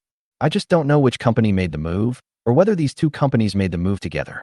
I have to admit that I was a little anxious this time. I used to make amber eggs and tofu, and the amber eggs were a unique business with not much competition. Although the profit from tofu is huge, it is accumulated penny by penny, so the four wealthy merchants do not even look at it. And now that he has entered the wine business, he has been hit hard by the other side. He didn't know whether the other party was too sensitive or he was worrying too much. At this time, Uncle Wu San came over carrying the drunk Wu Lizhi. This guy, why is he drunk again? Chu Bai frowned, a little displeased. Ever since I was disappointed with Wu Lizhi last time, this guy has completely given up on himself. He does nothing every day but drink. Although Chu Bai had said before that all the wines had to be tasted by Wu Lizhi before being sealed. But Wu Lizhi took this opportunity to get drunk all day and passed out. Anyway, Wu Lizhi couldn't drink much by himself, so Chu Bai just let him do it. Who made him promise Wu Lizhi that he would support him as long as he helped him humiliate Wu Sihai. As long as Wu Lizhi doesn't cause trouble, Chu Bai doesn't care. But seeing Wu Lizhi's appearance, Chu Bai was still a little angry. If a person always thinks about relying on others to save himself, then he is truly hopeless. Without saying a word, Chu Bai got a basin of cold water and poured it on Wu Lizhi's head. Who threw the water on me? Wu Lizhi started and woke up immediately. The moment he saw Chu Bai, Wu Lizhi shuddered subconsciously. He didn't know why. Chu Bai was obviously not a big shot, so why should he be afraid of him? Woke up. Chu Bai stared at Wu Lizhi and asked. Wu Lizhi nodded and said honestly, I'm awake. It's good to wake up. Chu Bai nodded and asked, do you know which family the big shot that Wu Sihai is trying to curry favor with in the county belongs to? Wu Lizhi was stunned for a moment and said, it seems to be the Lu family. Chu Bai continued, but is it the Lu family, one of the four great merchants? Wu Lizhi immediately said, it's the Lu family. I heard that Wu Sihai's biological father is the second steward of the Lu family, And the person he was trying to curry favor with before is the eldest son of the Liu family, Liu Haifeng. Without the slightest hesitation, he blurted out everything he knew. After listening to him, Uncle Wu frowned and said, "Could it be that this incident was instigated by the Liu family?" Chu Bai curled his lips and snorted. "Whether it is true or not, we can find out if we try it out." Uncle Wu asked in confusion, "How do you test it?" Chu Bai said, "We don't have much shilixiang and bai nianchen on hand now, so it's a good opportunity to get another batch today." Uncle Wu's eyes lit up and he said, "I'll do it right away." After saying that, he turned and left. Chu Bai hurriedly stopped him and said, "Uncle San, if the Liu family doesn't sell it to us, you can buy some from other wineries." "Good." Uncle Wu nodded and immediately led his men to the county town. Wu Laizi looked at Chu Bai's angry expression and asked cautiously, "Chu Bai, what happened to you?" Chu Bai said, "Someone wants to mess with me. Do you want to help me?" Wu Laizi was stunned, pointed at himself and asked, "Me?" Chu Bai nodded and said, "Yes, it's you." Wu Laizi immediately said, "Tell me, whether it means I have to climb a mountain of swords or plunge into a sea of fire, I will help you." Chu Bai laughed and said, "It's enough if you have this intention. I will find you when I need you." He actually had no intention of asking Wu Laizi to help him. He just wanted to test Wu Laizi's attitude. Wu Laizi patted his chest and said, "Okay, if you need anything, just ask me. Even if you want to be the emperor, Master Laizi will help you." Chapter 99. Settling accounts with shopkeeper Chiao. "Shut up. Do you want to kill your husband?" As soon as Wu Laizi finished speaking, Lin Xiener immediately stopped him. "You can't just say anything these days." If someone heard what Wu Laizi said and reported it to the county magistrate, someone would come to arrest Wu Laizi and Chu Bai and put them in jail right away, without having to wait until tomorrow. Although the people around are from Wujiazwang and Sujia village, they will not betray Chu Bai. But we must always be on guard against others. This not only protects Chu Bai, but also protects the villagers. Wu Laizi was stunned for a moment, and seemed to realize that he had said the wrong thing. I didn't mean that. If he was woken up by the splash just now, then he was woken up by the fright now. Letting Chu Bai become emperor would be a rebellion. It is a capital crime. I really. Wu Laizi looked at Chu Bai and Lin Xiener, feeling a little helpless. "Okay, forget what you just said, and let's just pretend you never said it." Chu Bai quickly called him back and warned him. "Otherwise, not only will you die, but you will also implicate our entire Wu family village." Although he had some intention of rebellion, he had not yet thought of deposing the emperor and replacing him with him. After all, having 3 wives alone was enough for him to handle. If he really had 3 palaces and 6 courtyards, would he still want his kidneys? After sending Wu Laizi away, Chu Bai went home to wait for news. While he was waiting, the more he thought about it, the more he felt that the reason why manager Chiao refused to accept his wine might be the Liu family's doing. But whether it is the Liu family or not, we still need to wait for news from Uncle Wu. Finally, when it was getting dark, Uncle Wu came back. "Brother Chu, you guessed right. It was indeed the Liu family who did this." Uncle Wu looked at Chu Bai angrily and said, "We went to Liu's winery today, and they told us clearly that they would never sell us shilixiang and bai nianchen again. Later, I took people to some small wineries. When they heard that we wanted a lot of wine, they were very happy at first, but then they immediately asked us if we were from Wujiazwang. If we were, they would not sell it to us. I chatted with them for a while and found out that it was the Liu family's servants who went to these wineries one by one to warn them and not let them sell wine to us." Hearing this, Chu Bai's heart sank. The situation was even more serious than he thought. If he was just not allowed to sell alcohol, he could always find another way. But not only did the Liu family not sell wine to him, they also asked those small wineries not to sell wine to him. This means that they have probably already guessed what the wines they sell are made of. And they can also roughly estimate their costs based on their own shipment volumes. Faced with such a highly profitable processing method and competition from peers, it would be strange if they didn't work themselves to death. However, he didn't expect that those people not only stopped him from continuing to make wine, but also stopped him from selling amber eggs. The only thing to be thankful for is that at least those tofu shops are still mine. The person who took action did not collude with the government to close down his tofu shop. Otherwise, not only will he be unable to do business, but he will also cause those villagers to lose their livelihoods. I didn't expect that the Liu family also has a master. Chu Bai sighed and said, "I just don't know which one of the Liu family this expert is, the Liu family master and several young masters, or Wu Sihai's biological father." Uncle Wu thought for a moment and said, "I don't know about the master and son of the Liu family, but the old butler of the Wu Sihai family was indeed a shrewd man. Almost nothing could be hidden from him." Chu Bai nodded. It seemed that the master of the Liu family was most likely Wu Sihai's biological father. But it makes sense that a person with such an ugly face who could gain a foothold in the Liu family, one of the 4 largest merchants, and become the second butler, must have real abilities. The old housekeeper? Chu Bai groaned for a moment and said, "Now, I wonder if it was the Liu family's intention to not let Manager Chiu accept our wine, or was it the old butler's own intention?" Uncle Wu said, "Didn't you say that shopkeeper Chiu has a strong background? If he is just a housekeeper, there is no way he can order him around, right?" Chu Bai nodded and said, "Yes, since even shopkeeper Chiu is afraid of him, it is very likely that the eldest master of the Liu family took action personally." Uncle Wu sighed and asked, "What should we do? Are we just going to give up the wine business?" It can be seen that relying on Chu Bai, almost everyone in Wujiazwang lives a good life. If anything happens to Chu Bai, the good days of Wujiazwang will be over. "No problem." Chu Bai gritted his teeth and said, "Although the Liu family is one of the 4 great merchants, it may not be able to dominate Ping'an County. It's too late today. I will go to the city with you guys early tomorrow morning. I don't believe that these wines can't be sold." The next day, Chu Bai got up early, which was a rare occasion. After quickly eating breakfast, he headed to the county town with Uncle Wu and the men from the escort team. This time when he went into the city, in addition to the amber eggs and the wine, he also brought a few bars of soap. This soap was not the one Su Jingang made on the day he came. After the first batch of soap was made, Chu Bai tried to add honey and osmanthus to make another batch. Although it is still soap at heart, it smells floral and sweet. The smell alone is enough to raise the price of the soap significantly. Originally, he prepared these soaps for Lin Xiener and her 2 daughters. But in order to break the Liu family's blockade of him, he deliberately brought a few bars of soap with him. Because they left early, Chu Bai and his group entered the county town and arrived at Wanxian Tower before noon. Seeing Chu Bai coming, shopkeeper Chiu hurried over to greet him. "Brother Chu, I didn't expect you to come here in person." Shopkeeper Chiu felt very embarrassed because he had just said he wanted to order wine the day before, but changed his mind the next day. Shopkeeper Chiu acted embarrassed, and Chu Bai would not give him a good look. "Brother Chiu, you have really hurt me this time." Chu Bai complained. "I spent a lot of money to make wine for you, but you just said you don't want it, and didn't even give me a reason. Isn't this too unfair?" Shopkeeper Chiu said helplessly, "Brother Chu, this matter is really not my fault, but you have offended someone."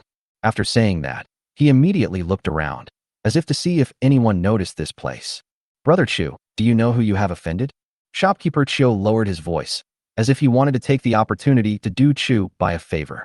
Chu Bai looked playful and said, "Who else could it be? It could be the Liu family, right?" Shopkeeper Chiu was stunned and asked, "You actually knew that?" Chu Bai said disapprovingly, "Why don't you know this? They are just jealous that my wine is better than theirs." Chapter 100, Encountering Obstacles Everywhere. Shopkeeper Chiu was stunned for a moment, then said ashamedly, "Originally, I wanted to take this opportunity to do Master Chu a favor, but I didn't expect that Master Chu already knew everything." Chu Bai raised his lips and said, "From what Shopkeeper Chiu said, are you really going to give up a lot of money and listen to the Liu family?" Shopkeeper Chiu sighed and said, "Who doesn't want to make money? But as far as I know, Mr. Chu can't buy the raw materials for brewing wine now, right? Without the raw materials, he can't continue brewing wine. It's really not worth it to offend the Liu family for a one-time deal." Chu Bai laughed and said, "Then isn't Shopkeeper Chiu afraid that after I defeat the Liu family, I will no longer sell amber eggs and various drinks to Wang Shenlu?" The reason why he chose to sell liquor to Wang Shenlu was not only because he valued Wang Shenlu's background, but also because he wanted to make Wang Shenlu his #1 agent. This is actually a helpless choice. In this era, information spreads too slowly, and many business methods from the previous life cannot be carried out here. Even if it can be expanded, it will be useless without sufficient background. On the contrary, it will only make things worse for others. Shopkeeper Chiu bowed and said, "Forgive me for being blunt, but I'm afraid that you, Mr. Chu, alone, cannot defeat the huge Liu family." His words had a certain meaning of sending the guest off. "In that case, let's wait and see." After Chu Bai finished speaking, he left Wanxian Tower directly. After he left, the Wang Shenlu's manager approached Manager Chiu and asked, "Manager, although the Liu family is powerful, we don't have to be afraid of them, right? Are you sure you really want to help the Liu family this time?" Shopkeeper Chiu sighed and said, "In fact, I am quite optimistic about Chu Bai, but the Liu family has been rooted in Ping'an County for many years, and it is not just as simple as it seems on the surface." After saying that, he changed the subject and said, "Besides, the young master has not had a good time recently. There is no need for us to make enemies with the Liu family for Chu Bai. and caused trouble for the young master. Hearing this, the steward nodded. That person's life has indeed been a bit difficult recently. Moreover, the Liu family had previously promised manager Chiu that after the deal was done, all the liquor sold outside would be handed over to Wang Shenlu. Therefore, even if Wang Shenlu offended Chu Bai, it would not suffer too much loss. After Chu Bai left Wanxian Tower, Uncle Wu and others who were guarding outside immediately surrounded him. How's it going, Chu Boy? Uncle Wu looked at Chu Bai eagerly and asked, has shopkeeper Chiu agreed to help? Chu Bai shook his head and said, shopkeeper Chiu doesn't want to cause trouble. As soon as the words fell, the faces of Uncle Wu and others were immediately filled with anger and unwillingness. They just want to live a good life with their hard-working hands. But there are always people who can't stand it and want them to continue living the same hard life as before, where they couldn't even get enough food to eat. First, they were targeted by bandits in the middle of the night, and now the Liu family has cut off their sales. This is simply too much. But unfortunately, they had no other options except to feel helpless and furious. Chu Boy, are we just going to let it go like this? Wu Laotian gritted his teeth, looked at Chu Bai and said, think of a way. Even if it means murder or arson, I will do it. Don't worry, Uncle Tian. Chu Bai hurriedly comforted him. Even if the Liu family is powerful, I don't believe they can stop everyone in the city from buying our wine. If Wang Shenlu doesn't accept it, we can try other restaurants. Having said that, he led everyone to other restaurants. However, when those people heard that Chu Bai was selling the same kind of wine that had just become popular in the city yesterday, their faces changed instantly, and they asked people to kick them out. Chu Bai was a little skeptical, but he went around the city and found that it was almost the same everywhere. The damn Liu family is so abominable. Wu Laotian, who had a bad temper, started cursing. Uncle Wu said with a worried look on his face, Kid Chu, do you really have no other solution? Chu Bai's face darkened as he said, Uncle San, you saw it just now. Although the Liu family is only one of the 4 great merchants, the restaurants of the Li, Hu, and Wang families dare not accept our wine, and even asked if we would sell our secret recipe. If there is anyone in Ping'an County who is not afraid of the Liu family, it must be the Li, Wang, and Hu families. But Chu Bai has also tried the restaurants opened by these 3 families. The answers we got were all the same. Although they were not afraid of the Liu family, they did not want to offend them. Unless Chu Bai is willing to sell them the secret recipe for brewing wine. But the secret recipe for brewing wine is Chu Bai's lifeblood. How could he bear to sell it easily? Hearing Chu Bai's words, everyone felt disappointed.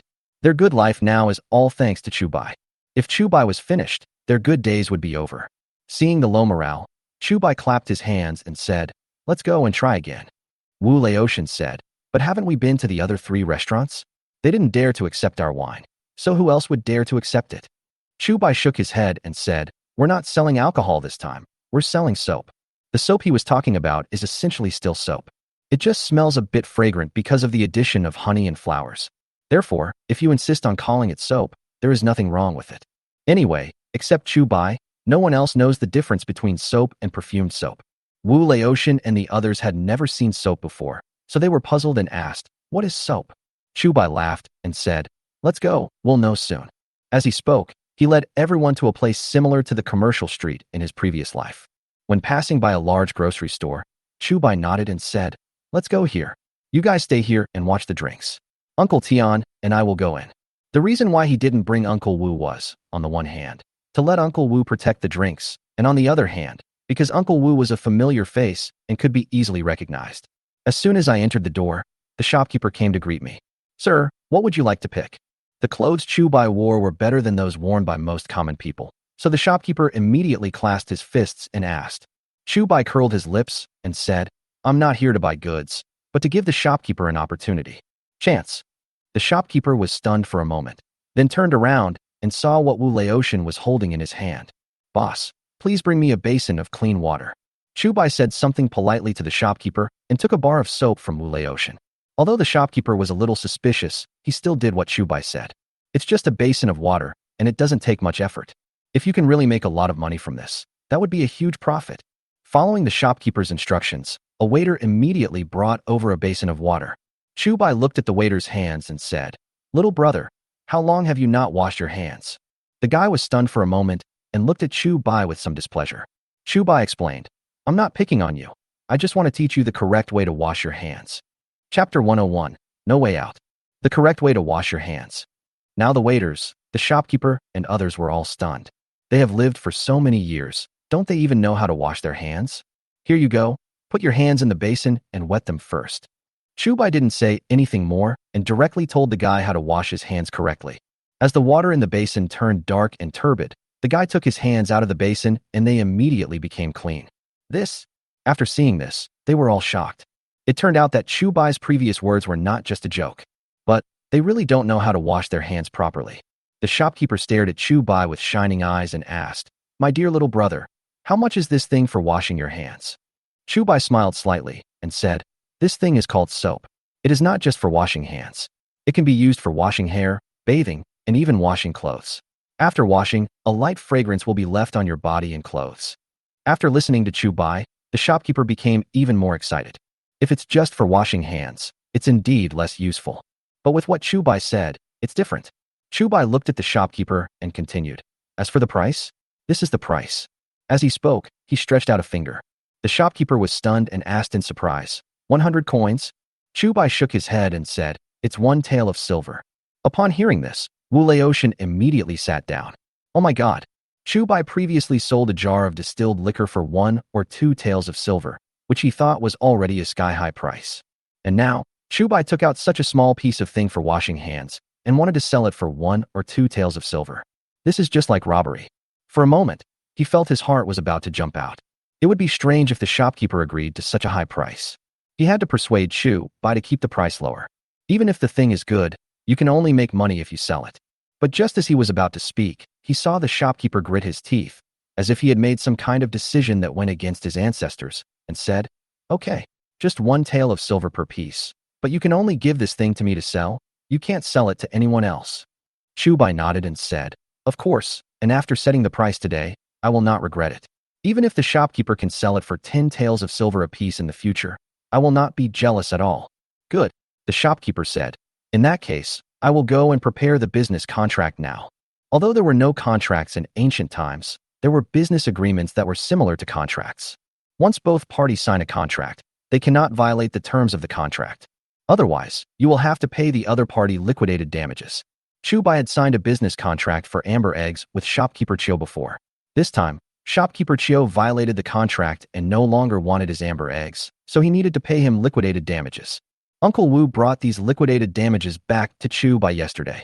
Both Manager Chiu and Chu Bai knew that although this amount of liquidated damages seemed like a lot, it was actually nothing to either of them.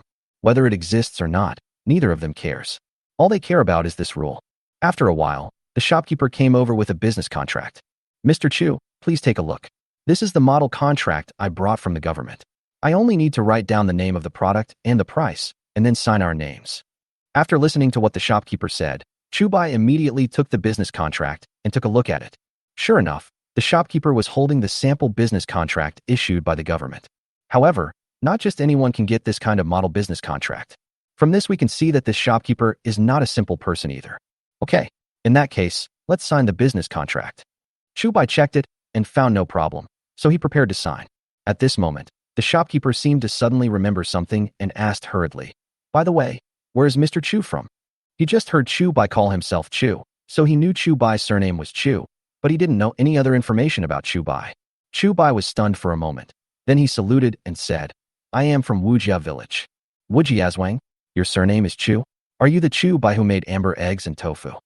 The shopkeeper was startled and immediately revealed Chu Bai's identity. Chu Bai frowned and asked, "Does the shopkeeper know Chu?"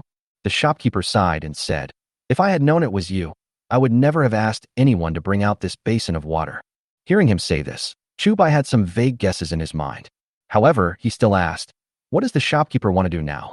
The shopkeeper said with regret, "Although this thing is only a small piece and costs 1 tael of silver, if it were in my hands, it would definitely be as valuable as a gold nugget. What a pity.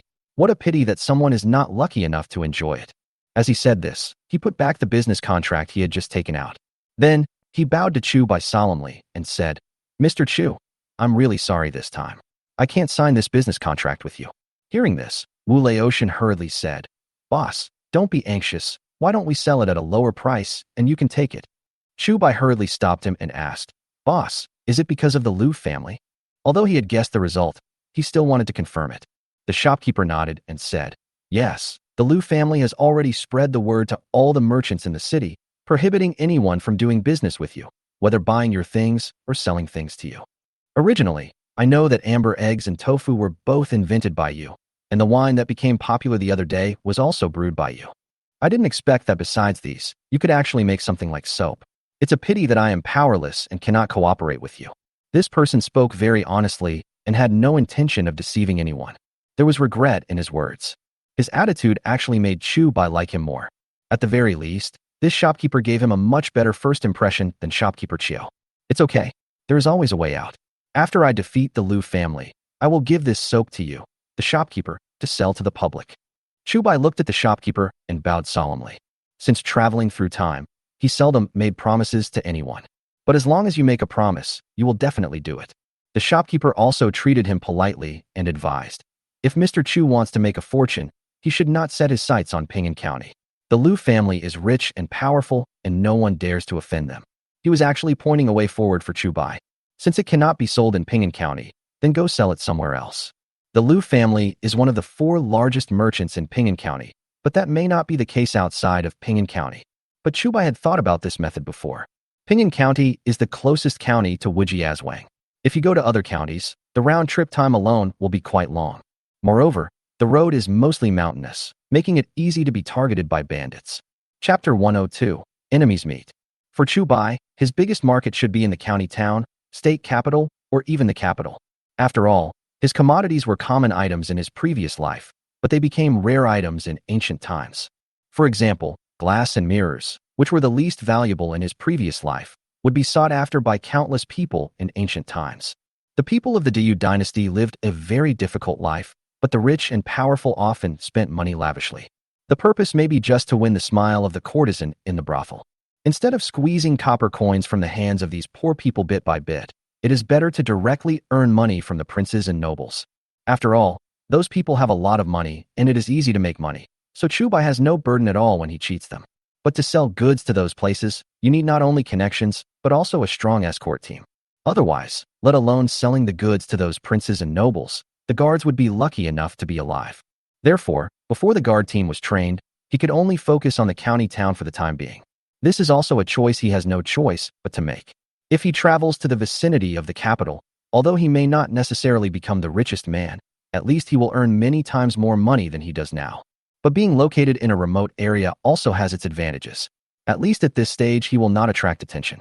Even if someone was targeting him, they would only be local tycoons like Wu Sihai or low-level wealthy merchants like the Liu family. Although the Liu family is the best in Ping'an County, if they were in the capital, no. Even in a county town or a state capital, the Liu family is nothing. If those princes and nobles were interested in Chu Bai's way of making money, they would not even bother to resort to various tricks. Even if they just move their fingers, there will be countless people willing to work for them. Then, help them take away everything from Chu Bai. At this stage, Chu Bai will definitely not be able to fight back. Thank you for your advice, shopkeeper. I am very grateful. Chu Bai cupped his hands and bowed to the shopkeeper. Although he would not do as the shopkeeper said, the shopkeeper wanted to give him some advice, so he naturally could not reject the other party's good intention. As he walked out of the grocery store, Uncle Wu and others hurriedly surrounded him. How about it? Everyone looked at Chu Bai. If Chu Bai could find a new way out, their trip would not be in vain. What's more, it is impossible that after just a few days of good times, you will return to the miserable life before. Before Chu Bai could speak, Wu Laotian said angrily, "Don't mention it." When the shopkeeper saw what Chu Kid took out, his eyes turned red, but when he heard Chu Kid's name, he immediately regretted it. Everyone was puzzled and asked, change his mind? Why did he suddenly change his mind? Wu Laotian continued, it's all because of the Liu family. The Liu family has already informed everyone that anyone who dares to do business with Chu Kid will never be able to stay in Ping and anymore.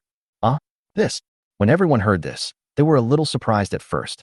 Then, they all became furious. Damn Liu family, they don't want us to live a good life at all. I heard from Wu Lizi that Wu Sihai is trying to curry favor with the eldest young master of the Liu family. It must be Wu Sihai who is behind this. That old bastard Wu Sihai deserves a horrible death. Everyone who went into the city with Chu by this time knew that sales were being hindered. There had been many speculations before they came. Now I am even more certain. At the same time, Wu Sihai was strolling around the county town with a few of his lackeys. Suddenly, a servant pointed at Chu Bai and others not far away and said, Master, isn't that Chu Bai and Wu Laotian? Wu Sihai looked over, and his eyes immediately lit up. Humph. If it was in the village, I would still be afraid that Wu Lao-san would go on a rampage and commit murder, but this is a county town. I don't believe he would dare to hurt anyone. Having said that, he swaggered over with a few servants. Hey, isn't this young Master Chu Bai from our Wu family village? Wu Sihai looked at Chu Bai and the others with ill intentions and said sarcastically, why did you come to the city in person today? Are you trying to open up new ways to make money? Seeing Wu Sihai, Wu Laotian, and others all gnashed their teeth. Even if it wasn't for Chu Bai, they had been bullied by Wu Sihai for so long, and their hearts were already filled with resentment.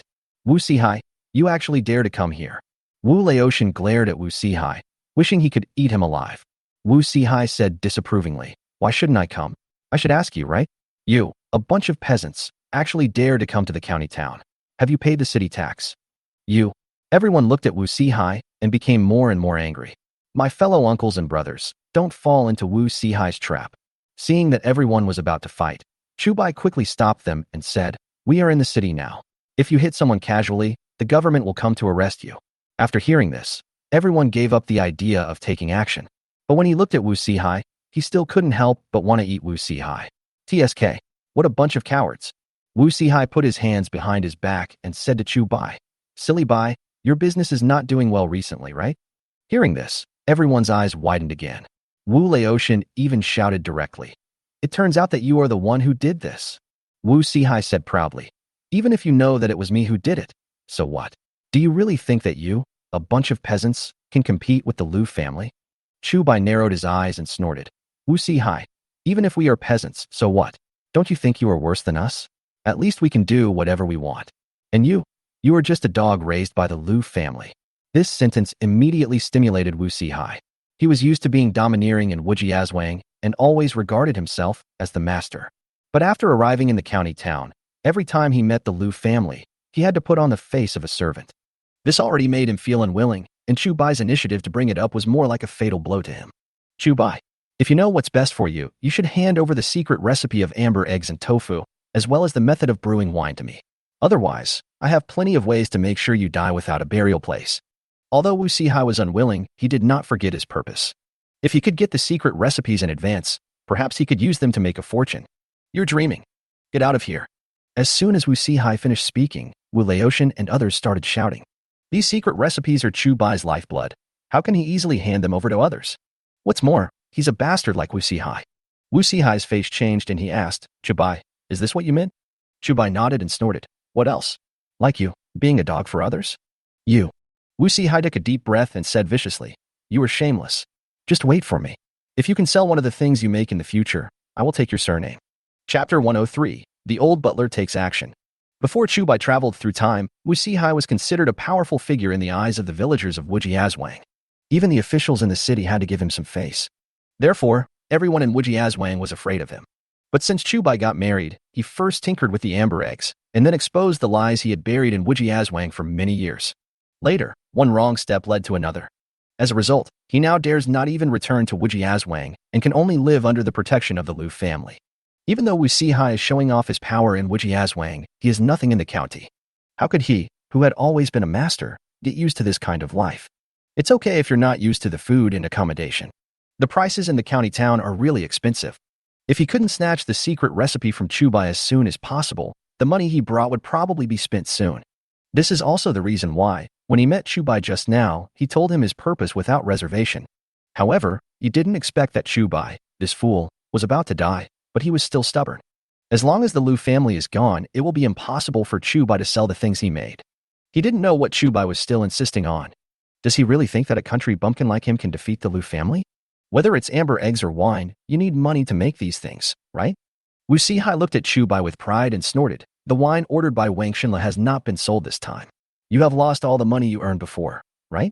Even if you still have the tofu shop, you pay those people too much. In less than a month, you will become a pauper again.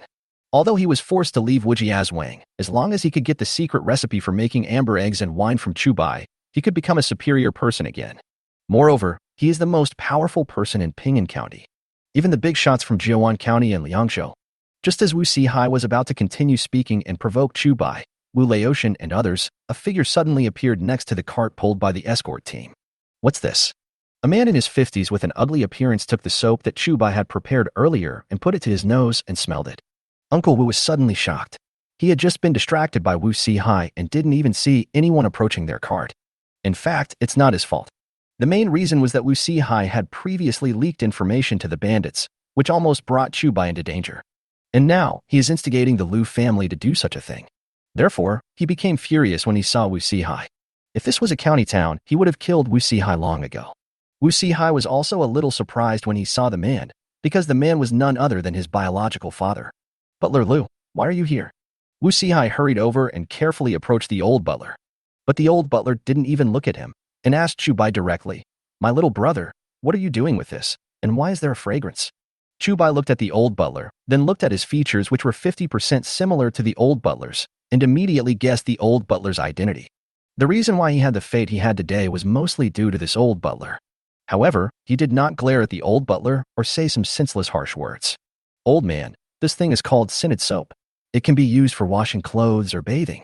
Not only will it make your clothes and body clean after use, but it will also leave a fragrance on your clothes and body." Chu Bai had no scruples and directly told the purpose of the soap. Anyway, even if he doesn't say it, the other party will find out. Rage is incompetent and is just the behavior of a coward. The old housekeeper's eyes lit up with joy, and he praised, "I didn't expect there would be such a good thing in the world. I wonder how much you plan to sell this soap for?" He did not doubt Chu Bai's statement at all. After all, Chu Bai could even make amber eggs and distilled liquor before. It's just a bar of soap. Isn't it easy to get it? The old butler stared at Chu Bai and suddenly felt a little regretful. If I had acted against Chu Bai later, would he have been able to come up with more good things? However, it's too late to regret now. Now that he has shown his fangs, there is no way Chu Bai will not be on guard against him. Moreover, in order to get the secret recipe from Chu Bai, he also took advantage of the power of the Liu family. In other words, even if he wanted to stop, the Liu family would not let him stop. Therefore, he had no choice but to go down this path. Chu Bai didn't know what the old housekeeper was thinking, so he said calmly, "1 tael of silver per piece." When Wu Si-hai heard the price, he jumped up as if his tail was stepped on. 1 ounce of silver for 1 piece? You fool, are you crazy about silver? Wu Si-hai widened his eyes and looked at Chu Bai in frustration. In fact, it is not accurate to say that he was furious. More than that, it's jealousy and disbelief. He worked hard to save this money, but only managed to accumulate a few hundred taels of silver. Moreover, most of them were farmland and houses, and the actual silver and money added up to only more than 100 taels. If what Chu Bai said was true, wouldn't he only be able to buy 100 pieces of this soap at most? Chu Bai glanced at Wu Si-hai with disdain and said, "If you don't understand, you can shut up, otherwise you will only expose your ignorance." Wu Si-hai suddenly became even more angry. "Si-hai, be patient." The old housekeeper frowned and scolded, then said to Chu Bai, "Little brother, the price of 1 tael of silver is indeed not high if it is in the past, but I am not an ordinary customer. You must give in on the price." Chu Bai asked, "How much money does the old housekeeper want to pay?" The old butler thought about it and stretched out a finger. Chu Bai raised his eyebrows and asked, 100 coins. Strictly speaking, the soaps he makes now are not real soaps. Besides, he didn't get many pieces in total. On average, a bar of soap costs only a few dozen cents. This is because of the addition of honey and various flowers, otherwise the cost would be even lower. In other words, even if the old butler really wanted to buy his soap for 100 coins, he could still make a lot of money. It's just that the profits are not as huge as before. But the old housekeeper shook his head slightly and said, "I'm talking about 10 cents apiece, and you must sell all the soap to me in the future." Upon hearing this, Uncle Wu and the others almost exploded with anger. Although the price Chu Bai offered was unbelievably high, the price offered by the old butler was a humiliation to Chu Bai. It's like when you go to buy a piece of clothing and the price is 100, you can ask if they sell it for 80 or 50. Even if you just ask if they will sell it for 30, that's fine. But you come up and ask people if they will sell it for $1? It would be strange if the other party could have a good face. Chapter 104, Making a Choice? Uncle Wu and others glared at the old butler. The old butler was not discussing business with Chu Bai, but came here deliberately to humiliate Chu Bai. And now, Chu Bai is the backbone of all the villagers in Wujiazwang. To humiliate Chu Bai is to humiliate them. No, if the old butler humiliated them, they might not have any intention of resisting. After all, they are just a bunch of peasants. No matter what others say, there is no way to make them more humble. But Chu Bai is different. Not only can he read and write, but he can also lead all the villagers to live a good life. There would be no problem in saying that Chu Bai is the benefactor of all the villagers in Wujiazwang. So humiliate them. But you can't humiliate Chu Bai. Mr. Liu, you are daydreaming. Wu Laotian glared at the old butler and started shouting. The old butler used to work as a butler in Wu Sihai's house. So many people knew him. Behind Wu Laotian, those who had seen the old butler did not speak, but they also glared at him. Faced with these angry looks, the old butler didn't care at all. Chu Bai, right? The old housekeeper stared at Chu Bai and said condescendingly, "Do you know how powerful the Liu family is in Ping'an County?" Before Chu Bai could speak, a member of the guard team asked, "No matter how powerful he is, can he be more powerful than the master?" The big master refers to the county magistrate or county magistrate, also known as the county magistrate. The old butler glanced at the member of the escort team and snorted, "Who dares to call himself master in front of the Liu family?" Chu Bai was stunned. As far as he knew, the Liu family was just one of the 4 largest merchants in Ping'an County. No matter how rich they are just a merchant family. This ancient feudal dynasty could not be compared to his previous life. As the saying goes, there are scholars, farmers, merchants, and artisans. No matter how rich a merchant is, in this feudal dynasty, he can only be ranked at the bottom in terms of status, only slightly better than those slaves. Moreover, if one encounters some relatively strict dynasties, the Shang people are still considered to be of low status. The descendants of merchants were not allowed to take the imperial examinations. If you can't pass the imperial examination, you can't become an official. On the other hand, the farmer's son, although his family may be poor, has insufficient food and clothing. But if you grit your teeth and make up your mind, there is still a possibility of taking the imperial examination. Even if the chance of passing the single plank bridge is very small, there is still a chance to become an official and make the decision. Unlike the merchant's son, he didn't even have a chance. Of course, if they encounter some rather unfaithful emperors, the descendants of these merchants can still become officials. It's just that they are not serious officials. Moreover, there is only one way to become an official. That is, donate an official position.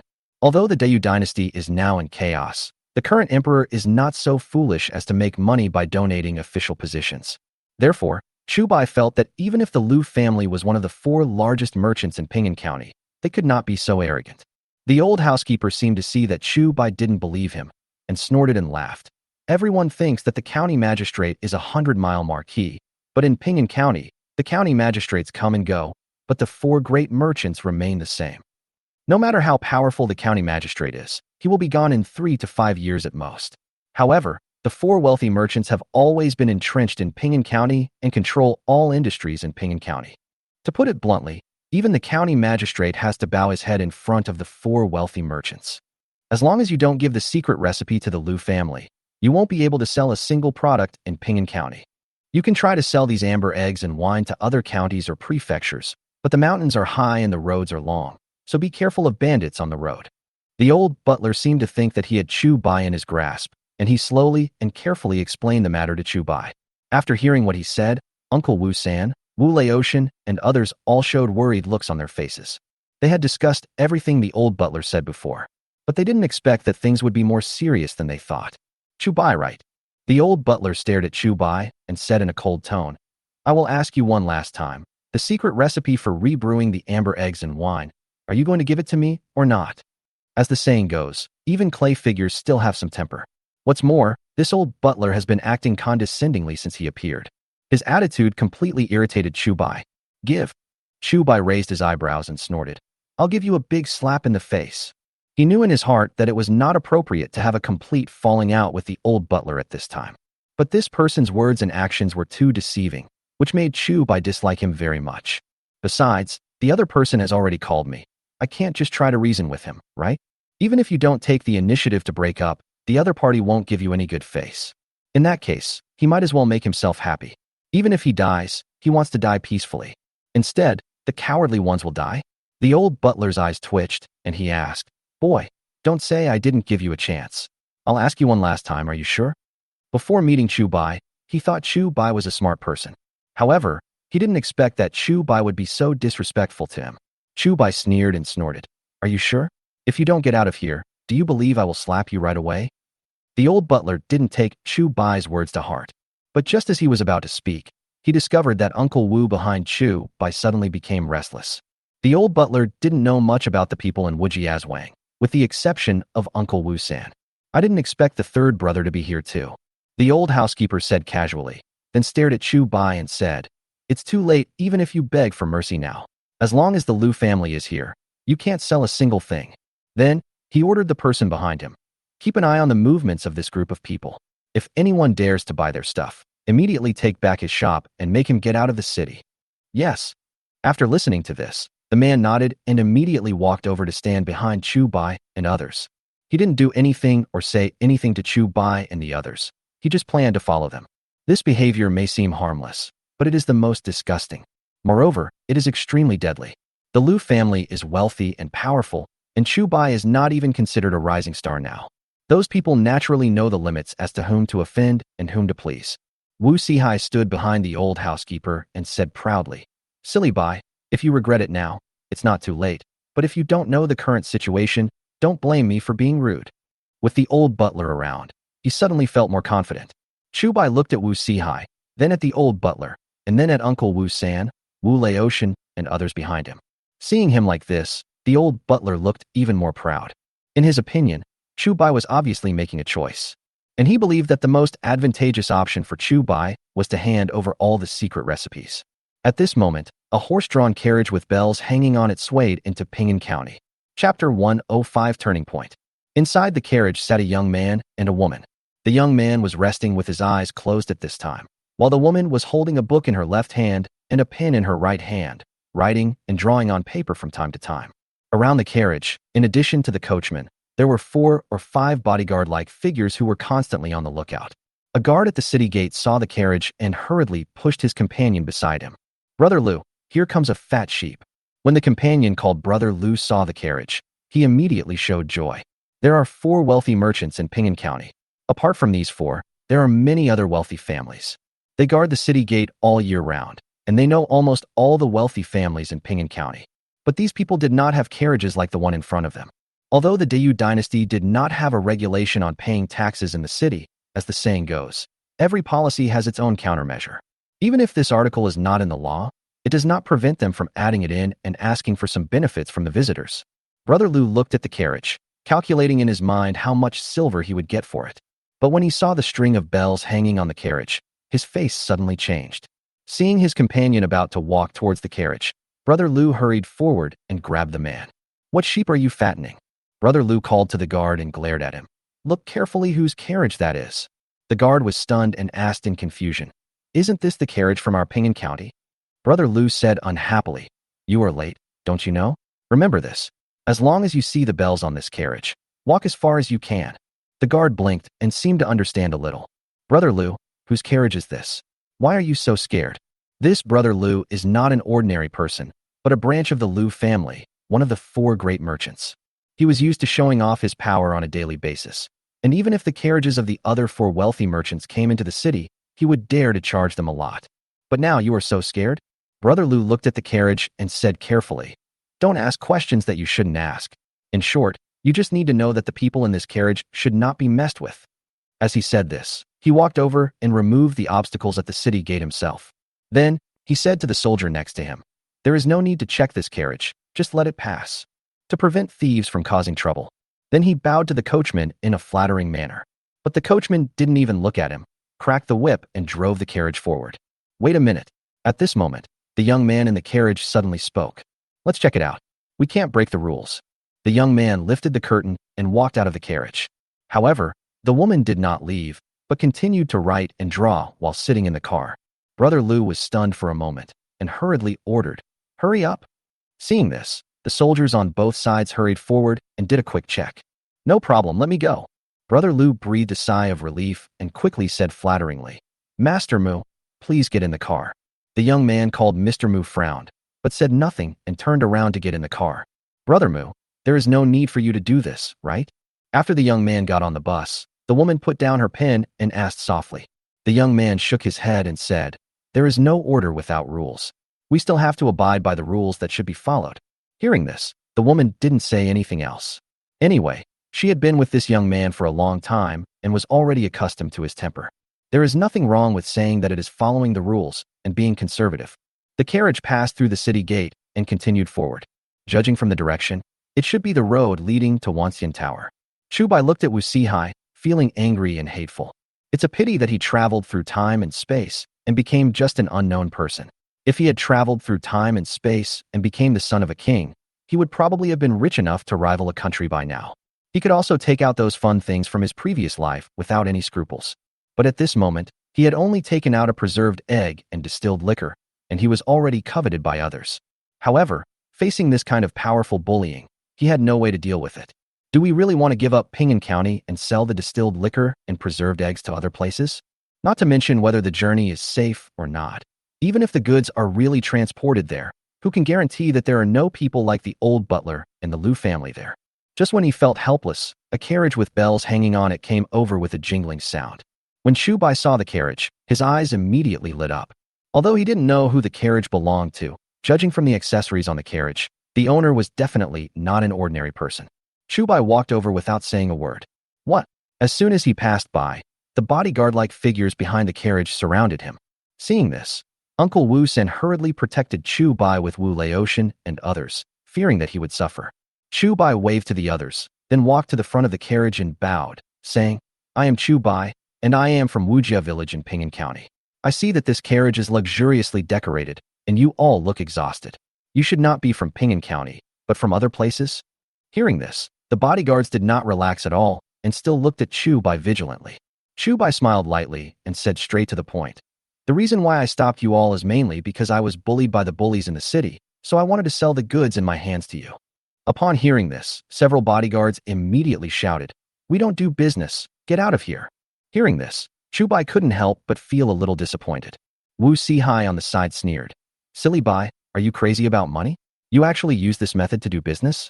If you know what's good for you, you should just hand over the secret recipe to us. Chu Bai glared at Wu Sihai and snorted, Why do you care how I do business? You are so powerful, aren't you afraid to go back to Wujiazwang? After saying that, he said to Uncle Wu and the others, Uncle San, Uncle Tian, let's go back. I don't believe that the Liu family can still cover up everything and really make it impossible for us to sell anything. But just as he turned around, the young man's voice came from inside the carriage, etc. Hearing this, Chu Bai turned around quickly. He just saw that this carriage did not look like the one from Ping'an County, so he rashly stepped forward to give it a try. But the outcome was not ideal, so he could only return to Wujiazwang and then look for other ways. But since the other party called me, there was a chance of recovery. I hate injustice the most in my life. Since you have suffered injustice, I will definitely help you. The young man did not get off the car, but said through the curtain, Take your goods and go to the Mu family villa in the south of the city. I will definitely give you a good price. Hearing this, Chu Bai was overjoyed. Okay, I'll go to the Mu family villa now. He bowed and solemnly bowed to the other party through the car curtain. Because of this, he did not notice that Uncle Wu behind him suddenly frowned with an incredible look on his face. Chapter 106, Mu Family Villa. Chu Bai didn't hesitate at all. He turned around and led his men straight to the south of the city. Chu Boy, if you really want to go to the Mu family's villa, aren't you afraid that person will cheat you? Wu Laotian followed behind Chu Bai, feeling a little worried. Chu Bai smiled casually and said, Anyway, the situation is already the worst. Even if that person lied to me, we just made a wasted trip. But what if that person didn't lie to us? Wu Laotian touched the back of his head and said, It seems to be the same. Chu Bai turned around and asked, By the way, do you know where the Mu family's villa is? Wu Laotian and others immediately shook their heads. They had not even been to the county town a few times, so how could they know about the Mu family villa? Third brother, you go to the city many times. Do you know where the Mu family's villa is? Wu Laotian turned his head and asked casually to Uncle Wu. If anyone among these people knew the location of the Mu family villa, it must be Uncle Wu. But Uncle Wu shook his head and said, I don't know where the Mu family villa is, but I've heard someone mention it. I should find someone to ask and find out. Good. Chu Bai nodded and immediately asked someone on the street.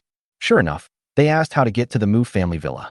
However, just as they were about to go to the Mu family villa, Uncle Wu suddenly said, Chu Boy, I won't go to the Mu family villa with you. I haven't seen Shirtu in the past few days.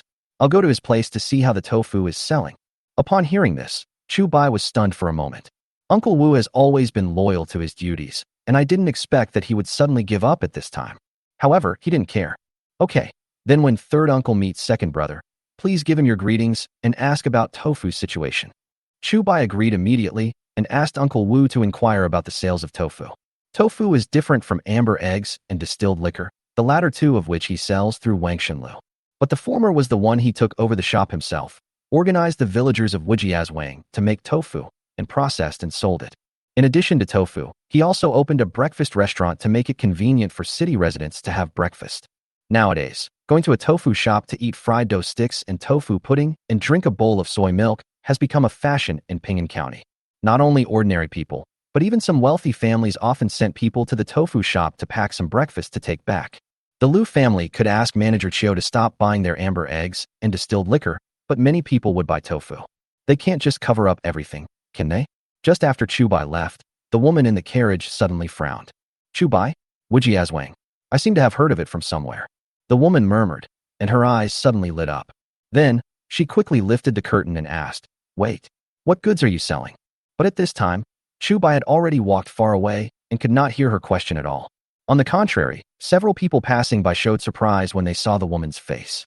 The woman took a quick glance and found that she didn't see the person she wanted to see, so she asked hurriedly, "Where is the person just now?"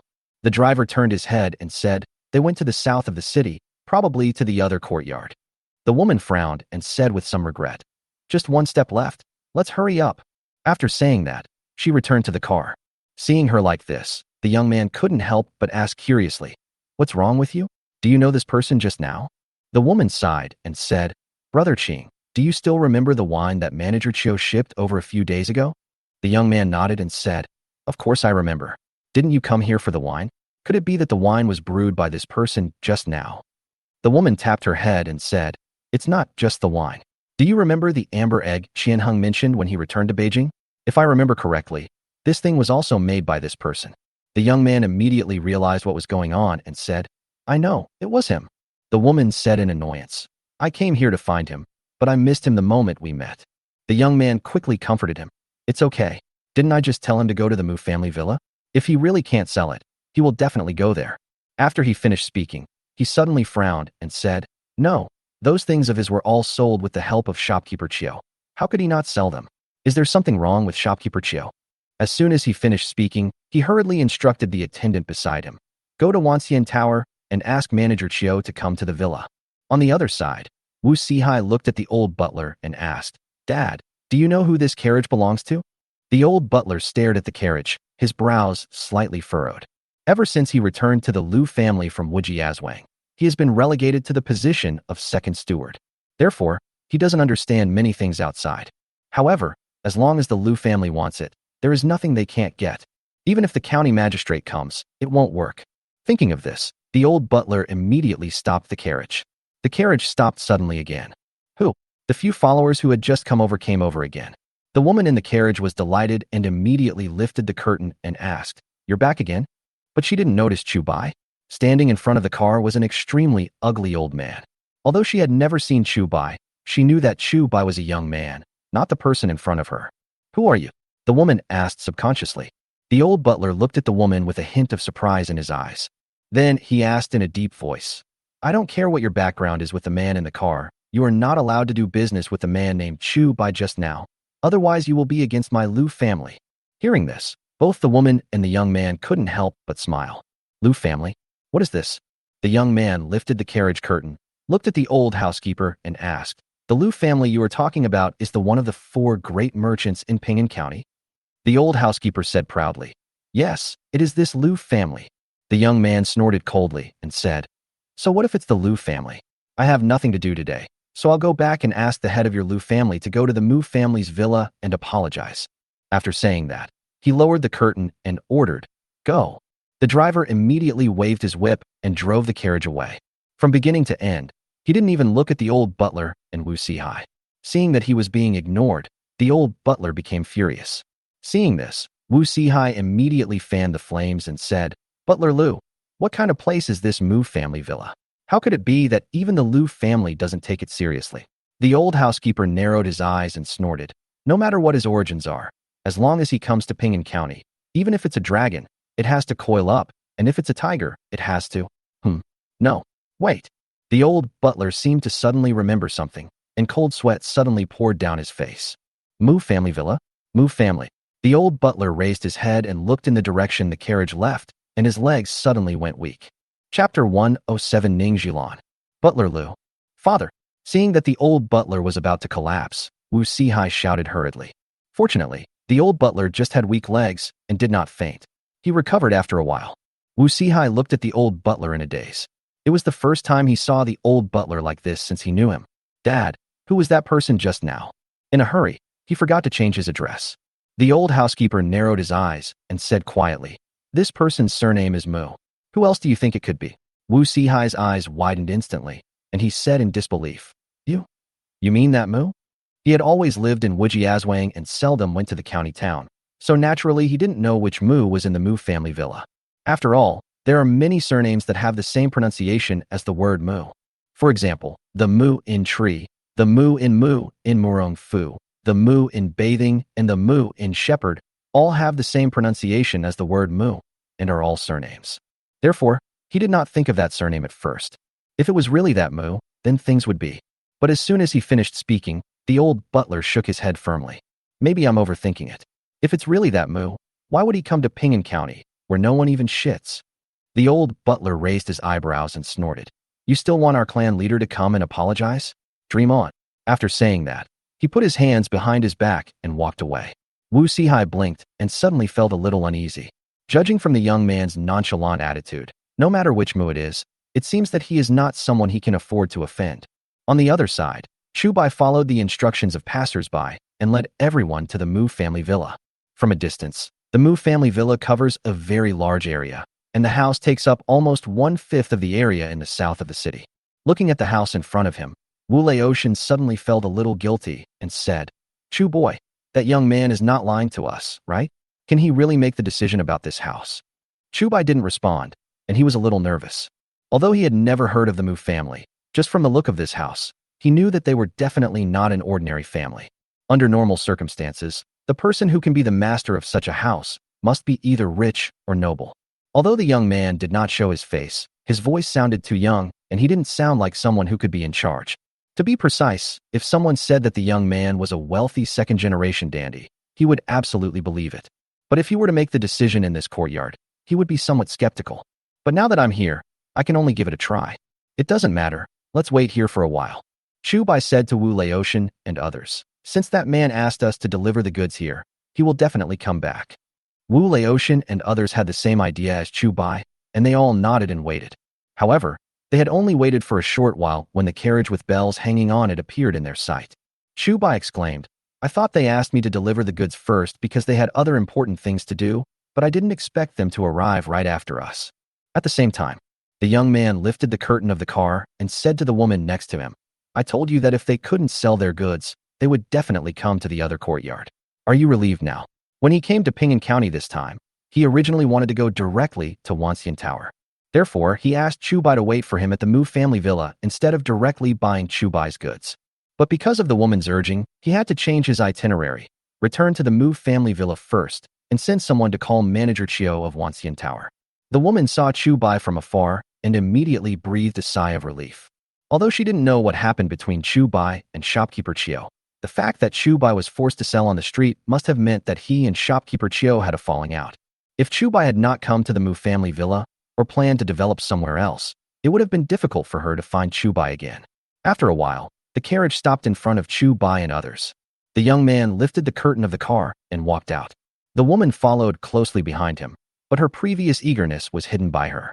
When Chu Bai saw the young man, he immediately bowed solemnly and said, Mr. Mu, we meet again. The young man was stunned for a moment and asked, I don't think I ever said my last name was Mu? Chu Bai smiled and said, the master asked me to come to the other courtyard, so he must be the owner here. Therefore, I dare to guess that the master's surname should be Mu. If I guess wrong, it doesn't matter. Such a magnanimous person like the master will definitely not care about such a small matter. The young man immediately smiled and said, you guessed right. My last name is Mu, and my given name is Qing. You can call me Mu Qing. Chu Bai quickly cupped his hands and said, Chu understands. Even though the young man asked him to call him by his name, this was a feudal society, and there was a big gap in their status. If he really dared to call him by his name, there would definitely be people who would not like it, even cause trouble for him. Mu Qing also cupped his hands, and then introduced, the person behind me is Ning. Before he could finish, the woman said directly, my name is Ning Zhilan. Nice to meet you, Mr. Chu. Only then did Chu Bai notice the woman behind Mu Qing. At first glance, Ning Zhilan is even more stunning than Lin Xiener and the other two girls. Moreover, Ning Zhilan is not only the type that makes people stunning at first sight, but also the type that is worth looking at for a long time. The more I looked at her, the more beautiful she seemed. Also, her temperament is far superior to Lin Xiener's. After all, Lin Xiener was just the daughter of a wealthy family in Ping'an County, and now she had already fallen into poverty. But since Ning Zhilan is with Mu Qing, her identity and background must be complicated. Therefore, it is quite normal to have this kind of temperament. Chu Bai retracted his gaze and quickly returned the greeting to Ning Zhilan. Chu greets Miss Ning.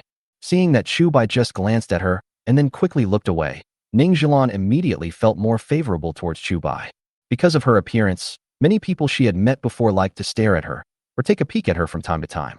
In contrast, Chu Bai looked at it openly and immediately looked away after showing a hint of surprise. This is the gentleman in her mind. Mr. Chu, I don't like beating around the bush. This time I'll get straight to the point. Ning Zhilan put aside the strange thoughts in her mind and asked, the amber eggs that Fatty Qian brought back and the strong liquor that shopkeeper Chiu shipped out, were they made by you?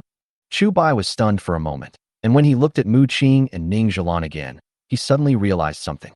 It turns out that one of these two people is the owner of Wanxian Tower. Under normal circumstances, the amber eggs he sold to Wang Shenlu would be reserved in advance and would not be taken away by people to eat.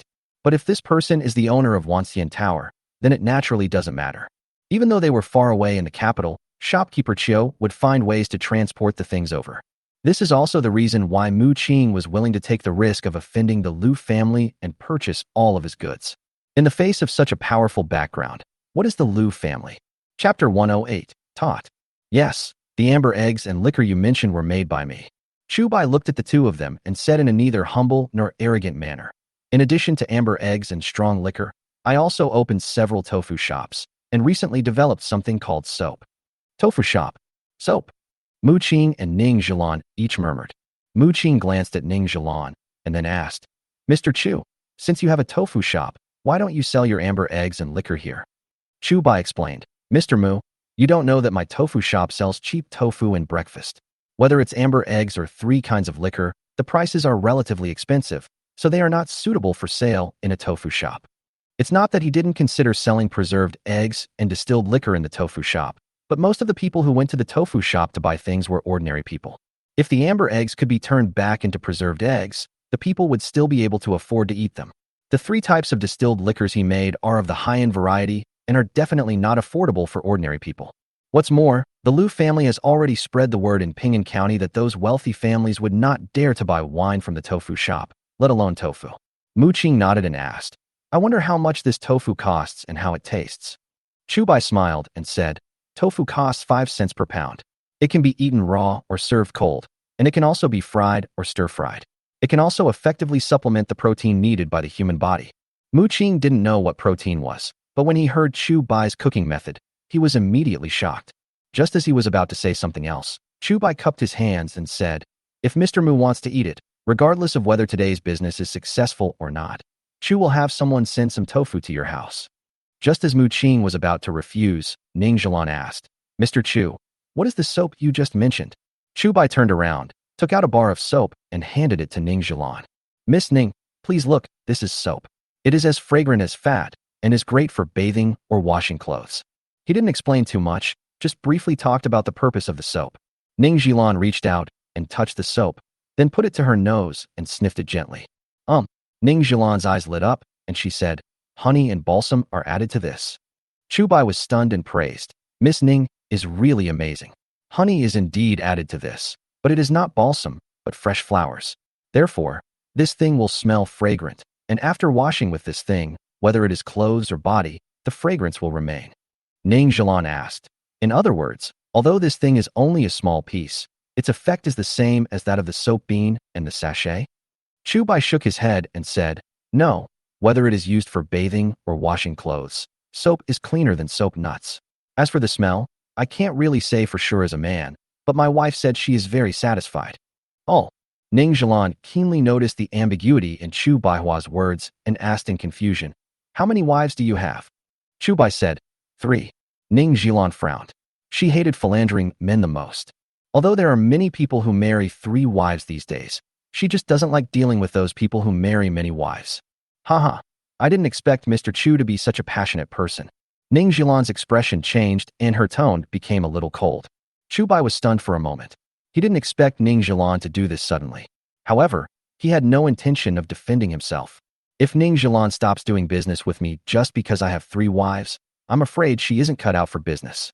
But he didn't want to defend himself, but Wu Laotian couldn't help it. Girl, if you don't know the situation, don't talk nonsense. The 3 women that Chu married were all born as money-losing women. If he hadn't been kind enough to marry them, they would have been sold to brothels long ago. Although Wu Laotian really wanted to help Chu Bai with this business, he didn't want Chu Bai to be misunderstood. Ning Zhilan was startled and asked in confusion, money-losing goods? Mu Qing sighed and asked, Your Majesty once ordered the formation of a wedding escort team to stimulate population growth, right? Ning Zhilan nodded, but she didn't understand what this had to do with the wedding procession. Mu Qing continued, but country folks don't care about beauty when choosing a wife, and they don't even care about moral character. The only thing they care about is whether a woman can work. As long as she can work, someone will want her no matter how ugly she is. Those women who are thin and look like they can't do much work are almost always unable to get married. Their families have to pay an extra fine for this, so they are called money-losing goods. In most cases, there are only 2 destinations for these money-losing women. One is to become a concubine for some wealthy masters, and the other is to be sold to a brothel by their families. After hearing what he said, Ning Zhilan's expression changed again and again. She came from a wealthy family, so naturally she had never thought about these issues. But ordinary people don't have such a good life. However, she still didn't understand. Even if she couldn't afford the fine, why did she sell herself to a brothel? Whenever she met prostitutes in the past, she would feel contempt for them. There are many ways to survive. Why have we fallen to such a state? At this time, Chu Bai suddenly said, Of course it's to survive. Ning Zhilan asked in confusion, Survive? Is it that simple? Chu Bai said solemnly, It's that simple. After a woman is sold to a brothel, although she may not live well, she will still have food to eat and will not starve to death. Moreover, the family will receive a sum of money, which can improve their lives or relieve some stress. Although many people find it difficult to talk about this kind of thing, it is after all the last thing a woman does for her family. As Chu Bai finished speaking, Ning Zhilan fell silent for a moment. She didn't continue to ask stupid questions like why she would rather be sold into a brothel than be a concubine of a rich man. Ever since she was born, everything she does has gone smoothly. To the extent that, although she knew that the people outside were suffering, she had never thought about how miserable these people were. Mr. Chu, I am grateful for your advice. Ning Zhilan was silent for a long time, then bowed solemnly to Chu Bai. If it were in the past, Chu Bai would definitely dodge sideways. But this time, he just stood there carelessly without moving. Ning Zhilan finished her greeting and asked, However, can I try this soap first? Chu Bai smiled slightly and said, Okay. Chu Bai was a little surprised that Ning Zhilan adjusted herself so quickly. He could see that although Ning Zhilan was a woman, she was also a businessman. Moreover, he is a businessman with a considerable background. Chapter 109. Fresh tea leaves? Don't stand here, let's go inside. Mu Qing said at the right time, Since we are discussing business, we should sit down and talk. Chu Bai nodded and turned around and said, Uncle Tian, come in with me. The others are waiting here. After saying that, he extended his hand and said, Mr. Mu, Miss Ning, please. Mu Qing was stunned for a moment. He didn't expect Chu Bai to be so rude. You know, when other people face him, everyone has to pretend to be polite and modest, right? However, Chu Bai's true nature is just in line with his temper. He has seen too many hypocrites who appear polite on the surface but turn around and stab you in the back. After a while, several people came to the central hall of the Mu family's villa under the leadership of Mu Qing. Normally, only the most distinguished guests would be brought to a formal place like the central hall. From this we can see that although Mu Qing had only met Chu Bai once, he attached great importance to him. As soon as they arrived at the central hall, the servants from the other courtyard brought up a basin of clean water. Ning Zhilan first wet her hands, then rubbed them with soap. Then, a series of white bubbles appeared in its palm. This is... Ning Zhilan was stunned for a moment, then washed the foam off her hands, and then put her hand close to her nose and sniffed. Although it's not very obvious, there is indeed a fragrance, light and refreshing. Ning Zhilan dried her hands and asked, Mr. Chu, how much does your soap cost? Chu Bai said, Miss Ning, how do you think of 1 tael of silver per piece? Ning Zhilan shook her head and said, It's too expensive. Chu Bai smiled and said, Miss Ning, don't be so quick to refuse. How about you take a bath with this soap first? Then let the servants use the soap to wash your clothes. After washing, Miss Ning can see the effect. Ning Zhilan hesitated for a moment and said, "Since Mr. Chu has said so, let's give it a try." The main reason she came to Pingan County this time was for the 3 distilled liquors launched by Chu Bai. But she was not in a hurry. At least she would not reveal her purpose until the deal was done. After saying that, she looked at Mu Qing. Mu Qing immediately called the housekeeper of the villa. "Go and boil some hot water for Miss Ning to bathe, and then ask the servants to use this to wash her clothes." Following his arrangements, the Mu family villa, which had been silent for a long time, suddenly began to move. After Ning Zhilan left, Mu Qing held up the teacup and said, "Mr. Chu, have some tea." Although he has a very powerful background, he is not at all arrogant. Chu Bai picked up the teacup on the table and took a sip. A greasy smell instantly burst out of his mouth. Puff. Ahem. Chu Bai couldn't help but spit it out, and then he kept coughing. Mu Qing was stunned when he saw this, thinking that there was something wrong with the tea Chu Bai drank. He hurriedly took a sip of the water in his teacup, but nothing went wrong. "Mr. Chu, are you not used to this tea?" Mu Qing asked, suppressing the doubts in his heart. Although he usually doesn't like to be extravagant, given his status, the tea served to his table must be good. The reason he asked this was that he thought Chu Bai might never have drunk tea. Or maybe, "I can't afford tea." But as soon as this thought came to his mind, he shook his head. How could someone who could make amber eggs and those 3 kinds of liquor not be able to afford tea? The only explanation might be that Chu Bai is not used to this tea. As for the reason why he couldn't get used to drinking it, Mu Qing didn't think too much about it. When he first started drinking tea, he was a little uncomfortable with it. "Mr. Chu, you may not be used to drinking tea at first, but you will get used to it after tasting it a few times." Mu Qing hesitated for a moment and then began to give instructions. Chu Bai shook his head and said, "Forget it. Even if you pay me for this kind of tea, I don't want to drink it a second time. If you count carefully, this is the second time he has drunk tea since he traveled through time. The first time I drank tea was at a tea stall in order to cheat Zhao San out of his coffin money. The reason why he drank tea so seldom was, as Mu Qing thought, not because he couldn't afford it, but because he really couldn't get used to it. The Dayu dynasty was similar to the Tang dynasty in his previous life, and the tea they drank was basically boiled. Moreover, some people like to add pepper, cinnamon, and aniseed when making tea. He couldn't enjoy this nourishment anyway. Mu Qing was stunned for a moment and asked in surprise, "Could it be that Mr. Chu has drunk better tea?" Although he thought it was unlikely, he asked anyway. After all, Chu Bai's performance was too much like that. Chu Bai nodded and answered honestly, "Yes, I have drunk it." In the previous life, when someone visited someone else's home, would they not make a cup of tea for them? But as a young man, Chu Bai could accept drinking some iced black tea, jasmine honey tea, or even oriental leaves. But he was not used to sitting still and drinking tea. Now, after having drunk the oil-fried tea twice, he suddenly began to miss the tea leaves that he had despised in his previous life. If possible, he would treasure even the cheapest jasmine tea in his previous life. Only now did he understand what it meant to cherish something only after losing it. Mu Qing looked at Chu Bai in a daze. Unexpectedly, Chu Bai actually nodded. This struck him as somewhat absurd. "I was born in the capital, and my food, clothing, and other expenses are all the best in the capital. But now, Chu Bai said that his tea was better than his? How is that possible? In that case, I am a little curious." Mu Qing looked at Chu Bai and said somewhat competitively, "I wonder what kind of tea Mr. Chu is talking about." Chu Bai sighed and said, "It doesn't matter what kind of tea it is. I can't drink it now anyway." It's not like he had never thought about making some of the tea from his previous life. But the problem was that he only knew that the tea leaves should be fried, but he was not very clear about the specific steps. Moreover, he had asked Uncle Wu to look for it in Pingan County before, but he had not found any shop selling fresh tea. But as soon as he finished speaking, an idea suddenly occurred to him. He couldn't get fresh tea because Pingan County was a lower county, and naturally, there were only a few good things there. But the Mu Qing in front of him was different. He was a big shot from the capital.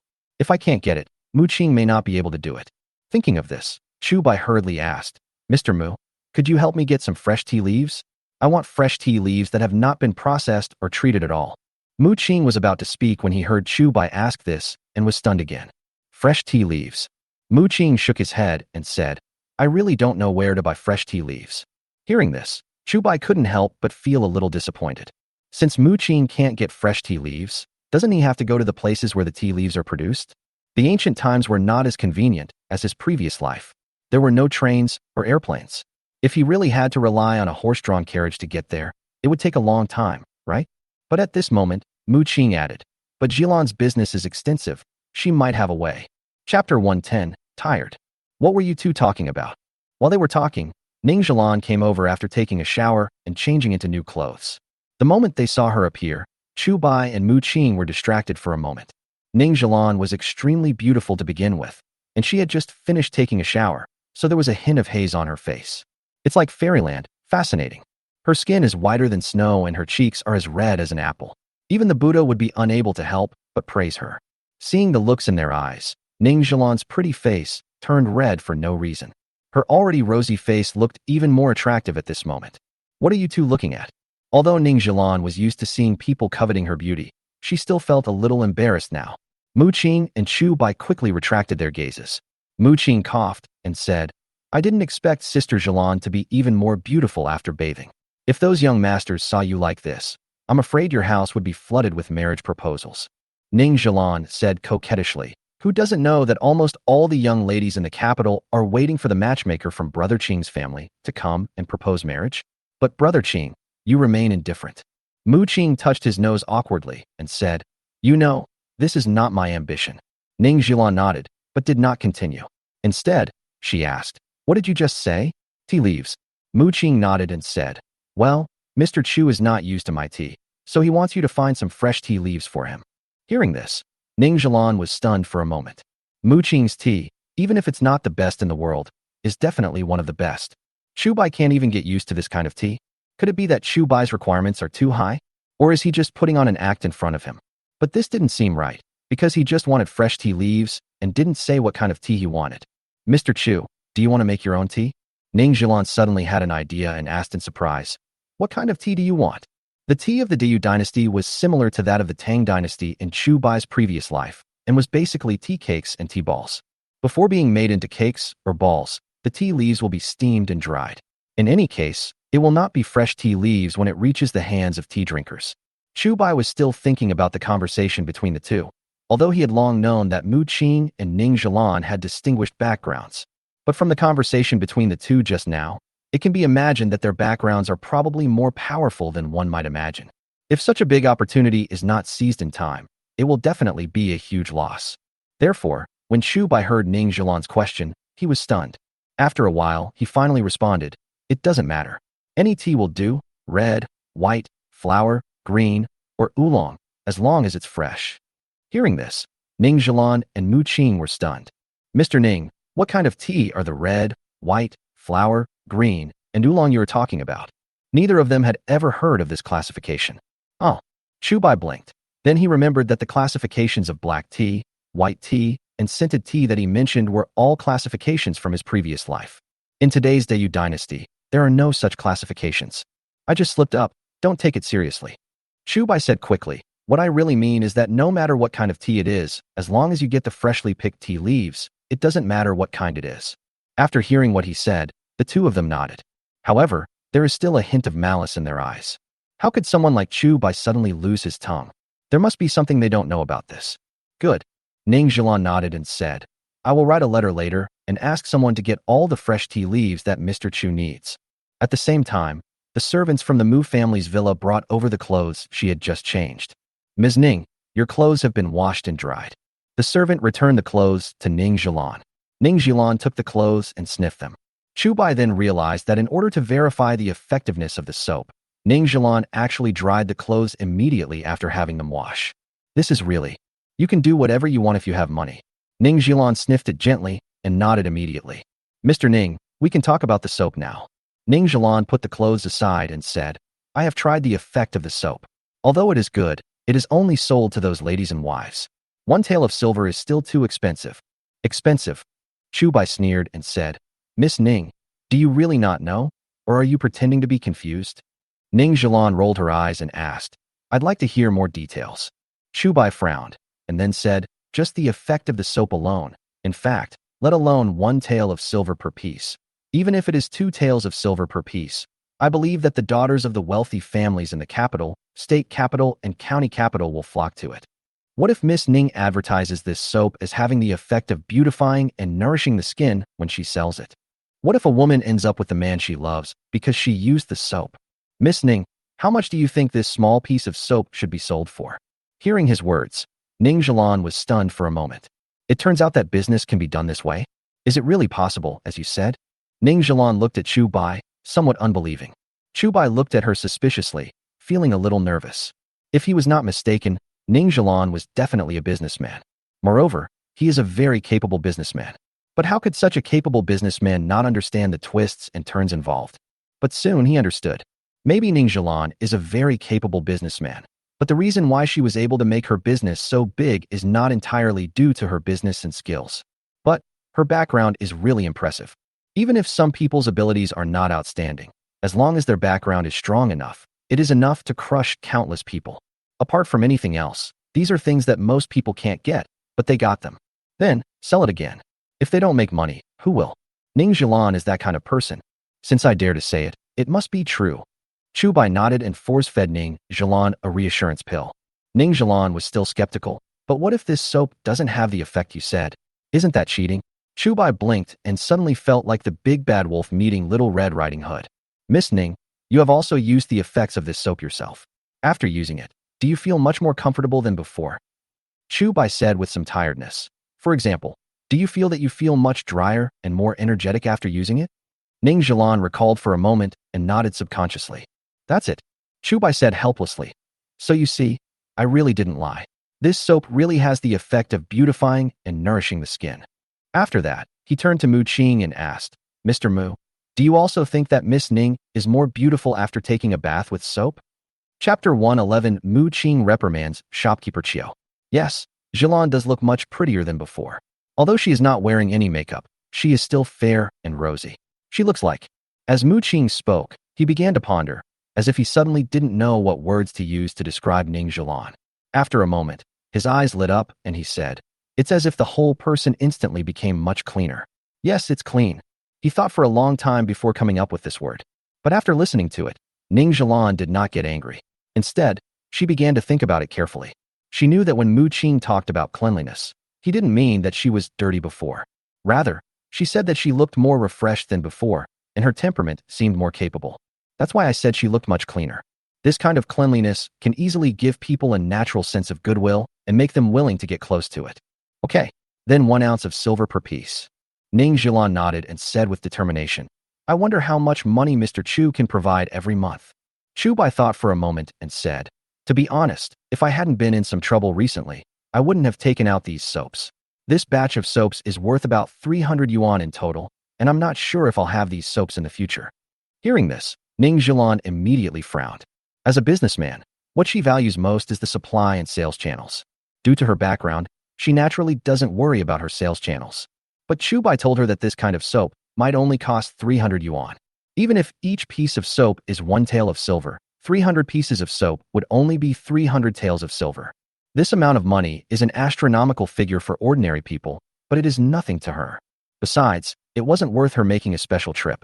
I wonder what kind of trouble Mr. Chu has encountered. Ning Zhilan knew not long ago that Chu Bai was in trouble, and it seemed that he had offended the Lu family.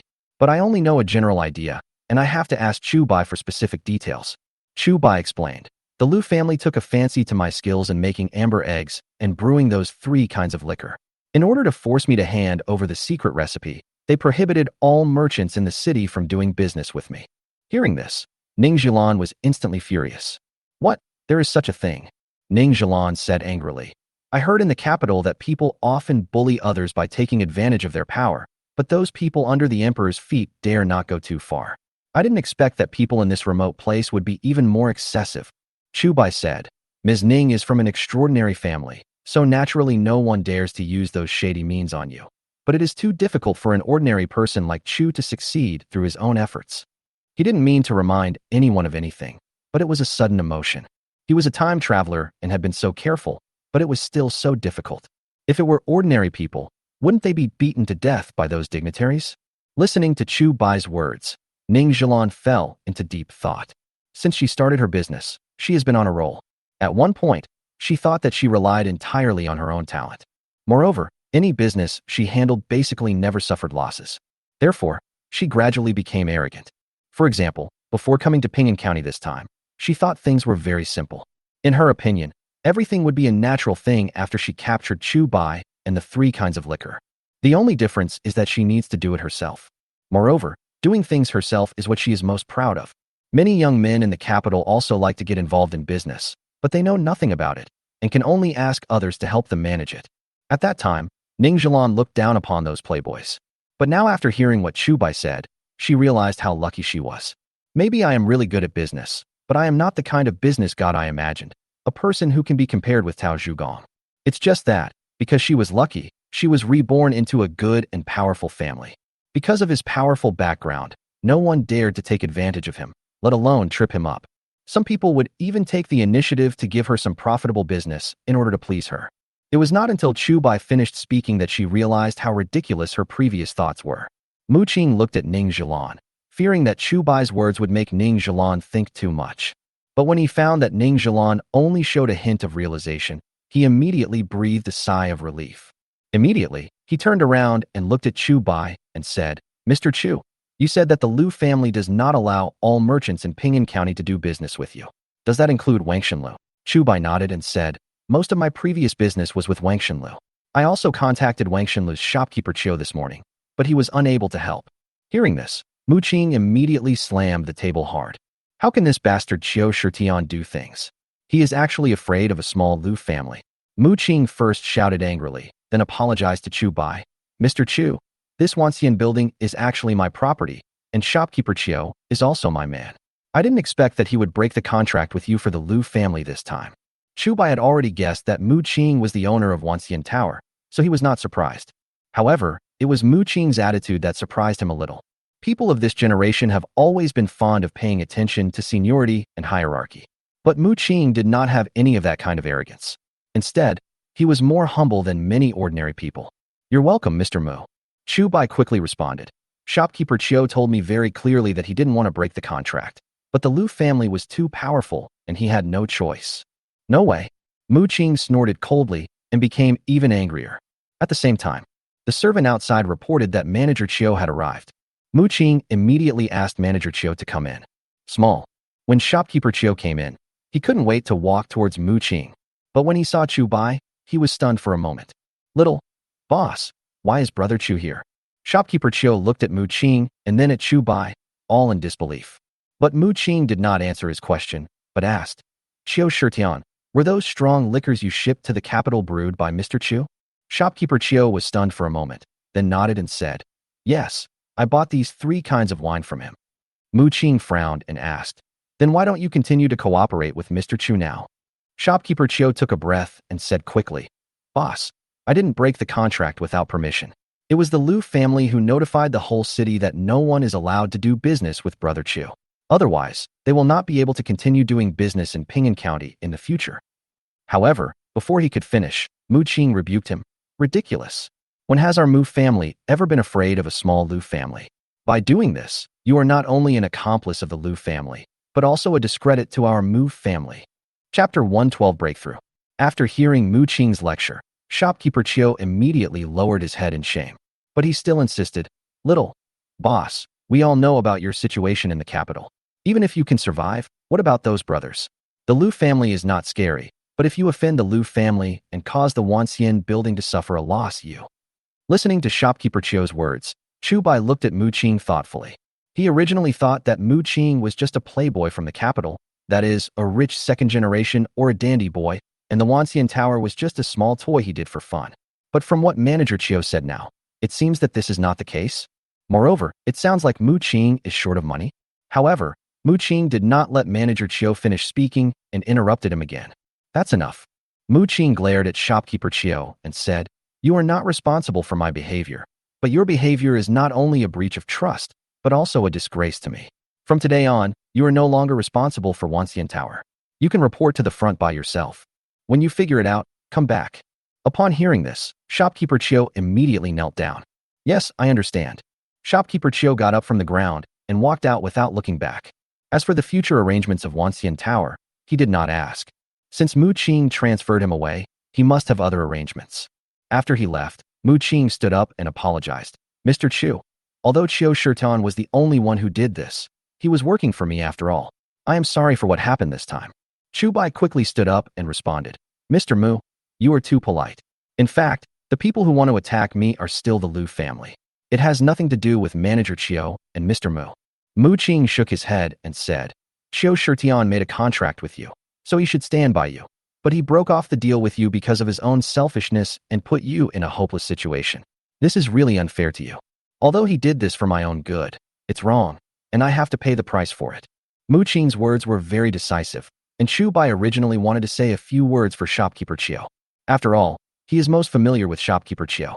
With this lesson, he will definitely do his best to help himself. But Chu Bai was not a saint, and seeing Mu Qing's look, he no longer had the idea of continuing to persuade her. After all, he chose to do business with Wang Shenlu because Wang Shenlu had a strong backer and background. As a result, as soon as the Lu family showed their fangs, Manager Qiao immediately backed off. If that's the case, then why did he cooperate with Wang Shenlu in the first place? If I had chosen a restaurant at random, I might have made more money. But shopkeeper Qiao is gone, so who will be in charge of Wanxian Tower next? Chu Bai looked at Mu Qing and asked, if I still want to continue doing business with Wang Shenlu, who should I contact? Mu Qing hesitated for a moment and asked, I think Mr. Chu is a business genius. If Mr. Chu doesn't mind, how about coming to Wanxian Tower to help me? Upon hearing this, Chu Bai was stunned for a moment. Are you starting to poach people now? And it was him who dug it? Wang Shenlu is the largest restaurant in Ping'an County, and it has Mu Qing as its powerful backer. Being the shopkeeper of Wang Shenlu sounds very tempting, but it is not suitable for Chu Bai. One is that he has countless things that can make money in his mind, and he can make a lot of money by picking any one of them. If these things make money, whose money will it be? Even if he and Mu Qing were to split the money 50-50, he still felt it was inappropriate. Another thing is that he has always been lazy and likes to be a hands-off boss no matter what he does. He really couldn't adapt to the routine of being stuck in Wanxian building every day.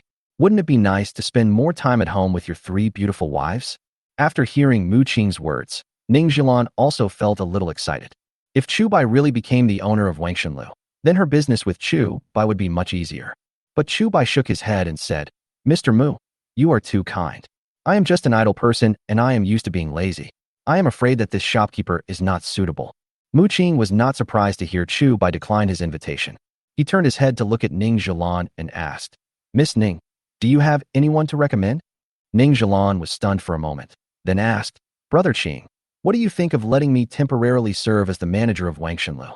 Hearing this, Mu Qing was obviously stunned. Isn't this a waste of talent? Mu Qing pondered for a moment and said, Sister Zhilan, you have other businesses to take care of. If I let you stay here for a long time, what will happen to your businesses? Ning Zhilan smiled and said, Mr. Chu's words enlightened me today. I just realized that I still have a lot to learn. Therefore, I am not staying here just for Wanxian Tower. Besides, all other businesses are on track. Even if my little sister is there or not, those people will manage them in an orderly manner. I don't need to worry about it. Besides, although the position of the shopkeeper of Wang Shenlu is not high, it involves many aspects. Until Brother Qing finds a suitable candidate, I can take over for a while. Seeing that she said so, Mu Qing had no choice but to nod and agree. However, looking at Chu Bai next to him, Mu Qing always felt that Ning Zhilan's thoughts were not that simple. He wanted to give him a few reminders, but Chu Bai was still by his side, so he couldn't be too blunt. Okay, that's settled then. Mu Qing said helplessly, before I find a suitable candidate, I'll have to trouble Sister Zhilan to keep an eye on it for me. Ning Zhilan nodded, then looked at Chu Bai and said, Mr. Chu, now that the misunderstanding has been cleared up, we can continue our business. Chu Bai was stunned for a moment and asked in confusion, what do you mean by continue? Ning Zhilan said, it's the amber eggs and the 3 kinds of liquor that you sold before. Oh, Chu Bai said quickly, the amber eggs are easy to handle, but I'm afraid I won't be able to continue with the 3 kinds of liquor for a while. Ning Zhilan and Mu Qing looked at him together and asked, why? Chu Bai spread his hands and said, the Lu family doesn't allow merchants in the city to do business with me. Wang Shenlu is only responsible for sales. As the saying goes, a good cook cannot cook without rice. Chu has no raw materials now and is powerless. Ning Zhilan immediately breathed a sigh of relief. She thought that Chu Bai didn't want to continue doing business with Wang Shenlu because of what happened to Manager Qiao. That's easy, Ning Zhilan said generously. Mr. Chu, just tell me what raw materials you need, and I will definitely help you. Chu Bai's eyes lit up and he asked, really? Ning Zhilan and Mu Qing were born in the capital, and their backgrounds were even more impressive. Since she said this, she must be able to help me break the impasse. Ning Zhilan nodded and said, although I am just a woman, I always keep my words like a man and never break my promises. Chapter 113 Cooperation Achieved. It's actually quite simple. I need a brewery and as much grain as possible.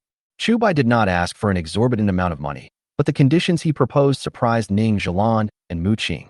After all, Chu Bai already had a winery, so why did he need another one? If it were the old butler, he would definitely know why Chu Bai made such a choice. Because the winery that Chu Bai is running now is just a cover for fraud. Chu Bai didn't know how to make wine at all. He just distilled the wine brewed by others and purified it again. And through this incident, he understood how it felt to have his supply of raw materials cut off. That's why I wanted to build a real winery. As long as you can brew your own wine, you won't be afraid of the secret of distilled liquor being exposed. No one would even guess his real method of making distilled liquor. It is never too late to mend. Also, every time he purified and distilled someone else's wine, his own opinion on the taste of the wine did not count. As for wine, the higher the alcohol content, the better it is not necessarily. Generally speaking, 52 degrees is enough. If we really make a drink with an alcohol content of more than 60 degrees, not everyone can enjoy it. Therefore, even if he couldn't produce the best wines from his previous life, making a wine similar to other best-selling brands would be enough for Chu Bai to reminisce. After Chu Bai knew that the 3 kinds of wine he needed were blocked by someone, he thought about buying a winery himself. But those people didn't even dare to sell wine to him, let alone the winery. Unless he could offer an incredibly high price, enough to make the other party sell the winery to him at the risk of offending the Liu family. Then, he took the money and left Ping'an County immediately. But Chu Bai's money didn't come from the wind, so he couldn't just give it to others for free. What's more, even if he had a winery, he still couldn't make wine without grain. Therefore, he might as well find another way. Now, the appearance of Ning Zhilan and Mu Qing is a turning point. Mu Qing's most powerful thing is not his property, Wanxian building, but his background. Others were afraid of the Liu family and did not dare to sell the winery to him. The Li family, for the sake of their reputation, did not want to offend the Liu family. But with Mu Qing's intervention, the Li family would also sell grain to him. Mu Qing and Ning Zhilan will also take care of the winery's affairs for him, although doing so would make Chu Bai owe them a favor. But Chu Bai felt it was worth it.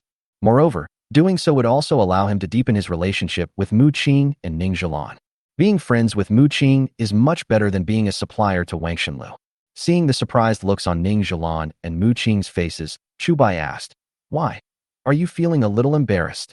Ning Zhilan quickly shook her head and said, "I can understand that Mr. Chu wants food, but why does he need a winery? Doesn't Mr. Chu already have a winery?" Chu Bai did not give a direct answer, but said, "Since I want it, it must be useful, and it is best to be a winery that is still brewing. The price does not matter, as long as it is not too outrageous." Ning Zhilan did not nod immediately, but looked at Mu Qing. Mu Qing thought for a moment and said, "I have a wine shop in the west of the city. It's not very big, but it should be able to meet your needs. As for the price, forget it. Just consider it as my apology to Mr. Chu on behalf of Qiu Shitian." Hearing what he said, Chu Bai hurriedly said, "Wait a minute, Mr. Mu. We'll pay you what you deserve. This has nothing to do with an apology. Since we are businessmen, we must follow the rules of the business world." Mu Qing thought for a moment and nodded. "Okay, you can talk to Zhilan about the price later. As for the food, I can talk to the Wang family for you." Wang family? Chu Bai asked in confusion. Isn't the largest grain store in Ping'an County owned by the Li family? And I haven't heard of Wang's grain store in Ping'an County. Mu Qing said, "I'm talking about the Wang family in Zhuan County." Hiss. Chu Bai immediately took a breath of cold air. The Wang family of Zhuan County. He is even more powerful than the 4 wealthy merchants in Ping'an County. Even if you tie the 4 largest merchants in Ping'an County together, they are not as strong as the arm of Zhuan County Prince's family.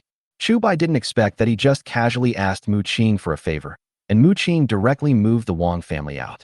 "Mr. Mu, although Ping'an County is under the jurisdiction of Zhuan County, the 2 places are not close to each other, and there are many bandits in the area, so it is very easy to make mistakes along the way." Chu Bai quickly said tactfully, "Besides, if it's just brewing wine, the amount of grain needed is not that much. The Wang family may not be willing to do this business with me, right?" Mu Qing shook his head and said, "Mr. Chu, you don't know that although the Wang family is the #1 grain merchant in Zhuan County, they have recently been trying to expand their business to the entire Zhuan County. Therefore, even if the business is small, they must be willing to give it a try." Chu Bai heaved a sigh of relief after hearing him say that. As long as Mu Qing didn't deliberately arrange for the Wang family to do business with him, it would be fine. Otherwise, you would be owed a huge favor. In that case, I will be disrespectful to refuse. Chu Bai stood up, cupped his hands, and said, "As long as the issues with the winery and grain are resolved, I can provide a brand new fine wine in half a month at most, and no matter in which aspect. it will be far superior to the previous 3 wines. Hearing this, Ning Zhilan was overjoyed and asked, "Really?" Chu Bai nodded and said, "Miss Ning likes to do what she says, and so does Chu." "Good," Ning Zhilan said hurriedly. "I will give you a reply after I have read the matter of the wine shop. I will also help you contact the Jiuan County King's family. After everything is ready, I will wait for Mr. Chu's new wine." "Sure, sure." Chu Bai smiled slightly and left with Wu Laotian. As soon as the two of them left the Mu family's villa, the members of the escort team immediately surrounded them. "How's it going? Did the deal come through?" They all knew that Chu Bai was going to discuss business with the owner of the Mu family villa this time. Moreover, this business not only concerns Chu Bai, but also the fate of each of them. "It's done." Without waiting for Chu Bai to speak, Wu Laotian excitedly shouted to everyone. When the others heard this, joy was immediately written on their faces. "First, unload the soaps from the car, and then we'll go to the tofu shop together." Chu Bai gave an order and said, "We must share this good news with everyone." He was actually very worried about the tofu shop. After all, Uncle Wu had been there for so long, but there was no news at all. Since the Lu family has taken action against him, they will most likely not let the tofu shop go. Although the tofu shop did not bring him much profit, it was of great significance to the villagers in Wujiazwang. If Chu Bai loses the tofu shop, the most he will lose is some money. But those villagers would lose their jobs. Just as Chu Bai was leading everyone towards the largest tofu shop in the city, a waiter from the tofu shop came running over in a hurry. Chu Bai suddenly had an ominous premonition in his heart. Chapter 114, Brother Wu is captured. "Mr. Chu, this is bad. Shirtu has been seized by the government." The guys at the tofu shop were all from Wujiazwang. When they saw Chu Bai and his group from afar, they hurriedly shouted. Upon hearing this, Chu Bai and others' faces changed immediately. The stone that the guy was talking about was none other than Uncle Wu San's son, Brother Wu Heir. It's just that everyone in the village is used to calling him Brother Wu, and only those who are older than him call him by his nickname Shirtu. "What's going on? Explain yourself." Chu Bai grabbed the waiter and asked hurriedly, "Why was second brother arrested by the government? Where's third uncle now?" Chu Bai had expected something to happen at the tofu shop, but he didn't expect it to happen so soon. He had just come out of the Mu family villa, and something happened in the tofu shop? Chu Bai himself didn't believe that there was no problem here. However, what Chu Bai is most worried about now is not the tofu shop, but Uncle Wu. Uncle Wu is now the #1 general under Chu Bai. Not only does the guard team rely on him, but many other places also rely on him. Unfortunately, Uncle Wu is a retired veteran with great kung fu skills. If he fights with the government for Brother Wu, even Chu Bai will not be able to protect him. Although Uncle Wu has always been very calm, he is not the kind of person who likes to act impulsively. But Chu Bai had just heard from Wu Laotian and others a few days ago about the reason why Uncle Wu joined the army. If Uncle Wu goes crazy, there is no guarantee that anyone will be able to subdue him. Fortunately, the clerk said at this time, "Today, a group of Yamen runners came and said that there was a problem with our store book, and then they took Shirtu away." When Uncle San found out, he immediately went to the county government office, and it was he who asked me to come here to look for you. Chu Bai immediately felt relieved when he heard this. Since Uncle Wu asked his men to come here to find him, it meant that he was not impulsive.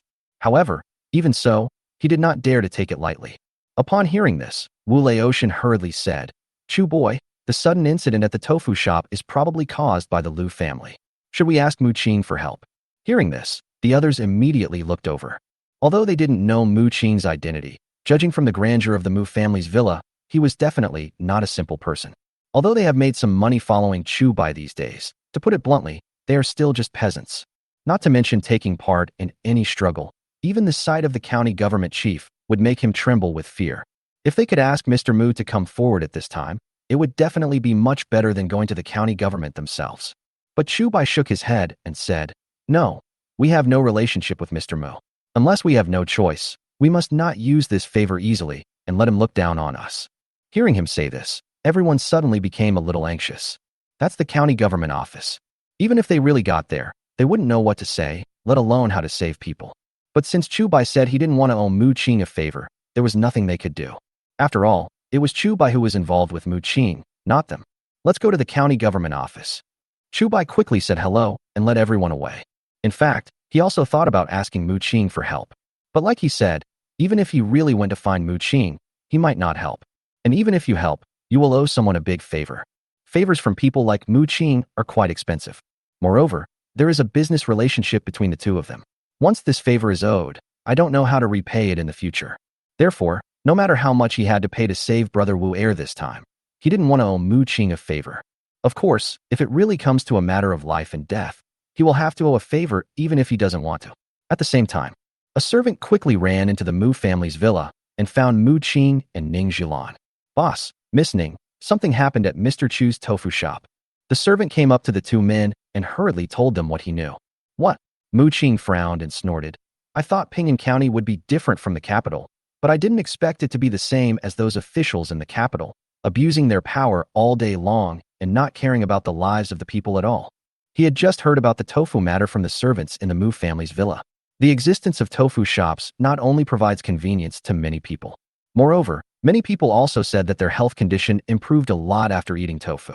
In addition, the price of tofu is not very expensive, so Mu Qing has long regarded tofu as a top-notch product. But before he had the chance to see what tofu was, the tofu shop closed down. Moreover, the person in charge of the tofu shop was arrested by the county government. This is really outrageous. Ning Zhilan stood up quickly and asked, Brother Qing, do we need help? Mu Qing's identity is here. Others may not know Mu Qing's true identity, but the county magistrate of Pingan County knows it. As long as he shows up, not to mention the Lu family, even the county magistrate has to give him face. Ning Zhilan thought that Mu Qing, who was kind-hearted, would definitely agree immediately. Unexpectedly, Mu Qing shook his head and said, No, let's wait and see. Ning Zhilan asked in surprise, Just watch like this? Chu Bai is now her business partner, and she wants to interact more with Chu Bai and learn some things. If something happened to Chu Bai, then her trip to Pingan County would be in vain. Moreover, even if she had no cooperative relationship with Chu Bai, she didn't want to see such a thing as taking human life lightly happen. Mu Qing shook his head again and said, It's not that I don't care, but I'll just watch first. If Mr. Chu can't do anything, I will definitely help. Ning Zhilan rolled her eyes and asked, Brother Qing, it seems that Chu Bai is very powerful in your heart. Mu Qing did not deny it and directly admitted, Yes, I also want to see how Chu Bai will deal with this matter. Ning Zhilan asked, Brother Qing, how do you think he will handle this? Mu Qing shook his head. If it were those people in the capital, it would be much easier to guess. But although I haven't had much contact with Mr. Chu, I feel that he is not an ordinary person. He will definitely soar to the sky one day. It is not so easy to guess the behavior of such people. Hearing this, Ning Zhilan was extremely surprised. It was the first time she heard such a high evaluation of someone from Mu Qing. In that case, I'll have to trouble you, Brother Qing, to take care of Mr. Chu. Ning Zhilan smiled and said, I will take a few bars of these soaps to Wangshanlu first. From now on, every guest who comes to Wangshanlu for dinner will have to wash their hands with soap first. This can also be regarded as helping him promote the brand. After she finished speaking, she seemed to remember something and smiled. But speaking of it, this Mr. Chu is also a wonderful person. Although he brought a small amount of soap this time, it still adds up to dozens of yuan. He didn't even ask me for money and just left. Chapter 115 Ambassador of the Taxation Department. Maybe Mr. Chu didn't take these dozens of taels of silver seriously. Mu Qing said casually. Although he didn't have much contact with Chu Bai, he could still feel what kind of person Chu Bai was. Although Chu Bai is in trouble right now, he is not the kind of person who particularly likes money. Although dozens of taels of silver are a lot for ordinary people, Chu Bai doesn't take it to heart. Someone come. Mu Qing raised his eyebrows and ordered, Arrange someone to go to the county government office and pay attention to Chu Bai's case. The other side. Chu Bai, Wu Laotian, and others have arrived at the county government office. After some inquiries, we learned that although Wu Urge was taken away by the people from the Yamen, he was not brought to the court for investigation, but was taken to the ambassador of the taxation department. The 5 words ambassador of the taxation department sound mysterious, but in fact he is just a low-ranking official in charge of taxation. He is a miscellaneous official, not to mention an official with an official title. He doesn't even have a rank. Since it was an important place for the county government, Chu Bai did not bring all the guards in, but only brought Wu Laotian into the county government. As soon as they arrived at the ambassador's office of the taxation department, they heard noisy sounds coming from inside. Our store book is obviously real. It was all done at your place. Why do you say it's fake? The voice belonged to Wu Urge, and his tone sounded very angry. Is it true or not? Is it that important? A somewhat cunning voice sounded. I am in charge of all the taxes in Pingan County. Even the store books are issued by me. If I say it is true, it is true. If I say it is false, it is false. Wu Urge's angry voice sounded again. You are really going too far. The cunning voice said again. You are going too far? So what? The word official has two mouths, so I can say whatever I want. What can you, a mere peasant, do to me? Hearing this, Chu Bai and Wu Laotian almost exploded with anger. Wu Laotian was furious and said, I'm going to settle the score with him. Chu Bai quickly stopped him and said, wait, there's only my second brother's voice in there, not my third uncle's. If my third uncle gets angry, it'll be a big trouble. Wu Laotian was also shocked by Chu Bai's words. Who is Uncle Wu? A fierce man who came back alive from the battlefield. Although his hand was disabled, he was still able to fight several people at once. If he really went crazy, at least several people would die today. What should we do then? Wu Laotian asked worriedly. Are we just going to watch? Chu Bai shook his head and said, this matter must have been instigated by the Lu family.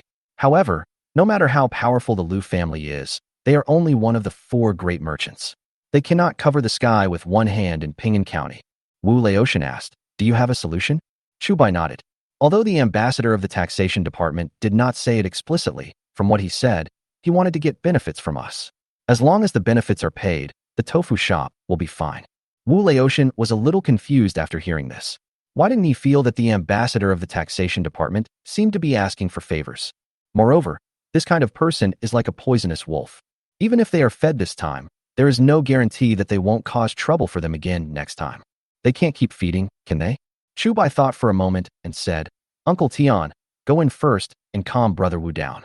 Don't let him get carried away. I'll think of another way. Although he knew that the ambassador of the taxation department wanted benefits, he didn't want to give such a person an advantage for no reason. This man can blackmail them once today and twice tomorrow. Moreover, he has a lot of good things to make money. But the time of travel was too short and the wealth at their disposal was limited. If they really fought, they would definitely not be able to compete with a family like the Lu family, which had decades or even hundreds of years of history. Wu Laotian looked at Chu Bai in confusion and asked, Chu boy, where are you going? Chu Bai gritted his teeth and said fiercely, I will definitely bleed today, but a small ambassador of the taxation department, an official the size of a sesame seed, wants to take a bite from me. He is absolutely dreaming. After saying that, he turned and left. Wu Laotian was stunned for a moment, then prepared to calm down Wu Urge. But before he walked in, he heard the voice of the ambassador of the taxation department again. Actually, today's matter is not without discussion. The ambassador of the taxation department looked at Wu Urge sinisterly and said, if someone hadn't asked me to cause trouble for you, we wouldn't have met. But since they have come to my door, I have to do my duty, right? How about this? Since the reason I gave is that the store book is not good, why don't you spend some money to make a new one? A new shopkeeper is not expensive, 20 taels of silver each. You have 4 tofu shops in total, so the total is 80 taels of silver. How about this? I'll make a deal for you. The total is 100 taels of silver. As he finished speaking, Brother Wu was so angry that he became stunned. He had seen many shameless people, but this was the first time he had seen someone like the ambassador of the taxation department. You're dreaming. Wu Urge glared and was about to rush over to attack. Upon hearing this, Wu Laotian hurriedly opened the door, ran in, and grabbed Wu Urge. Don't be anxious, sure to. Don't be impulsive. Wu Laotian hugged Wu Urge tightly and said, if you really make a move today, you will be in big trouble. After listening to his words, Brother Wu was finally not as impulsive as before. Just like Wu Laotian said, if he beat the ambassador of the taxation department today, it would not matter if he was the only one in trouble. It will also implicate Chu Bai and Tofu Shop. He absolutely cannot do such a thing. But even so, he was still very indignant and glared at the ambassador of the taxation department angrily. The ambassador of the taxation department was also a shrewd man. When he saw someone holding Wu Urge, he immediately felt emboldened. The price has gone up now. Just now it was 100 taels of silver for 4 store books, but now it's 150 taels. The ambassador of the taxation department stood up and said with a look of confidence, to tell you the truth, it was the Lu family who asked me to do this today. But as the saying goes, if you don't work for yourself, you will be punished by heaven and earth.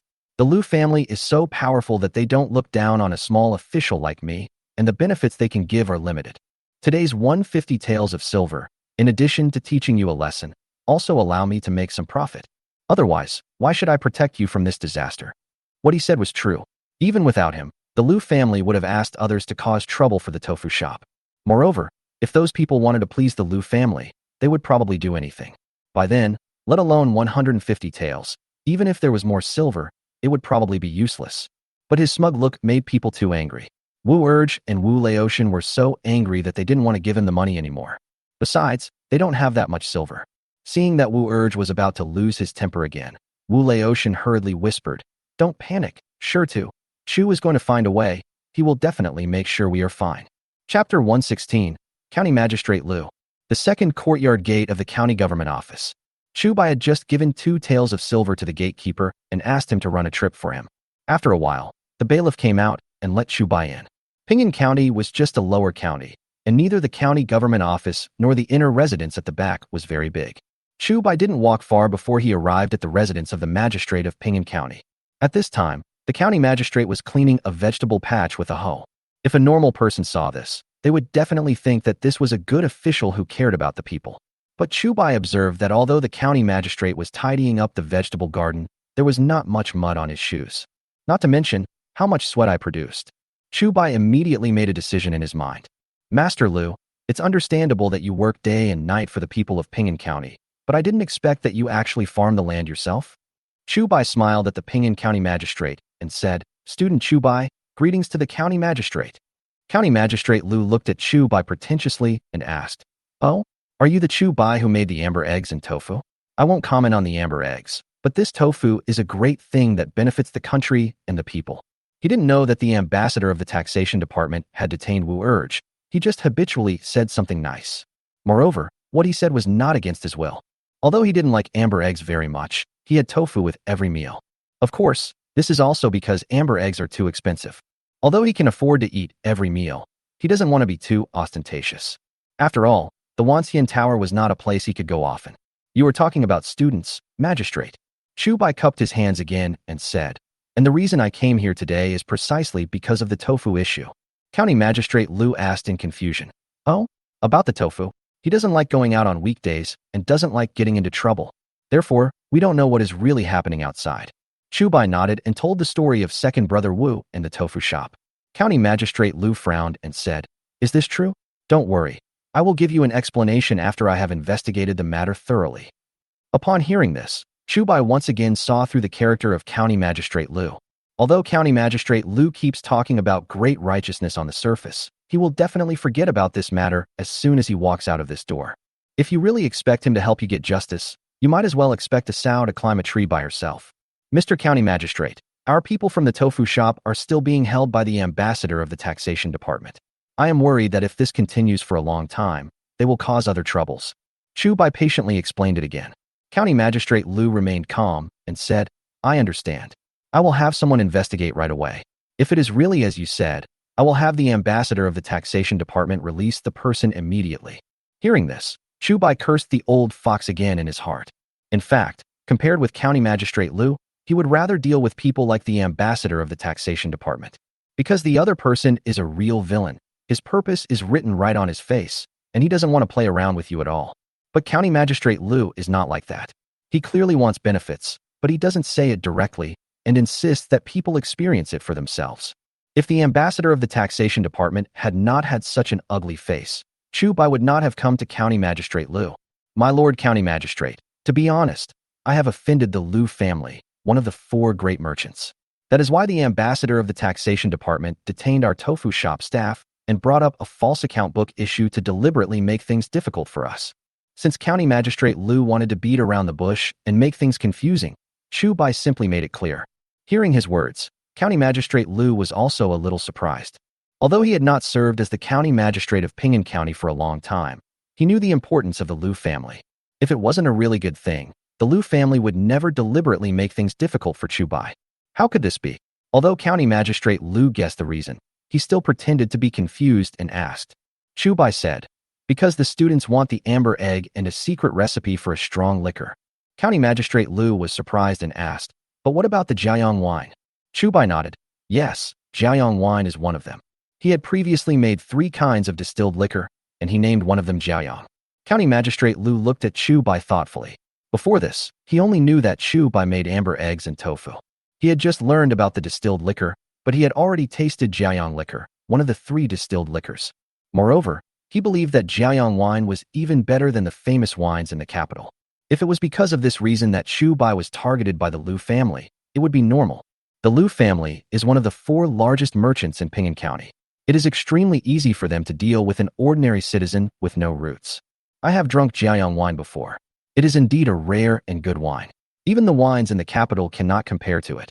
County Magistrate Lu sighed, then observed Chu Bai's expression and said, "Don't worry. If someone is really doing this secretly, I will definitely not let them go." The county magistrate is commonly known as Bailey Ho, and more often than not, he is almost like a local emperor. Even though the Lu family is known as one of the four wealthy merchants, they are no match for the county magistrate, unless it is a super family like the aristocratic families. Otherwise, they are just some powerful businessmen. Among the four classes of people, scholars, farmers, merchants, and artisans, if we really compare them, merchants have the lowest status. But no one really thinks so. Chu Bai looked around and said, "Mr. County Magistrate, what do you think of the Lu family?" County Magistrate Lu asked, "The Lu family? Just as you said, isn't the Lu family one of the four great merchants in Ping'an County?" Chu Bai continued to ask, "Do they pay taxes on weekdays?" County Magistrate Lu was stunned for a moment, then said, "Of course I paid it, but I'm not sure how much." When it comes to these wealthy businessmen, many officials also have a headache. These wealthy merchants united together to control the local economic lifeline. It is no exaggeration to say that they make a lot of money and are rich on a daily basis. However, because they have bribed many officials, many people turn a blind eye when paying taxes. As a result, they can pay less tax or even no tax. Tax payment is also one of the targets for performance evaluation of officials in power. If enough taxes are paid, the evaluation will definitely be better. Moreover, after deducting the taxes they should pay, they can divide the excess among themselves. However, this situation is not common. Most of the time, officials are faced with the situation where they do not collect enough taxes, and they have to pass the burden on to the common people again and again.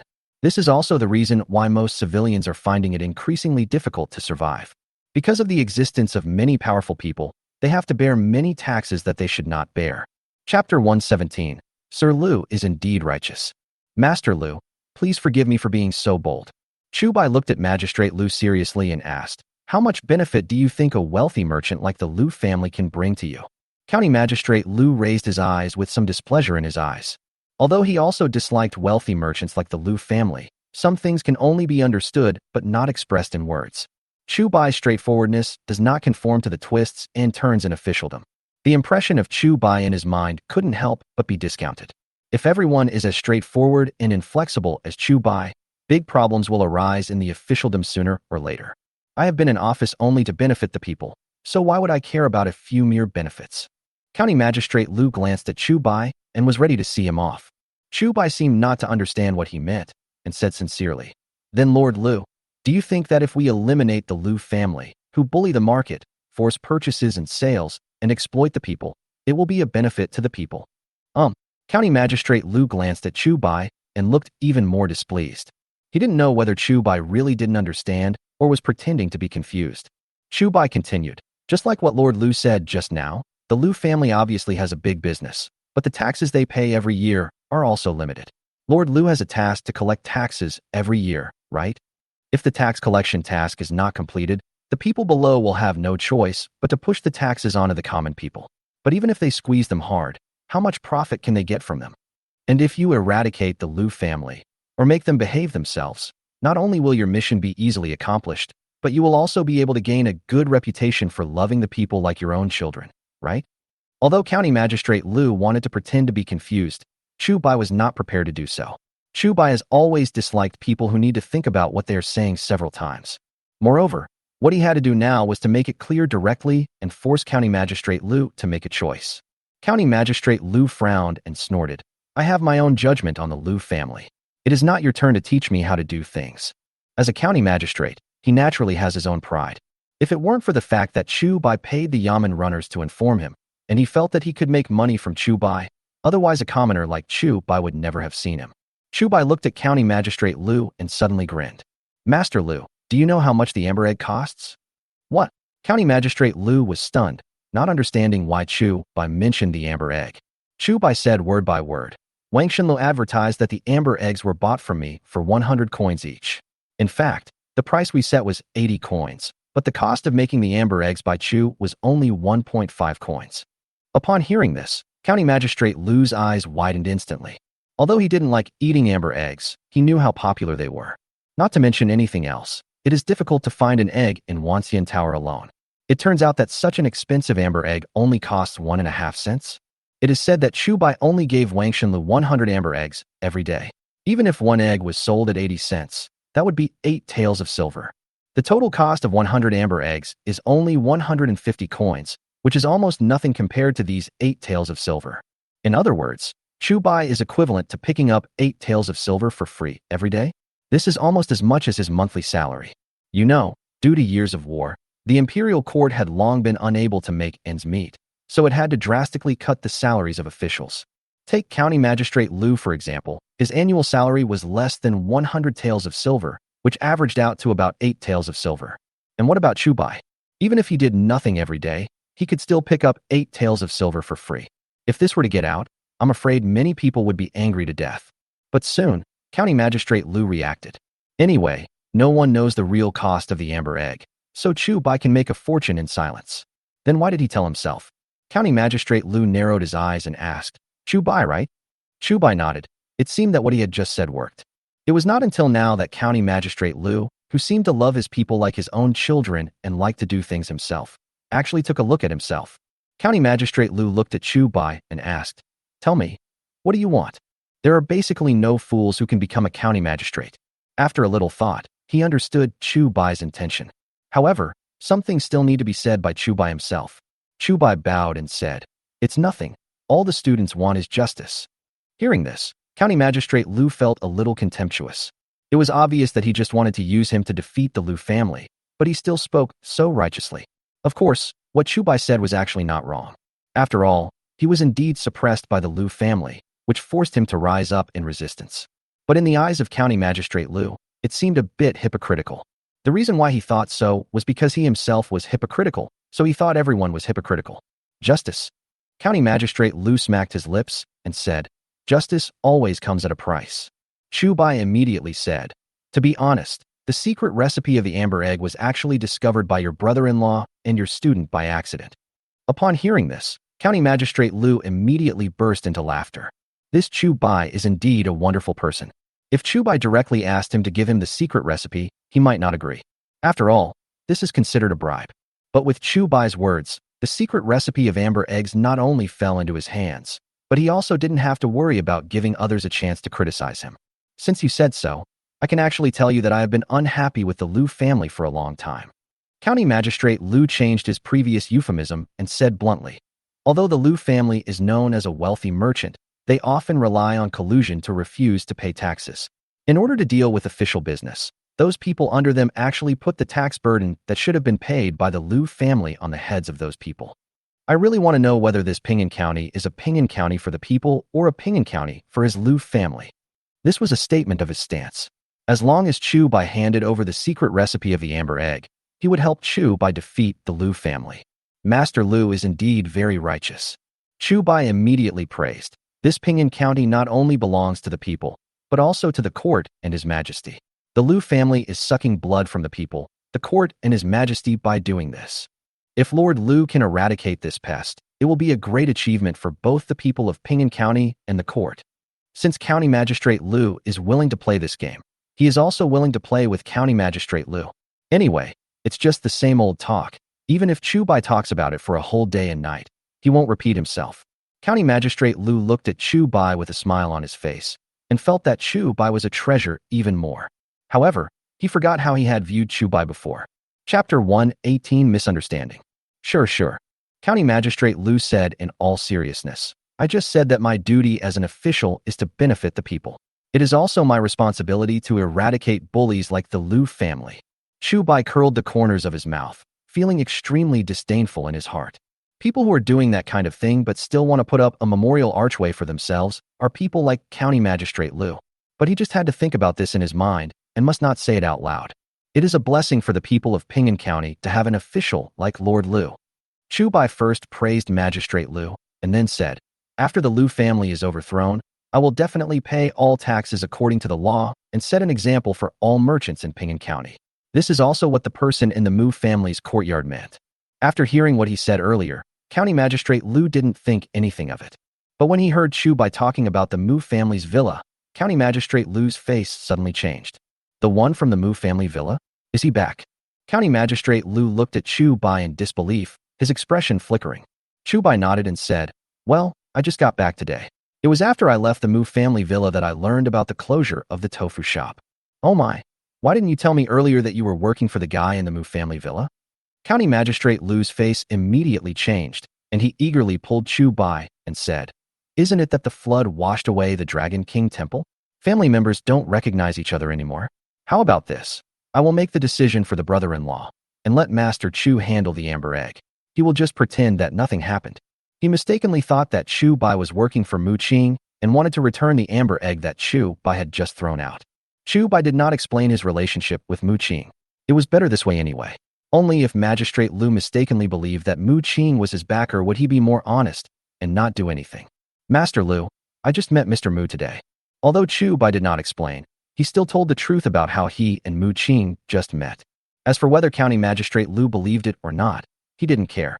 Moreover, the more he said this, the more Magistrate Lu tended to overthink it. As Chu Bai expected, County Magistrate Lu immediately said in a flattering tone, "I understand. I understand." Seeing his tone, Chu Bai became more and more curious. Mu Qing, what is its origin? Why did even a local tyrant like County Magistrate Lu have to curry favor with him? Even after mistaking me for Mu Qing's white glove, he still wanted to please me? "Master Lu, what the student said is true." Chu Bai emphasized it again, and then said, "As for the matter of the amber egg, it's up to you. Don't let your brother-in-law be wronged because of Mr. Mu." He knew in his heart that the more he said this, the more Magistrate Lu would misunderstand the relationship between him and Mu Qing. The reason why he did this was to use the tiger's skin to raise a banner. But his relationship with Mu Qing is not strong, and this is a helpless measure, as it is likely to be discovered in the future. But even if he is found out, he won't have any big problems by then. After all, everything was just County Magistrate Lu's own guess, and he didn't say much himself. As for the amber eggs, also known as preserved eggs, the cost is too low, so he can just use them to make some quick money. It's not realistic to expect to get rich by eating preserved eggs. In this case, it would be better to do a favor and tie County Magistrate Lu to himself. He did not expect County Magistrate Lu to be of much help to him, as long as he did not cause him any trouble. Master Chu is so righteous. County Magistrate Lu was also a little surprised. He didn't expect that Chu Bai would just say he didn't want the amber egg business, which was so profitable.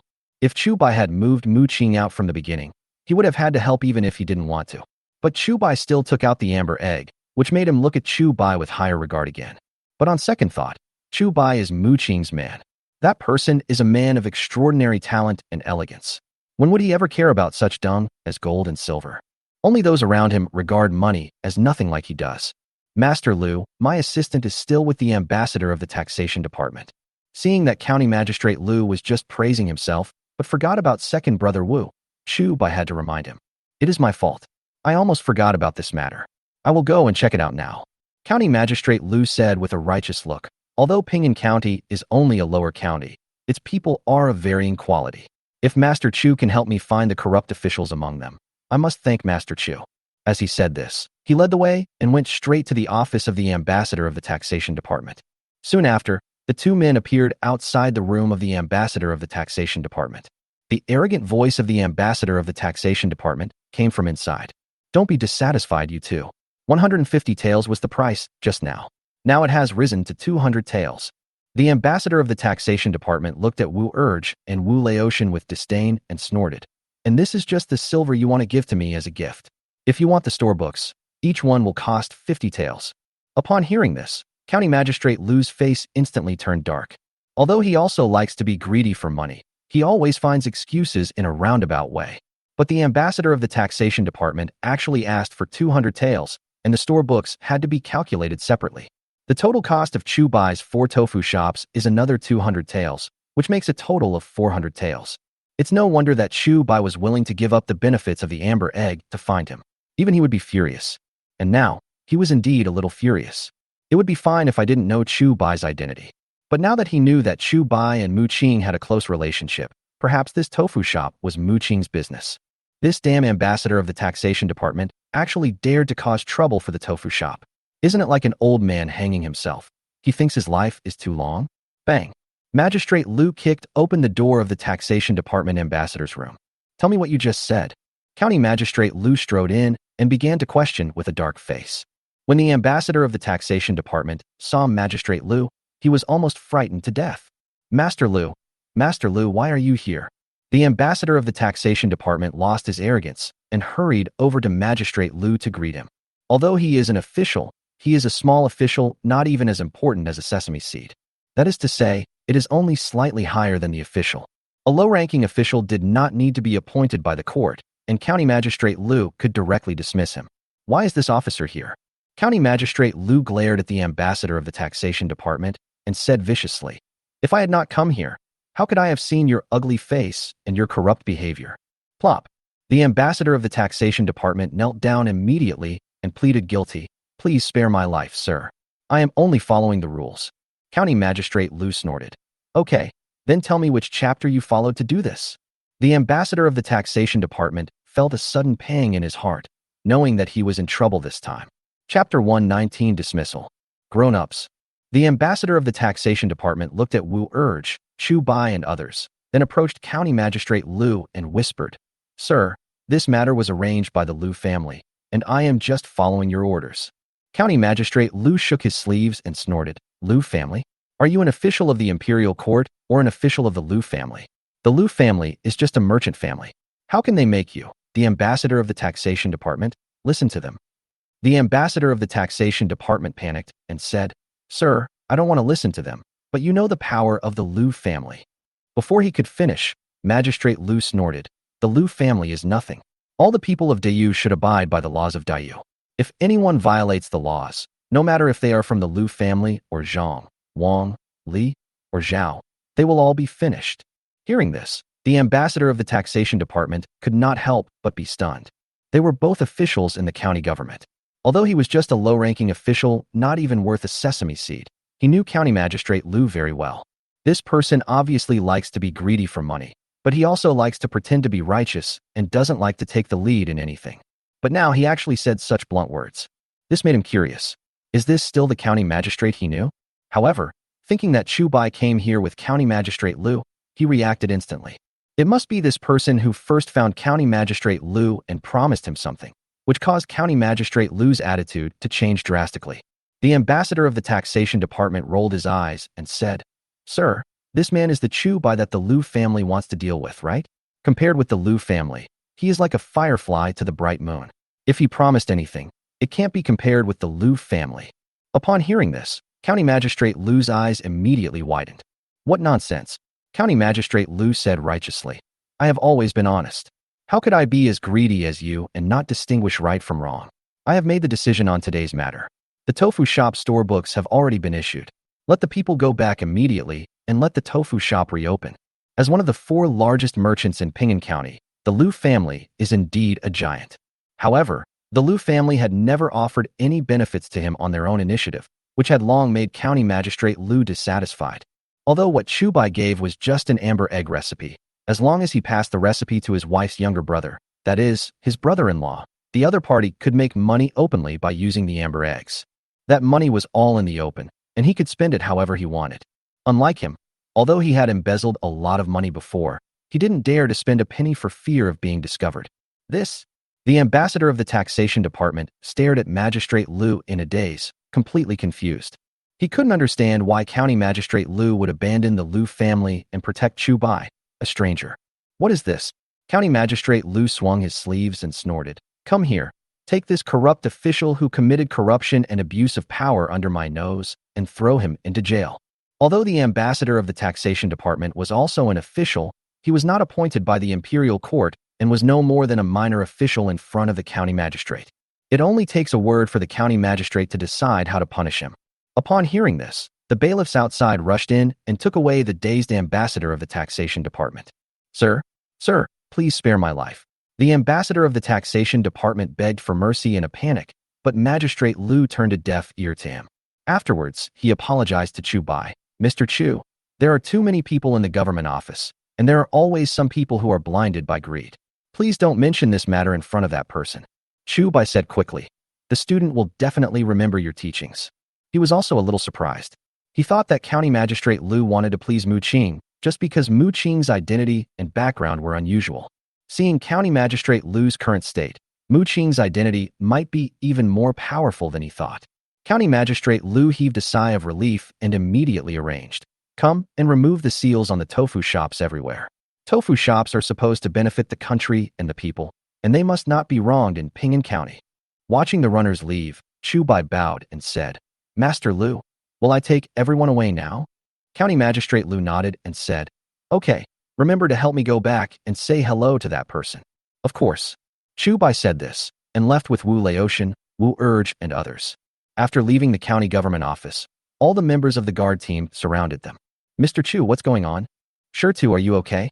Everyone gathered around the three people, all concerned about their situation. Wu Laotian curled his lips. He was also very angry just now, but no one cared about him.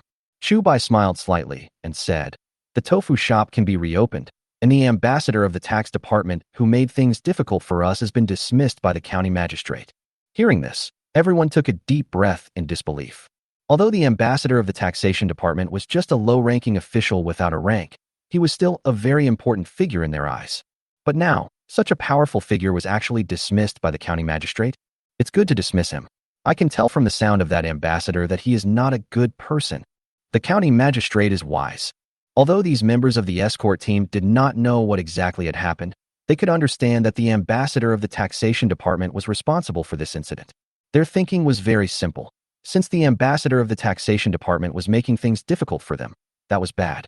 And since the county magistrate has dismissed the ambassador of the tax department, it must be a good thing. Although Chu Bai knew the twists and turns, he did not explain.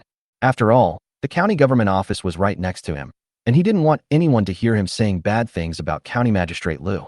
Just as they were about to return to the tofu shop, Uncle Wu suddenly walked over from the side. All resolved, Uncle Wu asked with a stern face. Chu Bai nodded and asked, "Uncle San, what were you doing just now?" Uncle Wu said, "The county government office is a bit big, and I just got lost." Chu Bai looked at Uncle Wu suspiciously. Although the county government office of Ping'an County was not small, it was not very big either. How could someone like Uncle Wu, who travels all year round, get lost? But he didn't think much about it. Uncle Wu was not the kind of person who liked to plot and scheme. Since he was unwilling to say it, he must have his own reasons.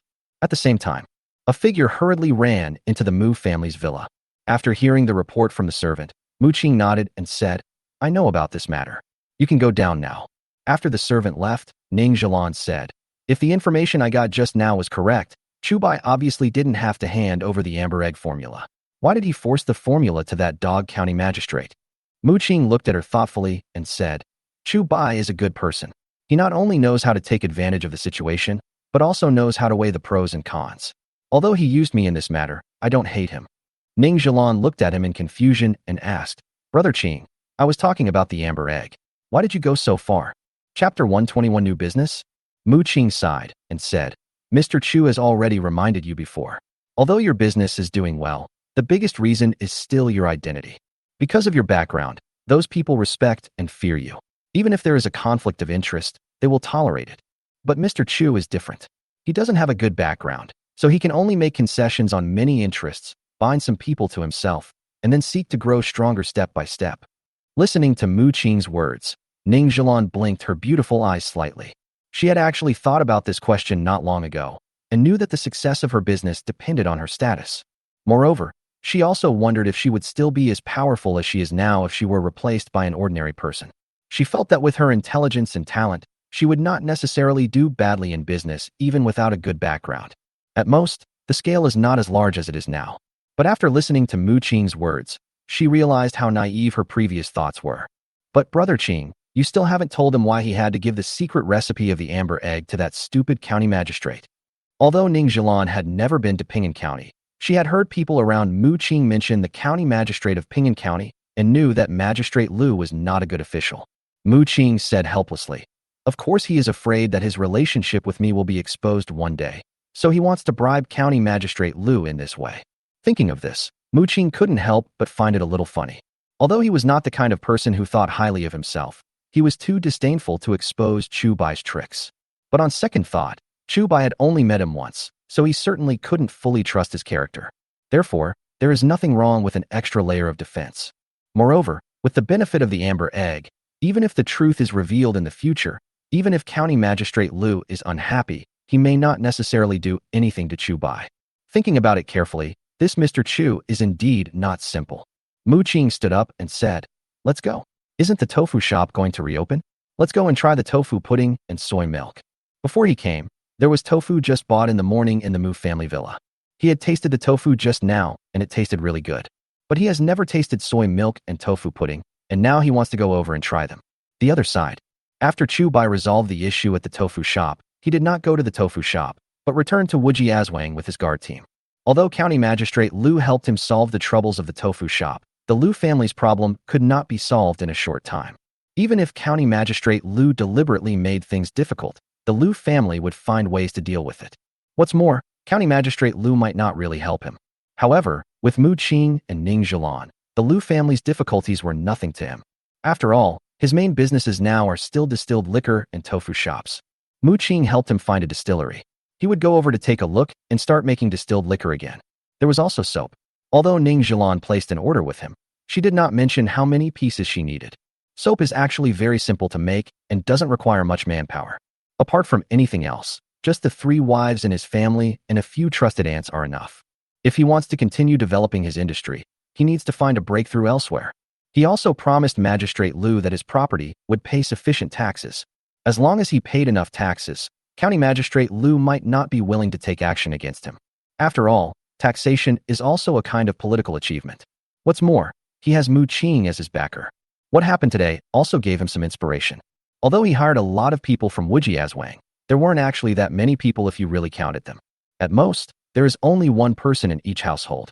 If he could tie everyone in Wujiazwang to himself, these people would definitely work together with him even for their own interests. Especially after the last bandit incident, he made such a decision. However, he didn't know where to start for a moment. Until he returned to Wujiazwang, Chu Bai still felt that the things he was about to face were complicated and difficult to sort out for a while. Chu Bai has a habit. When he encounters difficulties, he will write everything down on paper and then organize them one by one. As he wrote more, Chu Bai's brows gradually relaxed. He finally sorted out some of the problems among the myriad of them.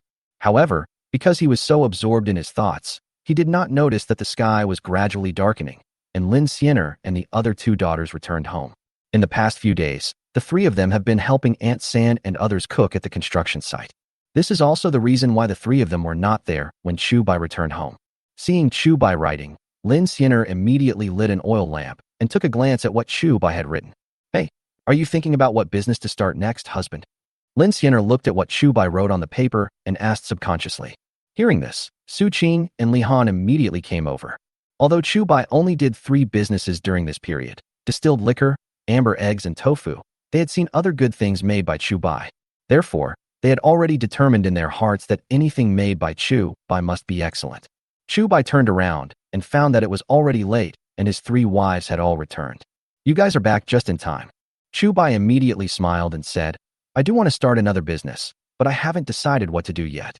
Why don't you 3 give me some ideas?" Su Qing immediately shook her head and said, "Forget it. The 3 of us have never done business before." Li Han also said, "The 2 of us will not cause trouble for our husbands." She only talked about her and Su Qing and didn't mention Lin Xiener.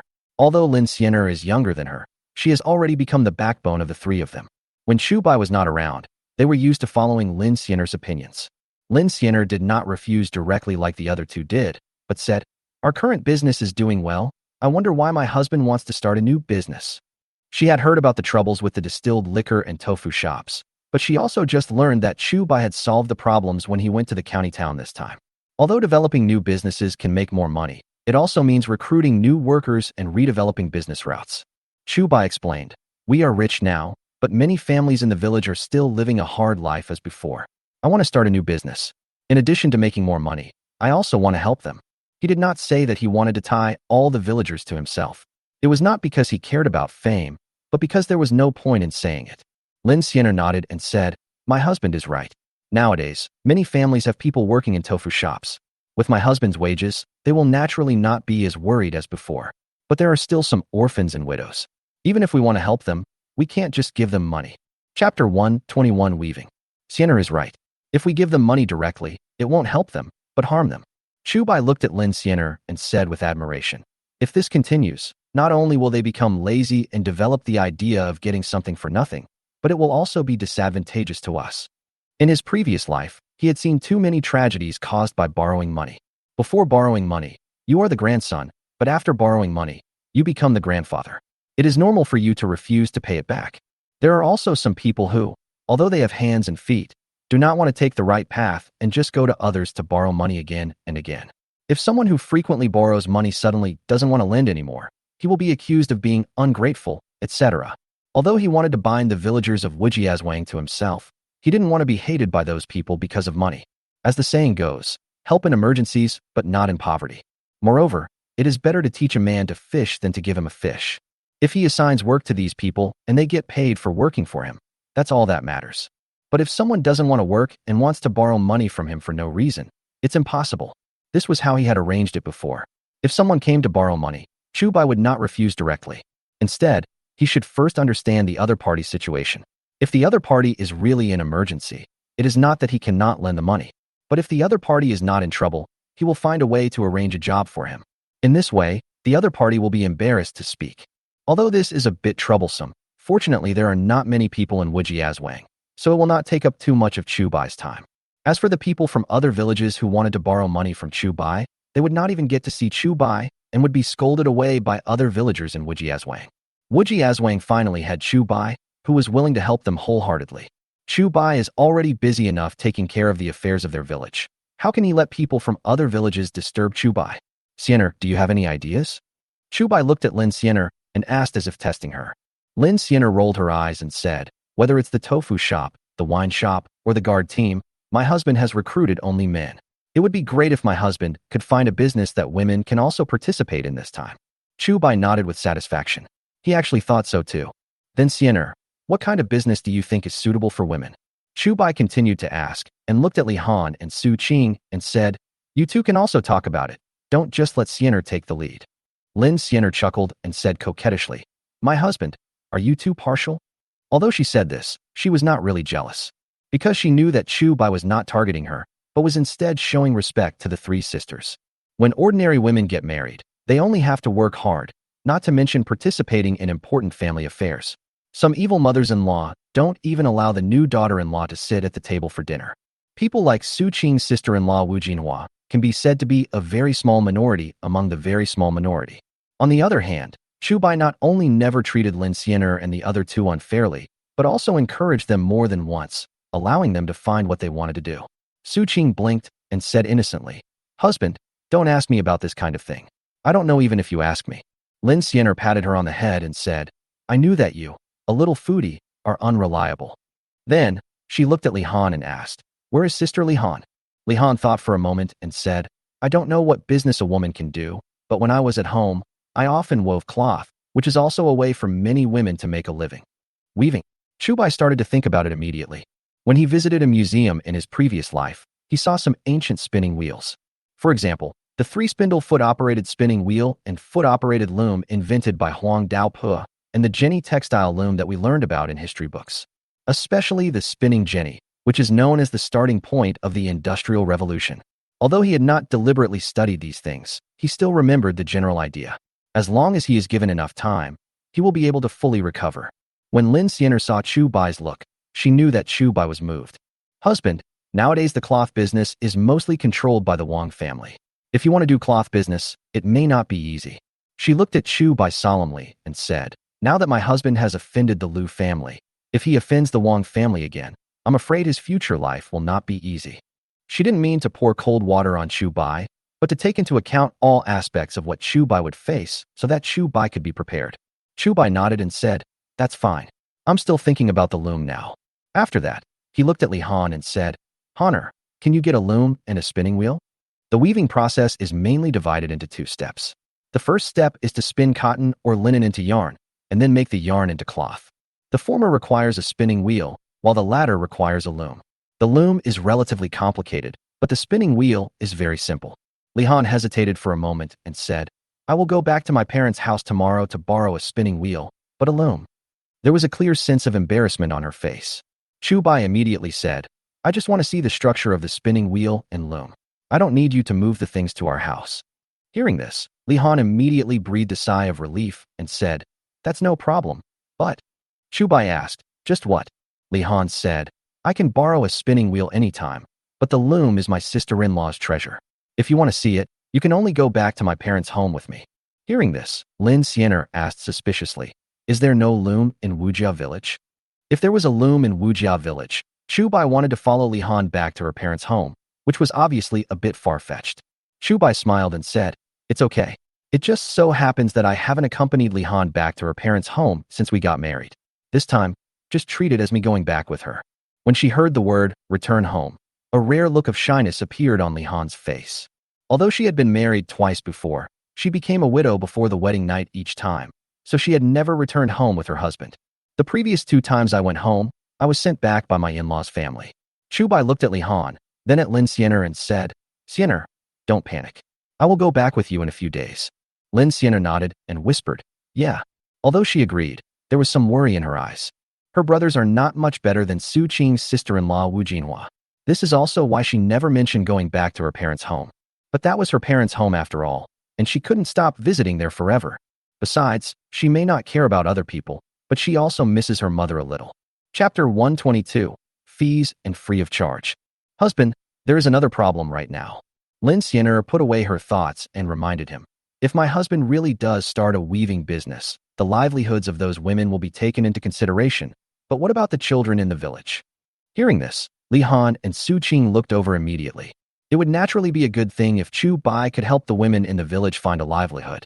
But now many men in the village either work in tofu shops or join Chu Bai's guard team. If the women in their family came to weave again, they would have no time to take care of the children. Compared to Chu Bai's previous life, children at this time are easier to manage. After all, many families have more than one child. Leaving the younger child to the care of a teenager can still allow him or her to take on the responsibilities of an older brother or sister. But this is not the case in every family. If there are only 1 or 2 children, and they are at their most naughty, it is really impossible for them to work wholeheartedly. Chu Bai smiled slightly and said, "Isn't this simple? If there is no one to look after the children in the village, we can just build a school and let them learn to read and write." Upon hearing this, Lin Xianer and the other 2 were stunned. School. It was the first time they heard this term. However, with Chu Bai's subsequent words, they could probably understand that the school Chu Bai was talking about was something similar to a private school.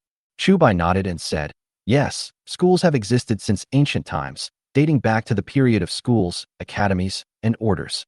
Nowadays, there are also the Imperial Academy and Imperial College, which can actually be called schools." After listening to what he said, Lin Xianer and the other 2 girls nodded thoughtfully.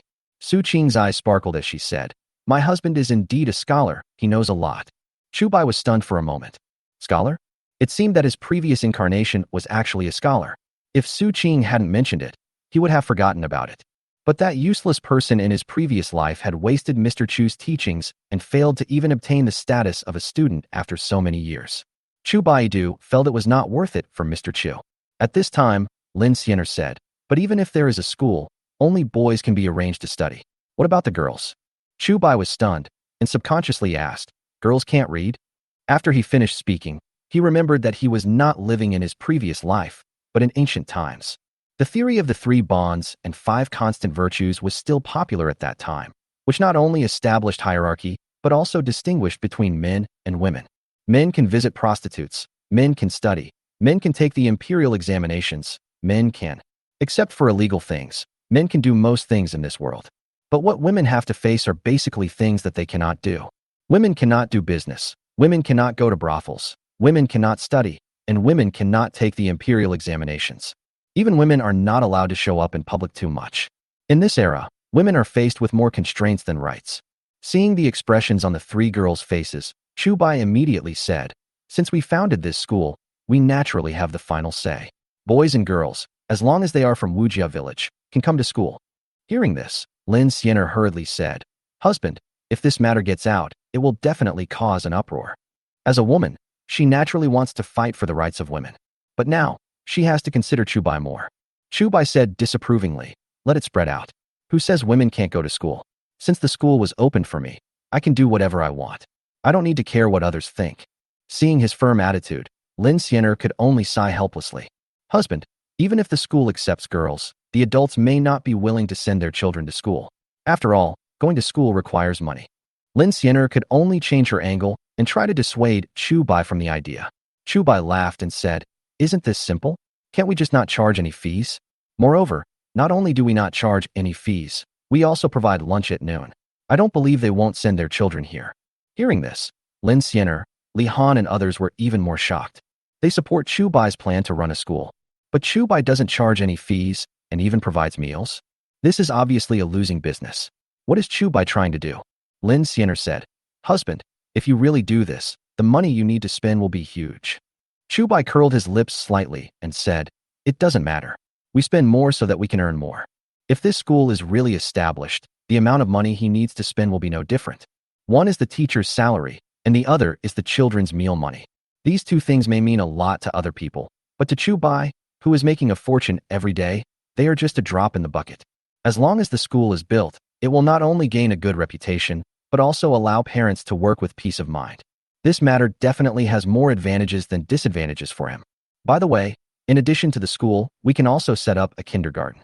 Chu Bai continued, "But unlike schools, our kindergarten charges a fee. It mainly enrolls children who are too young to go to school. This can also help relieve the worries of those parents." Su Qing asked in confusion, "Husband, why is the school free, but this kindergarten charges a fee?" Lin Xiener and Li Han also looked at Chu Bai in surprise, very puzzled. Chu Bai smiled and said, "Because the responsibility of a kindergarten is not to teach and educate, but mainly to take care of children, so there is no need for a teacher. Just find a few women who like children." After hearing what he said, Su Qing and the other two were still confused. Even if he finds a few women, Chu Bai still needs to pay their wages. Moreover, the teacher's salary must be higher than those women. Why would Chu Bai rather pay the teacher out of his own pocket than pay for the women's wages?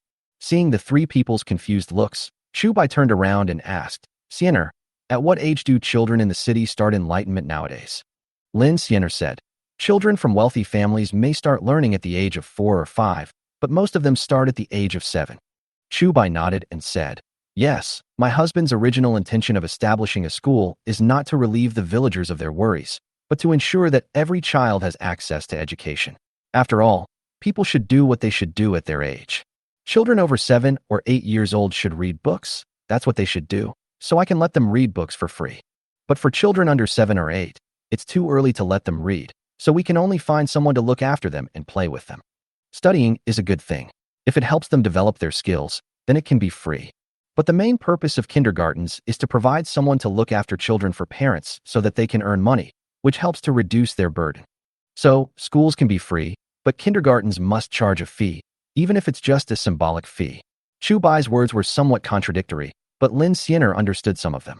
Chapter 123, Bandits? The school doesn't charge fees because these children are of school age. My husband does this to get their parents to agree to let them go to school. But children under the age of 7 are not yet old enough to start reading. If their parents send them to kindergarten, it is because they want someone to help take care of the children so that they can have time to earn money. So, this is why the school doesn't charge, but the kindergarten does?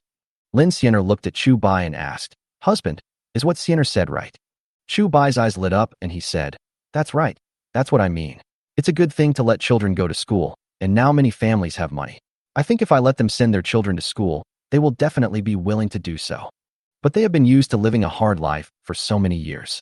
Even if they have the money to let their children learn to read and write, they may not let all their children do so together. In that case, I will let all the children study for free and provide them with a meal every day. I don't believe they won't let their children come." After listening to Chu Bai, Lin Xiener felt warm in her heart. Although Chu Bai spoke very cryptically, she still understood it. Chu Bai was worried about the villagers who might not let the girls in the village learn to read and write, so he just offered it for free.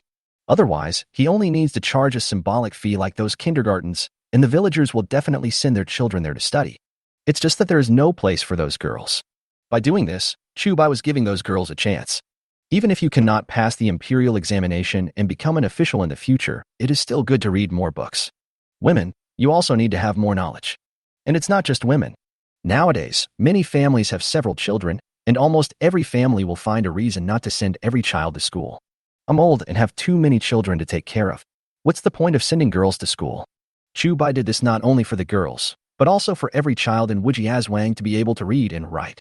Su Qing blinked her eyes and asked expectantly, "Husband, can Xiao Jinzi go to school too?" Chu Bai immediately said, "Of course, Xiao Jinzi is now a member of our family." Su Qing was so happy that she ran out to find Su Jin and said, "Little Jin, you will be able to read and write soon." Su Jin was extremely happy when he heard Su Qing's words.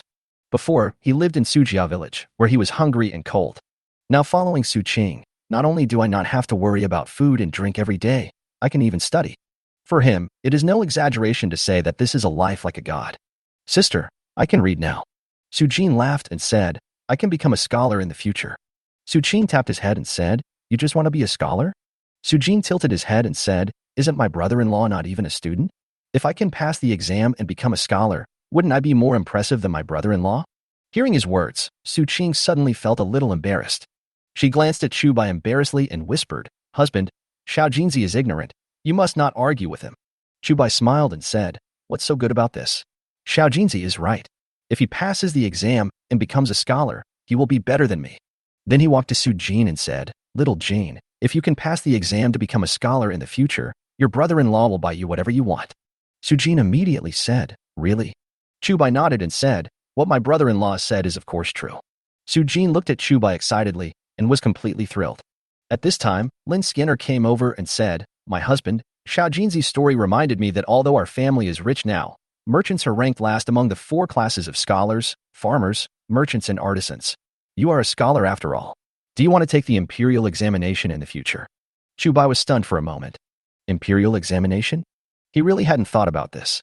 Firstly, he hadn't even gotten the status of a student in his previous life, so he had never thought of making a living by passing the imperial examination. Secondly, although he is a time traveler, he has never thought of being a plagiarist. After all, it would be fine if he was asked to copy a few poems casually. But if it comes to long articles, he is not good at it. The imperial examination just happened to require the writing of various long essays. Let's forget about the imperial examination.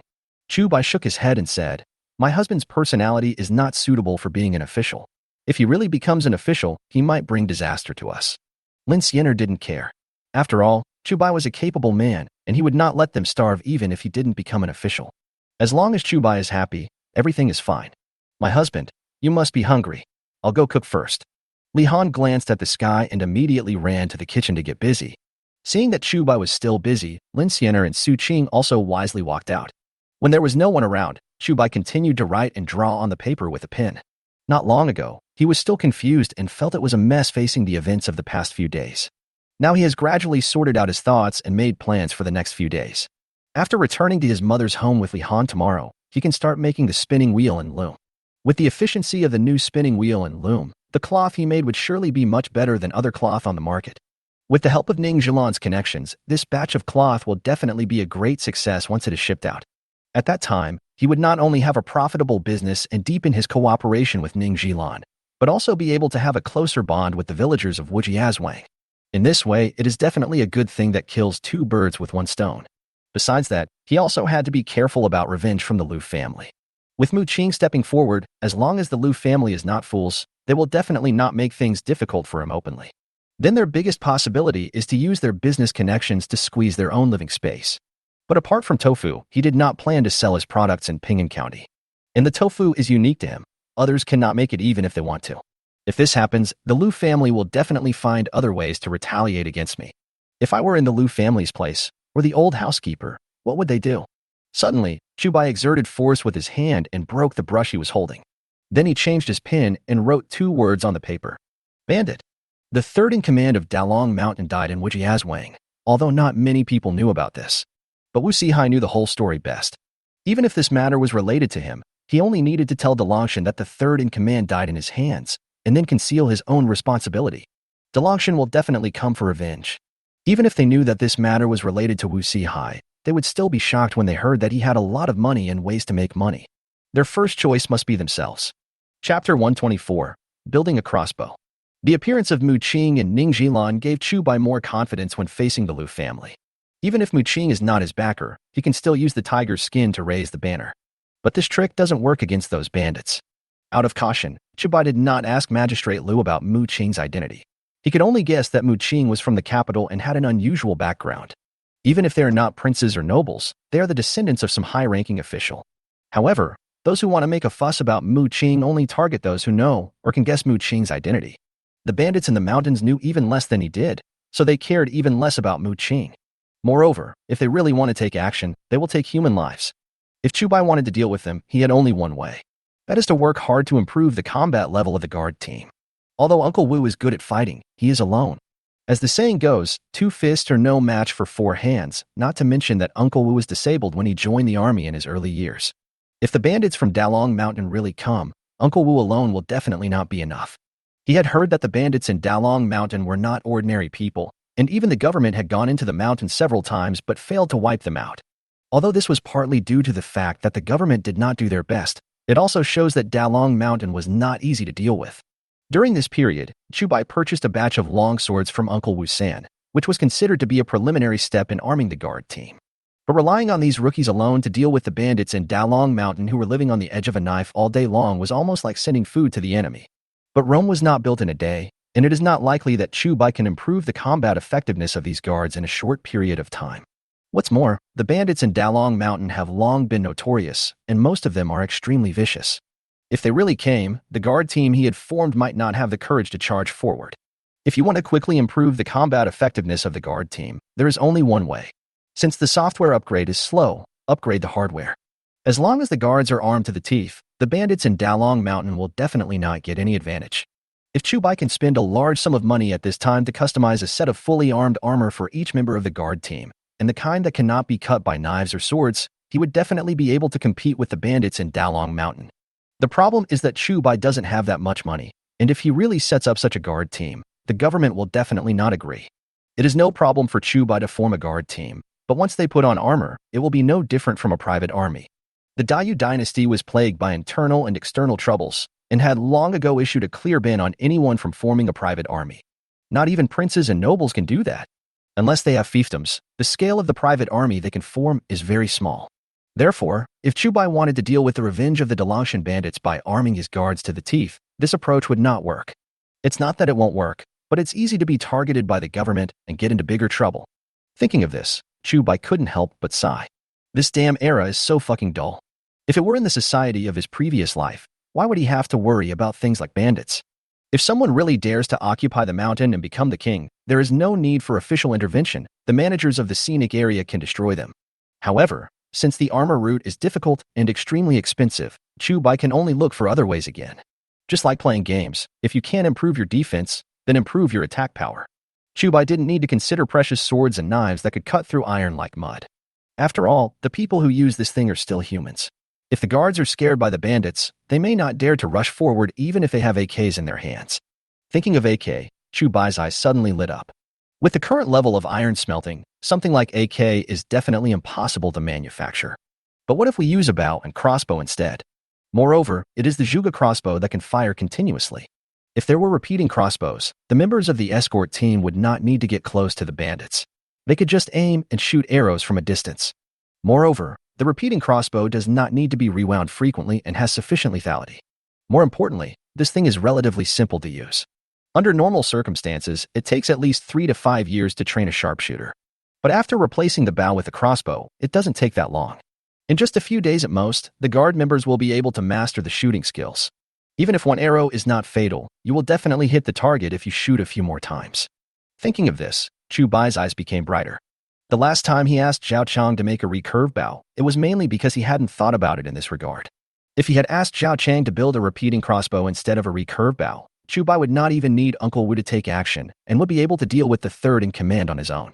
Thinking of this, Chu Bai hurriedly started writing and drawing on paper.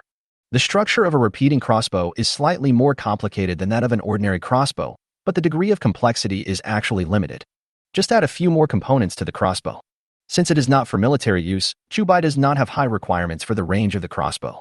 If the bandits from Dalong Mountain wanted to seek revenge on him, they would definitely come to Wujiazwang. By then, the biggest possibility will still be street fighting. It is enough for the arrows shot from the crossbow to have sufficient killing power within 30 meters. After drawing the blueprint, Chu Bai went straight to next door to find Zhao Chang without thinking. When Zhao Chang saw the blueprint drawn by Chu Bai, his eyes lit up. "Mr. Chu, this blueprint of yours is even better than the previous blueprint of the recurve bow." Zhao Chang held the blueprint in his hand and couldn't bear to take his eyes off it. Chu Bai smiled slightly and asked, "How about it? Can it be made?"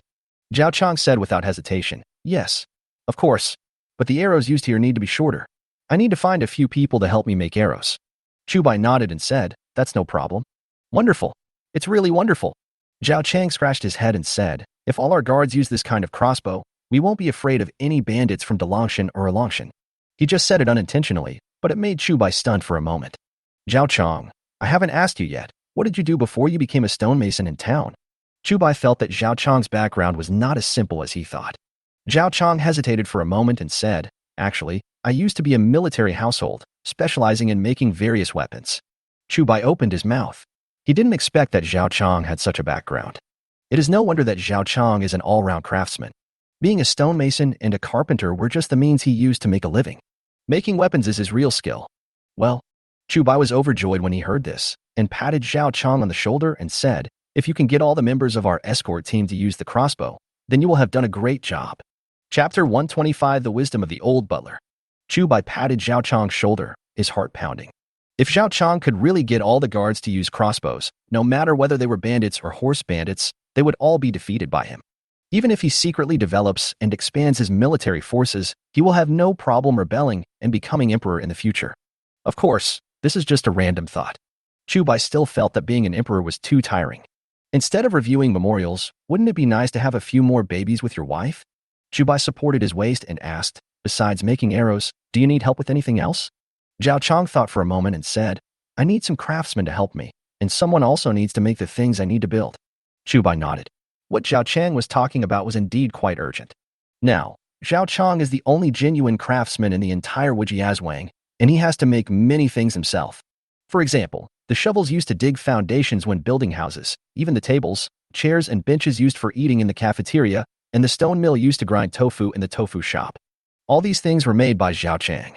It's really difficult for Zhao Chang. He is just one person, but he has to build so many things. Even the donkey in the production team was not used like this. More importantly, he actually built them all on time. With this efficiency, we cannot say that it is unprecedented and will never be surpassed, but looking at the entire history, it can be ranked among the best. If you think about it carefully, Chu Bai can be said to have found a treasure. Although he paid Zhao Chong a base salary plus commission, the more Zhao Chang worked, the more he earned. But some people think that once they make enough money, they will find ways to be lazy or simply enjoy life. But Zhao Chang is different. No matter how much money Chu Bai gives him, he will not spend a penny carelessly. To put it bluntly, he hasn't spent a penny until now. He doesn't have time to spend money at all. Okay, I'll ask Uncle Wu to find a few more trustworthy craftsmen tomorrow. If you know any, you can introduce them to me. Chu Bai nodded and agreed to Zhao Chong's request. At the same time, Wu Sihai was also discussing countermeasures with the old butler. The man in the Mu family villa has an extraordinary background. We can no longer use the method we used against Chu Bai before. Out of caution, the old housekeeper went back to the Lu family and asked indirectly about Mu Qing's origins. Although Mu Qing's exact identity was not revealed, some vague information was known. They can touch Chu Baixing, but Mu Qing must not be touched. Otherwise, not only would they bring disaster upon themselves, but the Lu family would also be implicated. Dad, can't we think of another way? Wu Sihai looked at the old butler reluctantly, feeling extremely annoyed. He had suffered several serious losses at the hands of Chu Bai. This time, he was about to force Chu Bai into a desperate situation, but he didn't expect that Mu Qing would suddenly appear. The old housekeeper looked at Wu Sihai impatiently and snorted, Another way? Do you really think there is another way? Even County Magistrate Liu has been bribed by Chu Bai. What else can we do? He didn't know how Chu Bai bribed Magistrate Liu, but the ambassador from the taxation department came to him to complain. He said that because of their affair, he was dismissed from his post by County Magistrate Liu and must compensate him for his losses. The old butler turned a deaf ear to this. If the ambassador of the taxation department was still in office, he would continue to be on good terms with County Magistrate Liu even if he was just reprimanded or given other punishments. But he lost his position as ambassador of the tax department, so he had lost his value. Even if the ambassador of the tax department wanted to retaliate, he wouldn't care. Wu Sihai murmured, But are we just going to watch Chu Bai grow stronger day by day? Dad, I won't accept this. Looking at Wu Sihai's face, which was about to turn 40, the old butler's mind flashed with the image of the woman who once did not dislike his ugly face at all. Although that woman was with him just for revenge. But that was the person he loved the most after all. Of course there is a way. The old housekeeper asked, Do you want to take revenge on Chu Bai? Or do you want to take his benefits as well? Wu Sihai was stunned for a moment, then said, Of course we should take revenge on him, but if we can also take over his profitable business, that would be even better. Chu Bai has made a lot of money during this period, so it would be a lie if he said he wasn't jealous. Apart from anything else, he was extremely envious of the secret recipe for secondary brewing. As long as he had the secret recipe, why would he be satisfied with being a small landlord? By then, it would be no problem even to become the richest man in Jiuan. The old housekeeper nodded and said, "You told me that you fled to the county town because you were afraid of revenge from Chu Bai for killing the bandits in Dalong Mountain?" Wu Sihai felt a little embarrassed when talking about this. But in order to take revenge on Chu Bai, he still nodded. The old butler continued, "You were the one who found the bandits in Dalong Mountain, right? Since you could find them once, why couldn't you find them twice?" Wu Sihai was stunned and said, "But what if they put the blame on me? And they have already been there once, will they go there again?" The old butler snorted angrily. He felt that even if he was not the smartest person in Pingan County, he could at least rank among the top. It turned out that his only son was so stupid. If Wu Sihai's appearance was not vaguely similar to his own, he would have doubted whether Wu Sihai was his illegitimate son. Idiot. The old housekeeper scolded, "Let me ask you, how many people came to Dalong Mountain that night?" Wu Sihai thought for a moment and said, "It seems there are only 2 people. Since Huang San was taken away by Uncle Wu San that night, Wu Sihai didn't know much. However, before Huang San was taken away, he told him about the third in command. That's why he knew that only the third master and Huang San's cousin Ma came to Dalong Mountain that night." Snort. The old butler snorted coldly and said, "Under normal circumstances, if Dalong Mountain really targeted Chu Bai, at least 10 to 20 people would come down. In the end, they only sent 2 people. Obviously, they didn't tell the people on the mountain." Wu Sihai's eyes lit up and he asked, "You mean to say that the people in Dalong Mountain probably don't know that the third master is dead?" The old butler nodded and said, "Yes, they might even think that the third master brought another bandit down the mountain to enjoy himself, so they have been ignoring him for such a long time." Wu Sihai looked at the old butler with admiration in his eyes. He is indeed worthy of being his biological father and can be called the modern Zhuge Liang. "Dad, what do you say we should do now?" Wu Sihai looked at the old butler with fiery eyes, his heart surging. He couldn't wait to let the people from Dalong Mountain go to Wujiazwang again. As long as more people from Dalong Mountain go there, Chu Bai will have no way out even if Wu Lao San is there. Chapter 126, Mountain Cottage. You go to Dalong Mountain in person and tell them that the third master was killed by Chu Bai and Wu Lao San, and that Chu Bai has something that can make a lot of money. The old butler narrowed his eyes and made a decision immediately. Wu Sihai was startled and said, "Dad, but I don't know how to get to Dalong Mountain." The old butler snorted, "I'll arrange for someone to lead the way for you." Wu Sihai was stunned. He didn't expect that the old butler was determined to let him go to Dalong Mountain. When he arranged for Huang San to go to Dalong Mountain that day, he didn't think there was anything wrong. But now that he was really asked to go to Dalong Mountain alone, he became afraid. After all, those bandits killed people without blinking an eye. If they knew that it was me who instigated the third in command and Ma to cause trouble for Chu Bai, they would most likely kill me. Seeing Wu Sihai's nervous look, the old butler became angry again. Useless stuff. The old butler blew his beard and glared, "Anyway, no one knows about those things except you, so when we get there, you can say whatever you want." Hearing this, Wu Sihai instantly felt more confident. Yes, the bandits of Dalong Mountain didn't know why the third in command went to Wujiazwang, and the only one who knew the inside story, Huang San, had already died. If I had gone to Dalong Mountain, I could make up whatever the truth was. At that time, I just need to push all the responsibility onto Chu Bai. Wouldn't those bandits rush towards Wujiazwang and chop that bastard Chu Bai into pieces? Thinking of this, Wu Sihai immediately said, "Dad is teaching me that I will set off immediately tomorrow morning." The old butler glared and snorted, "What do you mean tomorrow? Leave now." This. Wu Sihai was stunned on the spot. It is now night, and it is very difficult to travel just by moonlight. What's more, Dalong Mountain is in the mountains. There are wolves in the mountains. And there are tigers. He went into the mountains at this time not to inform the bandits. Instead, deliver food to the beast. "Dad, there are wolves in the mountains." Wu Sihai looked at the old housekeeper with grievance and said, "It would be fine if we went into the mountains at night, but we would be eaten by wolves." The old housekeeper thought for a moment and said, "Okay, let's go into the mountains early tomorrow morning." The next day, just after dawn, Wu Sihai was awakened by people sent by the old housekeeper, who took him into the mountains. Although Dalong Mountain is well known, not many people know where the lair of this group of bandits is. But the people sent by the old butler were familiar with the route, and it seemed that they had dealt with these bandits countless times. Soon after, the 2 of them arrived directly at the gate of the Dalongshan village. The bandits at the door saw the 2 men and immediately started scolding them. The person sent by the old housekeeper said, "Someone from the Lu family is coming." The bandit at the door took a look at the other party and immediately said, "Wait, I will report it right away." Not long after, the bandit came out and said, "Go in, the boss is waiting." Seeing that they were let go so easily, Wu Sihai looked at the people sent by the old butler in surprise. But before he could think about it, the other party had already taken him in. After arriving at the mountain stronghold, A lobby with the words Ji Hall hung on it appeared in Wu Sihai's eyes. Lu Hai, what are you doing here this time? As soon as Wu Sihai followed the people sent by the old butler in, the people inside started asking questions. Wu Sihai looked around and saw 4 or 5 ferocious-looking men sitting inside, the kind of people who could be identified as bandits at first glance. Lu Hai, the man sent by the old butler, said, "Boss, this time it's the person next to you who has something important to report to you." Oh, the man who had just spoken looked at Wu Sihai and asked, "Who are you, kid?" Wu Sihai looked in the direction of the voice and found that the person asking the question was a one-eyed man. He hurriedly said, to reply to the headmaster, "Your third headmaster and a brother named Maier were killed not long ago." "What? You said the third brother is dead?" A loud voice rang out. Wu Sihai looked up and found that it was a bald man sitting at the top. There was a tiger skin covering this person's chair, which made him look very majestic. Other people in the hall also stood up and asked Wu Sihai what was going on. Wu Sihai shuddered and said quickly, "I am the village chief of Wujia village. Not long ago, the third head of your Dalong mountain and a brother named Maier were killed by Wu Lao San and Chu Bai from our village." Hearing this, everyone glared at him angrily. No wonder the third brother didn't come back for so long. So he was killed?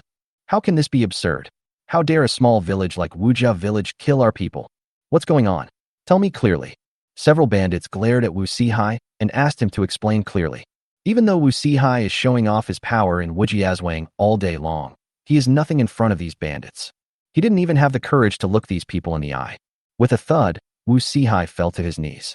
He almost stayed up all night last night just to make up a story to make these bandits believe his lies. But now, he couldn't remember a single word. When Lu Hai saw Wu Sihai's performance, he immediately felt disdainful. Wu Sihai's performance is far inferior to that of the old butler. "Everyone, boss." Lu Hai bowed to everyone and said, "Wu Sihai has a servant named Huang San, who is the cousin of Ma Heir. The two of them often drink together. One time, they accidentally mentioned that there was a strange man named Chu Bai in Wujia village. Chu Bai not only has amber eggs and tofu, but also has developed a fine wine that tastes almost better than the green ant wine in the capital." After Ma Heir learned about this, he told the third master. The third master was a wine lover, so he immediately took Ma Heir down the mountain to find Chu Bai. He had good intentions and wanted to ask for a bowl of wine, but he didn't expect that Chu Bai would team up with Wu Lao San to brutally kill the third master and Ma Heir.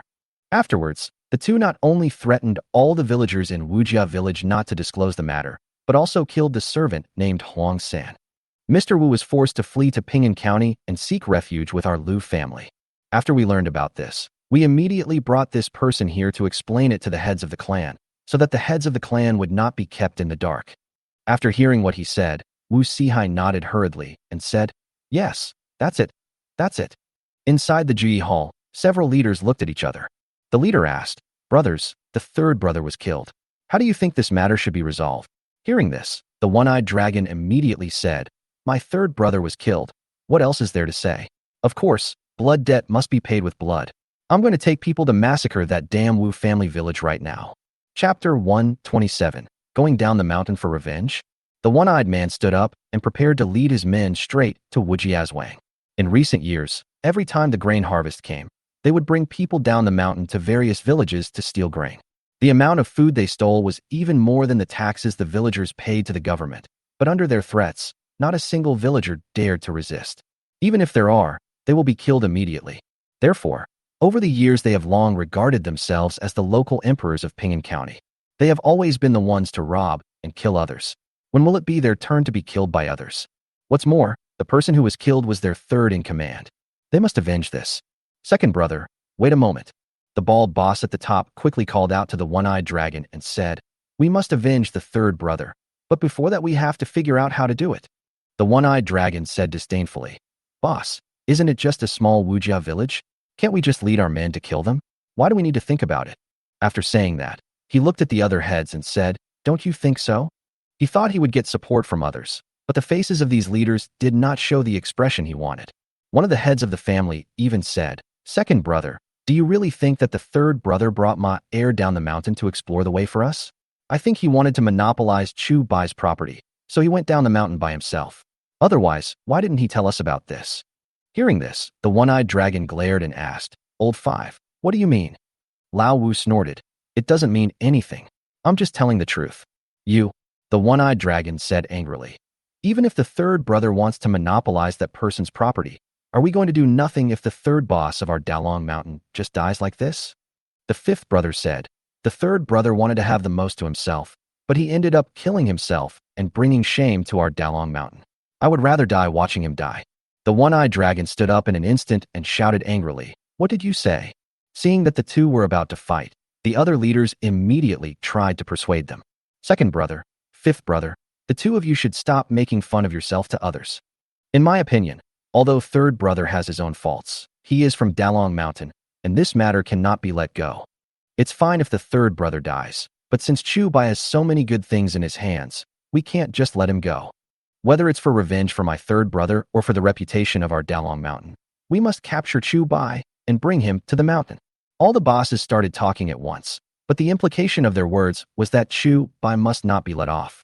The third in command would be dead, but whether it was for revenge for him or for the silver in Chu Bai's hands, they had to help the third in command take revenge.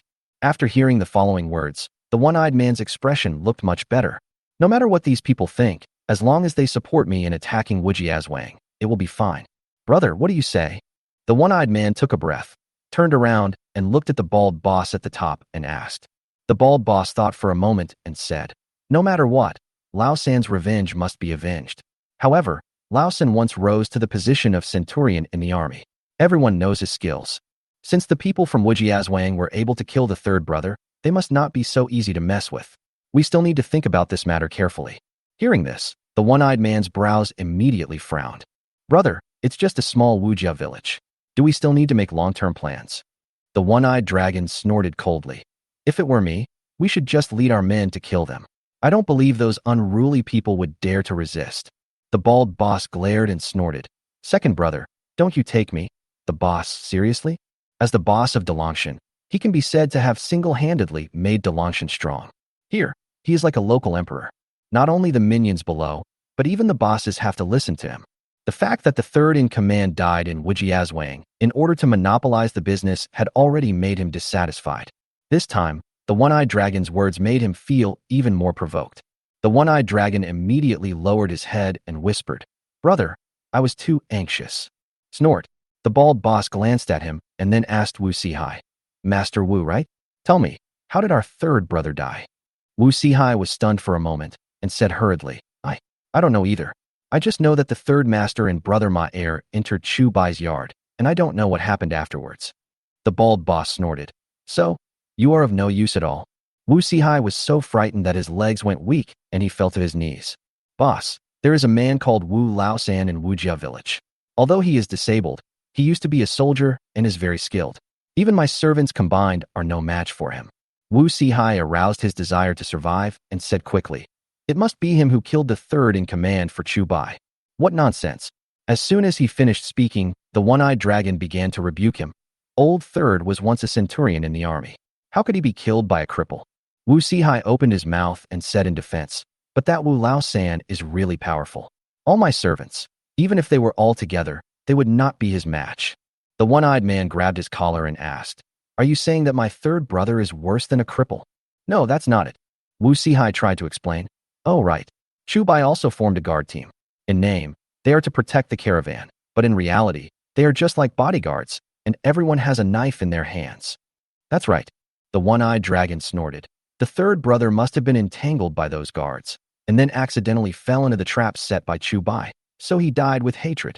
Wu Sihai didn't know what the truth was, so when he heard what the one-eyed dragon said, he had to nod in agreement. The bald boss frowned and asked, Master Wu, how many people are there in the guard team you mentioned? Do they have any other weapons besides knives? Wu Sihai said quickly, The guard team seems to have 20 to 30 people in total. I heard that they have knives in their hands, but I haven't heard of anything else. Only 20 or 30 people, the bald boss muttered. If that's the case, maybe the third brother will really die in their hands. But the third brother is quite skilled, so he should be able to escape even if he is besieged. The one-eyed dragon looked at the bald boss and said, Brother, don't hesitate. Take the people down the mountain quickly. I don't believe that Chu Bai is really a supernatural being. Chapter 128. Going back to my mother's home with Li Han. The bald boss pondered for a moment and said, To be safe, we should send someone to investigate the situation in Wujiazwang first.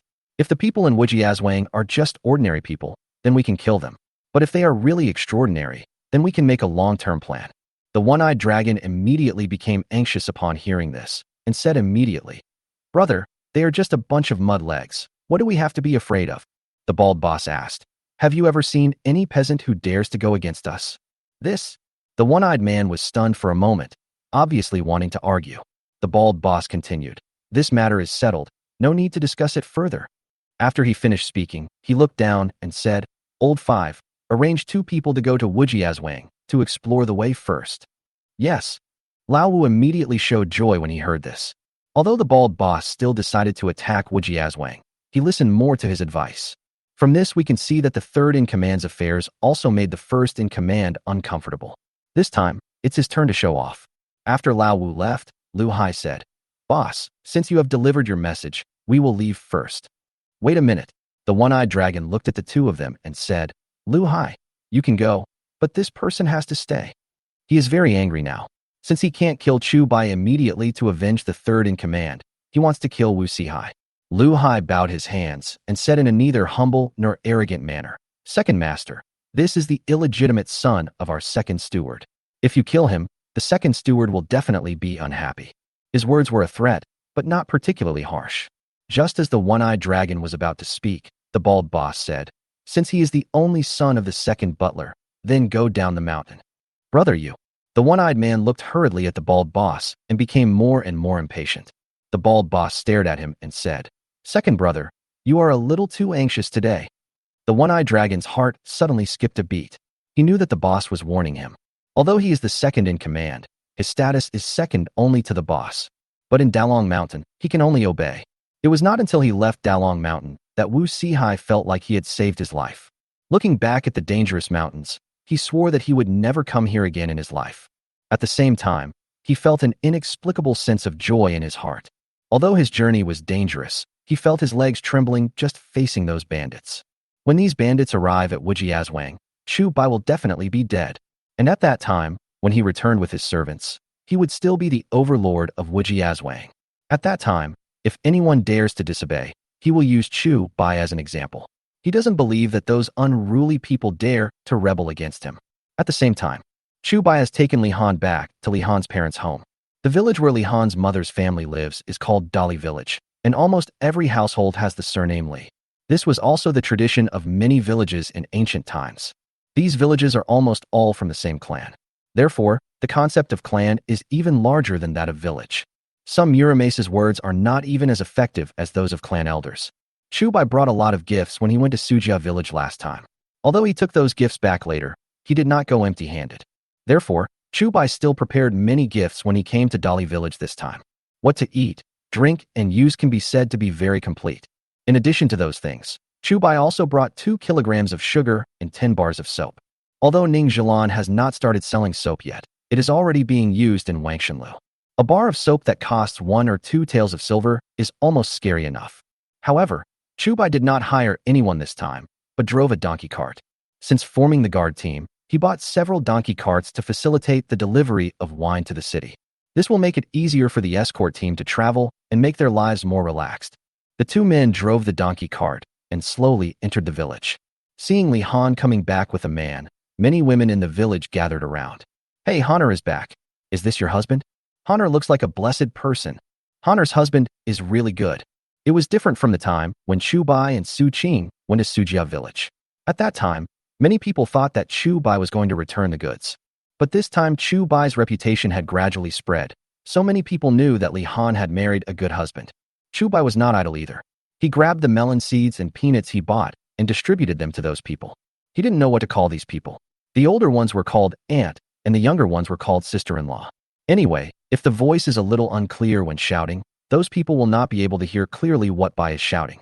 But after this incident, everyone became more and more satisfied with Chu Bai. Chu Bai is not only young and handsome, but also polite. They only regret that they didn't meet such a good man in the first place. Some women who had daughters at home even pulled Chu Bai aside and asked him if he wanted a concubine. Chu Bai glanced at Li Han and fled in a hurry. The women burst into laughter upon seeing this. However, they did not make fun of Chu Bai for this. Instead, they felt that Li Han had found a good husband. Li Han's parents' home is in the middle of Dali village, and the two soon arrived at the gate of the courtyard. Seeing the two of them coming, Li Han's brother and sister-in-law hurried out to greet them. "This is my brother-in-law, right?" Li Han's sister-in-law, Li Lu, hurried over to greet him and praised him. "He is indeed handsome and a dragon among men." Chu Bai smiled slightly and said, "Sister-in-law, you are too kind. Honor, and I brought you some gifts this time. I hope you don't mind." "No, no." As Li Lu was speaking, her eyes glanced at the donkey cart. The next moment, her eyes widened. "Ah, this material. Is this silk?" Li Lu rushed over and grabbed the silk prepared by Chu Bai without letting go, saying, "This is a good thing. Just one piece of cloth must cost several taels of silver, right?" She had no particular idea of the price of silk, but she knew that it was expensive. The same piece of silk can buy many pieces of cotton and linen. Chu Bai laughed and said, "It's not much money, as long as my sister-in-law likes it." "I like it. My sister-in-law likes it." Li Lu touched the silk, then looked at the other items on the donkey cart, and her eyes suddenly widened. "Is this Sue's cake? The tofu from the tofu shop in the city? And these good wines, are they all for us?"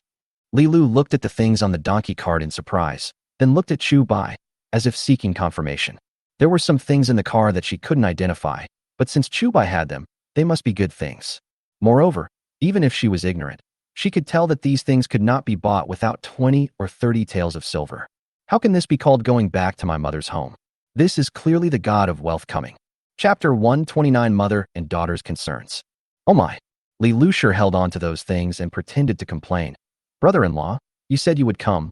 Why did you bring so many things?" Looking at Li Lu's appearance, Li Han felt very complicated. On the one hand, she was worried that Li Lu's behavior would lower her impression in Chu Bai's mind. On the other hand, she was a little proud. Although Li Luosher would not make things difficult for her, she would not give her a good face either. Seeing Li Luosher's attempt to please Chu Bai, Li Han felt inexplicably relieved. Chu Bai looked at Li Han, then looked at Li Luosher and said, "How about I take these things back?" Li Lu's face froze, and she said with a weak face, "How can something that has been given away be taken back? Brother-in-law, is that right?" If anyone else had said this, she would have yelled. But the person who said this happened to be Chu Bai, and she didn't dare to offend him at all. She was even worried that her tone of voice was too harsh and would make Chu Bai unhappy, and he would really take all these things away.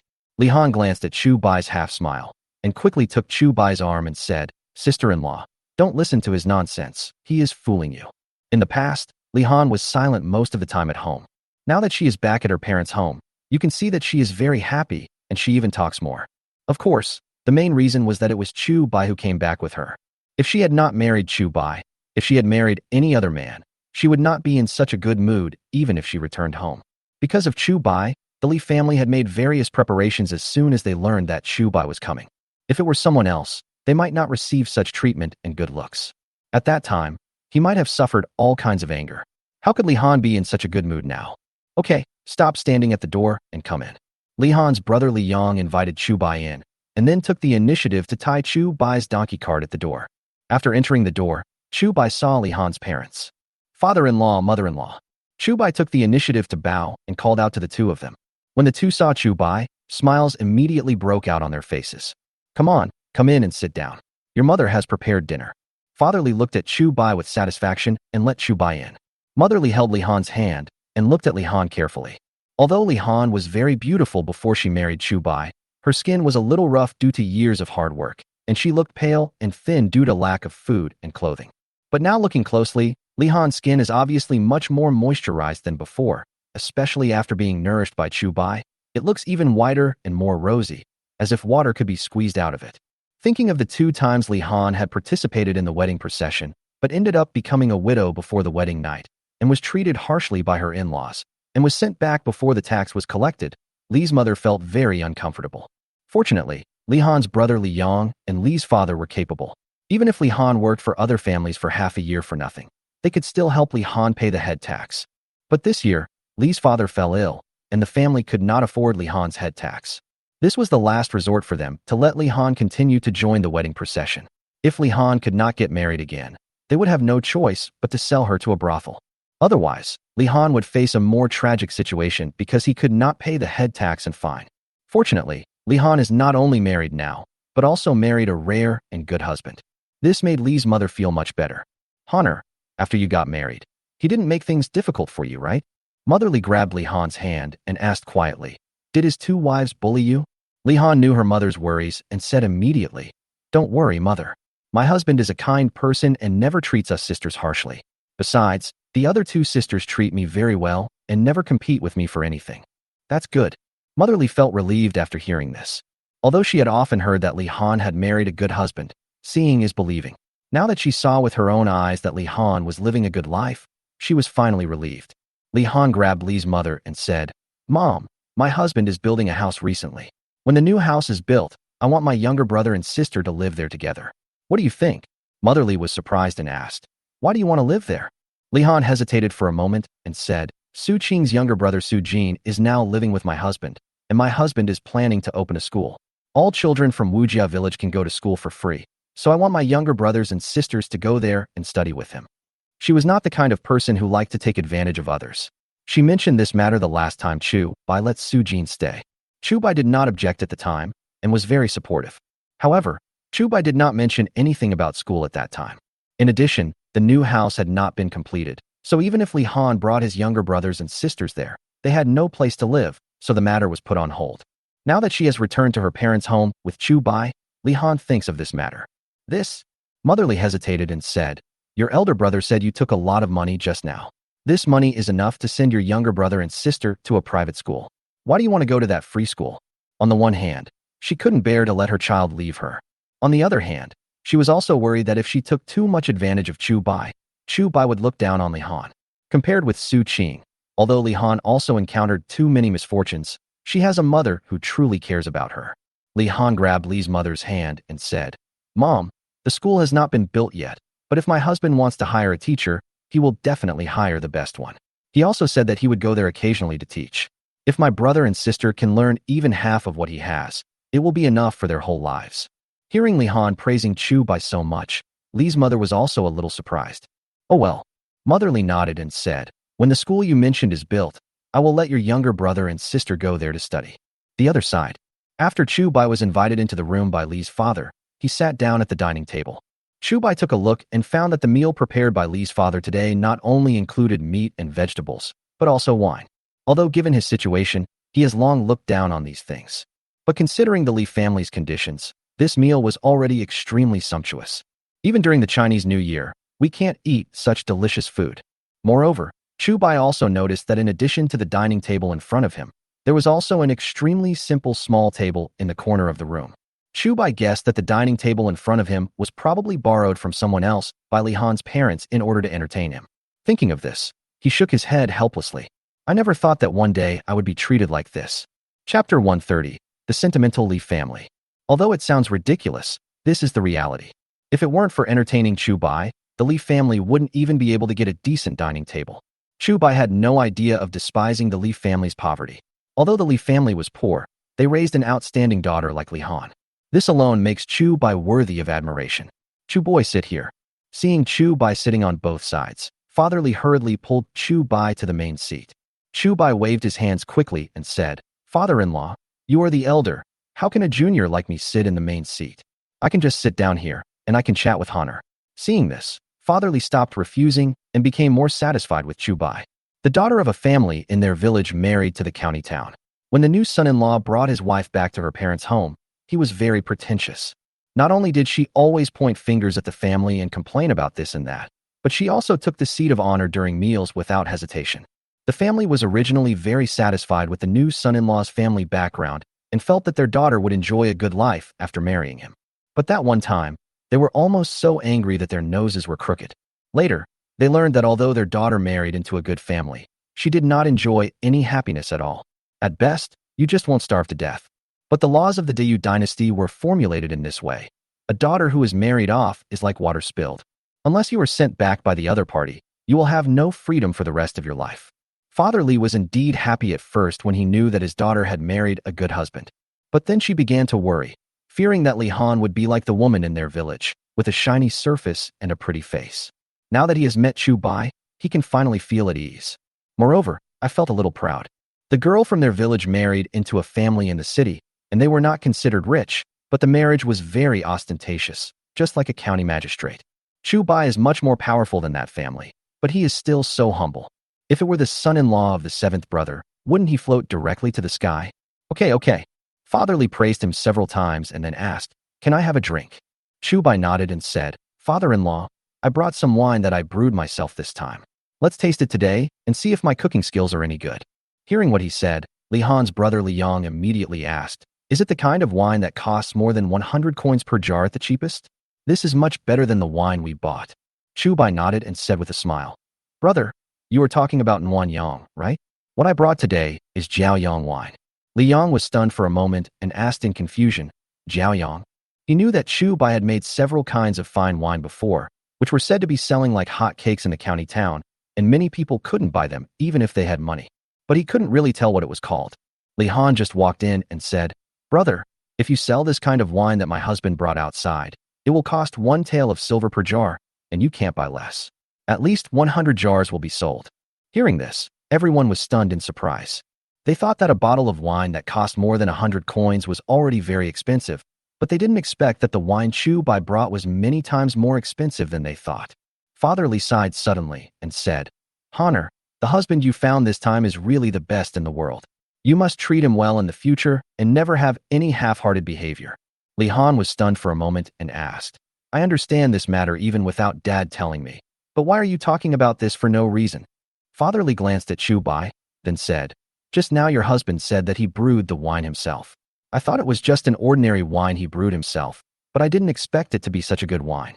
Your husband is saving face for your father and the family." Just now Chu Bai could have said that he had better wine, but he didn't say so. He just said that it was the wine he brewed and asked Father Li to see if his craftsmanship was good enough. This is not only to save face for Li's father, but also for the sake of Li's family. Otherwise, if they knew this wine was so expensive, they might not dare to drink it. Although the Li family were just ordinary people, they were not stupid. After a little thought, they understood the meaning of Li's father's words. There was a hint of recognition in their eyes as they looked at Chu Bai. Chu Bai didn't expect that his casual words would leave such a good impression on the Li family. He said hurriedly, "Father-in-law, you are embarrassing me. These wines are indeed brewed by me. The expensive ones are only sold to outsiders. The actual cost is not much." As he spoke, he looked at Li Han lovingly and held Li Han's hand in his own. "Besides, my father-in-law gave me such a good wife. To be honest, I should thank my father-in-law and mother-in-law. This is a blessing that I will never get in my lifetime." As soon as he finished speaking, he stood up and bowed solemnly to Mr. and Mrs. Li. Seeing this, Li Han hurriedly followed his example and bowed to Li's father and mother. A rare tear appeared in her eyes. Since marrying Chu Bai, she has always been very satisfied. Even when getting along with Su Qing and Lin Xiener, he never fought or competed and quietly did what he was supposed to do. But in my heart, I am always thinking about home. Moreover, he was also afraid that Chu Bai would look down on him because of his background. But Chu Bai said that being able to marry her was a blessing that he could not obtain in many lifetimes. Just these words made her feel as if she was surrounded by happiness.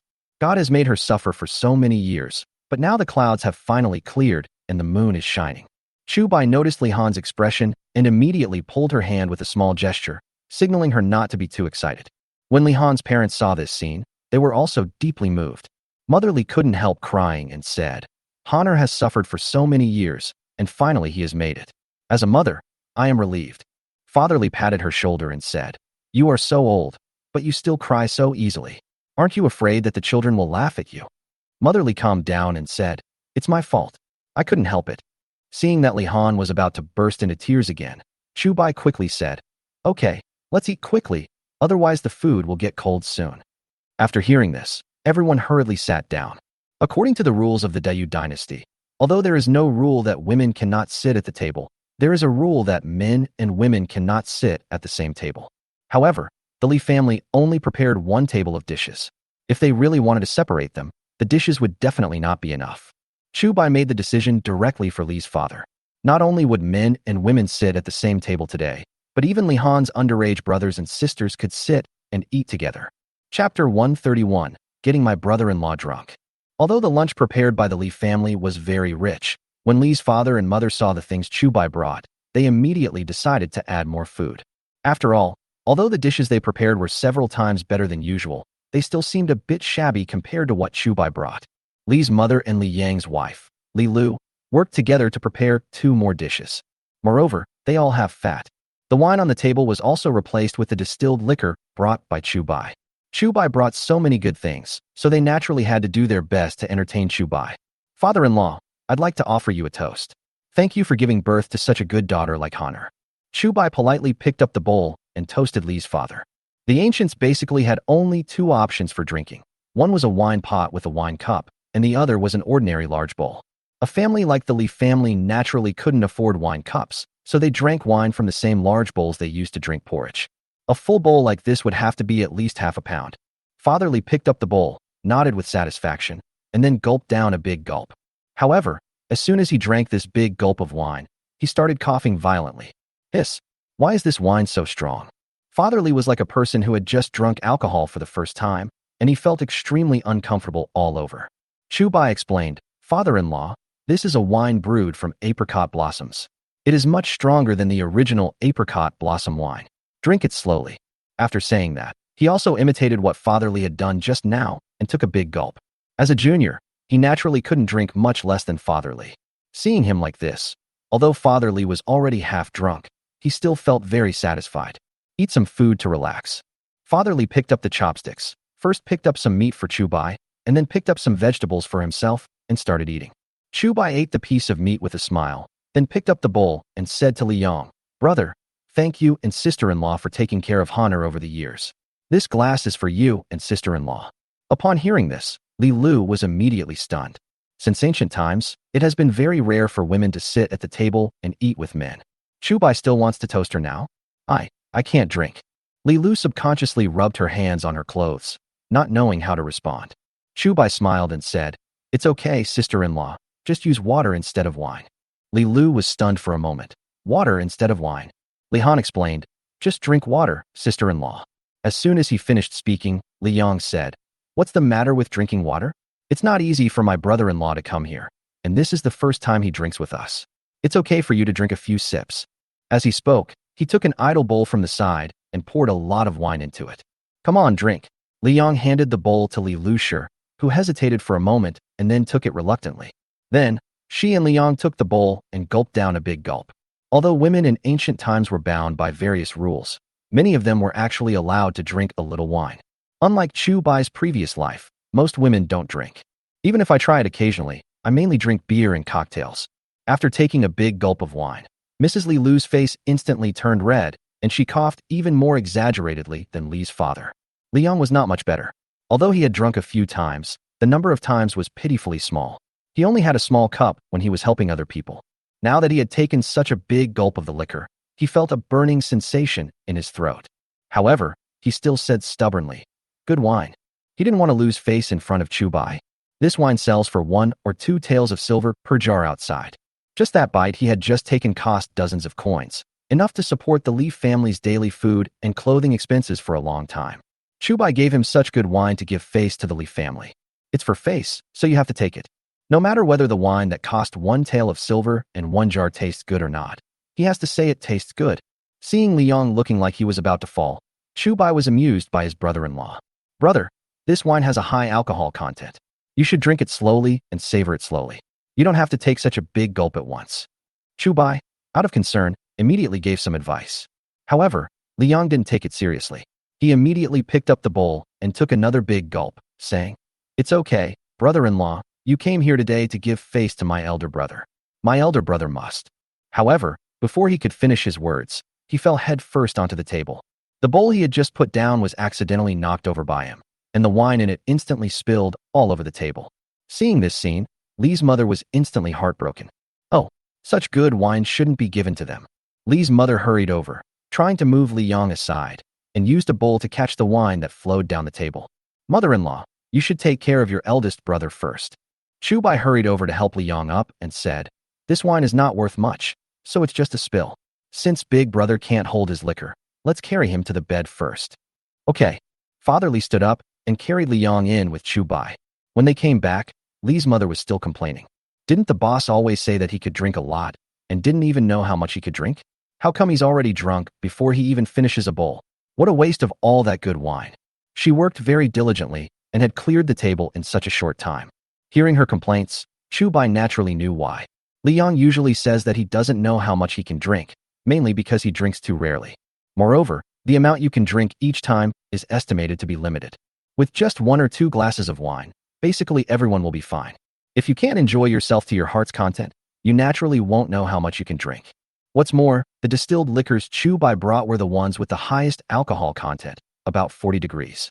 The ordinary drinks in the Dayu dynasty are basically only about 10 degrees, and there is a big difference between 40 degrees and 10 degrees. Li Yang drank so heavily just now, and since he has a low alcohol tolerance, he naturally passed out after just 2 sips. With Li Yang's previous experience as a lesson, Li's father no longer dared to drink as much as he did just now. Although he was using a large bowl, he imitated Chu Bai and drank it in small sips, carefully feeling the aroma of the wine. After doing this, he indeed found that things seemed different from before. A pair of eyes lit up instantly, and he kept toasting with Chu Bai. After 3 rounds of wine and 5 kinds of dishes, when they were almost done eating, Chu Bai explained his purpose to Li Lushi. Sister-in-law, I came here this time not only to accompany Honor back home, but also to borrow your spinning wheel and loom to take a look. Hearing this, Li Lu agreed without even thinking about it. Chu Bai brought them so many things this time. He can be said to be their god of wealth. Moreover, the value of those things is far greater than spinning wheels and looms. Naturally, she had no reason to refuse. Chapter 132, Sky-High Wages. Chu Bai looked at the spinning wheel and loom in front of him and immediately understood. The textile level of the Dayu dynasty was relatively backward, probably only equivalent to the southern and northern dynasties period in the previous life. Let alone the loom genie. Even the pedal-operated loom invented by Huang Daope is far ahead of the world's textile level. Li Han looked at Chu Bai's frowning face and asked worriedly, "Husband, how is it?" Chu Bai stood up and said with a smile, "No problem, I can definitely improve it after I go back." Hearing him say this, Li Han immediately breathed a sigh of relief. She knew that Chu Bai never spoke nonsense. Since he said so, he must have a way. At this time, Chu Bai asked again, "But I want to know if the spinning wheels and looms we use now are all like this?" In his eyes, the spinning wheels and looms in front of him should have been eliminated long ago. He was also worried that the new spinning wheels and looms he invented would turn out to be not as advanced as those in other weaving workshops. That would be embarrassing. Li Han nodded and said, "I don't know about other places, but the Wang family in the county also uses such spinning wheels and looms." In her early years, in order to make money, she also wanted to work in the Wang family's weaving workshop. But firstly, the county town was too far from her home, and secondly, she might not be able to make much money weaving for the Wang family, so she did not go. However, although she did not go there, she also knew something about the Wang family's weaving workshop. "Okay, I get it then." Chu Bai nodded and felt relieved. Although the Wang family was only a textile giant in a lower county, productivity in ancient times basically remained at the same level. Since the textile machines used by the Wang family are very backward, even if the textile machines in other places are advanced, they will not be that advanced. When I get back, I'll work with Zhao Chong to improve the textile machine. The efficiency can be increased by at least 3 or 4 times. Chu Bai looked at the loom in front of him and already had an idea in his mind. Hearing his words, Li Han subconsciously opened his mouth. "My husband, are you saying that with your newly built loom, one person can weave more cloth than 3 or 4 people used to do?" Li Han thought he had heard wrongly and asked immediately. Chu Bai nodded and said, "Well, I can't say if it's more, but it's still okay if it's more than 3 people." Upon hearing this, the Li family members standing by also opened their mouths wide. If someone else said this, they would definitely think it was bragging. But the person who said this was Chu Bai, so they didn't think so. Who is Chu Bai? The man who invented tofu and amber eggs. Moreover, a new winemaking method was invented, which directly increased the strength of the wine by several levels. In addition, Chu Bai left a very good impression on everyone in the Li family today. Although he was rich, he was not pretentious at all. Being modest and polite is the behavior of a gentleman. How could such a person bother to brag in front of them? "Brother-in-law, are you telling the truth?" Li Lushi immediately became interested and asked, "If your newly invented textile machine is so fast, can you get one for me? I won't give it to you for nothing. I'll pay for it." Although she had some conflicts with Li Han before, they were all minor ones. On weekdays, she is also very capable. Otherwise, they would not have helped pay Li Han's head tax and other taxes after she was married twice and was rejected halfway. If this year had not been so difficult, they would not have watched Li Han go to the end of his road. Chu Bai shook his head and said, "Sister-in-law, it's not that I don't want to give it to you, but the loom I modified can only be used in my weaving workshop and cannot be circulated outside." Although he had already figured out how to modify the textile machine, this thing was very simple to modify, not to mention it spreading outside. Even if someone who knows the business takes a quick look at it, they will understand what is going on. Therefore, he could only place all the modified textile machines in his own weaving workshop and not let others know about them. Moreover, he required everyone who entered the weaving workshop to sign a confidentiality agreement so that they would not spread the news about the new textile machines to outsiders. Although the confidentiality agreement is just a piece of blank paper, to put it bluntly, it is a thing to protect against gentlemen but not villains. But as long as Chu Bai exaggerates the consequences, those women will definitely not dare to violate it easily. After all, in this era, a few taels of silver can buy a life. For those who have never been to a county town in their lives, there are too many things that can constrain them. Hearing Chu Bai's words, Li Lu couldn't help but feel a little disappointed. Although Chu Bai is her brother-in-law, the status between the Li family and Chu Bai is too far apart, and she dare not ask Chu Bai for anything. At this time, Chu Bai said again, "But sister-in-law, if you don't mind the distance, you can go to my weaving workshop to help. Then you can weave with the women workers in our village. And if you do a good job, I can also let you be a manager." Hearing this, Li Lu's eyes lit up. It is common knowledge that the people in Wujiazwang have made money by following Chu Bai. Even those who built the house for Chu Bai could make a net profit of 10 cents a day and could also have a meal with meat and vegetables. This treatment was even better than that of the rich landlords. Now I can go to work in Chu Bai's weaving workshop, and if I do a good job, I can even become a manager. Isn't this much better than weaving at home by myself? Okay, I'm willing to go, Li Lu quickly agreed. Chu Bai treats his workers very well. Only a fool would not go. Don't worry, sister-in-law. Chu Bai changed the subject and said, "In fact, besides weaving, I have another job you can do, but I don't know if you are willing to do it." Not to mention Li Lu, even Li Han was stunned. Chu Bai didn't say anything more and said directly, "I recently invented a little gadget called soap. Don't look at its small size, but I sell it at a very high price, and it is really very easy to make. In order to prevent the secret of the soap from being leaked, I can only let the people I trust the most to make these things. Sister-in-law, are you willing?" Upon hearing this, Li Lu suddenly felt trusted. I do." Li Lu nodded hurriedly and said, "You let my sister-in-law do this job, which means you trust her and give her face. My sister-in-law will do it even if she doesn't get paid." Chu Bai immediately waved his hand and said, "That won't work. How about this? Although this job is simple, it creates great value. How about I pay my sister-in-law 3 taels of silver a month?" Upon hearing this number, everyone in the Li family was stunned. 3 taels of silver a month, that's 36 taels of silver a year. This income is almost catching up with the county magistrate in the city. Li Lu's heart was instantly moved, but she still forced herself to suppress her excitement and whispered, Is this too high?" Chapter 133, Father Li's Request. Chu Bai said with a smile, "Sister-in-law, please don't think that my 3 taels of silver a month is a lot. In fact, it's not much." Hearing this, Li Lu immediately breathed a sigh of relief and felt secretly happy in her heart. Don't think Chu Bai makes it sound simple. 3 taels of silver is not a lot. But in fact, there are not many people in the entire Dayu dynasty who can get such high wages.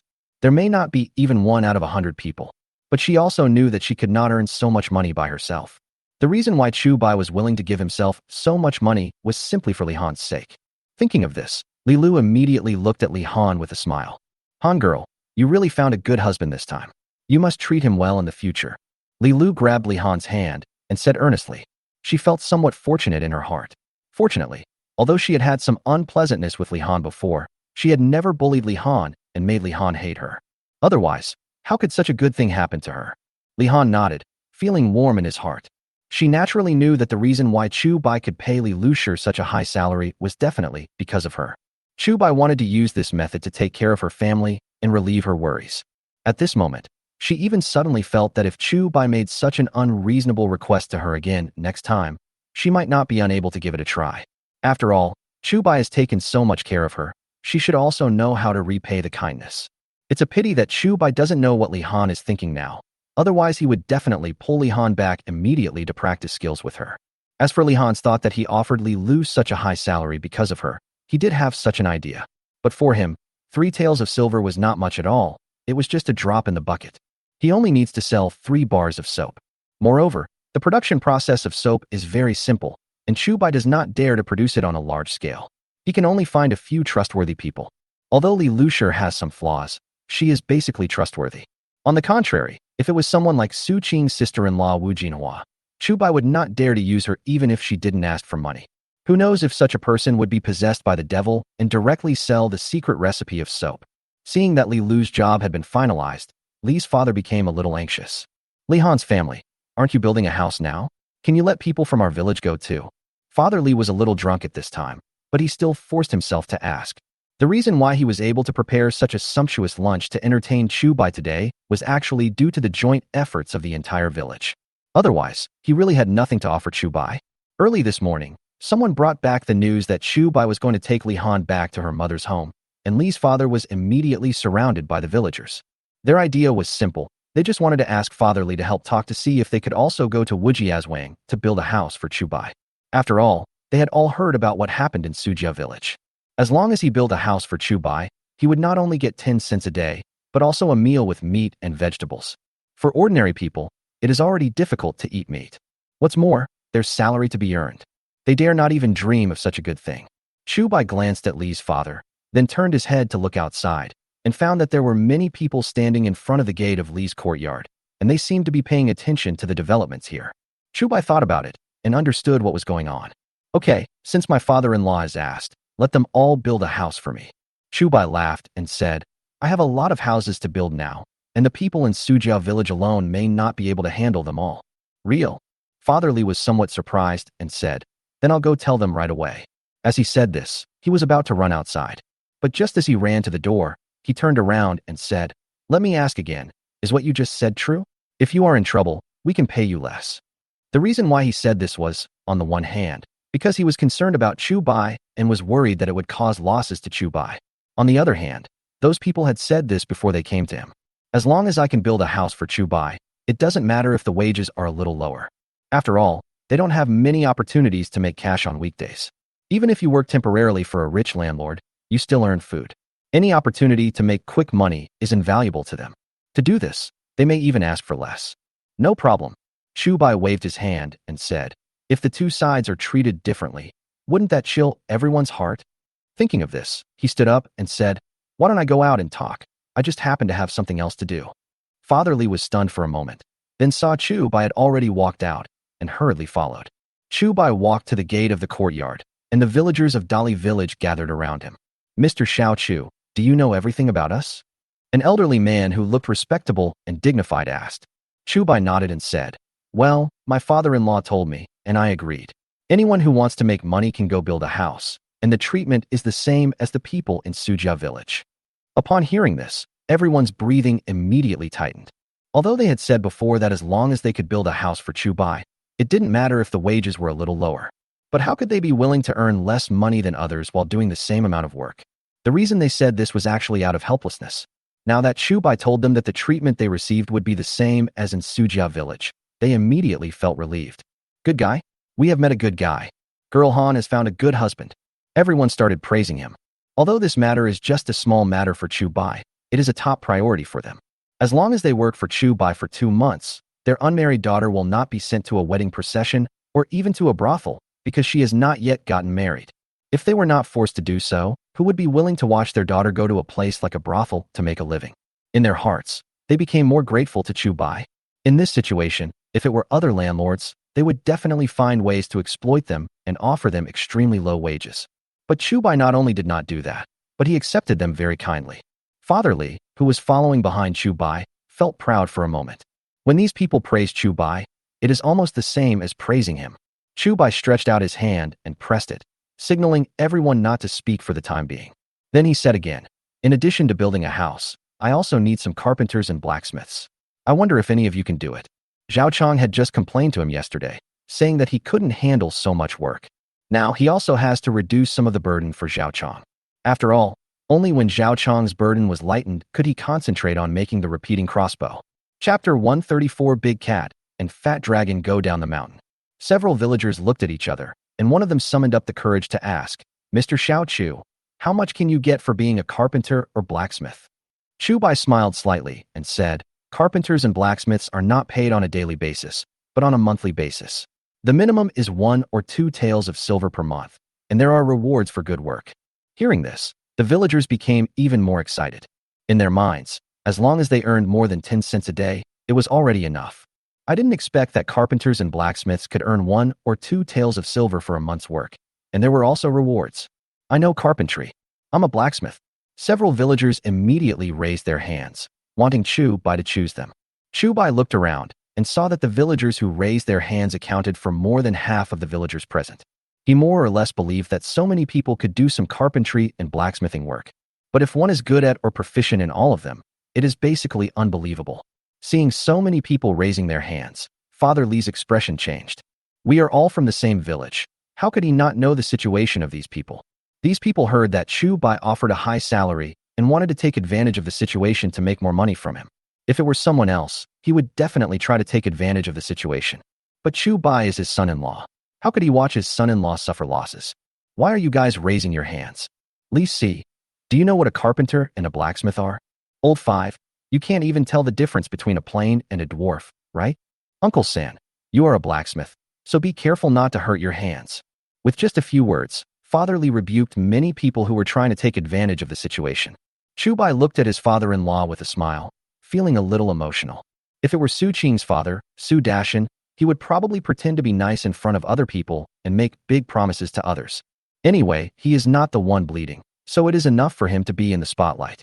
But Li Han's father was really thinking about himself, even though doing so might offend some neighbors whom he saw every day. As expected, after hearing what Father Li said, the faces of those people outside looked a little unhappy. Although I can't say I'm complaining, I just feel a bit embarrassed as if I've done something bad and been caught.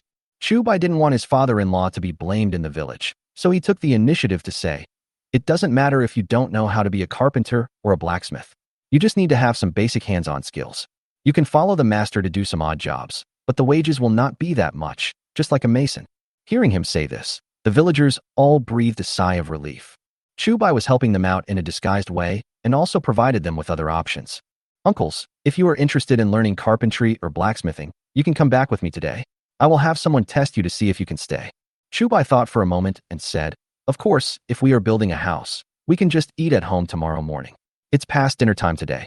I will ask someone to buy more vegetables and meat tomorrow so that we can prepare lunch." The villagers looked at each other, and immediately 7 or 8 people raised their hands, wanting to go to Wujiazwang with Chu Bai. Some of them have actually worked as carpenters and blacksmiths, and some want to learn in this area. Although you may be older, carpenters and blacksmiths can earn more money. Even if you don't make a living from it in the future, it is still a skill to make a living. Chu Bai looked back at Father Li and said, "Father-in-law, I will take Honor back first. You can take your people to Wujiazwang tomorrow morning." Good. Father Li was also very happy to see that Chu Bai respected him so much. He actually wanted to go and take a look, but the wine he just drank was too strong. If he hadn't been holding it back, he would have vomited it out long ago. After Chu Bai left, Father Li hurried to the wall and started picking his throat. But just as he felt the urge to vomit, he quickly stood up again. If you spit out such good wine, it will all be wasted. Don't vomit. Absolutely do not vomit. You have to endure it. On the other side, when Chu Bai came, it was still a donkey cart with Li Han. Now when he went back, although it was still a donkey cart, all the things on it had been moved down. Behind them followed a group of villagers who wanted to be blacksmiths and carpenters. At the beginning, Chu Bai invited these uncles to get in the car, but they were all rejected. One of them even asked Chu Bai to sit down and just handed the reins to them. In this way, Chu Bai also enjoyed the treatment of a wealthy landlord. Not long after, the group returned to Wujiazwang. When Zhao Chong learned that Chu Bai had found some helpers for him, he immediately ran overexcitedly. "Okay, follow me." Zhao Chong took all of them away and assigned them to do some simple carpentry work. Among them, he also found that 2 or 3 people had actually worked as carpenters. "Although my skills are a bit rusty, it is still enough to make tables, chairs, benches, etc. As for the others, if they want to stay, Zhao Chong can also arrange for them to do some basic things. In short, as long as it comes to him, there is nothing that cannot be used." Chu Bai breathed a sigh of relief after seeing this. As long as Zhao Chong could relax, he could concentrate on making the repeating crossbow. "Xiangzi, you can have them make the arrows, but you have to make the crossbow yourself, okay?" Although Chu Bai gave these people the opportunity to make money, he still had to be on guard. If these people learned the craft of making repeating crossbows and then turned around and made repeating crossbows for those bandits, it would be troublesome. Zhao Chong nodded and said, "Don't worry, I will let them do the most basic work and let each of them have separate processes so that even if they build everything, they won't be able to assemble it." Okay, since Zhao Chong knew the situation, Chu Bai felt much more relieved. At the same time, as Wu Sihai and Lu Hai left Dalong Mountain, The one-eyed second-in-command also found 2 smart minions to go down the mountain to check on the situation in Wujiazwang. Big Cat, Fai Long, after you two get down the mountain, go to Wujia village and find out all the details about Chu Bai for me. The one-eyed dragon looked at the 2 minions and said, if you have the chance, just kill him. Big Cat and Fat Dragon looked at each other and immediately nodded happily. Not long after, the 2 of them left Dalong Mountain. But they did not go straight to Wujiazwang, but first came under a big tree. Fai Long, why are you here if you don't come down the mountain? The big cat looked at the fat dragon hovering under the tree and couldn't help but frowning. Fei Long chuckled and said, I've been living in the mountains for a while now, and I'm almost tired of talking. Now I finally have a chance to go down the mountain. Why don't I go and have some fun? After saying that, he fished out a purse from a tree hole. Chapter 135, Testing the Crossbow. As soon as the big cat saw the purse, his eyes lit up. Great job, Fai Long. I didn't expect you to have this skill. Big Cat looked at the money bag, put his arm around Fei Long, and said, you must have at least a dozen taels of silver. When we get to the city, you have to ask me to find some beauties to have some fun with. Fei Long curled his lips and snorted. Why should I invite you to play with the money I saved with great difficulty? The big cat got himself into trouble, but he didn't show any embarrassment at all. Fai Long, did you save all this money? How did you save it? The big cat hugged Fai Long and expressed his surprise. If he remembered correctly, the 2 of them entered Dalong Mountain at almost the same time. In the end, I didn't save anything, but Fai Long actually saved more than 10 taels of silver without anyone noticing. This is so awesome. Fei Long looked back at Dalong Mountain and said, this is what I saved before I went up the mountain. Oh, the big cat was stunned. He and Fai Long have been in the mountains for at least 2 years, but Fei Long's money has been left here? I had hoped to save the money to buy a bigger house for my wife, but the damn third master killed my wife. I went up the mountain to seek revenge, but before I could find the chance, the third master was stabbed to death. Fai Long was muttering to himself and seemed to be explaining to Big Cat the ins and outs of the money. Big Cat looked at Fei Long in surprise and asked, why are you telling me this? Aren't you afraid that I will complain to the second master? Fei Long glanced at him and said, if you really complain to the second master, I will just not come back. The third master is dead anyway, so it doesn't matter whether I go up the mountain or not. Big Cat nodded, somewhat understanding Fei Long's thoughts. If you are not forced into a desperate situation, who would be willing to go up the mountain to become a bandit? Since the third in command is dead, and Fai Long still has more than 10 taels of silver in his hand, it is enough for him to live a carefree life for a while. Although they are considered illegal residents because they have no household registration after moving down the mountain, it is not difficult for them to deal with it. In this chaotic world, as long as you have money, what can't you do? What's more, they are bandits, and many rules do not apply to them. Okay, then I won't tell the second master. Can you take me down the mountain to play with you? The big cat looked at Fai Long with earnest hope in his eyes.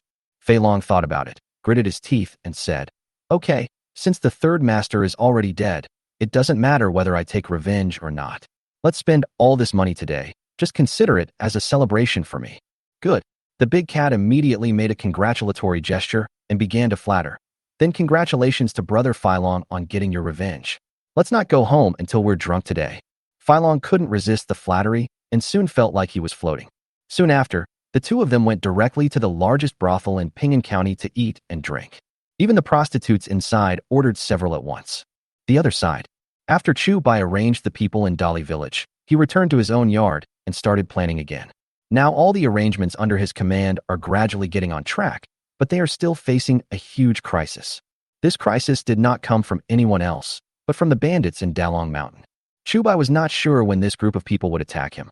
But if nothing unexpected happens, I believe they must have known the news that the third Danjia and my heir died here. Under normal circumstances, the bandits would definitely send people to spy on Wujiazwang's information.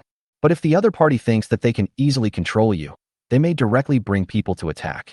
After all, these bandits have always been like local tyrants and never take the farmers in the villages seriously. Thinking of this, Chu Bai immediately found Uncle Wu. Uncle San, don't go anywhere else today. Tell the guards to be careful and alert. The first thing Chu Bai said when they met was to remind him again. Uncle Wu nodded and said, well, I understand. Anyway, we don't need to transport things to the city these days. I asked all the guards to stay. I only train half of them each time, and the other half are on standby. Hearing him say this, Chu Bai felt much more relieved. There is one more thing. I asked Zhao Chong to build a repeating crossbow. Everyone in the guard team should be able to use it in the next few days. Chu Bai looked around and said, with this crossbow, We don't have to fight the bandits face to face. We can just shoot a few arrows from a distance. Crossbow. Uncle Wu looked at Chu Bai suspiciously, not quite understanding. Chu Bai explained, it's a crossbow that can fire continuously. Upon hearing this, Uncle Wu's breathing suddenly became rapid. Real? He couldn't quite believe it. Chu Bai whispered, Zhao Chong has already made several. If third uncle doesn't believe it, we can find a place to test it right away. Good. Uncle Wu agreed without even thinking about it. The last time Chu Bai killed the third in command of Dalong Mountain and Ma Air, he took out a recurve bow. Uncle Wu was very satisfied with the recurve bow at that time, but he never thought of equipping the entire guard team with recurve bows. After all, it takes at least 3 years to train a qualified archer. They simply don't have that much time. Not long after, Chu Bai came to the threshing ground of Wujiazwang with Uncle Wu, holding a brand new crossbow. In addition to Uncle Wu San, Brother Wu Air was also traveling with them. Knowing that the bandits were likely to come, Uncle Wu San directly called Brother Wu Air over. After all, the best fighter in the entire Wujiazwang is Uncle Wu. The second best fighter is Brother Wu. With both of them here, our chances of winning would increase a little. Is this the crossbow you mentioned? Uncle Wu looked at the crossbow in Chu Bai's hand with curiosity in his eyes. He had seen crossbows before in the military, but those guys were usually huge. The one in Chu Bai's hand was only a fraction of the size of those crossbows, and it also had a quiver for arrows. It looks a bit weird. Chu Bai nodded and said, yes, let's test its power first. In fact, after Zhao Chong built the first repeating crossbow, he tested its power, but it was late at night, and only he knew about it. No one else had seen it. Chu Bai placed the special arrow, then aimed at the scarecrow in the distance and pulled the trigger. Whoosh! The arrow drew a straight line in the air and pierced the scarecrow steadily. Uncle Wu's pupils shrank. He didn't expect the accuracy of this crossbow to be so high. Then he hurried over to check the situation of the arrow being embedded in the scarecrow. When I shot the arrow just now, it was about 50 steps away. Now the arrow has sunk more than 3 inches into the scarecrow. Uncle Wu said in surprise, if those bandits didn't have any armor, this power would be enough to hurt them or even kill them. Chapter 136, Becoming the Village Leader? Under normal circumstances, soldiers from 2 warring armies would wear various types of armor. Not to mention armor made of iron. The most popular are various leather armors. Compared to iron armor, leather armor costs less, but its defensive power is much worse. Even so, due to years of war, leather armor is still a rare commodity. The bandits in Dalong Mountain alone would definitely not be able to get this thing. At most, they would just get a few tiger skins or wild boar skins and wrap them around their bodies as armor. Moreover, it is impossible to popularize it everywhere. They may even be too careless to even bring these things with them. After all, who would have thought that a small village like Wujia village would have something like a crossbow? In Chu Bai's previous life, all ancient dynasties banned crossbows, but not bows, but the Dayu dynasty did not do that. The reason for this is that the crossbow manufacturing technology of the Dayu dynasty was limited. Not only was it difficult to string the crossbow, but its lethality was also limited compared to longbows. Therefore, the rulers of the Dayu dynasty never thought of banning crossbows. It is also because of this that even in the army, there are not many crossbows. In this way, a group of bandits would never have thought that there would be such a thing as a crossbow in Wujiazwang. Not to mention, it is a crossbow that can fire continuously. As long as the bandits in Dalong Mountain are careless, this will definitely be an opportunity for Chu Bai. But pinning your hopes on others' underestimation of your enemy is a matter of luck. If the opponent underestimates you, it may be a devastating blow to you. What's more, now there are not only villagers from Wujiazwang and Wujiazwang, but also people from Sujia village and Dali village who help him build houses. No matter for whom it was for, Chu Bai could not put Wujiazwang in such danger. But unfortunately, now is the time for him to develop, and he cannot let his development be hindered because of the bandits in Dalong Mountain. In other words, he can't stop making money forever as long as the bandits in Dalong Mountain are eliminated, right? Tell Zhao Chong about the crossbow, and keep it a secret. Uncle Wu looked at Chu Bai warily and warned him, I will also make it clear to the guards that this thing must not be exposed, otherwise it is likely to cause trouble. Chu Bai nodded. He had thought about this a long time ago. I brought a few helpers with Zhao Chong. By evening at most, he will be able to make enough crossbows for everyone in the guard team to use. Chu Bai briefly explained the situation and then asked, I just wonder how the guard team's training is going now. Uncle Wu frowned and said, if we let them fight the bandits head on, it will definitely not work, but with your crossbow, it will be much easier. Hearing him say this, Chu Bai breathed a sigh of relief. Since Uncle Wu said so, then there is no problem. By the way, Lao Tian and the others told me that since Wu Sihai has escaped, Our village is no longer a village chief. Uncle Wu suddenly remembered something and said quickly, so Lao Tian and the others wanted me to ask you, are you interested in doing this village job? Chu Bai was stunned for a moment. Muramesa? In his previous life, this position was equivalent to that of a village chief, which was considered an official of some rank. But in this era, he is not even a minor official. No need. Chu Bai waved his hand and said, although Wu Sihai has escaped, the position of village chief should be kept for him. Maybe it will be useful in the future. If it were someone who was greedy for money, he might be willing to be a Muramesa. After all, one of the Muramesa's duties is to assist the government in collecting taxes and imposing corvée labor. With this power in hand, he can naturally gain many benefits. For example, when paying taxes every year, there is always a saying of leaning and kicking. All the food that was kicked down will eventually belong to Muramesa. For ordinary people who have lived a hard life, these things can save their lives.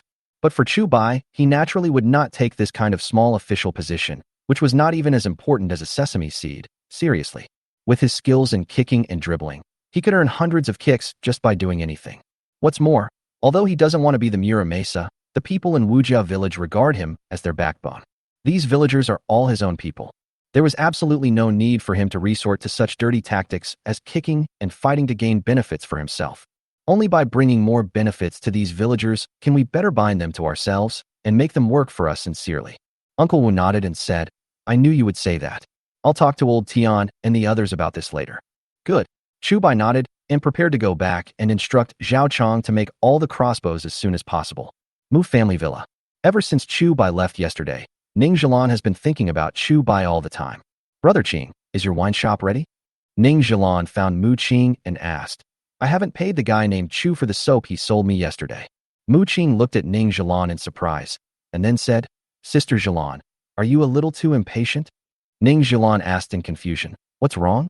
What's wrong? Mu Qing held his forehead and said, You have never been so concerned about a man before. Hearing this, Ning Zhilan immediately lowered her head in embarrassment. It was just as Mu Qing said. When she was in the capital, she always looked down upon others.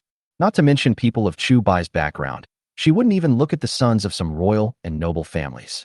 But now, she had only met Chu Bai once, and she could not stop thinking about him. How can it be what Brother Qing said? Ning Zhilan grumbled, then defended herself. I just think that businessmen should be trustworthy. Since I accepted his soap, I have to pay him the money. Besides, if his winery starts producing wine sooner, wouldn't we be able to make a lot of money after shipping it to the capital? Mu Qing looked at Ning Zhilan with a smile and said, If you really think so, then it would be the best. Ning Zhilan rolled her eyes and said angrily, Does Brother Qing think I have other ideas? Mu Qing said solemnly, Although Mr. Chu is a strange man, he already has 3 wives. If you marry him again, you can only be a concubine. Hearing this, Ning Zhilan's face immediately turned red. Brother Qing, you are so indecent. Ning Zhilan pouted, but couldn't help thinking in her heart. There is indeed a saying in the Dayu dynasty that there are 3 wives and 4 concubines. Now that Chu Bai has married 3 wives, he just fills up the quota of 3 wives. If Chu Bai wants to marry again, she can only be a concubine in name. However, she had just met Chu Bai and would definitely not fall in love with Chu Bai just because of this meeting. Chapter 137. The bandits are coming? As they talked, they decided to go to Wujiazwang immediately. Not to mention Ning Zhilan. In fact, Mu Qing was also very curious about how Chu Bai made those magical things. Especially the transaction between Chu Bai and County Magistrate Liu in the county government office yesterday, which was witnessed by his men. Such a small amber egg only cost 1.5 cents, but Chu Bai sold it at a sky-high price. Since the cost of amber eggs is so low, what about the tofu made by Chu Bai and the wine? How much profit should there be? These alone are not enough to prove that Chu Bai is a strange person. But don't forget, since Chu Bai is willing to give away even the formula of the amber egg, he must have something better in his hands. This alone is enough to arouse Mu Qing's interest. Mu Qing said nothing and went to Wujiazwang with Ning Zhilan and the guards. Although Mu Qing doesn't like to show off, his status and position mean that he needs to be accompanied by guards wherever he goes. Since it was his first visit, Mu Qing specially picked out some gifts to bring with him. Just as their carriage passed through the gate of Ping'an County, Feilong and Damao also happened to pass through the gate. Seeing the guards in front and behind the carriage, the 2 men immediately showed envious expressions. I wish we could be like this someday. The big cat stared at the exquisite carriage with his eyes wide open, his drool almost dripping. Fei Long gritted his teeth and snorted. It's just a broken carriage. What's there to envy? Let's buy one for ourselves tomorrow. The big cat looked at him, but said nothing. Although Fai Long had saved more than 10 taels of silver, this money was enough to buy a car, but it was difficult to get a horse carriage. After all, a horse these days would cost at least 30 or 40 taels of silver. Moreover, many horses eat even finer food than humans. In addition, each of the guards was also riding a tall horse, and the outfit alone was worth at least several hundred taels of silver. Unlike their boss, although he has a lot of money, he is reluctant to buy a few more horses, so that every time he goes down the mountain, all the minions can only follow behind the bosses. As Mu Qing's convoy left the city, Damao and Fei Long turned around and went into the largest brothel in Ping'an County, Wujiazwang. Thanks to Zhao Chong's efforts, he finally managed to make all the crossbows needed by the guard team before dark. Originally, he would never be able to create so many things by himself. But with the help of the people Chu Bai brought from Dali village, and with the help of practice, Zhao Chong finally managed to do it after working hard. Since they didn't know when the bandits would come back, Chu Bai hurriedly took all the crossbows and went with Uncle Wu to conduct additional training for the guard team. Seeing the crossbows in their hands, the members of the escort team were a little excited. They didn't know what the invention of the crossbow meant, but the fact that they could shoot continuously and with higher accuracy was enough to excite them. Originally, they were worried that since they had only practiced martial arts for a few days, if they really encountered bandits, they would just be killing more people in the hands of others. But now with the crossbow, they are not afraid anymore. No matter if they are bandits or not, they will kill anyone who comes. Come too, and they'll kill a pair. Okay, I've already taught you how to use the crossbow, so you can get familiar with it now. Following Chu Bai's order, the members of the guard team hurriedly took their crossbows and shot at the scarecrow not far away. When Chu Bai saw this scene, he felt somewhat relieved. Although he had asked Uncle Wu to equip every member of the guard team with a knife through the black market, that thing could only be used to scare people at best. Now with the repeating crossbow, the guard team finally has real combat effectiveness. However, if you want to further enhance the combat effectiveness of the escort team, you need to think of other ways. For example, training methods, training facilities, and ideological propaganda, etc. Only by letting them know the real purpose of establishing the guard team will they fight to the utmost for Wujiazwang and their loved ones.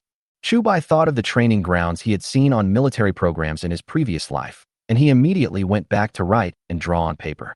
Not long after, he found Zhao Chong again and asked him to make these things as soon as possible.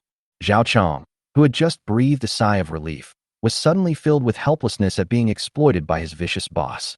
But thinking that Chu Bai said these things could help the guard team members improve their combat effectiveness, he had no choice but to agree. Fortunately, these things are not complicated to make, and the people Chu Bai brought from Dali village are more than enough. After leaving Zhao Chong, Chu Bai was just about to go to the construction site to take a look, but as soon as he went out, he met a guard team member who looked panicked. What's wrong? Chu Bai quickly grabbed the man.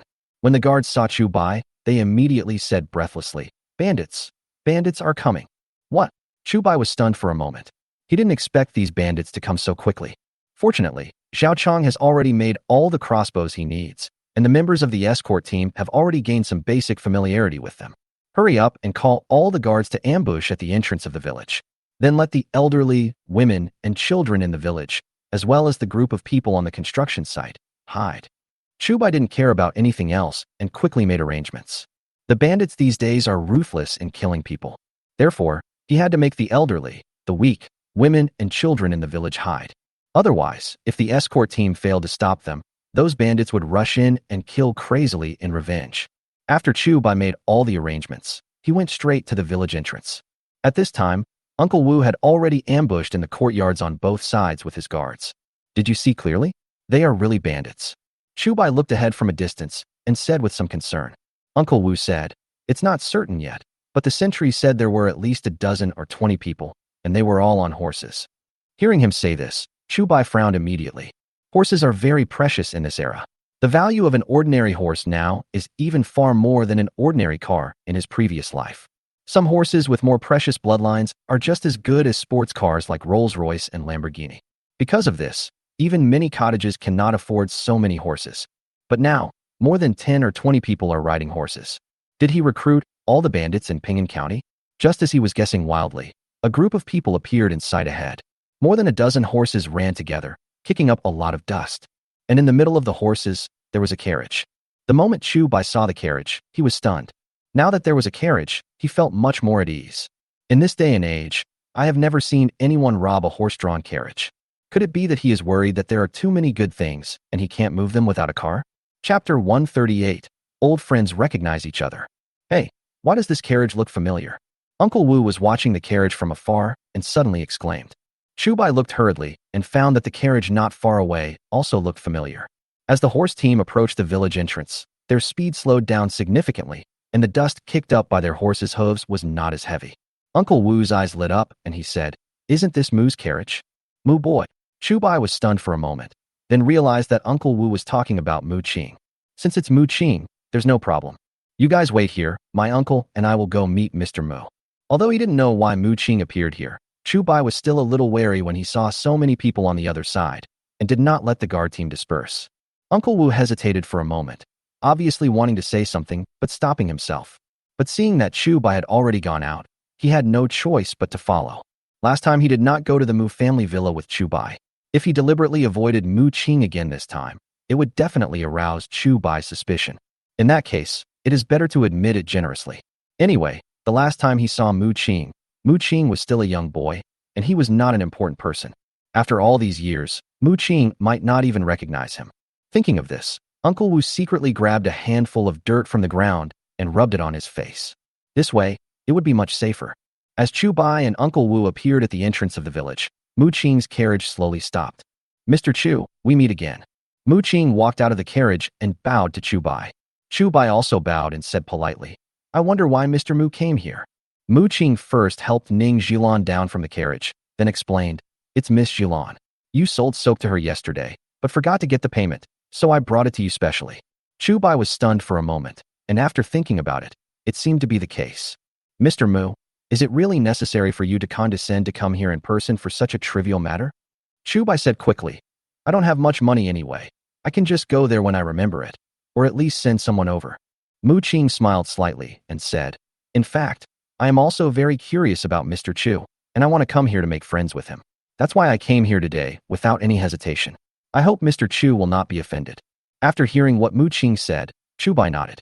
He felt that Mu Qing's visit this time was definitely not just to give him a few dozen taels of silver. As the saying goes, a tall tree attracts the wind. I have just taken out tofu, distilled liquor, and soap, but I have attracted Mu Qing's attention. It seems that I still need to be more careful. But Mu Qing was quite straightforward and didn't play any tricks on him. Moreover, judging from the two contacts, Mu Qing can be considered a decent person. He shouldn't be the kind of person who likes to play tricks. It's okay to get in touch with this kind of person. Maybe he can become your backer in the future. Although Chu Bai understood the principle that if you rely on someone, the mountain will fall, but he is still very weak now. So having a good backer is still very beneficial in the early stage. At the very least, this Mu Qing is much better than that County Magistrate Liu.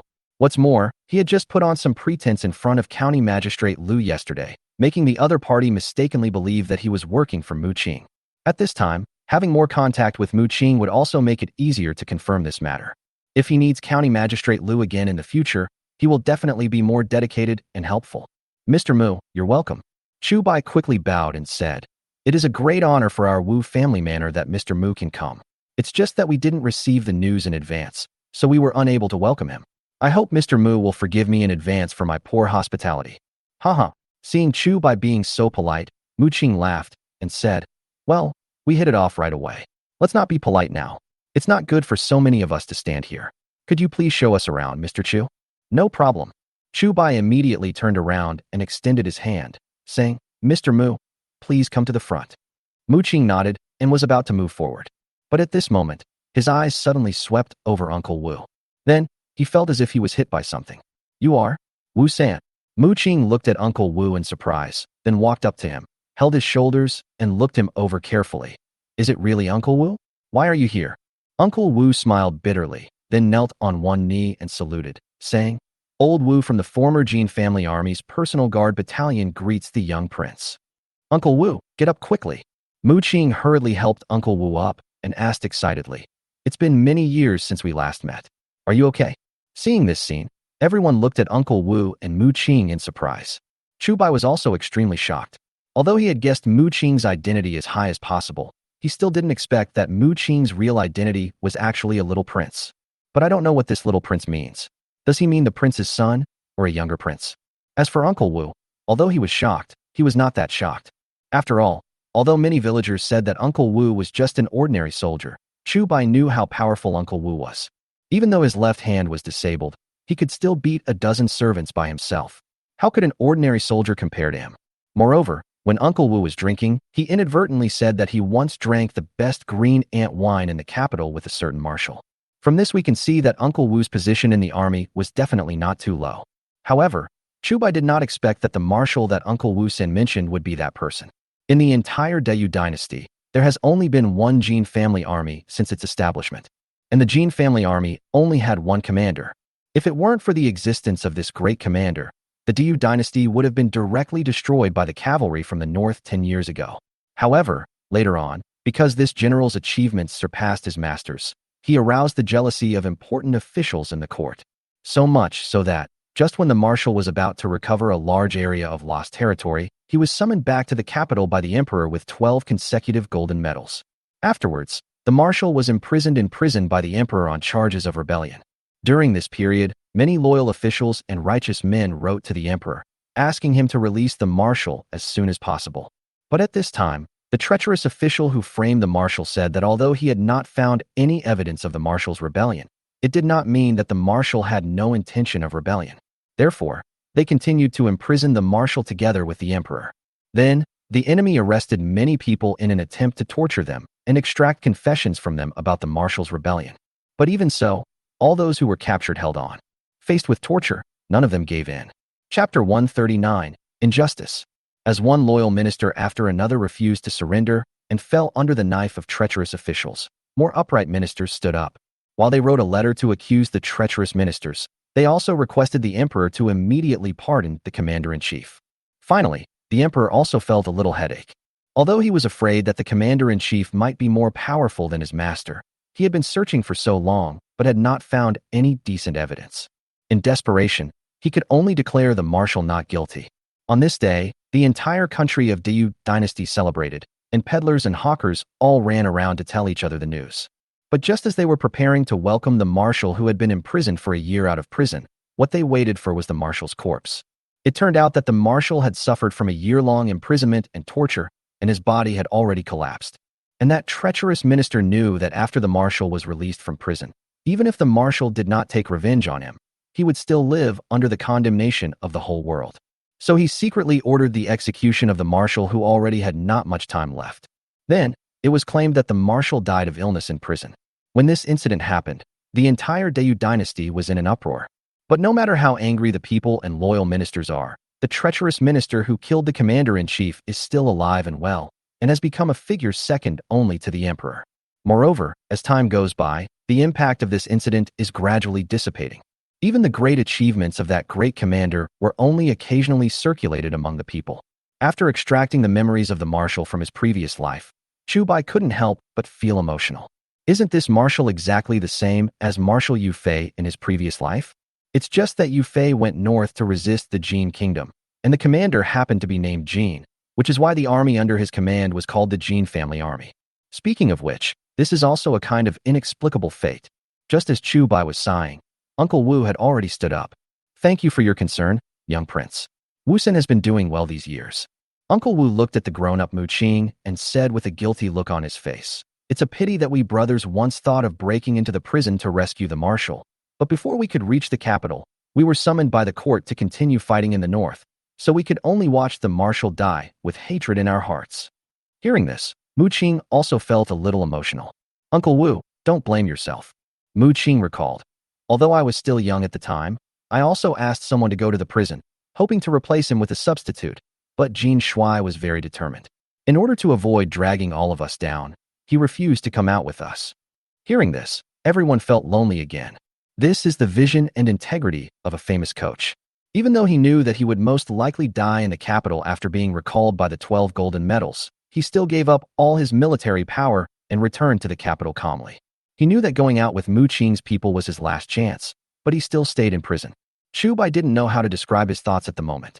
In fact, if General Jin chose not to obey the emperor's edict, he would definitely have the opportunity to help the Dayu dynasty recover more lost territory. It is even possible to drive those barbarians in the north directly into the grasslands and the Black Forests. But he did not do so, but returned to the capital in obedience to the emperor's wishes. In fact, Chu Bai could understand why he made this choice. After all, many things are easy to say, but when you really get to that position, the issues you consider will be different. It's not just his own life and the lives of his soldiers, but also his own reputation after his death. If he chose to refuse to obey the emperor's edict, he and his soldiers would most likely be declared rebels. At that time, the families of these soldiers will be in danger. Even if he could command his own troops, he might still be attacked from both sides by the northern barbarians and the Dayu dynasty. By then, the Dayu dynasty will be devastated again, and countless people will be displaced. Moreover, it will also give the northern barbarians an opportunity to take advantage. It was because of these considerations that Marshal Jin chose to return to the capital and calmly accept his death, no matter whether the other party is blindly loyal, upright, or righteous. In short, it was because of his existence that the Dayu dynasty had a chance to survive briefly. Although General Jin chose to return to the capital, before returning, he led the Jin family army in an extremely brutal battle and forcibly killed most of the main force of the northern barbarians. Therefore, although he died in the capital, the northern barbarians were unable to gather enough main forces to continue moving south. Okay, I won't say any more. Mu Qing took a breath and continued to ask, Uncle Wu, you haven't told me yet. Why are you here? Uncle Wu replied, My young prince, I am from here. Where else can I be if I am not here? Mu Qing was stunned for a moment, then said, I mean, shouldn't you still be in the royal guard camp? Why are you here? Uncle Wu smiled miserably and said, Now that the Jin family army is gone, how can there be any personal guard camp? Mu Qing said seriously, But I remember that before Marshal Jin got into trouble, I deliberately arranged for you to go to the border. Although on the surface it was to let you bear more dangers, in fact it was to buy you a way to survive. When Marshal Jin got into trouble, the emperor and his treacherous ministers arrested many people around him and tortured them severely in an attempt to force them to confess. And the personal guards around him are naturally one of the first choices. However, General Jin did not want to implicate these old brothers who had followed him for many years, so he came up with an idea to exile them to the border. This is also why Uncle Wu said just now that they originally wanted to go to the capital to break out of the prison, but were summoned by the court to the north to continue fighting halfway. Uncle Wu said sadly, Of course we know the marshal's good intentions, but we are from the Jin family army, so how can we be softies? Even if we know that the marshal was wrongly killed, we still have to rush forward regardless of our lives. But as time went by, the number of brothers around me became fewer and fewer, and there were more and more of these useless little bastards. We are the ones who are at the forefront, and those villains are the ones who get all the credit for the achievements and awards. Later, my left hand became disabled, and I could no longer use the dual swords. It was meaningless to stay there, so I just came back. After listening to Uncle Wu's words, Mu Qing's face instantly turned ashen. Hateful. Mu Qing clenched his fists and said angrily, I was wondering why those little brats in the capital wanted to run north. It turns out they wanted to steal your military merits. Ning Zhilan was also filled with righteous indignation and said, Those guys are obviously cowards who are afraid of death. How could they bear to charge forward? If you lead them, not only will they steal your military merits, but you will also have to block their knives. This is simply too unfair. Chapter 140, Marquis of Ping'an County. In response to what Mu Qing and Ning Zhilan said, Chu Bai and others did not agree. Firstly, they were not familiar with the situation in the capital. Secondly, there are some things that the two of them can say, but no one else can. Mu Qing smiled coldly and snorted. Unfair? Even if it's unfair, so what? Our high and mighty majesty would never pay attention to such trivial matters. Upon hearing this, Chu Bai immediately said, Mr. Mu, be careful with your words. Mu Qing's expression changed, and he immediately bowed and said, Mr. Chu, I made a mistake. Although what he just said came from the bottom of his heart, it was extremely outrageous.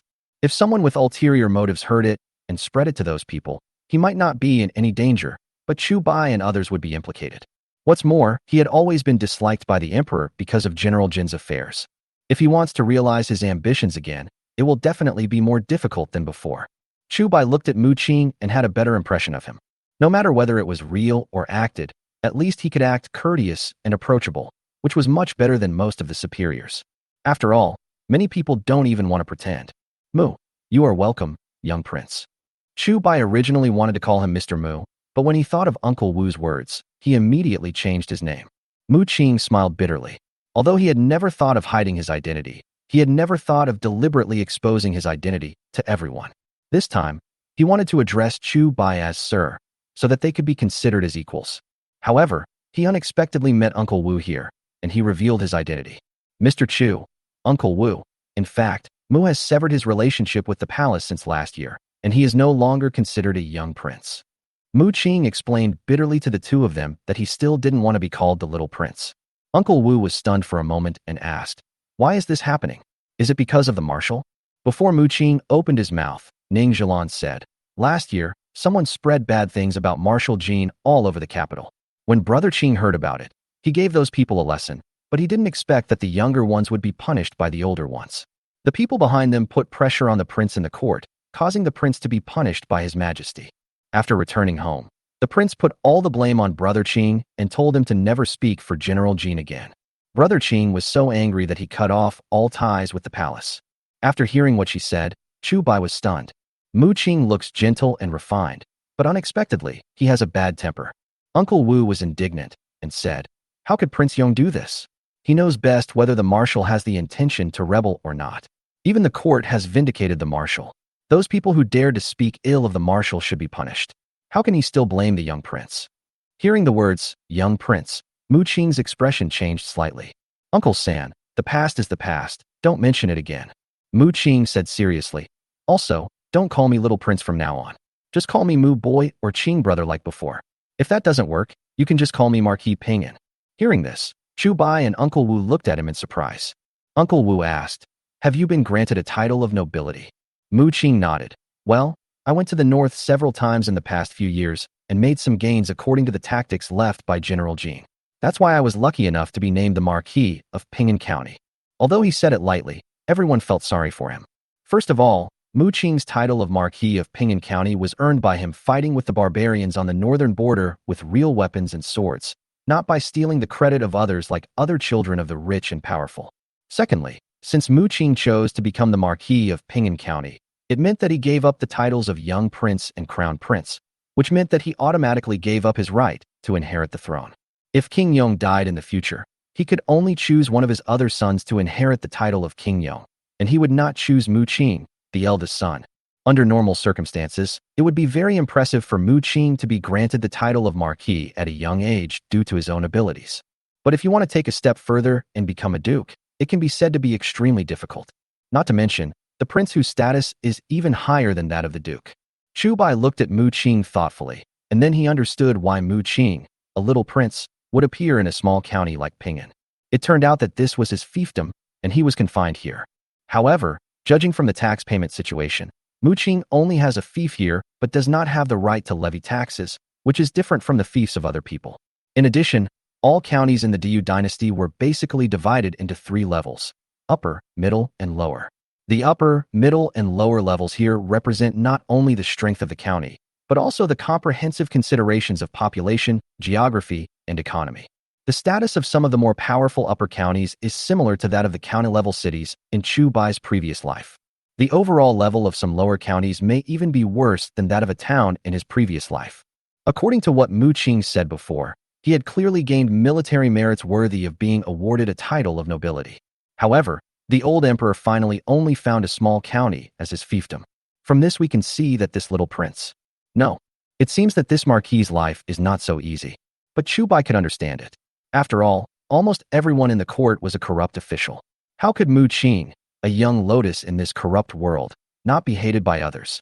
Rather than being a punishment, setting up his fiefdom in Pinyin County was more like exile to the frontier. As long as we drive away this guy who is the only one who is innocent while everyone else is guilty, the rest of them will naturally continue to work together, and the eldest brother will not talk about the second brother anymore. Mu Qing actually knew this, which was why he was so disappointed with the court that he would rather give up his right to inherit the throne and stay away from the capital. "You don't have to look at me like that." Mu Qing looked at Chu Bai and Uncle Wu and said with a smile, "Anyway, this imperial court is already rotten to the point where it can't get any rottener. The throne is just empty talk. It's better to have real gold and silver." Uncle Wu sighed silently, not knowing how to comfort Mu Qing. Chu Bai said, "Since the Marquis has said so, the two of us will not say anything more." Mu Qing nodded, then suddenly remembered something and asked in surprise, "Mr. Chu, is third uncle working for you now?" Chu Bai said, "We are all from the same village. I can't say for sure who I work for, but my third uncle is helping me train the guard team now. Guards? Mu Qing was puzzled and asked, what does this mean?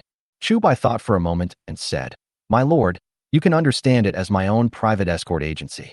Mu Qing understood now and asked, when I entered the village just now, I saw someone staring at us from a distance.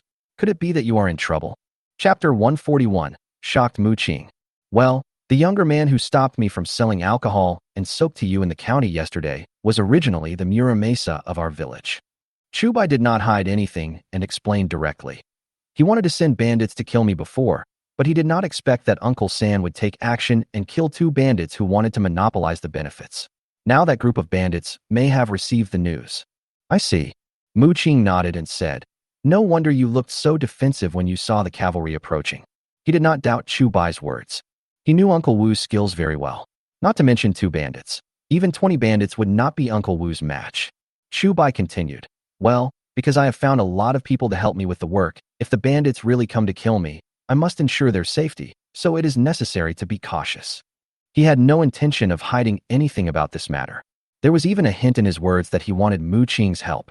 After all, his guard team had just been established not long ago, and if it were not equipped with crossbows, its combat effectiveness would be quite limited. On the contrary, I didn't notice these people brought by Mu Qing at first, but the more I looked at them, the more I felt that they were all elite. If these people were here, Chu Bai would not be afraid of anything, no matter whether it was Dalong Mountain or Erlong Mountain. Even if he was hit directly, he would not show any fear. However, before Mu Qing opened his mouth, Ning Zhilan spoke first. Are the bandits in Ping'an County so rampant? They dare to rob the village openly. Chu Bai glanced at the noble lady from the capital and said, Miss Ning, you don't know that the bandits in Ping'an County are not only rampant, but also almost like local tyrants. They go down the mountain to collect grain twice a year.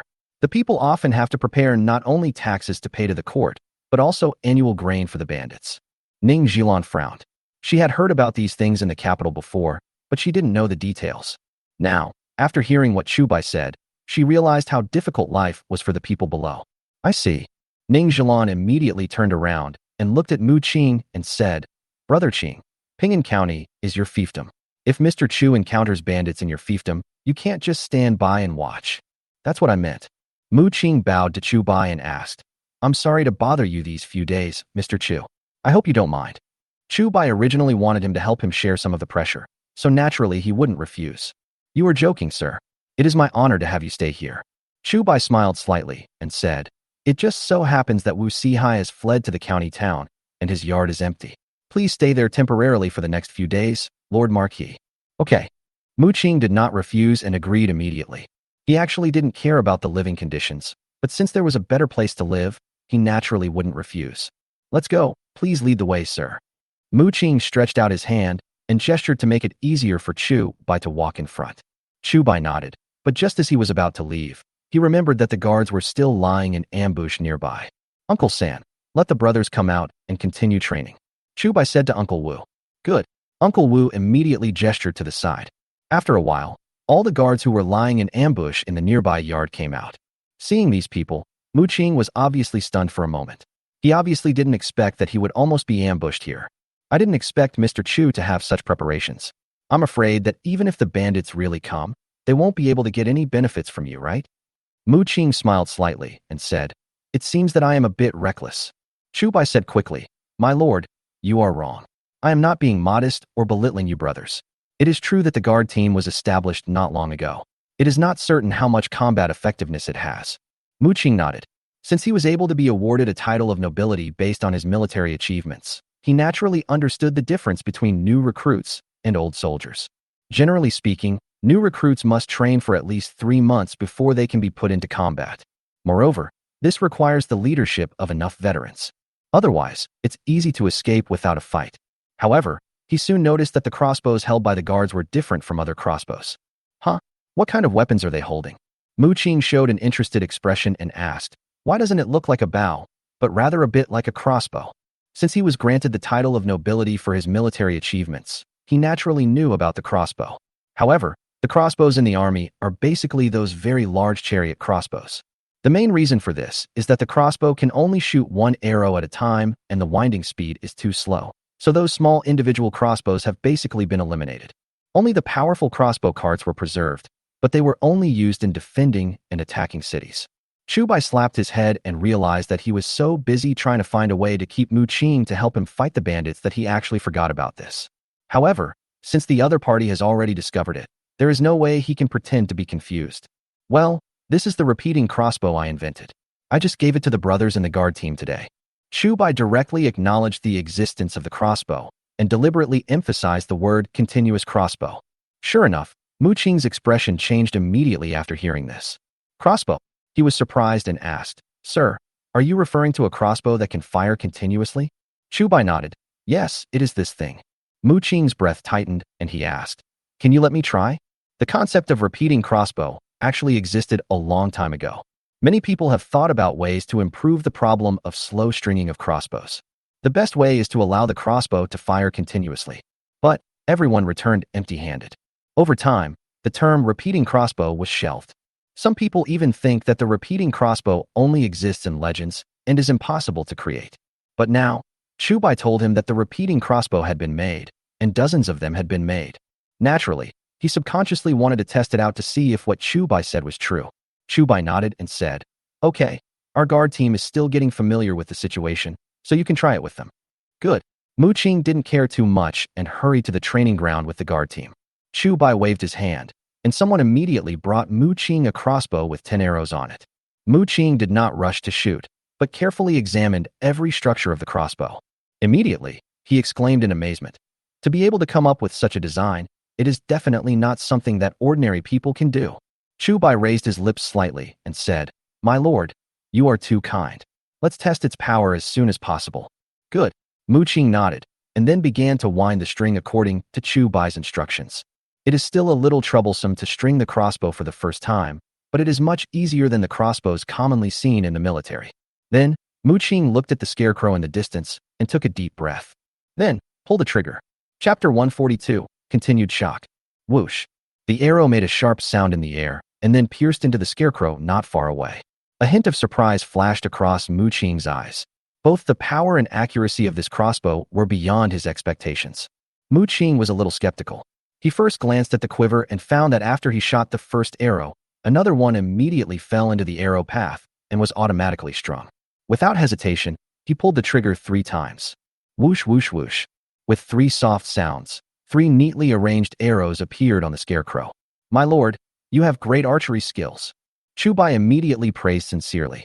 Although the accuracy of a crossbow is much higher than that of a bow, Mu Qing had just got the repeating crossbow, and it was still terrifying enough that he could achieve such a result. At the very least, it might not be possible for him to hit the scarecrow with every arrow from such a distance.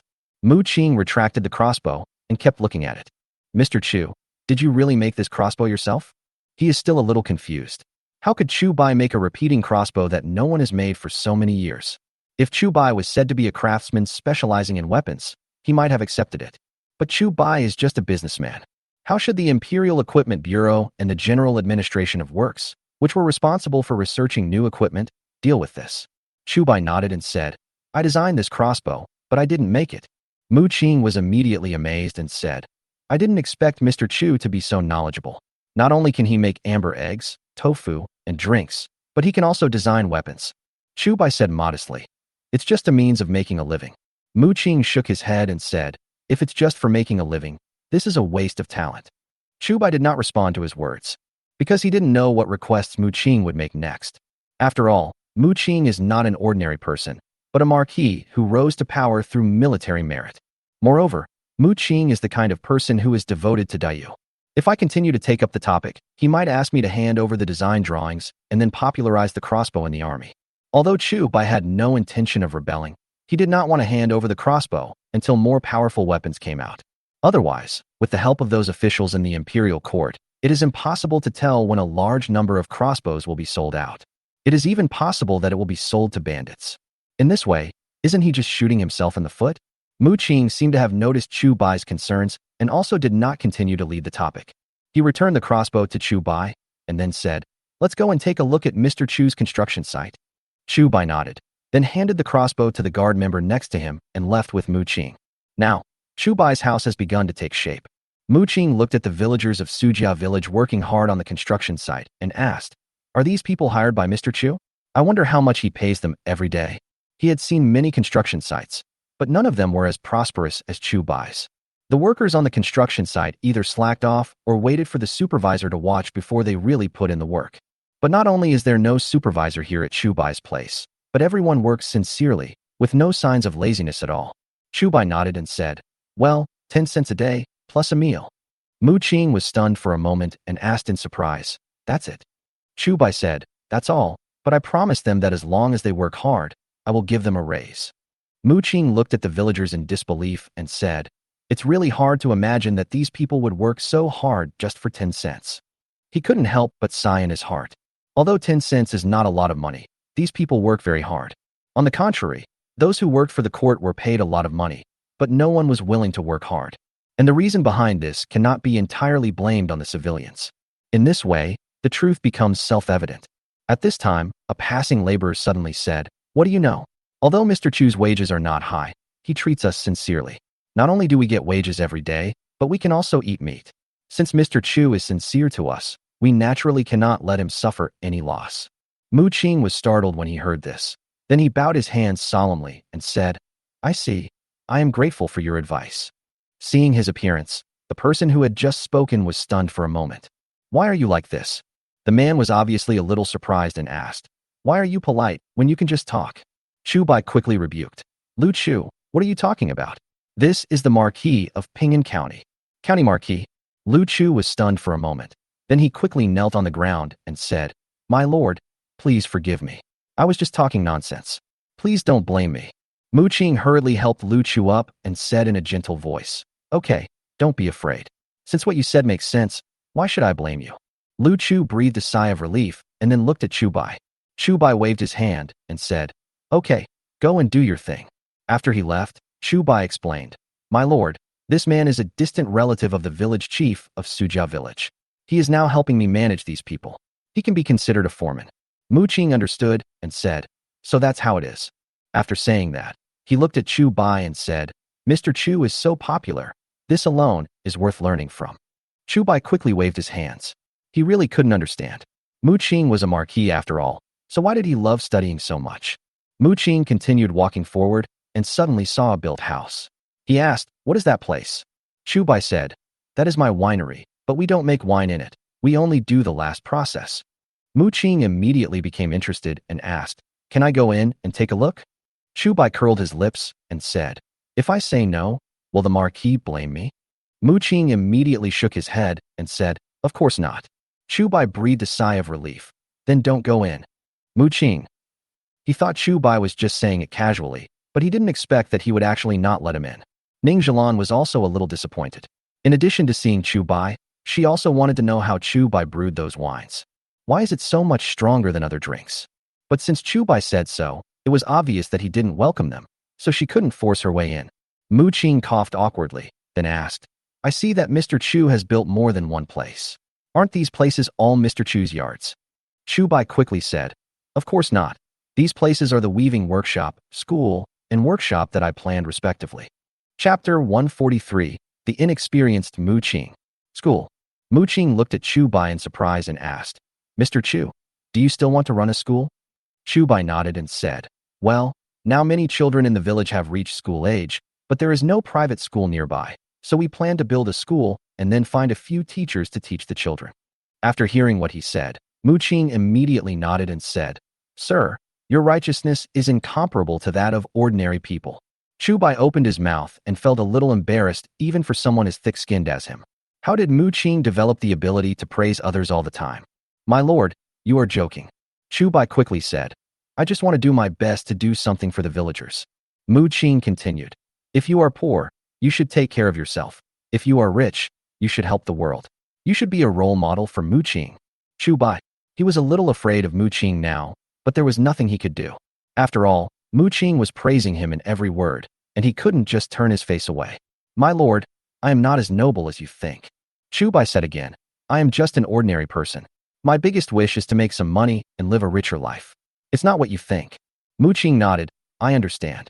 Chu Bai immediately became more anxious. "Do you understand? What do you know?" But seeing how serious Mu Qing was, he knew he couldn't explain any further. Otherwise, the more you explain, the more confusing it will become. Just now, sir, you mentioned that there are weaving houses and workshops. Could it be that sir is also researching weaving? Mu Qing followed up with another question. Chu Bai nodded and said, I have done some research, but the textile machine has not been made yet. He had just looked at the spinning wheels and looms of this era in Dali village today, and had already sketched out the outline in his mind.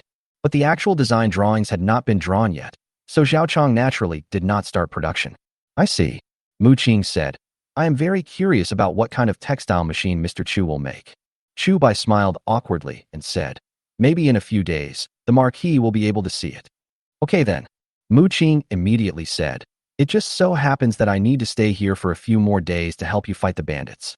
I wonder if you can finish it within these few days. Chu Bai was stunned for a moment, feeling that he seemed to have talked too much. That's fine. He gritted his teeth and agreed, then said, it's getting late now. Please come to my house. I'll ask my wife to prepare some dinner for you. Good. Mu Qing nodded and took Ning Zhilan to Chu Bai's house. When Chu Bai returned home, Li Han was cooking. When she saw Mu Qing and Ning Zhilan, she was stunned for a moment, somewhat surprised. Chu Bai first introduced Mu Qing and Ning Zhilan. My lord, Miss Ning, this is my wife Li Han. She is the most diligent of my 3 wives. It turned out to be Mrs. Chu. Mu Qing and Ning Zhilan immediately bowed to Li Han. Li Han looked at the etiquette of the two and felt a little helpless for a moment. She had never even been to the county town on a normal day, so how could she know how to deal with these people? Fortunately, Lin Xiener brought Su Qing out at this time. She first returned the same female greeting as Ning Zhilan had just given, and then asked, Husband, who are these people? Chu Bai finally had the opportunity to introduce them. Xiener, Qing'e, these two are Lord Mu Qingmu, the Marquis of Ping'an County, and Miss Ning Zhilan from the capital. When they heard the word, Marquis, Su Qing and Li Han were startled and were about to kneel down to salute. Seeing this, Mu Qing quickly said, You don't have to kneel down. I am not the kind of person who particularly likes etiquette. Lin Xiener looked at Chu Bai, and Chu Bai nodded at her, and Lin Xiener stopped kneeling. Seeing this scene, Chu Bai also felt a little headache. As a time traveler, he was indeed not used to the ancient etiquette of kneeling at every turn. Moreover, I don't like it even more. This is also one of the reasons why he is unwilling to deal with the government. Besides the fact that that group of people were like wolves that could never be fed, it was also because he didn't like kneeling down to others at every turn. If it's just a bow, then that's fine. But he really couldn't kneel down. It's not that a man's knees are made of gold, or that he should kneel to heaven, earth, and his parents. I just don't like it. You are not my father. Why should I kneel to you? Mu Qing glanced at Chu Bai calmly, thinking about something. Chu Bai didn't notice Mu Qing's gaze, but said to Li Han, Honor, please cook more food later. We need to entertain the Marquis and Miss Ning. Good. Li Han nodded and immediately returned to the kitchen. After explaining this to Li Han, Chu Bai said to Mu Qing, My lord, there is a small cafeteria over there in our guard team. If your guard wants to eat later, they can go there. It's not that he looked down on those guards, but he didn't want Li Han to work harder. I easily cooked a meal for 2 people. Mu Qing's guards probably numbered more than 10 or 20 people in total. How long will Li Han take to prepare food for so many people? At this time, Ning Zhilan suddenly said, Mr. Chu, I heard that the breakfast at the tofu shop is amazing. Can I have tofu tonight? And I want to drink the soy milk, too. Chu Bai was stunned for a moment, then said, No problem, I will follow Miss Ning's instructions. Although the tofu shop was mainly opened in the county town, he also left some tofu-making tools in Wujiazwang. Whether it is soy milk or tofu, you can eat ready-made ones every day. Chu Bai went over and talked to Li Han, asking her to have tofu as the main dish tonight. Anyway, there are many ways to eat tofu. If he wants, he can even have a tofu feast tonight. All dishes are made with tofu. Then, he asked someone to go to the canteen and ask Aunt San and the others to grind some soy milk and send it over. By the time the soy milk was delivered, Li Han and Su Qing had already prepared dinner together. During this period, Ning Zhilan had already visited Chu Bai's house with great interest. She was very curious about how Chu Bai made so many strange things. But after a tour, she didn't find what she wanted to see. After the soy milk was delivered, Chu Bai took out some sugar and put some into the soy milk. After seeing it, Mu Qing was surprised and asked, Mr. Chu, what is this? Chu Bai said without even raising his head, Nothing, just some sugar. Sugar. Before Mu Qing could speak, Ning Zhilan came over curiously. She reached out her hand and dipped it into the sugar jar, then placed it on her fingertips and examined it gently. Is this sugar? Then, she licked it again, her pupils trembling as she said, It's actually really sweet. Seeing this, Mu Qing was also a little surprised and asked, Mr. Chu, where did you get this sugar from? His father is the younger brother of the current emperor and is also considered a member of the royal family. Basically, he can eat all the delicacies from land and sea as long as he wants. But he had never heard of the word sugar. Chapter 144, Equality for All. Chu Bai smiled slightly and said, I bought this from a Western merchant who passed by Ping'an County. If you like it, I will give you £2 when you leave. Mu Qing was stunned for a moment and said, Did you buy it from a merchant from the Western regions? Chu Bai nodded and explained that merchant originally wanted to go to Jiuan County, but he took the wrong road and ended up in Wujiazwang. It just so happened that he had spent all his money, so I bought all the sugar he had. Mu Qing suddenly realized, so that's how it is. Mr. Chu is really lucky. I wonder how much did you pay for this sugar? Chu Bai said, It's not expensive, only 30 taels. Hearing this, Ning Zhilan asked, 30 taels? That's not expensive. I wonder how many kilograms it is in total. Chu Bai glanced at her and said, It's 30 taels per caddy. I bought about 10 caddies from him in total. I've used up a lot of it during this period, and now I have about 6 or 7 caddies left. Hearing this, Mu Qing and Ning Zhilan both widened their eyes. 30 taels per caddy? Isn't this expensive? You know, the place with the most expensive prices in the world is Beijing. Even in Beijing, sugar isn't that expensive. Mu Qing pondered for a moment and said, Since this sugar is so expensive, it's fine to eat some from Mr. Chu. Even if you eat it, you can take it. Ning Zhilan nodded. Although she wanted to take the sugar back to study it, since Mu Qing said so, she couldn't say anything else. However, she did not notice that after Chu Bai said those words, Li Han and Su Qing kept looking at Chu Bai in confusion. Although Mu Qing noticed it, he didn't say anything. My lord, Miss Ning, please try this tofu. My wife's cooking skills are second to none. Chu Bai knew that Li Han and Su Qing were full of doubts, but now was not the time to explain, so he could only change the topic. In that case, it would be disrespectful to refuse. Mu Qing immediately picked up the chopsticks and started picking up food.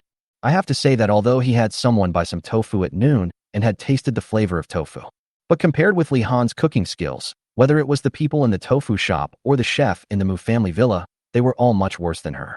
Although Mu Qing and Ning Zhilan came from prominent families, at this moment they were like bumpkins who had just arrived in the city and swept away everything in their path. Soon, all the food on the table was swept away. Looking at the empty plate, Ning Zhilan felt a little embarrassed.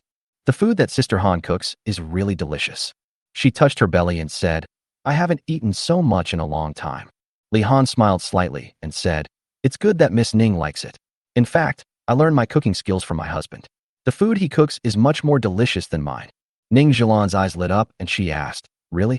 Li Han nodded and said, Of course it's true, but it's a pity that my husband has many things to do every day, and we sisters rarely get to eat the food he cooks. Ning Zhilan turned around and said in surprise, I can't believe you can cook, Mr. Chu. Chu Bai nodded somewhat guiltily and said, These are just some of my own guesses, not presentable. Mu Qing immediately said, It is said that a gentleman should stay away from the kitchen. I think Mr. Chu's words and deeds are quite gentlemanly, but Mr. Chu is willing to cook for his wife. It is just like the legend. You two are very loving. Hearing this, Chu Bai suddenly felt even more guilty. He said quickly, Before I married the 3 ladies, I lived in poverty. I am grateful that the 3 ladies did not abandon me and were willing to marry me. Naturally, I cannot treat them unfairly. Upon hearing this, many little stars immediately appeared in Ning Zhilan's eyes. She originally thought that Chu Bai was a good man, and now after hearing what he said, she suddenly felt that Chu Bai was different from other men. Although those men talk about morality and justice, they always treat women as playthings or vassals. She had never met a man like Chu Bai who truly respected women. Even Mu Qing probably couldn't do that. It's a pity that Chu Bai already has 3 wives. As a noble lady in the capital, she was afraid that she would never have the chance to be with Chu Bai in this life. Besides, she would not marry Chu Bai just because he respected women. If she wants to get married, she must find someone she truly loves. Don't marry blindly just because a certain condition meets your own requirements. If this is the case, then what is the difference between them and those who only care about matching the 2 families' social status and don't care whether the man and woman like each other or not? It would be great if all men in the world were like Mr. Chu. Ning Zhilan smiled with relief and said, In this way, women in the world won't suffer so much. Chu Bai was stunned for a moment, then shook his head. He knew what Ning Zhilan was referring to, but let alone this era. Even in his era, there was no true equality between men and women. In addition to the prevalence of some male chauvinism, It is also because some people who do not understand the saying, too much is as bad as too little, keep fighting online. To the extent that gender equality, which is a good thing, has been distorted because of some bad apples. Although he had mentioned the words equality between men and women to Lin Siener and the other two, it was only done in front of them. He never mentioned this matter in front of other people. Firstly, pursuing gender equality now would absolutely go against the will of the world. Secondly, if gender equality is messed up and exploited by people with ulterior motives, it can easily go awry. Therefore, he also specifically told Lin Siener and the other two daughters not to spread these 4 words in front of other people after they went out. In his opinion, what men and women need most is not equality, but respect. Regardless of gender, age, or the elderly, the weak, or the disabled, everyone should be given equal respect. Equality for all, not gender equality, is the best world in his mind. Ning Zhilan saw this and asked, "Why, Mr. Chu? Do you disagree with what I said?" Chu Bai shook his head but didn't say anything. If we propose the 4 words equality between men and women, we will be condemned by the world. So if we propose that everyone is equal, we will definitely be attacked by everyone in the world. Especially those in power, they want to get rid of themselves as soon as possible. It would be fine if he was just chatting with a few ladies on weekdays, but now he has a former prince by his side, a real member of the royal family. Naturally, these words cannot be spoken out loud.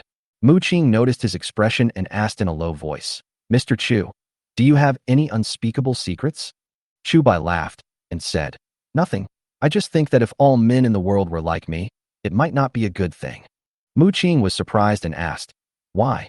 Chu Bai explained, "Because I'm lazy and don't like to work." Bang! Ning Zhilan was still unsatisfied and dropped the bowl of soy milk she had just picked up onto the table. Chapter 145 Fresh Tea Leaves. Chu Bai turned his head and asked, "Miss Ning, what happened?"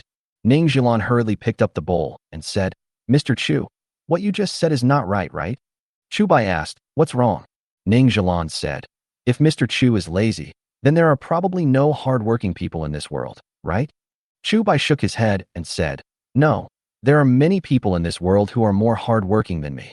Not to mention those who are far away, just the people who built my house. Which one of them didn't work from sunrise to sunset? Which one of them is not more hard-working than me?" Hearing his words, Ning Zhilan immediately fell silent. Because what Chu Bai said was right, it was not just the people who built the house for Chu Bai. It can be said that most of the ordinary people in the entire Dayu dynasty live this way. I get up early in the morning to clean up the weeds and return home in the moonlight, carrying the hoe. In front of these people, who dares to say that he is more hard-working than them? But despite saying that, Ning Zhilan still felt weird. Even if Mr. Chu is not hard-working, he can't be called lazy, right? Ning Zhilan said seriously. "And if you were lazy, how could you make amber eggs and tofu?" Hearing this, everyone nodded. Compared with Chu Bai's words, Ning Zhilan's words are obviously more convincing. Chu Bai curled his lips and said, "But I do these things just to be lazy." Everyone was stunned for a moment and looked at Chu Bai in confusion. Chu Bai continued, "What do you think is the purpose of me making these things?" Ning Zhilan pondered for a moment and asked, "To make money?" Chu Bai nodded and said, "Then what?"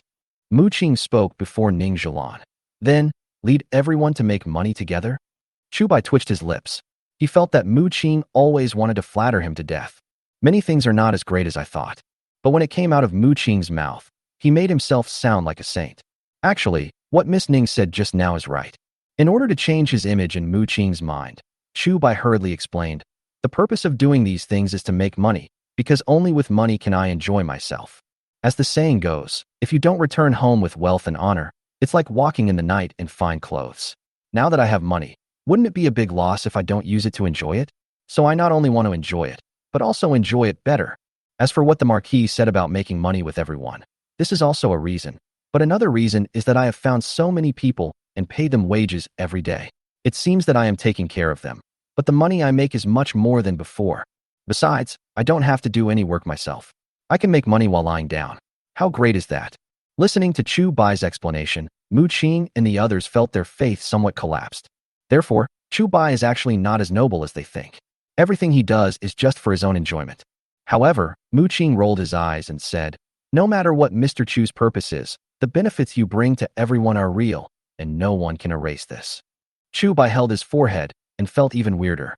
Under normal circumstances, he should speak well of himself. But the current situation is that he is doing everything he can to discredit himself, while Mu Qing, an outsider, is praising him very highly regardless of everything. This situation not only made Chu Bai a little confused. Even Lin Xianer and Li Han were confused. By the way, Mr. Chu said yesterday that he wanted some fresh tea leaves, so I found some for him. Ning Zhilan noticed that the atmosphere was not right and immediately changed the subject. Chu Bai's face lit up with joy and asked, "Really?" Ning Zhilan nodded. "Of course it's true. I've asked someone to bring it to you." As she spoke, she clapped her hands toward the outside. A man who looked like a servant came in with a box.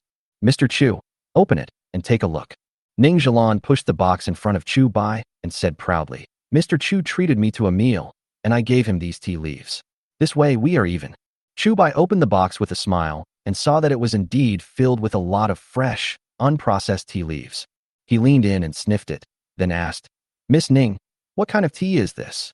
Ning Zhilan said, "It seems to be the cloud tea that was just picked not long ago." Chu Bai was stunned for a moment. "Cloud tea? What kind is this?" He had only heard of black tea, green tea, scented tea, and dark tea before, but had never heard of cloud tea. However, he understood immediately. The cloud tea that Ning Zhilan mentioned is actually a type of tea from this era. Since tea of this era was basically suncha, there were no categories such as black tea, green tea, and scented tea. Therefore, the current classification of tea is actually more clear. Basically, each name refers specifically to a certain type of tea. Unlike his previous life, there were many categories of black tea, such as ancient tree black tea, Jingshan Xiaozhong, Jinjunmei, etc. The cloud tea that Ning Zhilan mentioned refers to the tea grown in the clouds on the mountains. And Yunwu tea was classified as green tea in his time. Although Lu Ming had never drunk green tea, for him, it was much better than the greasy sencha. However, if he wanted to drink the tea made by the roasting method in his previous life as soon as possible, it would not be achieved in a day or two. After all, although the word frying is included in the method of frying tea, it does not only involve one process. In addition to frying, there are several other steps such as withering, kneading, and baking. It will take at least 6 or 7 days, or even longer, to complete this set of processes. I just asked casually yesterday, but I didn't expect Miss Ning to actually find some fresh tea for me. Miss Ning is really thoughtful. Chu Bai stood up and bowed solemnly to Ning Zhilan. Seeing this, Lin Xianer immediately stood up with Li Han and Su Qing and bowed to Ning Zhilan. Ning Zhilan was a little flustered at the moment and quickly stood up to return the greeting. Seeing Chu Bai couldn't let go of the box of tea, Mu Qing glanced at the sky and said, "Miss Ning, it's getting late. Since we have already had dinner, we should go back and rest, and don't disturb Mr. Chu and his wife." Ning Zhilan was stunned for a moment, but nodded immediately. She came here with Mu Qing this time, having already made an appointment. No matter when, as long as it does not involve her personal interests, everything must be arranged by Mu Qing. Mu Qing simply exchanged a few polite words with Chu Bai, then left with Ning Zhilan. And just after they left, Su Qing immediately came over and asked, "Husband, why did you lie to them just now?" Chapter 146, Princess Hu Yang. Cheat. Chu Bai was stunned for a moment and asked, "What did I lie to them about?" Su Qing tilted her head and said, "The sugar was obviously made by my husband himself. Why do you want to put the blame on Hu Shang?" Only then did Chu Bai realize that this was what Su Qing was talking about. But he did not explain immediately, but looked at Lin Xianer. Lin Xianer smiled slightly and said, "The ancients often said that you should not have the intention to harm others, but you must be on guard against others. I think my husband is on guard against this Marquis and Miss Ning." Su Qing was puzzled and said, "But I think they are both good people. If they are good people, why should we be on guard against them?" Lin Xianer chuckled and said, "Silly sister, how can people in this world be divided into just good and bad people?" Su Qing tilted her head, still not quite understanding. Chu Bai explained, "We have only met Mu Qing and his group a few times. If it is so easy to tell who is a good guy and who is a bad guy, then what is the use of the government?" And Xianer is right. There are not only good people and bad people in this world. Moreover, the good and bad in everyone's heart are actually different. Therefore, even if we judge others by our own standards, it would only mean that we are not righteous enough. But if something really happens, it would be like saving lives for us. Su Qing nodded as if she understood, and then asked, "My husband, do you mean that no matter what we do, we should keep some things in reserve?" Chu Bai immediately said, "Yes, that's what I mean." The reason why he chose not to tell Mu Qing that he made the sugar was to keep something in reserve. If I get closer to Mu Qing in the future, I can just apologize to Mu Qing and let the matter go. Since Mu Qing was able to be granted a title of nobility based on his military achievements, he is certainly not a fool and would certainly not bother with him. But if he kept dwelling on this matter, Chu Bai would not continue to have such a close relationship with Mu Qing. After all, most interactions between people, except for those people we met in childhood, are brought together because of interests. If he could see through the other party's true face early on for the sake of benefit, that would be a good thing for Chu Bai. After Mu Qing and Ning Jilan left Chu Bai's house, they were still talking about what had just happened. Brother Qing, do you think that the sugar was really bought by Mr. Chu from the western region to merchants? Ning Jilan's eyes rolled, and no one knew what she was thinking. Mu Qing thought about it and said, I don't think so. This white sugar is probably made by him just like the amber eggs and tofu. Ning Jilan was stunned for a moment and asked in surprise, then why did he hide it from us and say that he bought it from a Hu merchant in the western regions? Mu Qing said, because he is not familiar with us. Ning Jilan frowned and asked in confusion, not familiar? Mu Qing nodded, yes, it is precisely because we are not familiar with each other that he is on guard against us, worried that we will get into trouble with him because of Bai Tang's interests. Ning Jilan was a little annoyed and said, but we didn't hide anything from him. Can't we exchange sincerity for sincerity? Mu Qing chuckled and said, what do you mean by sincerity? Ning Jilan said, of course it's an unreserved and sincere friendship, and I didn't intend to hide anything from him when I came here this time. Mu Qing asked, does he know your identity as Princess Huyang? Ning Jilan was stunned for a moment, and then she said, although I didn't tell them, they didn't ask, and I didn't lie to them. My name is Ning Jilan, right? Even Chu Bai didn't expect this, although he guessed that Ning Jilan's status would not be too low. But Ning Jilan's true identity still exceeded his imagination. Princess Huyang, the only daughter of King Jinan, the only king of a different surname in the entire Dayu dynasty. She had been deeply favored by the current emperor since she was a child, and was given the title of Huyang by the emperor when she was only 14 years old. Therefore, although Ning Jilan was just a princess, she was treated better than many princesses. To put it more bluntly, if you ask anyone on the street how many princesses the current emperor has, probably many people would not be able to tell you. But if you mention Princess Huyang, basically most people know her. However, people only know Princess Huyang, but don't know her name. Therefore, even though Chu Bai knew Ning Jilan's name, he did not think of the 4 words Princess Huyang. Mu Qing said, what you said makes some sense. Although you didn't hide it on purpose, they really don't know your true identity. Ning Jilan said aggrievedly, but I can't just go up and tell them that I'm the princess of Huyang, right? Wouldn't that make me look like I'm showing off my identity? Mu Qing held his forehead, and it seemed to be true. Ning Jilan continued, besides, aren't you and Uncle Wusan acquaintances from the past? With Uncle Wusan's guarantee, why doesn't Mr. Chu believe you? Mu Qing sighed and said, it seems that Uncle Prince Jinan has indeed protected you very well over the years. Ning Jilan frowned and said, Brother Qing, what do you mean by this? Mu Qing said, Uncle Wu and I are old acquaintances, but that was only many years ago. Our friendship before that was all because of Jin Shui. Now Uncle Wu and I are meeting again after not seeing each other for so many years. How can you be sure that a person will remain unchanged? Ning Jilan pursed her lips and did not refute. Mu Qing continued, in fact, if it were me, I would probably be like Mr. Chu. No matter what happens, I will keep something in reserve and not expose everything I have to others. Ning Jilan said thoughtfully, Brother Qing, since Mr. Chu is so powerful, could he have guessed that I am Princess Huyang? Mu Qing pondered for a moment and said, that may not be the case. After all, Princess Huyang is very famous in the capital, but this is just a lower county, and not everyone has heard of your name. Oh. Ning Jilan looked at Mu Qing with some grievance and said, why do I suddenly feel like a fool? I used to think I was a heroine who could do anything successfully. Mu Qing was about to speak subconsciously, but Ning Jilan hurriedly stopped him and said, stop. Don't say those words that those people are coaxing me because of my special status. Mu Qing laughed awkwardly and said, don't you know all this? Ning Jilan rolled her eyes and snorted, I told you not to say it, but you still said it. Mu Qing curled her lips innocently and said, oh my, our little princess is starting to lose her temper. Ning Jilan glared and snorted, Brother Qing, be careful or I'll bite you to death. As she said that, she pounced towards Mu Qing. Chapter 147, A Matter of Dignity. Mu Qing has known Ning Jilan since childhood, and the two of them have long been accustomed to playing and fighting like siblings. However, due to the etiquette of the Dayu dynasty, the two often pretended to be unfamiliar with each other in front of outsiders. Otherwise, if some rumors spread, it would not be good for either Mu Qing or Ning Jilan. Ning Jilan tried to make a fuss for a long time but couldn't do anything to Mu Qing. Instead, Mu Qing just held her head with one hand, leaving her helpless.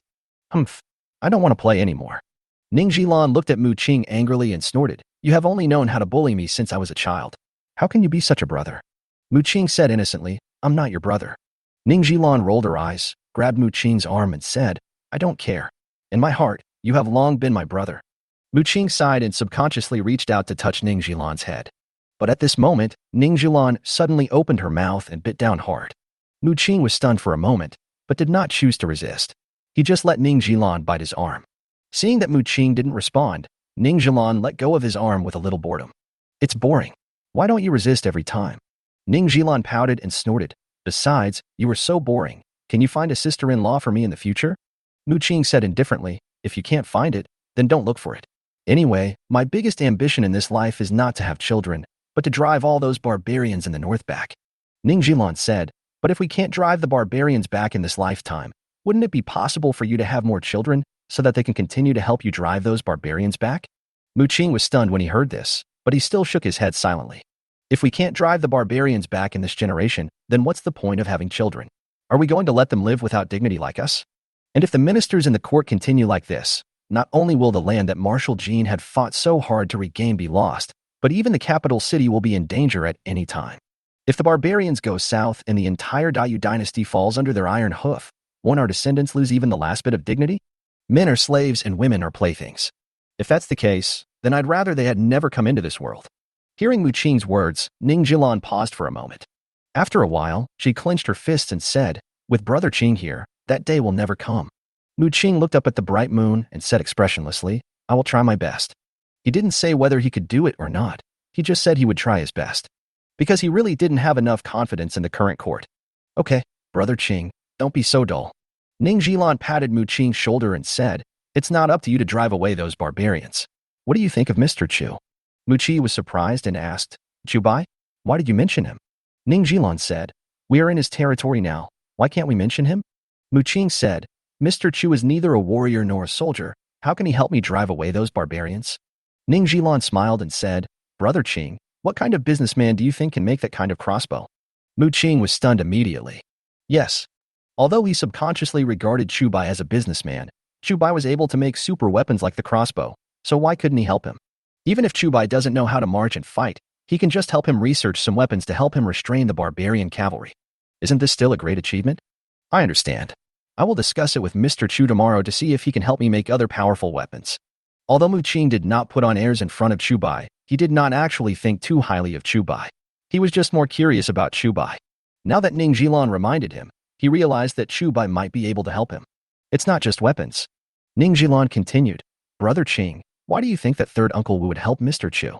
Mu Qing subconsciously said, Mr. Chu takes the money, and Uncle Wu does the work. Isn't this very right? However, he realized something was wrong halfway through his words. I see. Mu Qing nodded and said, I always thought I had no problem with how I treated people, but I didn't expect that this time my vision was not as good as yours, Jilan. Mu Qing knew very well who Uncle Wu was. If Uncle Wu could be hired to work for money, he might not have retired from the army. Ning Jilan smiled and said, how about it?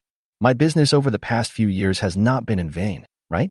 Mu Qing smiled and said, you have a good vision. Although your business has been going smoothly in recent years, it is inseparable from your status. But if your vision is not good, no matter how high your status is, you may not be able to achieve this step now. Hearing him say this, Ning Jilan became even happier. Delong Mountain. The second in command, the one-eyed dragon, sat in the Jui Hall and kept looking outside. Why the hell haven't Feilong and Dama come back yet? The one-eyed dragon said impatiently, isn't it just to ask them to go down the mountain to explore a way? Why is it so troublesome? Hearing this, the fifth master said, Second brother, the people down there have been stuck in the mountain village for so long. They finally came down the mountain, and they must have some fun first. If they really come back early, that would be a miracle. The one-eyed dragon immediately shook his head and said, impossible. I know Feilong and Dama well. They are not the kind of people who like to spend their days in debauchery. The fifth master continued, it was taken by the people from Wu family manor. The one-eyed dragon said, this is impossible. Feilong and Big Cat have gone down the mountain to explore many times over the years. How could they be captured so easily? The fifth master said disapprovingly, then how did the third brother die? You. The one-eyed dragon looked at the fifth master unhappily and snorted, old fifth, you are just trying to make things difficult for me, aren't you? The fifth master took a sip of wine from the bowl and said nonchalantly, I'm just telling the truth. Why did second brother lose his temper so quickly? The one-eyed dragon was about to speak, but the bald boss at the top spoke first. Second brother, if you're in a hurry, you can take your own people down the mountain to investigate the situation in Wujiazwang tomorrow. The bald boss said slowly. Otherwise, just wait for Feilong and Dama to come back. After all, you chose them. The one-eyed dragon was speechless now. The bald boss was right. Although it was not his idea to send people down the mountain to investigate, Filong and Damao were both his men. If anything happened to these two people, he couldn't blame anyone else. Okay, if Filong and Dama don't come back tomorrow morning, I'll go down the mountain myself. The one-eyed man clenched his fists and came up with an idea. Chapter 148. Big Talk? The next day. As soon as Chu Bai got up, Li Han came to tell him that Li's father had already arrived with the villagers of Dali village. Chu Bai didn't waste any time. He asked Li's father and others if they had eaten, and then took everyone to the construction site. However, he did not assign work to everyone immediately, but called Lu Chu over. Those who build a house for him now are all from Sujia village. In order to give face to Lu Yukai, the village chief of Sujia village, Chu Bai specially arranged Lu Chu to the role of foreman and supervisor. Not only do you do less work, but you also get paid more. Of course, Lu Chu does have some abilities. Chu Bai seldom takes care of things on the construction site on weekdays, but Lu Chu has managed them all in good order. Lu Chu, these are the people from Dali village. From today on, they will build houses with you. Chu Bai finished talking to Lu Chu, then turned back to Father Li and said, Father-in-law, this is Lu Chu. If there is anything on the construction site, just go to him. If he can make the decision, let him make the decision. If he can't make the decision, go to me. When I'm not here, you can go to Hana or Siener to make the decision. Lu Chu was a smart man, and he immediately understood Chu Bai's intention when he heard this. Masterly, we still have to discuss things on the construction site from now on. Lu Chu immediately looked at Father Li respectfully and said, if you have anything to ask, just tell me directly. He knew very well that the reason Chu Bai called him over was not only to ask him to arrange the work for the people in Dali village, but also to specifically point out the identity of Li's father.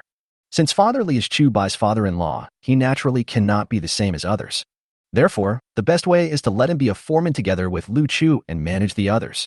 But Mr. Li is a simple man and has no experience in managing people. Therefore, we need a smart person like Lu Chu to help. Even in some things that Li's father is too embarrassed to do, Lu Chu can also be the bad guy. This is because Lu Chu is not a time traveler. Otherwise, he would definitely think that Chu Bai hired him to be a professional manager and that he only has two roles. One is doing the work, the other is taking the blame. And Father Li is Chu Bai's real confidant. Therefore, although he looked like Mr. Li was honest, he did not dare to be negligent in his heart. Father Li is just an ordinary citizen, and there are no twists and turns in his mind. Seeing Lu Chu's polite words, he also hurriedly said, what orders are there? You decide what to do. We will all follow your arrangements. Lu Chu was stunned for a moment, then said, Master Li, I don't know what you guys can do. How about you introduce them to me first? Father Li immediately said, okay, then I'll tell you. Although he is honest, he is familiar with everyone in the village and knows what everyone can do and what everyone is good at. After hearing this, Lu Chu immediately understood what was going on. Then, he said to Chu Bai, Mr. Chu, we don't have enough bricks and tiles. Chu Bai was stunned for a moment and asked, how can it not be enough? Lu Chu said, at the beginning, we didn't expect to build so many houses, so the bricks we bought were limited. Although I asked someone to buy some more later, the brick shops in the city have already booked all the bricks. If we want to buy more, we have to wait at least 2 months. Chu Bai frowned and asked, how could it be such a coincidence? He subconsciously felt that it was most likely the Lu family's doing. Lu Chu explained, it seems that the county has made some arrangements, so all the finished bricks were taken away. So? Chu Bai muttered, then asked, how long will our bricks last? Lu Chu said, originally it was enough for 10 days, but with these people coming today, it will be used up in 5 or 6 days at most. Okay, I understand. Chu Bai nodded and said, don't worry about it. I'll find a way to get a batch of bricks within 5 days. While the two were talking, Mu Qing came over with Ning Jilan. Mr. Chu, what trouble are you in? Mu Qing saw a trace of worry on Chu Bai's face and immediately walked over and asked. Chu Bai did not hide anything and immediately repeated what Lu Chu had just said. Mu Qing immediately said, I know about this. Your Majesty is planning to build a temporary palace in Jiuan County, so the bricks and tiles in many places have been bought by the government. Chu Bai was stunned for a moment and asked in surprise, Jiuan County is not a good place. Why did His Majesty build a palace in Jiuan County? Mu Qing seemed to know the inside story, but he hesitated to speak. Chu Bai rolled his eyes and said, if you have something to hide, then don't say it. Mu Qing shook his head indifferently and said, it's nothing difficult to say. It's just that my fiefdom is in Ping'an County, so Your Majesty built a palace in Jiuan County so that he can punish me at any time. Chu Bai's eyes widened. He didn't expect there was such a secret. This shows how petty the current emperor is. Mu Qing is his nephew after all, so why should he be so wary? Although there is no family affection in the royal family, Chu Bai still feels that His Majesty's behavior is a bit excessive. Even if he really built a temporary palace in Jiuan County, he probably wouldn't be able to come here many times in his lifetime. But just to warn Mu Qing, they still have to do such a costly and time-consuming thing. It is no wonder that Mu Qing was so disheartened. With such an emperor around, no matter how powerful the ministers were, they would probably be powerless to turn the tide. Mu Qing looked at Chu Bai and asked, "How many bricks and tiles does Mr. Chu need?" Chu Bai asked, "Does the Marquis have any connections to get bricks and tiles?" Mu Qing said, "In the final analysis, this matter was caused by me, so I can demolish a few houses in the Mu family's villa and give the bricks to you, sir." Chu Bai curled the corners of his mouth. This Mu Qing is really a down-to-earth person. The problem is, he can't just build a house himself, so he has to demolish Mu Qing's villa, right? This has never been done since ancient times. Your Majesty, there is no need to do this. Chu Bai quickly waved his hand to refuse, and then said, "Isn't it just that there are no bricks? Since there are no bricks for sale outside, can't we just make them ourselves?" Mu Qi was stunned and asked in surprise, "Mr. Chu can also make bricks?" Chu Bai groaned and said, "I didn't know how to do it originally, but I think it won't be too difficult. At most, I can just figure it out in a few days." Mu Qing and Ning Jilan looked at Chu Bai in shock, and suddenly didn't know how to comment on Chu Bai's words. If Chu Bai knew how to make bricks, they wouldn't say anything. But Chu Bai said, "It shouldn't be too difficult, just a few days of trial and error will do." This sounds like bragging. Mu Qing blinked and said after a long while, "Mr. Chu is really a strange man." Chu Bai said, "There's nothing we can do about it. We can't let a living person die from holding his urine, right? Anyway, there's nothing wrong with trying. What if we really succeed in making it?" Chapter 149, Brick Kiln and Training. Mu Qing nodded and said, "It seems to be true. You can't let a living person die from holding his urine." Hearing these two people say P twice in a row, Ning Jilan couldn't help but blush. As a girl, no matter how open-minded she is, she can't get used to hearing these words. But she immediately said, "But if we want to make bricks, it's probably too late, right? It takes at least 20 days to make a kiln of bricks. I'm afraid the bricks in Mr. Chu's hands won't last that long, right?" Chu Bai was stunned for a moment. He didn't expect Ning Jilan to understand this. But the problem Ning Jilan mentioned does exist. Under normal circumstances, it takes more than 20 days for a small brick kiln to produce bricks. If we use a larger kiln, it will take even longer, at least more than a month to get the products out of the kiln. And this is just the process of firing bricks, which does not include the time for digging kilns and making bricks. Although during this period, Chu Bai can give the villagers a holiday and let them go back first. I believe they would not dare to complain about themselves. However, this would make Chu Bai feel uncomfortable. I had just promised the people of Dali village to come and help me build a house, but after just 2 days, I had to ask them to take a break because they ran out of bricks. This would make him feel like he had lost trust. Chu Bai is now in the early stages of his development, and his personality is very important to him. If a person's image collapses, it will be difficult to reverse it later. However, although what Ning Jilan said just now is correct, that was because the bricks Ning Jilan was talking about were blue bricks. Compared with the various bricks that Chu Bai saw in his previous life, blue bricks have many advantages. It has high hardness, strong durability, and good corrosion resistance, and can maintain its performance intact even after thousands of years. However, the disadvantages of blue bricks are also obvious. High cost, low output, and complicated production process. It is precisely because of these reasons that although blue bricks were not completely eliminated in the era before Chu Bai traveled through time, they had long been abandoned by the mainstream. The first bricks to replace blue bricks were red bricks, which were cheaper and easier to make. Compared with blue bricks, red bricks have many disadvantages. But the two advantages of lower cost and higher output alone are enough to outweigh all the disadvantages. In Chu Bai's previous life, there was a brick kiln near their hometown. Later, the brick kiln was taken over by a childhood friend of his, and he went there to play a few times when he had nothing to do. His childhood friend tried to recruit him to join the company several times. Although he failed in the end, he basically understood the structure and every process. This is also why he said he wanted to build his own brick kiln. If he had never eaten pork or seen a pig run, he would not dare to boast directly. Whether it is red brick or green brick, the most important raw material is clay.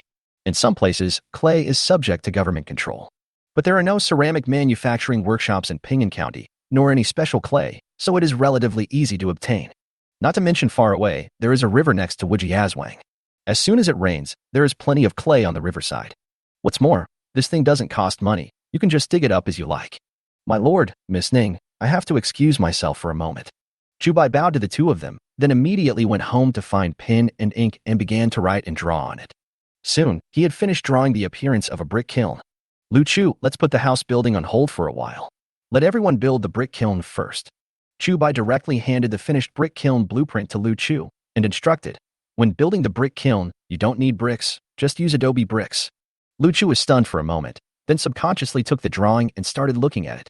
Since Chu Bai's drawing was very simple and also marked with numbers, he immediately understood how Chu Bai was going to build this brick kiln. But he still had some doubts and said, "Mr. Chu, it's not difficult to build a brick kiln, but it's difficult to make bricks, and there may not be enough time." Chu Bai smiled slightly and said, "It's okay, just do as I say." Then he found Li Han's father. "Father-in-law, please take a few people to the river to look for clay or red mud. Once you find it, start digging it up and make bricks." Chu Bai explained directly, "All the blue bricks in the county have been requisitioned by the government, so we can only find a way to make bricks ourselves." Upon hearing this, Mr. Li nodded immediately. "Okay, I'll take someone to do it right away." Without any hesitation, he immediately took a few people from Dali village and left.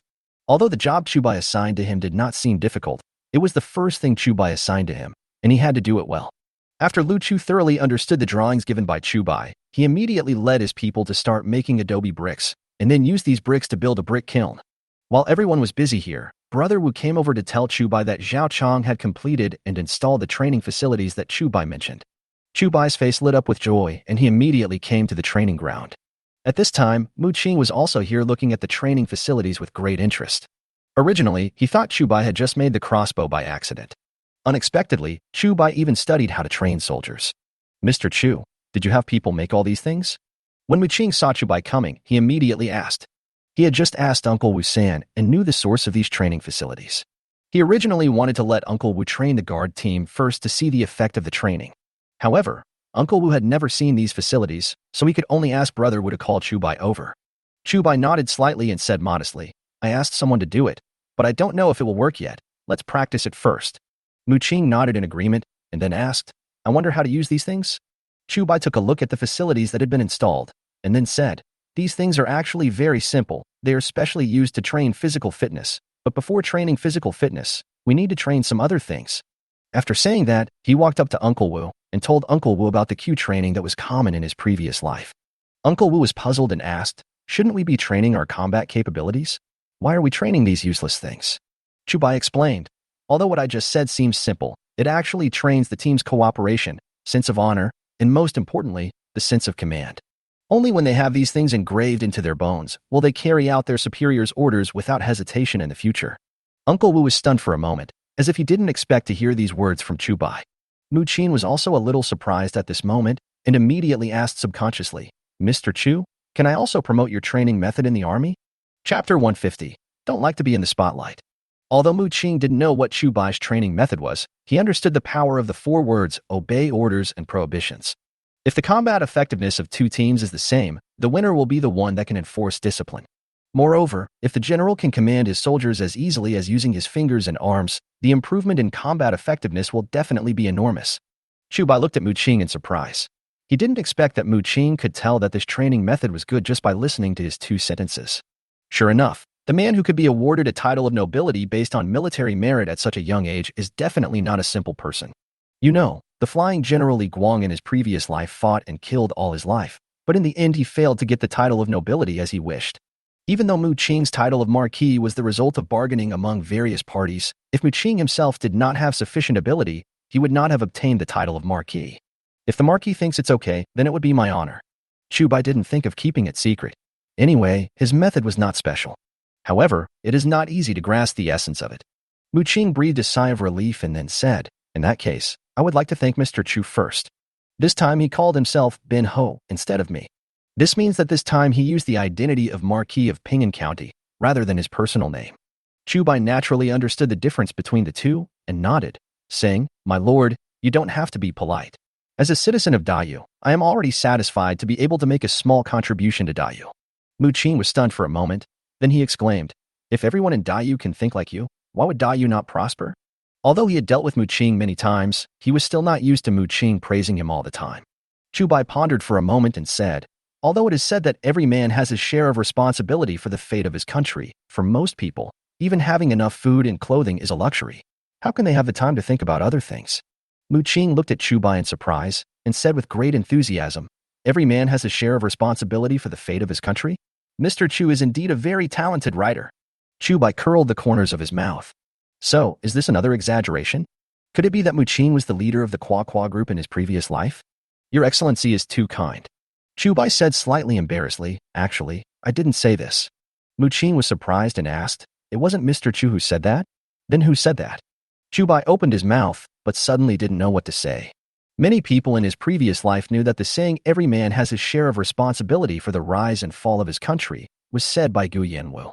But there is no such person as Gu Yanwu in the Dayu dynasty. Fortunately, Mu Qing suddenly thought of something and asked immediately, could it be that Mr. Chu said that? He had investigated Chu Bai yesterday, so he naturally knew Chu Bai's background. Chu Bai basically lived in Wujiazwang for the first half of his life. Since this sentence was not said by him, it must have been said by his deceased father, Mr. Chu. Moreover, according to the information Mu Qing had investigated, Mr. Chu was also a very nice person. It is not difficult to say such words when you are concerned about the country and the people. Chu Bai looked at Mu Qing in surprise. He didn't expect that he would take the initiative to smooth things over for him. What's more, it has to be better than the reasons you find yourself. That should be it. Chu Bai gave an uncertain answer. But Mu Qing thought that this was because Mr. Chu had instructed Chu Bai to keep a low profile when he was alive. Although Mr. Chu has passed away, his every word and action is worth learning from. Mu Qing said solemnly, then looked at Chu Bai and said, when Mr. Chu was alive, he must have been a very good person, right? Chu Bai recalled from his previous life's memory, nodded and said, well, he is the kind of person who would take care of himself when he is poor and help the world when he is rich. From the memories of his previous life, we can learn that although Mr. Chu made a living by teaching and educating people, but if anyone didn't have money to pay the tuition, Mr. Chu would never make things difficult for the other person. On the contrary, he often used his own money to support the villagers. Unfortunately, even so, not many people are willing to send their children to Mr. Chu's private school. Many people think that it is pointless for children from poor families to study. Instead of wasting time on such useless things, you might as well help with more housework. In fact, in this era, there is nothing wrong with this idea. After all, the imperial examinations in ancient times were much more difficult than the college entrance examination in Chu Bai's previous life. Without strong perseverance, it is difficult for children from poor families to succeed through the imperial examinations. After all, the imperial examination tests more than just literary talent. There are also policy essays, classics, and other contents. For example, during an exam, you will be asked to write a 3,000-word essay based on a sentence directly from a classic book. Many people may not even know which book this sentence comes from or what it means. How is it possible to write a 3,000-word essay? Not to mention, this essay will involve many national policies. For example, is the current emperor good? What is good about him? Is the current situation stable? If not, who should be punished? It is already difficult for a noble son to be born in a poor family. What's more, these ordinary people are not even considered poor. Per family. At least there must be a door. This door does not refer to the front door of the house, but to the family background. If you don't even have a family background, you should be embarrassed to call yourself a poor person. Mu Qing looked at Chu Bai meaningfully and said, Mr. Chu, the reason why you keep thinking about other people must be because of your father's influence, right? Chu Bai was stunned for a moment.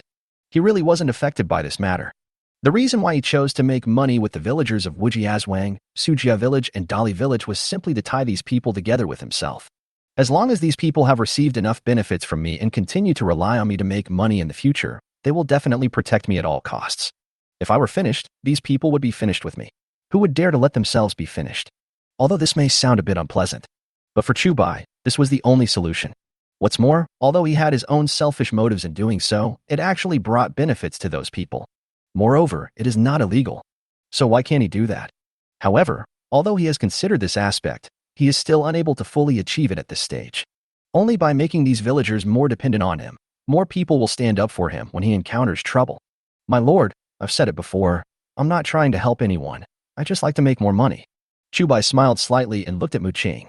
Mu Qing nodded and said, I understand. People like you like to hide your achievements and fame and don't like to be in the limelight. Chu Bai could only bite the bullet and said, well, I guess so. Chapter 151 Mu Qing.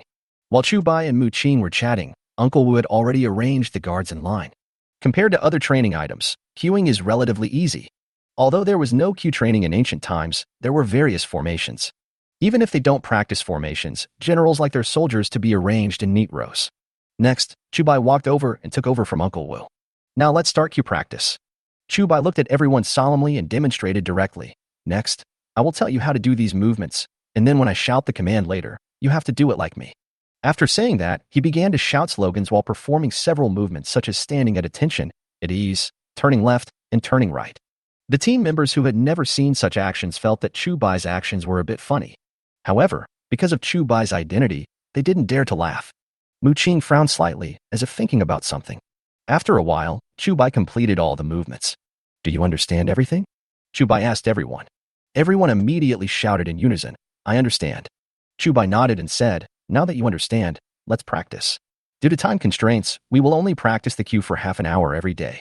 The purpose of practicing team behavior is only to increase the collaboration, sense of honor, and sense of command among the team, but it does not significantly improve combat effectiveness in a short period of time. Therefore, Chu Bai only briefly cultivated the team members' sense of command, and would strengthen training in this area when he had time in the future. Nowadays, what they need most is to quickly increase their combat effectiveness. The only thing to be thankful for is that Mu Qing brought a lot of people yesterday, and each of them was a very powerful guard. Therefore, Chu Bai discussed with Mu Qing and decided to let these guards replace the guard team members on duty today. This actually saved Chu Bai a lot of time. Half an hour passed quickly, and Chu Bai asked everyone to take a break for a cup of tea. Then, he talked to Uncle Wu about the usage of those training props. After everyone had rested, Uncle Wu also understood the uses of all the props and started training directly. At first, the members of the escort team all felt a little novel, especially the wooden stakes and wooden bridges, which make them feel like they are back in their childhood. But soon, they began to complain. Only by truly experiencing it will they know that these things are not toys, but things that can really take their lives. Once, twice. Uncle Wu's demands on them became higher and higher, and many people even felt that they could not bear it anymore. Chu Bai saw that it was almost time, so he said, Uncle San, let them rest for a while. Uncle Wu shook his head and said, they haven't reached their limit yet. Chu Bai said, we don't know if the bandits from Dalong Mountain will come. If they come, our brothers will be exhausted from overtraining, and we will be at their mercy. Uncle Wu sighed and said, okay, then I. However, before he could finish his words, Mu Qing said, it doesn't matter. They are just a few bandits. Leave them to me. You just need to train them. Chu Bai was stunned for a moment and asked, my lord, are you serious? Mu Qing said, of course, the people I brought are all good fighters who can fight 10 people at once. As long as those bandits don't come in thousands at once, we will be fine. Chu Bai immediately said, as far as I know, there are only about 100 people in Dalong Mountain. How could so many people come? Mu Qing smiled slightly and said, then there is nothing to be afraid of. A mere 100 people are not enough for them to drink. Chu Bai curled the corner of his mouth. If it weren't for Uncle Wu San, he would definitely think that Mu Qing was bragging. The guards Mu Qing brought this time totaled less than 20 people, but he said that more than 100 bandits were not enough for these 20 people to drink with. If this isn't bragging, what is? But Mu Qing was a marquis, and he was just a commoner, so he couldn't say anything. Uncle Wu saw Chu Bai's eyes and immediately said, if that's the case, then let's continue training. Obviously, compared with Chu Bai, he trusts Mu Qing very much. When the team members' training got on track, Uncle Wu stepped aside. Chu Bai looked at him and asked, Uncle San, you seem to trust Mu Qing very much? Uncle Wu nodded and said, well, if we talk about who can inherit martial Jinswell after his death, there is only one person in the entire Dayu dynasty, Mu. Hearing this, Chu Bai couldn't help but be a little surprised. It was the first time he heard such a high evaluation of someone from Uncle Wu San. As if seeing Chu Bai's confusion, Uncle Wu continued, although Mu is a royal child, he is different from those princes and kings. It can be said that he was raised by Marshal Jane. Chu Bai asked in confusion, Mu Qing is a descendant of the royal family. How could he have grown up with Jin Shuai? Uncle Wu said, because General Jin is Mu Qing's uncle, and General Jin's elder sister was the princess consort of Prince Yang. They have a very good relationship. When Mu Qing was a child, he liked to play with General Jin. When he was a little older, he spent almost the entire day in the military camp with General Jin. Chu Bai understood now, but thinking of Mu Qing's current situation, he immediately asked, how is Princess Yang now? Uncle Wu said with a hint of loneliness in his eyes, when Marshal Jin was first imprisoned, Princess Yang ran around for Marshal Jin's affairs, but she died of illness before Marshal Jin could clear his name. Chu Bai was startled, then asked, in other words, Mu Qing not only lost his uncle, but also his mother in that incident? Uncle Wu nodded and said, yes, and not long after the death of the previous princess, Prince Yang made his former concubine his legal wife, so Mu Qing's status as the legitimate son is no longer unique. Chu Bai frowned slightly. After listening to Uncle Wu San's words, he always felt that there was a hint of conspiracy here. As for Mu Qing's experience, Chu Bai couldn't say that he sympathized with him, but he did have some admiration for him. If it were someone else, they would have probably complained about everything or even turned evil. But Mu Qing not only did not do that, but he was directly granted the title of nobility based on his own abilities. In other words, the identity of Prince Yang's crown prince was not something those people didn't want to give. But he himself didn't want it at all. Otherwise, there would be no need for him to go to the border to guard it alone. As long as he insisted on his identity as the eldest son of Prince Yang, wouldn't the position of Prince Yang be his after Prince Yang's death? After all, after Prince Yang made his concubine his legitimate wife, Mu Qing's younger brothers also became legitimate sons. But Mu Qing is still the eldest son. Moreover, she was born to a real princess. As long as he wants, no one can take the throne away. However, Mu Qing didn't care at all and directly chose another path. Chapter 152. This is T. Chu Bai turned his head to look at Mu Qing, and there was a hint of admiration in his eyes than before. Moreover, there is an extra touch of solemnity and seriousness. When he first met Mu Qing, he could tell that Mu Qing was a relatively decent person. But he didn't actually take Mu Qing too seriously. He just wanted to take advantage of the power of others and make people mistakenly think that Mu Qing was his backer. As for why he thought so, it was because although he could see that Mu Qing had a kind heart, he thought that since the other party was so easily used by him, he did not have much brains. I guess he is just a kind-hearted young master who occasionally appears in a noble family. But as he came into contact with Mu Qing, and with the corroboration of Uncle Wu, Chu Bai realized that Mu Qing was not as simple as he seemed. Although it cannot be said that he is wise but appears foolish, he is definitely a man of few words. If Chu Bai were in Mu Qing's position, he would probably not be able to show his talents. The wisest choice is to keep a low profile and hide one's edge. It's no wonder that Chu Bai looked down on Mu Qing at the beginning. Thinking of this, Chu Bai couldn't help but smile at himself. Although I am a time traveler, I still underestimated these ancient people. How can those who can truly leave their mark in history books be simple people? Moreover, Mu Qing really acted like the character. Although he looked down on these ancient people at the beginning, he was actually deceived by Mu Qing. In fact, I didn't even notice it. It seems that perhaps I have really underestimated the heroes of the world. Perhaps even Magistrate Liu was not as simple as he thought. It was possible that County Magistrate Liu had already seen through my little tricks. It's just that the other party didn't expose him, but was just deliberately acting along with him. Thinking of this, Chu Bai was suddenly shocked. Fortunately, he met Mu Qing, and then he realized that he had been a little too arrogant in the past. Otherwise, if you keep going on like this, you will fall flat on your face sooner or later. Uncle Wu said a few words to Chu Bai and then continued to supervise the training of the guard team. Mu Qing came over and said, "Mr. Chu, let's go back. Jilan wants to taste the new tea you mentioned." Chu Bai was stunned for a moment, then he remembered that when Ning Jilan came yesterday, she brought a lot of fresh, unprocessed tea leaves. Good. Chu Bai was also a little excited. Although he didn't like drinking tea very much in his previous life, it depends on what you compare it with. If he had to continue drinking this tea fried in oil, he would rather drink the tea from his previous life. Of course, this does not include things like oriental leaves. Even if he jumped from here and died of thirst, he would not drink even a sip. Soon, the two found Ning Jilan. At this moment, Ning Jilan was following Lin Xiener and Li Han and others, constantly asking questions. When she saw Chu Bai and Mu Qing coming back, Ning Jilan regained a bit of her dignified demeanor. "Jilan, didn't you say yesterday that you wanted to see the new tea that Mr. Chu mentioned?" Mu Qing got straight to the point and said, "Mr. Chu happens to have time now. Why don't we ask him to make it now?" Ning Jilan's eyes lit up and she immediately said, "Okay." As she spoke, she went to look for the box of fresh tea leaves she had brought with her. After she brought the tea, Chu Bai opened the box and began to check it. This box of tea is estimated to weigh about 5 kilograms.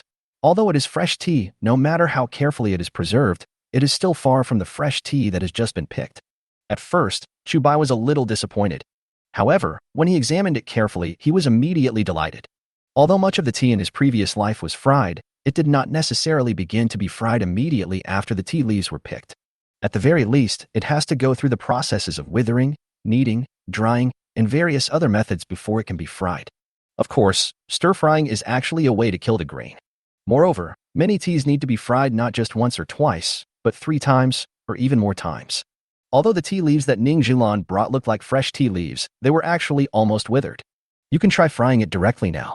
Even if it is not fried successfully in the end, it is better than the so-called tea leaves in Dayu dynasty which are first crushed and then added with various seasonings such as onion, ginger, garlic, etc. Xiener, find an iron pot and put it on my plate. Make sure it is placed at an angle, not flat. Chu Bai hesitated for a moment and then started to make arrangements immediately. Lin Xiener nodded and immediately asked someone to set up the pot according to Chu Bai's instructions. After a while, the pot that Chu Bai wanted was ready. Chu Bai brought a stool and placed it in front of the big pot. Then, he asked someone to light a fire under the big pot and started to fry the tea. Although many teas of his time had already begun to be roasted mechanically. This not only reduces labor costs, but also greatly improves efficiency. But Chu Bai prefers artificially roasted tea, especially the one cooked by a girl from the south of the Yangtze River in the misty rain. Although he didn't know the difference between the tea leaves roasted by the girl and the old man. This thing should be similar to the cigars rolled by the Cuban girl on her thighs. The key point is to highlight the word expensive. As the tea is slowly fried over low heat, the yard is soon filled with the fragrance of tea. Ning Jilan sniffed, her eyes lit up, and she said, "Oh, it smells so good." Mu Qing also nodded and said, "This smell is indeed very fragrant, and the tea aroma is very strong." Although Lin Xiener and the other two daughters didn't say anything, their eyes were also full of surprise and joy. Chu Bai picked up a piece of tea leaves and chewed it, then said, "Xiener, go boil a pot of water and bring a few bowls." Lin Xiener and others immediately took action. After the water boiled, Chu Bai had already let the fried tea leaves cool down. "Ladies and gentlemen, let's try these tea leaves first to see how they taste." As Chu Bai spoke, he picked up some roasted tea leaves and put them in a bowl. Then he poured in the boiled water. Ning Jilan saw this and quickly exclaimed, "Oh no, no." Chu Bai glanced at her and asked, "What's wrong?" Ning Jilan said, "The tea leaves need to be crushed first, then." However, before she could finish, Chu Bai said, "Miss Ning, the way to drink my tea is different from other teas. You will know it just by looking at it." As he spoke, he continued to add some water to the bowl. The tea leaves that had just been roasted had curled up a little, but they unfolded again after a while. She looked much more beautiful than before. Chu Bai picked up the bowl and put it to his nose to smell it. The overflowing tea fragrance makes people feel relaxed and happy, and even their spirits become much better. Gurgle. Chu Bai took a sip of tea, and the strong tea aroma instantly bloomed in his throat. "Ah, so comfortable." Chu Bai put down the tea and said with a look of enjoyment, "This is real tea." Chapter 153, Mass Production? As Chu Bai brewed another bowl of tea, the aroma of tea wafted into the noses of Mu Qing and the others. "Mr. Chu, can you give me a bowl too?" Mu Qing's throat was surging and he couldn't help but ask. Chu Bai said with a bit of embarrassment, "I am sorry for the rudeness. I will make tea for the Marquis and Miss Ning right away." After saying that, he quickly put some tea leaves into several other bowls and brewed them one by one with boiling water. He was so excited that he almost forgot how to entertain guests. As the tea leaves in the bowls of several people gradually expanded, the fragrance of tea spread again. Although it cannot be said to be strong, it is still refreshing when you smell it carefully. Ning Jilan couldn't wait to pick up the bowl, put it to her nose, and sniffed it hard. "Huh? This tea smells so good." Ning Jilan's eyes lit up, and she was about to start tasting it. "Miss Ning, be careful." Seeing this, Chu Bai shouted quickly. Ning Jilan was stunned for a moment, and her face suddenly looked a little embarrassed. She was just attracted by the aroma of the tea and subconsciously wanted to taste it, forgetting about this. Seeing her embarrassed look, Chu Bai quickly said, "Everyone, I have something to tell you seriously." "What?" Su Qing asked subconsciously. Chu Bai looked around and said seriously, "You must remember, don't drink the boiled water directly." Everyone was stunned. Ning Jilan asked in confusion, "Why?" Chu Bai picked up his bowl and drank a sip of tea, then said, "Because it's hot." Puff. Ning Jilan just took a sip of tea carefully, but before she could taste it, it all came out. Moreover, as luck would have it, all of it sprayed onto Chu Bai. Chu Bai blinked innocently and said, "Miss Ning, we don't have any grudges against each other, right?" Hearing this, Ning Jilan suddenly became even more embarrassed. She subconsciously wanted to wipe the wet parts of Chu Bai's body, but then she remembered that it was not appropriate for men and women to have physical contact with each other, so she immediately looked at Lin Xiener and others standing beside her. Lin Xiener immediately took out a handkerchief and started wiping Chu Bai. Ning Jilan breathed a sigh of relief and said, "Mr. Chu, I thought you would say something very learned, but your change of heart is too sudden, isn't it?" Chu Bai twitched the corners of his mouth slightly. His original intention was just to ease Ning Jilan's embarrassment, but he ended up making it even more awkward. This shows that he may not be suitable for telling jokes. Chu Bai said, "In fact, it's not just the water that has just been boiled that can't be drunk directly. It's also best not to eat too hot food all the time, otherwise it's easy to get sick." He didn't say this to scare Ning Jilan, but it was the truth. Eating boiling hot food for a long time can easily increase the risk of esophageal cancer. However, there is no such disease as esophageal cancer at present, so we can only say that he has the disease without pointing out the specific symptoms. Mu Qing was stunned for a moment, then asked seriously, "Are you sure about this?" Chu Bai nodded and said, "It's hard to say. Let me put it this way. If a person eats hot food for every meal, he may not get sick, but the probability of getting sick is much higher than other people. My lord, do you understand?" Mu Qing sighed and said, "I have an elder who always liked to eat hot food. One day, he suddenly couldn't eat anything, and even had difficulty drinking water. He eventually became emaciated and died. Chu Bai looked at him with sympathy, although he didn't know who this elder Mu Qing was talking about. But the symptoms Mu Qing described were obviously esophageal cancer. The most painful thing about esophageal cancer is that you can't even eat. If you don't eat for a long time, or even don't drink water, how many days can a person last no matter how healthy he is? Let's not talk about this anymore. Let's try this new tea first. Chu Bai smiled slightly and forced the topic back. Mu Qing nodded and said, okay. Following his action, the others picked up their bowls. The refreshing aroma of tea lingered in everyone's nose again.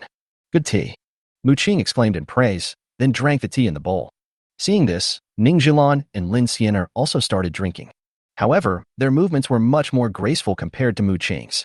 Soon, their eyes lit up. Lin Xianer put down the bowl and said, my husband, this tea has a strong aroma. It tastes a little bitter at first, but then it becomes sweet. This is amazing. Chu Bai laughed and said, this is the sweet aftertaste of my tea. Lin Xianer thought about it carefully and nodded immediately. Ning Zhilan said, this tea is not only easy to brew, but also tastes much better than boiled tea or brewed tea. I just don't know why. Chu Bai explained, Miss Ning, have you ever heard of this phrase, return to nature? Ning Zhilan's eyes lit up and she said, so that's how it is. Whether it's brewing tea or brewing tea, a lot of seasonings are added into it, which actually covers up the taste and aroma of the tea itself. Chu Bai nodded and praised, not bad. This boy is teachable. He also didn't expect that Ning Zhilan could figure out the reason so quickly.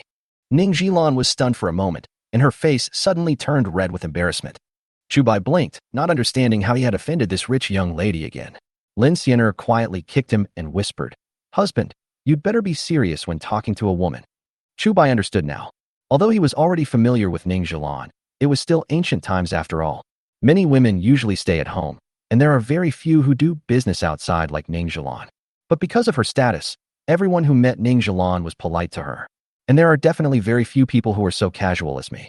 Therefore, a sentence that may seem normal to him is almost like a tease to women of this era. To put it more deeply, it's almost like being a hooligan. Miss Ning, Chu's words are nonsense. Please don't take them to heart. Chu Bai stood up and bowed to Ning Zhilan seriously. Ning Zhilan shook her head and said, it's okay. Mr. Chu is a true man. A real man doesn't mind small matters. Then, she immediately asked, Mr. Chu, could you make more of this fried tea? Chu Bai was stunned for a moment. Then he understood Ning Zhilan's thoughts. This rich young lady is not only a person who lives a life of luxury, but also a shrewd businesswoman. I had just made her a cup of tea and she immediately smelled a business opportunity. Of course you can. Chu Bai nodded immediately and said, but this batch of tea is not the best. I need more fresh tea leaves and find the best way to make this tea. Chapter 154. Sir, you are righteous, and I am not as righteous as you. As the words fell, everyone looked at Chu Bai in surprise. They were all amazed by this tea, but Chu Bai said it wasn't the best. Chu Bai did not explain to everyone, but he knew it very well in his heart. Under normal circumstances, real tea frying has to go through many processes. He just took advantage of luck and happened to come across a batch of so-called fresh leaves that were well cooked. So he only fried them once, and they tasted like the ones in his previous life. But how could his little skill compare to the experience and processes accumulated by others over so many years, the frying and kneading of each dish? To use a more fashionable term from his previous life, why does he think that his 10 years of hard study are worth 3 generations of others in business? What's more, he didn't even study hard. At most, he was just taking shortcuts. The tea that Ning Zhilan brought was considered to be top-quality cloud tea, so it would be a bit of a waste for me to make it like this. Even he himself couldn't stand it enough. Don't look at me like that. Chu Bai looked at everyone and said, I'll think about it carefully later and see how to make the taste of this batch of cloud tea the best. Everyone looked at Chu Bai in confusion, not knowing what they were thinking. Ning Zhilan was still unwilling to give up and asked, then if you have mastered the research, can you make a large quantity of this tea in the future? Chu Bai nodded without hesitation and said, of course, but it would be best to get some fresher tea leaves in the future, especially freshly picked ones. Ning Zhilan breathed a sigh of relief and said, this is easy. I know there are several tea mountains nearby, but the quality is slightly worse than Yunwu tea. Chu Bai smiled slightly and said, it's okay if the quality is a little worse, as long as it's fresh. Ning Zhilan asked again, how long will it take to make the first batch of tea? Chu Bai thought for a moment and said, this may take a long time, because it is quite troublesome to actually make it. Even if everything goes well, it will take at least half a month, or even 20 days. So long. Ning Zhilan was stunned for a moment. She saw that Chu Bai had fried some tea leaves very easily, and thought it would only take 3 to 5 days at most. She didn't expect it to take so long. However, she had already made plans yesterday to stay in Ping'an County for a while, so she could wait. If the tea Chu Bai makes in the end is better than what he makes today, then it will be worth waiting a little longer. In that case, what's the price? Ning Zhilan continued to ask. After it is made, how much does Mr. Chu plan to sell it for per kilogram? Speaking of this, Chu Bai is not quite sure about the current price of tea. He pondered for a moment and asked, how much does tea cost in the market now? Ning Zhilan said without hesitation. If you just buy from tea farmers, ordinary tea can be bought for a few coins per kilogram, and Yunwu tea like this will cost 10 to 20 coins. But if you put it on the market, it will be at least 1 or 2 times more expensive. As for the tea that is tribute to the royal family, the price is extremely high, several taels of silver per kilogram, or even dozens of taels of silver per kilogram. After listening to her, Chu Bai nodded silently. Then he said, if that's the case, then I'll sell these tea leaves for 5 or 10 taels of silver per pound. What do you think, Miss Ning? Ning Zhilan thought for a moment and said, 10 taels of silver per pound is a bit too expensive. I'm afraid only the rich and powerful can afford it. Chu Bai laughed and said, what if I say that I sell these tea leaves to them? Ning Zhilan was stunned and looked at Chu Bai in disbelief. Chu Bai continued, in fact, whether it's tea or the wines and drinks I made before, or even soap, these things were originally sold to those dignitaries. Ning Zhilan frowned slightly, as if she was confused. But Chu Bai didn't remind Ning Zhilan and let her figure it out on her own. In fact, the reason why he did this was very simple. To put it bluntly, most of the world's wealth is in the hands of the rich. How much can you earn just by making money from the poor? Even if he lowered the prices of these things, how many ordinary people could afford them? In the end, isn't it all benefiting the rich? If that's the case, why doesn't he just kill them with a few hard blows? If it was the money of those poor people, Chu Bai might feel psychologically burdened to earn it. But not only did he not feel any guilt towards these rich people, he even wanted to rip them off a few more times. If he could empty out all the wealth of those rich people, Chu Bai would definitely jump for joy for 3 days and 3 nights. Mu Qing pondered for a moment, then asked, Mr. Chu, if you feel that you have made enough money, can you lower the price of these things? Chu Bai nodded as a matter of course and said, of course, but even if it is suppressed, it will still be distinguished from the previous things, otherwise those rich people will eat me alive. Mu Qing showed an expression of as expected, then he cupped his hands and said, Sir, you are so righteous. I am far inferior to you. Chu Bai's mouth twitched. It starts again, but he couldn't make any rebuttal. Not only because of Mu Qing's status as a marquis, but also because he couldn't just scold himself, right? He said he is a shameless capitalist? Others have to believe it too. Ning Zhilan's eyes rolled, and she seemed to understand Chu Bai's intention. Mr. Chu, I didn't expect you to be so ambitious. She bowed to Chu Bai solemnly, and then said, if you need my help in the future, I will definitely go through fire and water without hesitation. Seeing that the two of them looked the same, Su Qing and Li Han opened their mouths wide. They couldn't understand why Mu Qing and Ning Zhilan suddenly became like this. Lin Xiener's expression changed slightly, and she vaguely understood something. Chu Bai scratched his head and said helplessly, there's no need to risk your life, but I do have a favor to ask of you. Ning Zhilan asked hurriedly, what's the matter? Chu Bai said, Miss Ning, while you are buying fresh tea leaves, I would like to trouble you to buy me a batch of jasmine flowers. After Ning Zhilan's words just now, he also remembered it. My previous life has some impressions of those tea mountains. If I remember correctly, the tea leaves from those mountains can be classified as green tea. In other words, these tea leaves can be used to make more than just green tea. Moreover, it can also be paired with jasmine flowers to make jasmine tea. In this way, he can get 2 kinds of tea at the same time. As for the white tea, black tea, and red tea from the previous life, I will find an opportunity to make them again in the future. What's more, the teas come from different places. For a moment, Chu Bai was unable to buy all the raw tea. Chapter 155 Busy. Each type of tea not only has a different origin, but also a different production method. For example, green tea and scented tea both need to be fried. But some teas do not need to be fried, but fermented. Even if Chu Bai wanted to copy all the tea from his previous life, he didn't have the ability to do so. At most, we will wait until the tea frying technology matures, and then tell the tea makers the characteristics of other types of tea, and then let them study and figure it out on their own. As for him, there is more to do. Especially in the past few days, he might be too busy to handle everything. Things had all come together, so there was nothing he could do even if he wanted to be lazy. These days, he not only has to research the tea frying technology as quickly as possible, but also has to build the brick kiln as soon as possible. More importantly, they must always be prepared for bandit attacks and help the guards find the most appropriate training methods. Even an Iron Man may not be able to persevere. Ning Zhilan didn't think too much about it, but asked subconsciously, "What does Mr. Chu want jasmine for? Can jasmine be added to tea?" Chu Bai nodded and said, "Well, I want to make two kinds of tea now. One is called green tea and the other is called jasmine tea." Ning Zhilan murmured, "Green tea? Jasmine tea? Isn't this name too simple?" Chu Bai was a little speechless. Of course this name was simple. Because, whether it is green tea or jasmine tea, they both refer to the general category of tea, rather than specific names. There are also some nice names. For example, there are many types of green tea, such as Westlake Longjing, Bilyuakun, Taiping Hokuei, Maofeng, Maojian, etc. Jasmine tea comes in many shapes and forms: pine needle-shaped, flat, pearly, curly, and ring-shaped, almost all of which can be described in a variety of ways. There are several schools of jasmine tea, including Fuzhou School, Beijing School, and Sichuan Flower Snow School. If you really pick any name at random, it will sound very nice. It doesn't matter. There's no rush for the name right now. Chu Bai smiled slightly and said, "We can think of a name after we make the tea." Ning Zhilan nodded. It was indeed too early to worry about the name of the tea. Just then, Li's father, who was sent by Chu Bai to find Hongmi, came back. "Red mud is found."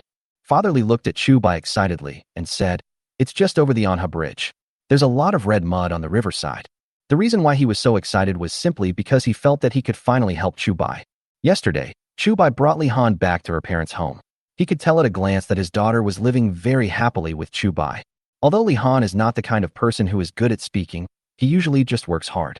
But it doesn't matter if you do some work. How can ordinary people do nothing all day long? As long as my daughter is happy. Moreover, he could also see that Chu Bai treated Li Han sincerely and did not behave in an overbearing manner. The legendary, holding cases in harmony with each other, must be just like this. Good. Chu Bai immediately said happily. "Since we have found it, let's hurry up and take people to dig it up." Father Li nodded and said, "I have asked someone to dig it, but I don't know how much you want." Chu Bai nodded, and then said, "There is not much of this stuff. No matter how much we dig, it will not be enough. In addition to the red mud, I have to trouble my father-in-law to help me find some other things." Father Li was stunned for a moment and asked, "What?"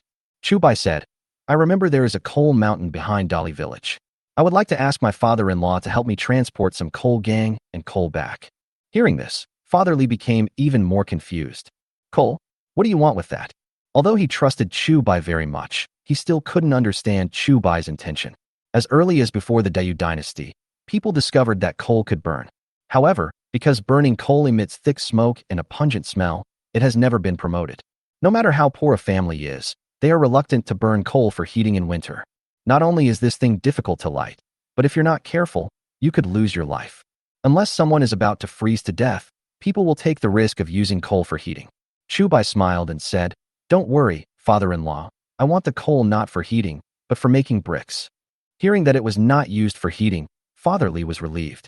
But when he thought about it carefully, it was not winter yet, and it would be too early to use coal for heating. He was a little too worried. Mu Qing looked at Chu Bai in confusion and asked, "Mr. Chu, why do you use coal to make bricks?" Although he didn't know the process of making bricks, he had never heard of anyone using coal to make bricks. Chu Bai said directly, "Because coal is cheap." Mu Qing was stunned for a moment and immediately became speechless. He had just thought of many reasons for Chu Bai, but he had never thought of this simplest reason. Moreover, Chu Bai's reason was indeed impeccable. Even he couldn't find any fault with it. Ning Zhilan asked, "What is the use of the coal gang you just mentioned, sir?" Chu Bai said, "Crush the gang in shale, and then mix them with the red mud to make bricks." Ning Zhilan frowned and asked in confusion, "Can't we just use red clay to make bricks?" Chu Bai was not clear about this question either. Anyway, the small brick kiln he had seen in his previous life used these materials to make bricks. "The bricks I want to make are different from the bricks you see every day." Chu Bai could only change the subject and said, "After all, we are still waiting to use bricks, so we can't burn bricks the same way as before." Ning Zhilan nodded and said as a matter of course, "So that's how it is." Father Li also had these questions in his mind, but Ning Zhilan and Mu Qing had already asked them for him, so he didn't need to ask again. "Okay, I'll find a few people to go back and get some coal," he said straightforwardly. "But you have to find me another card, otherwise I can't get it done." "Okay." Chu Bai nodded and said, "The escort team has several carts. Father-in-law can just ask them for one." Father Li immediately called a few people and went back to fetch coal for Chu Bai. The coal on the coal mountain behind Dali village is all open air. There is no need to mine it at all. You can just go up and load it. The only thing you need to pay attention to is to distinguish between coal and gang. But this is not a problem at all for the villagers who have lived near Coal Mountain all year round. Before long, they were bringing back cartloads of coal. On the other hand, Lu Chu also led the villagers of Sujia village to build the prototype of a small brick kiln. Chu Bai went in to check it out, pointed out a few problems, and then stopped worrying about it. On the other hand, after a day of drinking and partying in the county town, Fai Long and Damao finally remembered their mission. Chapter 156. The second commander inspects the troops. At the gate of the largest brothel in Ping'an County, Fai Long and Damao were both a little angry when they saw several burly thugs.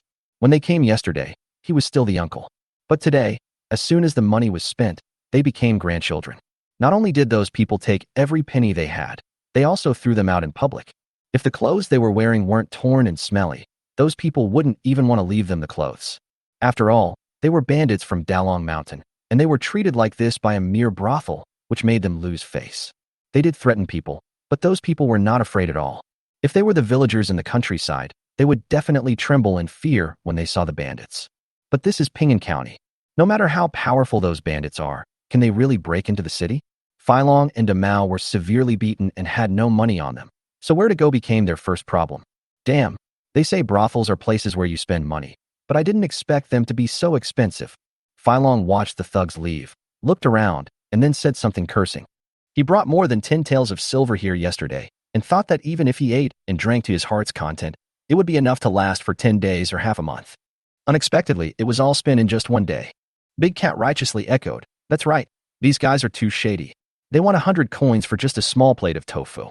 Isn't this clearly robbery?" Fai Long looked at him unhappily and snorted, "It's you? If you didn't want so many girls at once, would we have spent money so quickly? You never saw a girl in your previous life, right?" The big cat shrank his neck and said with a guilty conscience, "I saw that you were having a lot of fun at that time, and you didn't say no." Fei Long glared and said angrily, "So what do you think we should do now? We have spent all our money. Where are we going to get food?" Big Cat sighed and said, "What do you think happened to me? I lost all my money, and I didn't do the work that the second master gave me. I don't know how to report back when I go back." Fai Long asked, "Do you still want to go back?" Big Cat said helplessly, "What can we do if we don't go back? We have been in the mountains for so many years, and we don't know how to do anything except robbing. Now we don't have a penny. What can we do if we don't go back?" Hearing this, Fai Long also became helpless. He originally intended to use the dozen or so taels of silver to start a small business in the mountains after killing the third in command. As a result, he spent all the money that night. Not only could he not run a small business, he didn't even know where his next meal was going to come from. Then why don't we go to Wujiazwang first? Even if we just take a look, we can go back and report back. Fai Long hesitated for a long time and said uncertainly. The big cat thought for a moment and said, "Okay, but don't forget how the third master and Meyer died. We must not go too deep into it." Fei Long nodded and said, "Okay, anyway, the second master just wants us to go and see how many people they have. Just take a quick look and that's it."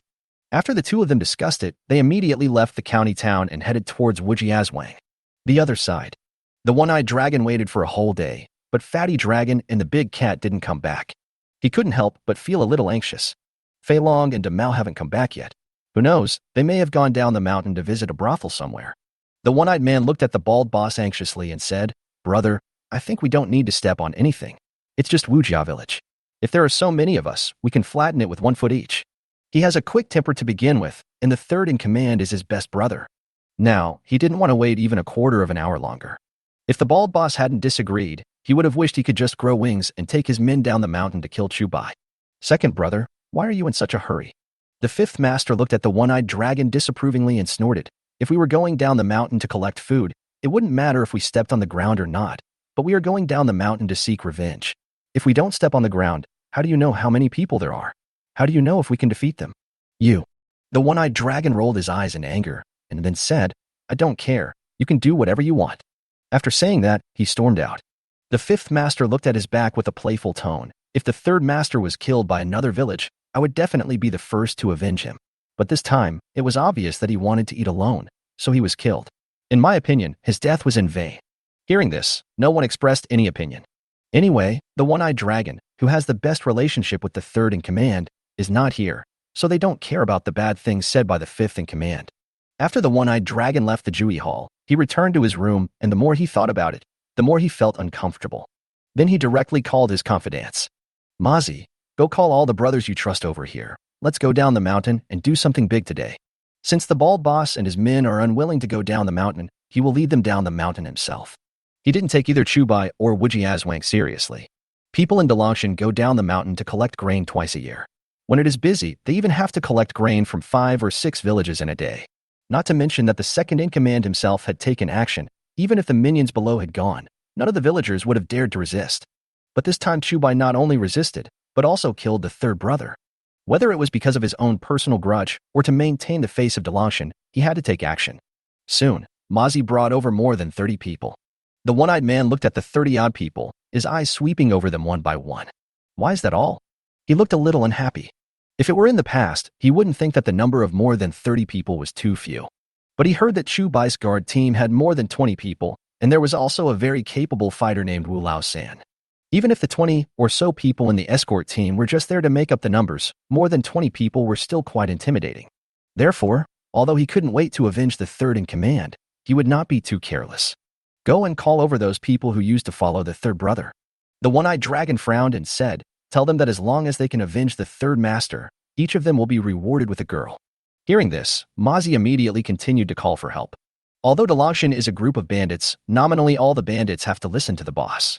But in fact, every boss has his own confidants and people. Among them, the bald boss naturally has the most people, followed by the one-eyed dragon. His men, plus those left behind by the third in command, totaled more than 50 people. With so many people combined, no matter how powerful Chu Bai's guards are, no matter how powerful the retired veteran is, they can still raise Wujiazwang to the ground. Chapter 157, All-Out Motion. Looking at the crowd of people, the one-eyed man felt a lot more relieved. Brothers, follow me down the mountain to avenge your third brother. The one-eyed dragon looked around and shouted loudly, as long as you kill Chu Bai from Wujia village, you can choose any woman from Wujia village, and all the money Chu Bai has will be divided equally among you. Originally, after hearing his previous words, the minions below had not yet perked up their spirits. After all, there are quite a few third-in-command people among them. But when the third-in-command was alive, he wasn't very nice to them, and they didn't care about his life or death. But after hearing the one-eyed man's next words, everyone became excited. Woman. Silver. Why did they go up the mountain to become bandits? Isn't it just about eating delicious food and drinking spicy drinks? Even though it sounds impressive that they only go down the mountain to harvest crops twice a year. But in reality, the real benefits never fall into their hands. At most, you won't starve to death. The bandits' den was filled with a bunch of big men, and the few women there were all taken over by the bosses. Many of them have almost forgotten what that kind of thing feels like. This time, as long as they kill the guy named Chu Bai, they can choose any woman they want, which makes them very excited. Revenge! Revenge! Revenge! A group of minions shouted loudly. The one-eyed man nodded in satisfaction and then shouted, let's go. Under his leadership, more than 50 people left the mountain village. The bandit guarding the door wanted to stop him, but the one-eyed man chopped him to death with just one knife. The remaining bandits dared not say anything and just watched the one-eyed dragon lead his men down the mountain. After he walked away, one of the bandits suddenly remembered something and ran towards the gathering hall. In the Jui hall, the bald boss was drinking with the 4th and 5th bosses. There are 5 bosses in Dalangshan, and the 5th boss is the latest to arrive. This is also the reason why he has been so passive after the death of the third in command. Since he had just arrived, he didn't have many people under him. Although he is the boss on the surface, there are few people in the entire Dalong Mountain who can command him. Therefore, when he learned that the third in command had died, he came up with the idea of recruiting the third in command subordinates under his command. In fact, it's not just him. Several other bosses also have such thoughts. But not as urgent as him. Old 5, don't be so depressed. Drink some wine. The bald boss picked up the bowl and gestured to the 5th boss. The 5th boss picked up the bowl out of boredom and smiled. He had no intention of drinking at all now. He had been thinking all night last night and came up with a way to recruit the people under the third in command. He was about to implement it today, but the boss insisted on dragging him out for a drink. This made him very unhappy. The bald boss seemed to see through the 5th boss's thoughts, but he did not point it out. He just drank and ate meat. At this time, the bandits guarding the gate of the stronghold ran in. Boss, something bad has happened. The bandit ran in and knelt on the ground, gasping for breath and saying, the second in command just brought 40 or 50 people down the mountain. It looks like he wants to seek revenge. The bald boss was stunned for a moment, then asked with wide eyes, are you serious? The bandit nodded and said, it's absolutely true. I just tried to stop them, but was chopped down by the second in command. The bald boss muttered, "Oh no. The second brother is going to Wujiazwang to avenge the third brother." Hearing this, the fourth and fifth in command stood up immediately. "Brother, we don't know what Wujiazwang is like right now. We can't let our second brother go alone." The fourth boss said anxiously, "How about this? I will bring people to help him right away. This way, no matter how powerful the people from Wujia village are, they are no match for us." The bald boss nodded and said, "Old 4 is right. Old 2's men alone are definitely not enough. We must bring people to help him." Seeing the two of them caring so much about the one-eyed dragon, the fifth boss felt very disdainful. "Why are you afraid that the second in command doesn't have enough people with him and want to go over to help him?" What these two people wanted was to kill One-Eyed Dragon and Chu Bai and take all the benefits for themselves. That's why I couldn't wait to go over and get a piece of the pie. However, it's not just the first and fourth bosses who are anxious. The fifth in command was also extremely anxious. The bandit just said it very clearly. The one-eyed man had just brought 40 or 50 people down the mountain. But the one-eyed dragon only has about 30 men under his command. When did another 10 or 20 people appear? These extra people must be the former third in command. He had just figured out how to win these people over, but they were all taken away by the one-eyed man. Then how can he win over others? If this continues, although he has a good title, he is only the fifth in command. But in fact, isn't he just a general without any troops? "Big brother, fourth brother, I'll go with you." The fifth boss thought about it for a while and made a decision. Although he has only a few men under him, now is the time to distribute the benefits and no one must be left behind. Otherwise, no one will be willing to follow him in the future. The bald boss narrowed his eyes and said, "No need. This time you and the fourth brother stay at home, and I will lead the people down the mountain to support the second brother." According to what Wu Sihai said before, Chu Bai from Wujiazwang should be a piece of fat meat. But if one person eats it, it is fat. If 2 people eat it, it is still fat. If 4 people eat together, it may not be fat enough. Therefore, he wanted to get rid of the fourth and fifth in command. But the fourth and fifth bosses are not stupid, so how could they not understand the bald boss's intention? "Brother, what you said is wrong, isn't it?" The fourth boss looked at the bald boss sinisterly and said, "You and the second brother have taken everyone away. If there is any trouble, it will be useless for me and the fifth brother to stay at home. It is better for us to go to Wujiazwang with you and the second brother. Besides, we don't know what the current situation of Wujia village is like, so of course we should bring as many people as possible." After saying that, he looked at the fifth master and asked, "Old fifth, what do you think?" Although the fifth boss has few subordinates, he is the boss after all and has the final say. Therefore, he did not hesitate to pull the fifth in command to his side. The fifth master said without even thinking, "Fourth brother is right. Only when we brothers work together can we accomplish great things." The bald boss was secretly complaining in his heart. What does it mean that brothers are united? Aren't you afraid of not getting any benefits? But he also knew that it would be unlikely to leave the fourth and fifth brothers behind this time when he went down the mountain. "Okay, then let's take everyone down the mountain together." The bald boss said, "Let's follow the old rules. Except for the few who can't walk. Call everyone else over." "Good." The fourth in command's eyes lit up. This time, Dalangshan is ready to go all out. Chapter 158. Bandits enter the village. The one-eyed dragon didn't know at this time that the bald boss and the fourth and fifth brothers had brought their men down the mountain. He was still thinking about how to severely punish Chu Bai after catching him and avenge the third boss. As he kept urging them, they soon arrived at the vicinity of Wujiazwang. "Second master, why don't you let the brothers stop and rest for a while?" Someone looked at the village not far away and said, "Let's go to the village to get some food and drink, then go to Wujiazwang." The one-eyed dragon's mind was full of thoughts of revenge for the third in command at this time, and he instinctively wanted to refuse when he heard this. But when he looked back and saw that the bandits who came with him all looked listless, he had to change his mind. "Anyway, we are not far from Wujiazwang now, so there is no need to rush." "Okay, then." However, before he could finish his words, there was a commotion ahead. "What's wrong? What are you arguing about?" The one-eyed man frowned and walked over with an unhappy look on his face. As a result, when he went over, he found that it was Fai Long and Damao who had returned. "Fai Long, Damao, where did you two go?" As soon as he saw the two people, the one-eyed dragon was furious and asked, "I've been waiting for you on the mountain for a whole day. What have you been doing?" Seeing the one-eyed dragon's angry look, Fai Long and Big Cat were also dumbfounded. After they left the county town, they planned to go straight to Wujiazwang to find out the situation in Wujiazwang. But before they reached Wujiazwang, they suddenly lost their way halfway through their journey. The two of them could only ask someone to confirm their location while walking towards Wujiazwang. But before they reached Wujiazwang, they encountered a group of people led by the one-eyed dragon. Facing the question from the one-eyed dragon, the big cat swallowed his saliva and said quickly, "Second master, my two brothers stayed in Wujia village all night yesterday. We didn't return to the village until we had learned about the situation in Wujia village. But before we got back, we ran into the brothers. Hearing this, the one-eyed dragon said somewhat displeasedly, "So, I have wronged you?" Big Cat and Fat Dragon waved their hands hurriedly and said they dared not. Phylong looked at the Big Cat in surprise. He didn't expect that this guy looked honest but actually lied so much. But only then will the fool expose the Big Cat, and not only can he not expose it, he has to cooperate with the Big Cat to continue telling the lie. The one-eyed dragon glared at the two of them, then asked, "Tell me, what's the situation at Wujiazwang? How many people are there in Chu Bai's guard team, and what weapons do they have?" Big Cat and Phylong looked at each other. They had never been to Wujiazwang, so how would they know where to go? However, considering that Wujiazwang is just an ordinary small village, how many people can there be even if all the people are added together? Big Cat hesitated for a moment, then immediately said, "Fei Long and I counted twice, and there are a total of 30 people in their escort team." 30. The one-eyed man narrowed his eyes. This number was actually more than 10 people more than what Wu Sihai said. But he didn't take it seriously. So what even if Chu Bai's guard team had 30 people? He brought more than 50 people this time.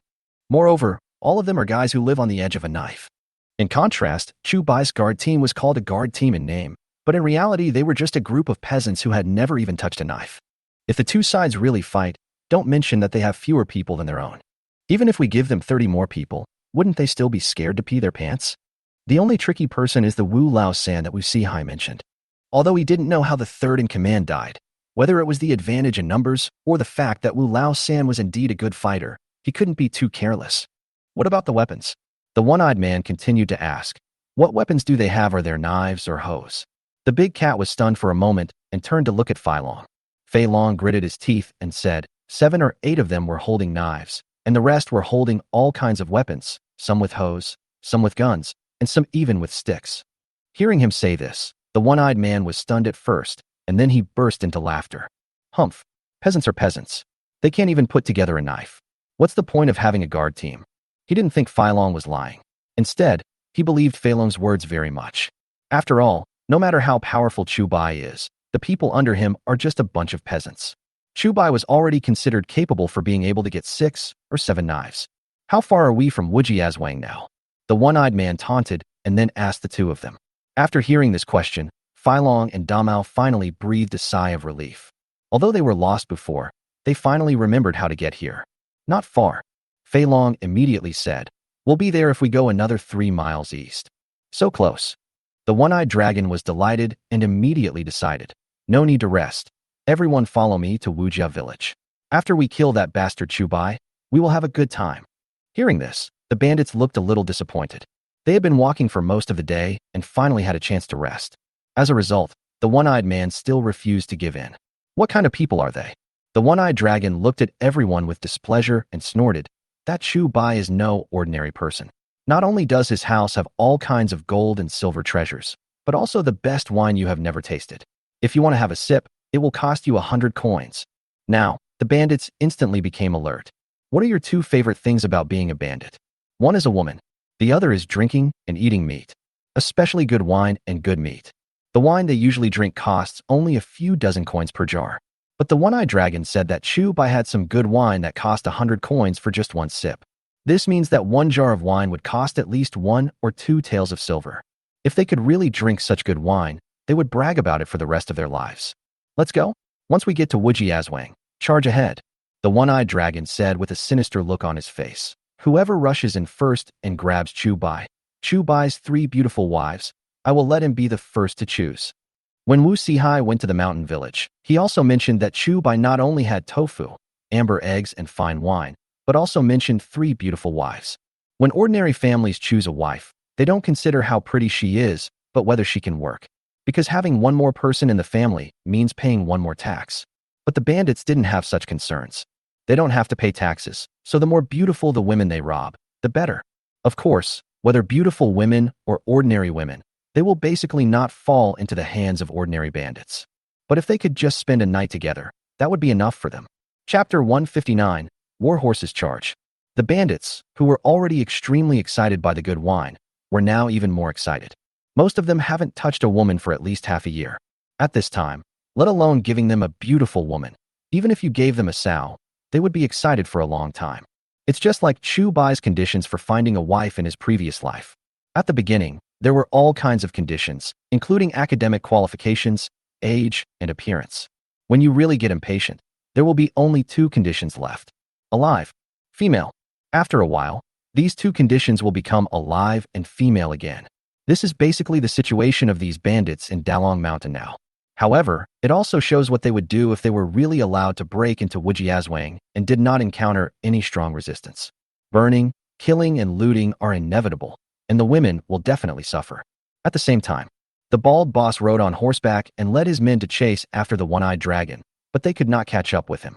The main reason is that although he was riding a horse, the minions below him were all running on their own two legs, no different from the bandits led by the one-eyed dragon.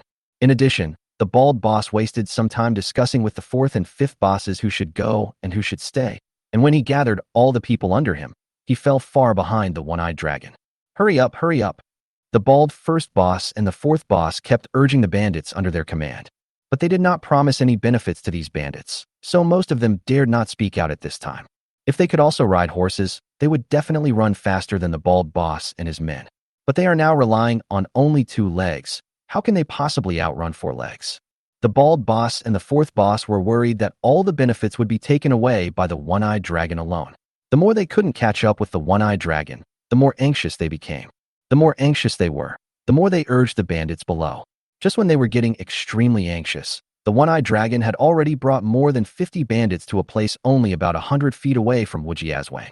Looking at the nearby Wujiazwang, the one-eyed dragon, whose mind was full of violent thoughts, had no idea that they had already been discovered from afar. Mu Qing was also a little surprised when he heard the report from his guards. Chu Bai actually guessed it right. Although he didn't know whether the group of people outside were bandits from Dalong Mountain, they were very aggressive. Even if they were not bandits from Dalong Mountain, they were not good people. Let's go check it out. Mu Qing was about to go to the village entrance with his guards. At this time, Chu Bai also heard the news and hurried over. My lord, are you going to take people to the village entrance? Chu Bai didn't wait for anyone to come over and started shouting anxiously. Mu Qing nodded and said, although we don't know if that group of people are bandits from Dalong Mountain, we can be sure that they are bandits. We must stop them at the entrance of the village. Chu Bai asked, does the Marquis have the confidence to stop these bandits? He didn't know how many bandits had come yet, so he could only prepare for the worst. Mu Qing laughed and said, there are only about 50 bandits. We can kill them all in 2 rounds at most. Chu Bai was stunned for a moment. He didn't expect Mu Qing to be so arrogant. However, it is a good thing that Mu Qing speaks so arrogantly. This shows that Mu Qing did not gain his fame in vain, but fought his way up from the bottom step by step. That's why he looked down on those bandits. Okay, then I will bring the guards to cheer for the Marquis from behind. Chu Bai immediately asked someone to call all the guards over, preparing to follow Mu Qing's guards to observe how they killed the enemy. The guard team has been in training since its establishment, but has never fought a serious battle. Even if they just watched, it was a very valuable experience for them. Moreover, if the guards brought by Mu Qing are paper tigers, Chu Bai can also use the guards to replace them in time. Mu Qing didn't care about Chu Bai's little thoughts. After all, just over 50 bandits were nothing to him. After a while, Mu Qing's guards and Chu Bai's guards arrived at the entrance of the village. At this time, the one-eyed dragon and the 50 or so bandits were only 30 feet away from Wujiazwang. The one-eyed dragon's eyes lit up, and he immediately ordered, Fei Long, Damao, you two lead the way. We will go directly to Chu Bai's house. Then he shouted again, everyone, charge at me. After hearing what the one-eyed dragon said, Fei Long and the big cat were suddenly at a loss. They have never been to Wujiazwang, so how do they know which one is Chu Bai's home? What if they took the wrong road? Wouldn't that expose the fact that they had never been here? But then they put their worries aside. What replaced it was unprecedented shock and confusion. Not only the two of them, but all the bandits, including the one-eyed man, stopped in an instant. How come there are cavalry in Wujiazwang? Although those people were just riding on horses and were not wearing armor. But the aura they exuded still frightened these bandits. Second Master, what should we do? Some people stood there in a daze, looking at the one-eyed man at a loss. The one-eyed dragon looked at Fei Long and Da Mao and said, didn't you say that Chu Bai's guard team only had 30 or so people, and they couldn't even get a knife for each person? Fei Long and Big Cat looked at each other, both feeling like crying, but without tears. But soon, Fei Long remembered. Isn't this the guard of the carriage we saw yesterday? He looked at the Big Cat in confusion, wanting to ask for its opinion. But the Big Cat didn't respond to him at all. Fei Long followed the Big Cat's gaze and looked forward in confusion. The cavalrymen at the entrance of Wujiazwang village had already drawn their swords and rushed towards them. Boom, boom, boom. The horses' hooves stepped on the ground, causing waves of vibrations. By the time One-Eyed Dragon and the others came to their senses, Mu Qing's guards had already sped up on their horses. No, no, run. The one-eyed man was stunned for a moment, then started shouting. However, it was too late to run away. No matter how fast they run, can they outrun war horses? After a while, the guards rushed into the crowd. Chu Bai and the guard saw a scene that they would never forget. War horses charge, chop with a long sword. Almost in the blink of an eye, most of the people brought by the one-eyed dragon were killed or injured. After the guards rushed over, they stopped and turned around. The sounds of horseback riding continued, and the guards rode their war horses and rushed into the group of bandits again. By the time they rushed over again, almost none of the bandits brought by the one-eyed man were left standing. Chapter 160, Finishing the Shot. On the road in front of Wujiazwang village, the bandits brought by One-Eyed Dragon were lying in a mess. Most of them have completely lost their vitality. Some people who were unlucky had their brains trampled out by the war horses. Red, white, and even yellow, mixed together, the whole scene was extremely bloody. Some of the bandits who were still barely alive almost vomited their gallbladders when they saw this scene. But they couldn't vomit anything. Instead, many of them were so scared that they defecated or urinated. After Mu Qing's guards finished their second charge, there were no more bandits standing on the road. However, Mu Qing's guards only numbered less than 20 people. Although they are very powerful, there are bound to be some who slip through the net on the narrow road. The moment the one-eyed man saw the cavalry charging over, he immediately ran to the fields on both sides. However, the crops at that time were not very tall. Not only could they not hide their figures, but they also caused considerable trouble for their escape. The only thing they could be thankful for was that although it was troublesome for them to run, if those war horses rushed in, they would not be much better than them. But just when they thought they could escape with their lives, the guards on their horses took out a longbow from somewhere. Whoosh, whoosh, whoosh. As several arrows broke through the air, all the bandits who tried to escape from the fields were shot through the chest by arrows and fell to the ground in a daze. At this point, the one-eyed dragon and the bandits he brought with him had all lost their combat effectiveness. There is even no ability to resist. When Chu Bai and the members of the escort team saw this scene, they all widened their eyes and opened their mouths. So many bandits were dealt with just like that? This seems too simple, doesn't it? Chu Bai noticed that Mu Qing's guards did not leave immediately after killing the bandits, but jumped off their horses and checked the bodies of the bandits. He knew in his heart that they were looking for a living person to finish off. Chu Bai quickly asked, "My lord, can you let the guards do the finishing touch?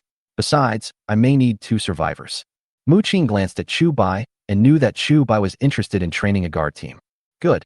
After saying that, he whistled. As the whistle sounded, his guards immediately jumped back on their horses and returned to the village entrance. Chu Bai turned to Uncle Wu and said, "Uncle, let them do the finishing touches. Just watch over them and make sure they don't get hurt by the bandits." Uncle Wu once served as a personal guard under Marshal Jing, let alone killing a few bandits. He has long been accustomed to fighting on the battlefield. Letting him go to finish off the enemy would not only fail to provide any training effect, but would also be a waste of these high-quality bandits. Uncle Wu nodded and walked up with his guards. Although Chu Bai did not give any orders, Uncle Wu still asked them to put down the crossbows and only use knives to finish off the enemy. Although the members of the escort team were reluctant, no one directly refused. After all, that's what they do. If they don't even dare to finish off the enemy today, on what basis will they claim to be protecting the caravan and Wujiazwang in the future? However, when they actually walked up to the bodies of the dead bandits, they realized how terrible the battle was. Living in this era, basically everyone has become accustomed to death and seeing dead people. But when they saw the dead bodies with their own eyes, the red, yellow, and white ones, they almost vomited out their overnight meals. Uncle Wu immediately scolded him when he saw this. "Whoever dares to spit it out, I'll make him eat with these corpses at night." Hearing this, all the team members hurriedly suppressed the urge to vomit. If the vomit had already reached his throat, he would force himself to hold it back and swallow it back. But how can it be so easy to swallow back something that has already been vomited out? What's more, they already felt like vomiting so badly that before they could swallow back what was in their mouths, they would vomit out the rest. How could they possibly hold back? Especially after the first person vomits, the people behind him can't help it anymore. One after another, they ran to the side of the road and vomited all over the place. When Uncle Wu saw this scene, he did not try to stop it. He just waited for the group of people to recover on their own. And this time, everyone vomited for a full half hour. The other side. The bald first boss and the fourth boss were about to reach Wujiazwang, but they had not yet caught up with the one-eyed dragon, and they became even more anxious. Brother, how about the three of us catch up first, and let the second brother wait for us? The fourth boss hesitated for a moment and suggested, when these guys catch up with us, we can attack Wujiazwang together with the second brother? Upon hearing this suggestion, the bald boss's eyes lit up. He even complained, why didn't you say so earlier? After saying that, he called over his confidant and asked him to take everyone with him and continue on their journey. He, the fourth and fifth bosses rode on horseback to chase the one-eyed dragon. Anyway, the bandits under the one-eyed dragon are not riding horses, so they can definitely catch up on horseback. But just when they were about to reach Wujiazwang, the fifth in command suddenly pulled the reins. Big brother, fourth brother, wait a minute. The fifth boss seemed to notice something and hurriedly called out to the two of them. Old five, we are about to reach Wujiazwang. What do you mean by stopping? The bald boss was somewhat dissatisfied with the fifth boss's behavior. They were about to catch up to Wujiazwang. Even if the one-eyed dragon had already led people to break in, the three of them could still force a share of the pie if they went in now. But now the fifth boss suddenly stopped them, and they might not even have the chance to get the last piece of the pie. The fifth in command did not answer immediately. He first listened attentively for a while, then jumped off his horse and lay on the ground to listen. Then he stood up and said, Big brother, fourth brother, there seems to be a small group of cavalry ahead. The bald boss was stunned for a moment and said disapprovingly, where did the cavalry come from in a place where no birds even shit? As he said this, he was about to spur his horse forward. But the fourth boss quickly grabbed his reins and said, Brother, it might be too late for us to go now anyway. Why don't we listen to the fifth brother's opinion? The bald boss thought about it and nodded impatiently. Okay, let's hear what Lao Wu has to say. The bald boss said impatiently, but Lao Wu, if there is no small group of cavalry you mentioned today, your monthly salary will be reduced by half in the future. Good. The fifth boss nodded and agreed without any hesitation. Before he joined Dalong Mountain, he had served in the army like the third in command. However, the third in command had already become a centurion at that time, and he was just a scout. Chapter 161, The Frightened Boss. The three men left the other bandits behind and rode forward. Soon they arrived at a place only a mile away from Wujiazwang. The bald first and fourth bosses became excited at the thought of entering Wujiazwang and taking the gold, silver, and treasures that Chu Bai had accumulated over the past few days, as well as the new method of brewing wine. However, the fifth master suddenly shouted, Big brother, fourth brother, stop. The two men hurriedly stopped their horses, and the bald boss said impatiently, Old five, what's wrong? The fifth master asked, Did the two brothers hear any sound? The fourth master held his breath and concentrated, then said, There seems to be a sound of fighting ahead. The bald boss frowned and said anxiously, It must be the second brother and Chu Bai's guard team who are fighting. What are we waiting for? The fifth master shook his head and said, This sound is not right. It sounds like the sound of a war horse. He used to work as a scout and was already used to keeping an eye on all directions and keeping an eye on all sides. Although this place was still a mile away from Wujia village, he could vaguely identify the type of sound. Warhorse. The bald boss was stunned for a moment and asked, Are you sure? The fifth master looked around and pointed to one side and said, There is a small hill over there. Why don't we go up and take a look? Although the bald boss was impatient, he nodded reluctantly when he thought of the fifth boss's background. Anyway, the bandits under his command couldn't catch up, so he couldn't get the first bite of fat meat. If the second brother really got rid of Chu Bai's guards, he could suffer fewer casualties. The three men dismounted and ran up the small hill. Although the small earthen slope is not high, it is at least 40 or 50 meters high. In addition, there is no obstruction in front, so the whole view is clear. As soon as they climbed to a high place, they saw a scene that they would never forget. Although the guards led by Mu Qing were at a disadvantage in terms of numbers, they were like peerless killing gods in front of the bandits led by the second in command of the one-eyed dragon. Whenever any of the guards drew their swords, one of the bandits led by the one-eyed dragon would surely fall. Then, in just a few breaths, the one-eyed man and the bandits he led all collapsed like chickens and dogs. The bandits came to their senses and ran away in all directions. They returned along the same route they came, but how could two legs possibly outrun four legs? Not long after, the bandits were caught up and hacked to death by Mu Qing's guards. As for those that ran into the fields, the soil in the fields was soft and not suitable for the war horses to gallop. Moreover, war horses would also trample many crops. However, the guards simply took out their bows and shot a few arrows at random, knocking all the fleeing people to the ground. Is this Chu Bai's guard team? The bald boss looked at the entrance of Wujiazwang village from afar and asked tremblingly. He felt somewhat relieved and somewhat scared at this moment. Fortunately, he listened to the fifth boss's advice and did not rush straight to Wujiazwang. Otherwise, his fate would be the same as those bandits brought by the one-eyed dragon. So what if he has a horse? No matter how fast his horse is, can it be faster than a war horse? If he is caught up by those people, his fate will not be much better than that of the one-eyed man. The fourth boss swallowed his saliva and said, if this is really Chu Bai's guard team, then Wu Sihai is deliberately tricking us. Because the distance was too far, and they didn't know anything about Mu Qing. In addition, the number of Mu Qing's guards and Chu Bai's guards was almost the same, so they subconsciously thought that Mu Qing's guards were Chu Bai's guards. Hearing this, the bald boss's eyes revealed a hint of cruelty and said, Wu Sihai and that Lu family, they are not good people. In the past, he had some cooperation with the Lu family. However, these collaborations are all based on interests. Now that the Lu family is growing bigger and bigger, they probably don't want the news of their collusion with bandits to spread to others. However, although the Lu family is financially strong, it is impossible for them to take over Dalangshan on their own. Therefore, it is not impossible that they want to use Chu Bai to kill themselves and silence them. The fourth boss nodded and asked, Brother, what should we do now? The bald boss rolled his eyes at him and snorted, What should we do? Of course we should run. Although the one-eyed man and the people he brought with him were killed, they still had a lot of people left.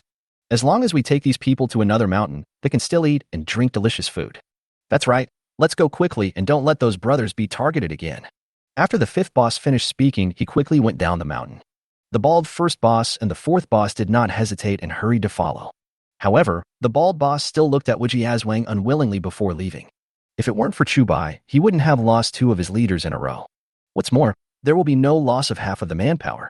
Even if he still lives a life of luxury after returning, the bandits on other hills are not easy to deal with. If those people knew that he was missing 40 or 50 people, they would definitely find ways to make trouble for him and try to swallow him up. Chu Bai, Wu Sihai, Lu family. These words kept flashing in the bald boss's mind, and he wished he could eat these people alive. But at this moment, he noticed that someone suddenly pointed in his direction at the entrance of Wujiazwang village. Although the two sides were nearly a mile apart, the other person's figure did not look big to him.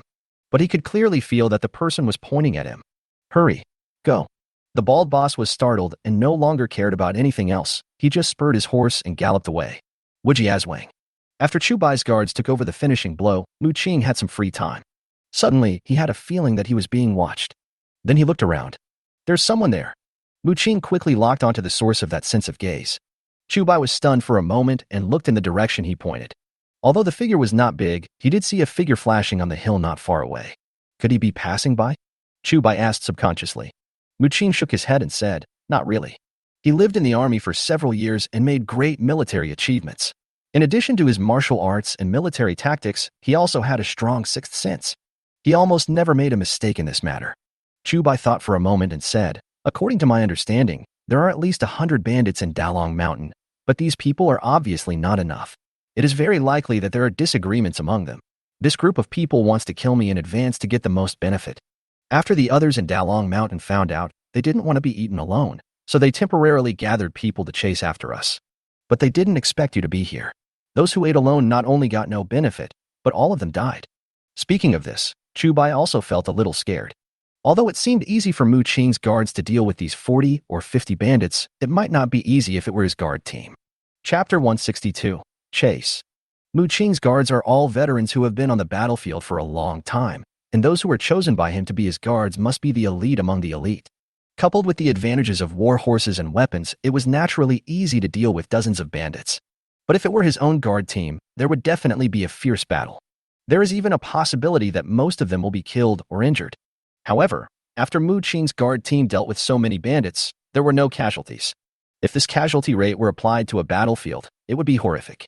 But if we really go to the battlefield, it will definitely not be so easy. After all, those who can go to the battlefield are trained soldiers, and they are by no means comparable to bandits like Dalangshan. Mu Qing looked at Chu Bai and asked, Do you want to lead people to chase after them? This is a good opportunity to wipe them out. Chu Bai thought about it and nodded. Okay, then I'll trouble you, sir. But I hope you can bring a guard team with you. Mu Qing asked, Do you want to train them? Chu Bai looked at the guards in front who were vomiting while finishing off the enemy and said, If jade is not polished, it will not be useful. No matter how well they are trained, they can only become qualified warriors after being trained on the battlefield. Mu Qing was stunned for a moment and said, You have to think carefully. The court's attitude in this regard is more stringent than you think. Chu Bai understood what he meant. It's simply that the imperial court was worried about rebellion and therefore treated private armies with extreme harshness. Although he established a guard team in the name of protecting the caravan, it would still bring him trouble if he was targeted by someone with ulterior motives. However, Chu Bai had thought of these things when he established the guard team. Therefore, he was not afraid. "Your Majesty, you worry too much." Chu Bai smiled slightly and said, "When I say warrior, I mean those who protect the caravan and fight bandits, not those who go on a real battlefield." Mu Qing glanced at him and said, "In that case, it would be good if Mr. Chu knew what was going on." After saying that, he called a guard. "Go and follow those people, leaving marks along the way." The guard received the order and rode away immediately.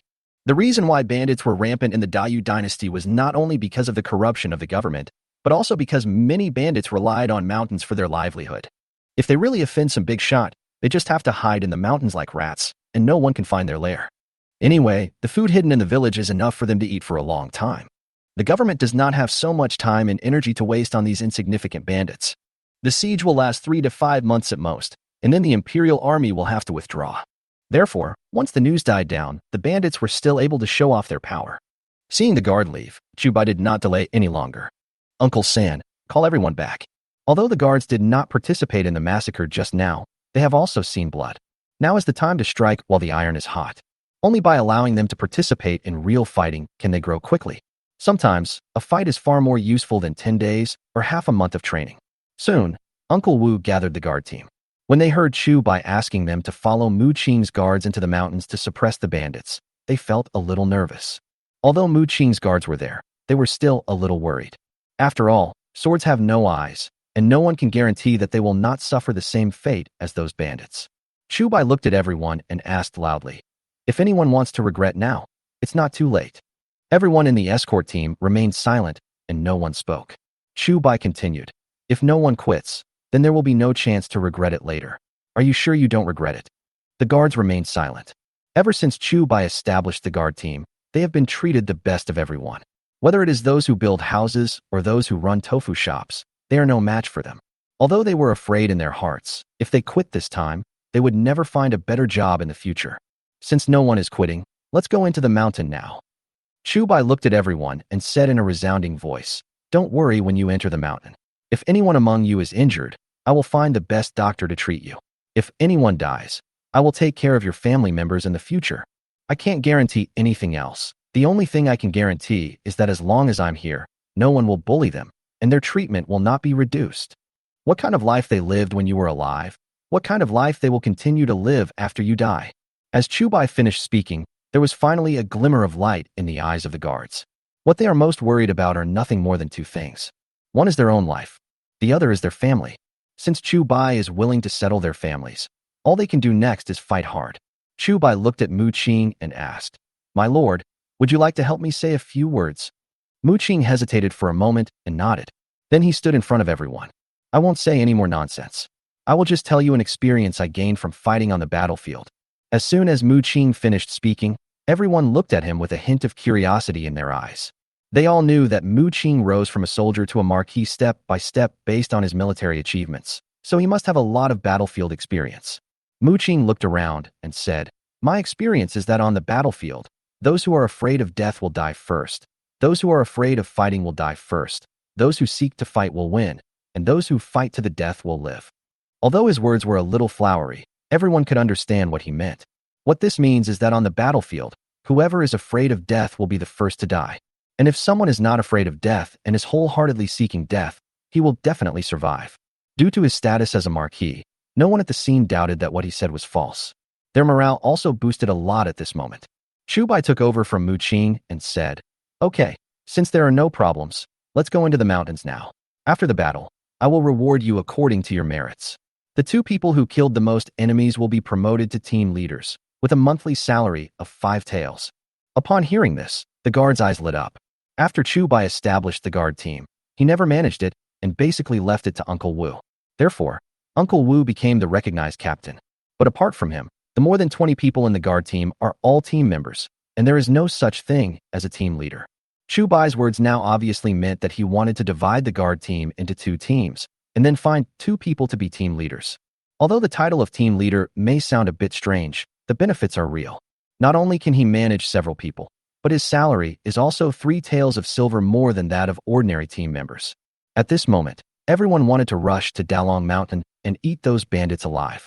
Chapter 163, Mountain Cottage. Okay, I have nothing more to say. The canteen is about to open for dinner. Everyone go to the canteen to get some dry food and go into the mountains immediately. Worried that the bandits who had just escaped would be frightened and flee overnight after returning to the mountain stronghold, Lu Ming did not bother to let the team members eat, but just asked them to take some dry food to eat on the way. Even though doing so might make the food unpalatable, these guards have lived through hard times, so how could they complain? The guards brought by Mu Qing had long been accustomed to a life of sleeping in the open air, so it's not a problem for them at all. If we really have to say who has the most difficult task, it would probably be Chu Bai. Not to mention this life. Even in his previous life, he had never walked so many roads in a row. However, as long as Dalongshan can be completely wiped out and he no longer has to worry about Dalongshan coming to attack him, no matter what the cost, it will be worth it. However, just when everyone took their dry food and prepared to set off, Uncle Wu suddenly found Chu Bai. Chu boy, can you not count the stone when counting the heads of the team leader you just mentioned? After hearing what Uncle Wu said, Chu Bai was stunned for a moment. Then he understood what Uncle Wu meant. Wu Urge had not joined the guard team before, but was in charge of the tofu shop in the city. However, Uncle Wu brought second brother Wu along because he was worried that the bandits from Dalong Mountain might attack at any time. The guard team has always been in charge of Uncle Wu San, who is equivalent to the captain of the guard team.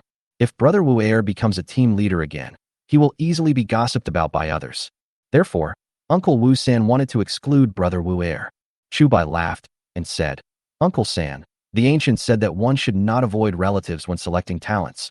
Why do you think the opposite when it comes to you? Uncle Wu said, I'm afraid that if Shirtu really becomes the team leader, the villagers will gossip about you. Chu Bai smiled and said, Uncle San, you are worrying too much. I just said that this time the reward will be based on the number of bandits killed. As long as second brother kills enough bandits, who would be dissatisfied and who would dare to gossip? Then, he changed the subject and continued. Besides, although the members of our escort team have never practiced martial arts, there are several hunters. As long as they have crossbows in their hands, my second brother may not be able to kill as many as they do. Uncle Wu sighed and said, I know my son, I. Before he could finish, Chu Bai interrupted him and said, Okay, it's settled. No matter who it is, as long as he kills the most bandits, he can be the team leader. And if third uncle doesn't let second brother be the team leader just because of your identity, it's not fair to second brother himself. Upon hearing this, Uncle Wu was stunned on the spot. He was only thinking about not letting the villagers gossip about him and Chu Bai, but he forgot about Wu Urge's feelings. Mu Qing stood aside and listened to the entire conversation between the two. Uncle San, I think Mr. Chu is right. Mu Qing walked to Uncle Wu and said, If you push incompetent people into the right positions instead of truly capable people because it involves your relatives, do you think you will feel at ease? Hearing this, Uncle Wu suddenly recalled the days when he was exiled to the frontier after Marshal Jean died unjustly. During that period, he relied on his bravery to kill many enemies. However, those who commanded them were all good-for-nothings. For this, he not only injured one hand, but also lost many comrades. I see. Uncle Wu took a deep breath and caught up with Chu Bai. Although he knew everyone in the guard team well, he didn't think there were any bad people among them. But after all, they were all ordinary villagers. Even if there were a few of them who had hunted, their knowledge might not be higher than that of the educated Wu Urge. And if we only talk about martial arts, they are definitely not a match for Wu Urge. Therefore, if Wu Urge can really get the position of team leader based on his own ability, it would actually be a good thing. At least, he can take his destiny into his own hands. No need to be arranged by others. Mu Qing stared at the backs of Uncle Wu and Chu Bai for a long time before slowly shaking his head and leaving. What he just said to Uncle Wu was also said to himself, wasn't it? But he was not the one who arranged it. Rather, it is the person who is arranged. Not long after, Chu Bai and Mu Qing set off with their men. Following the marks left by the guards sent by Mu Qing, everyone went into the mountains and finally arrived at Dalong Mountain at night. My lord, Mu Qing's guard noticed Chu Bai and the others, and immediately came over and said, I have been watching here the whole time. No one has come out since they went in. Mu Qing nodded and asked, Have you found out? How many people are there in total? The guard said, When I followed them, I found that they had a total of 60 or 70 people intending to attack Wujia village. Including those who stayed behind in the village, there were no more than 80 people. 80. Mu Qing narrowed his eyes. The stronghold of Dalong Mountain was built on a hillside, which was not a suitable place for warhorse charges. As a result, his guards lost their greatest advantage. However, he didn't think there would be any problem even if he was fighting for alone. Mr. Chu, how do you think we should deal with this? Mu Qing did not make a decision on his own, but looked at Chu Bai beside him. Chu Bai thought for a moment and said, although the Marquis' guards are very powerful, we are outnumbered after all. If we are alone and surrounded by the enemy, we will still be at risk of getting hurt. Therefore, I think it is best to attack by surprise. He was not only worried about Mu Qing's guards, but he was most worried about his own guard team. Even with the promise of a large sum of money, after such a long journey, these people's minds were not as excited as they were at the beginning. Mu Qing nodded and said, that's true, but what if the leader of the other bandits escapes early? His words also touched Chu Bai's heart. They were not familiar with the terrain of Dalong Mountain, and they were afraid that the enemy's boss or second-in-command might have prepared secret passages or something. If the other party wants to escape, they may not be able to find him. Therefore, what he was thinking at first was to wait until the other party fell asleep before launching a surprise attack. But in that case, they would have to wait at least 2 more hours. With such a long period of time, anything could happen. In order to avoid any more trouble, he didn't want any more accidents to happen. Chu Bai took a look at the situation at Dalong Mountain from a distance. At this time, most of the bandits were not outside. There were only a few minions guarding the door, and 5 or 6 bandits patrolling in the village. Chu Bai pointed at the bandits at the entrance of the village and asked, Lord, can you let your people kill those people quietly first? Chapter 164, Entering the Mountain Village.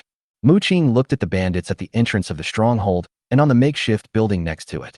He estimated the distance and nodded. Okay. Chu Bai breathed a sigh of relief and said, in that case, I'll trouble you, Lord. He had 2 purposes in this campaign of suppressing bandits. One was to completely eliminate the sword of Dalong Mountain hanging over his head, and the other was to achieve the purpose of training troops by fighting. But the main purpose of military training is to exercise and train them, not to send them to their deaths. While achieving the purpose of training, Chu Bai also hopes to ensure the safety of all team members as much as possible. Therefore, Mu Qing's free help can be said to be well used. Anyway, as long as he makes the guards see blood, they will no longer be afraid of the bandits and can display their true combat effectiveness. Mu Qing called his guards over and took out a bow himself. I'll take care of the one upstairs. The rest is up to you. Mu Qing gave an order and aimed at the bandits on the upper floor. The so-called convenience building refers to a small tower made of wood. Its function is to observe the distance to see if there are any enemies attacking. In fact, in addition to the convenience building, Dalongshan also set up secret sentries outside. On the night Huang San went into the mountains, Ma Er was acting as a secret sentry outside. The third in command happened to be bored and was about to go down the mountain to find some fun, and that's when he met Huang San. The person in charge of the secret sentry tonight should be the second in command, One-Eyed Dragon. Now that the One-Eyed Dragon is dead, the bald boss and his men were so frightened that they had long forgotten about the secret sentry. Therefore, Chu Bai, Mu Qing, and others came up quietly. Just as Mu Qing was taking aim, 2 of his guards had quietly sneaked under the side building along the bushes beside the path. Seeing this, Mu Qing immediately started counting down. 3, 2, 1, release. Whoosh, whoosh, whoosh. The sounds of breaking through the air were heard almost at the same time, and arrows cut through the sky and flew towards the bandits at the door. A few blood flowers bloomed, and all the bandits fell down at the same time. The bandit on the upper floor was shot by an arrow and staggered down from above. The 2 guards who had just approached appeared in the direction where the bandit fell in an instant, caught the bandit's body steadily, and then put it on the ground. Seeing this scene of extremely tacit cooperation, Chu Bai was both shocked and envious. I wish someday his guards could also have such combat effectiveness. However, he believed that this day would definitely not be too late. Walk. As all the bandits on guard were killed, Mu Qing and Chu Bai immediately led their men to attack. Mu Qing's guards walked to the door and quietly opened it. Chu Bai turned his head to look at Uncle Wu and said, Uncle, please go and take a look at the situation inside. Although Mu Qing's guards would certainly be able to figure out the situation, he didn't want to keep bothering Mu Qing. At the very least, the guards have to do something.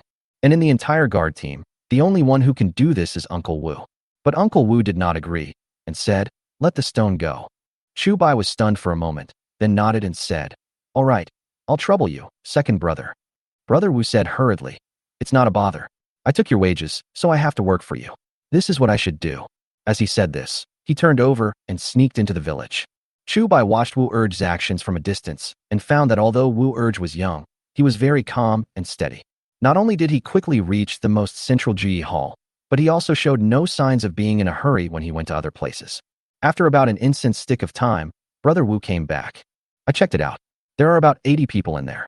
Most of them are drinking and eating at this time, but I didn't see their manager. He might be in the innermost room. After hearing what Wu Urge said, Chu Bai was a little confused. He was very sure that the bandits from Dalong Mountain must have seen how Mu Qing's guards slaughtered the bandits at the beginning, so they chose to escape halfway. Now that they have seen how powerful those guards are, these bandits will definitely be on high alert when they return. Even if they have traveled a long distance without any rest or food, they should not drink alcohol. Could it be that?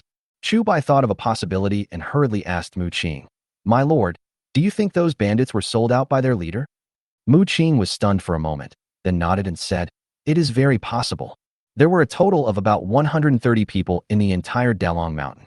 Excluding the 50 people killed by Mu Qing's guards, there were still about 80 people left. Even if these 80 people are more powerful than those 50, they are not much more powerful. Since Mu Qing's guards could easily slaughter those 50 people, these 80 people were naturally no match for Mu Qing's guards. Therefore, after seeing how powerful Mu Qing's guards were, the leader of Dalong Mountain must have known that he could not stop them no matter what he did. Just don't tell these ordinary bandits. And then, run away secretly? Thinking of this, Chu Bai hurriedly said, "Everyone, hurry up and rush in to kill those bandits who are eating and drinking, and then find out the whereabouts of their leader." Since they were unfamiliar with the place, neither Chu Bai nor Wu Urge knew where the bosses were. Even, no one knows how many leaders there are in Dalangshan. Therefore, the best way is to let these bandits lead the way. Although these bandits were numerous, they were drinking and eating meat at the moment and were not on guard at all. If they really get drunk, the guards might not have to do anything and could just pin them all down. Brother Wu took the lead, went over to open the village gate, and then waved to everyone. At this moment, someone suddenly shouted, "Go!" Hearing this noise, Chu Bai suddenly became a little angry. Although the bandits were not prepared, the best way now was to sneak up on them quietly.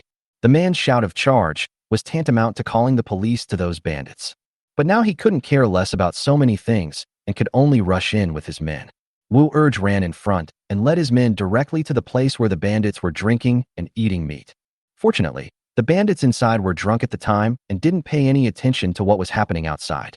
Even if someone heard it, no one would take it seriously. They stay in the mountains all day long, and there might be a few psychopaths among so many people. It is common to howl for no reason. However, just before Wu Urge was about to lead his men to rush in, the patrolling group of bandits discovered them. "Who?" The bandits shouted immediately. Chu Bai turned his head and ordered directly, "Shoot them to death." Dense arrows immediately flew towards the bandits. However, although the crossbows equipped by the guards were very powerful, only a few of them actually hit the bandits. The bandits shouted immediately, "Enemy attack! Someone is coming up." Chapter 165, Mountain Village Situation. However, just as they shouted, Mu Qing's guards suddenly took action, rushed over, and took care of them in just a few moves. Their shouting also attracted the people who were drinking and eating meat inside.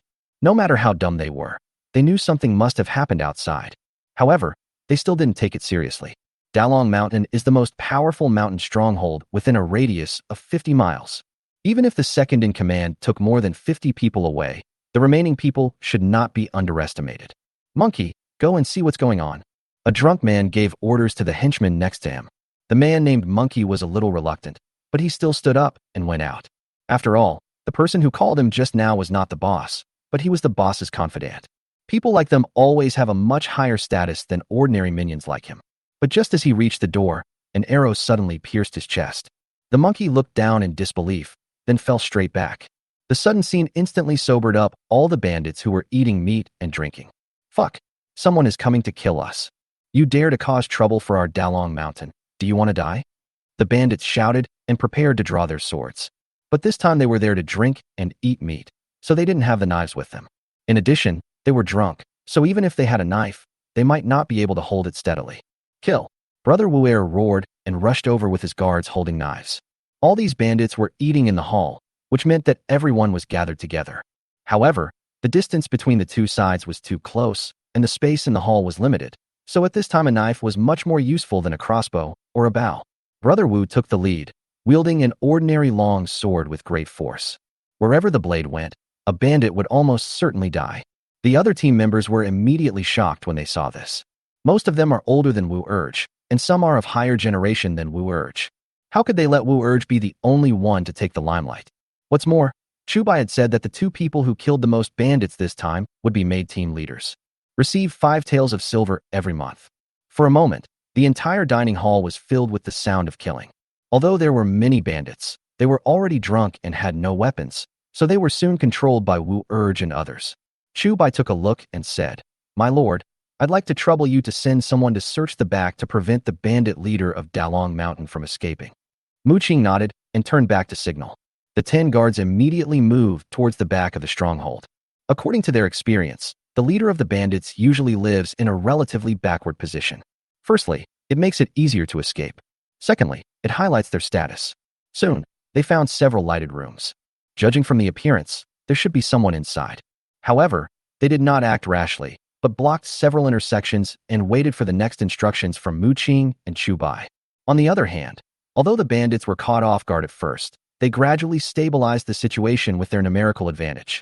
However, he was still no match for the guards who were already bloodthirsty. After all, one side was fully armed and prepared, while the other side was unprepared and didn't even have the right weapons. The unprepared party will naturally be at a disadvantage. Although a few bandits who had regained consciousness wanted to escape, the gate was guarded by Mu Qing's guards and Uncle Wu. They are much more powerful than those guards. Anyone who tries to escape will only die faster. At this time, the bandits finally realized that they had run into a tough guy. Seeing that he couldn't escape and wanted to fight, he had no weapon in his hands. Some people subconsciously knelt on the ground and wanted to surrender. Although it was not the first time for the guards to kill someone, it was the first time for them to fight someone with real guns and swords. Especially when they saw with their own eyes the scene of blood splattering when they slashed with a knife, it made their blood boil. Therefore, even though they knew those people wanted to surrender, they couldn't control themselves. In other words, they're already on top. At this time, they had no other thoughts in their minds except killing. Not to mention that these bandits are just begging for mercy. Even if the Jade Emperor came at this time, he couldn't stop them from killing people. Stop! Chu Bai realized something was wrong and started shouting. He didn't know whether these bandits deserved to die, but he needed someone to lead the way for him now. But the team members ignored his words, as if they didn't hear them at all. Mu Qing frowned and said, the first time they killed someone, it was like the first time they went to the battlefield. Now their brains are confused, and they can't contact the outside world at all. Chu Bai asked, does the Marquis have any solution? Just as Mu Qing was about to speak, he saw Uncle Wu suddenly rush out. Then, in front of everyone's stunned expressions, he slapped each of the team members. Stimulated by external factors, those people finally woke up. When they saw the bodies lying all over the hall, they felt like vomiting again. Hold it back. Uncle Wu glared at everyone, telling them not to vomit. Chu Bai didn't have time to speak. He walked up and said, come here if you don't want to die. Tell me the current situation of Dalong Mountain. Neither he nor Mu Qing knew much about Dalong Mountain.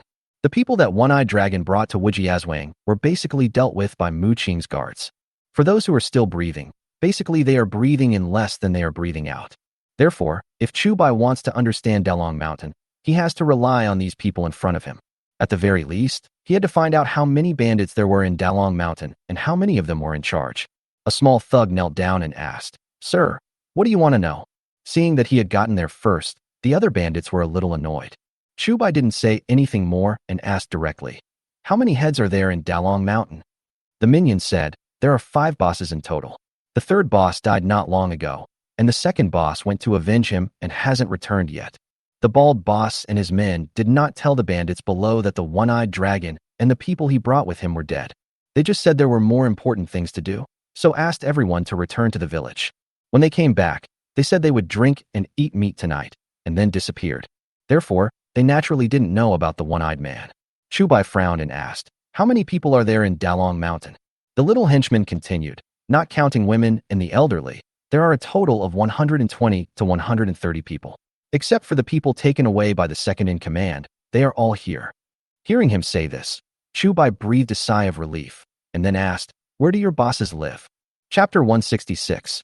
Kindness is not a good thing. It's in the innermost row of houses. In order to survive, the little minion immediately spilled out everything he knew. After listening to him, Chu Bai probably understood a little bit. This Dalong Mountain can be roughly divided into 3 areas. As soon as you enter the gate of the stronghold, you will see the place where these bandits train and eat. There is also a gathering hall next to it, which is used by the leaders to discuss things. Further back is where the bandits live. Since there were so many people in Dalangshan, they built several rows of adobe houses. Although they were not as sturdy as brick and tile houses, they were completely sufficient for these bandits. The places where several big bosses live are in the innermost rooms of these houses. Compared with other bandits' houses, the conditions of their houses are better, but also limited. After all, this place is on the mountain. Not only is the mountain road difficult to walk on, but bricks and stones from outside are also difficult to transport in.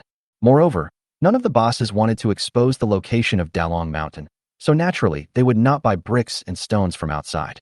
However, although adobe houses are simpler than brick and tile houses, they are warm in winter and cool in summer. Whether they are ordinary bandits or the leaders, they don't care about this. No matter how well the house is built, no outsiders are allowed to visit.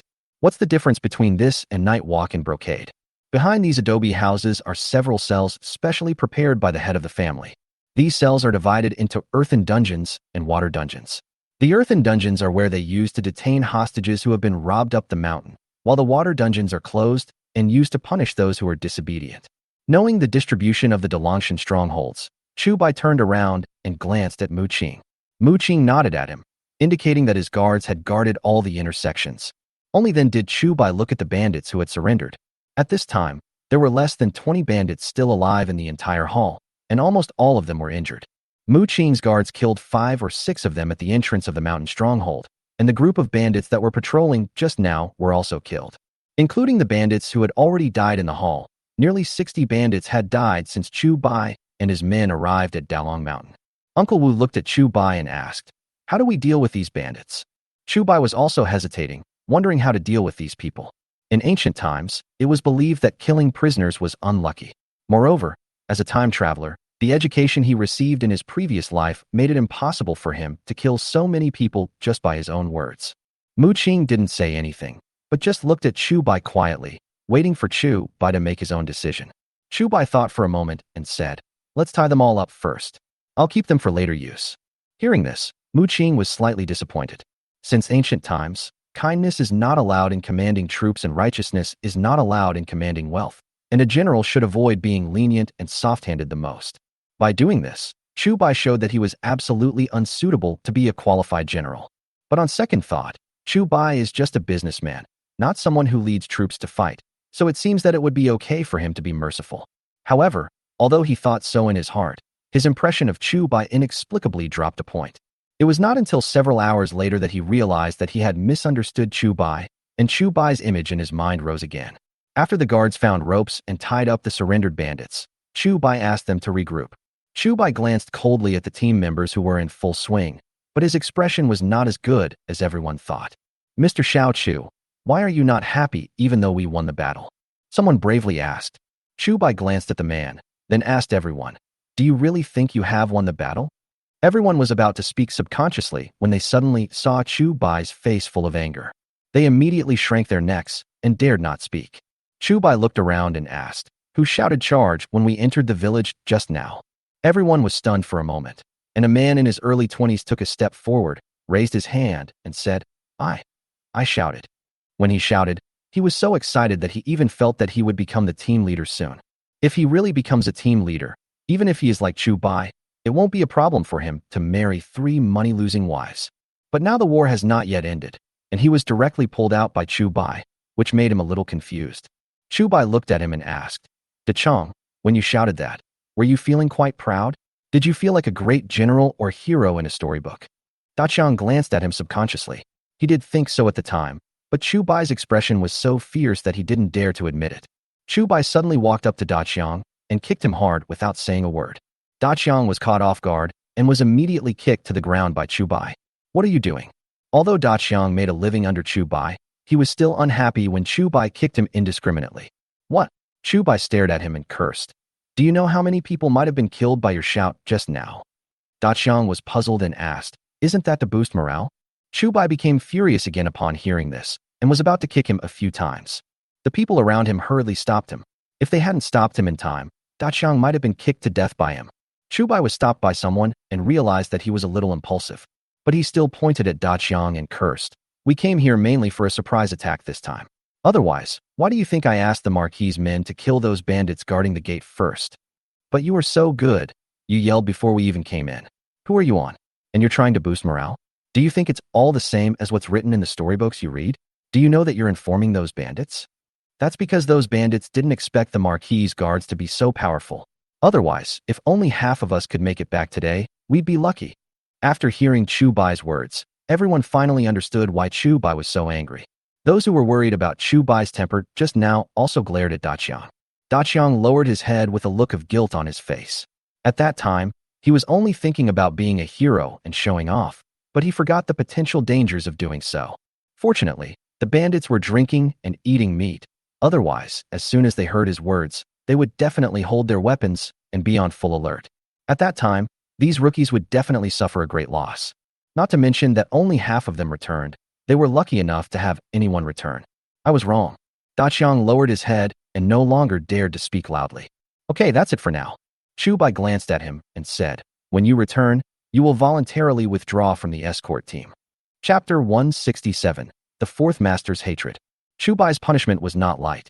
Quitting the guard not only means that you will never again have this job that pays higher than any other.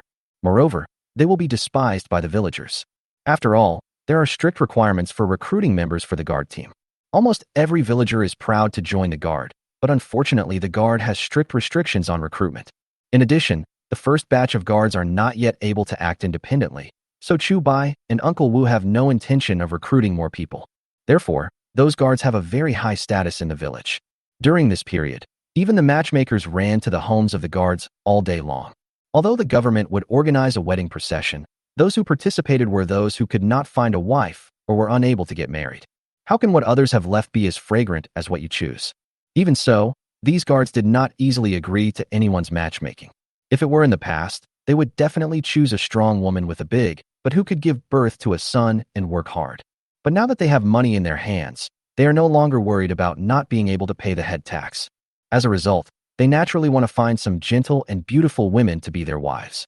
Anyway, they don't lack the money from the head tax, so why should they keep eyeing on those women who are capable, but neither virtuous nor pretty as their wives?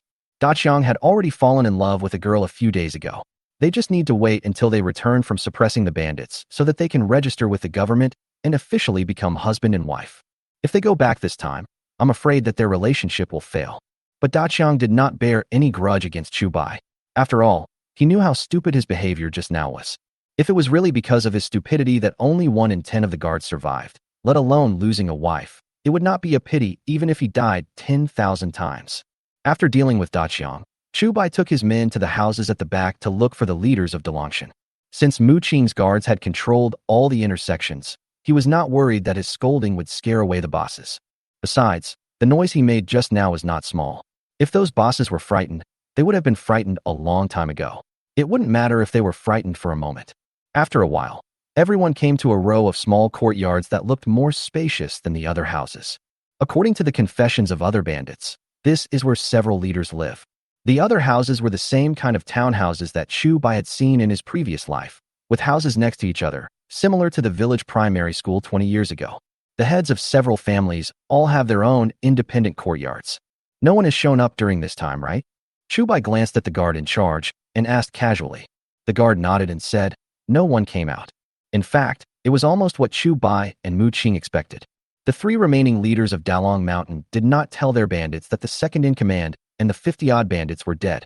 They just said that Wu Jiazwang had been dealt with by the second-in-command. Now all they have to do is drink and eat meat, waiting for the second-in-command to come back and share the benefits with them. Then, they used these bandits as bait and prepared to feed them to Chu Bai and his men. They wanted to take advantage of this time to pack up all their gold and silver jewelry and leave overnight. However, they didn't expect Chu Bai and Mu Qing to arrive so quickly. Before they had time to pack up all their valuables, this group of evildoers had already arrived. The 4th and 5th in command were together at the moment. When they heard the sound of fighting coming from the hall, their first thought was to run away. That group of minions could never be a match for those guards. In addition, those people were drinking and eating meat at the moment, so they naturally could not resist those ferocious guards. Old 5, what should we do? The 4th in command subconsciously looked at the 5th in command and asked. Although he joined the gang earlier than the 5th boss, he was very clear about his own capabilities. Not to mention the 3rd and 2nd in command who have already passed away, his real ability may not even be comparable to that of the 5th in command. After all, the 3rd in command had once been a centurion in the army. Even the fifth commander had served as a scout in the army. He might not be able to lead the troops in battle, but if it came to escaping, he would definitely be much better than himself. The fifth master listened to the noise outside and said with a very grim expression, "The outside has been surrounded." Oh. The fourth master was immediately shocked and asked anxiously, "What should we do then?" His mind was now filled with the image of one-eyed dragon and the people he brought with him dying at the hands of Mu Qing's guards. Although the cavalry were not numerous, even the one-eyed man and the people he brought with him were killed. How could he and the fifth boss possibly be a match for those people? Even if they run for their lives, they may not be able to escape. He did not forget that those bandits who were not killed immediately were still shot to death after they ran into the fields. Even without war horses, they were still no match for those people. But unfortunately, these guys came too fast. As a result, the strategy they had discussed with the bald boss did not have time to come into effect. According to their previous thoughts, even if Chu Bai and his guards really caught up, they couldn't come so quickly. The earliest would be tomorrow morning. By then, they had already fled. The only people left in the entire village were a group of drunken minions who had no idea what was going on. However, despite all their calculations, they still underestimated Chu Bai's determination to completely strangle them. Even if they wanted to run now, it was too late. The fifth master turned around and asked, "Fourth brother, are you sure there is really no other way to escape from this place?" Although he heard the noise outside, he was sure that the people outside had not yet completely surrounded them. Only by taking advantage of this gap can they have a chance to escape. The fourth boss said bitterly, "Brother, didn't I tell you when you first came up the mountain? Outsiders don't know where our Dalong mountain is, so my brother always said there is no need to leave a way out." The fifth master sighed and said, "If this is true, unless the gods come to rescue us, we will really have no way out." The fourth boss sat down on the ground and looked back at the gold, silver, and treasures he had robbed. In the past, he often looked at these gold and silver treasures alone and felt that as long as he had these treasures, he would have everything. Even the county magistrate in the city might not be as rich as him. But now, it was these gold, silver, and treasures that cost him his life. If he hadn't come back to collect all the gold and silver, he wouldn't have ended up being surrounded by those people outside. What made him hate him even more was why he listened to the boss's evil plan and let those minions drink and eat meat, waiting to be their scapegoats tomorrow.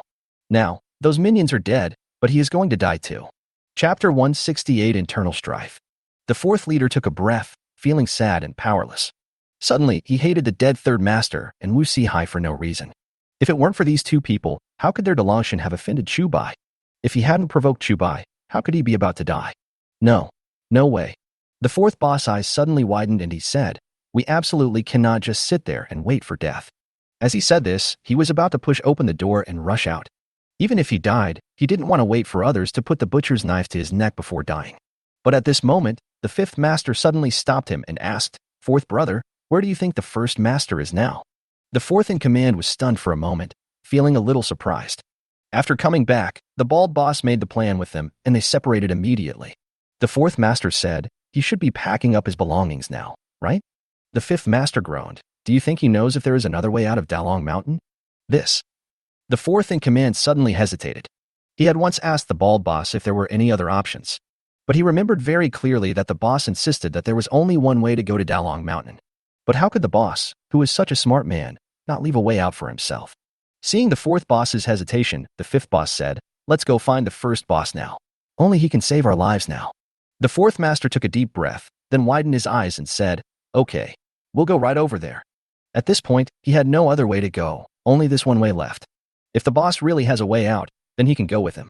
But if the boss has no way out, then he will have more companions on the road to the underworld and will not feel lonely. What about these things? After the fourth master agreed, he felt reluctant to give away the gold, silver, and treasures he had accumulated. The fifth master hurriedly asked, "It's already this late. Why are you still thinking about this?" The fourth boss sighed and said, "Forget it. Life is more important now. It's just that Chu Bai got it for free." After saying that, the two of them carefully pushed open the door and came to the courtyard, then quietly poked their heads over the wall and saw that although there were people guarding the intersection in the distance, they did not search every room. The two of them immediately lay down on the wall in fear, and then climbed over to the yard where the boss was. However, when they arrived at the boss's yard, they found that the boss was not in his room. Moreover, the boss's room looked very tidy, and there was no sign of it having been searched. The two were shocked, and the fifth master immediately asked, "Brother, did you abandon us and run away?" Apart from this reason, he couldn't think of any other reason. It turns out that not only those minions outside are abandoned. Even he and the fourth master were abandoned pawns. but he just couldn't figure it out. If the boss really wanted to abandon them and run away, he could have just run away halfway. Why did he go to the trouble of bringing them to the mountain? The fourth boss was a little panicked, but soon his eyes lit up and he said, "I know where the eldest brother is." "Where?" the fifth in command asked hurriedly. The fourth leader said, "Let's go to the water dungeon. Big brother must be there." The fifth in command was stunned, but the fourth in command had already gone out, so he had to follow. Although his abilities were not inferior to those of the fourth in command, he had only joined Dayu not long ago, and therefore he did not know many things as well as the fourth in command. But he vaguely felt that there must be a secret in that water dungeon. Not long after, the two of them sneaked into the water dungeon while Chu Bai and Mu Qing had not yet brought their men to attack. Although the fifth boss knew about the water dungeon, it was his first time here. The so-called water dungeon is actually a large cave. As soon as he entered, he saw many cells built on the pit. Those cells were not big, basically just slightly larger than the common wooden prison cars. Once people go in, they basically can't lie down. The most they can do is lean against the wood. Moreover, a small number of these cells were built in specially dug pits. The purpose of those earth pits is to drain water. This is also the origin of the name water dungeon. If a person is locked up in there for a long time, his feet will be soaked and rotten in no time. The fifth boss only took a quick glance and found that there were at least a dozen people locked up inside. Among them, at least 10 were women who were abducted to the mountain. The remaining few were the disobedient bandits who had been punished by the boss before. Seeing the miserable condition of those people, the fifth boss was suddenly shocked. Since it is not yet the harvest season, ever since joining Dayu, he has been following a few of the bosses to drink and eat meat, doing nothing all day long. However, I didn't expect that this seemingly inconspicuous Dayu mountain actually has such a cruel side. But he couldn't care about those people. The most important thing now was how to escape. After following the fourth master and walking another 60 or 70 steps inside, a row of wooden fences appeared in front of them, completely blocking the cave. The two of them observed carefully for a moment and found that there was a door locked with a chain in an inconspicuous place, and the chain was open at this moment. The two looked at each other, then hurriedly opened the door and walked in. After walking a few dozen steps inside, they finally saw the boss. "Brother, you are really here." The fourth boss looked at the bald boss in surprise and said, "Those people from Wujiazwang have already attacked us. What should we do now?" The bald boss didn't expect that the fourth and fifth bosses would appear here. He moved quietly and asked, "How did you find this place?" The fourth master said, "I remember my second brother said that you would come to the water dungeon when you were in a bad mood. I found that you were not in the courtyard, so I thought you were here." The big boss smiled slightly and said, "I see.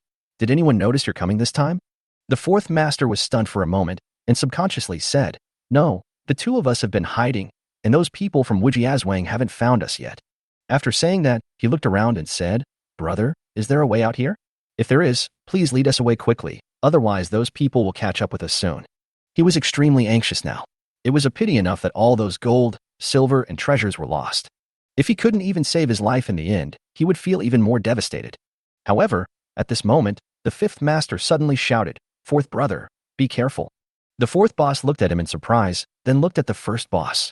But he found that the boss suddenly had a knife in his hand and was chopping towards him. By the time he reacted, the boss's knife had already fallen. Puff. Blood splattered all over the ground. The fourth in command looked at the first in command in disbelief and fell backwards. Chapter 169, Water Prison. The fifth boss stared at the first boss in astonishment and asked, "Brother, what are you doing?" The bald boss snorted coldly and said, "What? What do you think I'm doing?"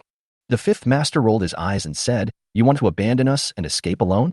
The bald boss sneered, as expected of a former scout, "You are much smarter than the fourth brother." The fifth master looked at the bald first master in disbelief and asked, "If you wanted to abandon us and run away, why didn't you say so halfway? That way, fewer people would have died." The bald boss snorted, "If I had told you to run for your lives at that time, how would I have come to get these treasures?"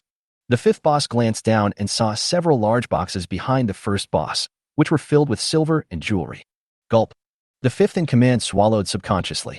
Although he didn't see all the silver, the amount he saw alone must have amounted to several thousand taels. Add those jewels, this might cost tens of thousands of taels of silver. Compared with these, the treasures that the fourth master had accumulated before were nothing. At this moment, he finally understood why the bald boss insisted on returning to Dalong Mountain. With so many treasures here, no matter who it is, they would definitely not be willing to give them up. Therefore, the bald boss tricked the fourth boss into going back to Dalongshan with him and the remaining bandits. Then, he found a way to get the bandits drunk. If Chu Bai brought people up the mountain at this time, these bandits would be enough to buy them a lot of time. Even if the bandits cannot delay enough time, the fourth master, and he will continue to help him delay for a while. If Chu Bai hadn't arrived so quickly, and if the fourth in command hadn't guessed that he would be deep in the water dungeon, he might have succeeded. Just when the fifth boss wanted to say something, the bald boss suddenly raised a knife at him. The fifth boss was indeed a former scout, and he noticed the first boss's movements at a glance. Then he dodged to the side and barely avoided the boss's knife. The boss narrowed his eyes and swung his knife again. When the fifth and fourth in command came here, their main purpose was to escape. In order to avoid making noise and alerting the guards, they did not carry any weapons. However, the actions they took at that time in order to escape have now become a curse that kills them. On the other side, after Chu Bai and Mu Qing's guards met, they began to search the courtyards of the masters. But as he searched, Chu Bai felt something was not right. "My lord, do you feel it's too quiet?" Chu Bai looked at Mu Qing and humbly asked for advice. Mu Qing nodded and said, "It's a little too quiet." Then, he asked the guards who were in charge of guarding the intersection, "Are you sure no one went out during this time?" The guards looked at each other, and then one of them said, "My lord, I am sure that no one has come out during this period, but I heard some very subtle noises. Maybe someone climbed over the wall and left." Mu Qing immediately rebuked him. "You heard the noise but didn't check or report it. Do you think these bandits have nothing to do with you? Or do you think that the bandits' revenge on the villagers of Wujiazwang in the future has nothing to do with you?" The guard immediately lowered his head in shame and said, "I was wrong." Mu Qing glanced at him and said, "When you go back, you will receive 20 military staffs." Then, he looked at Chu Bai and asked, "Mr. Chu, where do you think those bandit leaders would go if they were not here?" Chu Bai carefully thought about the information he got from those minions, and then looked at Mu Qing. "Sell." They both shouted almost at the same time. Mu Qing ordered, "Leave 10 people to continue the search, and the rest follow me to the cell." The two men hurriedly took their people and rushed to the cell at the back. But later on, they ran into trouble again. Because there are not just one but two prison cells in Dalangshan. One of them was an earthen dungeon where hostages were held, and the other was a dark and damp water dungeon. According to the accounts of those minions, people who were imprisoned in earthen dungeons and water dungeons were treated differently.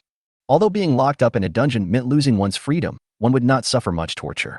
Because they have to rely on the other party's family to pay the ransom, they will basically be treated to good food and drinks.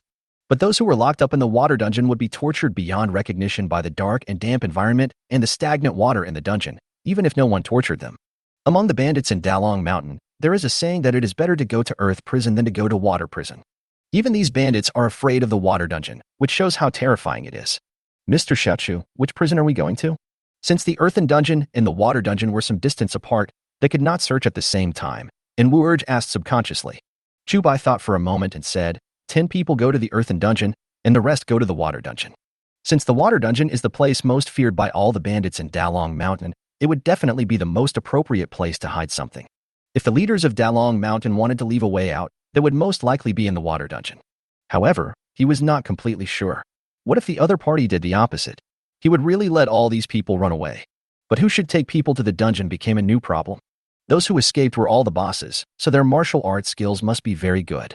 If there comes another powerful enemy like that, the people they send will not only fail to catch him, but may also deliver food to him. Uncle Wu took one look at Chu Bai and knew what he was worried about. "I will take 10 people to the earthen dungeon, and let the Marquis go to the water dungeon with you." Uncle Wu volunteered, "If the dungeon is empty, I will rush over as soon as possible." "Good." Chu Bai nodded and quickly led his men to the dungeon. Since he traveled through time, this is the person who makes him feel most at ease. Then, it must be Uncle Wu. Chu Bai and Mu Qing immediately rushed to the right, while Uncle Wu went straight to the dungeon on the far left. After a while, Chu Bai and his friends arrived at the dungeon. As soon as they entered, everyone was stunned by the scene before them. I saw many women imprisoned in a water-filled dungeon. Although the light in the cave was dim, I couldn't see the expressions on their faces clearly. But even though so many of them barged in, these women didn't even raise their heads. This shows how numb they have become. A member of the guard team raised a torch and moved closer to a dungeon to see what was going on inside. The woman inside just opened her eyes and looked at him, but did not react at all. Following the light of the fire, everyone could see the interior of the dungeon clearly. In an instant, everyone was furious. Chapter 170, Chasing. The situation in the dungeon was far more cruel than what they had just seen. The accumulated water below has not been changed for many years, so it not only emits an unpleasant and pungent smell, but also a foul odor. Looking closely, there are some maggots and various insects crawling around in there. There was also a thick iron chain tied around the woman's ankle. Looking closely, the woman's ankles were almost disabled because they had been soaked in water for a long time and were tied with chains.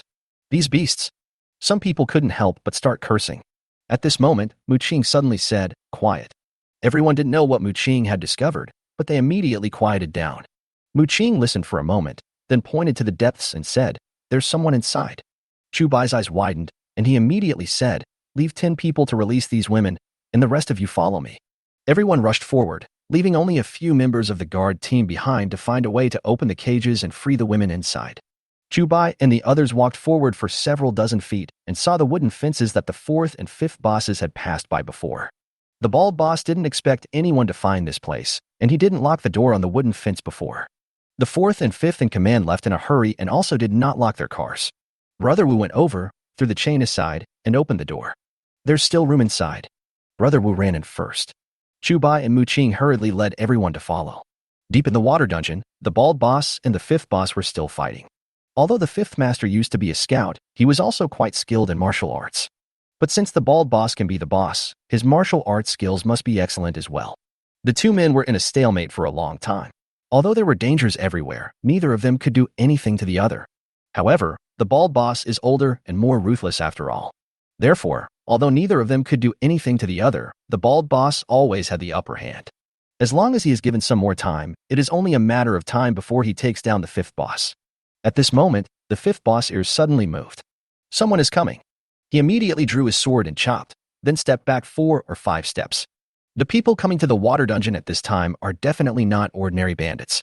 It must be the guards from Wujiazwang. Neither of them dared to be careless with these people.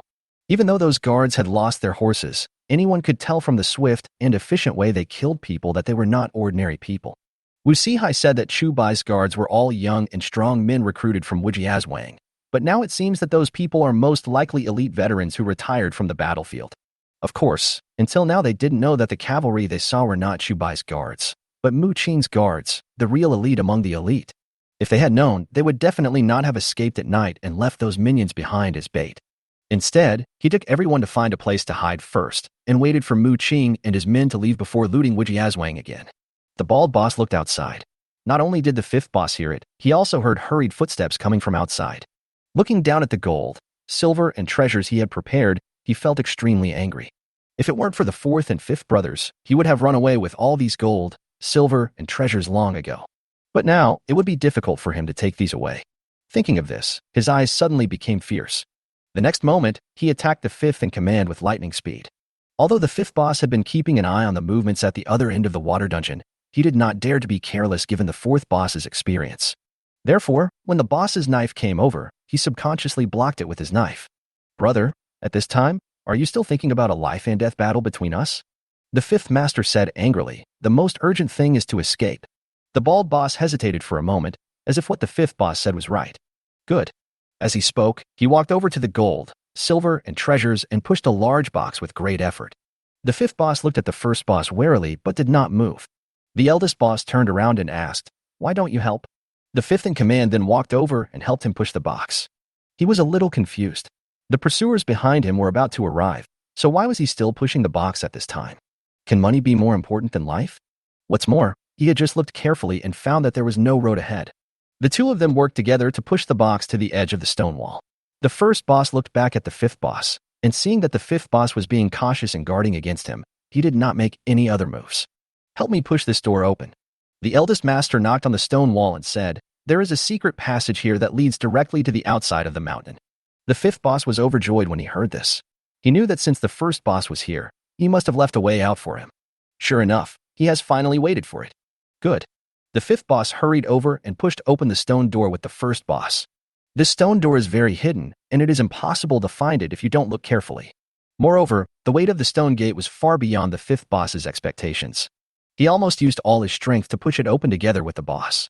However, at this moment, the boss suddenly grabbed the knife in his hand. The fifth boss' eyes widened, and he was filled with fear. At this time, the boss actually wanted to kill him. "Go to hell." The eldest boss chopped fiercely, and the long knife in his hand fell straight towards the fifth boss. Although the fifth boss was caught off guard, he still subconsciously raised his knife to block. However, when he raised his hand, he remembered that he had put down the knife in his hand long ago in order to push the door. Click. The bald boss's knife hit his arm without any obstruction. When the fifth boss realized that he had no knife in his hand, he subconsciously tried to pull his arm back. But the old strength has faded, and it is difficult to take it back. However, he finally took a step back. Therefore, Although the bald boss's knife was fierce, it did not take his life. The knife hit his arm and then cut his shoulder. This time, even if the fifth boss doesn't die, he will be a disabled person. The bald boss had a fierce look in his eyes, ready to kill the fifth boss with a knife. But whoosh, an arrow came from a distance. The boss stepped back hastily, but when he looked up he saw those vicious guards approaching him. He immediately felt regretful and blamed himself for being too impatient. If he had known this earlier, he should have first moved the gold, silver, and treasures into the secret passage with the fifth boss, and then found an opportunity to get rid of the fifth boss. Although the fifth in command would have been prepared at that time, it would not be as easy to kill him as now. However, he still has the opportunity to keep all these gold and silver treasures for himself. Now, this group of evildoers is chasing him, and the only way left for him is to run away quickly. As for those gold, silver, and treasures, there is a high probability that he will not get them. Chapter 171: The Boss Escapes. The bald boss was filled with regret and felt like a big idiot.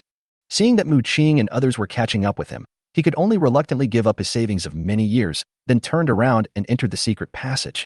However, he did not flee immediately, but turned around and glared at Mu Qing, Chu Bai, and others. It seemed that he wanted to remember all their faces. At this time, Mu Qing and Chu Bai had already arrived at a place only 6 or 7 feet away from the secret passage. But they did not continue to move forward to prevent the other party from having any hidden weapons. The bald boss was not in a hurry and just watched everyone from a distance. "Are you Chu Bai?" The bald boss looked at Mu Qing. Although Mu Qing was very low-key, the clothes he wore were much better than Chu Bai's. Coupled with his temperament as a superior, the bald boss mistakenly recognized the wrong person. Chu Bai took the initiative to step forward and said, "I am Chu Bai, and this is the Marquis of Ping'an County." The bald boss widened his eyes. County Marquis? He finally realized what his biggest mistake was. It turned out that the cavalrymen that he and the fourth and fifth brothers saw were not Chu Bai's guards. "But it's the county marquis man," he said. "How could a mere local rich man have such powerful guards?" This is the truth. And the title of county marquis doesn't sound that great. But he is also a marquis. A marquis's guard, no matter how shady he is still better than a bandit like him, right? Not to mention that the other party was a marquis. Even if he was just an earl or a county magistrate, he was not someone he could afford to offend. I see. The bald boss threw his head back and laughed out loud, feeling extremely regretful. He didn't know why Mu Qing appeared in Wujiazwang and helped Chu Bai kill the second in command and the men he brought with him. But it is absolutely impossible for such a person to stay in Wujiazwang for long. He just needs to wait patiently and he will definitely find the opportunity to score the winning goal. But now, because he was frightened and only wanted to escape, he no longer had a chance to turn the situation around.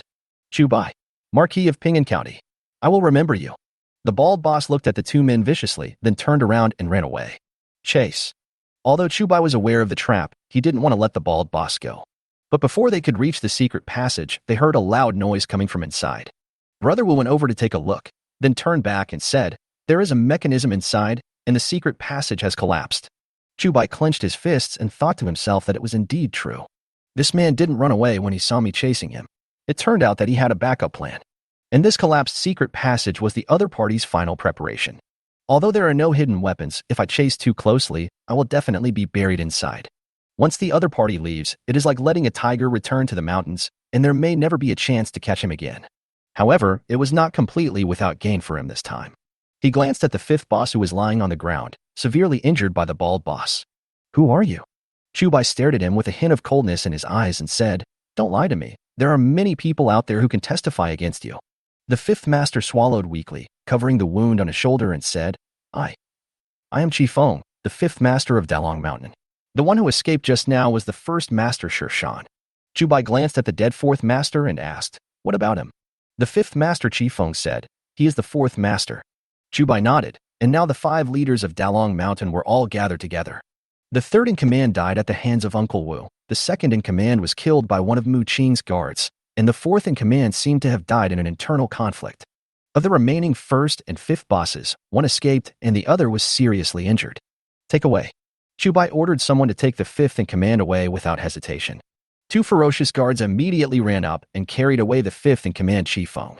The fifth leader, Chi Feng, said hurriedly, "I just joined the gang recently, and those bad things outside have nothing to do with me." Chu Bai glanced at him and snorted, "I will find out the truth about this matter myself." Chi Feng was seriously injured at this time. Although he still wanted to defend himself a few more times, he would not become the victim of the knife without knowing it. But his injuries were so severe that he couldn't speak for a while. Plus, Chu Bai didn't give him too many opportunities. This left him speechless. After Chi Feng was sent away, Mu Qing looked at the collapsed secret passage and asked, Mr. Chu, this secret passage must not be too far away. Should we send someone out to search for it? Chu Bai thought for a moment and said, no need. Since the big boss Sher Shan has already escaped, even if the secret passage is very close, it will take us a while to find the exit. Moreover, the opponent's martial arts skills are extraordinary, and it is definitely not something that ordinary people can defeat. Mu Qing nodded and said nothing. If you want to find the exit of the secret passage in the vast mountains, you must spread out your efforts and look everywhere for it. And since Sher Shan was able to become the boss of Dalangshan, he must have martial arts skills. If his guards met him, perhaps there would be no problem. But if it were Chu Bai's guards or ordinary villagers, there would definitely be casualties if they encountered them. This is not a suitable deal for Chu Bai. Chu Bai looked at the box next to the secret passage, walked over and opened it, revealing the gold, silver, and treasures inside. The guards nearby were instantly stunned. How much silver would be needed to obtain so much treasure? Not to mention them, even Chu Bai and Mu Qing were a little surprised. However, they are not thinking about how much these things are worth. Rather, how many evil things did Dalangshan have to do to accumulate so much gold, silver, and treasures? Mu Qing glanced at it and said, it is said that Ping'an County is a low-level county and the people in the county are very poor, but I didn't expect that a bandit's nest would have at least tens of thousands of taels of silver in these things alone. Chu Bai couldn't help but sigh. Dalong Mountain has been entrenched in Ping'an County for more than 10 years. I don't know how many people have been harmed over the years. The economy could not develop in ancient times, and road factors were a major constraint. In addition to the inconvenient transportation and rugged roads. Also because there are bandits entrenched in many places. Even if you meet a reasonable person, you still have to pay a lot of tolls, which invisibly increases the cost. If you meet someone who is unreasonable, not only will your money and goods be robbed, but you may also lose your life. As a result, there are few people willing to do long-distance business. Mr. Chu, what do you want to do with these things? Mu Qing glanced at the box and turned to ask. Chu Bai groaned and asked, how does the Marquis want to deal with this? Mu Qing shook his head and said, to be honest, I don't know either. Chu Bai was stunned for a moment. In his impression, Mu Qing shouldn't be like this. But immediately, he remembered what Manager Chiu of Wangshanlu had said before. He said at that time that Mu Qing seemed to be very short of money. Chapter 172, Dividing the Loot. My lord, Chu Bai shouted very solemnly. Mu Qing looked at him suspiciously and asked, do you have an idea? Chu Bai shook his head and said, no, but I remember shopkeeper Chiu said you were short of money. Mu Qing nodded first, then said, yes, I am a little short of money, but it's not to the point where I have to take away the silver I see. As the Marquis of Ping'an County, he had the right to levy taxes in Ping'an County, but he never used it. Firstly, he did not want to increase the burden on the people of Ping'an County, and secondly, he himself did not value mundane things like silver. If not, Chu Bai looked at Mu Qing and suddenly asked, my lord, you need money for your comrades, right? When he first heard Manager Chiu say that Mu Qing needed money, he didn't think too much about it. After all, who doesn't have a few things that require money? And Mu Qing came from the capital, where there were far more places that needed money than in Ping'an County. Living in the capital is not easy. But after listening to Uncle Wu's story about Mu Qing's origins, Chu Bai knew that Mu Qing was no ordinary person. However, he didn't think about why Mu Qing needed money at that time. Until just now, he suddenly reacted. Mu Qing is a marquis, so even if he wants to raise a private army, it won't cost him too much. Where else could he need money? Chu Bai immediately thought of Mu Qing's experience in the army. Judging from Uncle Wu's introduction, Mu Qing is a very loyal person. Since he himself had no bad habits, the only people who made him spend money lavishly were his former comrades in arms. Or, take care of the families of those comrades who have sacrificed their lives. Mu Qing looked at Chu Bai in surprise, but quickly nodded and said, yes, it's to take care of their families for them. He started as a small soldier and gradually became the Marquis of Ping'an County.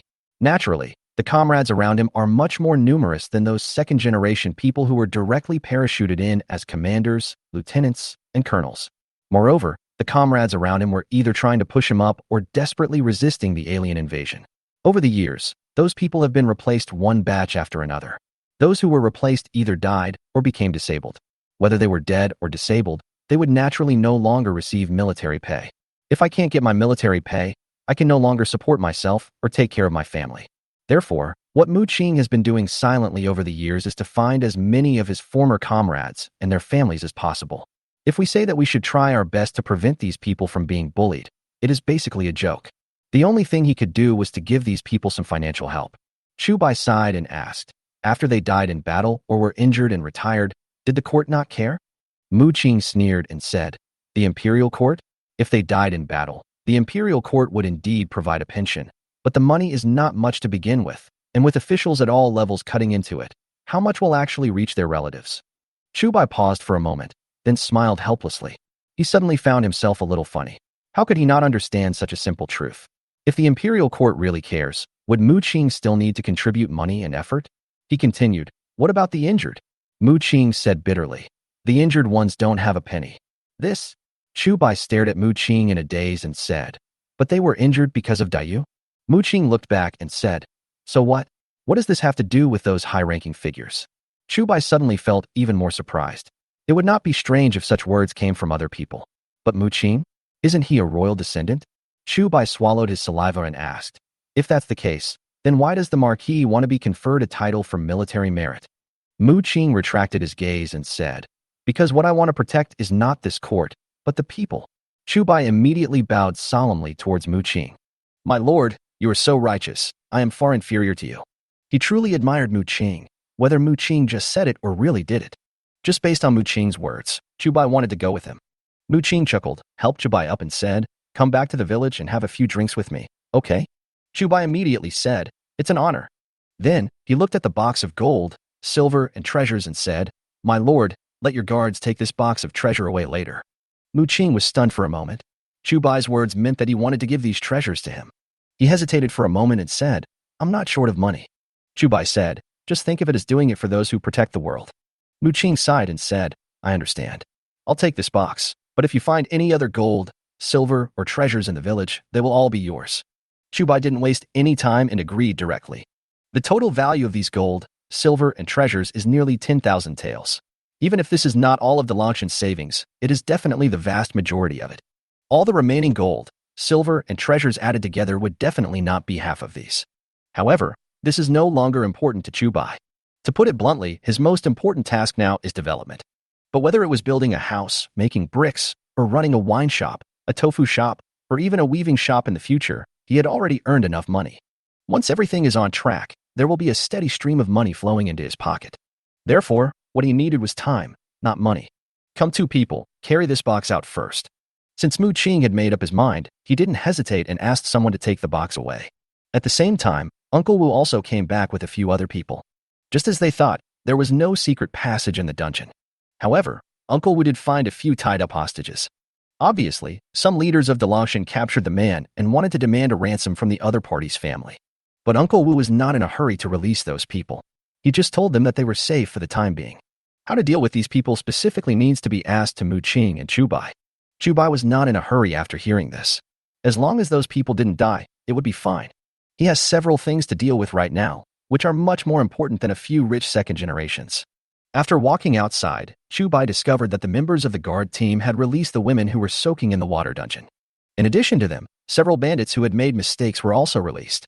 Anyway, those people's feet were soaked, so they couldn't run away even if they wanted to. Chu Bai did not care about them at first, but looked at those women. How about it? Can their feet still walk? Chu Bai subconsciously looked at a member of the escort team. The team member shook his head and said, I don't know if it can be cured in the future, but I definitely can't walk now.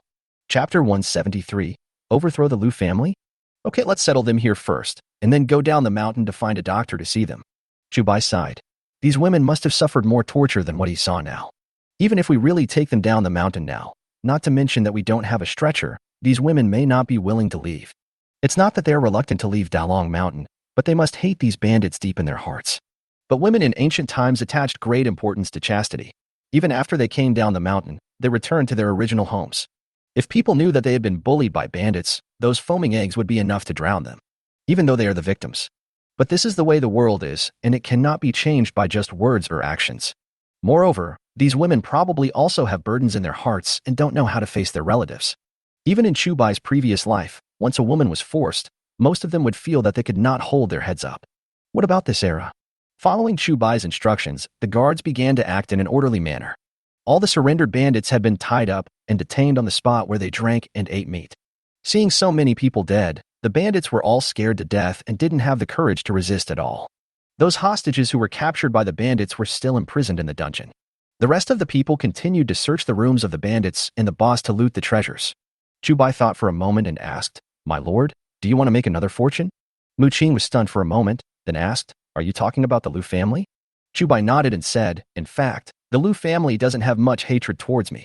The reason why I am being targeted by the bandits in Dalong Mountain is mainly because of Wu Sihai and his wild father. But since Wu Sihai was able to contact the bandits, this means that the Lu family must have had dealings with Dalangshan. As long as we interrogate them strictly, we will definitely find evidence of collusion between them. At that time, how to deal with the Lu family depends entirely on the Marquis's words. Judging from this incident, the Lu family's connections are indeed not that great. But if Chu Bai wants to completely get rid of Wu Sihai and the old housekeeper, he must confront the Lu family head-on. Although he could barely be considered a figure now, he was still nothing in the eyes of the Lu family. From the perspective of these big guys, don't even think about saying that you didn't die at the hands of bandits. Even if they really died, they wouldn't care. In this case, he must make plans early.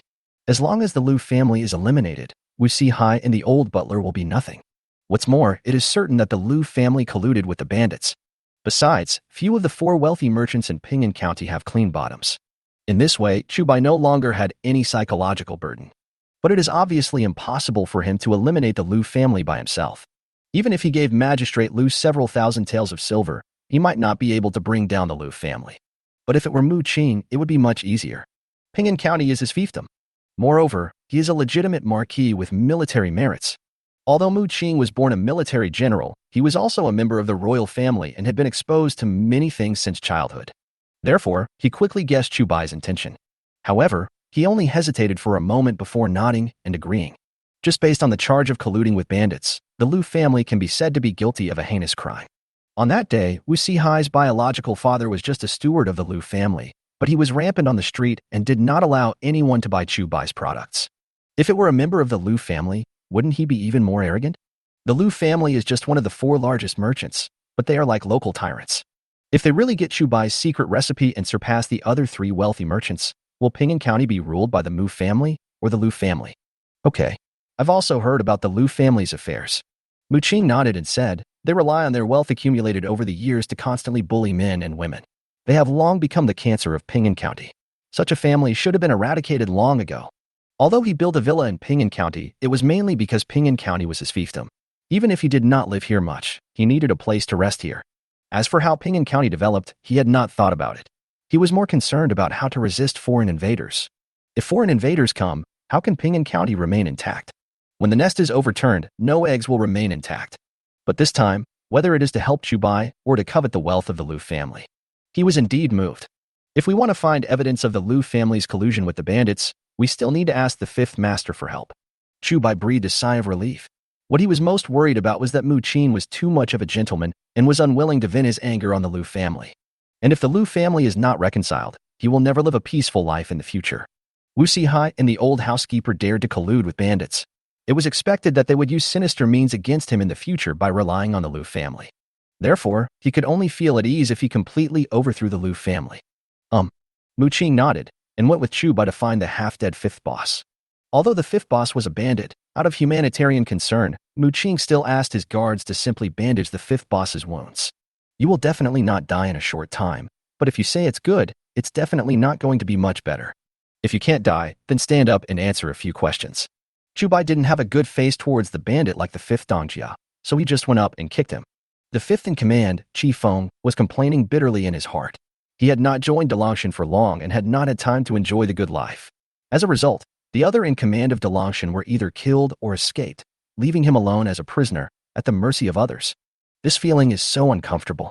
However, compared with the 2nd, 3rd, and 4th in command, he still felt that he was very lucky. At least, he's still alive. If you have anything to say, please ask. Chi Feng immediately said honestly, but what I said just now is true. I have only been in Dalong Mountain for a short time. As long as I know, I will definitely tell you everything. But if I don't know, please forgive me. Chu Bai was stunned for a moment. This was the 2nd time this person said that he had just joined Dalangshan not long ago. At first, he thought that this person wanted to use this sentence to mitigate his crime. But now it seems to be true. However, he just thought about it for a moment and put these words aside. Who told you that it was me and my 3rd uncle who killed the 3rd boss? Chu Bai asked directly. Wu Sihai? Is he from the Lu family? Chi Feng looked at Chu Bai in surprise, amazed in his heart.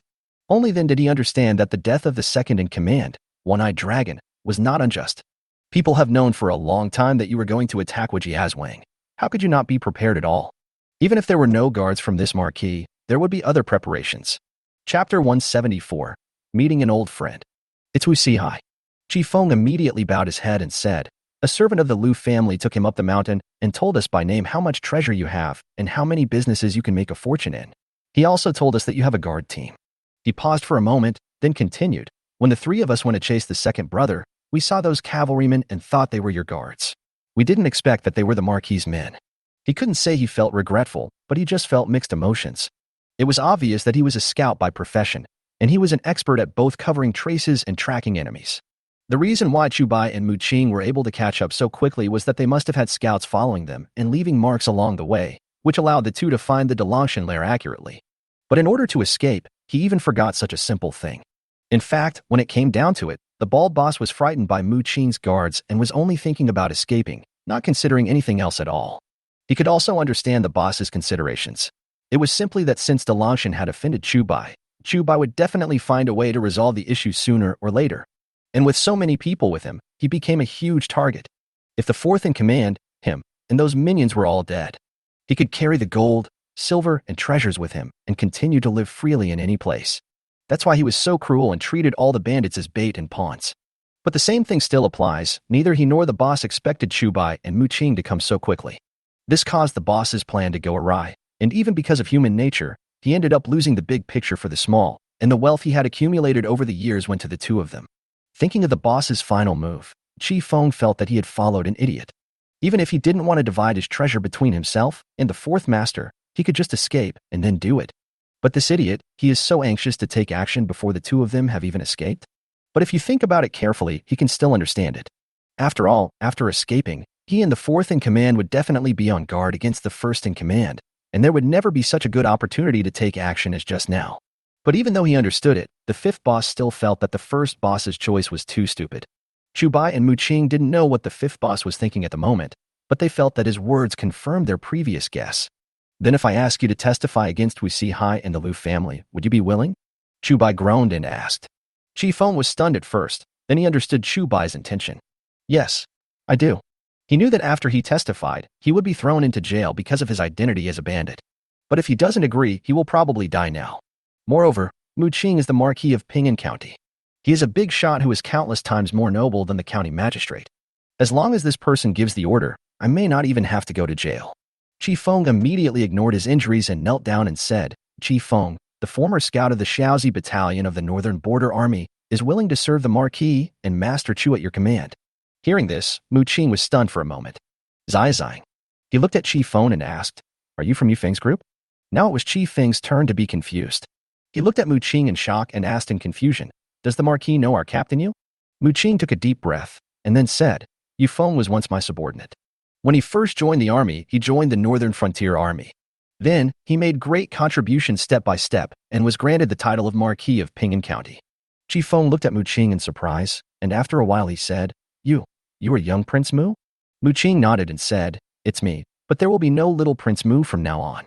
There will only be Ping'an County Marquis Mu Qing." Chi Feng seemed to know why Mu Qing said that, but when he confirmed Mu Qing's identity, he suddenly lowered his head. It seemed that he suddenly didn't know how to face Mu Qing.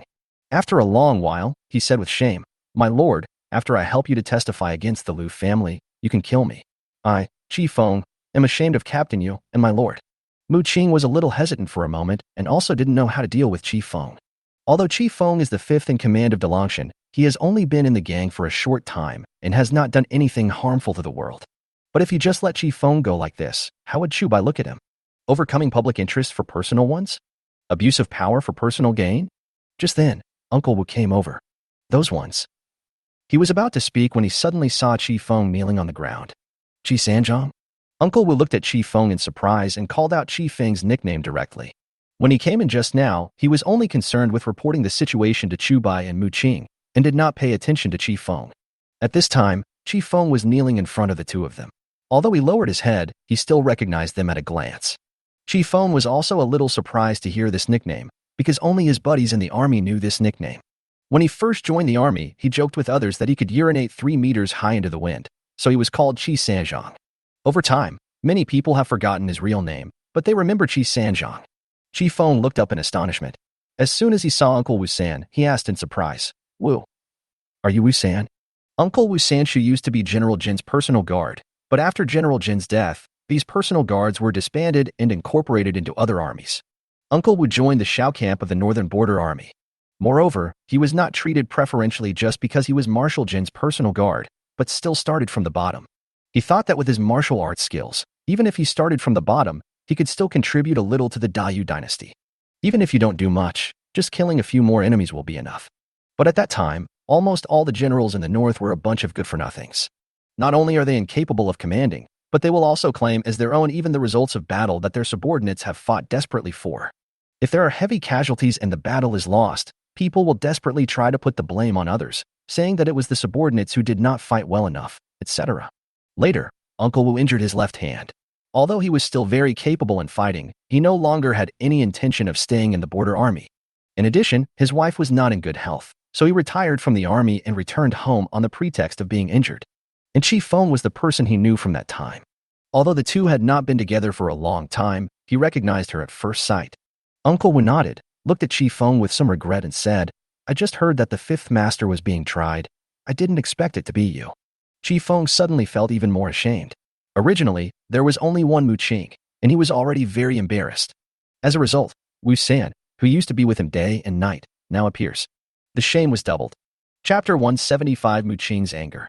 I feel sorry for the Northern Border Army, sorry for the Shaozi camp, and sorry for Captain Yu. Chi Feng knelt on the ground, crying in pain. At this moment, he even felt that life was worse than death.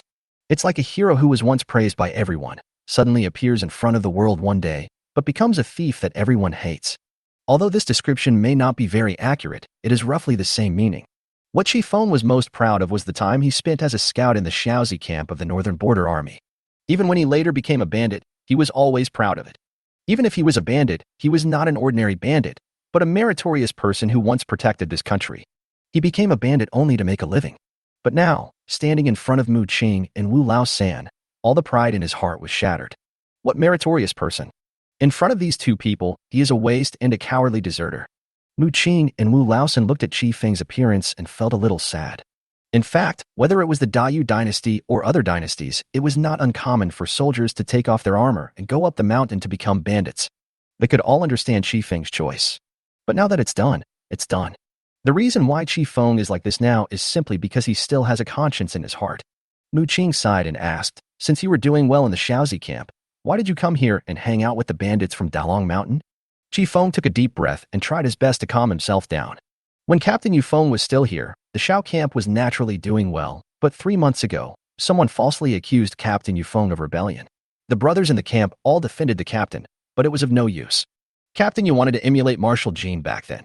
He knew those people had framed him, but he was still willing to go to jail to prove his innocence. Later, many people from the imperial court came and tortured the brothers in the camp. Those brothers would rather die than falsely accuse the captain.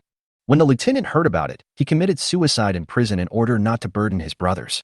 After Captain Yu died, the court sent a new captain. But that new captain was just a playboy who only knew how to drink and have fun all day long and had no idea about war. Hearing his words, Mu Qing's body shook immediately. For a moment, he felt dizzy and could hardly stand. "What? You said Yu Feng is dead?" Mu Qing didn't listen to what Chi Feng said next. He just stared at Chi Feng blankly, as if he wanted to eat him. Chi Feng nodded with a sad look on his face and said, "I heard that Captain Yu committed suicide in prison." Puff. Mu Qing suddenly spat out a mouthful of blood and felt much weaker. "Yu Feng, didn't you say you wanted to fight with me to the north to recover the lost territory? Why did you die?" Mu Qing opened his mouth in despair, with a belly full of dirty words wanting to come out, but in the end, nothing came out. Yu Feng was a brother he met when he first joined the army. He was also his most trusted partner in the army, and they had once made an agreement. Later, Mu Qing was the commander and Yu Feng was the general, and they recovered the lost land of Dayu. But now, he has not yet become a commander-in-chief, but Yu Feng is already dead. Moreover, he did not die on the battlefield, dying under the swords of those barbarians. Instead, he died due to the false accusations of those villains and died at his own hands. Looking at Mu Qing's appearance, Uncle Wu also felt sad. He had no feelings for Yu Feng and had never heard of this man. Although he had been in the Shao camp, Yufeng went there only after he took off his armor. Therefore, he did not know Yufeng. But when he heard what Yifeng said, he thought of Coach Jin back then. How similar is Yufeng today to Jin Shui back then? The only difference is that Jin Shui is dead, and some people are seeking justice for him. But Yufeng died in obscurity, and only his brothers in the battalion felt resentful for him. My lord, please take care of yourself. Wu Lao-san supported Mu Qin and said, if your body is also ruined, then this dynasty will never be saved. What he said is not entirely true. If we talk about talented people, there are many people in the Dayu dynasty who are more capable than Mu Qin. But none of those people focused on saving the Dayu dynasty. Those people only care about their own gains and losses. Emir Yufeng, perhaps just a place they wanted to make room for their children, nephews, and grandchildren. Mu Qin's eyes widened as he asked Yifeng, do you know who framed Yufeng? And who replaced Yufeng? Yifeng was startled by his look, but he remained calm and said, I don't know who framed Captain Yu, but the one who replaced Captain Yu is Wang Shifan from the Wang family in the capital. Wang family? Mu Qin clenched his fists and snorted. For the title of a lieutenant, the Wang family dared to harm my brother? Damn it. Chu Bai's eyes moved slightly. Although he knew little about the famous families of the Dayu dynasty, he also knew the Wang family in the capital. The Wang family is one of the current royal relatives. The current emperor's favorite concubine is from the Wang family.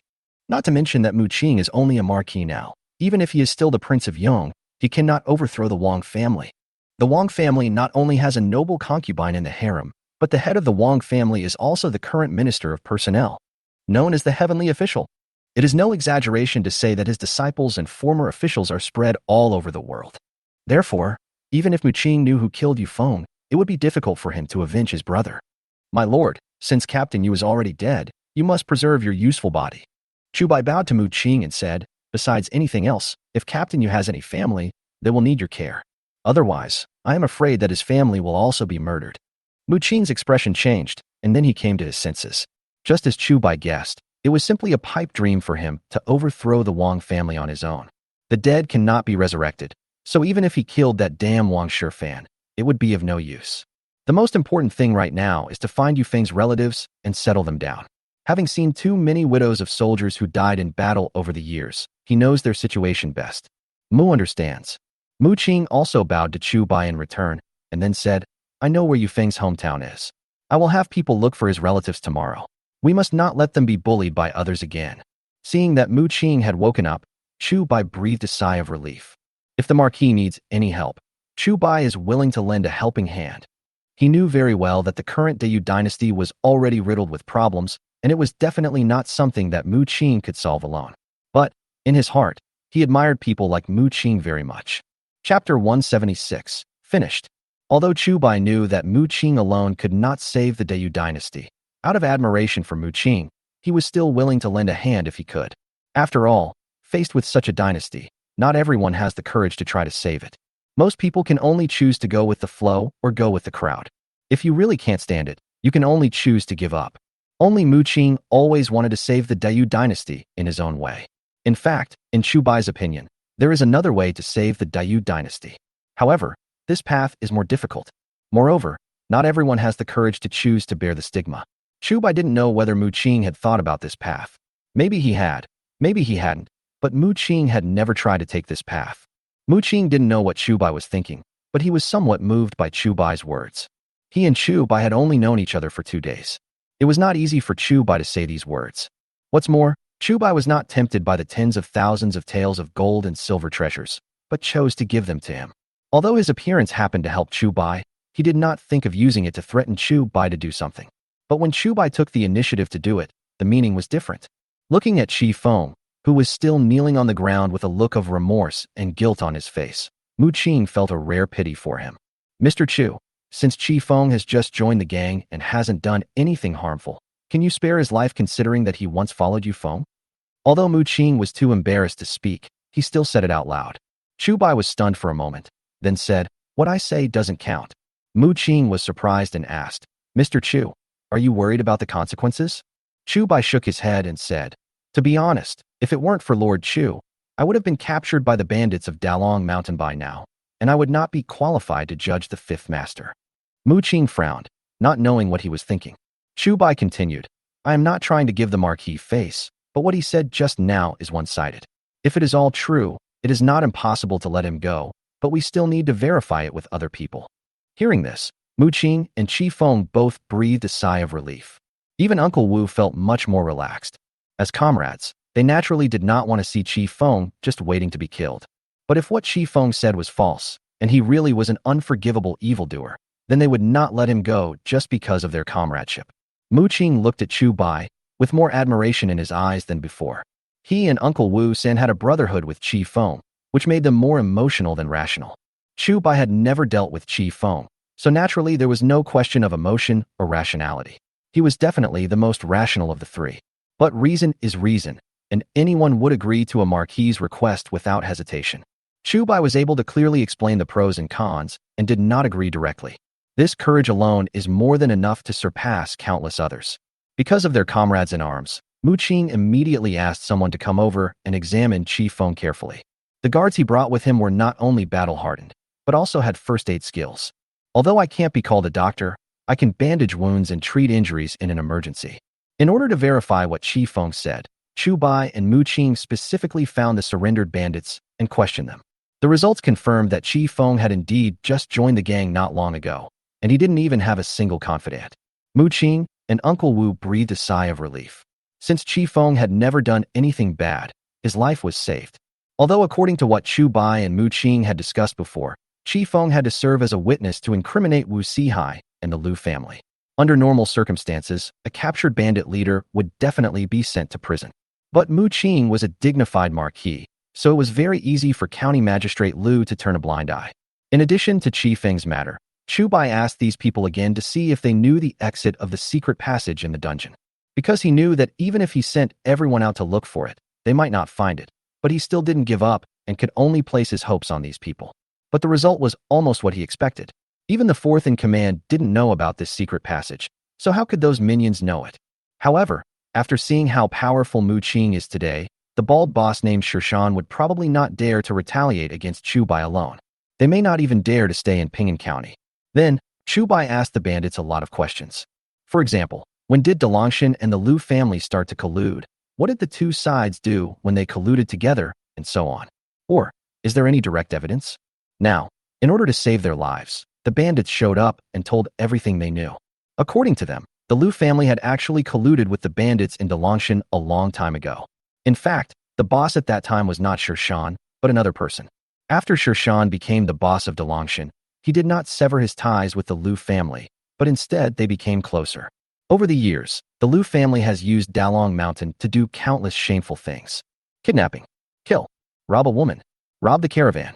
The Lu family also relied on their status as one of the 4 wealthy merchants to provide Dalongshan with many conveniences. Not to mention anything else, just in terms of silver, the Lu family sends at least several hundred taels to Dalong Mountain every year. It is said that Shirshan likes to visit brothels on weekdays. In order to make it easier for him to enter and leave the county town, the Lu family gave him a special sign. Not long after, Mu Qing and Chu Bai's men found the sign. Moreover, they also found some letters between Shirshan and the Lu family. With these evidences, even if the Lu family wants to deny it, Chu Bai and Mu Qing can nail them to death. It was these evidences that made Mu Qing feel relieved. Originally, he thought that uprooting the Lu family might hurt innocent people. But with all this evidence, how could there be any innocent people in the Lu family? After these letters were brought up, Chu Bai's guards made a new discovery. They found a lot of gold and silver jewelry that had already been packed or were about to be packed in the 4th in command's room. Although it was not as exaggerated as the boss's gold and silver treasures, it was still enough to amount to several thousand taels of silver. Since Mu Qing had said before that the silver would belong to Chu Bai, the two did not refuse and directly regarded it as Chu Bai's gains. Then they sent another person down the mountain to ask a doctor to examine and treat the women imprisoned in the water dungeon, and their mission to suppress the bandits in the mountain was basically completed. At this time, Chu Bai's men came to report that all the hostages captured by Dalongshan in the dungeon could no longer sit still. Chapter 177, Do You Know Who I Am? Chu Bai was feeling happy as he looked at the gold, silver and treasures he had just collected. Although most of the treasures of Dalong Mountain were occupied by the boss Shirshan, those treasures were now in the hands of Mu Qing. But the remaining 2nd in command, 3rd in command and 4th in command also have accumulated a lot of treasures. The only one who can be called poor among these in command is probably Qi Feng, the 5th in command who has just joined the group. The treasures accumulated by each of the 3 heads may not be much, just 1 or 2,000 taels of silver for each person. but the three of them together had as much as 4 or 5,000 taels. This money alone is enough for Chu Bai to make a fortune. With this money, there are so many things he can do. Moreover, he had no intention of rebelling and did not need the money to recruit soldiers. Therefore, this money can be fully used to build Wujiazwang and develop one's own business plans.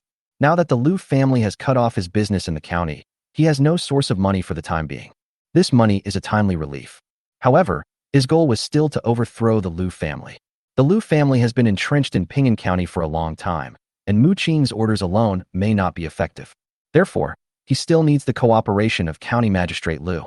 At worst, he could give half of the silver to County Magistrate Liu. Considering Mu Qing's status, County Magistrate Liu would definitely do his best. At first, when he first heard that County Magistrate Liu's surname was Liu, he suspected whether County Magistrate Liu was related to the Liu family. But later on, I found out that County Magistrate Liu was not from Ping'an County, but was transferred from another place. It can be said that apart from having the surname Liu, County Magistrate Liu had no connection with the Liu family in Ping'an County from beginning to end. This is also the reason why County Magistrate Liu was willing to help him last time. Amber eggs are good, but no one wants to have a guy who doesn't listen to their orders within their jurisdiction. In Ping'an County, people have always said that the Liu family is the local tyrant.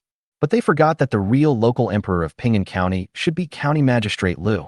The county magistrate is Bailey Ho. However, County Magistrate Liu, the Marquis of Bailey, was not feeling comfortable with his job either. Because he, the county magistrate, was only known as Bailey Ho, while there was a real Marquis in Ping'an County. Marquis of Ping'an County, Mu Qing. Fortunately, the Marquis was not interested in this and only built a villa, a restaurant, and a few properties in Ping'an County. Since coming to Ping'an County, he has hardly seen this Marquis. On the contrary, it was those four so-called wealthy businessmen who often looked down on him. At that time, County Magistrate Liu had just arrived and had just been demoted, so he had no time to think about other things. Both the Liu family and the other three wealthy merchants thought that County Magistrate Liu was easy to bully after trying it several times. As a result, they ignored him even more. As a result, County Magistrate Liu later reflected on his mistakes and wanted to be a good county magistrate, but he was constrained by the four wealthy merchants everywhere. Even many people in the government office had already been corrupted by the four wealthy businessmen. The spirit and energy that County Magistrate Liu had just raised was shattered in an instant. As for Bailey Ho, he just pretended it never happened. Anyway, he has been demoted to a county magistrate, so there is nothing to be demoted even if he is demoted further. It's impossible to let him, a Jinshi, be the chief clerk, right? Anyway, Ping'an County has the Marquis of Ping'an above it and four wealthy merchants below it, and he is stuck in the middle, neither moving up nor down. So, love whoever you want. Old Liu quit. While Chu Bai was thinking about the county magistrate, someone from his guard team came to report. It is said that those hostages kidnapped in Dalong Mountain, upon hearing that the bandits in Dalong Mountain had been wiped out, all of them recovered from being frostbitten eggplants and turned into their original young masters. Not only did they clamor for people to release them, but they also demanded that they quickly prepare wine and food, and that they get two young girls to serve them. Hearing this, Chu Bai's eyes widened instantly. Who do these hostages think they are? When those bandits were around, they were like little lambs. Now that they have driven the bandits away, they think they are capable enough and are showing off their noble character as the young masters of Ping'an County. My lord, would you like to go and take a look? Chu Bai glanced at Mu Qing and asked. Mu Qing had the same idea and nodded immediately. He has seen more of this kind of thing than Chu Bai. In the past few years, he had seen too many soldiers fighting bloody battles on the front lines, while those playboys, treacherous ministers, and powerful officials were living a life of debauchery in the rear. However, after the battle was won, these people began to abandon them. There were even many times when the soldiers on the front line were fighting a life-and-death battle with foreign enemies in order to protect the group of playboys behind them. Not only are these beasts ungrateful, they even stab us in the back. Whenever something like this happened, Mu Qing wished he could just kill those beasts with one blow. And now, this group of dandy young men from Ping'an County did not stab anyone in the back, nor did they try to take credit for themselves. But how similar are these people's behavior to the guys he's seen before? In the past, he had no way to avenge those old brothers.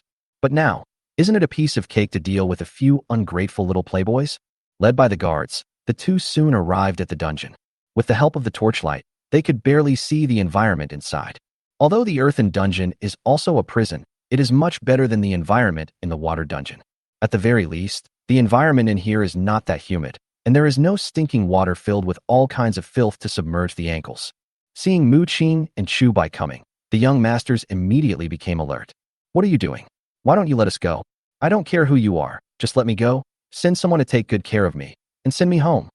Don't you have any sense? Can't you see that I'm such a big man? Hurry up and prepare the wine, food, and women. I am almost exhausted. These young men who used to be so glamorous and handsome now acted like hooligans, scolding Chu Bai and Mu Qing. Chu Bai looked at these people. From their clothes, he could tell that they were from wealthy or noble families. Although their clothes had long been dirty, one could tell at a glance that the material was of high quality. Facing the rebukes from these young masters, Chu Bai looked at them expressionlessly. Tell me about your background. Chu Bai looked around and said directly, tell me who you are from and why were you kidnapped to the mountain? Upon hearing this, the young masters immediately began to introduce themselves. Open your dog eyes. I am the second young master of the Wang family. My father Pan Qingshan. Are you blind? You don't even recognize your Lord Nyo. However, there was nothing good about what these people said when they introduced themselves. In fact, his words were full of arrogance. Hearing what they said, Chu Bai couldn't help but laugh. He looked at everyone sinisterly and asked, then do you know who I am? Chapter 178, the second generation of Ping'an County. The young masters were all stunned and looked at Chu Bai suspiciously. Chu Bai sneered and said, you don't even know who I am. Guess if I kill you, will anyone know? The young masters were suddenly startled, and then they realized that the man in front of them was not a government official and was not someone they could control at will. In fact, they were a little scared because of Chu Bai's words. This guy could even destroy Dalong Mountain. What if he really kills them? You, don't come over here. You don't dare, do you? We are all wealthy people in the city. The young masters who had been so arrogant just now began to tremble. In fact, they had just inquired about Chu Bai's background. Although I didn't know Chu Bai's name, I knew that this was a private guard team. If it was another group of bandits that destroyed Dalongshan, they would definitely not dare to be as arrogant as they were just now. God knows if these bandits will chop me up indiscriminately as soon as they meet me. But at this moment, someone suddenly said, don't listen to him. He doesn't dare to kill us. Chu Bai raised his eyebrows and asked, I have killed so many bandits. How do you know I dare not kill you? The man said, we have been kidnapped for several days. The bandits on the mountain must have sent a message down the mountain. You can't hide such a big thing as destroying Dalong Mountain. When the time comes, our family will know who killed us as soon as they ask. When everyone heard this, it seemed to make sense. They just realized that the man in front of them was not a bandit, but a guard. Such a big thing as the annihilation of Dalongshan cannot be concealed. If he kills them all, their families will definitely come to him for revenge. For a moment, their arrogance that had just been suppressed showed signs of rising again. Chu Bai smiled coldly and said, isn't this simple? If your family members come to me, I can just tell them that you died at the hands of bandits, right? When everyone heard this, it seemed to make sense. Why do bandits kill people? The signs that had just emerged were suppressed again. There was also a hint of fear in their eyes when they looked at Chu Bai. This man even dared to kill bandits, so why didn't he dare to kill them? Seeing this, the man just now said again, don't be fooled by him. Although Dalongshan is a bandit, they have moral principles. Now that the ransom for our family has not been delivered, they have absolutely no reason to kill us. Chu Bai glanced at him and asked, who are you? The man said proudly, my father is Pan Qingshan. Chu Bai frowned. He had never heard of the name Pan Qingshan. Moreover, there is no one with the surname Pan among the 4 wealthy merchants in Ping'an County. But judging from the man's tone, it seemed that Pan Qingshan should also be an important figure. At this time, a member of the escort team suddenly asked, Pan Qingshan, are you Pan Yun, the son of the county magistrate? Pan Yun glanced at the man calmly and nodded. Not bad. I didn't expect you to be more knowledgeable than your master. Chu Bai curled his lips. He has been trying to make money ever since he came here. The only 2 officials he had come into contact with were Magistrate Liu and the ambassador of the taxation department. As for the rest, oh yes, Mu Qing is actually also a court official, but if you think carefully, Mu Qing is not a serious court official. Strictly speaking, he should actually be a noble. If he was still in the army before, he could be considered an official. There are 2 types of officials, civil officials and military officials. Mu Qing used to be a military general. Putting aside his messy thoughts, Chu Bai felt a little funny looking at the son of the county magistrate. The position of county magistrate is the deputy of the county magistrate and an assistant to the county magistrate. In terms of rank, he was naturally much higher than the ambassador of the taxation department he had met before. At the very least, they are serious and have class. Moreover, in name only, he is second only to the county magistrate and slightly higher than the county lieutenant. However, according to the laws of the Dayu dynasty, not every county had a county magistrate. All counties in the Dayu dynasty were divided into three types: upper, middle, and lower. Some powerful counties were similar to the county-level cities in Chu Bai's previous life. Not only does it have a vast territory and a large population, but its economy is also very prosperous. Some of the lower counties, let alone county-level cities, are even similar to the towns and villages in Chu Bai's previous life. Not to mention a 100-mile marquis. At most he was a 40 or 50-mile marquis. Compared with other counties, Ping'an County is relatively better and can barely be called 100 miles. But to put it bluntly, such a county would not normally have a county magistrate. This is similar to the Ming and Qing dynasties in Chu Bai's previous life. However, the Ming dynasty stipulated that there would be no county magistrate in an area less than 20 miles in radius. And among the 1,300 or so counties in the Qing dynasty, there were only more than 300 county magistrates, less than 400. But then again, the fact that Pan Qingshan could serve as the county magistrate in Ping'an County, a small county where the post of county magistrate should not be appointed, was enough to show that he was quite capable. At the very least, there is someone to back you up. It's not Pan Yun's fault. He always talks about his father Pan Qingshan. Otherwise, the second young master of the Wang family would not have only said that he was the second young master of the Wang family, without mentioning his father and so on. The Wang family is one of the 4 largest merchants in Ping'an County. The strength is almost comparable to that of the Liu family. Chu Bai recently planned to modify the loom, and the Wang family happened to be in the cloth business, so the two sides would collide sooner or later. The son of County Magistrate Pan? Chu Bai stared at Pan Yun and asked with a half-smile, "I wonder how many sons there are in the county magistrate's family." Pan Yun stood proudly and said, "Only me." Chu Bai sighed and said, "So if I kill you, then County Magistrate Pan will have no descendants, right?" Pan Yun's face changed, but he still said fiercely, "I don't believe you really dare to kill me." Chu Bai sneered and said, "But I'm more curious. Did those bandits take you up the mountain to ask County Magistrate Pan to do something, or to extort money from him?" Pan Yun didn't know what Chu Bai wanted to do, but he became alert subconsciously. He stared at Chu Bai and asked, "What do you want to do?" Chu Bai laughed and said, "Nothing to do, just asking. Seeing you so nervous, could it be that those bandits are threatening you and forcing your father to do things for them?" Pan Yun hesitated for a moment and said hurriedly, "Don't try to frame my father. They just want to extort money." He was worried that Chu Bai was an official's man and was using this as an opportunity to attack his father. Chu Bai continued, "Really? Then how much ransom will they ask for from County Magistrate Pan? Hundreds of taels or thousands of taels?" Pan Yun swallowed his saliva and snorted, "Don't even think about me telling you." Chu Bai turned around and looked at Mu Qing, saying, "My lord, since the bandits have kidnapped the son of County Magistrate Pan and taken him to the mountain, they must be asking for a ransom. I believe that the salary from the county town will not be enough to satisfy the bandits, right?" Hearing his words, Pan Yun was stunned. "Oh, how!" With a plop, he fell to the ground. Chapter 179. The County Magistrate Goes to the Mountain. As the son of the county magistrate, Pan Yun naturally knew that the most powerful person in Ping'an County was not Magistrate Liu, nor the so-called 4 great merchants. Instead, it was the Marquis of Ping'an County who had made great military achievements in the northern border. Although he had heard that the Marquis of Ping'an County was not highly regarded in the court, but that was not someone he, a mere son of a county magistrate, could afford to offend. Not to mention him, even his father couldn't afford to offend a dignified marquis. Not to mention a marquis like Mu Qing who had just been awarded a title for his meritorious service. Even a fallen earl was not someone they could afford to offend. The county magistrate belongs to the 8th or 7th rank and is considered a top figure in a place like Ping'an County. But to those nobles, it was just like a sesame seed.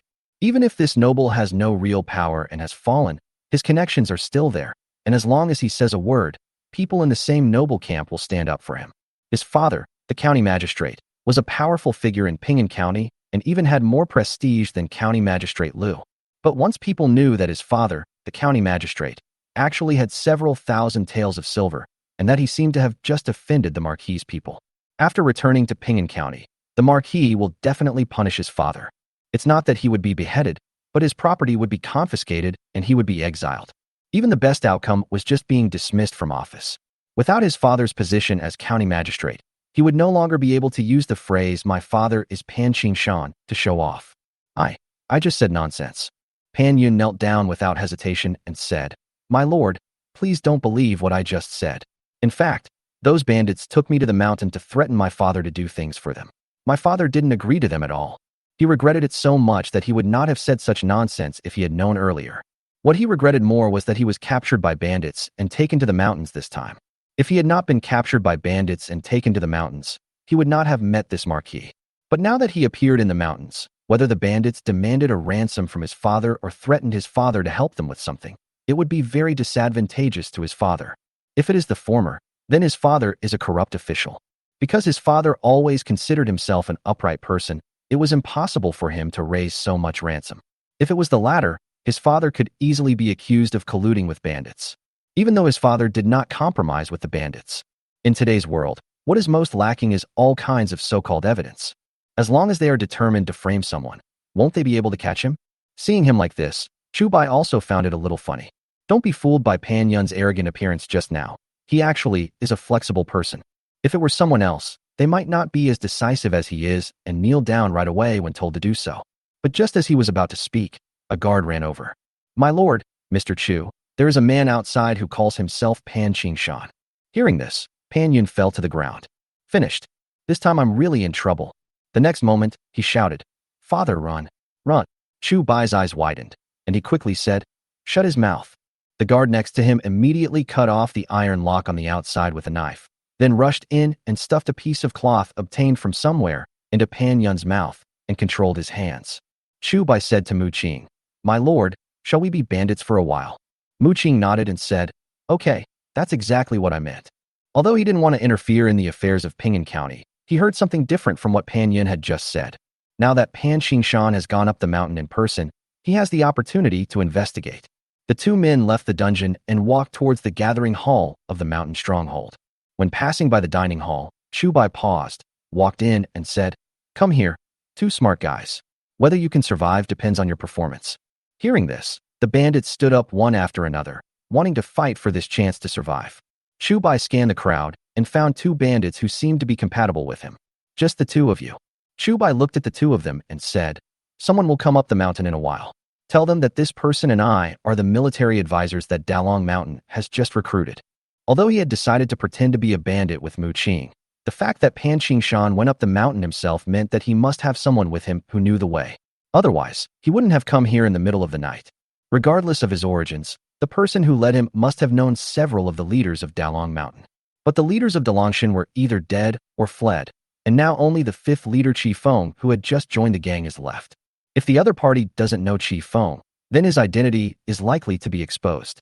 Even if Pan Qingshan realizes that something is wrong, he may not reveal his true intentions. Although he was not interested in Pan Qingshan, since he was in Ping'an County, he would have to deal with the county magistrate sooner or later. The two men took two bandits with them and had Chi Feng brought to the Jui Hall as well. Then, Pan Qingshan was let in. Pan Qingshan was accompanied by a man dressed as a servant. Fortunately, Mu Qing's guards had the habit of cleaning up the battlefield, and the bodies of the bandits who died in the stronghold and the yard were carried aside, so the two men did not notice anything unusual. As for the fact that the yard was too quiet, they didn't take it seriously. It's the middle of the night now, and everyone is asleep. Who would still be having fun at this time of the day? Didn't you see that there were several fewer bandits guarding their door than before? I don't know where he's hiding to be lazy. After a while, Pan Qingshan and the servant entered the gathering hall together. After entering the Ji Hall, the servant was stunned to see that there were only the fifth master Chi Feng and two strangers inside. Fifth master, why are you here alone? This servant was the one who brought Wu Sihai here yesterday. Although the Lu family had long been in collusion with the bandits of Dalong Mountain, in order to keep it secret, not many people knew how to get to Dalong Mountain. Pan Qingshan found the Lu family, and the Lu family sent this servant over. Moreover, in order to prevent the route to Dalong Mountain from being leaked, only Pan Qingshan was allowed to follow. Seeing that the servant knew Chi Feng, Chu Bai breathed a sigh of relief. He was afraid that the visitor didn't know Chi Feng, and he would have to argue again, which would increase the other party's suspicion. Chi Feng said unhappily, didn't you say that the man from Wujiazwang only had about 20 ordinary villagers as guards? The servant was stunned for a moment and said, isn't that so? How can a country bumpkin like him have any decent guards? Fuck you, old-fashioned guy. Chi Feng immediately rebuked. Do you know that you almost killed us? The servant looked at Chi Feng in confusion and asked in surprise, Fifth Master, what is going on? Chi Feng pointed at the wounds on his body and said, would you like to guess how I got these injuries? Chapter 180, County Magistrate Pan's ambition. The servant was also a little surprised when he heard Chi Feng's words. Only now did he notice that Chi Feng's face was pale, as if he had just been seriously injured. Fifth Master, how did you get injured so badly?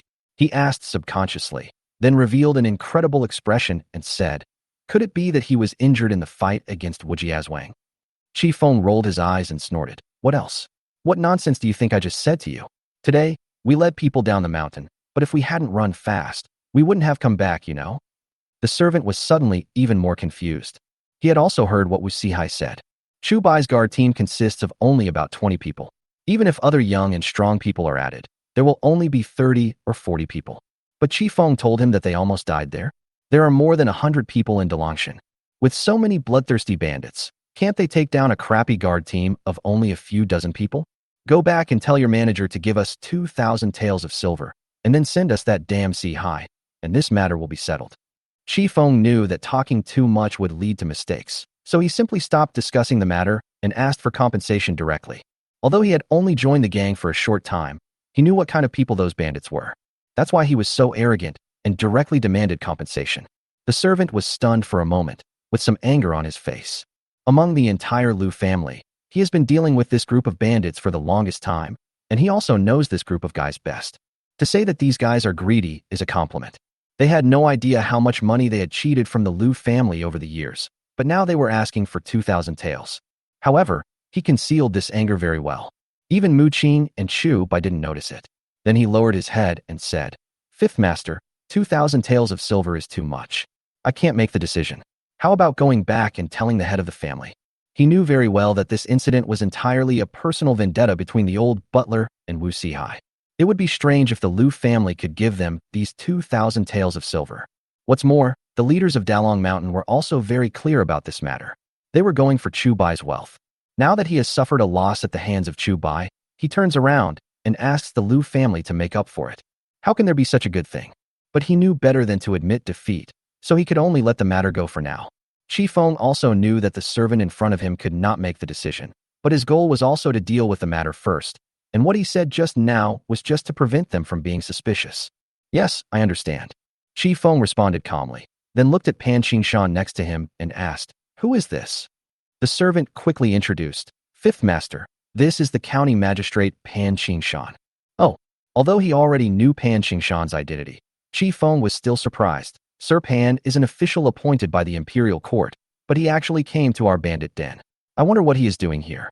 Pan Qingshan did not show off his status as an official and quickly bowed and said, My son was captured by your camp a few days ago. I am here to pay the ransom to your camp. Ever since he learned that Pan Yun was captured by Dalangshan, Pan Qingshan has not had a good sleep in the past few days. Of course he had the money, but he also knew the character of those bandits and was worried that even after he paid the ransom, his beloved son would still be killed by the bandits. After some inquiries, he learned that the Liu family had a relationship with Dalong Mountain, so he went to the Liu family and climbed the mountain overnight. Although Chi Feng has not done anything for Dalangshan yet, he also knows the rules of Dalangshan. Okay, now that the ransom has arrived, we'll release him immediately. Chi Feng waved his hand, and two minions who came to cooperate with the acting immediately went over to collect the ransom. Pan Qingshan secretly thought that the fifth boss was even more pompous than him, but thinking that the other party seemed to be seriously injured and he still needed his help, he took out the silver bill in his arms and handed it to the minion, who then passed it to Chi Feng. Chi Feng checked it and handed it back to Mu Qing. Then he continued to ask, Paying the ransom is such a small matter. I'm afraid it's not worth it for the county magistrate to go up the mountain in person. Does the county magistrate have other things to do? Pan Qingshan was not in a hurry, but said, Since the ransom has been paid, can your village release the people? Chi Feng chuckled and said, Don't worry, tell me what else you want first, and I'll solve it together and then let you go. Pan Qingshan hesitated for a moment and asked, I wonder if I can meet the chief of your village. Chi Feng narrowed his eyes and thought to himself that this guy really had other things to do. Moreover, it even needs to be discussed with the boss, which is obviously not a trivial matter. Chi Feng immediately said, Brother was seriously injured. We just captured a doctor to treat his injuries. He is currently being treated. It is inconvenient to disturb him. It is the same if you tell me what you have to say. Pan Qingshan was stunned for a moment, then asked tentatively, Is the second in command here? On his way here, he heard the servants talk about the several leaders of Dalong Mountain. He knew that Chi Feng, the fifth leader, had only arrived recently, and his words might not be trustworthy. Moreover, what he wanted to discuss was a big matter, and a mere fifth boss could not make the decision. Chi Feng said expressionlessly, "My second brother is dead." Pan Qingshan was stunned again, and then asked, "Then the three?" Before he could finish his words, he realized something was wrong. It seems that the reason why Dalangshan was willing to attack Wujiazwang was not only because they coveted Chu Bai's wealth, but also because they wanted to avenge the third in command. He quickly changed the question and asked, "Is the fourth master here?" Chi Feng picked up the bowl and took a sip of wine, then said, "Fourth brother is dead too." Hearing this, Pan Qingshan and the servants all widened their eyes. They finally understood where Chi Feng's anger came from at the beginning. So a small village like Wujiazwang actually caused the loss of three of their leaders? If it were them, they would definitely be angry too. Now think about the 2,000 taels of silver that Chi Feng just proposed. It doesn't seem so excessive? Pan Qingshan hesitated for a moment. Now that there were only 2 leaders left in Dalong Mountain, it seemed that there was nothing wrong with talking to the 5th leader. Anyway, the 3 leaders before him are all dead, and except for the eldest boss, he is the boss of the entire village. What's more, according to what he said just now, the boss was seriously injured and it was doubtful whether he could survive. "May I express my condolences, 5th master?" Pan Qingshan hurriedly consoled him, and then said, "Actually, the main reason I came up the mountain this time was to cooperate with your village." Chi Feng raised his eyelids and said impatiently, "What kind of cooperation? Is this another cooperation that will send us to our deaths?" Pan Qingshan waved his hands hastily and said, "No, no, no. This time is different. I want to ask the brothers in your village to help me kill someone." Chi Feng was stunned for a moment and subconsciously looked at Chu Bai and Mu Qing behind him. Chu Bai asked, "Master Pan, who are you going to kill?" In fact, he already had a vague guess in his mind. Chapter 181, Clichés. Pan Qingshan glanced at Chu Bai, somewhat puzzled. Seeing this, Chi Feng hurriedly said, "Master Pan, please speak frankly. These 2 are the military advisors that our eldest brother just invited to the mountain." Pan Qingshan continued to ask, "Military advisor? May I ask if the 5th master can trust these 2 people?" What he was about to say concerned not only his future, but also his official position. It didn't matter if someone heard what he just said, but if someone knew who he was going to kill, he would probably get into big trouble. Chi Feng smiled and said, "Since these 2 have been invited to the mountain by my elder brother, they can be trusted. If Lord Pan does not trust me, you can just leave and pretend that I and the military advisor have never heard of this." Pan Qingshan knew that Chi Feng was angry, so he quickly apologized with a smile. No, since the 5th master said that he can be trusted, then I will just speak my mind." He was secretly resentful in his heart. After all, he was an 8th-rank county magistrate, but now he had to apologize to a bandit leader.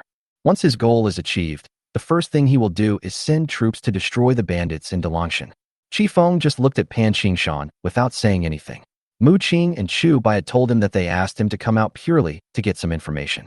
No matter what Pan Qingshan said, he would just deal with it casually.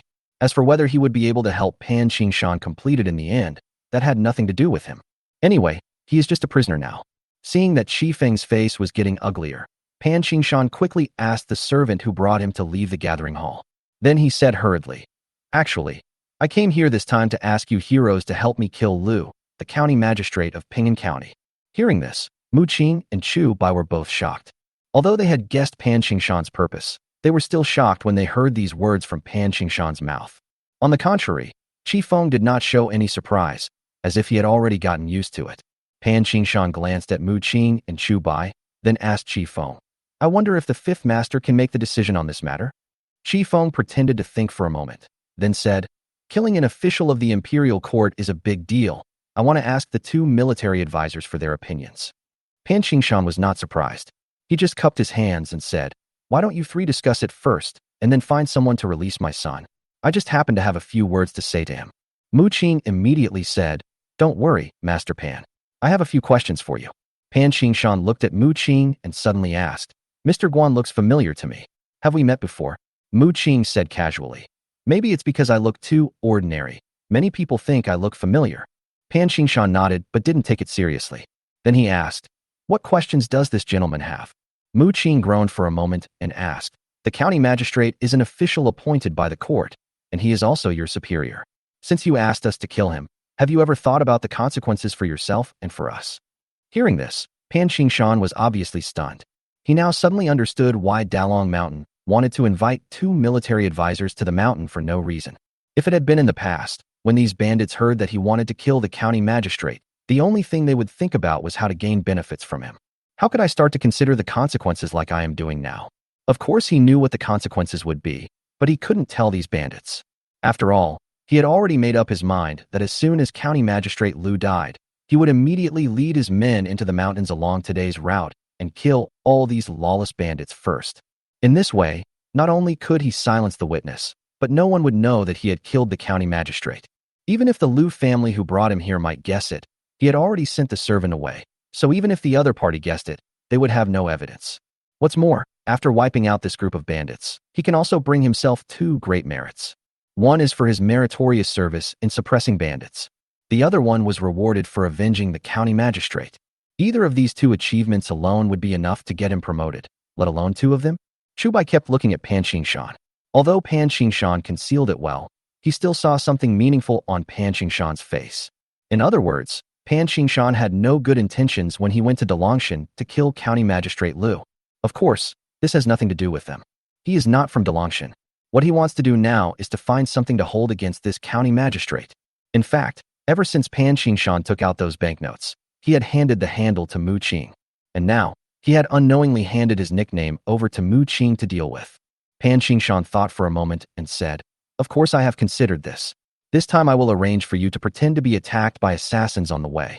That way, even if someone investigates, they will only find out about the assassins and will not suspect you." "I see." Mu Qing nodded and asked, "But killing an official of the imperial court is a big deal. I wonder how much money Lord Pan is prepared to pay." Pan Qingshan did not respond formally, but asked, "How much silver does your camp want?" Mu Qing thought for a moment and said, "Killing an official of the imperial court should cost at least 5,000 taels of silver, right? In fact, it wouldn't cost so much money to kill a small 7th-rank official. If you find a professional killer, this price is enough to kill a 4th-rank prefect or governor." The reason why Mu Qing offered such a high price was that he wanted to ask for an exorbitant price, but also wanted to test Pan Qingshan. Just now, in order to redeem Pan Yun, Pan Qingshan had paid a ransom of 1,002 taels of silver. If he could still come up with another 5,000 taels of silver, how much money had he embezzled over the years? Moreover, he was just the magistrate of a rural county. It was no exaggeration to say that he was a small official with great corruption. Pan Qingshan pretended to think for a moment, then asked, 5,000 taels is too high. How about 2,000 taels? Chi Feng glanced at Mu Qing subconsciously. Pan Qingshan noticed this scene and frowned slightly, feeling something was wrong. Chi Feng is obviously the 5th in command. Why does he always look back at those 2 military advisors? No matter how capable these 2 military advisors are, they have just arrived at the mountain. It is not necessary to ask them everything, right? Mu Qing did not respond to Chi Feng, but directly said to Pan Qingshan, 2,000 taels is too little. If Lord Pan can give the money now, I will make a decision for the 2 heads. How about 3,000 taels? This time, Pan Qingshan did not answer in a hurry. Instead, he frowned and said, "No. Who are you? I must have seen you before." Mu Qing sneered in his heart. Pan Qingshan had indeed seen him. That was when he had just been conferred the title of Marquis of Ping'an County and came here for the first time. At that time, County Magistrate Liu led all the officials of Ping'an County, big and small, to welcome him from afar. But he did not get off the carriage. He just lifted the curtain, looked at the man, and left. That's why Pan Qingshan felt that he looked familiar, but couldn't remember who he was. Chapter 182 Pan Qingshan's Backer. But even though he looks familiar, Mu Qing would never reveal his identity so easily. He wanted to get more information from Pan Qingshan. Since the adults have seen it, I won't hide it anymore. Mu Qing pretended to be disappointed and said, "In fact, I met you once before. At that time, I went to the county government to discuss taxation but failed. As a result, I was beaten out by the envoy of the tax department. Fortunately, you said something for me, so I was not beaten to death. So that's how it is." Although Pan Qingshan was still suspicious, he nodded.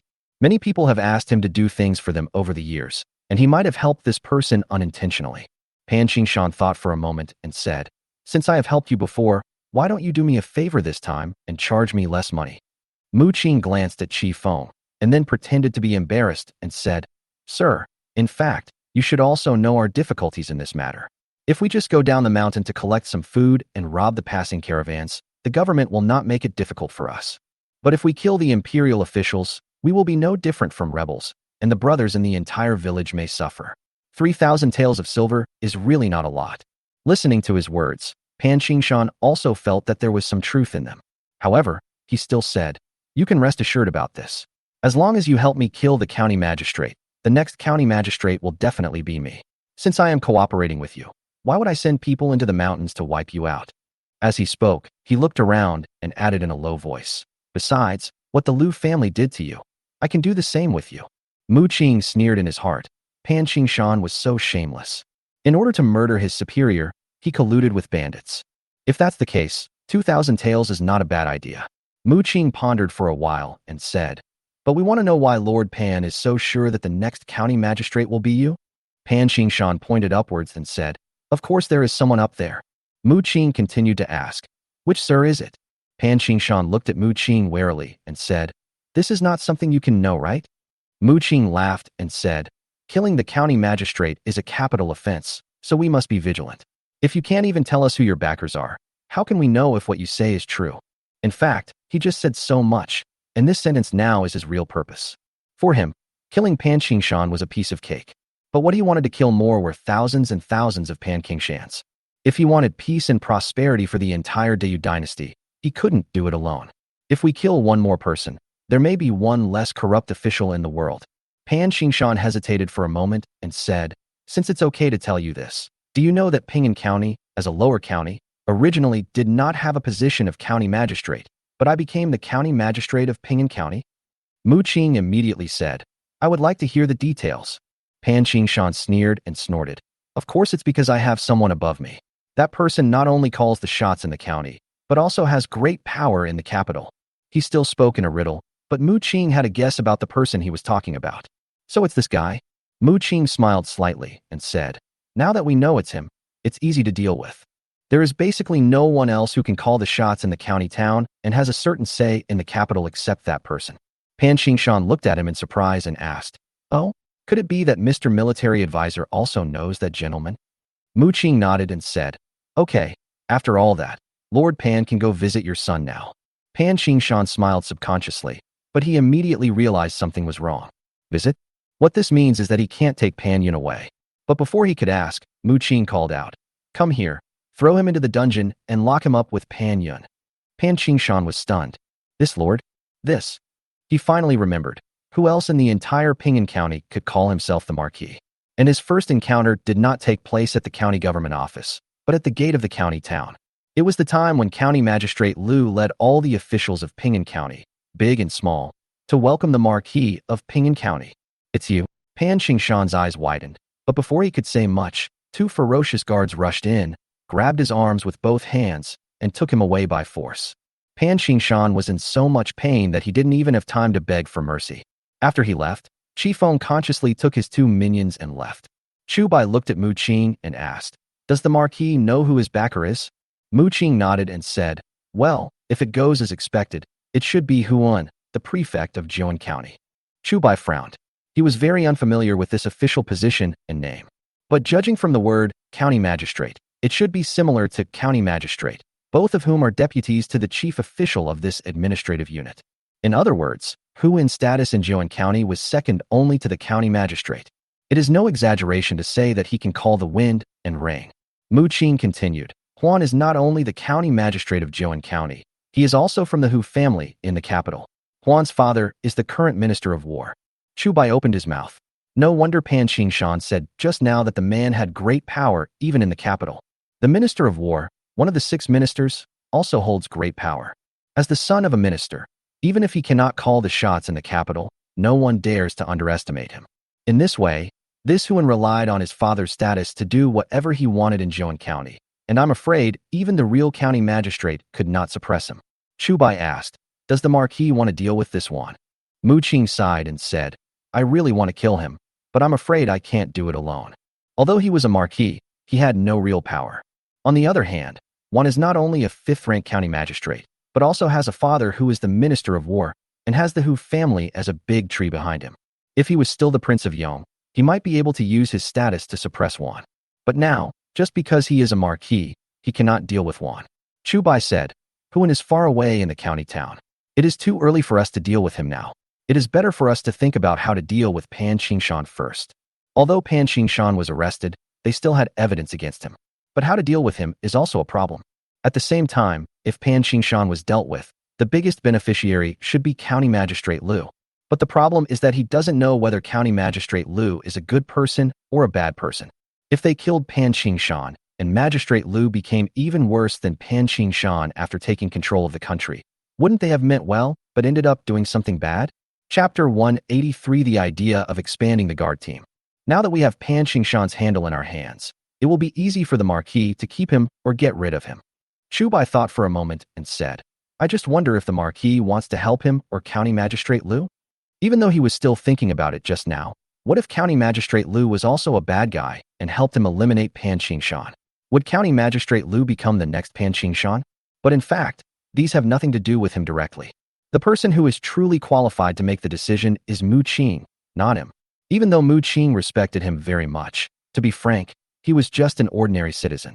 In fact, if Mu Qing had not suddenly visited Wujiazwang with his guards, he might have been killed by the bandits from Dalong Mountain. Therefore, he could only give Mu Qing advice, and the final decision would depend on Mu Qing. Mu Qing glanced at Chu Bai and asked, Mr. Chu, are you testing me? Chu Bai was stunned. Test? He is a commoner testing a marquis? He pulled the corner of his mouth and said, My lord, please stop joking. Mu Qing shook his head and said, I am not joking, I am telling the truth. Chu Bai looked at Mu Qing in surprise, feeling even more confused. Mu Qing said, To be honest, from the first day I met you, I knew you were a great talent, but I just didn't want to show it. Chu Bai was suddenly even more surprised. He didn't expect Mu Qing to think of him this way. He immediately shook his head and said, My lord, you are too kind. I am just a small businessman who can only make a little money. Mu Qing chuckled and said, When a small businessman faces a marquis like me, he can't be as relaxed as you, sir, and he won't lead people to attack a bandit den like Dalong Mountain overnight. Chu Bai touched his head awkwardly. He knew it was inappropriate for him to explain more at this moment. Otherwise, it will only make things worse. Well, the more he explained, the more Mu Qing felt that he was truly a great sage of the time. Seeing that Chu Bai did not explain, Mu Qing thought that Chu Bai had admitted the real reason why he lived in seclusion in Wujiazwang. Then, he put on an attitude of humbly asking for advice and said, Mr. Chu, what do you think I should do? Seeing him like this, Chu Bai no longer concealed his thoughts. Pan Qingshan is definitely a corrupt official, that's for sure, and he also wants to kill his superiors. According to the law, he should die 10,000 times. Chu Bai first confirmed that Pan Qingshan was a corrupt official, and then said, But the question now is County Magistrate Liu necessarily a good person or a good official? Mu Qing knew what Chu Bai was referring to. It was simply that if County Magistrate Liu was also a corrupt official, then killing Pan Qingshan would also be equivalent to helping a corrupt official. Although they achieved the justice in their hearts, it may not be a good thing for the people of Pingan County. He thought for a moment and said, I know this person, County Magistrate Liu. Chu Bai was stunned for a moment and looked at him in confusion. Mu Qing continued, County Magistrate Liu is not a new official, but was demoted here. He used to be an official in the capital. Although his position was not high, I have dealt with him several times and know what kind of person he is. Chu Bai then realized that County Magistrate Liu had once been an official in Beijing. No wonder Mu Qing knew County Magistrate Liu. Chu Bai smiled and said, When the Marquis was in Beijing, he was also very busy. Since County Magistrate Liu is acquainted with the Marquis, I'm afraid he is not an ordinary person. Mu Qing laughed and said, Your Majesty is the one who is busy with affairs of state. I know County Magistrate Liu because he once worked in the Dali Temple. I have dealt with him several times because of Marshal Jin's affairs. Thinking of General Jin, Chu Bai couldn't help but sigh, and then asked, Then according to the Marquis, can this County Magistrate Liu be considered a good official? Mu Qing thought for a moment and said, If the current Magistrate Liu is still the same as before, then he can indeed be called a good official. Chu Bai also recalled the memories of his previous life. County Magistrate Liu has been in Pingan County for some time, but he has never heard of him doing anything against the law. Even the people of Pingan County gave Magistrate Liu a nickname, the clay figurine of the county magistrate. What this means is that County Magistrate Liu is like a clay figurine, a decoration at best, and has no right to be the boss of Pingan County. From this we can see that County Magistrate Liu did not do anything bad during his time in Pingan County. At least, not in name only. Although this made Chu Bai somewhat doubtful of Magistrate Liu's ability, The fact that Magistrate Liu had served as an official in the capital and even Mu Qing had dealt with him was enough to prove that he was indeed capable.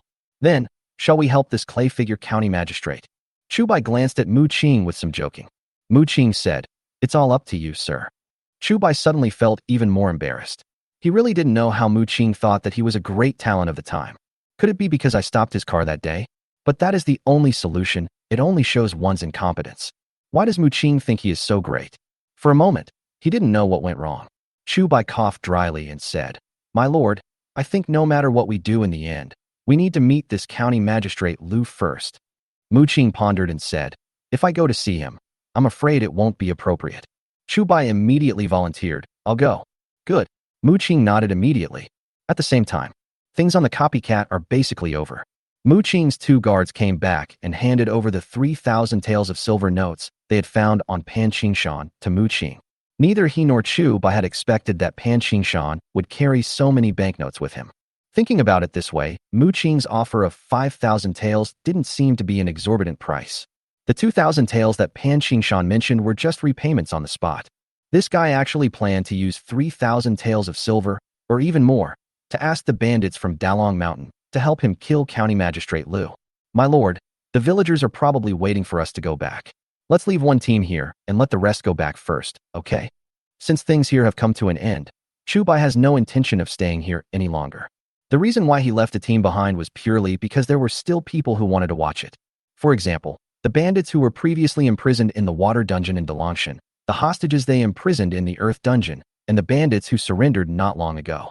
And then there are those women. Anyway, the bandits and hostages have been controlled, and the women are unable to move, so it will be enough to leave only one team.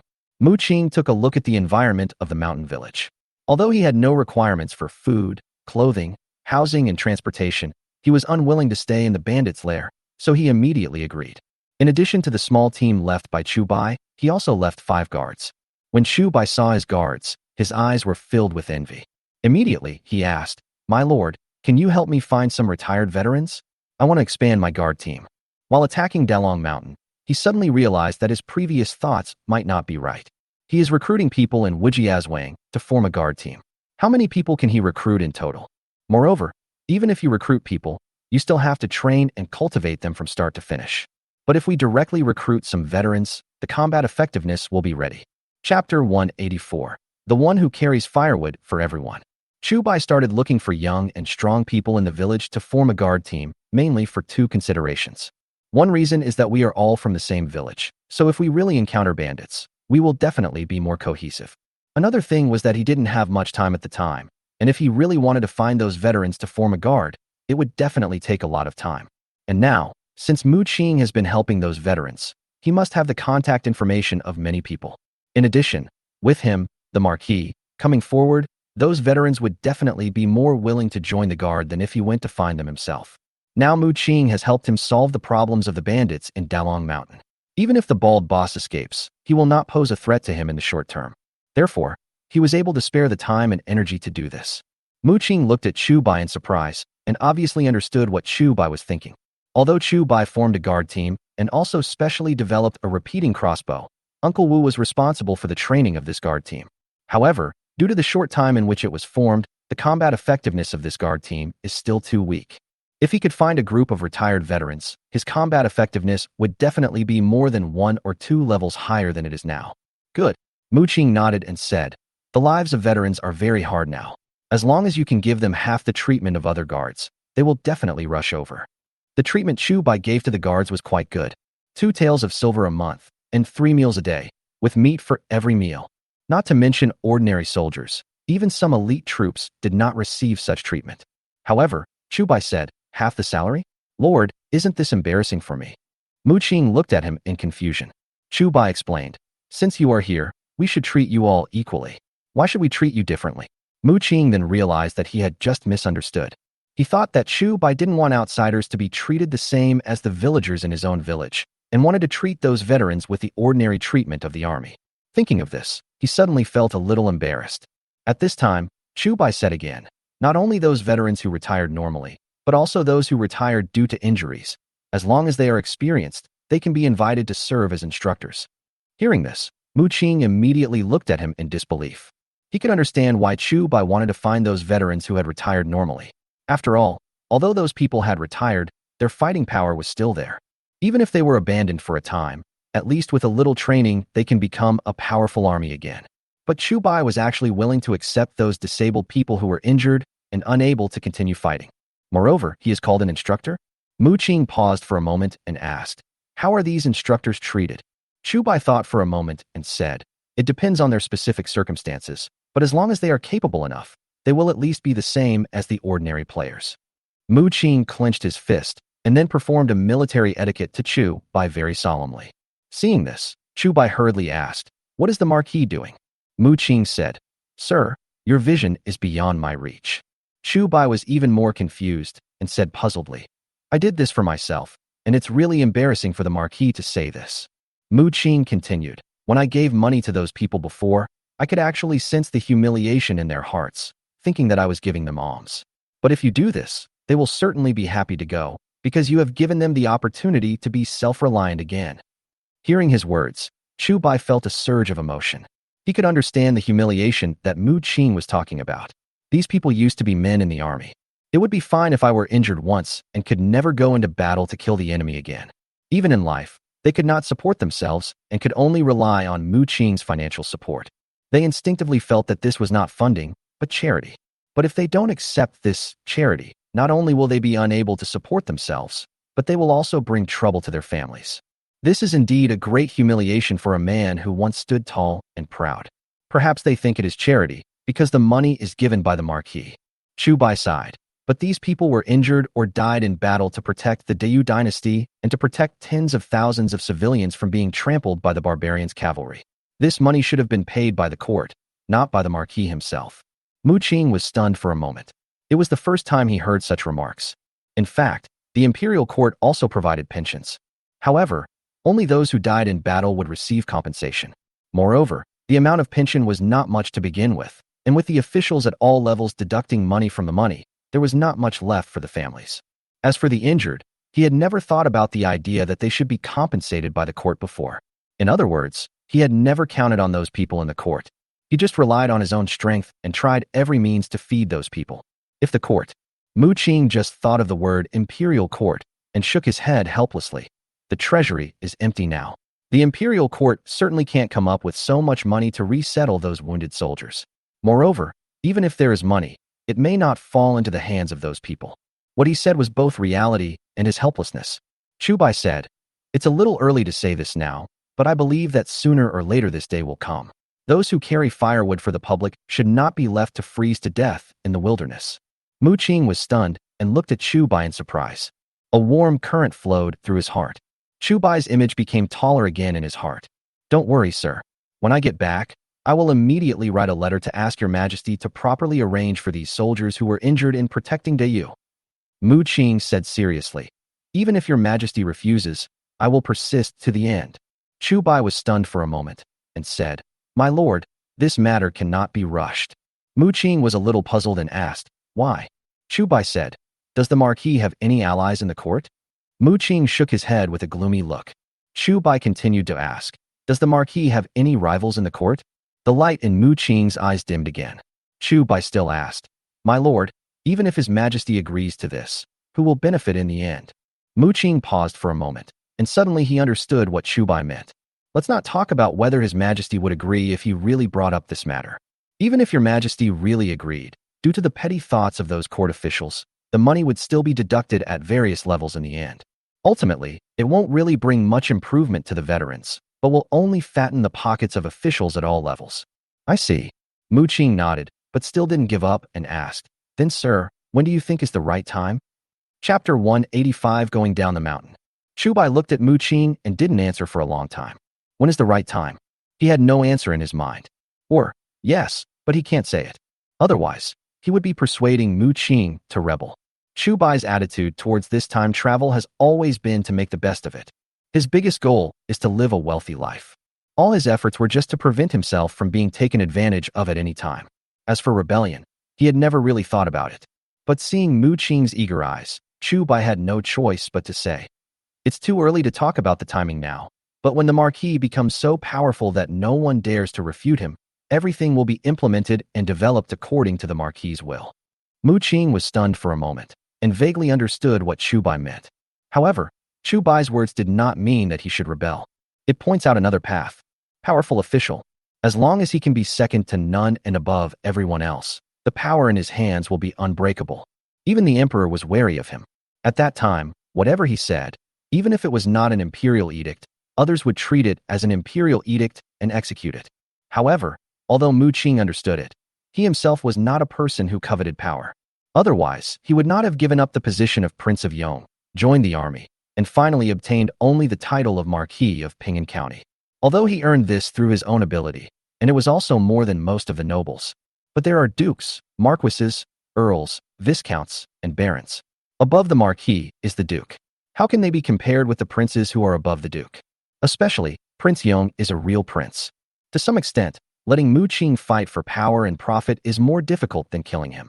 Chu Bai looked at Mu Qing and said, I know that the marquis is not interested in power, but passion alone is not enough for some things. He couldn't say too much to Mu Qing, otherwise it would be considered as inciting Mu Qing to rebel. Some things, just click on them. I see.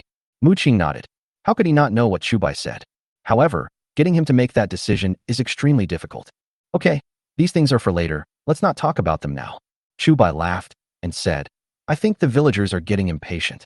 Why don't we go down the mountain first? Mu Qing did not act immediately, but asked, if the person I found for Mr. Chu comes, how will Mr. Chu arrange for him to stay? Chu Bai was stunned for a moment and instantly understood what Mu Qing meant. This is easy. After the bricks are fired in the kiln in the next 2 days, I will let them build a row of houses first. Chu Bai didn't even think about it and said directly, at that time, those people can not only come by themselves, but they can also bring their families with them. Mu Qing looked at Chu Bai in surprise. He just wanted to ask about those people's accommodation problem, but he didn't expect Chu Bai to solve it so easily. Okay then. Mu Qing nodded and said, after we get down the mountain, I will immediately arrange for people to look for those people and try to find more for you, sir. That couldn't be better. Chu Bai bowed and thanked him seriously. When Chu Bai and Mu Qing led their people back to Wujiazwang, it was already dawn. However, after entering the village, he found that many villagers were still awake and gathered at the entrance of the village waiting for them. Although the guard team has been established for quite a long time, this is the first time they have fought against others, and the ones they are fighting are the notorious Dalangshan bandits. Therefore, everyone who has a guard at home is extremely nervous. Even those who did not have guards at home were worried that the bandits would attack again in the middle of the night. However, because the bodies of the bandits brought by the second-in-command, One-Eyed Dragon, had not yet been dealt with, they did not dare to go too far and could only guard the entrance of the village. Watching someone coming back from afar, the villagers all stretched their necks, all sleepiness gone. I'm back. Is he one of ours? It's a bit dark, I can't see clearly. Look at that horse, it's our man. Seeing Chu Bai and Mu Qing in the shadows, the villagers of Wujiazwang became excited. As long as you're back. It's good to be back. However, when they saw the guards following Chu Bai, many people's faces changed. Chu Bai, why hasn't my boy come back? Old Third, where is your nephew? Those who did not see their relatives went to Chu Bai and Wu Laosan to ask. Chu Bai immediately explained, don't worry, uncles and aunts, everyone in our guard team is fine. There are some things in the Dalangshan stronghold that cannot be brought back, so I asked them to guard there. After hearing this, those people immediately felt relieved. Although I'm still a little worried, I'm not that worried anymore. What is there in that broken village that needs to be watched? I'm not that worried anymore, and some people just complain subconsciously. Chu Bai chuckled and said, nothing special, just some bandits. No one spoke now. Chu Bai raised his head and looked forward. Lin Xianer, Li Han and Su Qing were also in the crowd, but they did not squeeze to the front. Chu Bai smiled slightly and walked through the crowd to the 3 women. Didn't I tell you to go to bed early? Why are you still waiting here? Chu Bai glanced at the people beside him and said, it's fine if you don't want to sleep, but why did you bring Xiao Jinzi with you? Next to Su Qing, Su Jin was already extremely sleepy and was almost falling asleep while standing. Lin Xianer said, this is the first time my husband has gone out to fight. The sisters are naturally worried and want to see him return safely as soon as possible. That's fine. Chu Bai nodded, then looked to the side and said, if there's nothing else, just go away. If there's anything else, we can talk about it tomorrow. Having said that, he took the 3 girls home. Seeing him surrounded by women, Mu Qing's eyes were slightly envious. Brother Qing, what's with that look in your eyes? Ning Zhilan came over and asked meaningfully. Mu Qing glanced at her and asked, "It's so late. Why haven't you rested yet?" Ning Zhilan said, "How can I dare to sleep if Brother Qing doesn't come back?" Mu Qing curled the corner of his mouth. He suspected that Ning Zhilan was not waiting for him at all, but he had no evidence. "Now that we're all back, let's go and rest first." Mu Qing yawned. He was also very sleepy. Although life was not as hard as in the army, he was unable to hold on due to the different environment. But Ning Zhilan stopped him and refused to let him sleep. Instead, she asked him to explain clearly what he had done in the mountain village today. Facing Ning Zhilan, Princess Huyang, he, the Marquis, is really not up to the task. Therefore, he could only drag his tired body to tell Ning Zhilan what he saw and heard today in the Dalangshan village. On the other side, as soon as Chu Bai returned home, Lin Xiener and the other two girls considerately poured him a basin of hot water and helped him wash up and rest. Chapter 186, Entering the City. As he had been running all night, Chu Bai fell asleep soon. But he didn't sleep too long this time and got out of bed at noon.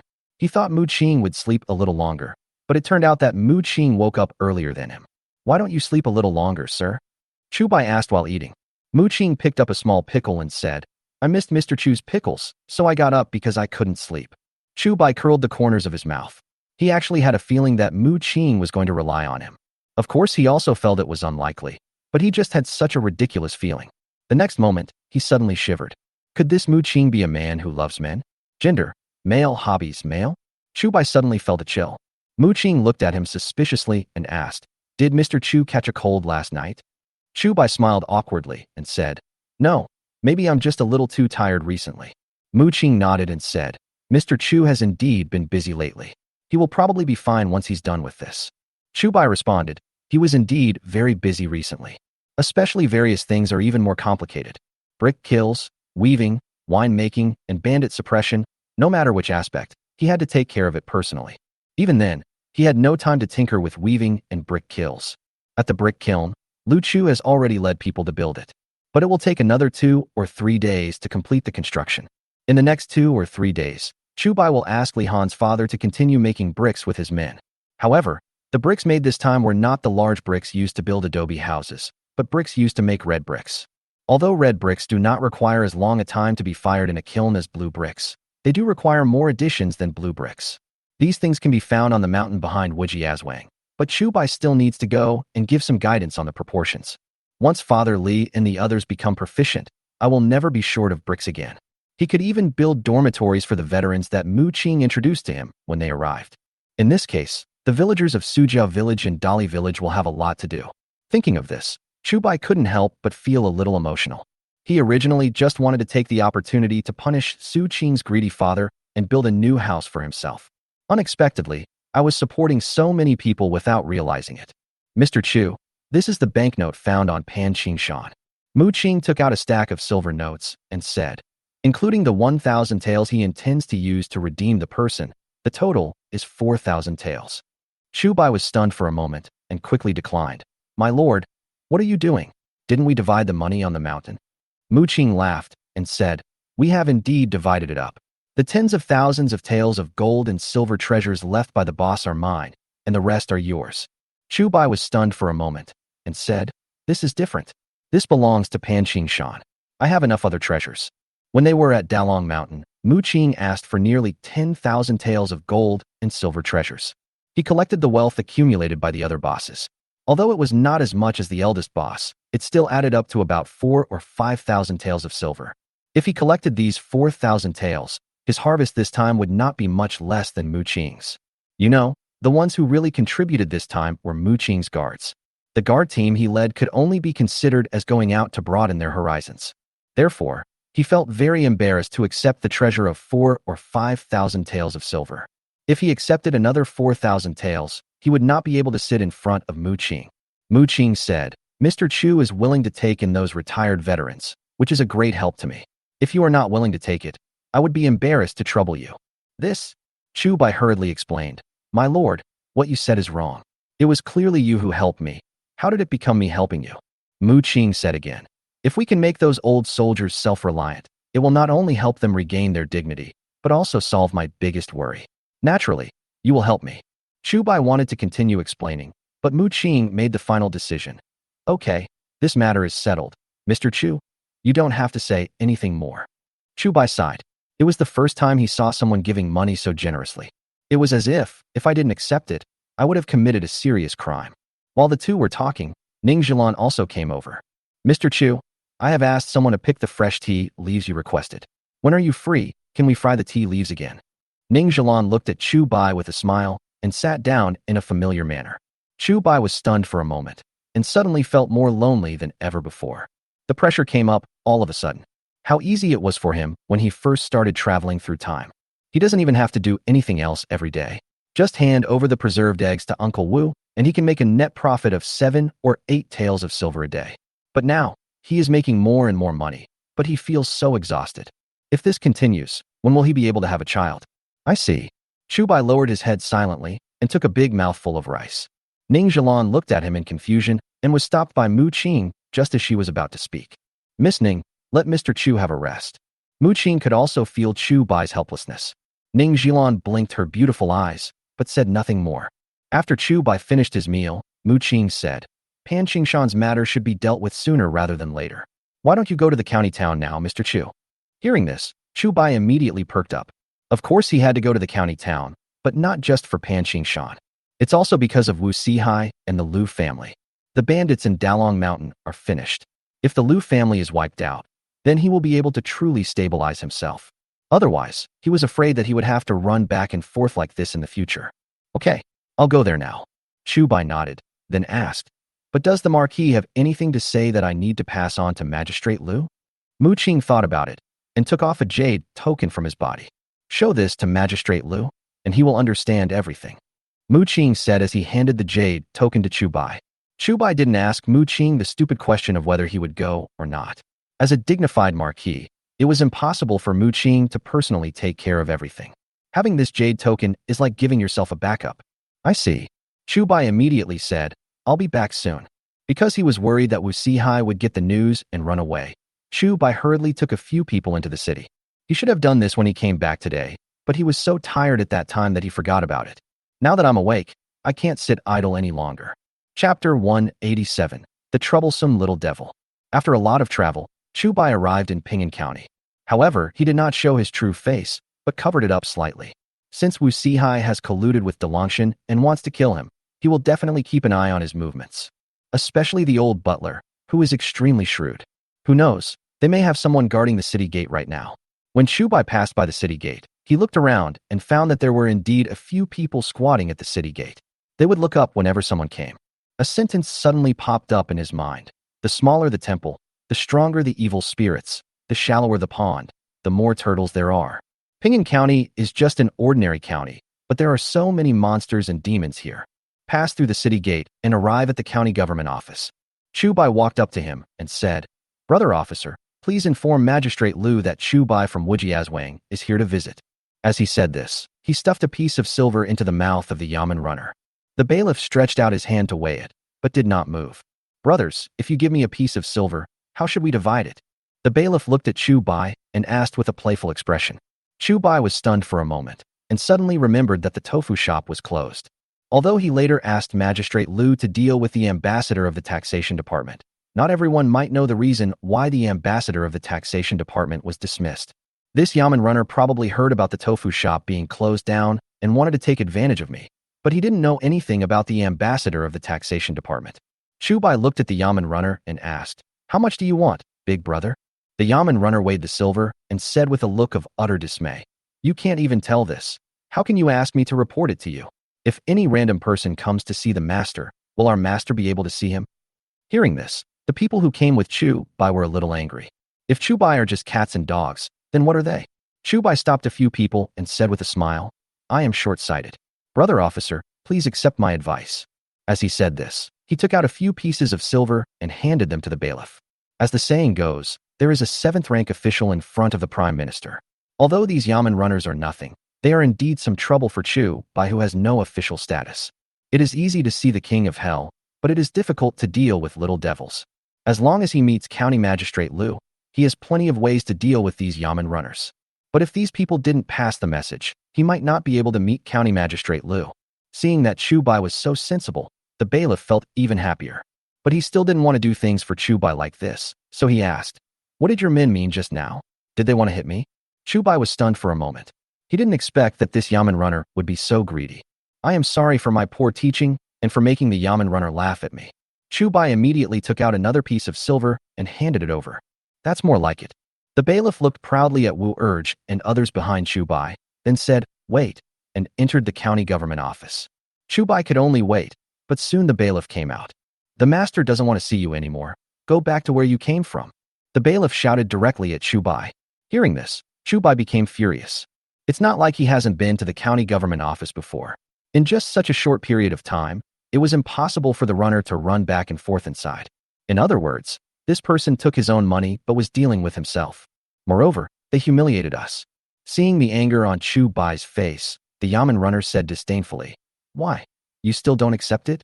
If you don't accept it, you hit me? Come on. I'm standing right here. Let's see if you dare. Chu Bai snorted coldly. Did you say that? The bailiff said, I said, what's wrong? Do you dare to hit me? Chu Bai said without a word, second brother, beat him up. Upon hearing this, Brother Wu immediately threw a punch. He had tolerated this Yamen runner for a long time. If Chu Bai hadn't been suppressing him, he would have smashed the runner's head to pieces. Bang! The bailiff was caught off guard and was knocked to the ground by Wu Urge's punch. He looked at Wu Urge in surprise and angrily cursed. You little jerk, you really dare to hit me? Wu Urge snorted. I'm going to hit you. As he said that, he threw another punch. The bailiff screamed in pain. Several Yamen runners who were guarding nearby immediately went up to help, and the other people brought by Chu Bai also wanted to go up to stop them. But Chu Bai said, don't worry about them. Go and beat the drum. After a few people hesitated for a moment, one of them immediately went to beat the drum to protest. The other few people looked at Wu Urge nervously. As long as Wu Urge was unable to do it, they would go up to support him. However, those Yamen runners were no match for Wu Urge. Wu Urge let go of the first Yamen runner he knocked down, then stood up and knocked the other Yamen runners to the ground with 3 punches and 2 kicks. Then he rode on the runner who attacked him the first time and started beating him with punches. Seeing that someone was about to die, Chu Bai stopped them and said, second brother, that's enough. Although Wu Urge was furious, he did not lose his mind. Upon hearing this, he immediately let go of the Yamen runner who was breathing in less than breathing out. The other Yamen runners wanted to take the opportunity to catch Wu Urge, but Wu Urge glared at them, and they all stood still and dared not move. Before yesterday, although Brother Wu knew some martial arts, his aura was not strong.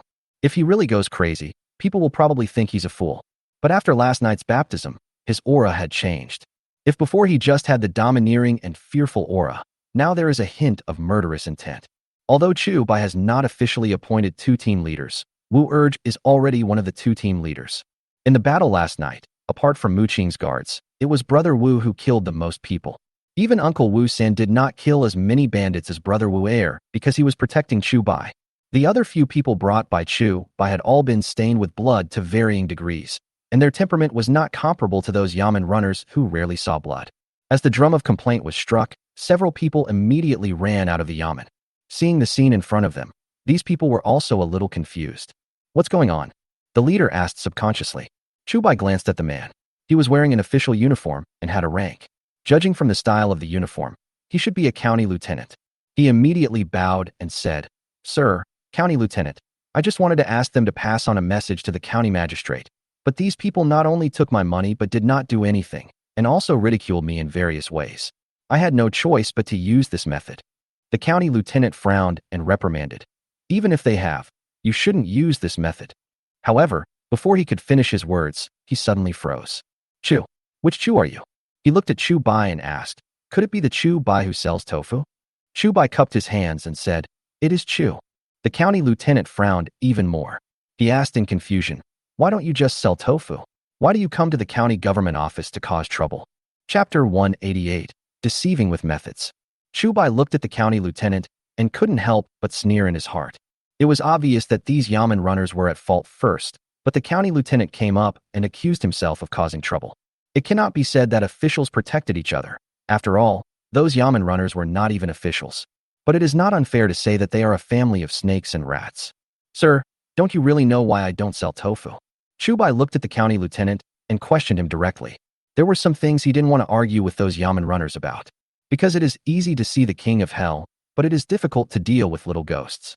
But this county lieutenant is obviously not a little devil. If the county magistrate is the king of hell, then this county lieutenant is a judge. In other words, this county lieutenant is reasonable. Those Yamen runners don't care whether you are reasonable or not. They only look at your power and status. To put it more clearly, a gentleman can be deceived by tricks, but a villain cannot. The county lieutenant is not a gentleman, but he has to maintain his reputation. And those Yamen runners don't care about face or dignity. Therefore, although the county lieutenant was more powerful than the Yamen runner, Chu Bai could just give him the cold shoulder. But then again, he could order Wu Urge to beat up those Yamen runners. But he couldn't order Wu Urge to beat up the county lieutenant as well. Or it is because the county lieutenant is an official and he has to maintain his reputation. If I really beat him and made him lose face, he would definitely find ways to take revenge on me in the future.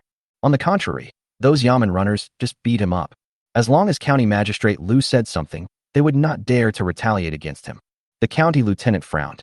In fact, Chu Bai had really wronged him. He really didn't know why Chu Bai didn't sell tofu. Chu Bai was too lazy to explain and said directly, "Keep beating the drum until the master comes out." The county lieutenant immediately wanted to instruct the Yamen runners to stop them, but they were all knocked down by Wu Urge, and now no one dared to move.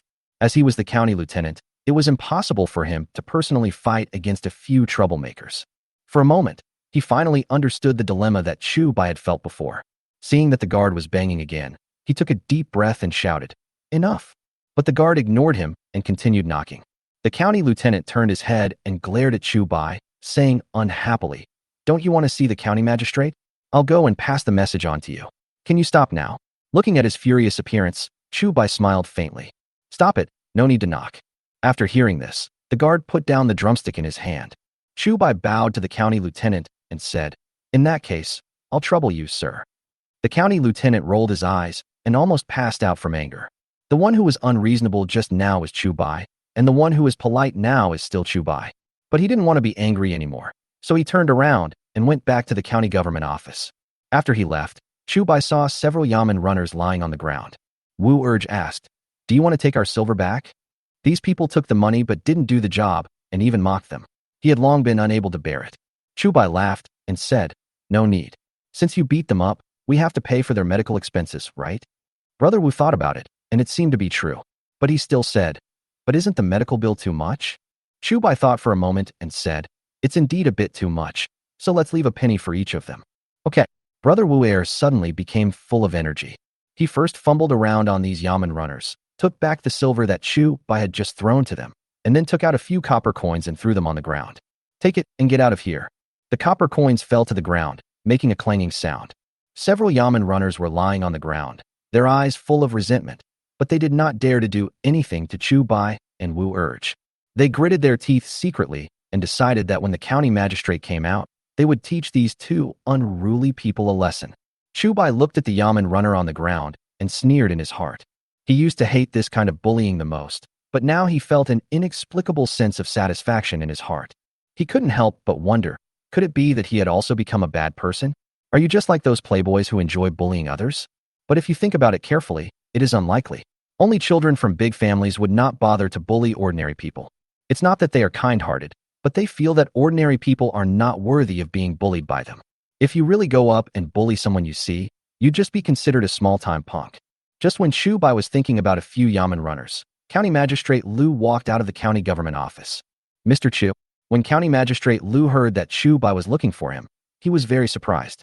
Although he had someone secretly investigate and knew that Chu Bai and Mu Qing had only met once, he still regarded Chu Bai as Mu Qing's man. In other words, he is the person that Mu Qing is optimistic about. Otherwise, how could Mu Qing, a marquis, deal with a commoner like Chu Bai? In fact, Chu Bai's rise was also due to Mu Qing's secret help. Otherwise, how could Chu Bai transform from a waste to what he is now? Although Chu Bai's wealth cannot be compared with the four great businessmen, it should not be underestimated. The main reason is that Chu Bai has great potential. If he has Mu Qing's support, it is only a matter of time before he surpasses the four great merchants. At this moment, Chu Bai suddenly came to find him. Although he didn't know whether it was instructed by Mu Qing, it was not impossible. Therefore, he forgot his shoes and went straight to greet him. When they saw County Magistrate Lu come out, several Yamen runners who were about to file a complaint were stunned. This Chu Bai could actually let the county magistrate see him? And it was County Magistrate Lu who came out personally to pick him up? For a moment, they even forgot about filing a complaint and just stood there in a daze. Chu Bai walked up to County Magistrate Lu and bowed, saying, I greet you, Your Excellency the County Magistrate. County Magistrate Lu hurriedly helped him up and said modestly, Mr. Chu, there is no need to do this. Then, he seemed to have just seen the Yamen runners lying on the ground and pretended to be surprised and asked, What's going on? Chu Bai originally thought that he would ignore these Yamen runners, but since he had spoken, he could no longer ignore it. Your Excellency the County Magistrate, it is a bit rude of a student to be here. He directly apologized. When I return, I will severely punish my subordinates and pay for the medical expenses of these officials. Oh, Magistrate Lu said, Master Chu is not someone who gets angry easily. Even you are so angry, which shows how bad their behavior is. Upon hearing this, the people brought by Chu Bai immediately denounced the crimes of these Yamen runners. If it were any other day, they would definitely not dare to speak so loudly in front of the county magistrate. But seeing that County Magistrate Lu was so polite to Chu Bai, and that they had even met the Marquis, they were not so afraid anymore. Hearing their words, County Magistrate Lu's expression changed again and again. Chapter 189, What is Tolerable? As the guard team member finished speaking, County Magistrate Lu glared at the bailiffs. I've heard that you guys are idle all day and bully the people. I used to be skeptical, but today I finally caught you in the act. Magistrate Lu glared at the Yamen runners, then cupped his hands and apologized to Chu Bai. Master Chu, I will punish them severely right now. I will give each of them 20 strokes of the cane, and then send them back to where they came from. Please don't mind. Hearing this, the Yamen runners were even more surprised. For a moment, they were confused about where this Chu Bai came from, and how he could make the county magistrate humble himself and apologize. Chu Bai waved his hands hastily and said, Forget about driving them away and giving them 20 lashes of the cane. The county magistrate is very busy and needs people to work under him. How about just finding them a little salary? Hearing this, County Magistrate Lu was even more surprised and felt a little grateful. Many people actually don't know that although these Yamen runners are not considered clerks, they are actually hereditary and have long been in collusion with each other. He had originally been sidelined by Pan Shan and the 4 wealthy merchants. If he really made them angry, these guys would unite and not obey his orders. By then, he, the county magistrate, will be nothing more than a deaf man's ear, a decoration. He said that just to please Chu Bai. Now that Chu Bai was willing to step forward and go easy on those Yamen runners, he would naturally be happy to see it happen. As for the salary deduction, the salaries of these Yamen runners were already very low, and they really could not support their entire families relying solely on their salaries. To put it bluntly, these Yamen runners do not live on salaries, so it makes little difference to them whether they have a salary or not. You guys, why don't you hurry up and thank Master Chu? Magistrate Lu looked at the runners and said in a superior manner, If it weren't for Master Chu, all of you would have to get out of here. Several Yamen runners looked at Chu Bai with gratitude and thanked him one after another. Just now, County Magistrate Lu said to fire them. They did have the idea of joining forces with others to go on a collective strike. But if they did that, it wouldn't do them much good. This is because County Magistrate Lu is an outsider and doesn't have many of his own people here. Otherwise, if anyone dared to go on strike, County Magistrate Lu would simply send his own people, and they would all have to stand aside in the end. Although the Yamen runners could only be considered as jailers at best, the clothes they wore were quite intimidating. In the eyes of ordinary people, they were official uniforms. If they really lost their official uniforms, who would care about them? Well, since Master Chu has shown mercy, you all should go back and heal your wounds. County Magistrate Lu waved his hand at several Yamen runners and said, I'll give you half a day off today, but I'll deduct 3 months' salary. Several Yamen runners hurriedly thanked the runner who was pinned to the ground and beaten by Wu Urge and dragged him away. Chu Bai found it a little funny. He had them beaten up badly, but they turned around and thanked him. Is this the taste of power? Mr. Chu, please come in. When Chu Bai was savoring the power in his heart, County Magistrate Lu extended his hand and invited him in. The 2 men walked straight through the county government office and came to the yard at the back. Mr. Chu, I wonder what's the matter with you coming here? Magistrate Lu ordered someone to bring 2 cups of tea and sat opposite Chu Bai. Chu Bai picked up the teacup and took a look at it, then put it down and said, County Magistrate Lu, do you know that someone wants to harm you? Oh. County Magistrate Lu was stunned for a moment. His eyes widened and he asked, Who wants to harm me? He had already figured it out in his mind that since Chu Bai said someone wanted to harm him, it must be Mu Qing who sent him. The purpose is to make him cooperate with Chu Bai. County Magistrate Lu felt somewhat sad. He was demoted to Ping'an County because he was unwilling to cooperate with the powerful. Now, after 2 years of working as a clay figurine steadily, I was still targeted by the powerful. He had heard before that Mu Qing was not the kind of person who would curry favor with the powerful, but he didn't expect that he would join this group now. I suddenly felt sad. Chu Bai didn't know what he was thinking. He just turned the teacup around and said, "Last night, the Marquis and I wiped out the bandits in Dalong Mountain together." County Magistrate Liu became even more confused. Didn't Chu Bai want to subdue him for Mu Qing? Why mention the bandits for no reason? He also knew about Dalong Mountain, which was said to be a considerable bandit force with hundreds of people. When he first arrived, he also thought about wiping out these bandits. But he had neither soldiers nor generals under his command, and even the little power he had in the county government was divided up by Pan Qingshan and a few others. In desperation, he had to start making clay figures and never cared about these things again. A few days ago, he fired the ambassador of the taxation department, and Pan Qingshan even gave him the cold shoulder. Being a county magistrate, I feel really frustrated. Seeing that County Magistrate Liu's eyes were gradually scattered, Chu Bai coughed hurriedly and said, "After we wiped out the bandits last night, Pan Qingshan came to the mountain stronghold." "Oh." Magistrate Liu responded subconsciously, but immediately widened his eyes. "Master Chu, are you saying that Pan Qingshan went to Dalong Mountain?" County Magistrate Liu reacted and hurried to find Chu Bai to verify. Pan Qingshan is an official. He is an 8th rank official in the imperial court. Why would he go to a bandit's lair for no reason? Even if it was collusion between officials and bandits, it wouldn't be so blatant, right? In addition, Chu Bai just said that someone wanted to harm him. Now, isn't it obvious who this person is? Chu Bai nodded and said, Pan Qingshan's only son Pan Yun was captured by Dalongshan. He initially asked the Liu family to take him to redeem him. County Magistrate Liu heaved a sigh of relief and said, "So it was to redeem someone." But as soon as he finished speaking, he reacted again. Since Pan Qingshan can get the Liu family to lead him to Dalong Mountain, can't he still redeem the person by giving the silver note to other people? As a county magistrate, why would he need to take the risk and go up the mountain himself? He must have other motives for doing this. Seeing that County Magistrate Liu had reacted, Chu Bai's lips curled up slightly. Dealing with smart people is so simple. As long as he points it out, the other party will react immediately. Magistrate Liu swallowed his saliva and asked, "Does he still want the people from Dalong Mountain to kill me?" Chu Bai replied. He said that the county magistrate was going to the countryside in a few days, and he wanted to make Dalongshan look like he was blocking the road and robbing people. Magistrate Liu's pupils shrank. If it were just the words above, he would still be skeptical. But the last sentence made him directly confirm that Pan Qingshan wanted to harm him. He only told Pan Qingshan that he would be going to the countryside in a few days. Moreover, he mentioned it behind other people's back. In other words, except Pan Qingshan, no one else knew that they were going to the countryside. County Magistrate Liu clenched his fist and asked, "Where is he now?" Although he is called a clay man also has a temper. What's more, ever since he was demoted to Pingan County, he has been tolerant in everything. But what he got in return was that the other party wanted to kill him. This is intolerable. Chapter 190. Magistrate Liu's decision. Chu Bai smiled and said, "Don't worry, County Magistrate.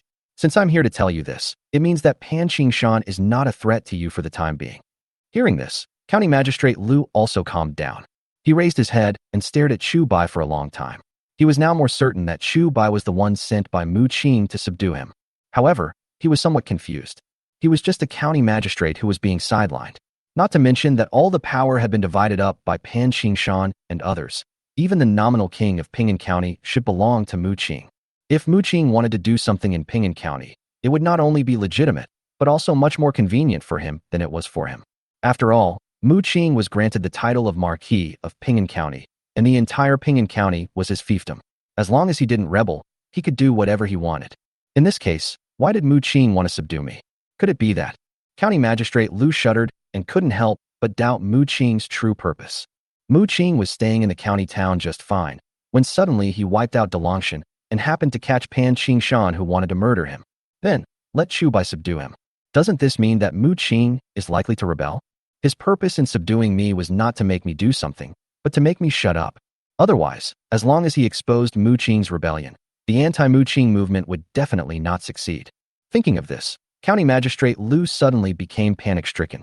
The reason why he doesn't like to curry favor with the powerful is not because he is so upright, but because he is timid and doesn't want to be involved in those whirlpools. If he guessed correctly, Mu Qing was going to rebel this time.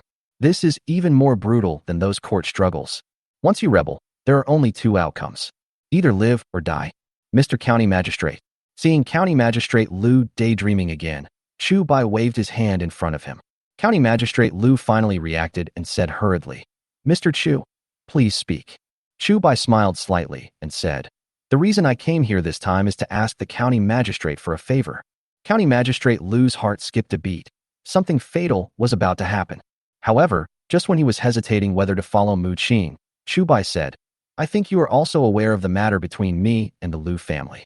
The Lu family relies on their status as one of the 4 great merchants to bully others on weekdays, and this time, they openly colluded with bandits. I think the county magistrate will not sit idly by, right?" Oh. County Magistrate Lu was stunned for a moment. He thought Chu Bai was going to tell him that he would work for Mu Qing in the future, but suddenly he brought up the Lu family again. Chu Bai raised his lips and said, "I heard from the Marquis that the county magistrate was demoted here because he didn't want to curry favor with the rich and powerful. I guess he hates people like the Lu family very much, right?" County Magistrate Lu nodded woodenly, still a little dazed. The last time he saw Chu Bai asked him for something, and Chu Bai was most likely just an ordinary subordinate of Mu Qing. That's why he was so calm and didn't take Chu Bai seriously. He helped Chu Bai only out of the desire to please Mu Qing. But this time, Chu Bai told him about Pan Qingshan right away, which made him suspect that Chu Bai might be Mu Qing's confidant. Otherwise, why would he get involved in such a thing? Therefore, he no longer dared to underestimate Chu Bai, but instead felt a little cowardly. Seeing the hesitation on County Magistrate Lu's face, Chu Bai did not urge him. There were some things that he couldn't push too hard on, and he had to let County Magistrate Lu make the decision himself. Otherwise, even if County Magistrate Lu agreed, he might not help him sincerely. Only when he truly understands the situation will he stand on the same boat with me. County Magistrate Lu pondered for a long time before saying, "Okay, I'll have someone take care of the Lu family's affairs right away. In that case, thank you very much, County Magistrate." Chu Bai picked up the tea and drank it all in one gulp. Then, he took out the token Mu Qing had given him and said, "If the county magistrate gets into trouble, the Marquis will also help him." County Magistrate Lu's pupil shrank and he looked at Chu Bai in surprise. If Chu Bai had taken out this token earlier, would he still have to think about it? As the Marquis of Ping'an County, Mu Qing can give him direct orders. Chu Bai explained, "The Marquis said that the county magistrate is the embodiment of justice. Even if I don't take out this token, the county magistrate will surely stand on the side of justice. This token itself is only used to help the magistrate solve problems." County Magistrate Lu looked at Chu Bai with gratitude. Others might not know the difference between the two, but how could he not know? What he hated most was being ordered by some people to do things he didn't want to do. Although there was a hint of coercion in Mu Qing's words, at least he found a reasonable reason this time. He seemed to be on the side of justice and was seeking justice for the people of Ping'an County. Moreover, Mu Qing did not force any order on him, and the final decision was still in his hands. This will make him feel much more comfortable than before. County Magistrate Lu took a deep breath and said with emotion, "When I was in the capital, I heard that the Marquis was upright and aboveboard. Now I can finally see it for myself." Chu Bai laughed and said, "The Lu family has many eyes and ears in the county government. I'd like to trouble you to act as soon as possible to prevent the news from leaking out." "Good." County Magistrate Lu nodded and agreed. Naturally, he knew very well the situation of the county government in Ping'an County. It may not be appropriate to say that the whole place is leaky, but it is not an exaggeration to say that half of the people are traitors. If he was really slow to act, the Lu family might really get wind of it and run away. Chu Bai continued, "In addition, this time, the illegitimate son of the Lu family's second housekeeper, Wu Si-hai, was also one of the people who colluded with the bandits. Now I have already captured the servant who went up the mountain with him. As long as Wu Si-hai is captured, the fact that the Lu family colluded with the bandits can be confirmed." County Magistrate Lu was slightly stunned, and then he understood why the Lu family targeted Chu Bai. It turns out that in addition to showing off wealth, there is also personal vendetta. "No problem," County Magistrate Lu said immediately. "I will have someone take you to arrest Wu Si-hai in person, and then come back to confront him in court." Chu Bai was stunned for a moment and said, "Isn't this inappropriate?" He was just an ordinary citizen. If he really mixed up with the officials, it would be easy for them to find evidence against Magistrate Lu. County Magistrate Lu said, "There is nothing inappropriate about it. I asked Master Chu to go with me to point out that he is really a vicious person who can say anything." Chu Bai laughed awkwardly, as if this was really the truth. Moreover, the two most powerful people in Ping'an County are the county magistrate and the Marquis of Ping'an County. With these two people on his side, who else dares to say anything? Even if I say it, what's the use? Chapter 191. The Envious County Magistrate Will. In that case, I would like to thank the county magistrate. Chu Bai stood up and bowed respectfully to County Magistrate Lu. At this time, County Magistrate Lu no longer dared to underestimate Chu Bai. and quickly stood up to return the greeting. After a while, the two of them came to the lobby together. Master Lu, I wonder why you asked me to gather all the Yamen runners?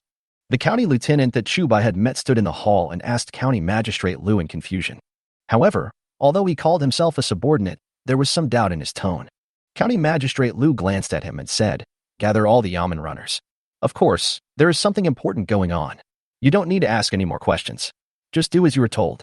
But the county lieutenant still insisted, "If Lord Lu doesn't explain clearly, I'm afraid it will be difficult for me to make a decision." Although County Magistrate Lu was the head of the county, most of the Yamen runners were actually under the charge of the county lieutenant.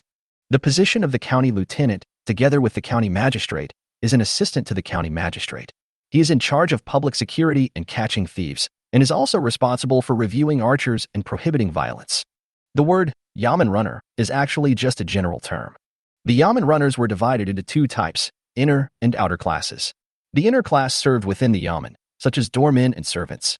The Yamen runners that Chu Bai asked Wu urged to beat at the door belonged to the inner class. These people look very intimidating, but actually they have very little fighting power. It's okay to let them scare people, but if they really go to arrest someone, they may not be able to catch them. The outer class Yamen runners were divided into three types, namely the strong class, the soap class, the fast class, as well as grain runners, coroners, etc. The county lieutenant is mainly in charge of this group of people. To a certain extent, the strength of the county lieutenant's subordinates represents the greatest combat power in the county government. If the county lieutenant refused to come forward, Magistrate Lu might still be able to force the Yamen runners to do so. But if the county lieutenant caused trouble, County Magistrate Lu, who was alone, might not be able to solve the problem. County Magistrate Lu looked at the county lieutenant with some annoyance and snorted, "Do I have to let County Lieutenant Wu know everything about what I want to do?" Although he did not join Mu Qing, now was the time for Mu Qing to see his abilities. If Mu Qing knew that he couldn't even give orders to a small county lieutenant, how would Mu Qing look upon him in the future? It is even possible that, like those powerful people in the past, they would find a random excuse to get rid of him. County Magistrate Wu shook his head and said, "Master Lu, there is no need to do this. I just want to fulfill my duties." County Magistrate Lu gritted his teeth and said, "I have just discovered a thief who is colluding with the Dalongshan bandits. Now I want you to lead people to arrest him. In order to prevent the news from leaking out, all the Yamen runners must be gathered together. County Lieutenant Wu, since you are trying to stop us, are you in league with those thieves?" County Magistrate Wu's eyes widened in surprise. Dalong Mountain? Lord Lu is going to attack the Lu family. Hearing this, Chu Bai and County Magistrate Lu immediately looked over at him. County Magistrate Lu asked, "County Lieutenant Wu actually knew that the Lu family was colluding with Dalongshan?" Wu County Lieutenant knew that he had said something wrong, and hurriedly said, "I have indeed discovered some clues a long time ago, but I have never had any evidence. I just didn't expect that Lord Lu now has evidence that the Lu family is colluding with bandits. This is simply too good to be true." Snort. County Magistrate Lu snorted coldly and said, "I thought County Lieutenant Wu was also in collusion with the bandits of Dalong Mountain, like the Lu family." County Magistrate Wu lowered his head and said quickly, "I dare not. As the saying goes, the word official has two mouths, so you can say whatever you want to them." If it were in the past, he would have relied on the fact that County Magistrate Lu was an outsider, and the fact that the power of the county government was divided between him and Pan Qingshan. So he would not have taken County Magistrate Lu seriously on a daily basis. But now County Magistrate Lu has said that he has evidence of collusion between the Lu family and Dalongshan. If he jumps out to oppose it at this time, it would be tantamount to sending a sheep into the tiger's mouth. County Magistrate Lu knocked. "It's good that you don't dare, otherwise you will be the next Pan Qingshan." Upon hearing this, County Magistrate Wu was shocked. For some reason Pan Qingshan didn't come to the county government office today, and he thought Pan Qingshan had something to do. But from what County Magistrate Lu said, it seemed that Pan Qingshan had been arrested. He looked at Chu Bai in surprise, feeling wavering. Before Chu Bai came here, County Magistrate Lu was still submissive. But in just a short moment, County Magistrate Lu seemed like a different person. He absolutely would not believe that Chu Bai had nothing to do with this. From this, it can be seen that Chu Bai definitely has some secrets that he doesn't know about. Chu Bai stood next to County Magistrate Lu and didn't say anything, but just showed an unfathomable smile. County Magistrate Wu immediately became more certain of his guess and said, "Mr. Chu is very capable. He even found evidence of the Lu family's collusion with Dalongshan." Chu Bai smiled slightly and said, "It was just good luck. When I was suppressing the bandits in Dalong Mountain, I happened to meet the servants of the Lu family. So that's how it is." County Magistrate Wu was halfway through his words when he suddenly froze. He looked at Chu Bai in shock and asked, "Mr. Chu, are you saying that you wiped out the bandits in Dalong Mountain?" Chu Bai nodded and said, "The second in command of Dalong Mountain brought people to Wujia village and wanted to massacre our Wujia village. We fought back and killed all their people, then chased them all the way to Dalong Mountain and dealt with the remaining bandits." At this point, he looked at County Magistrate Wu intentionally or unintentionally and said, "Killing bandits shouldn't be against the law, right? I remember that many of these people are wanted criminals by the imperial court. It seems that there will be a reward after killing them." County Magistrate Wu swallowed his saliva. It's not like he had never thought about taking over Dalong Mountain. But the stronghold of Dalongshan was very well hidden, and the Liu family tipped them off, so they had not been able to do anything to Dalongshan. But now, Chu Bai, a commoner, actually destroyed Dalong Mountain. How is this possible? There are more than 100 bandits in Dalong Mountain. Moreover, the bosses are very skilled in martial arts, and ordinary 5 or 6 people cannot get close to them. He looked at Chu Bai, unable to believe it, and said, "Of course there is a reward, but does Mr. Chu have any evidence?" Chu Bai tilted his head and thought for a while, then said, "Do the heads of a few bosses count? And their 5th boss was also captured alive by us." Upon hearing this, County Magistrate Wu was even more shocked. Chu Bai actually killed all those thieves? At this time, he heard Chu Bai say again, "It's a pity that their boss still escaped. I don't know how much bounty he will miss." County Magistrate Wu swallowed his saliva. The boss of Dalongshan ran away? This is of course a pity, but all the bandits in Dalong Mountain were dealt with by Chu Bai, and a mere boss would not be able to achieve anything. But the problem is, just wiping out all the bandits in Dalong Mountain is a great achievement in itself. What the hell is there to be regretful about? But then again, it's indeed a pity. If he could wipe out the bandits in Dalong Mountain, he would definitely be promoted 3 levels. But now, he can only watch with envy. Chapter 192, Officials Arrest People. At this time, Chu Bai said again, "By the way, the 3rd leader of Dalong Mountain has been dead for half a month. His body is probably unrecognizable now." Upon hearing this, County Captain Wu widened his eyes again. So Chu Bai didn't just attack Dalongshan, but had already killed the 3rd in command of Dalongshan? He swallowed and said, "Even if the body cannot be identified, as long as the body is still there, I can give a reward to Master Chu." Chu Bai nodded and took out the token Mu Qing gave him. "Captain Wu, this is the token of the Marquis of Ping'an." He showed the token and said, "This time, it is not only the intention of Magistrate Liu, but also the intention of Marquis Ping'an to arrest the Liu family and bring them to justice. I wonder if you can gather all the officers now." County Magistrate Wu opened his mouth wide and nodded woodenly after a while. At this moment, he had no other thoughts in his mind. "My mind is filled with only one thought. The Liu family is finished. Although according to the law, no matter whether it is a marquis or other nobles, they only have the power to collect taxes even in their fiefdoms, and do not have the power to manage. But who will really take this law seriously? Since ancient times, as long as one is in one's own fiefdom, no matter whether one is a marquis or a prince, he is the king of this fiefdom. Unless there is a truly upright court official, no one would go against the other party's wishes. But if he is really upright, he will most likely not actually take office. Therefore, since Mu Qing is going to attack the Liu family this time, there is absolutely no possibility for the Liu family to survive. However, he had no intention of informing the Liu family. On the one hand, it was Mu Qing who wanted to take action this time, and even if he tipped off the Liu family, he would not be able to protect them. On the other hand, he is not a member of the Liu family, so why should he help the Liu family? One of the 4 great merchants in Ping'an County is gone, which is a good thing for everyone. Soon after, he summoned all the Yamen runners. "Everyone, follow this county lieutenant and the county magistrate to capture the wanted criminal." County Magistrate Wu did not specifically mention the Liu family as the target of this attack, but only said that he wanted to capture the important criminals of the imperial court. A captain of the police asked, "County Lieutenant Wu, even if we want to arrest a wanted criminal, we don't need so many people, right?" County Magistrate Wu glanced at the captain and snorted, "Captain Xing, do I need to ask you before I do anything?" Captain Xing frowned, but said nothing more. The current scene was a bit too big. Not only was County Captain Wu present, but even County Magistrate Liu was there too. This was not something a mere constable like him could question. Some people noticed that Pan Qingshan was absent, but Pan Qingshan's main responsibility was to deal with issues such as people's livelihood and taxation, and he was not needed for things like catching criminals. Therefore, they didn't say anything else. At this time, County Magistrate Wu looked down and said, "Ho-san, take a few people with you and follow this Master Chu. All the specific arrangements will be made by Master Chu. The man he chose was his confidant. Only by letting his confidants follow Chu Bai can he feel at ease.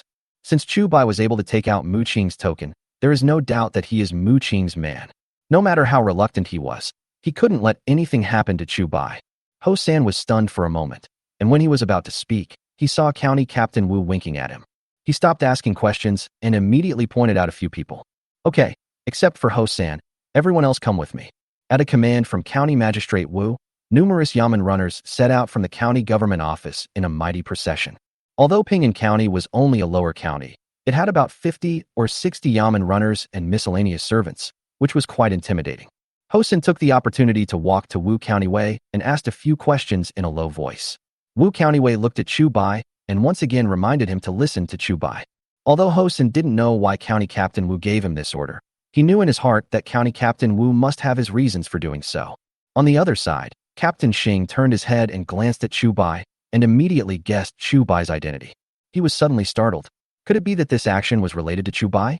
Chu Bai had never made any enemies in Ping'an County. The only family he had a conflict with was the Liu family. Captain Xing swallowed his saliva and thought to himself that this was not good. As a captain of police, he had dealings with the Liu family many times. At the very least, several young masters of the Liu family had done him many favors. Since this action was aimed at the Liu family, he subconsciously wanted to do something. But County Captain Wu and County Magistrate Liu were watching right beside him, so he couldn't do anything even if he wanted to. He sighed secretly in his heart.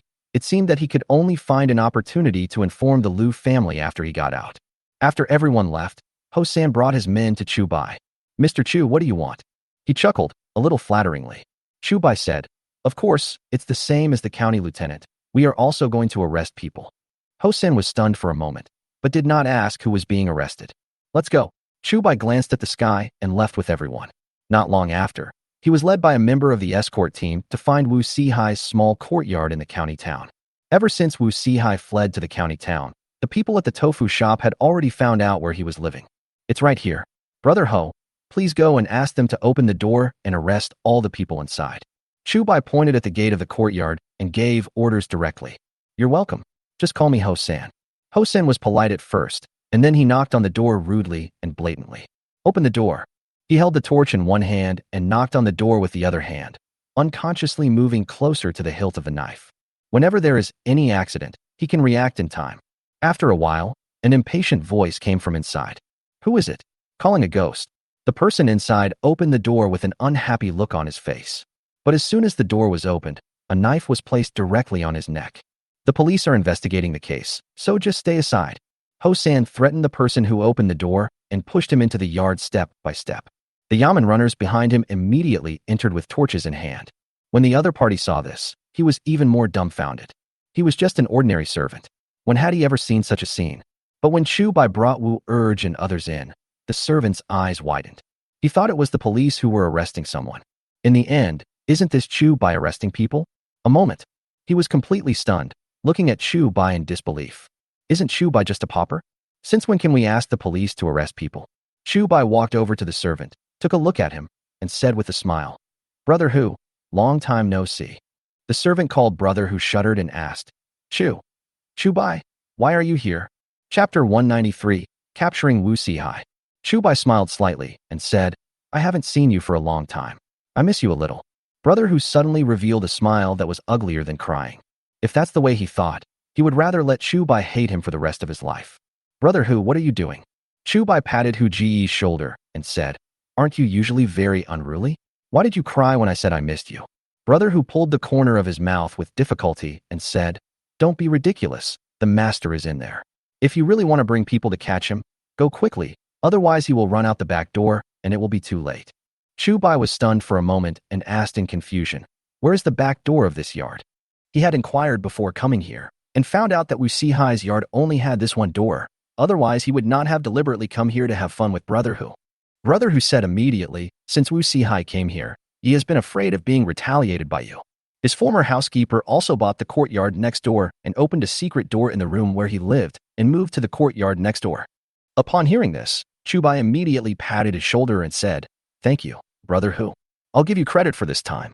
After saying that, he took Wu Urge and others out of the yard and went to the yard next door to wait for something to happen. Sure enough, they had not waited for a while before the door of the yard was opened from the inside. The people who opened the door were Wu Sihai and his concubine. However, perhaps because they were in a hurry to escape, both of them were a little disheveled. Looking at the concubine's half-covered white, Chu Bai felt amused. Although the ancients had few entertainment activities, the only things they did were beating children and making children. But it's too early to start having children now. Oh yes, Wu Sihai is a very stingy person. On weekdays, he only eats 2 meals a day. People were usually reluctant to light the lamp oil, and everyone would probably lie down as soon as it got dark. Of course, he couldn't sleep at this time. Wu Sihai had no other means of entertainment, so this was his only hobby. Wu Sihai grabbed his concubine's arm and looked at Chu Bai in confusion, not understanding why Chu Bai was blocking the door. Chu Bai. Wu Sihai just heard someone shouting that the police were coming to arrest people. Since he had just been to Dalong Mountain 2 days ago, he felt uneasy and fled with his concubine. But he didn't expect that this time not only the officials came, but Chu Bai also came. Master Wu. When Chu Bai saw Wu Sihai, he was not as angry as he had imagined. Instead, he felt inexplicably relieved. Wu Sihai stared at Chu Bai in astonishment, his eyes widened as he asked, "It's you? Did you bring those officials with you?" Chu Bai did not answer his question, but half-jokingly said, "Lao dang, I suddenly remembered a question." Wu Sihai's face was full of confusion, and he was very puzzled. Chu Bai continued, "If I remember correctly, you are already in your 30s now. How come you don't even have a child? Are you incompetent?" "You." Wu Sihai's eyes widened, and he was extremely angry. A stream of blood rushed to my brain, and I almost fainted. Chu Bai laughed. "What's wrong with me?" Wu Sihai was breathing heavily, staring at Chu Bai angrily, but couldn't say a word. His concubine kept stroking his chest and comforting him. "Master, don't listen to him. Who said you don't have children? I have one now. It's only been 3 months today." Upon hearing this, Wu Sihai became even more furious. Bang! He slapped the concubine in the face. The concubine covered her face in grievance and asked, "Master, what are you doing?" Wu Sihai angrily said, "Get lost, you son of a bitch. I haven't touched you for 3 months. The concubine then remembered that although she was pregnant, she didn't even need to calculate the date to know that it was not Wu Sihai's child. At this time last year, Wu Sihai secretly sent her to the Liu family to serve the young master of the Liu family. It was not until a month ago that she was returned to Wu Sihai by the Liu family. But even she herself didn't know which young master's child she was pregnant with. After all, I had a lot of fun when I was at the Liu family. She turned her head to look at Wu Sihai, and an idea suddenly came to her mind. What's the good of following Wu Sihai?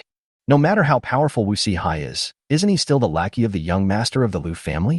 If she could give birth to a son or daughter for the young master of the Liu family, wouldn't she be able to rise to prominence and become a phoenix? At this moment, Wu Sihai slapped him again. Bang! Wu Sihai stared at the concubine angrily and said, "What are you thinking about? Want to give birth to the child and marry into the Liu family? You are daydreaming." The concubine looked at Wu Sihai aggrievedly, wanting to say something but not daring to. At this time, Ho-sen also came out of Wu Sihai's courtyard with 2 yamen runners. "Master Chu, we have controlled everyone, but we haven't found that Wu Sihai." Ho-sen was a little annoyed. He had just checked, and Wu Sihai's bed was still warm, which meant that Wu Sihai must have just escaped. But he was 1 step too late, and he didn't know where Wu Sihai had escaped to. He said with a guilty look on his face, "I suspect there is a secret passage in this yard. Mr. Chu, please give me a little more time. I will definitely be able to find Wu Sihai." Chu Bai waved his hand and said, "No need." Ho-sen hurriedly said, "Mr. Chu, please believe me." Before he could finish his words, Chu Bai pointed at Wu Sihai in front of him and said, "This unkempt old man is Wu Sihai." "He is." Ho-sen just saw the disheveled Wu Sihai and his concubine at this time. In an instant, he rushed up in anger and started attacking Wu Sihai. "I told you to run. I'll let you do the dark work. Just run one more time and see." Ho-sen was really rude at this time and almost hit the target with every punch. Even County Captain Wu respectfully addressed Chu Bai as young Master Chu, which meant that Chu Bai's identity must be extraordinary. This time, capturing Wu Sihai is his chance to show himself and please Chu Bai. As a result, Wu Sihai almost escaped. If Chu Bai had not been smart and blocked Wu Sihai himself, he would have had to go and apologize to County Magistrate Wu. As for whether beating Wu Sihai would make Chu Bai unhappy, he had also thought about this. If Chu Bai really cared about Wu Sihai's life or death, would he personally bring people to capture him? Therefore, after he beat Chu Bai up, not only would he not say anything, he would definitely be very happy in his heart. This is also another way for him to please Chu Bai. After beating him for quite a while, Ho-sen finally climbed up from Wu Sihai and turned to Chu Bai and said, "Mr. Chu, I'm sorry. I couldn't help myself and was a little too harsh. Chu Bai laughed and said, "It's okay. Brother Ho is a man of temperament. And you didn't hit anyone. It was Wu Sihai who resisted arrest, so Brother Ho had to use some force to catch him." Chapter 194. Brother Who is Touched. Chu Bai looked at Wu Sihai and found that Ho-san was very capable in his actions. Don't be fooled by the fact that he seemed to be very fierce just now. In fact, he only looks powerful. In other words, Wu Sihai was indeed beaten badly, but they were actually hidden injuries. Unless you give him a full body x-ray, you won't be able to tell what's going on just by looking at the surface. I have to say, when it comes to these shady tricks to discipline people, people like Ho-san are the professionals. It's like being beaten with a stick. Their hands are full of work. If the family of the person being beaten does not give them money, they will beat them very hard and the person being beaten will feel real pain. But if they use silver, they can make the board look heavy, but in fact it won't hurt much and won't leave any injuries. Ho-san is just the opposite now. When he beat Wu Sihai, he really wanted to kill him, and Wu Sihai was really in pain. But unfortunately, you can't tell how serious the injuries are on the surface.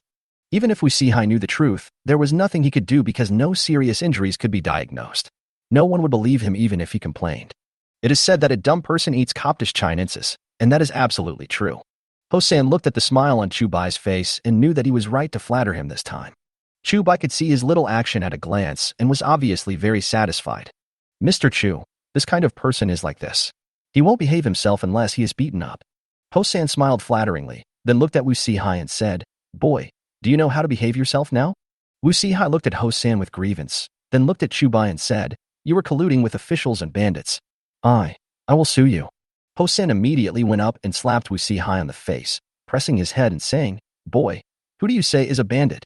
It was our Wu County lieutenant who ordered us to arrest you this time." Wu Sihai's eyes widened, still looking aggrieved, and he said, "You beat and arrested people without knowing right or wrong. You are corrupt and perverting the law." Chu Bai chuckled and snorted, "Wu Sihai, are you still pretending? To tell you the truth, since we have arrested you, we have the evidence to arrest you.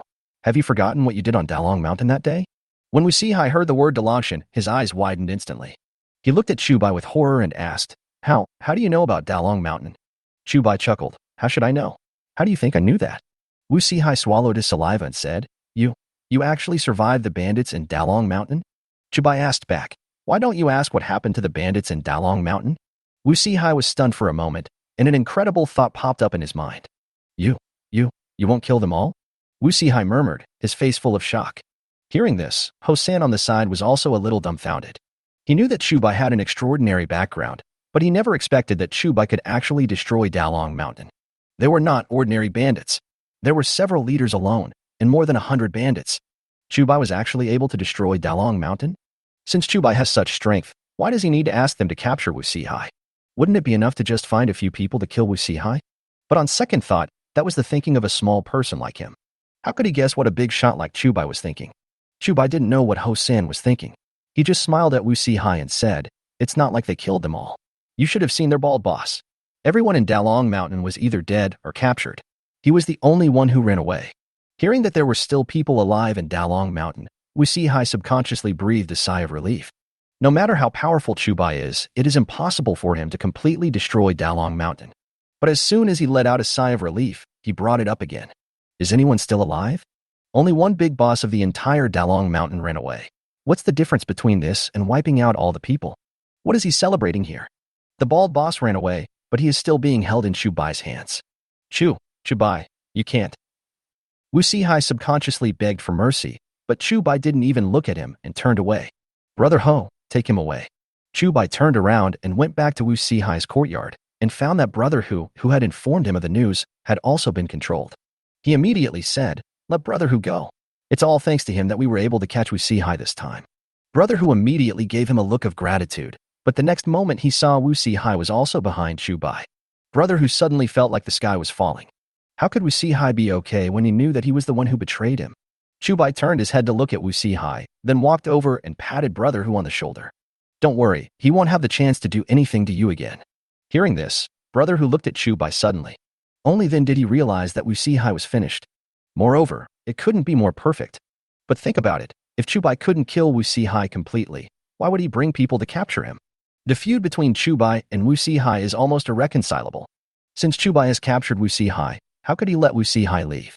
Thinking of this, There was a hint of gratitude in Brother Hu's eyes when he looked at Chu Bai. Unlike other servants, Brother Hu followed Wu Sihai not voluntarily, but because he could not afford to marry a wife and could not pay the fine, so he was forced to be sold to Wu Sihai. After being sold to Wu Sihai, he became Wu Sihai's private property. Even if he worked for Wu Sihai all day, he would not get a penny. On the contrary, even if Wu Sihai beat him to death, no one would seek justice for him. It's like if a dog dies in a family, will anyone seek justice for the dog? The answer is obviously no. And he is not much better than that dog. Now that Chu Bai has captured Wu Sihai and asked the Yamen runners to release him, he is no longer Wu Sihai's private property. Of course, although he is no longer Wu Sihai's private property, he still cannot be a normal person like other people. Without a household registration and no house or land, he can only be considered a migrant worker at best. But even if I become a vagrant, it is much better than being a dog for Wu Sihai. However, besides becoming a migrant worker, he actually has another option. Chu Bai, can I follow you? Brother Hu looked at Chu Bai hesitantly and asked in a low voice. Since Chu Bai brought the officers to arrest people, and those officers obeyed his orders, it means that Chu Bai is no longer the same as before. Besides, Chu Bai is now a wealthy man in Wujiazwang. As long as Chu Bai is willing to give him a little, he will definitely not live too badly. Chu Bai saw his worry and smiled. Since Brother Hu is willing to work with me, that's great. As for your identity and household registration, don't worry. I'll talk to Magistrate Liu and ask someone to get you a new one. Chapter 195 Bribery. Brother Hu was so moved when he heard this. He thought it was good enough to find a job here with Chu Bai. Unexpectedly, Chu Bai was willing to ask the county magistrate for a favor for him and help him with the household registration. He is the dignified county magistrate. Ordinary people couldn't even ask him for help, let alone see him. Chu Bai can now even order the officials around. If he really wants someone to help him get a household registration, he can just order a minor official to do it. But for his own sake, he was actually willing to owe the county magistrate a favor. In fact, he misunderstood Chu Bai. The reason why Chu Bai was willing to owe Magistrate Liu a favor for him was purely because he didn't know those petty officials. If he could order those petty officials around, would he still need to owe a favor to the county magistrate? However, if he could owe the county magistrate a favor, it would help him get closer to County Magistrate Liu. Look, I've asked you to do something for me. Now we're family. Chu Bai. No. Master Chu. Brother Hu looked at Chu Bai with tears of gratitude and said with emotion, from today on, no matter it is a mountain of swords or a sea of fire, even if knives rain from the sky, as long as I, Hu Deshang, have a life left, I will block it for you. Chu Bai was stunned for a moment. Then he said with a chuckle, Brother Hu, we don't have to be like this. You just need to do your daily work like everyone else. You work, and I pay you. This is only natural. He also just found out that Brother Hu's full name is Hu Deshang. The reason why he was willing to help Hu Deshang, besides the initial teasing, was also because in his impression Hu Deshang was a pretty good person. If you can help someone return to the right path after going astray, that would be a great achievement. Increase blessings, longevity, and wealth. Hu Deshang looked at Chu Bai. Although he didn't say anything, he became more determined to follow Chu Bai. Chu Bai just told him to work with him, but Hu Deshang thought it was just a way to make a living. But Chu Bai said that he would pay him. Chu Bai treated those workers the best in the entire Ping'an County. Even outsiders who build houses can earn hundreds of coins a month. If you can join the guard team, you will be transformed immediately and can earn at least 2 taels of silver a month. Just this treatment alone is enough to make countless people envious. He did not expect to be like the guards. Even if he could earn a few hundred coins a month, it would be enough for him to marry a wife. By then, this useless guy will be able to have many children. At the same time, County Captain Wu and County Magistrate Liu also brought people to surround the Liu family. Guard all the gates and don't let anyone out. County Magistrate Wu first shouted loudly, ordering the Yamen runners to guard the gates, and then sent someone to knock on the door. Bang, bang, bang. Dozens of people were fighting with open flames, and the flames almost lit up half the sky red. As one of the 4 largest merchants in Ping'an County, the Liu family is a very arrogant existence. But when he heard the noise outside, the man no longer had his former majesty and could only open the door tremblingly. My dear officials, what are you going to do? The doorman wanted to bow and ask everyone why they came. But Wu County Wei's men just pushed him forward and then pushed him aside. Afterwards, a group of people broke into the Liu family and caused chaos among the family members. Captain Xing followed the crowd in and took the lead to lead the way. Soon after, he brought people to the backyard where the owner of the Liu family lived. You guys over there, you guys over here. He was the real brains behind the arrest this time. County Captain Wu and County Magistrate Liu did not enter the house because of their status, but stood at the gate. This made him smell an opportunity. He had been to the Liu family several times before and knew very well the locations of the Liu family's direct descendants. After sending everyone else away, he quietly went to the courtyard where the head of the Liu family lived. The Liu family's yard is very large, with several doors of various types. From the outside, it looks like just a very large yard, nothing special. But if you look down from the sky, you will find that the Liu family's courtyard is actually a courtyard within a courtyard. If someone who is not familiar with the courtyard comes in, it will easily get lost. Taking advantage of his advantage, Captain Xing rushed to the courtyard of the Liu family's master and informed him of today's situation. What did you say? Liu Ziming, the head of the Liu family, widened his eyes and asked in disbelief. You said that County Magistrate Liu and County Lieutenant Wu actually teamed up to come to our Liu family to arrest people? Captain Xing nodded and said, yes, County Magistrate Wu was wary of us at first and didn't tell us the purpose of this trip until we got to the door. Although he had long guessed the purpose of County Magistrate Wu and County Magistrate Liu, he had not found the opportunity to tip them off until now. Liu Ziming was puzzled and asked, how dare they do that? On what basis do they arrest people? Captain Xing said, County Lieutenant Wu just said that the Liu family colluded with Dayu, and now they have been caught red-handed. Liu Ziming's heart suddenly skipped a beat. Although he didn't know about the grudge between Dayu and Chu Bai, Pan Qinshan came to him yesterday and asked him to send someone to Dayu. Now it was time for the servant to return. But a whole day passed and he didn't see the servant come back. At that time, he had a bad feeling in his mind. Now, it has finally been confirmed by Captain Xing. Captain Xing glanced outside and said, Master Liu, I can only buy you a little time. If you have a secret passage, hurry up and leave.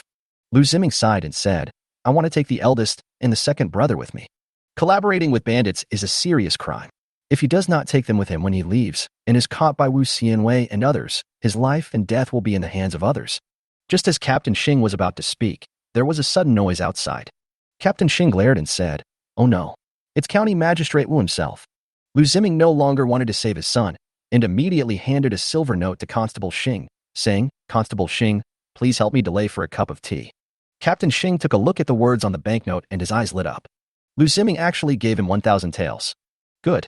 Captain Xing immediately nodded and agreed, I will do my best to help Master Liu. If Master Liu has any backup plan, please use it immediately. He was a smart man as he was able to become a captain of police, and he knew Liu Ziming's intention of asking him to buy time. First of all, Liu Ziming really needs time.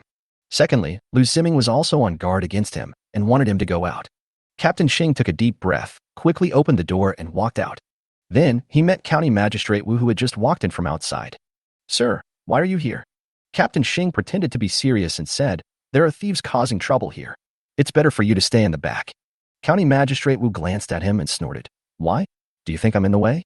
Chapter 196 The old butler was arrested. Captain Xing said quickly, I dare not.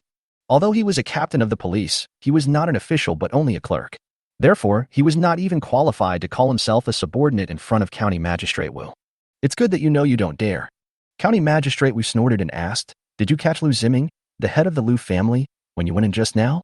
Although he was not familiar with the Liu family, he found out that this was Liu Ziming's yard by asking a servant. Captain Xing said quickly, Your Excellency, I am a little late. The people in this yard have already escaped. I was just about to continue searching nearby. Escaped. County Magistrate Wu frowned, looked at Constable Xing and asked, have you checked carefully? He didn't think that Captain Xing would lie, because there was no point in lying. Wouldn't he know whether the people inside escaped or not if he went in and took a look?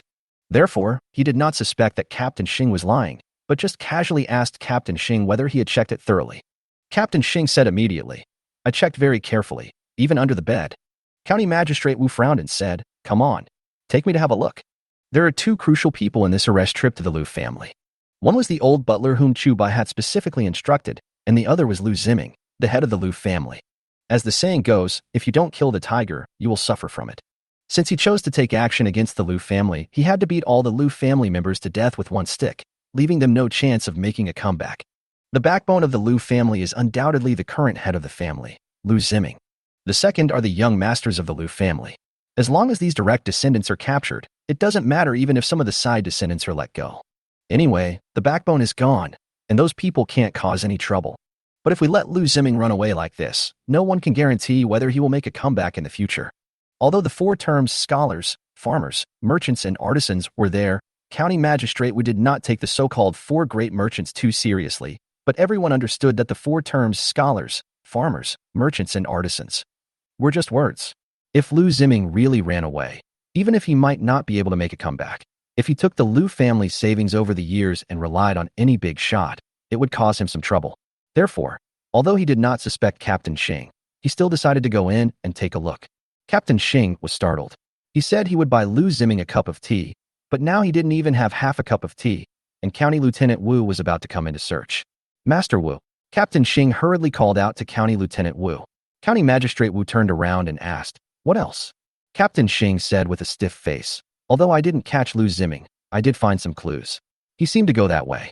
He pointed to the yard next to him, trying to lead County Captain Wu over there. County Captain Wu looked towards the yard over there and immediately moved.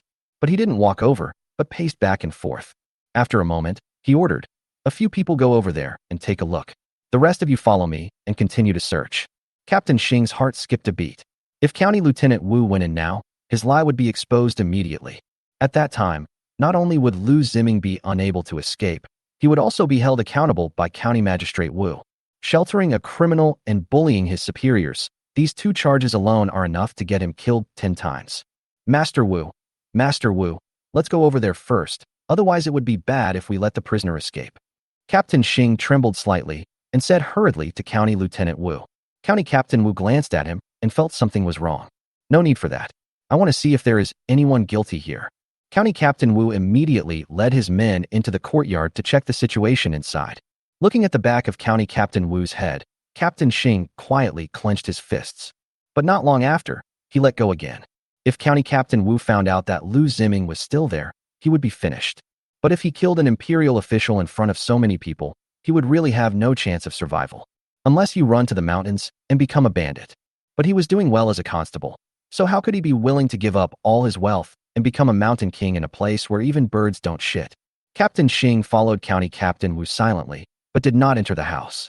He just stood at the door, glancing at the courtyard wall from time to time. As soon as County Captain Wu found out that Lu Ziming was still in the room, he would immediately try to escape. The banknotes Lu Ziming gave him just now were enough for him to eat, drink, and have fun outside for a long time. But after waiting for a while, he still did not hear the angry voice of County Magistrate Wu coming from inside. Captain Xing was stunned for a moment. Normally, as long as Lu Ziming was still in the room, County Captain Wu would be able to see him at a glance. Even if Lu Ziming hid, he would be found quickly by so many people. But now, there were sounds of rummaging inside, but no other movement. Captain Xing couldn't help but wonder, could it be that Lu Ziming was really gone? His eyes suddenly lit up. There must be a secret passage or secret room in this room.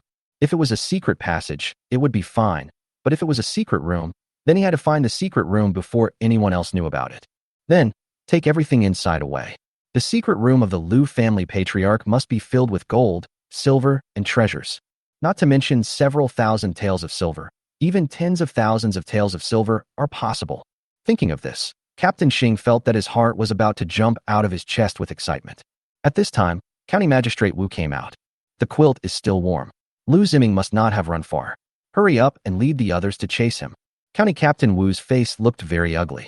Although he was not sure about the exact time when Lu Ziming escaped, he was sure that Lu Ziming had just escaped not long ago.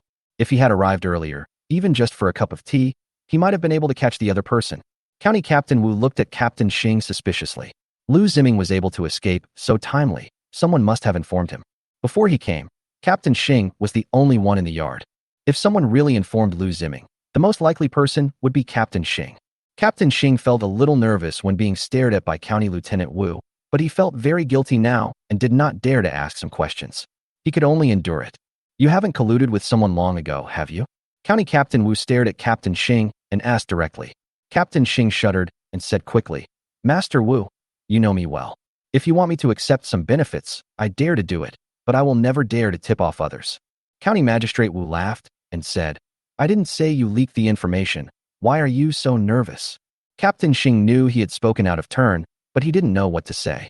Just then, someone came to report from outside.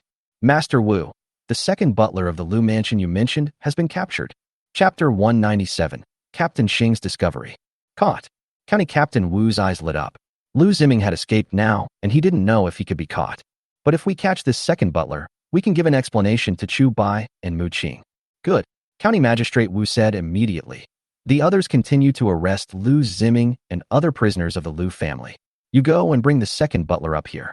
I want to see what he has." He didn't know what was so special about this second butler, but since Chu Bai specifically asked to arrest him, he naturally wanted to see who he was. After a while, the old butler was brought up by several yamen runners. Until now, the old butler has not recovered from his initial shock. As one of the 4 largest merchants in Ping'an County, the Liu family has been entrenched in Ping'an County for hundreds of years. It can be said that they have infiltrated every aspect of Ping'an County. But today, no one even informed us of such important news. This is just people from the county government coming to arrest people. If someone came to directly confiscate the property and exterminate the family, wouldn't it be even more dangerous? Of course, even the bandits did not dare to attack the Liu family. Not only does the Liu family have many servants, but the county government will also send troops to support them once they hear the news. But this time, it was the 2 heads of the county government who took action, and the Liu family was unable to react for a while. After seeing the old housekeeper, County Magistrate Wu examined him and asked, "Are you Liu Jin?" Liu Jin is the name of the old butler. The old butler nodded, looked at the official robes on County Lieutenant Wu, and asked in surprise, "The county lieutenant actually knows me?" Looking at the ugly face of the old housekeeper, County Magistrate Wu snorted and laughed. "Compared to this, I am more curious about how you offended that gentleman." The old housekeeper was stunned for a moment. Then his eyes widened and he asked, "Are you talking about the one in the Mu family villa?" He didn't know who owned the Mu family villa before, but just because of the surname Mu, he felt that the owner of the Mu family villa was extraordinary. Later, I asked someone and found out that there was a marquis of Ping'an County in Ping'an County. County Magistrate Wu raised his lip, looked at the old butler and said, "Doesn't he look stupid? If he wasn't stupid, how could he offend that lord without knowing it?" At this moment, the old butler was completely shocked. Although he guessed that Mu Qing was going to attack him this time, he didn't expect it to come so soon and with such a big move. He gritted his teeth and said, "Sir, even if I offended that lord, you can't be implicated, right? This matter was all caused by me alone and has nothing to do with the Liu family. Anyway, he is over 50 years old, so it doesn't matter whether he is alive or dead. But if the Liu family can be saved, then there is still hope." County Magistrate Wu sneered, "You still want to sacrifice your car to save your master?" To tell you the truth, the Liu family is colluding with bandits. Now there is evidence. The Liu family is finished this time. No one can save them. The old butler's heart sank instantly. He knew in his heart that the Liu family was doomed this time. It is absolutely impossible for him to take the blame alone. He also could not have imagined that just for protecting the illegitimate child, he would bring such a disaster to the Liu family. If he had known this, he shouldn't have bothered with that piece of trash. Not to mention leaving it to fend for itself. Even if it is just born, it should be drowned. The next moment, he raised his head unwillingly and asked, "Sir County Lieutenant, can you let me die with a clear conscience?" County Magistrate Wu smiled and said, "You go ahead." The old butler asked, "Does this incident have anything to do with that kid named Chu?" County Magistrate Wu nodded and said, "The one who came here on behalf of that gentleman this time is Chu Bai." The old butler's body softened instantly, and he said weakly, "I understand." At this moment, he was filled with regret. Although the reason why he targeted Chu Bai was mainly because of Wu Sihai's instigation. But if he hadn't seen how profitable Chu Bai's wine was, he wouldn't have coveted it. In other words, Wu Sihai only had an excuse. The real culprit was his greed. Seeing him like this, County Magistrate Wu instantly lost interest. "Take him away and keep him under strict guard." County Captain Wu waved his hand and had the old butler taken away. Afterwards, he took his men to the nearby yard to search for Liu Ziming. Not long after, Captain Xing took advantage of the fact that no one was around and quietly returned to the yard where Liu Ziming was. After finding Liu Ziming's room, Captain Xing began to search the room. Not long after, he really found a mechanism and a secret door disguised as a bookshelf. Captain Xing went in quietly and found that it was indeed a dark room filled with a lot of gold, silver, and treasures. When Captain Xing saw the gold and silver, his eyes lit up. With so much treasure, not to mention him, even the county magistrate may not be able to earn it in his lifetime. And now, so many things are within reach. Captain Xing subconsciously picked up a few pieces of silver and stuffed them into his arms. But immediately, he stopped. There are so many treasures in this secret room that he alone cannot take them all away in a short time. As long as no one finds this secret room, all the gold, silver, and treasures inside will be his. Moreover, so many people just now did not notice Liu Ziming. After he left the room, Liu Ziming must have hidden in the dark room. No one knows whether Liu Ziming is still alive. Captain Xing looked around vigilantly to make sure there was no place where anyone could hide. He subconsciously froze for a moment, then wondered where Liu Ziming was. The people outside have not retreated yet. If Liu Ziming sneaks out of the dark room, he will definitely be caught by the people outside. Therefore, it is absolutely impossible that Lu Ziming has already slipped away. In other words, Lu Ziming is either still hiding in the dark room or has already escaped from somewhere else. Captain Xing continued searching in the dark room and finally found something that looked like a mechanism. He fiddled with the mechanism and opened another door in the dark room. Captain Xing did not go in, but looked from a distance and confirmed that there was a secret passage behind the door. Although we don't know where this secret passage leads to, we can be sure that Lu Ziming must have left through this secret passage. Captain Xing hesitated for a moment, turned around, stuffed his arms full of silver, and then left through the secret passage. The other side. Just after the bailiffs arrested all the main figures of the Lu family, County Lieutenant Wu and County Magistrate Lu prepared to leave. At this time, County Magistrate Wu suddenly asked, "Why hasn't Captain Xing come back?" Upon hearing this, many Yamen runners looked at each other, and no one knew where Captain Xing had gone. Thinking of Captain Xing's appearance today, County Lieutenant Wu always felt that something was wrong. But just when he was about to send someone in to look for Captain Xing came running over in a hurry. Chapter 198, Fellow Travelers. County Magistrate Wu frowned and asked, "Where have you been?" Captain Xing hurriedly covered his stomach and said, "Your Excellency, I just had a stomachache and went to the toilet." County Magistrate Wu did not take it seriously, but said unhappily, "A lazy donkey will pee and shit when it goes to the millstone. No one else will go to the toilet, but you are the only one who is bothered by it." Captain Xing smiled awkwardly, but when he lowered his head, his eyes were full of resentment. Although he was just a captain of the police, he was considered a big shot in Ping'an County. County Captain Wu actually scolded him in front of so many people, not giving him any face at all. Sooner or later, he will step on County Captain Wu's head and make him kneel down and beg for mercy. Captain Xing returned to the team and asked the Yamen runner next to him about the situation. The Yamen runner next to him told him that all the direct descendants of the Lu family had been arrested, except the sole owner Lu Ziming, who was missing. However, since they had no way of arresting so many people, they could only lock up the maids and servants in the Lu family compound and keep them under guard. All the direct descendants of the Lu family will be thrown into jail. Hearing this, Captain Xing couldn't help but sigh. County Magistrate Lu and County Lieutenant Wu were too ruthless this time. They left the Lu family no chance of a comeback. Moreover, because this attack was so sudden that no one expected it, the Lu family did not even have the slightest chance to resist. Of course, it is not entirely true to say that the Lu family is finished.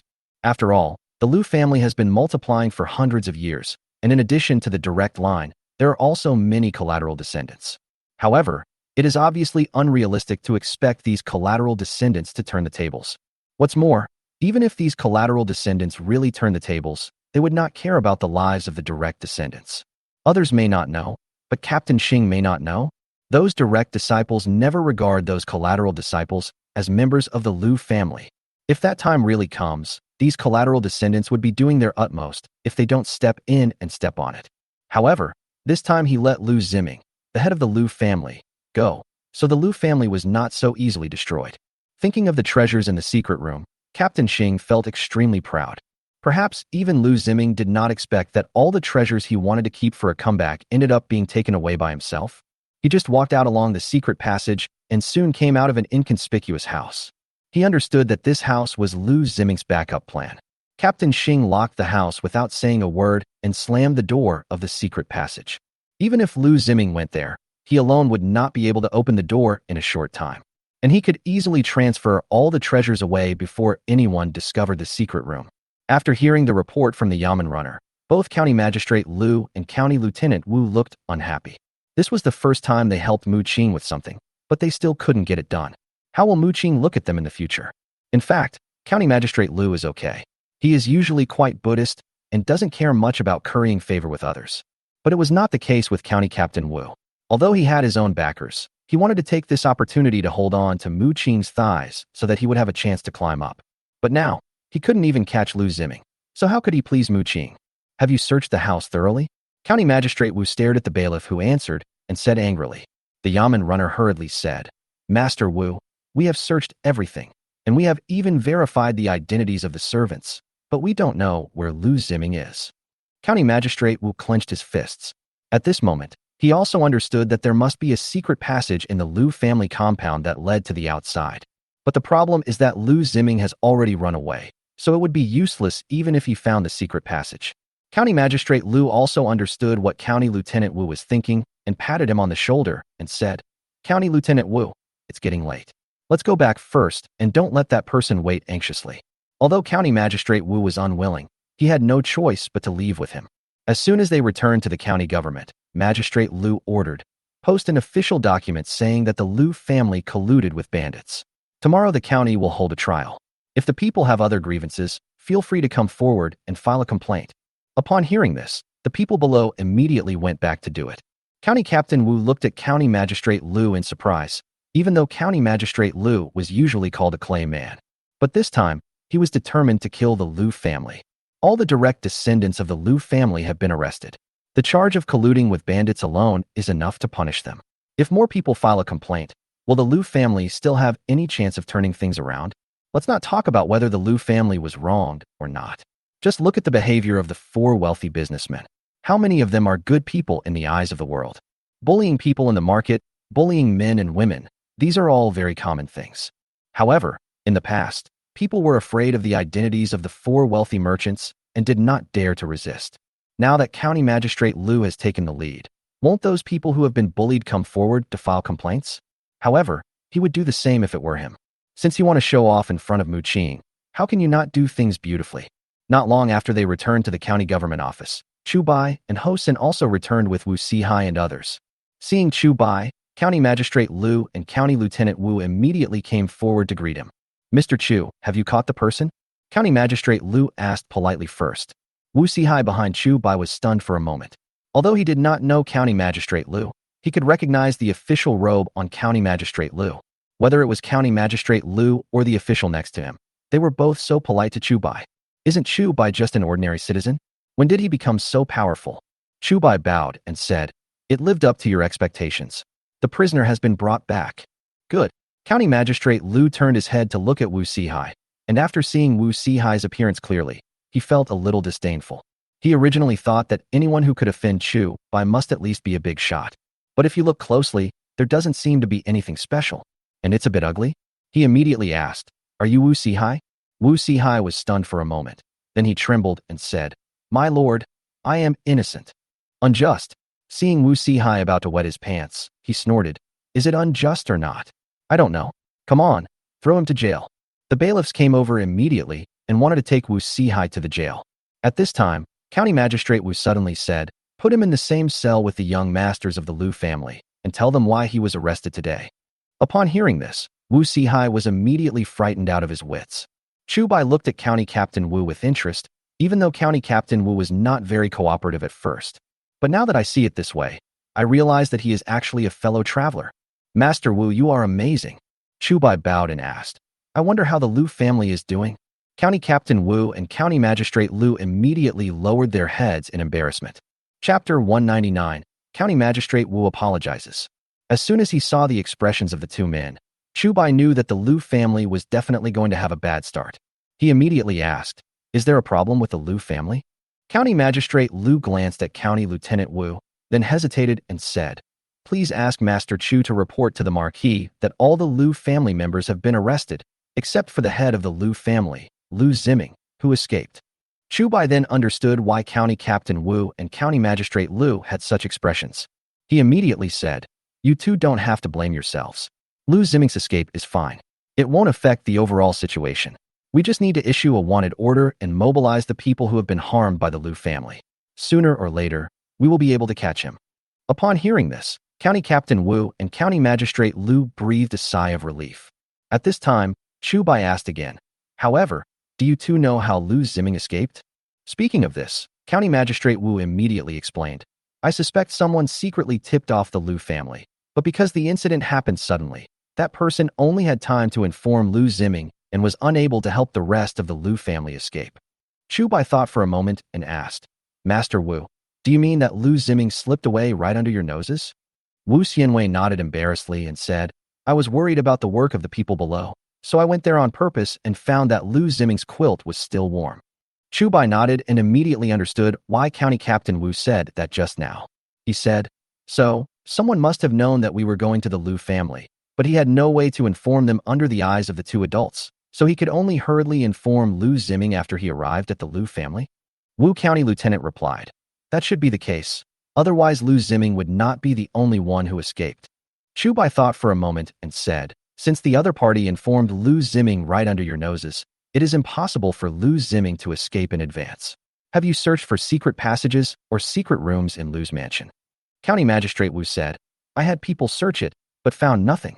His first thought at that time was that there must be a secret passage or secret room hidden in the mansion, but his men searched for a long time without finding anything, so he had to give up. Chu Bai frowned. Although there was no dissatisfaction in his eyes, when County Captain Wu saw it, he became inexplicably nervous. If it was just Chu Bai, he naturally wouldn't take it seriously. But behind Chu Bai is the Marquis of Ping'an County. If he still wants to climb up, it is not enough to rely on the backer behind him. He also needs to hold the thigh of the Marquis of Ping'an County. He has not yet met the Marquis of Ping'an County, or in other words, he is not even qualified to meet Mu Qing. Mu Qing's opinion of how he performed depended entirely on Chu Bai's retelling. County Magistrate Lu was also a little nervous at this time. Although he had met Mu Qing, it was a long time ago. Moreover, Mu Qing sent people to criticize him a few days ago because of the Amber Egg incident. He was not only afraid of Mu Qing, but he also didn't dare to offend Chu Bai easily. If Mu Qing's people had not stopped him from telling Chu Bai that Mu Qing had sent someone to beat him, he would have wanted to return the secret recipe of the Amber Egg to Chu Bai. Even so, he didn't dare let his brother-in-law tinker with the Amber Egg. He was worried that Mu Qing would come after him later. God knows whether the secret recipe belongs to Chu Bai or Mu Qing. Chu Bai thought for a while and asked, "My lords, do you have any guesses about the person who leaked the information?" County Magistrate Lu shook his head subconsciously. Although he was the chief officer this time, he was outside to hold the line when those Yamen runners rushed into Lu's mansion and did not go in. County Magistrate Wu pondered and said, "I don't have any guesses, but Captain Xing's behavior tonight is very suspicious." Suspicious? Chu Bai asked. "What's the suspicious method?" County Captain Wu immediately told Captain Xing everything he had done that evening. Chu Bai immediately grasped a key piece of information and asked, "County Lieutenant Wu said that Captain Xing was alone in Lu Ziming's yard at the time?" County Magistrate Wu nodded and said, "But when Captain Xing went there, Lu Ziming had already escaped." Chu Bai gave him a meaningful look and asked, "Master Wu, do you believe what Captain Xing said is true?" County Magistrate Wu fell silent immediately. He has been the county lieutenant of Ping'an County for so many years. How could he not see the suspicious points? It's just that he has been holding back. In other words, he actually wanted to use Chu Bai. Because, although he is the county lieutenant, Captain Xing is not his man. There are 4 wealthy merchants among the merchants in Ping'an County, and there are 3 major powers in the county government. Among them, Pan Qingshan, as the county magistrate and a strong man, almost snatched away all the power that should have belonged to County Magistrate Lu. After them came the Wu County Magistrate and another chief clerk. Nominally speaking, these 3 people were assistant officials of County Magistrate Lu, specifically responsible for assisting County Magistrate Lu, especially the position of chief clerk, who can be either an official or a clerk. But the chief clerk relied on the fact that he was born into the Hu family, one of the 4 great merchants, and did not take Pan Qingshan and Wu Xianwei seriously at all. When County Magistrate Lu first came to Ping'an County, he was disheartened. In addition, 3 people teamed up to give him a show of power as soon as he arrived in Ping'an County, so he gradually became the clay man county magistrate he is today. Captain Xing is none other than the man of that Hu Zhubu. Of course, County Lieutenant Wu had no idea whether Captain Xing had secretly colluded with other families among the 4 wealthy merchants. But the existence of Captain Xing had long been a thorn in his side. Now is a good time to eliminate Captain Xing. However, he didn't expect that Chu Bai could see through his little trick at a glance. Thinking of Mu Qing behind Chu Bai, County Captain Wu suddenly felt a chill on his back. "Please forgive me, Master Chu. I was indeed a little careless at that time." County Magistrate Wu hurriedly cupped his hands and said, "It's also my fault that I trusted Captain Xing too much and didn't think about this at the first time." Chu Bai laughed and said, "I am just an ordinary person. Sir Wu, you don't have to apologize to me." County Magistrate Wu breathed a sigh of relief. Since Chu Bai could still joke, it meant that Chu Bai didn't take the matter too seriously. He called himself this official not to put on airs, but to state his position, indicating that he was apologizing to Chu Bai in his capacity as county lieutenant. Master Chu is very generous, and his future is bound to be limitless. County Magistrate Wu said with a smile. Although Mr. Chu is just a commoner now, he may become the top scholar in the imperial examination in the future. Hearing this, Chu Bai immediately smiled and shook his head. His ambition was not to pursue a career in politics, so how could he possibly take part in the imperial examinations? let alone become the top scorer? If he were to take the imperial examination, he might not even pass the exam. But then again, scholars can actually be studied. After all, one doesn't have to take the real imperial examination to become a scholar. Chapter 200, Wu Urge Discovery. No matter in Chu Bai's previous life or in the Dayu dynasty, as long as one can pass the examination of the County Academy of Literature, he can become a student. However, Tongsheng is of no use at all, but if one passes the test of the prefecture, he can become a Xiaocai.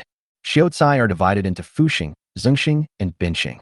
Among them, Fuxing and Zengxing are not much better than Tongsheng. Anyway, they have no benefits. But if you become a naturalized student, you can receive grain from the court on a monthly basis. It can be considered as enjoying certain privileges. Only if one becomes a jiren, one can be considered to have truly become a member of the privileged class. Not only can you be tax exempt, but if you're lucky you can even become an official. Although they could not become high-ranking officials, they were just local affairs officials. For example, Pan Qingshan was actually a jiren.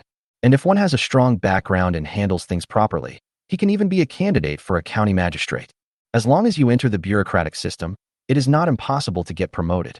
But Chu Bai didn't have much knowledge, so if he really wanted to pass the imperial examination, it would basically be impossible. But if he is allowed to try it and get the title of scholar, he can still give it a try. Of course, this is not something the two people in front of us can decide. As long as he told Magistrate Liu that he wanted to pass the examination of the County Academy of Literature, Magistrate Liu would immediately order the county instructor to help him pass. But he had to go to the county town for the next provincial examination, and he didn't have any connections there. Anyway, the title of scholar only sounds nice, and Chu Bai was just thinking about it casually and didn't intend to actually take the exam. Besides, if he really took part in the imperial examination, what would he do with all his properties? In theory, the Dayu dynasty did not allow officials to engage in business. Even more strictly, relatives of officials are not allowed to do business. It's just that every policy has a countermeasure. Even if they don't do business, those officials still find ways to make money. As he thought about it, Chu Bai felt something was wrong. County Magistrate Wu was just complimenting me casually. Why did I take it seriously? Even if he really wanted to pursue a career in politics, it wouldn't be now. He was thinking some time ago that Mu Qing alone could not save the Dayu dynasty. Would it be enough to just add him? How is this different from a joke? As for becoming a scholar, that would be of no use to him. Even if he became a gifted person, he would not be short of food. Later, when his business grew bigger, he went out and compared himself with others. This one was a Jinsher, that one was a Hamlin, and the lowest one was also a jiren. How could a mere scholar like him achieve such success? Therefore, whether it is a scholar or an imperial examination, just think about it and don't take it seriously. My lords, since most of the Liu family members have been arrested, the next matter will be handled by the county magistrate himself. Chu Bai bowed to the two of them and said, as for Liu Ziming and Captain Xing, I'll have to trouble County Lieutenant Wu. Hearing this, both of them were a little surprised. County Magistrate Liu asked directly, Master Chu, will you not take care of the rest? Chu Bai said with a serious face, students are just common people. How can they overstep their boundaries? After hearing this, the two of them couldn't help but have a much better impression of Chu Bai. If it were someone else with Mu Qing's support, they might even give them instructions. Chu Bai knew the limits very well. Not only did he always call himself a student, but also, except for stating at the beginning that he came on behalf of Mu Qing, he never used Mu Qing's name to suppress the other two again. Even when County Captain Wu made a mistake, Chu Bai did not express any dissatisfaction, but only helped County Captain Wu find clues. Now, Chu Bai is involved in the trial again, which makes them feel much more at ease. Otherwise, when they are trying a case, if there is someone next to them constantly giving orders, not to mention whether they will feel comfortable about it, how will others view them? The lackey of the Marquis of Ping'an County? In order to climb up, you are willing to lose face and curry favor with a businessman? Just as Magistrate Liu was about to speak, Lieutenant Wu suddenly said, although Mr. Chu is not an official, he is an important witness in this case. It is okay for him to come and observe when the time comes. County Magistrate Liu was stunned for a moment and subconsciously glanced at County Lieutenant Wu. No wonder I encountered obstacles everywhere after arriving in Ping'an County. It turned out that I didn't understand the ways of the world. Chu Bai didn't want to overstep his authority. That was his noble character. But if he took it seriously, he would be ignorant. County Captain Wu is right. County Magistrate Liu immediately said, even if Master Chu doesn't want to attend the class, he can still watch from the sidelines. He was worried that Chu Bai didn't want to kneel in court and was therefore unwilling to testify. Chu Bai thought about it and said, okay, before the trial tomorrow, I will send all the witnesses and prisoners from Dalong Mountain to you two adults. Sure, sure. The two of them nodded quickly and agreed. After Chu Bai finished explaining things to the two of them, he went straight out of the county government office. Afterwards, he called Brother Wu and asked him to keep a secret eye on Captain Xing. As luck would have it, just as he finished talking to Brother Wu, Captain Xing walked out of the county government office. Now that all the members of the Liu family have been thrown into jail, there is no need to start the trial early in the night. Besides, everyone had worked hard all night and needed to go back and rest. Chu Bai immediately gave Wu Urge a wink, and Wu Urge pretended to say a few words to Chu Bai, then followed quietly. Due to the curfew, there was no one on the road at night, so it was relatively easy to track them. But at the same time, you have to be careful when tracking, otherwise you will be easily discovered. If it were someone else, Chu Bai wouldn't necessarily feel at ease. But Chu Bai still has great faith in Brother Wu's skills.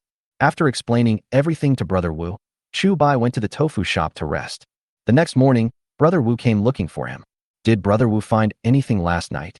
Chu Bai asked with a smile while drinking soy milk. Brother Wu said, last night, Captain Xing went to a private house and stayed there for a long time. He then came out very contented. From what I saw, he seemed to have a lot more stuff on him than before he went in. Chu Bai began to ponder, and then said, I understand. If I am not mistaken, there should be a secret passage in that house that leads to the Liu family. Brother Wu thought for a moment and said, that house is indeed not far from the Liu family. Chu Bai nodded and said, that's right. It should be Captain Xing who reported the news to Liu Ziming last night. Liu Ziming was in a hurry to escape, so he certainly couldn't take many treasures. Captain Xing wanted to take the opportunity to monopolize those treasures. After hearing this, Brother Wu immediately agreed, and then he said, by the way, besides me, it seems that there was someone else following Captain Xing last night. Chu Bai asked, did you see clearly? Is he from the government office? Brother Wu recalled for a moment and nodded. It was indeed someone from the government office, but he only followed halfway and then lost him.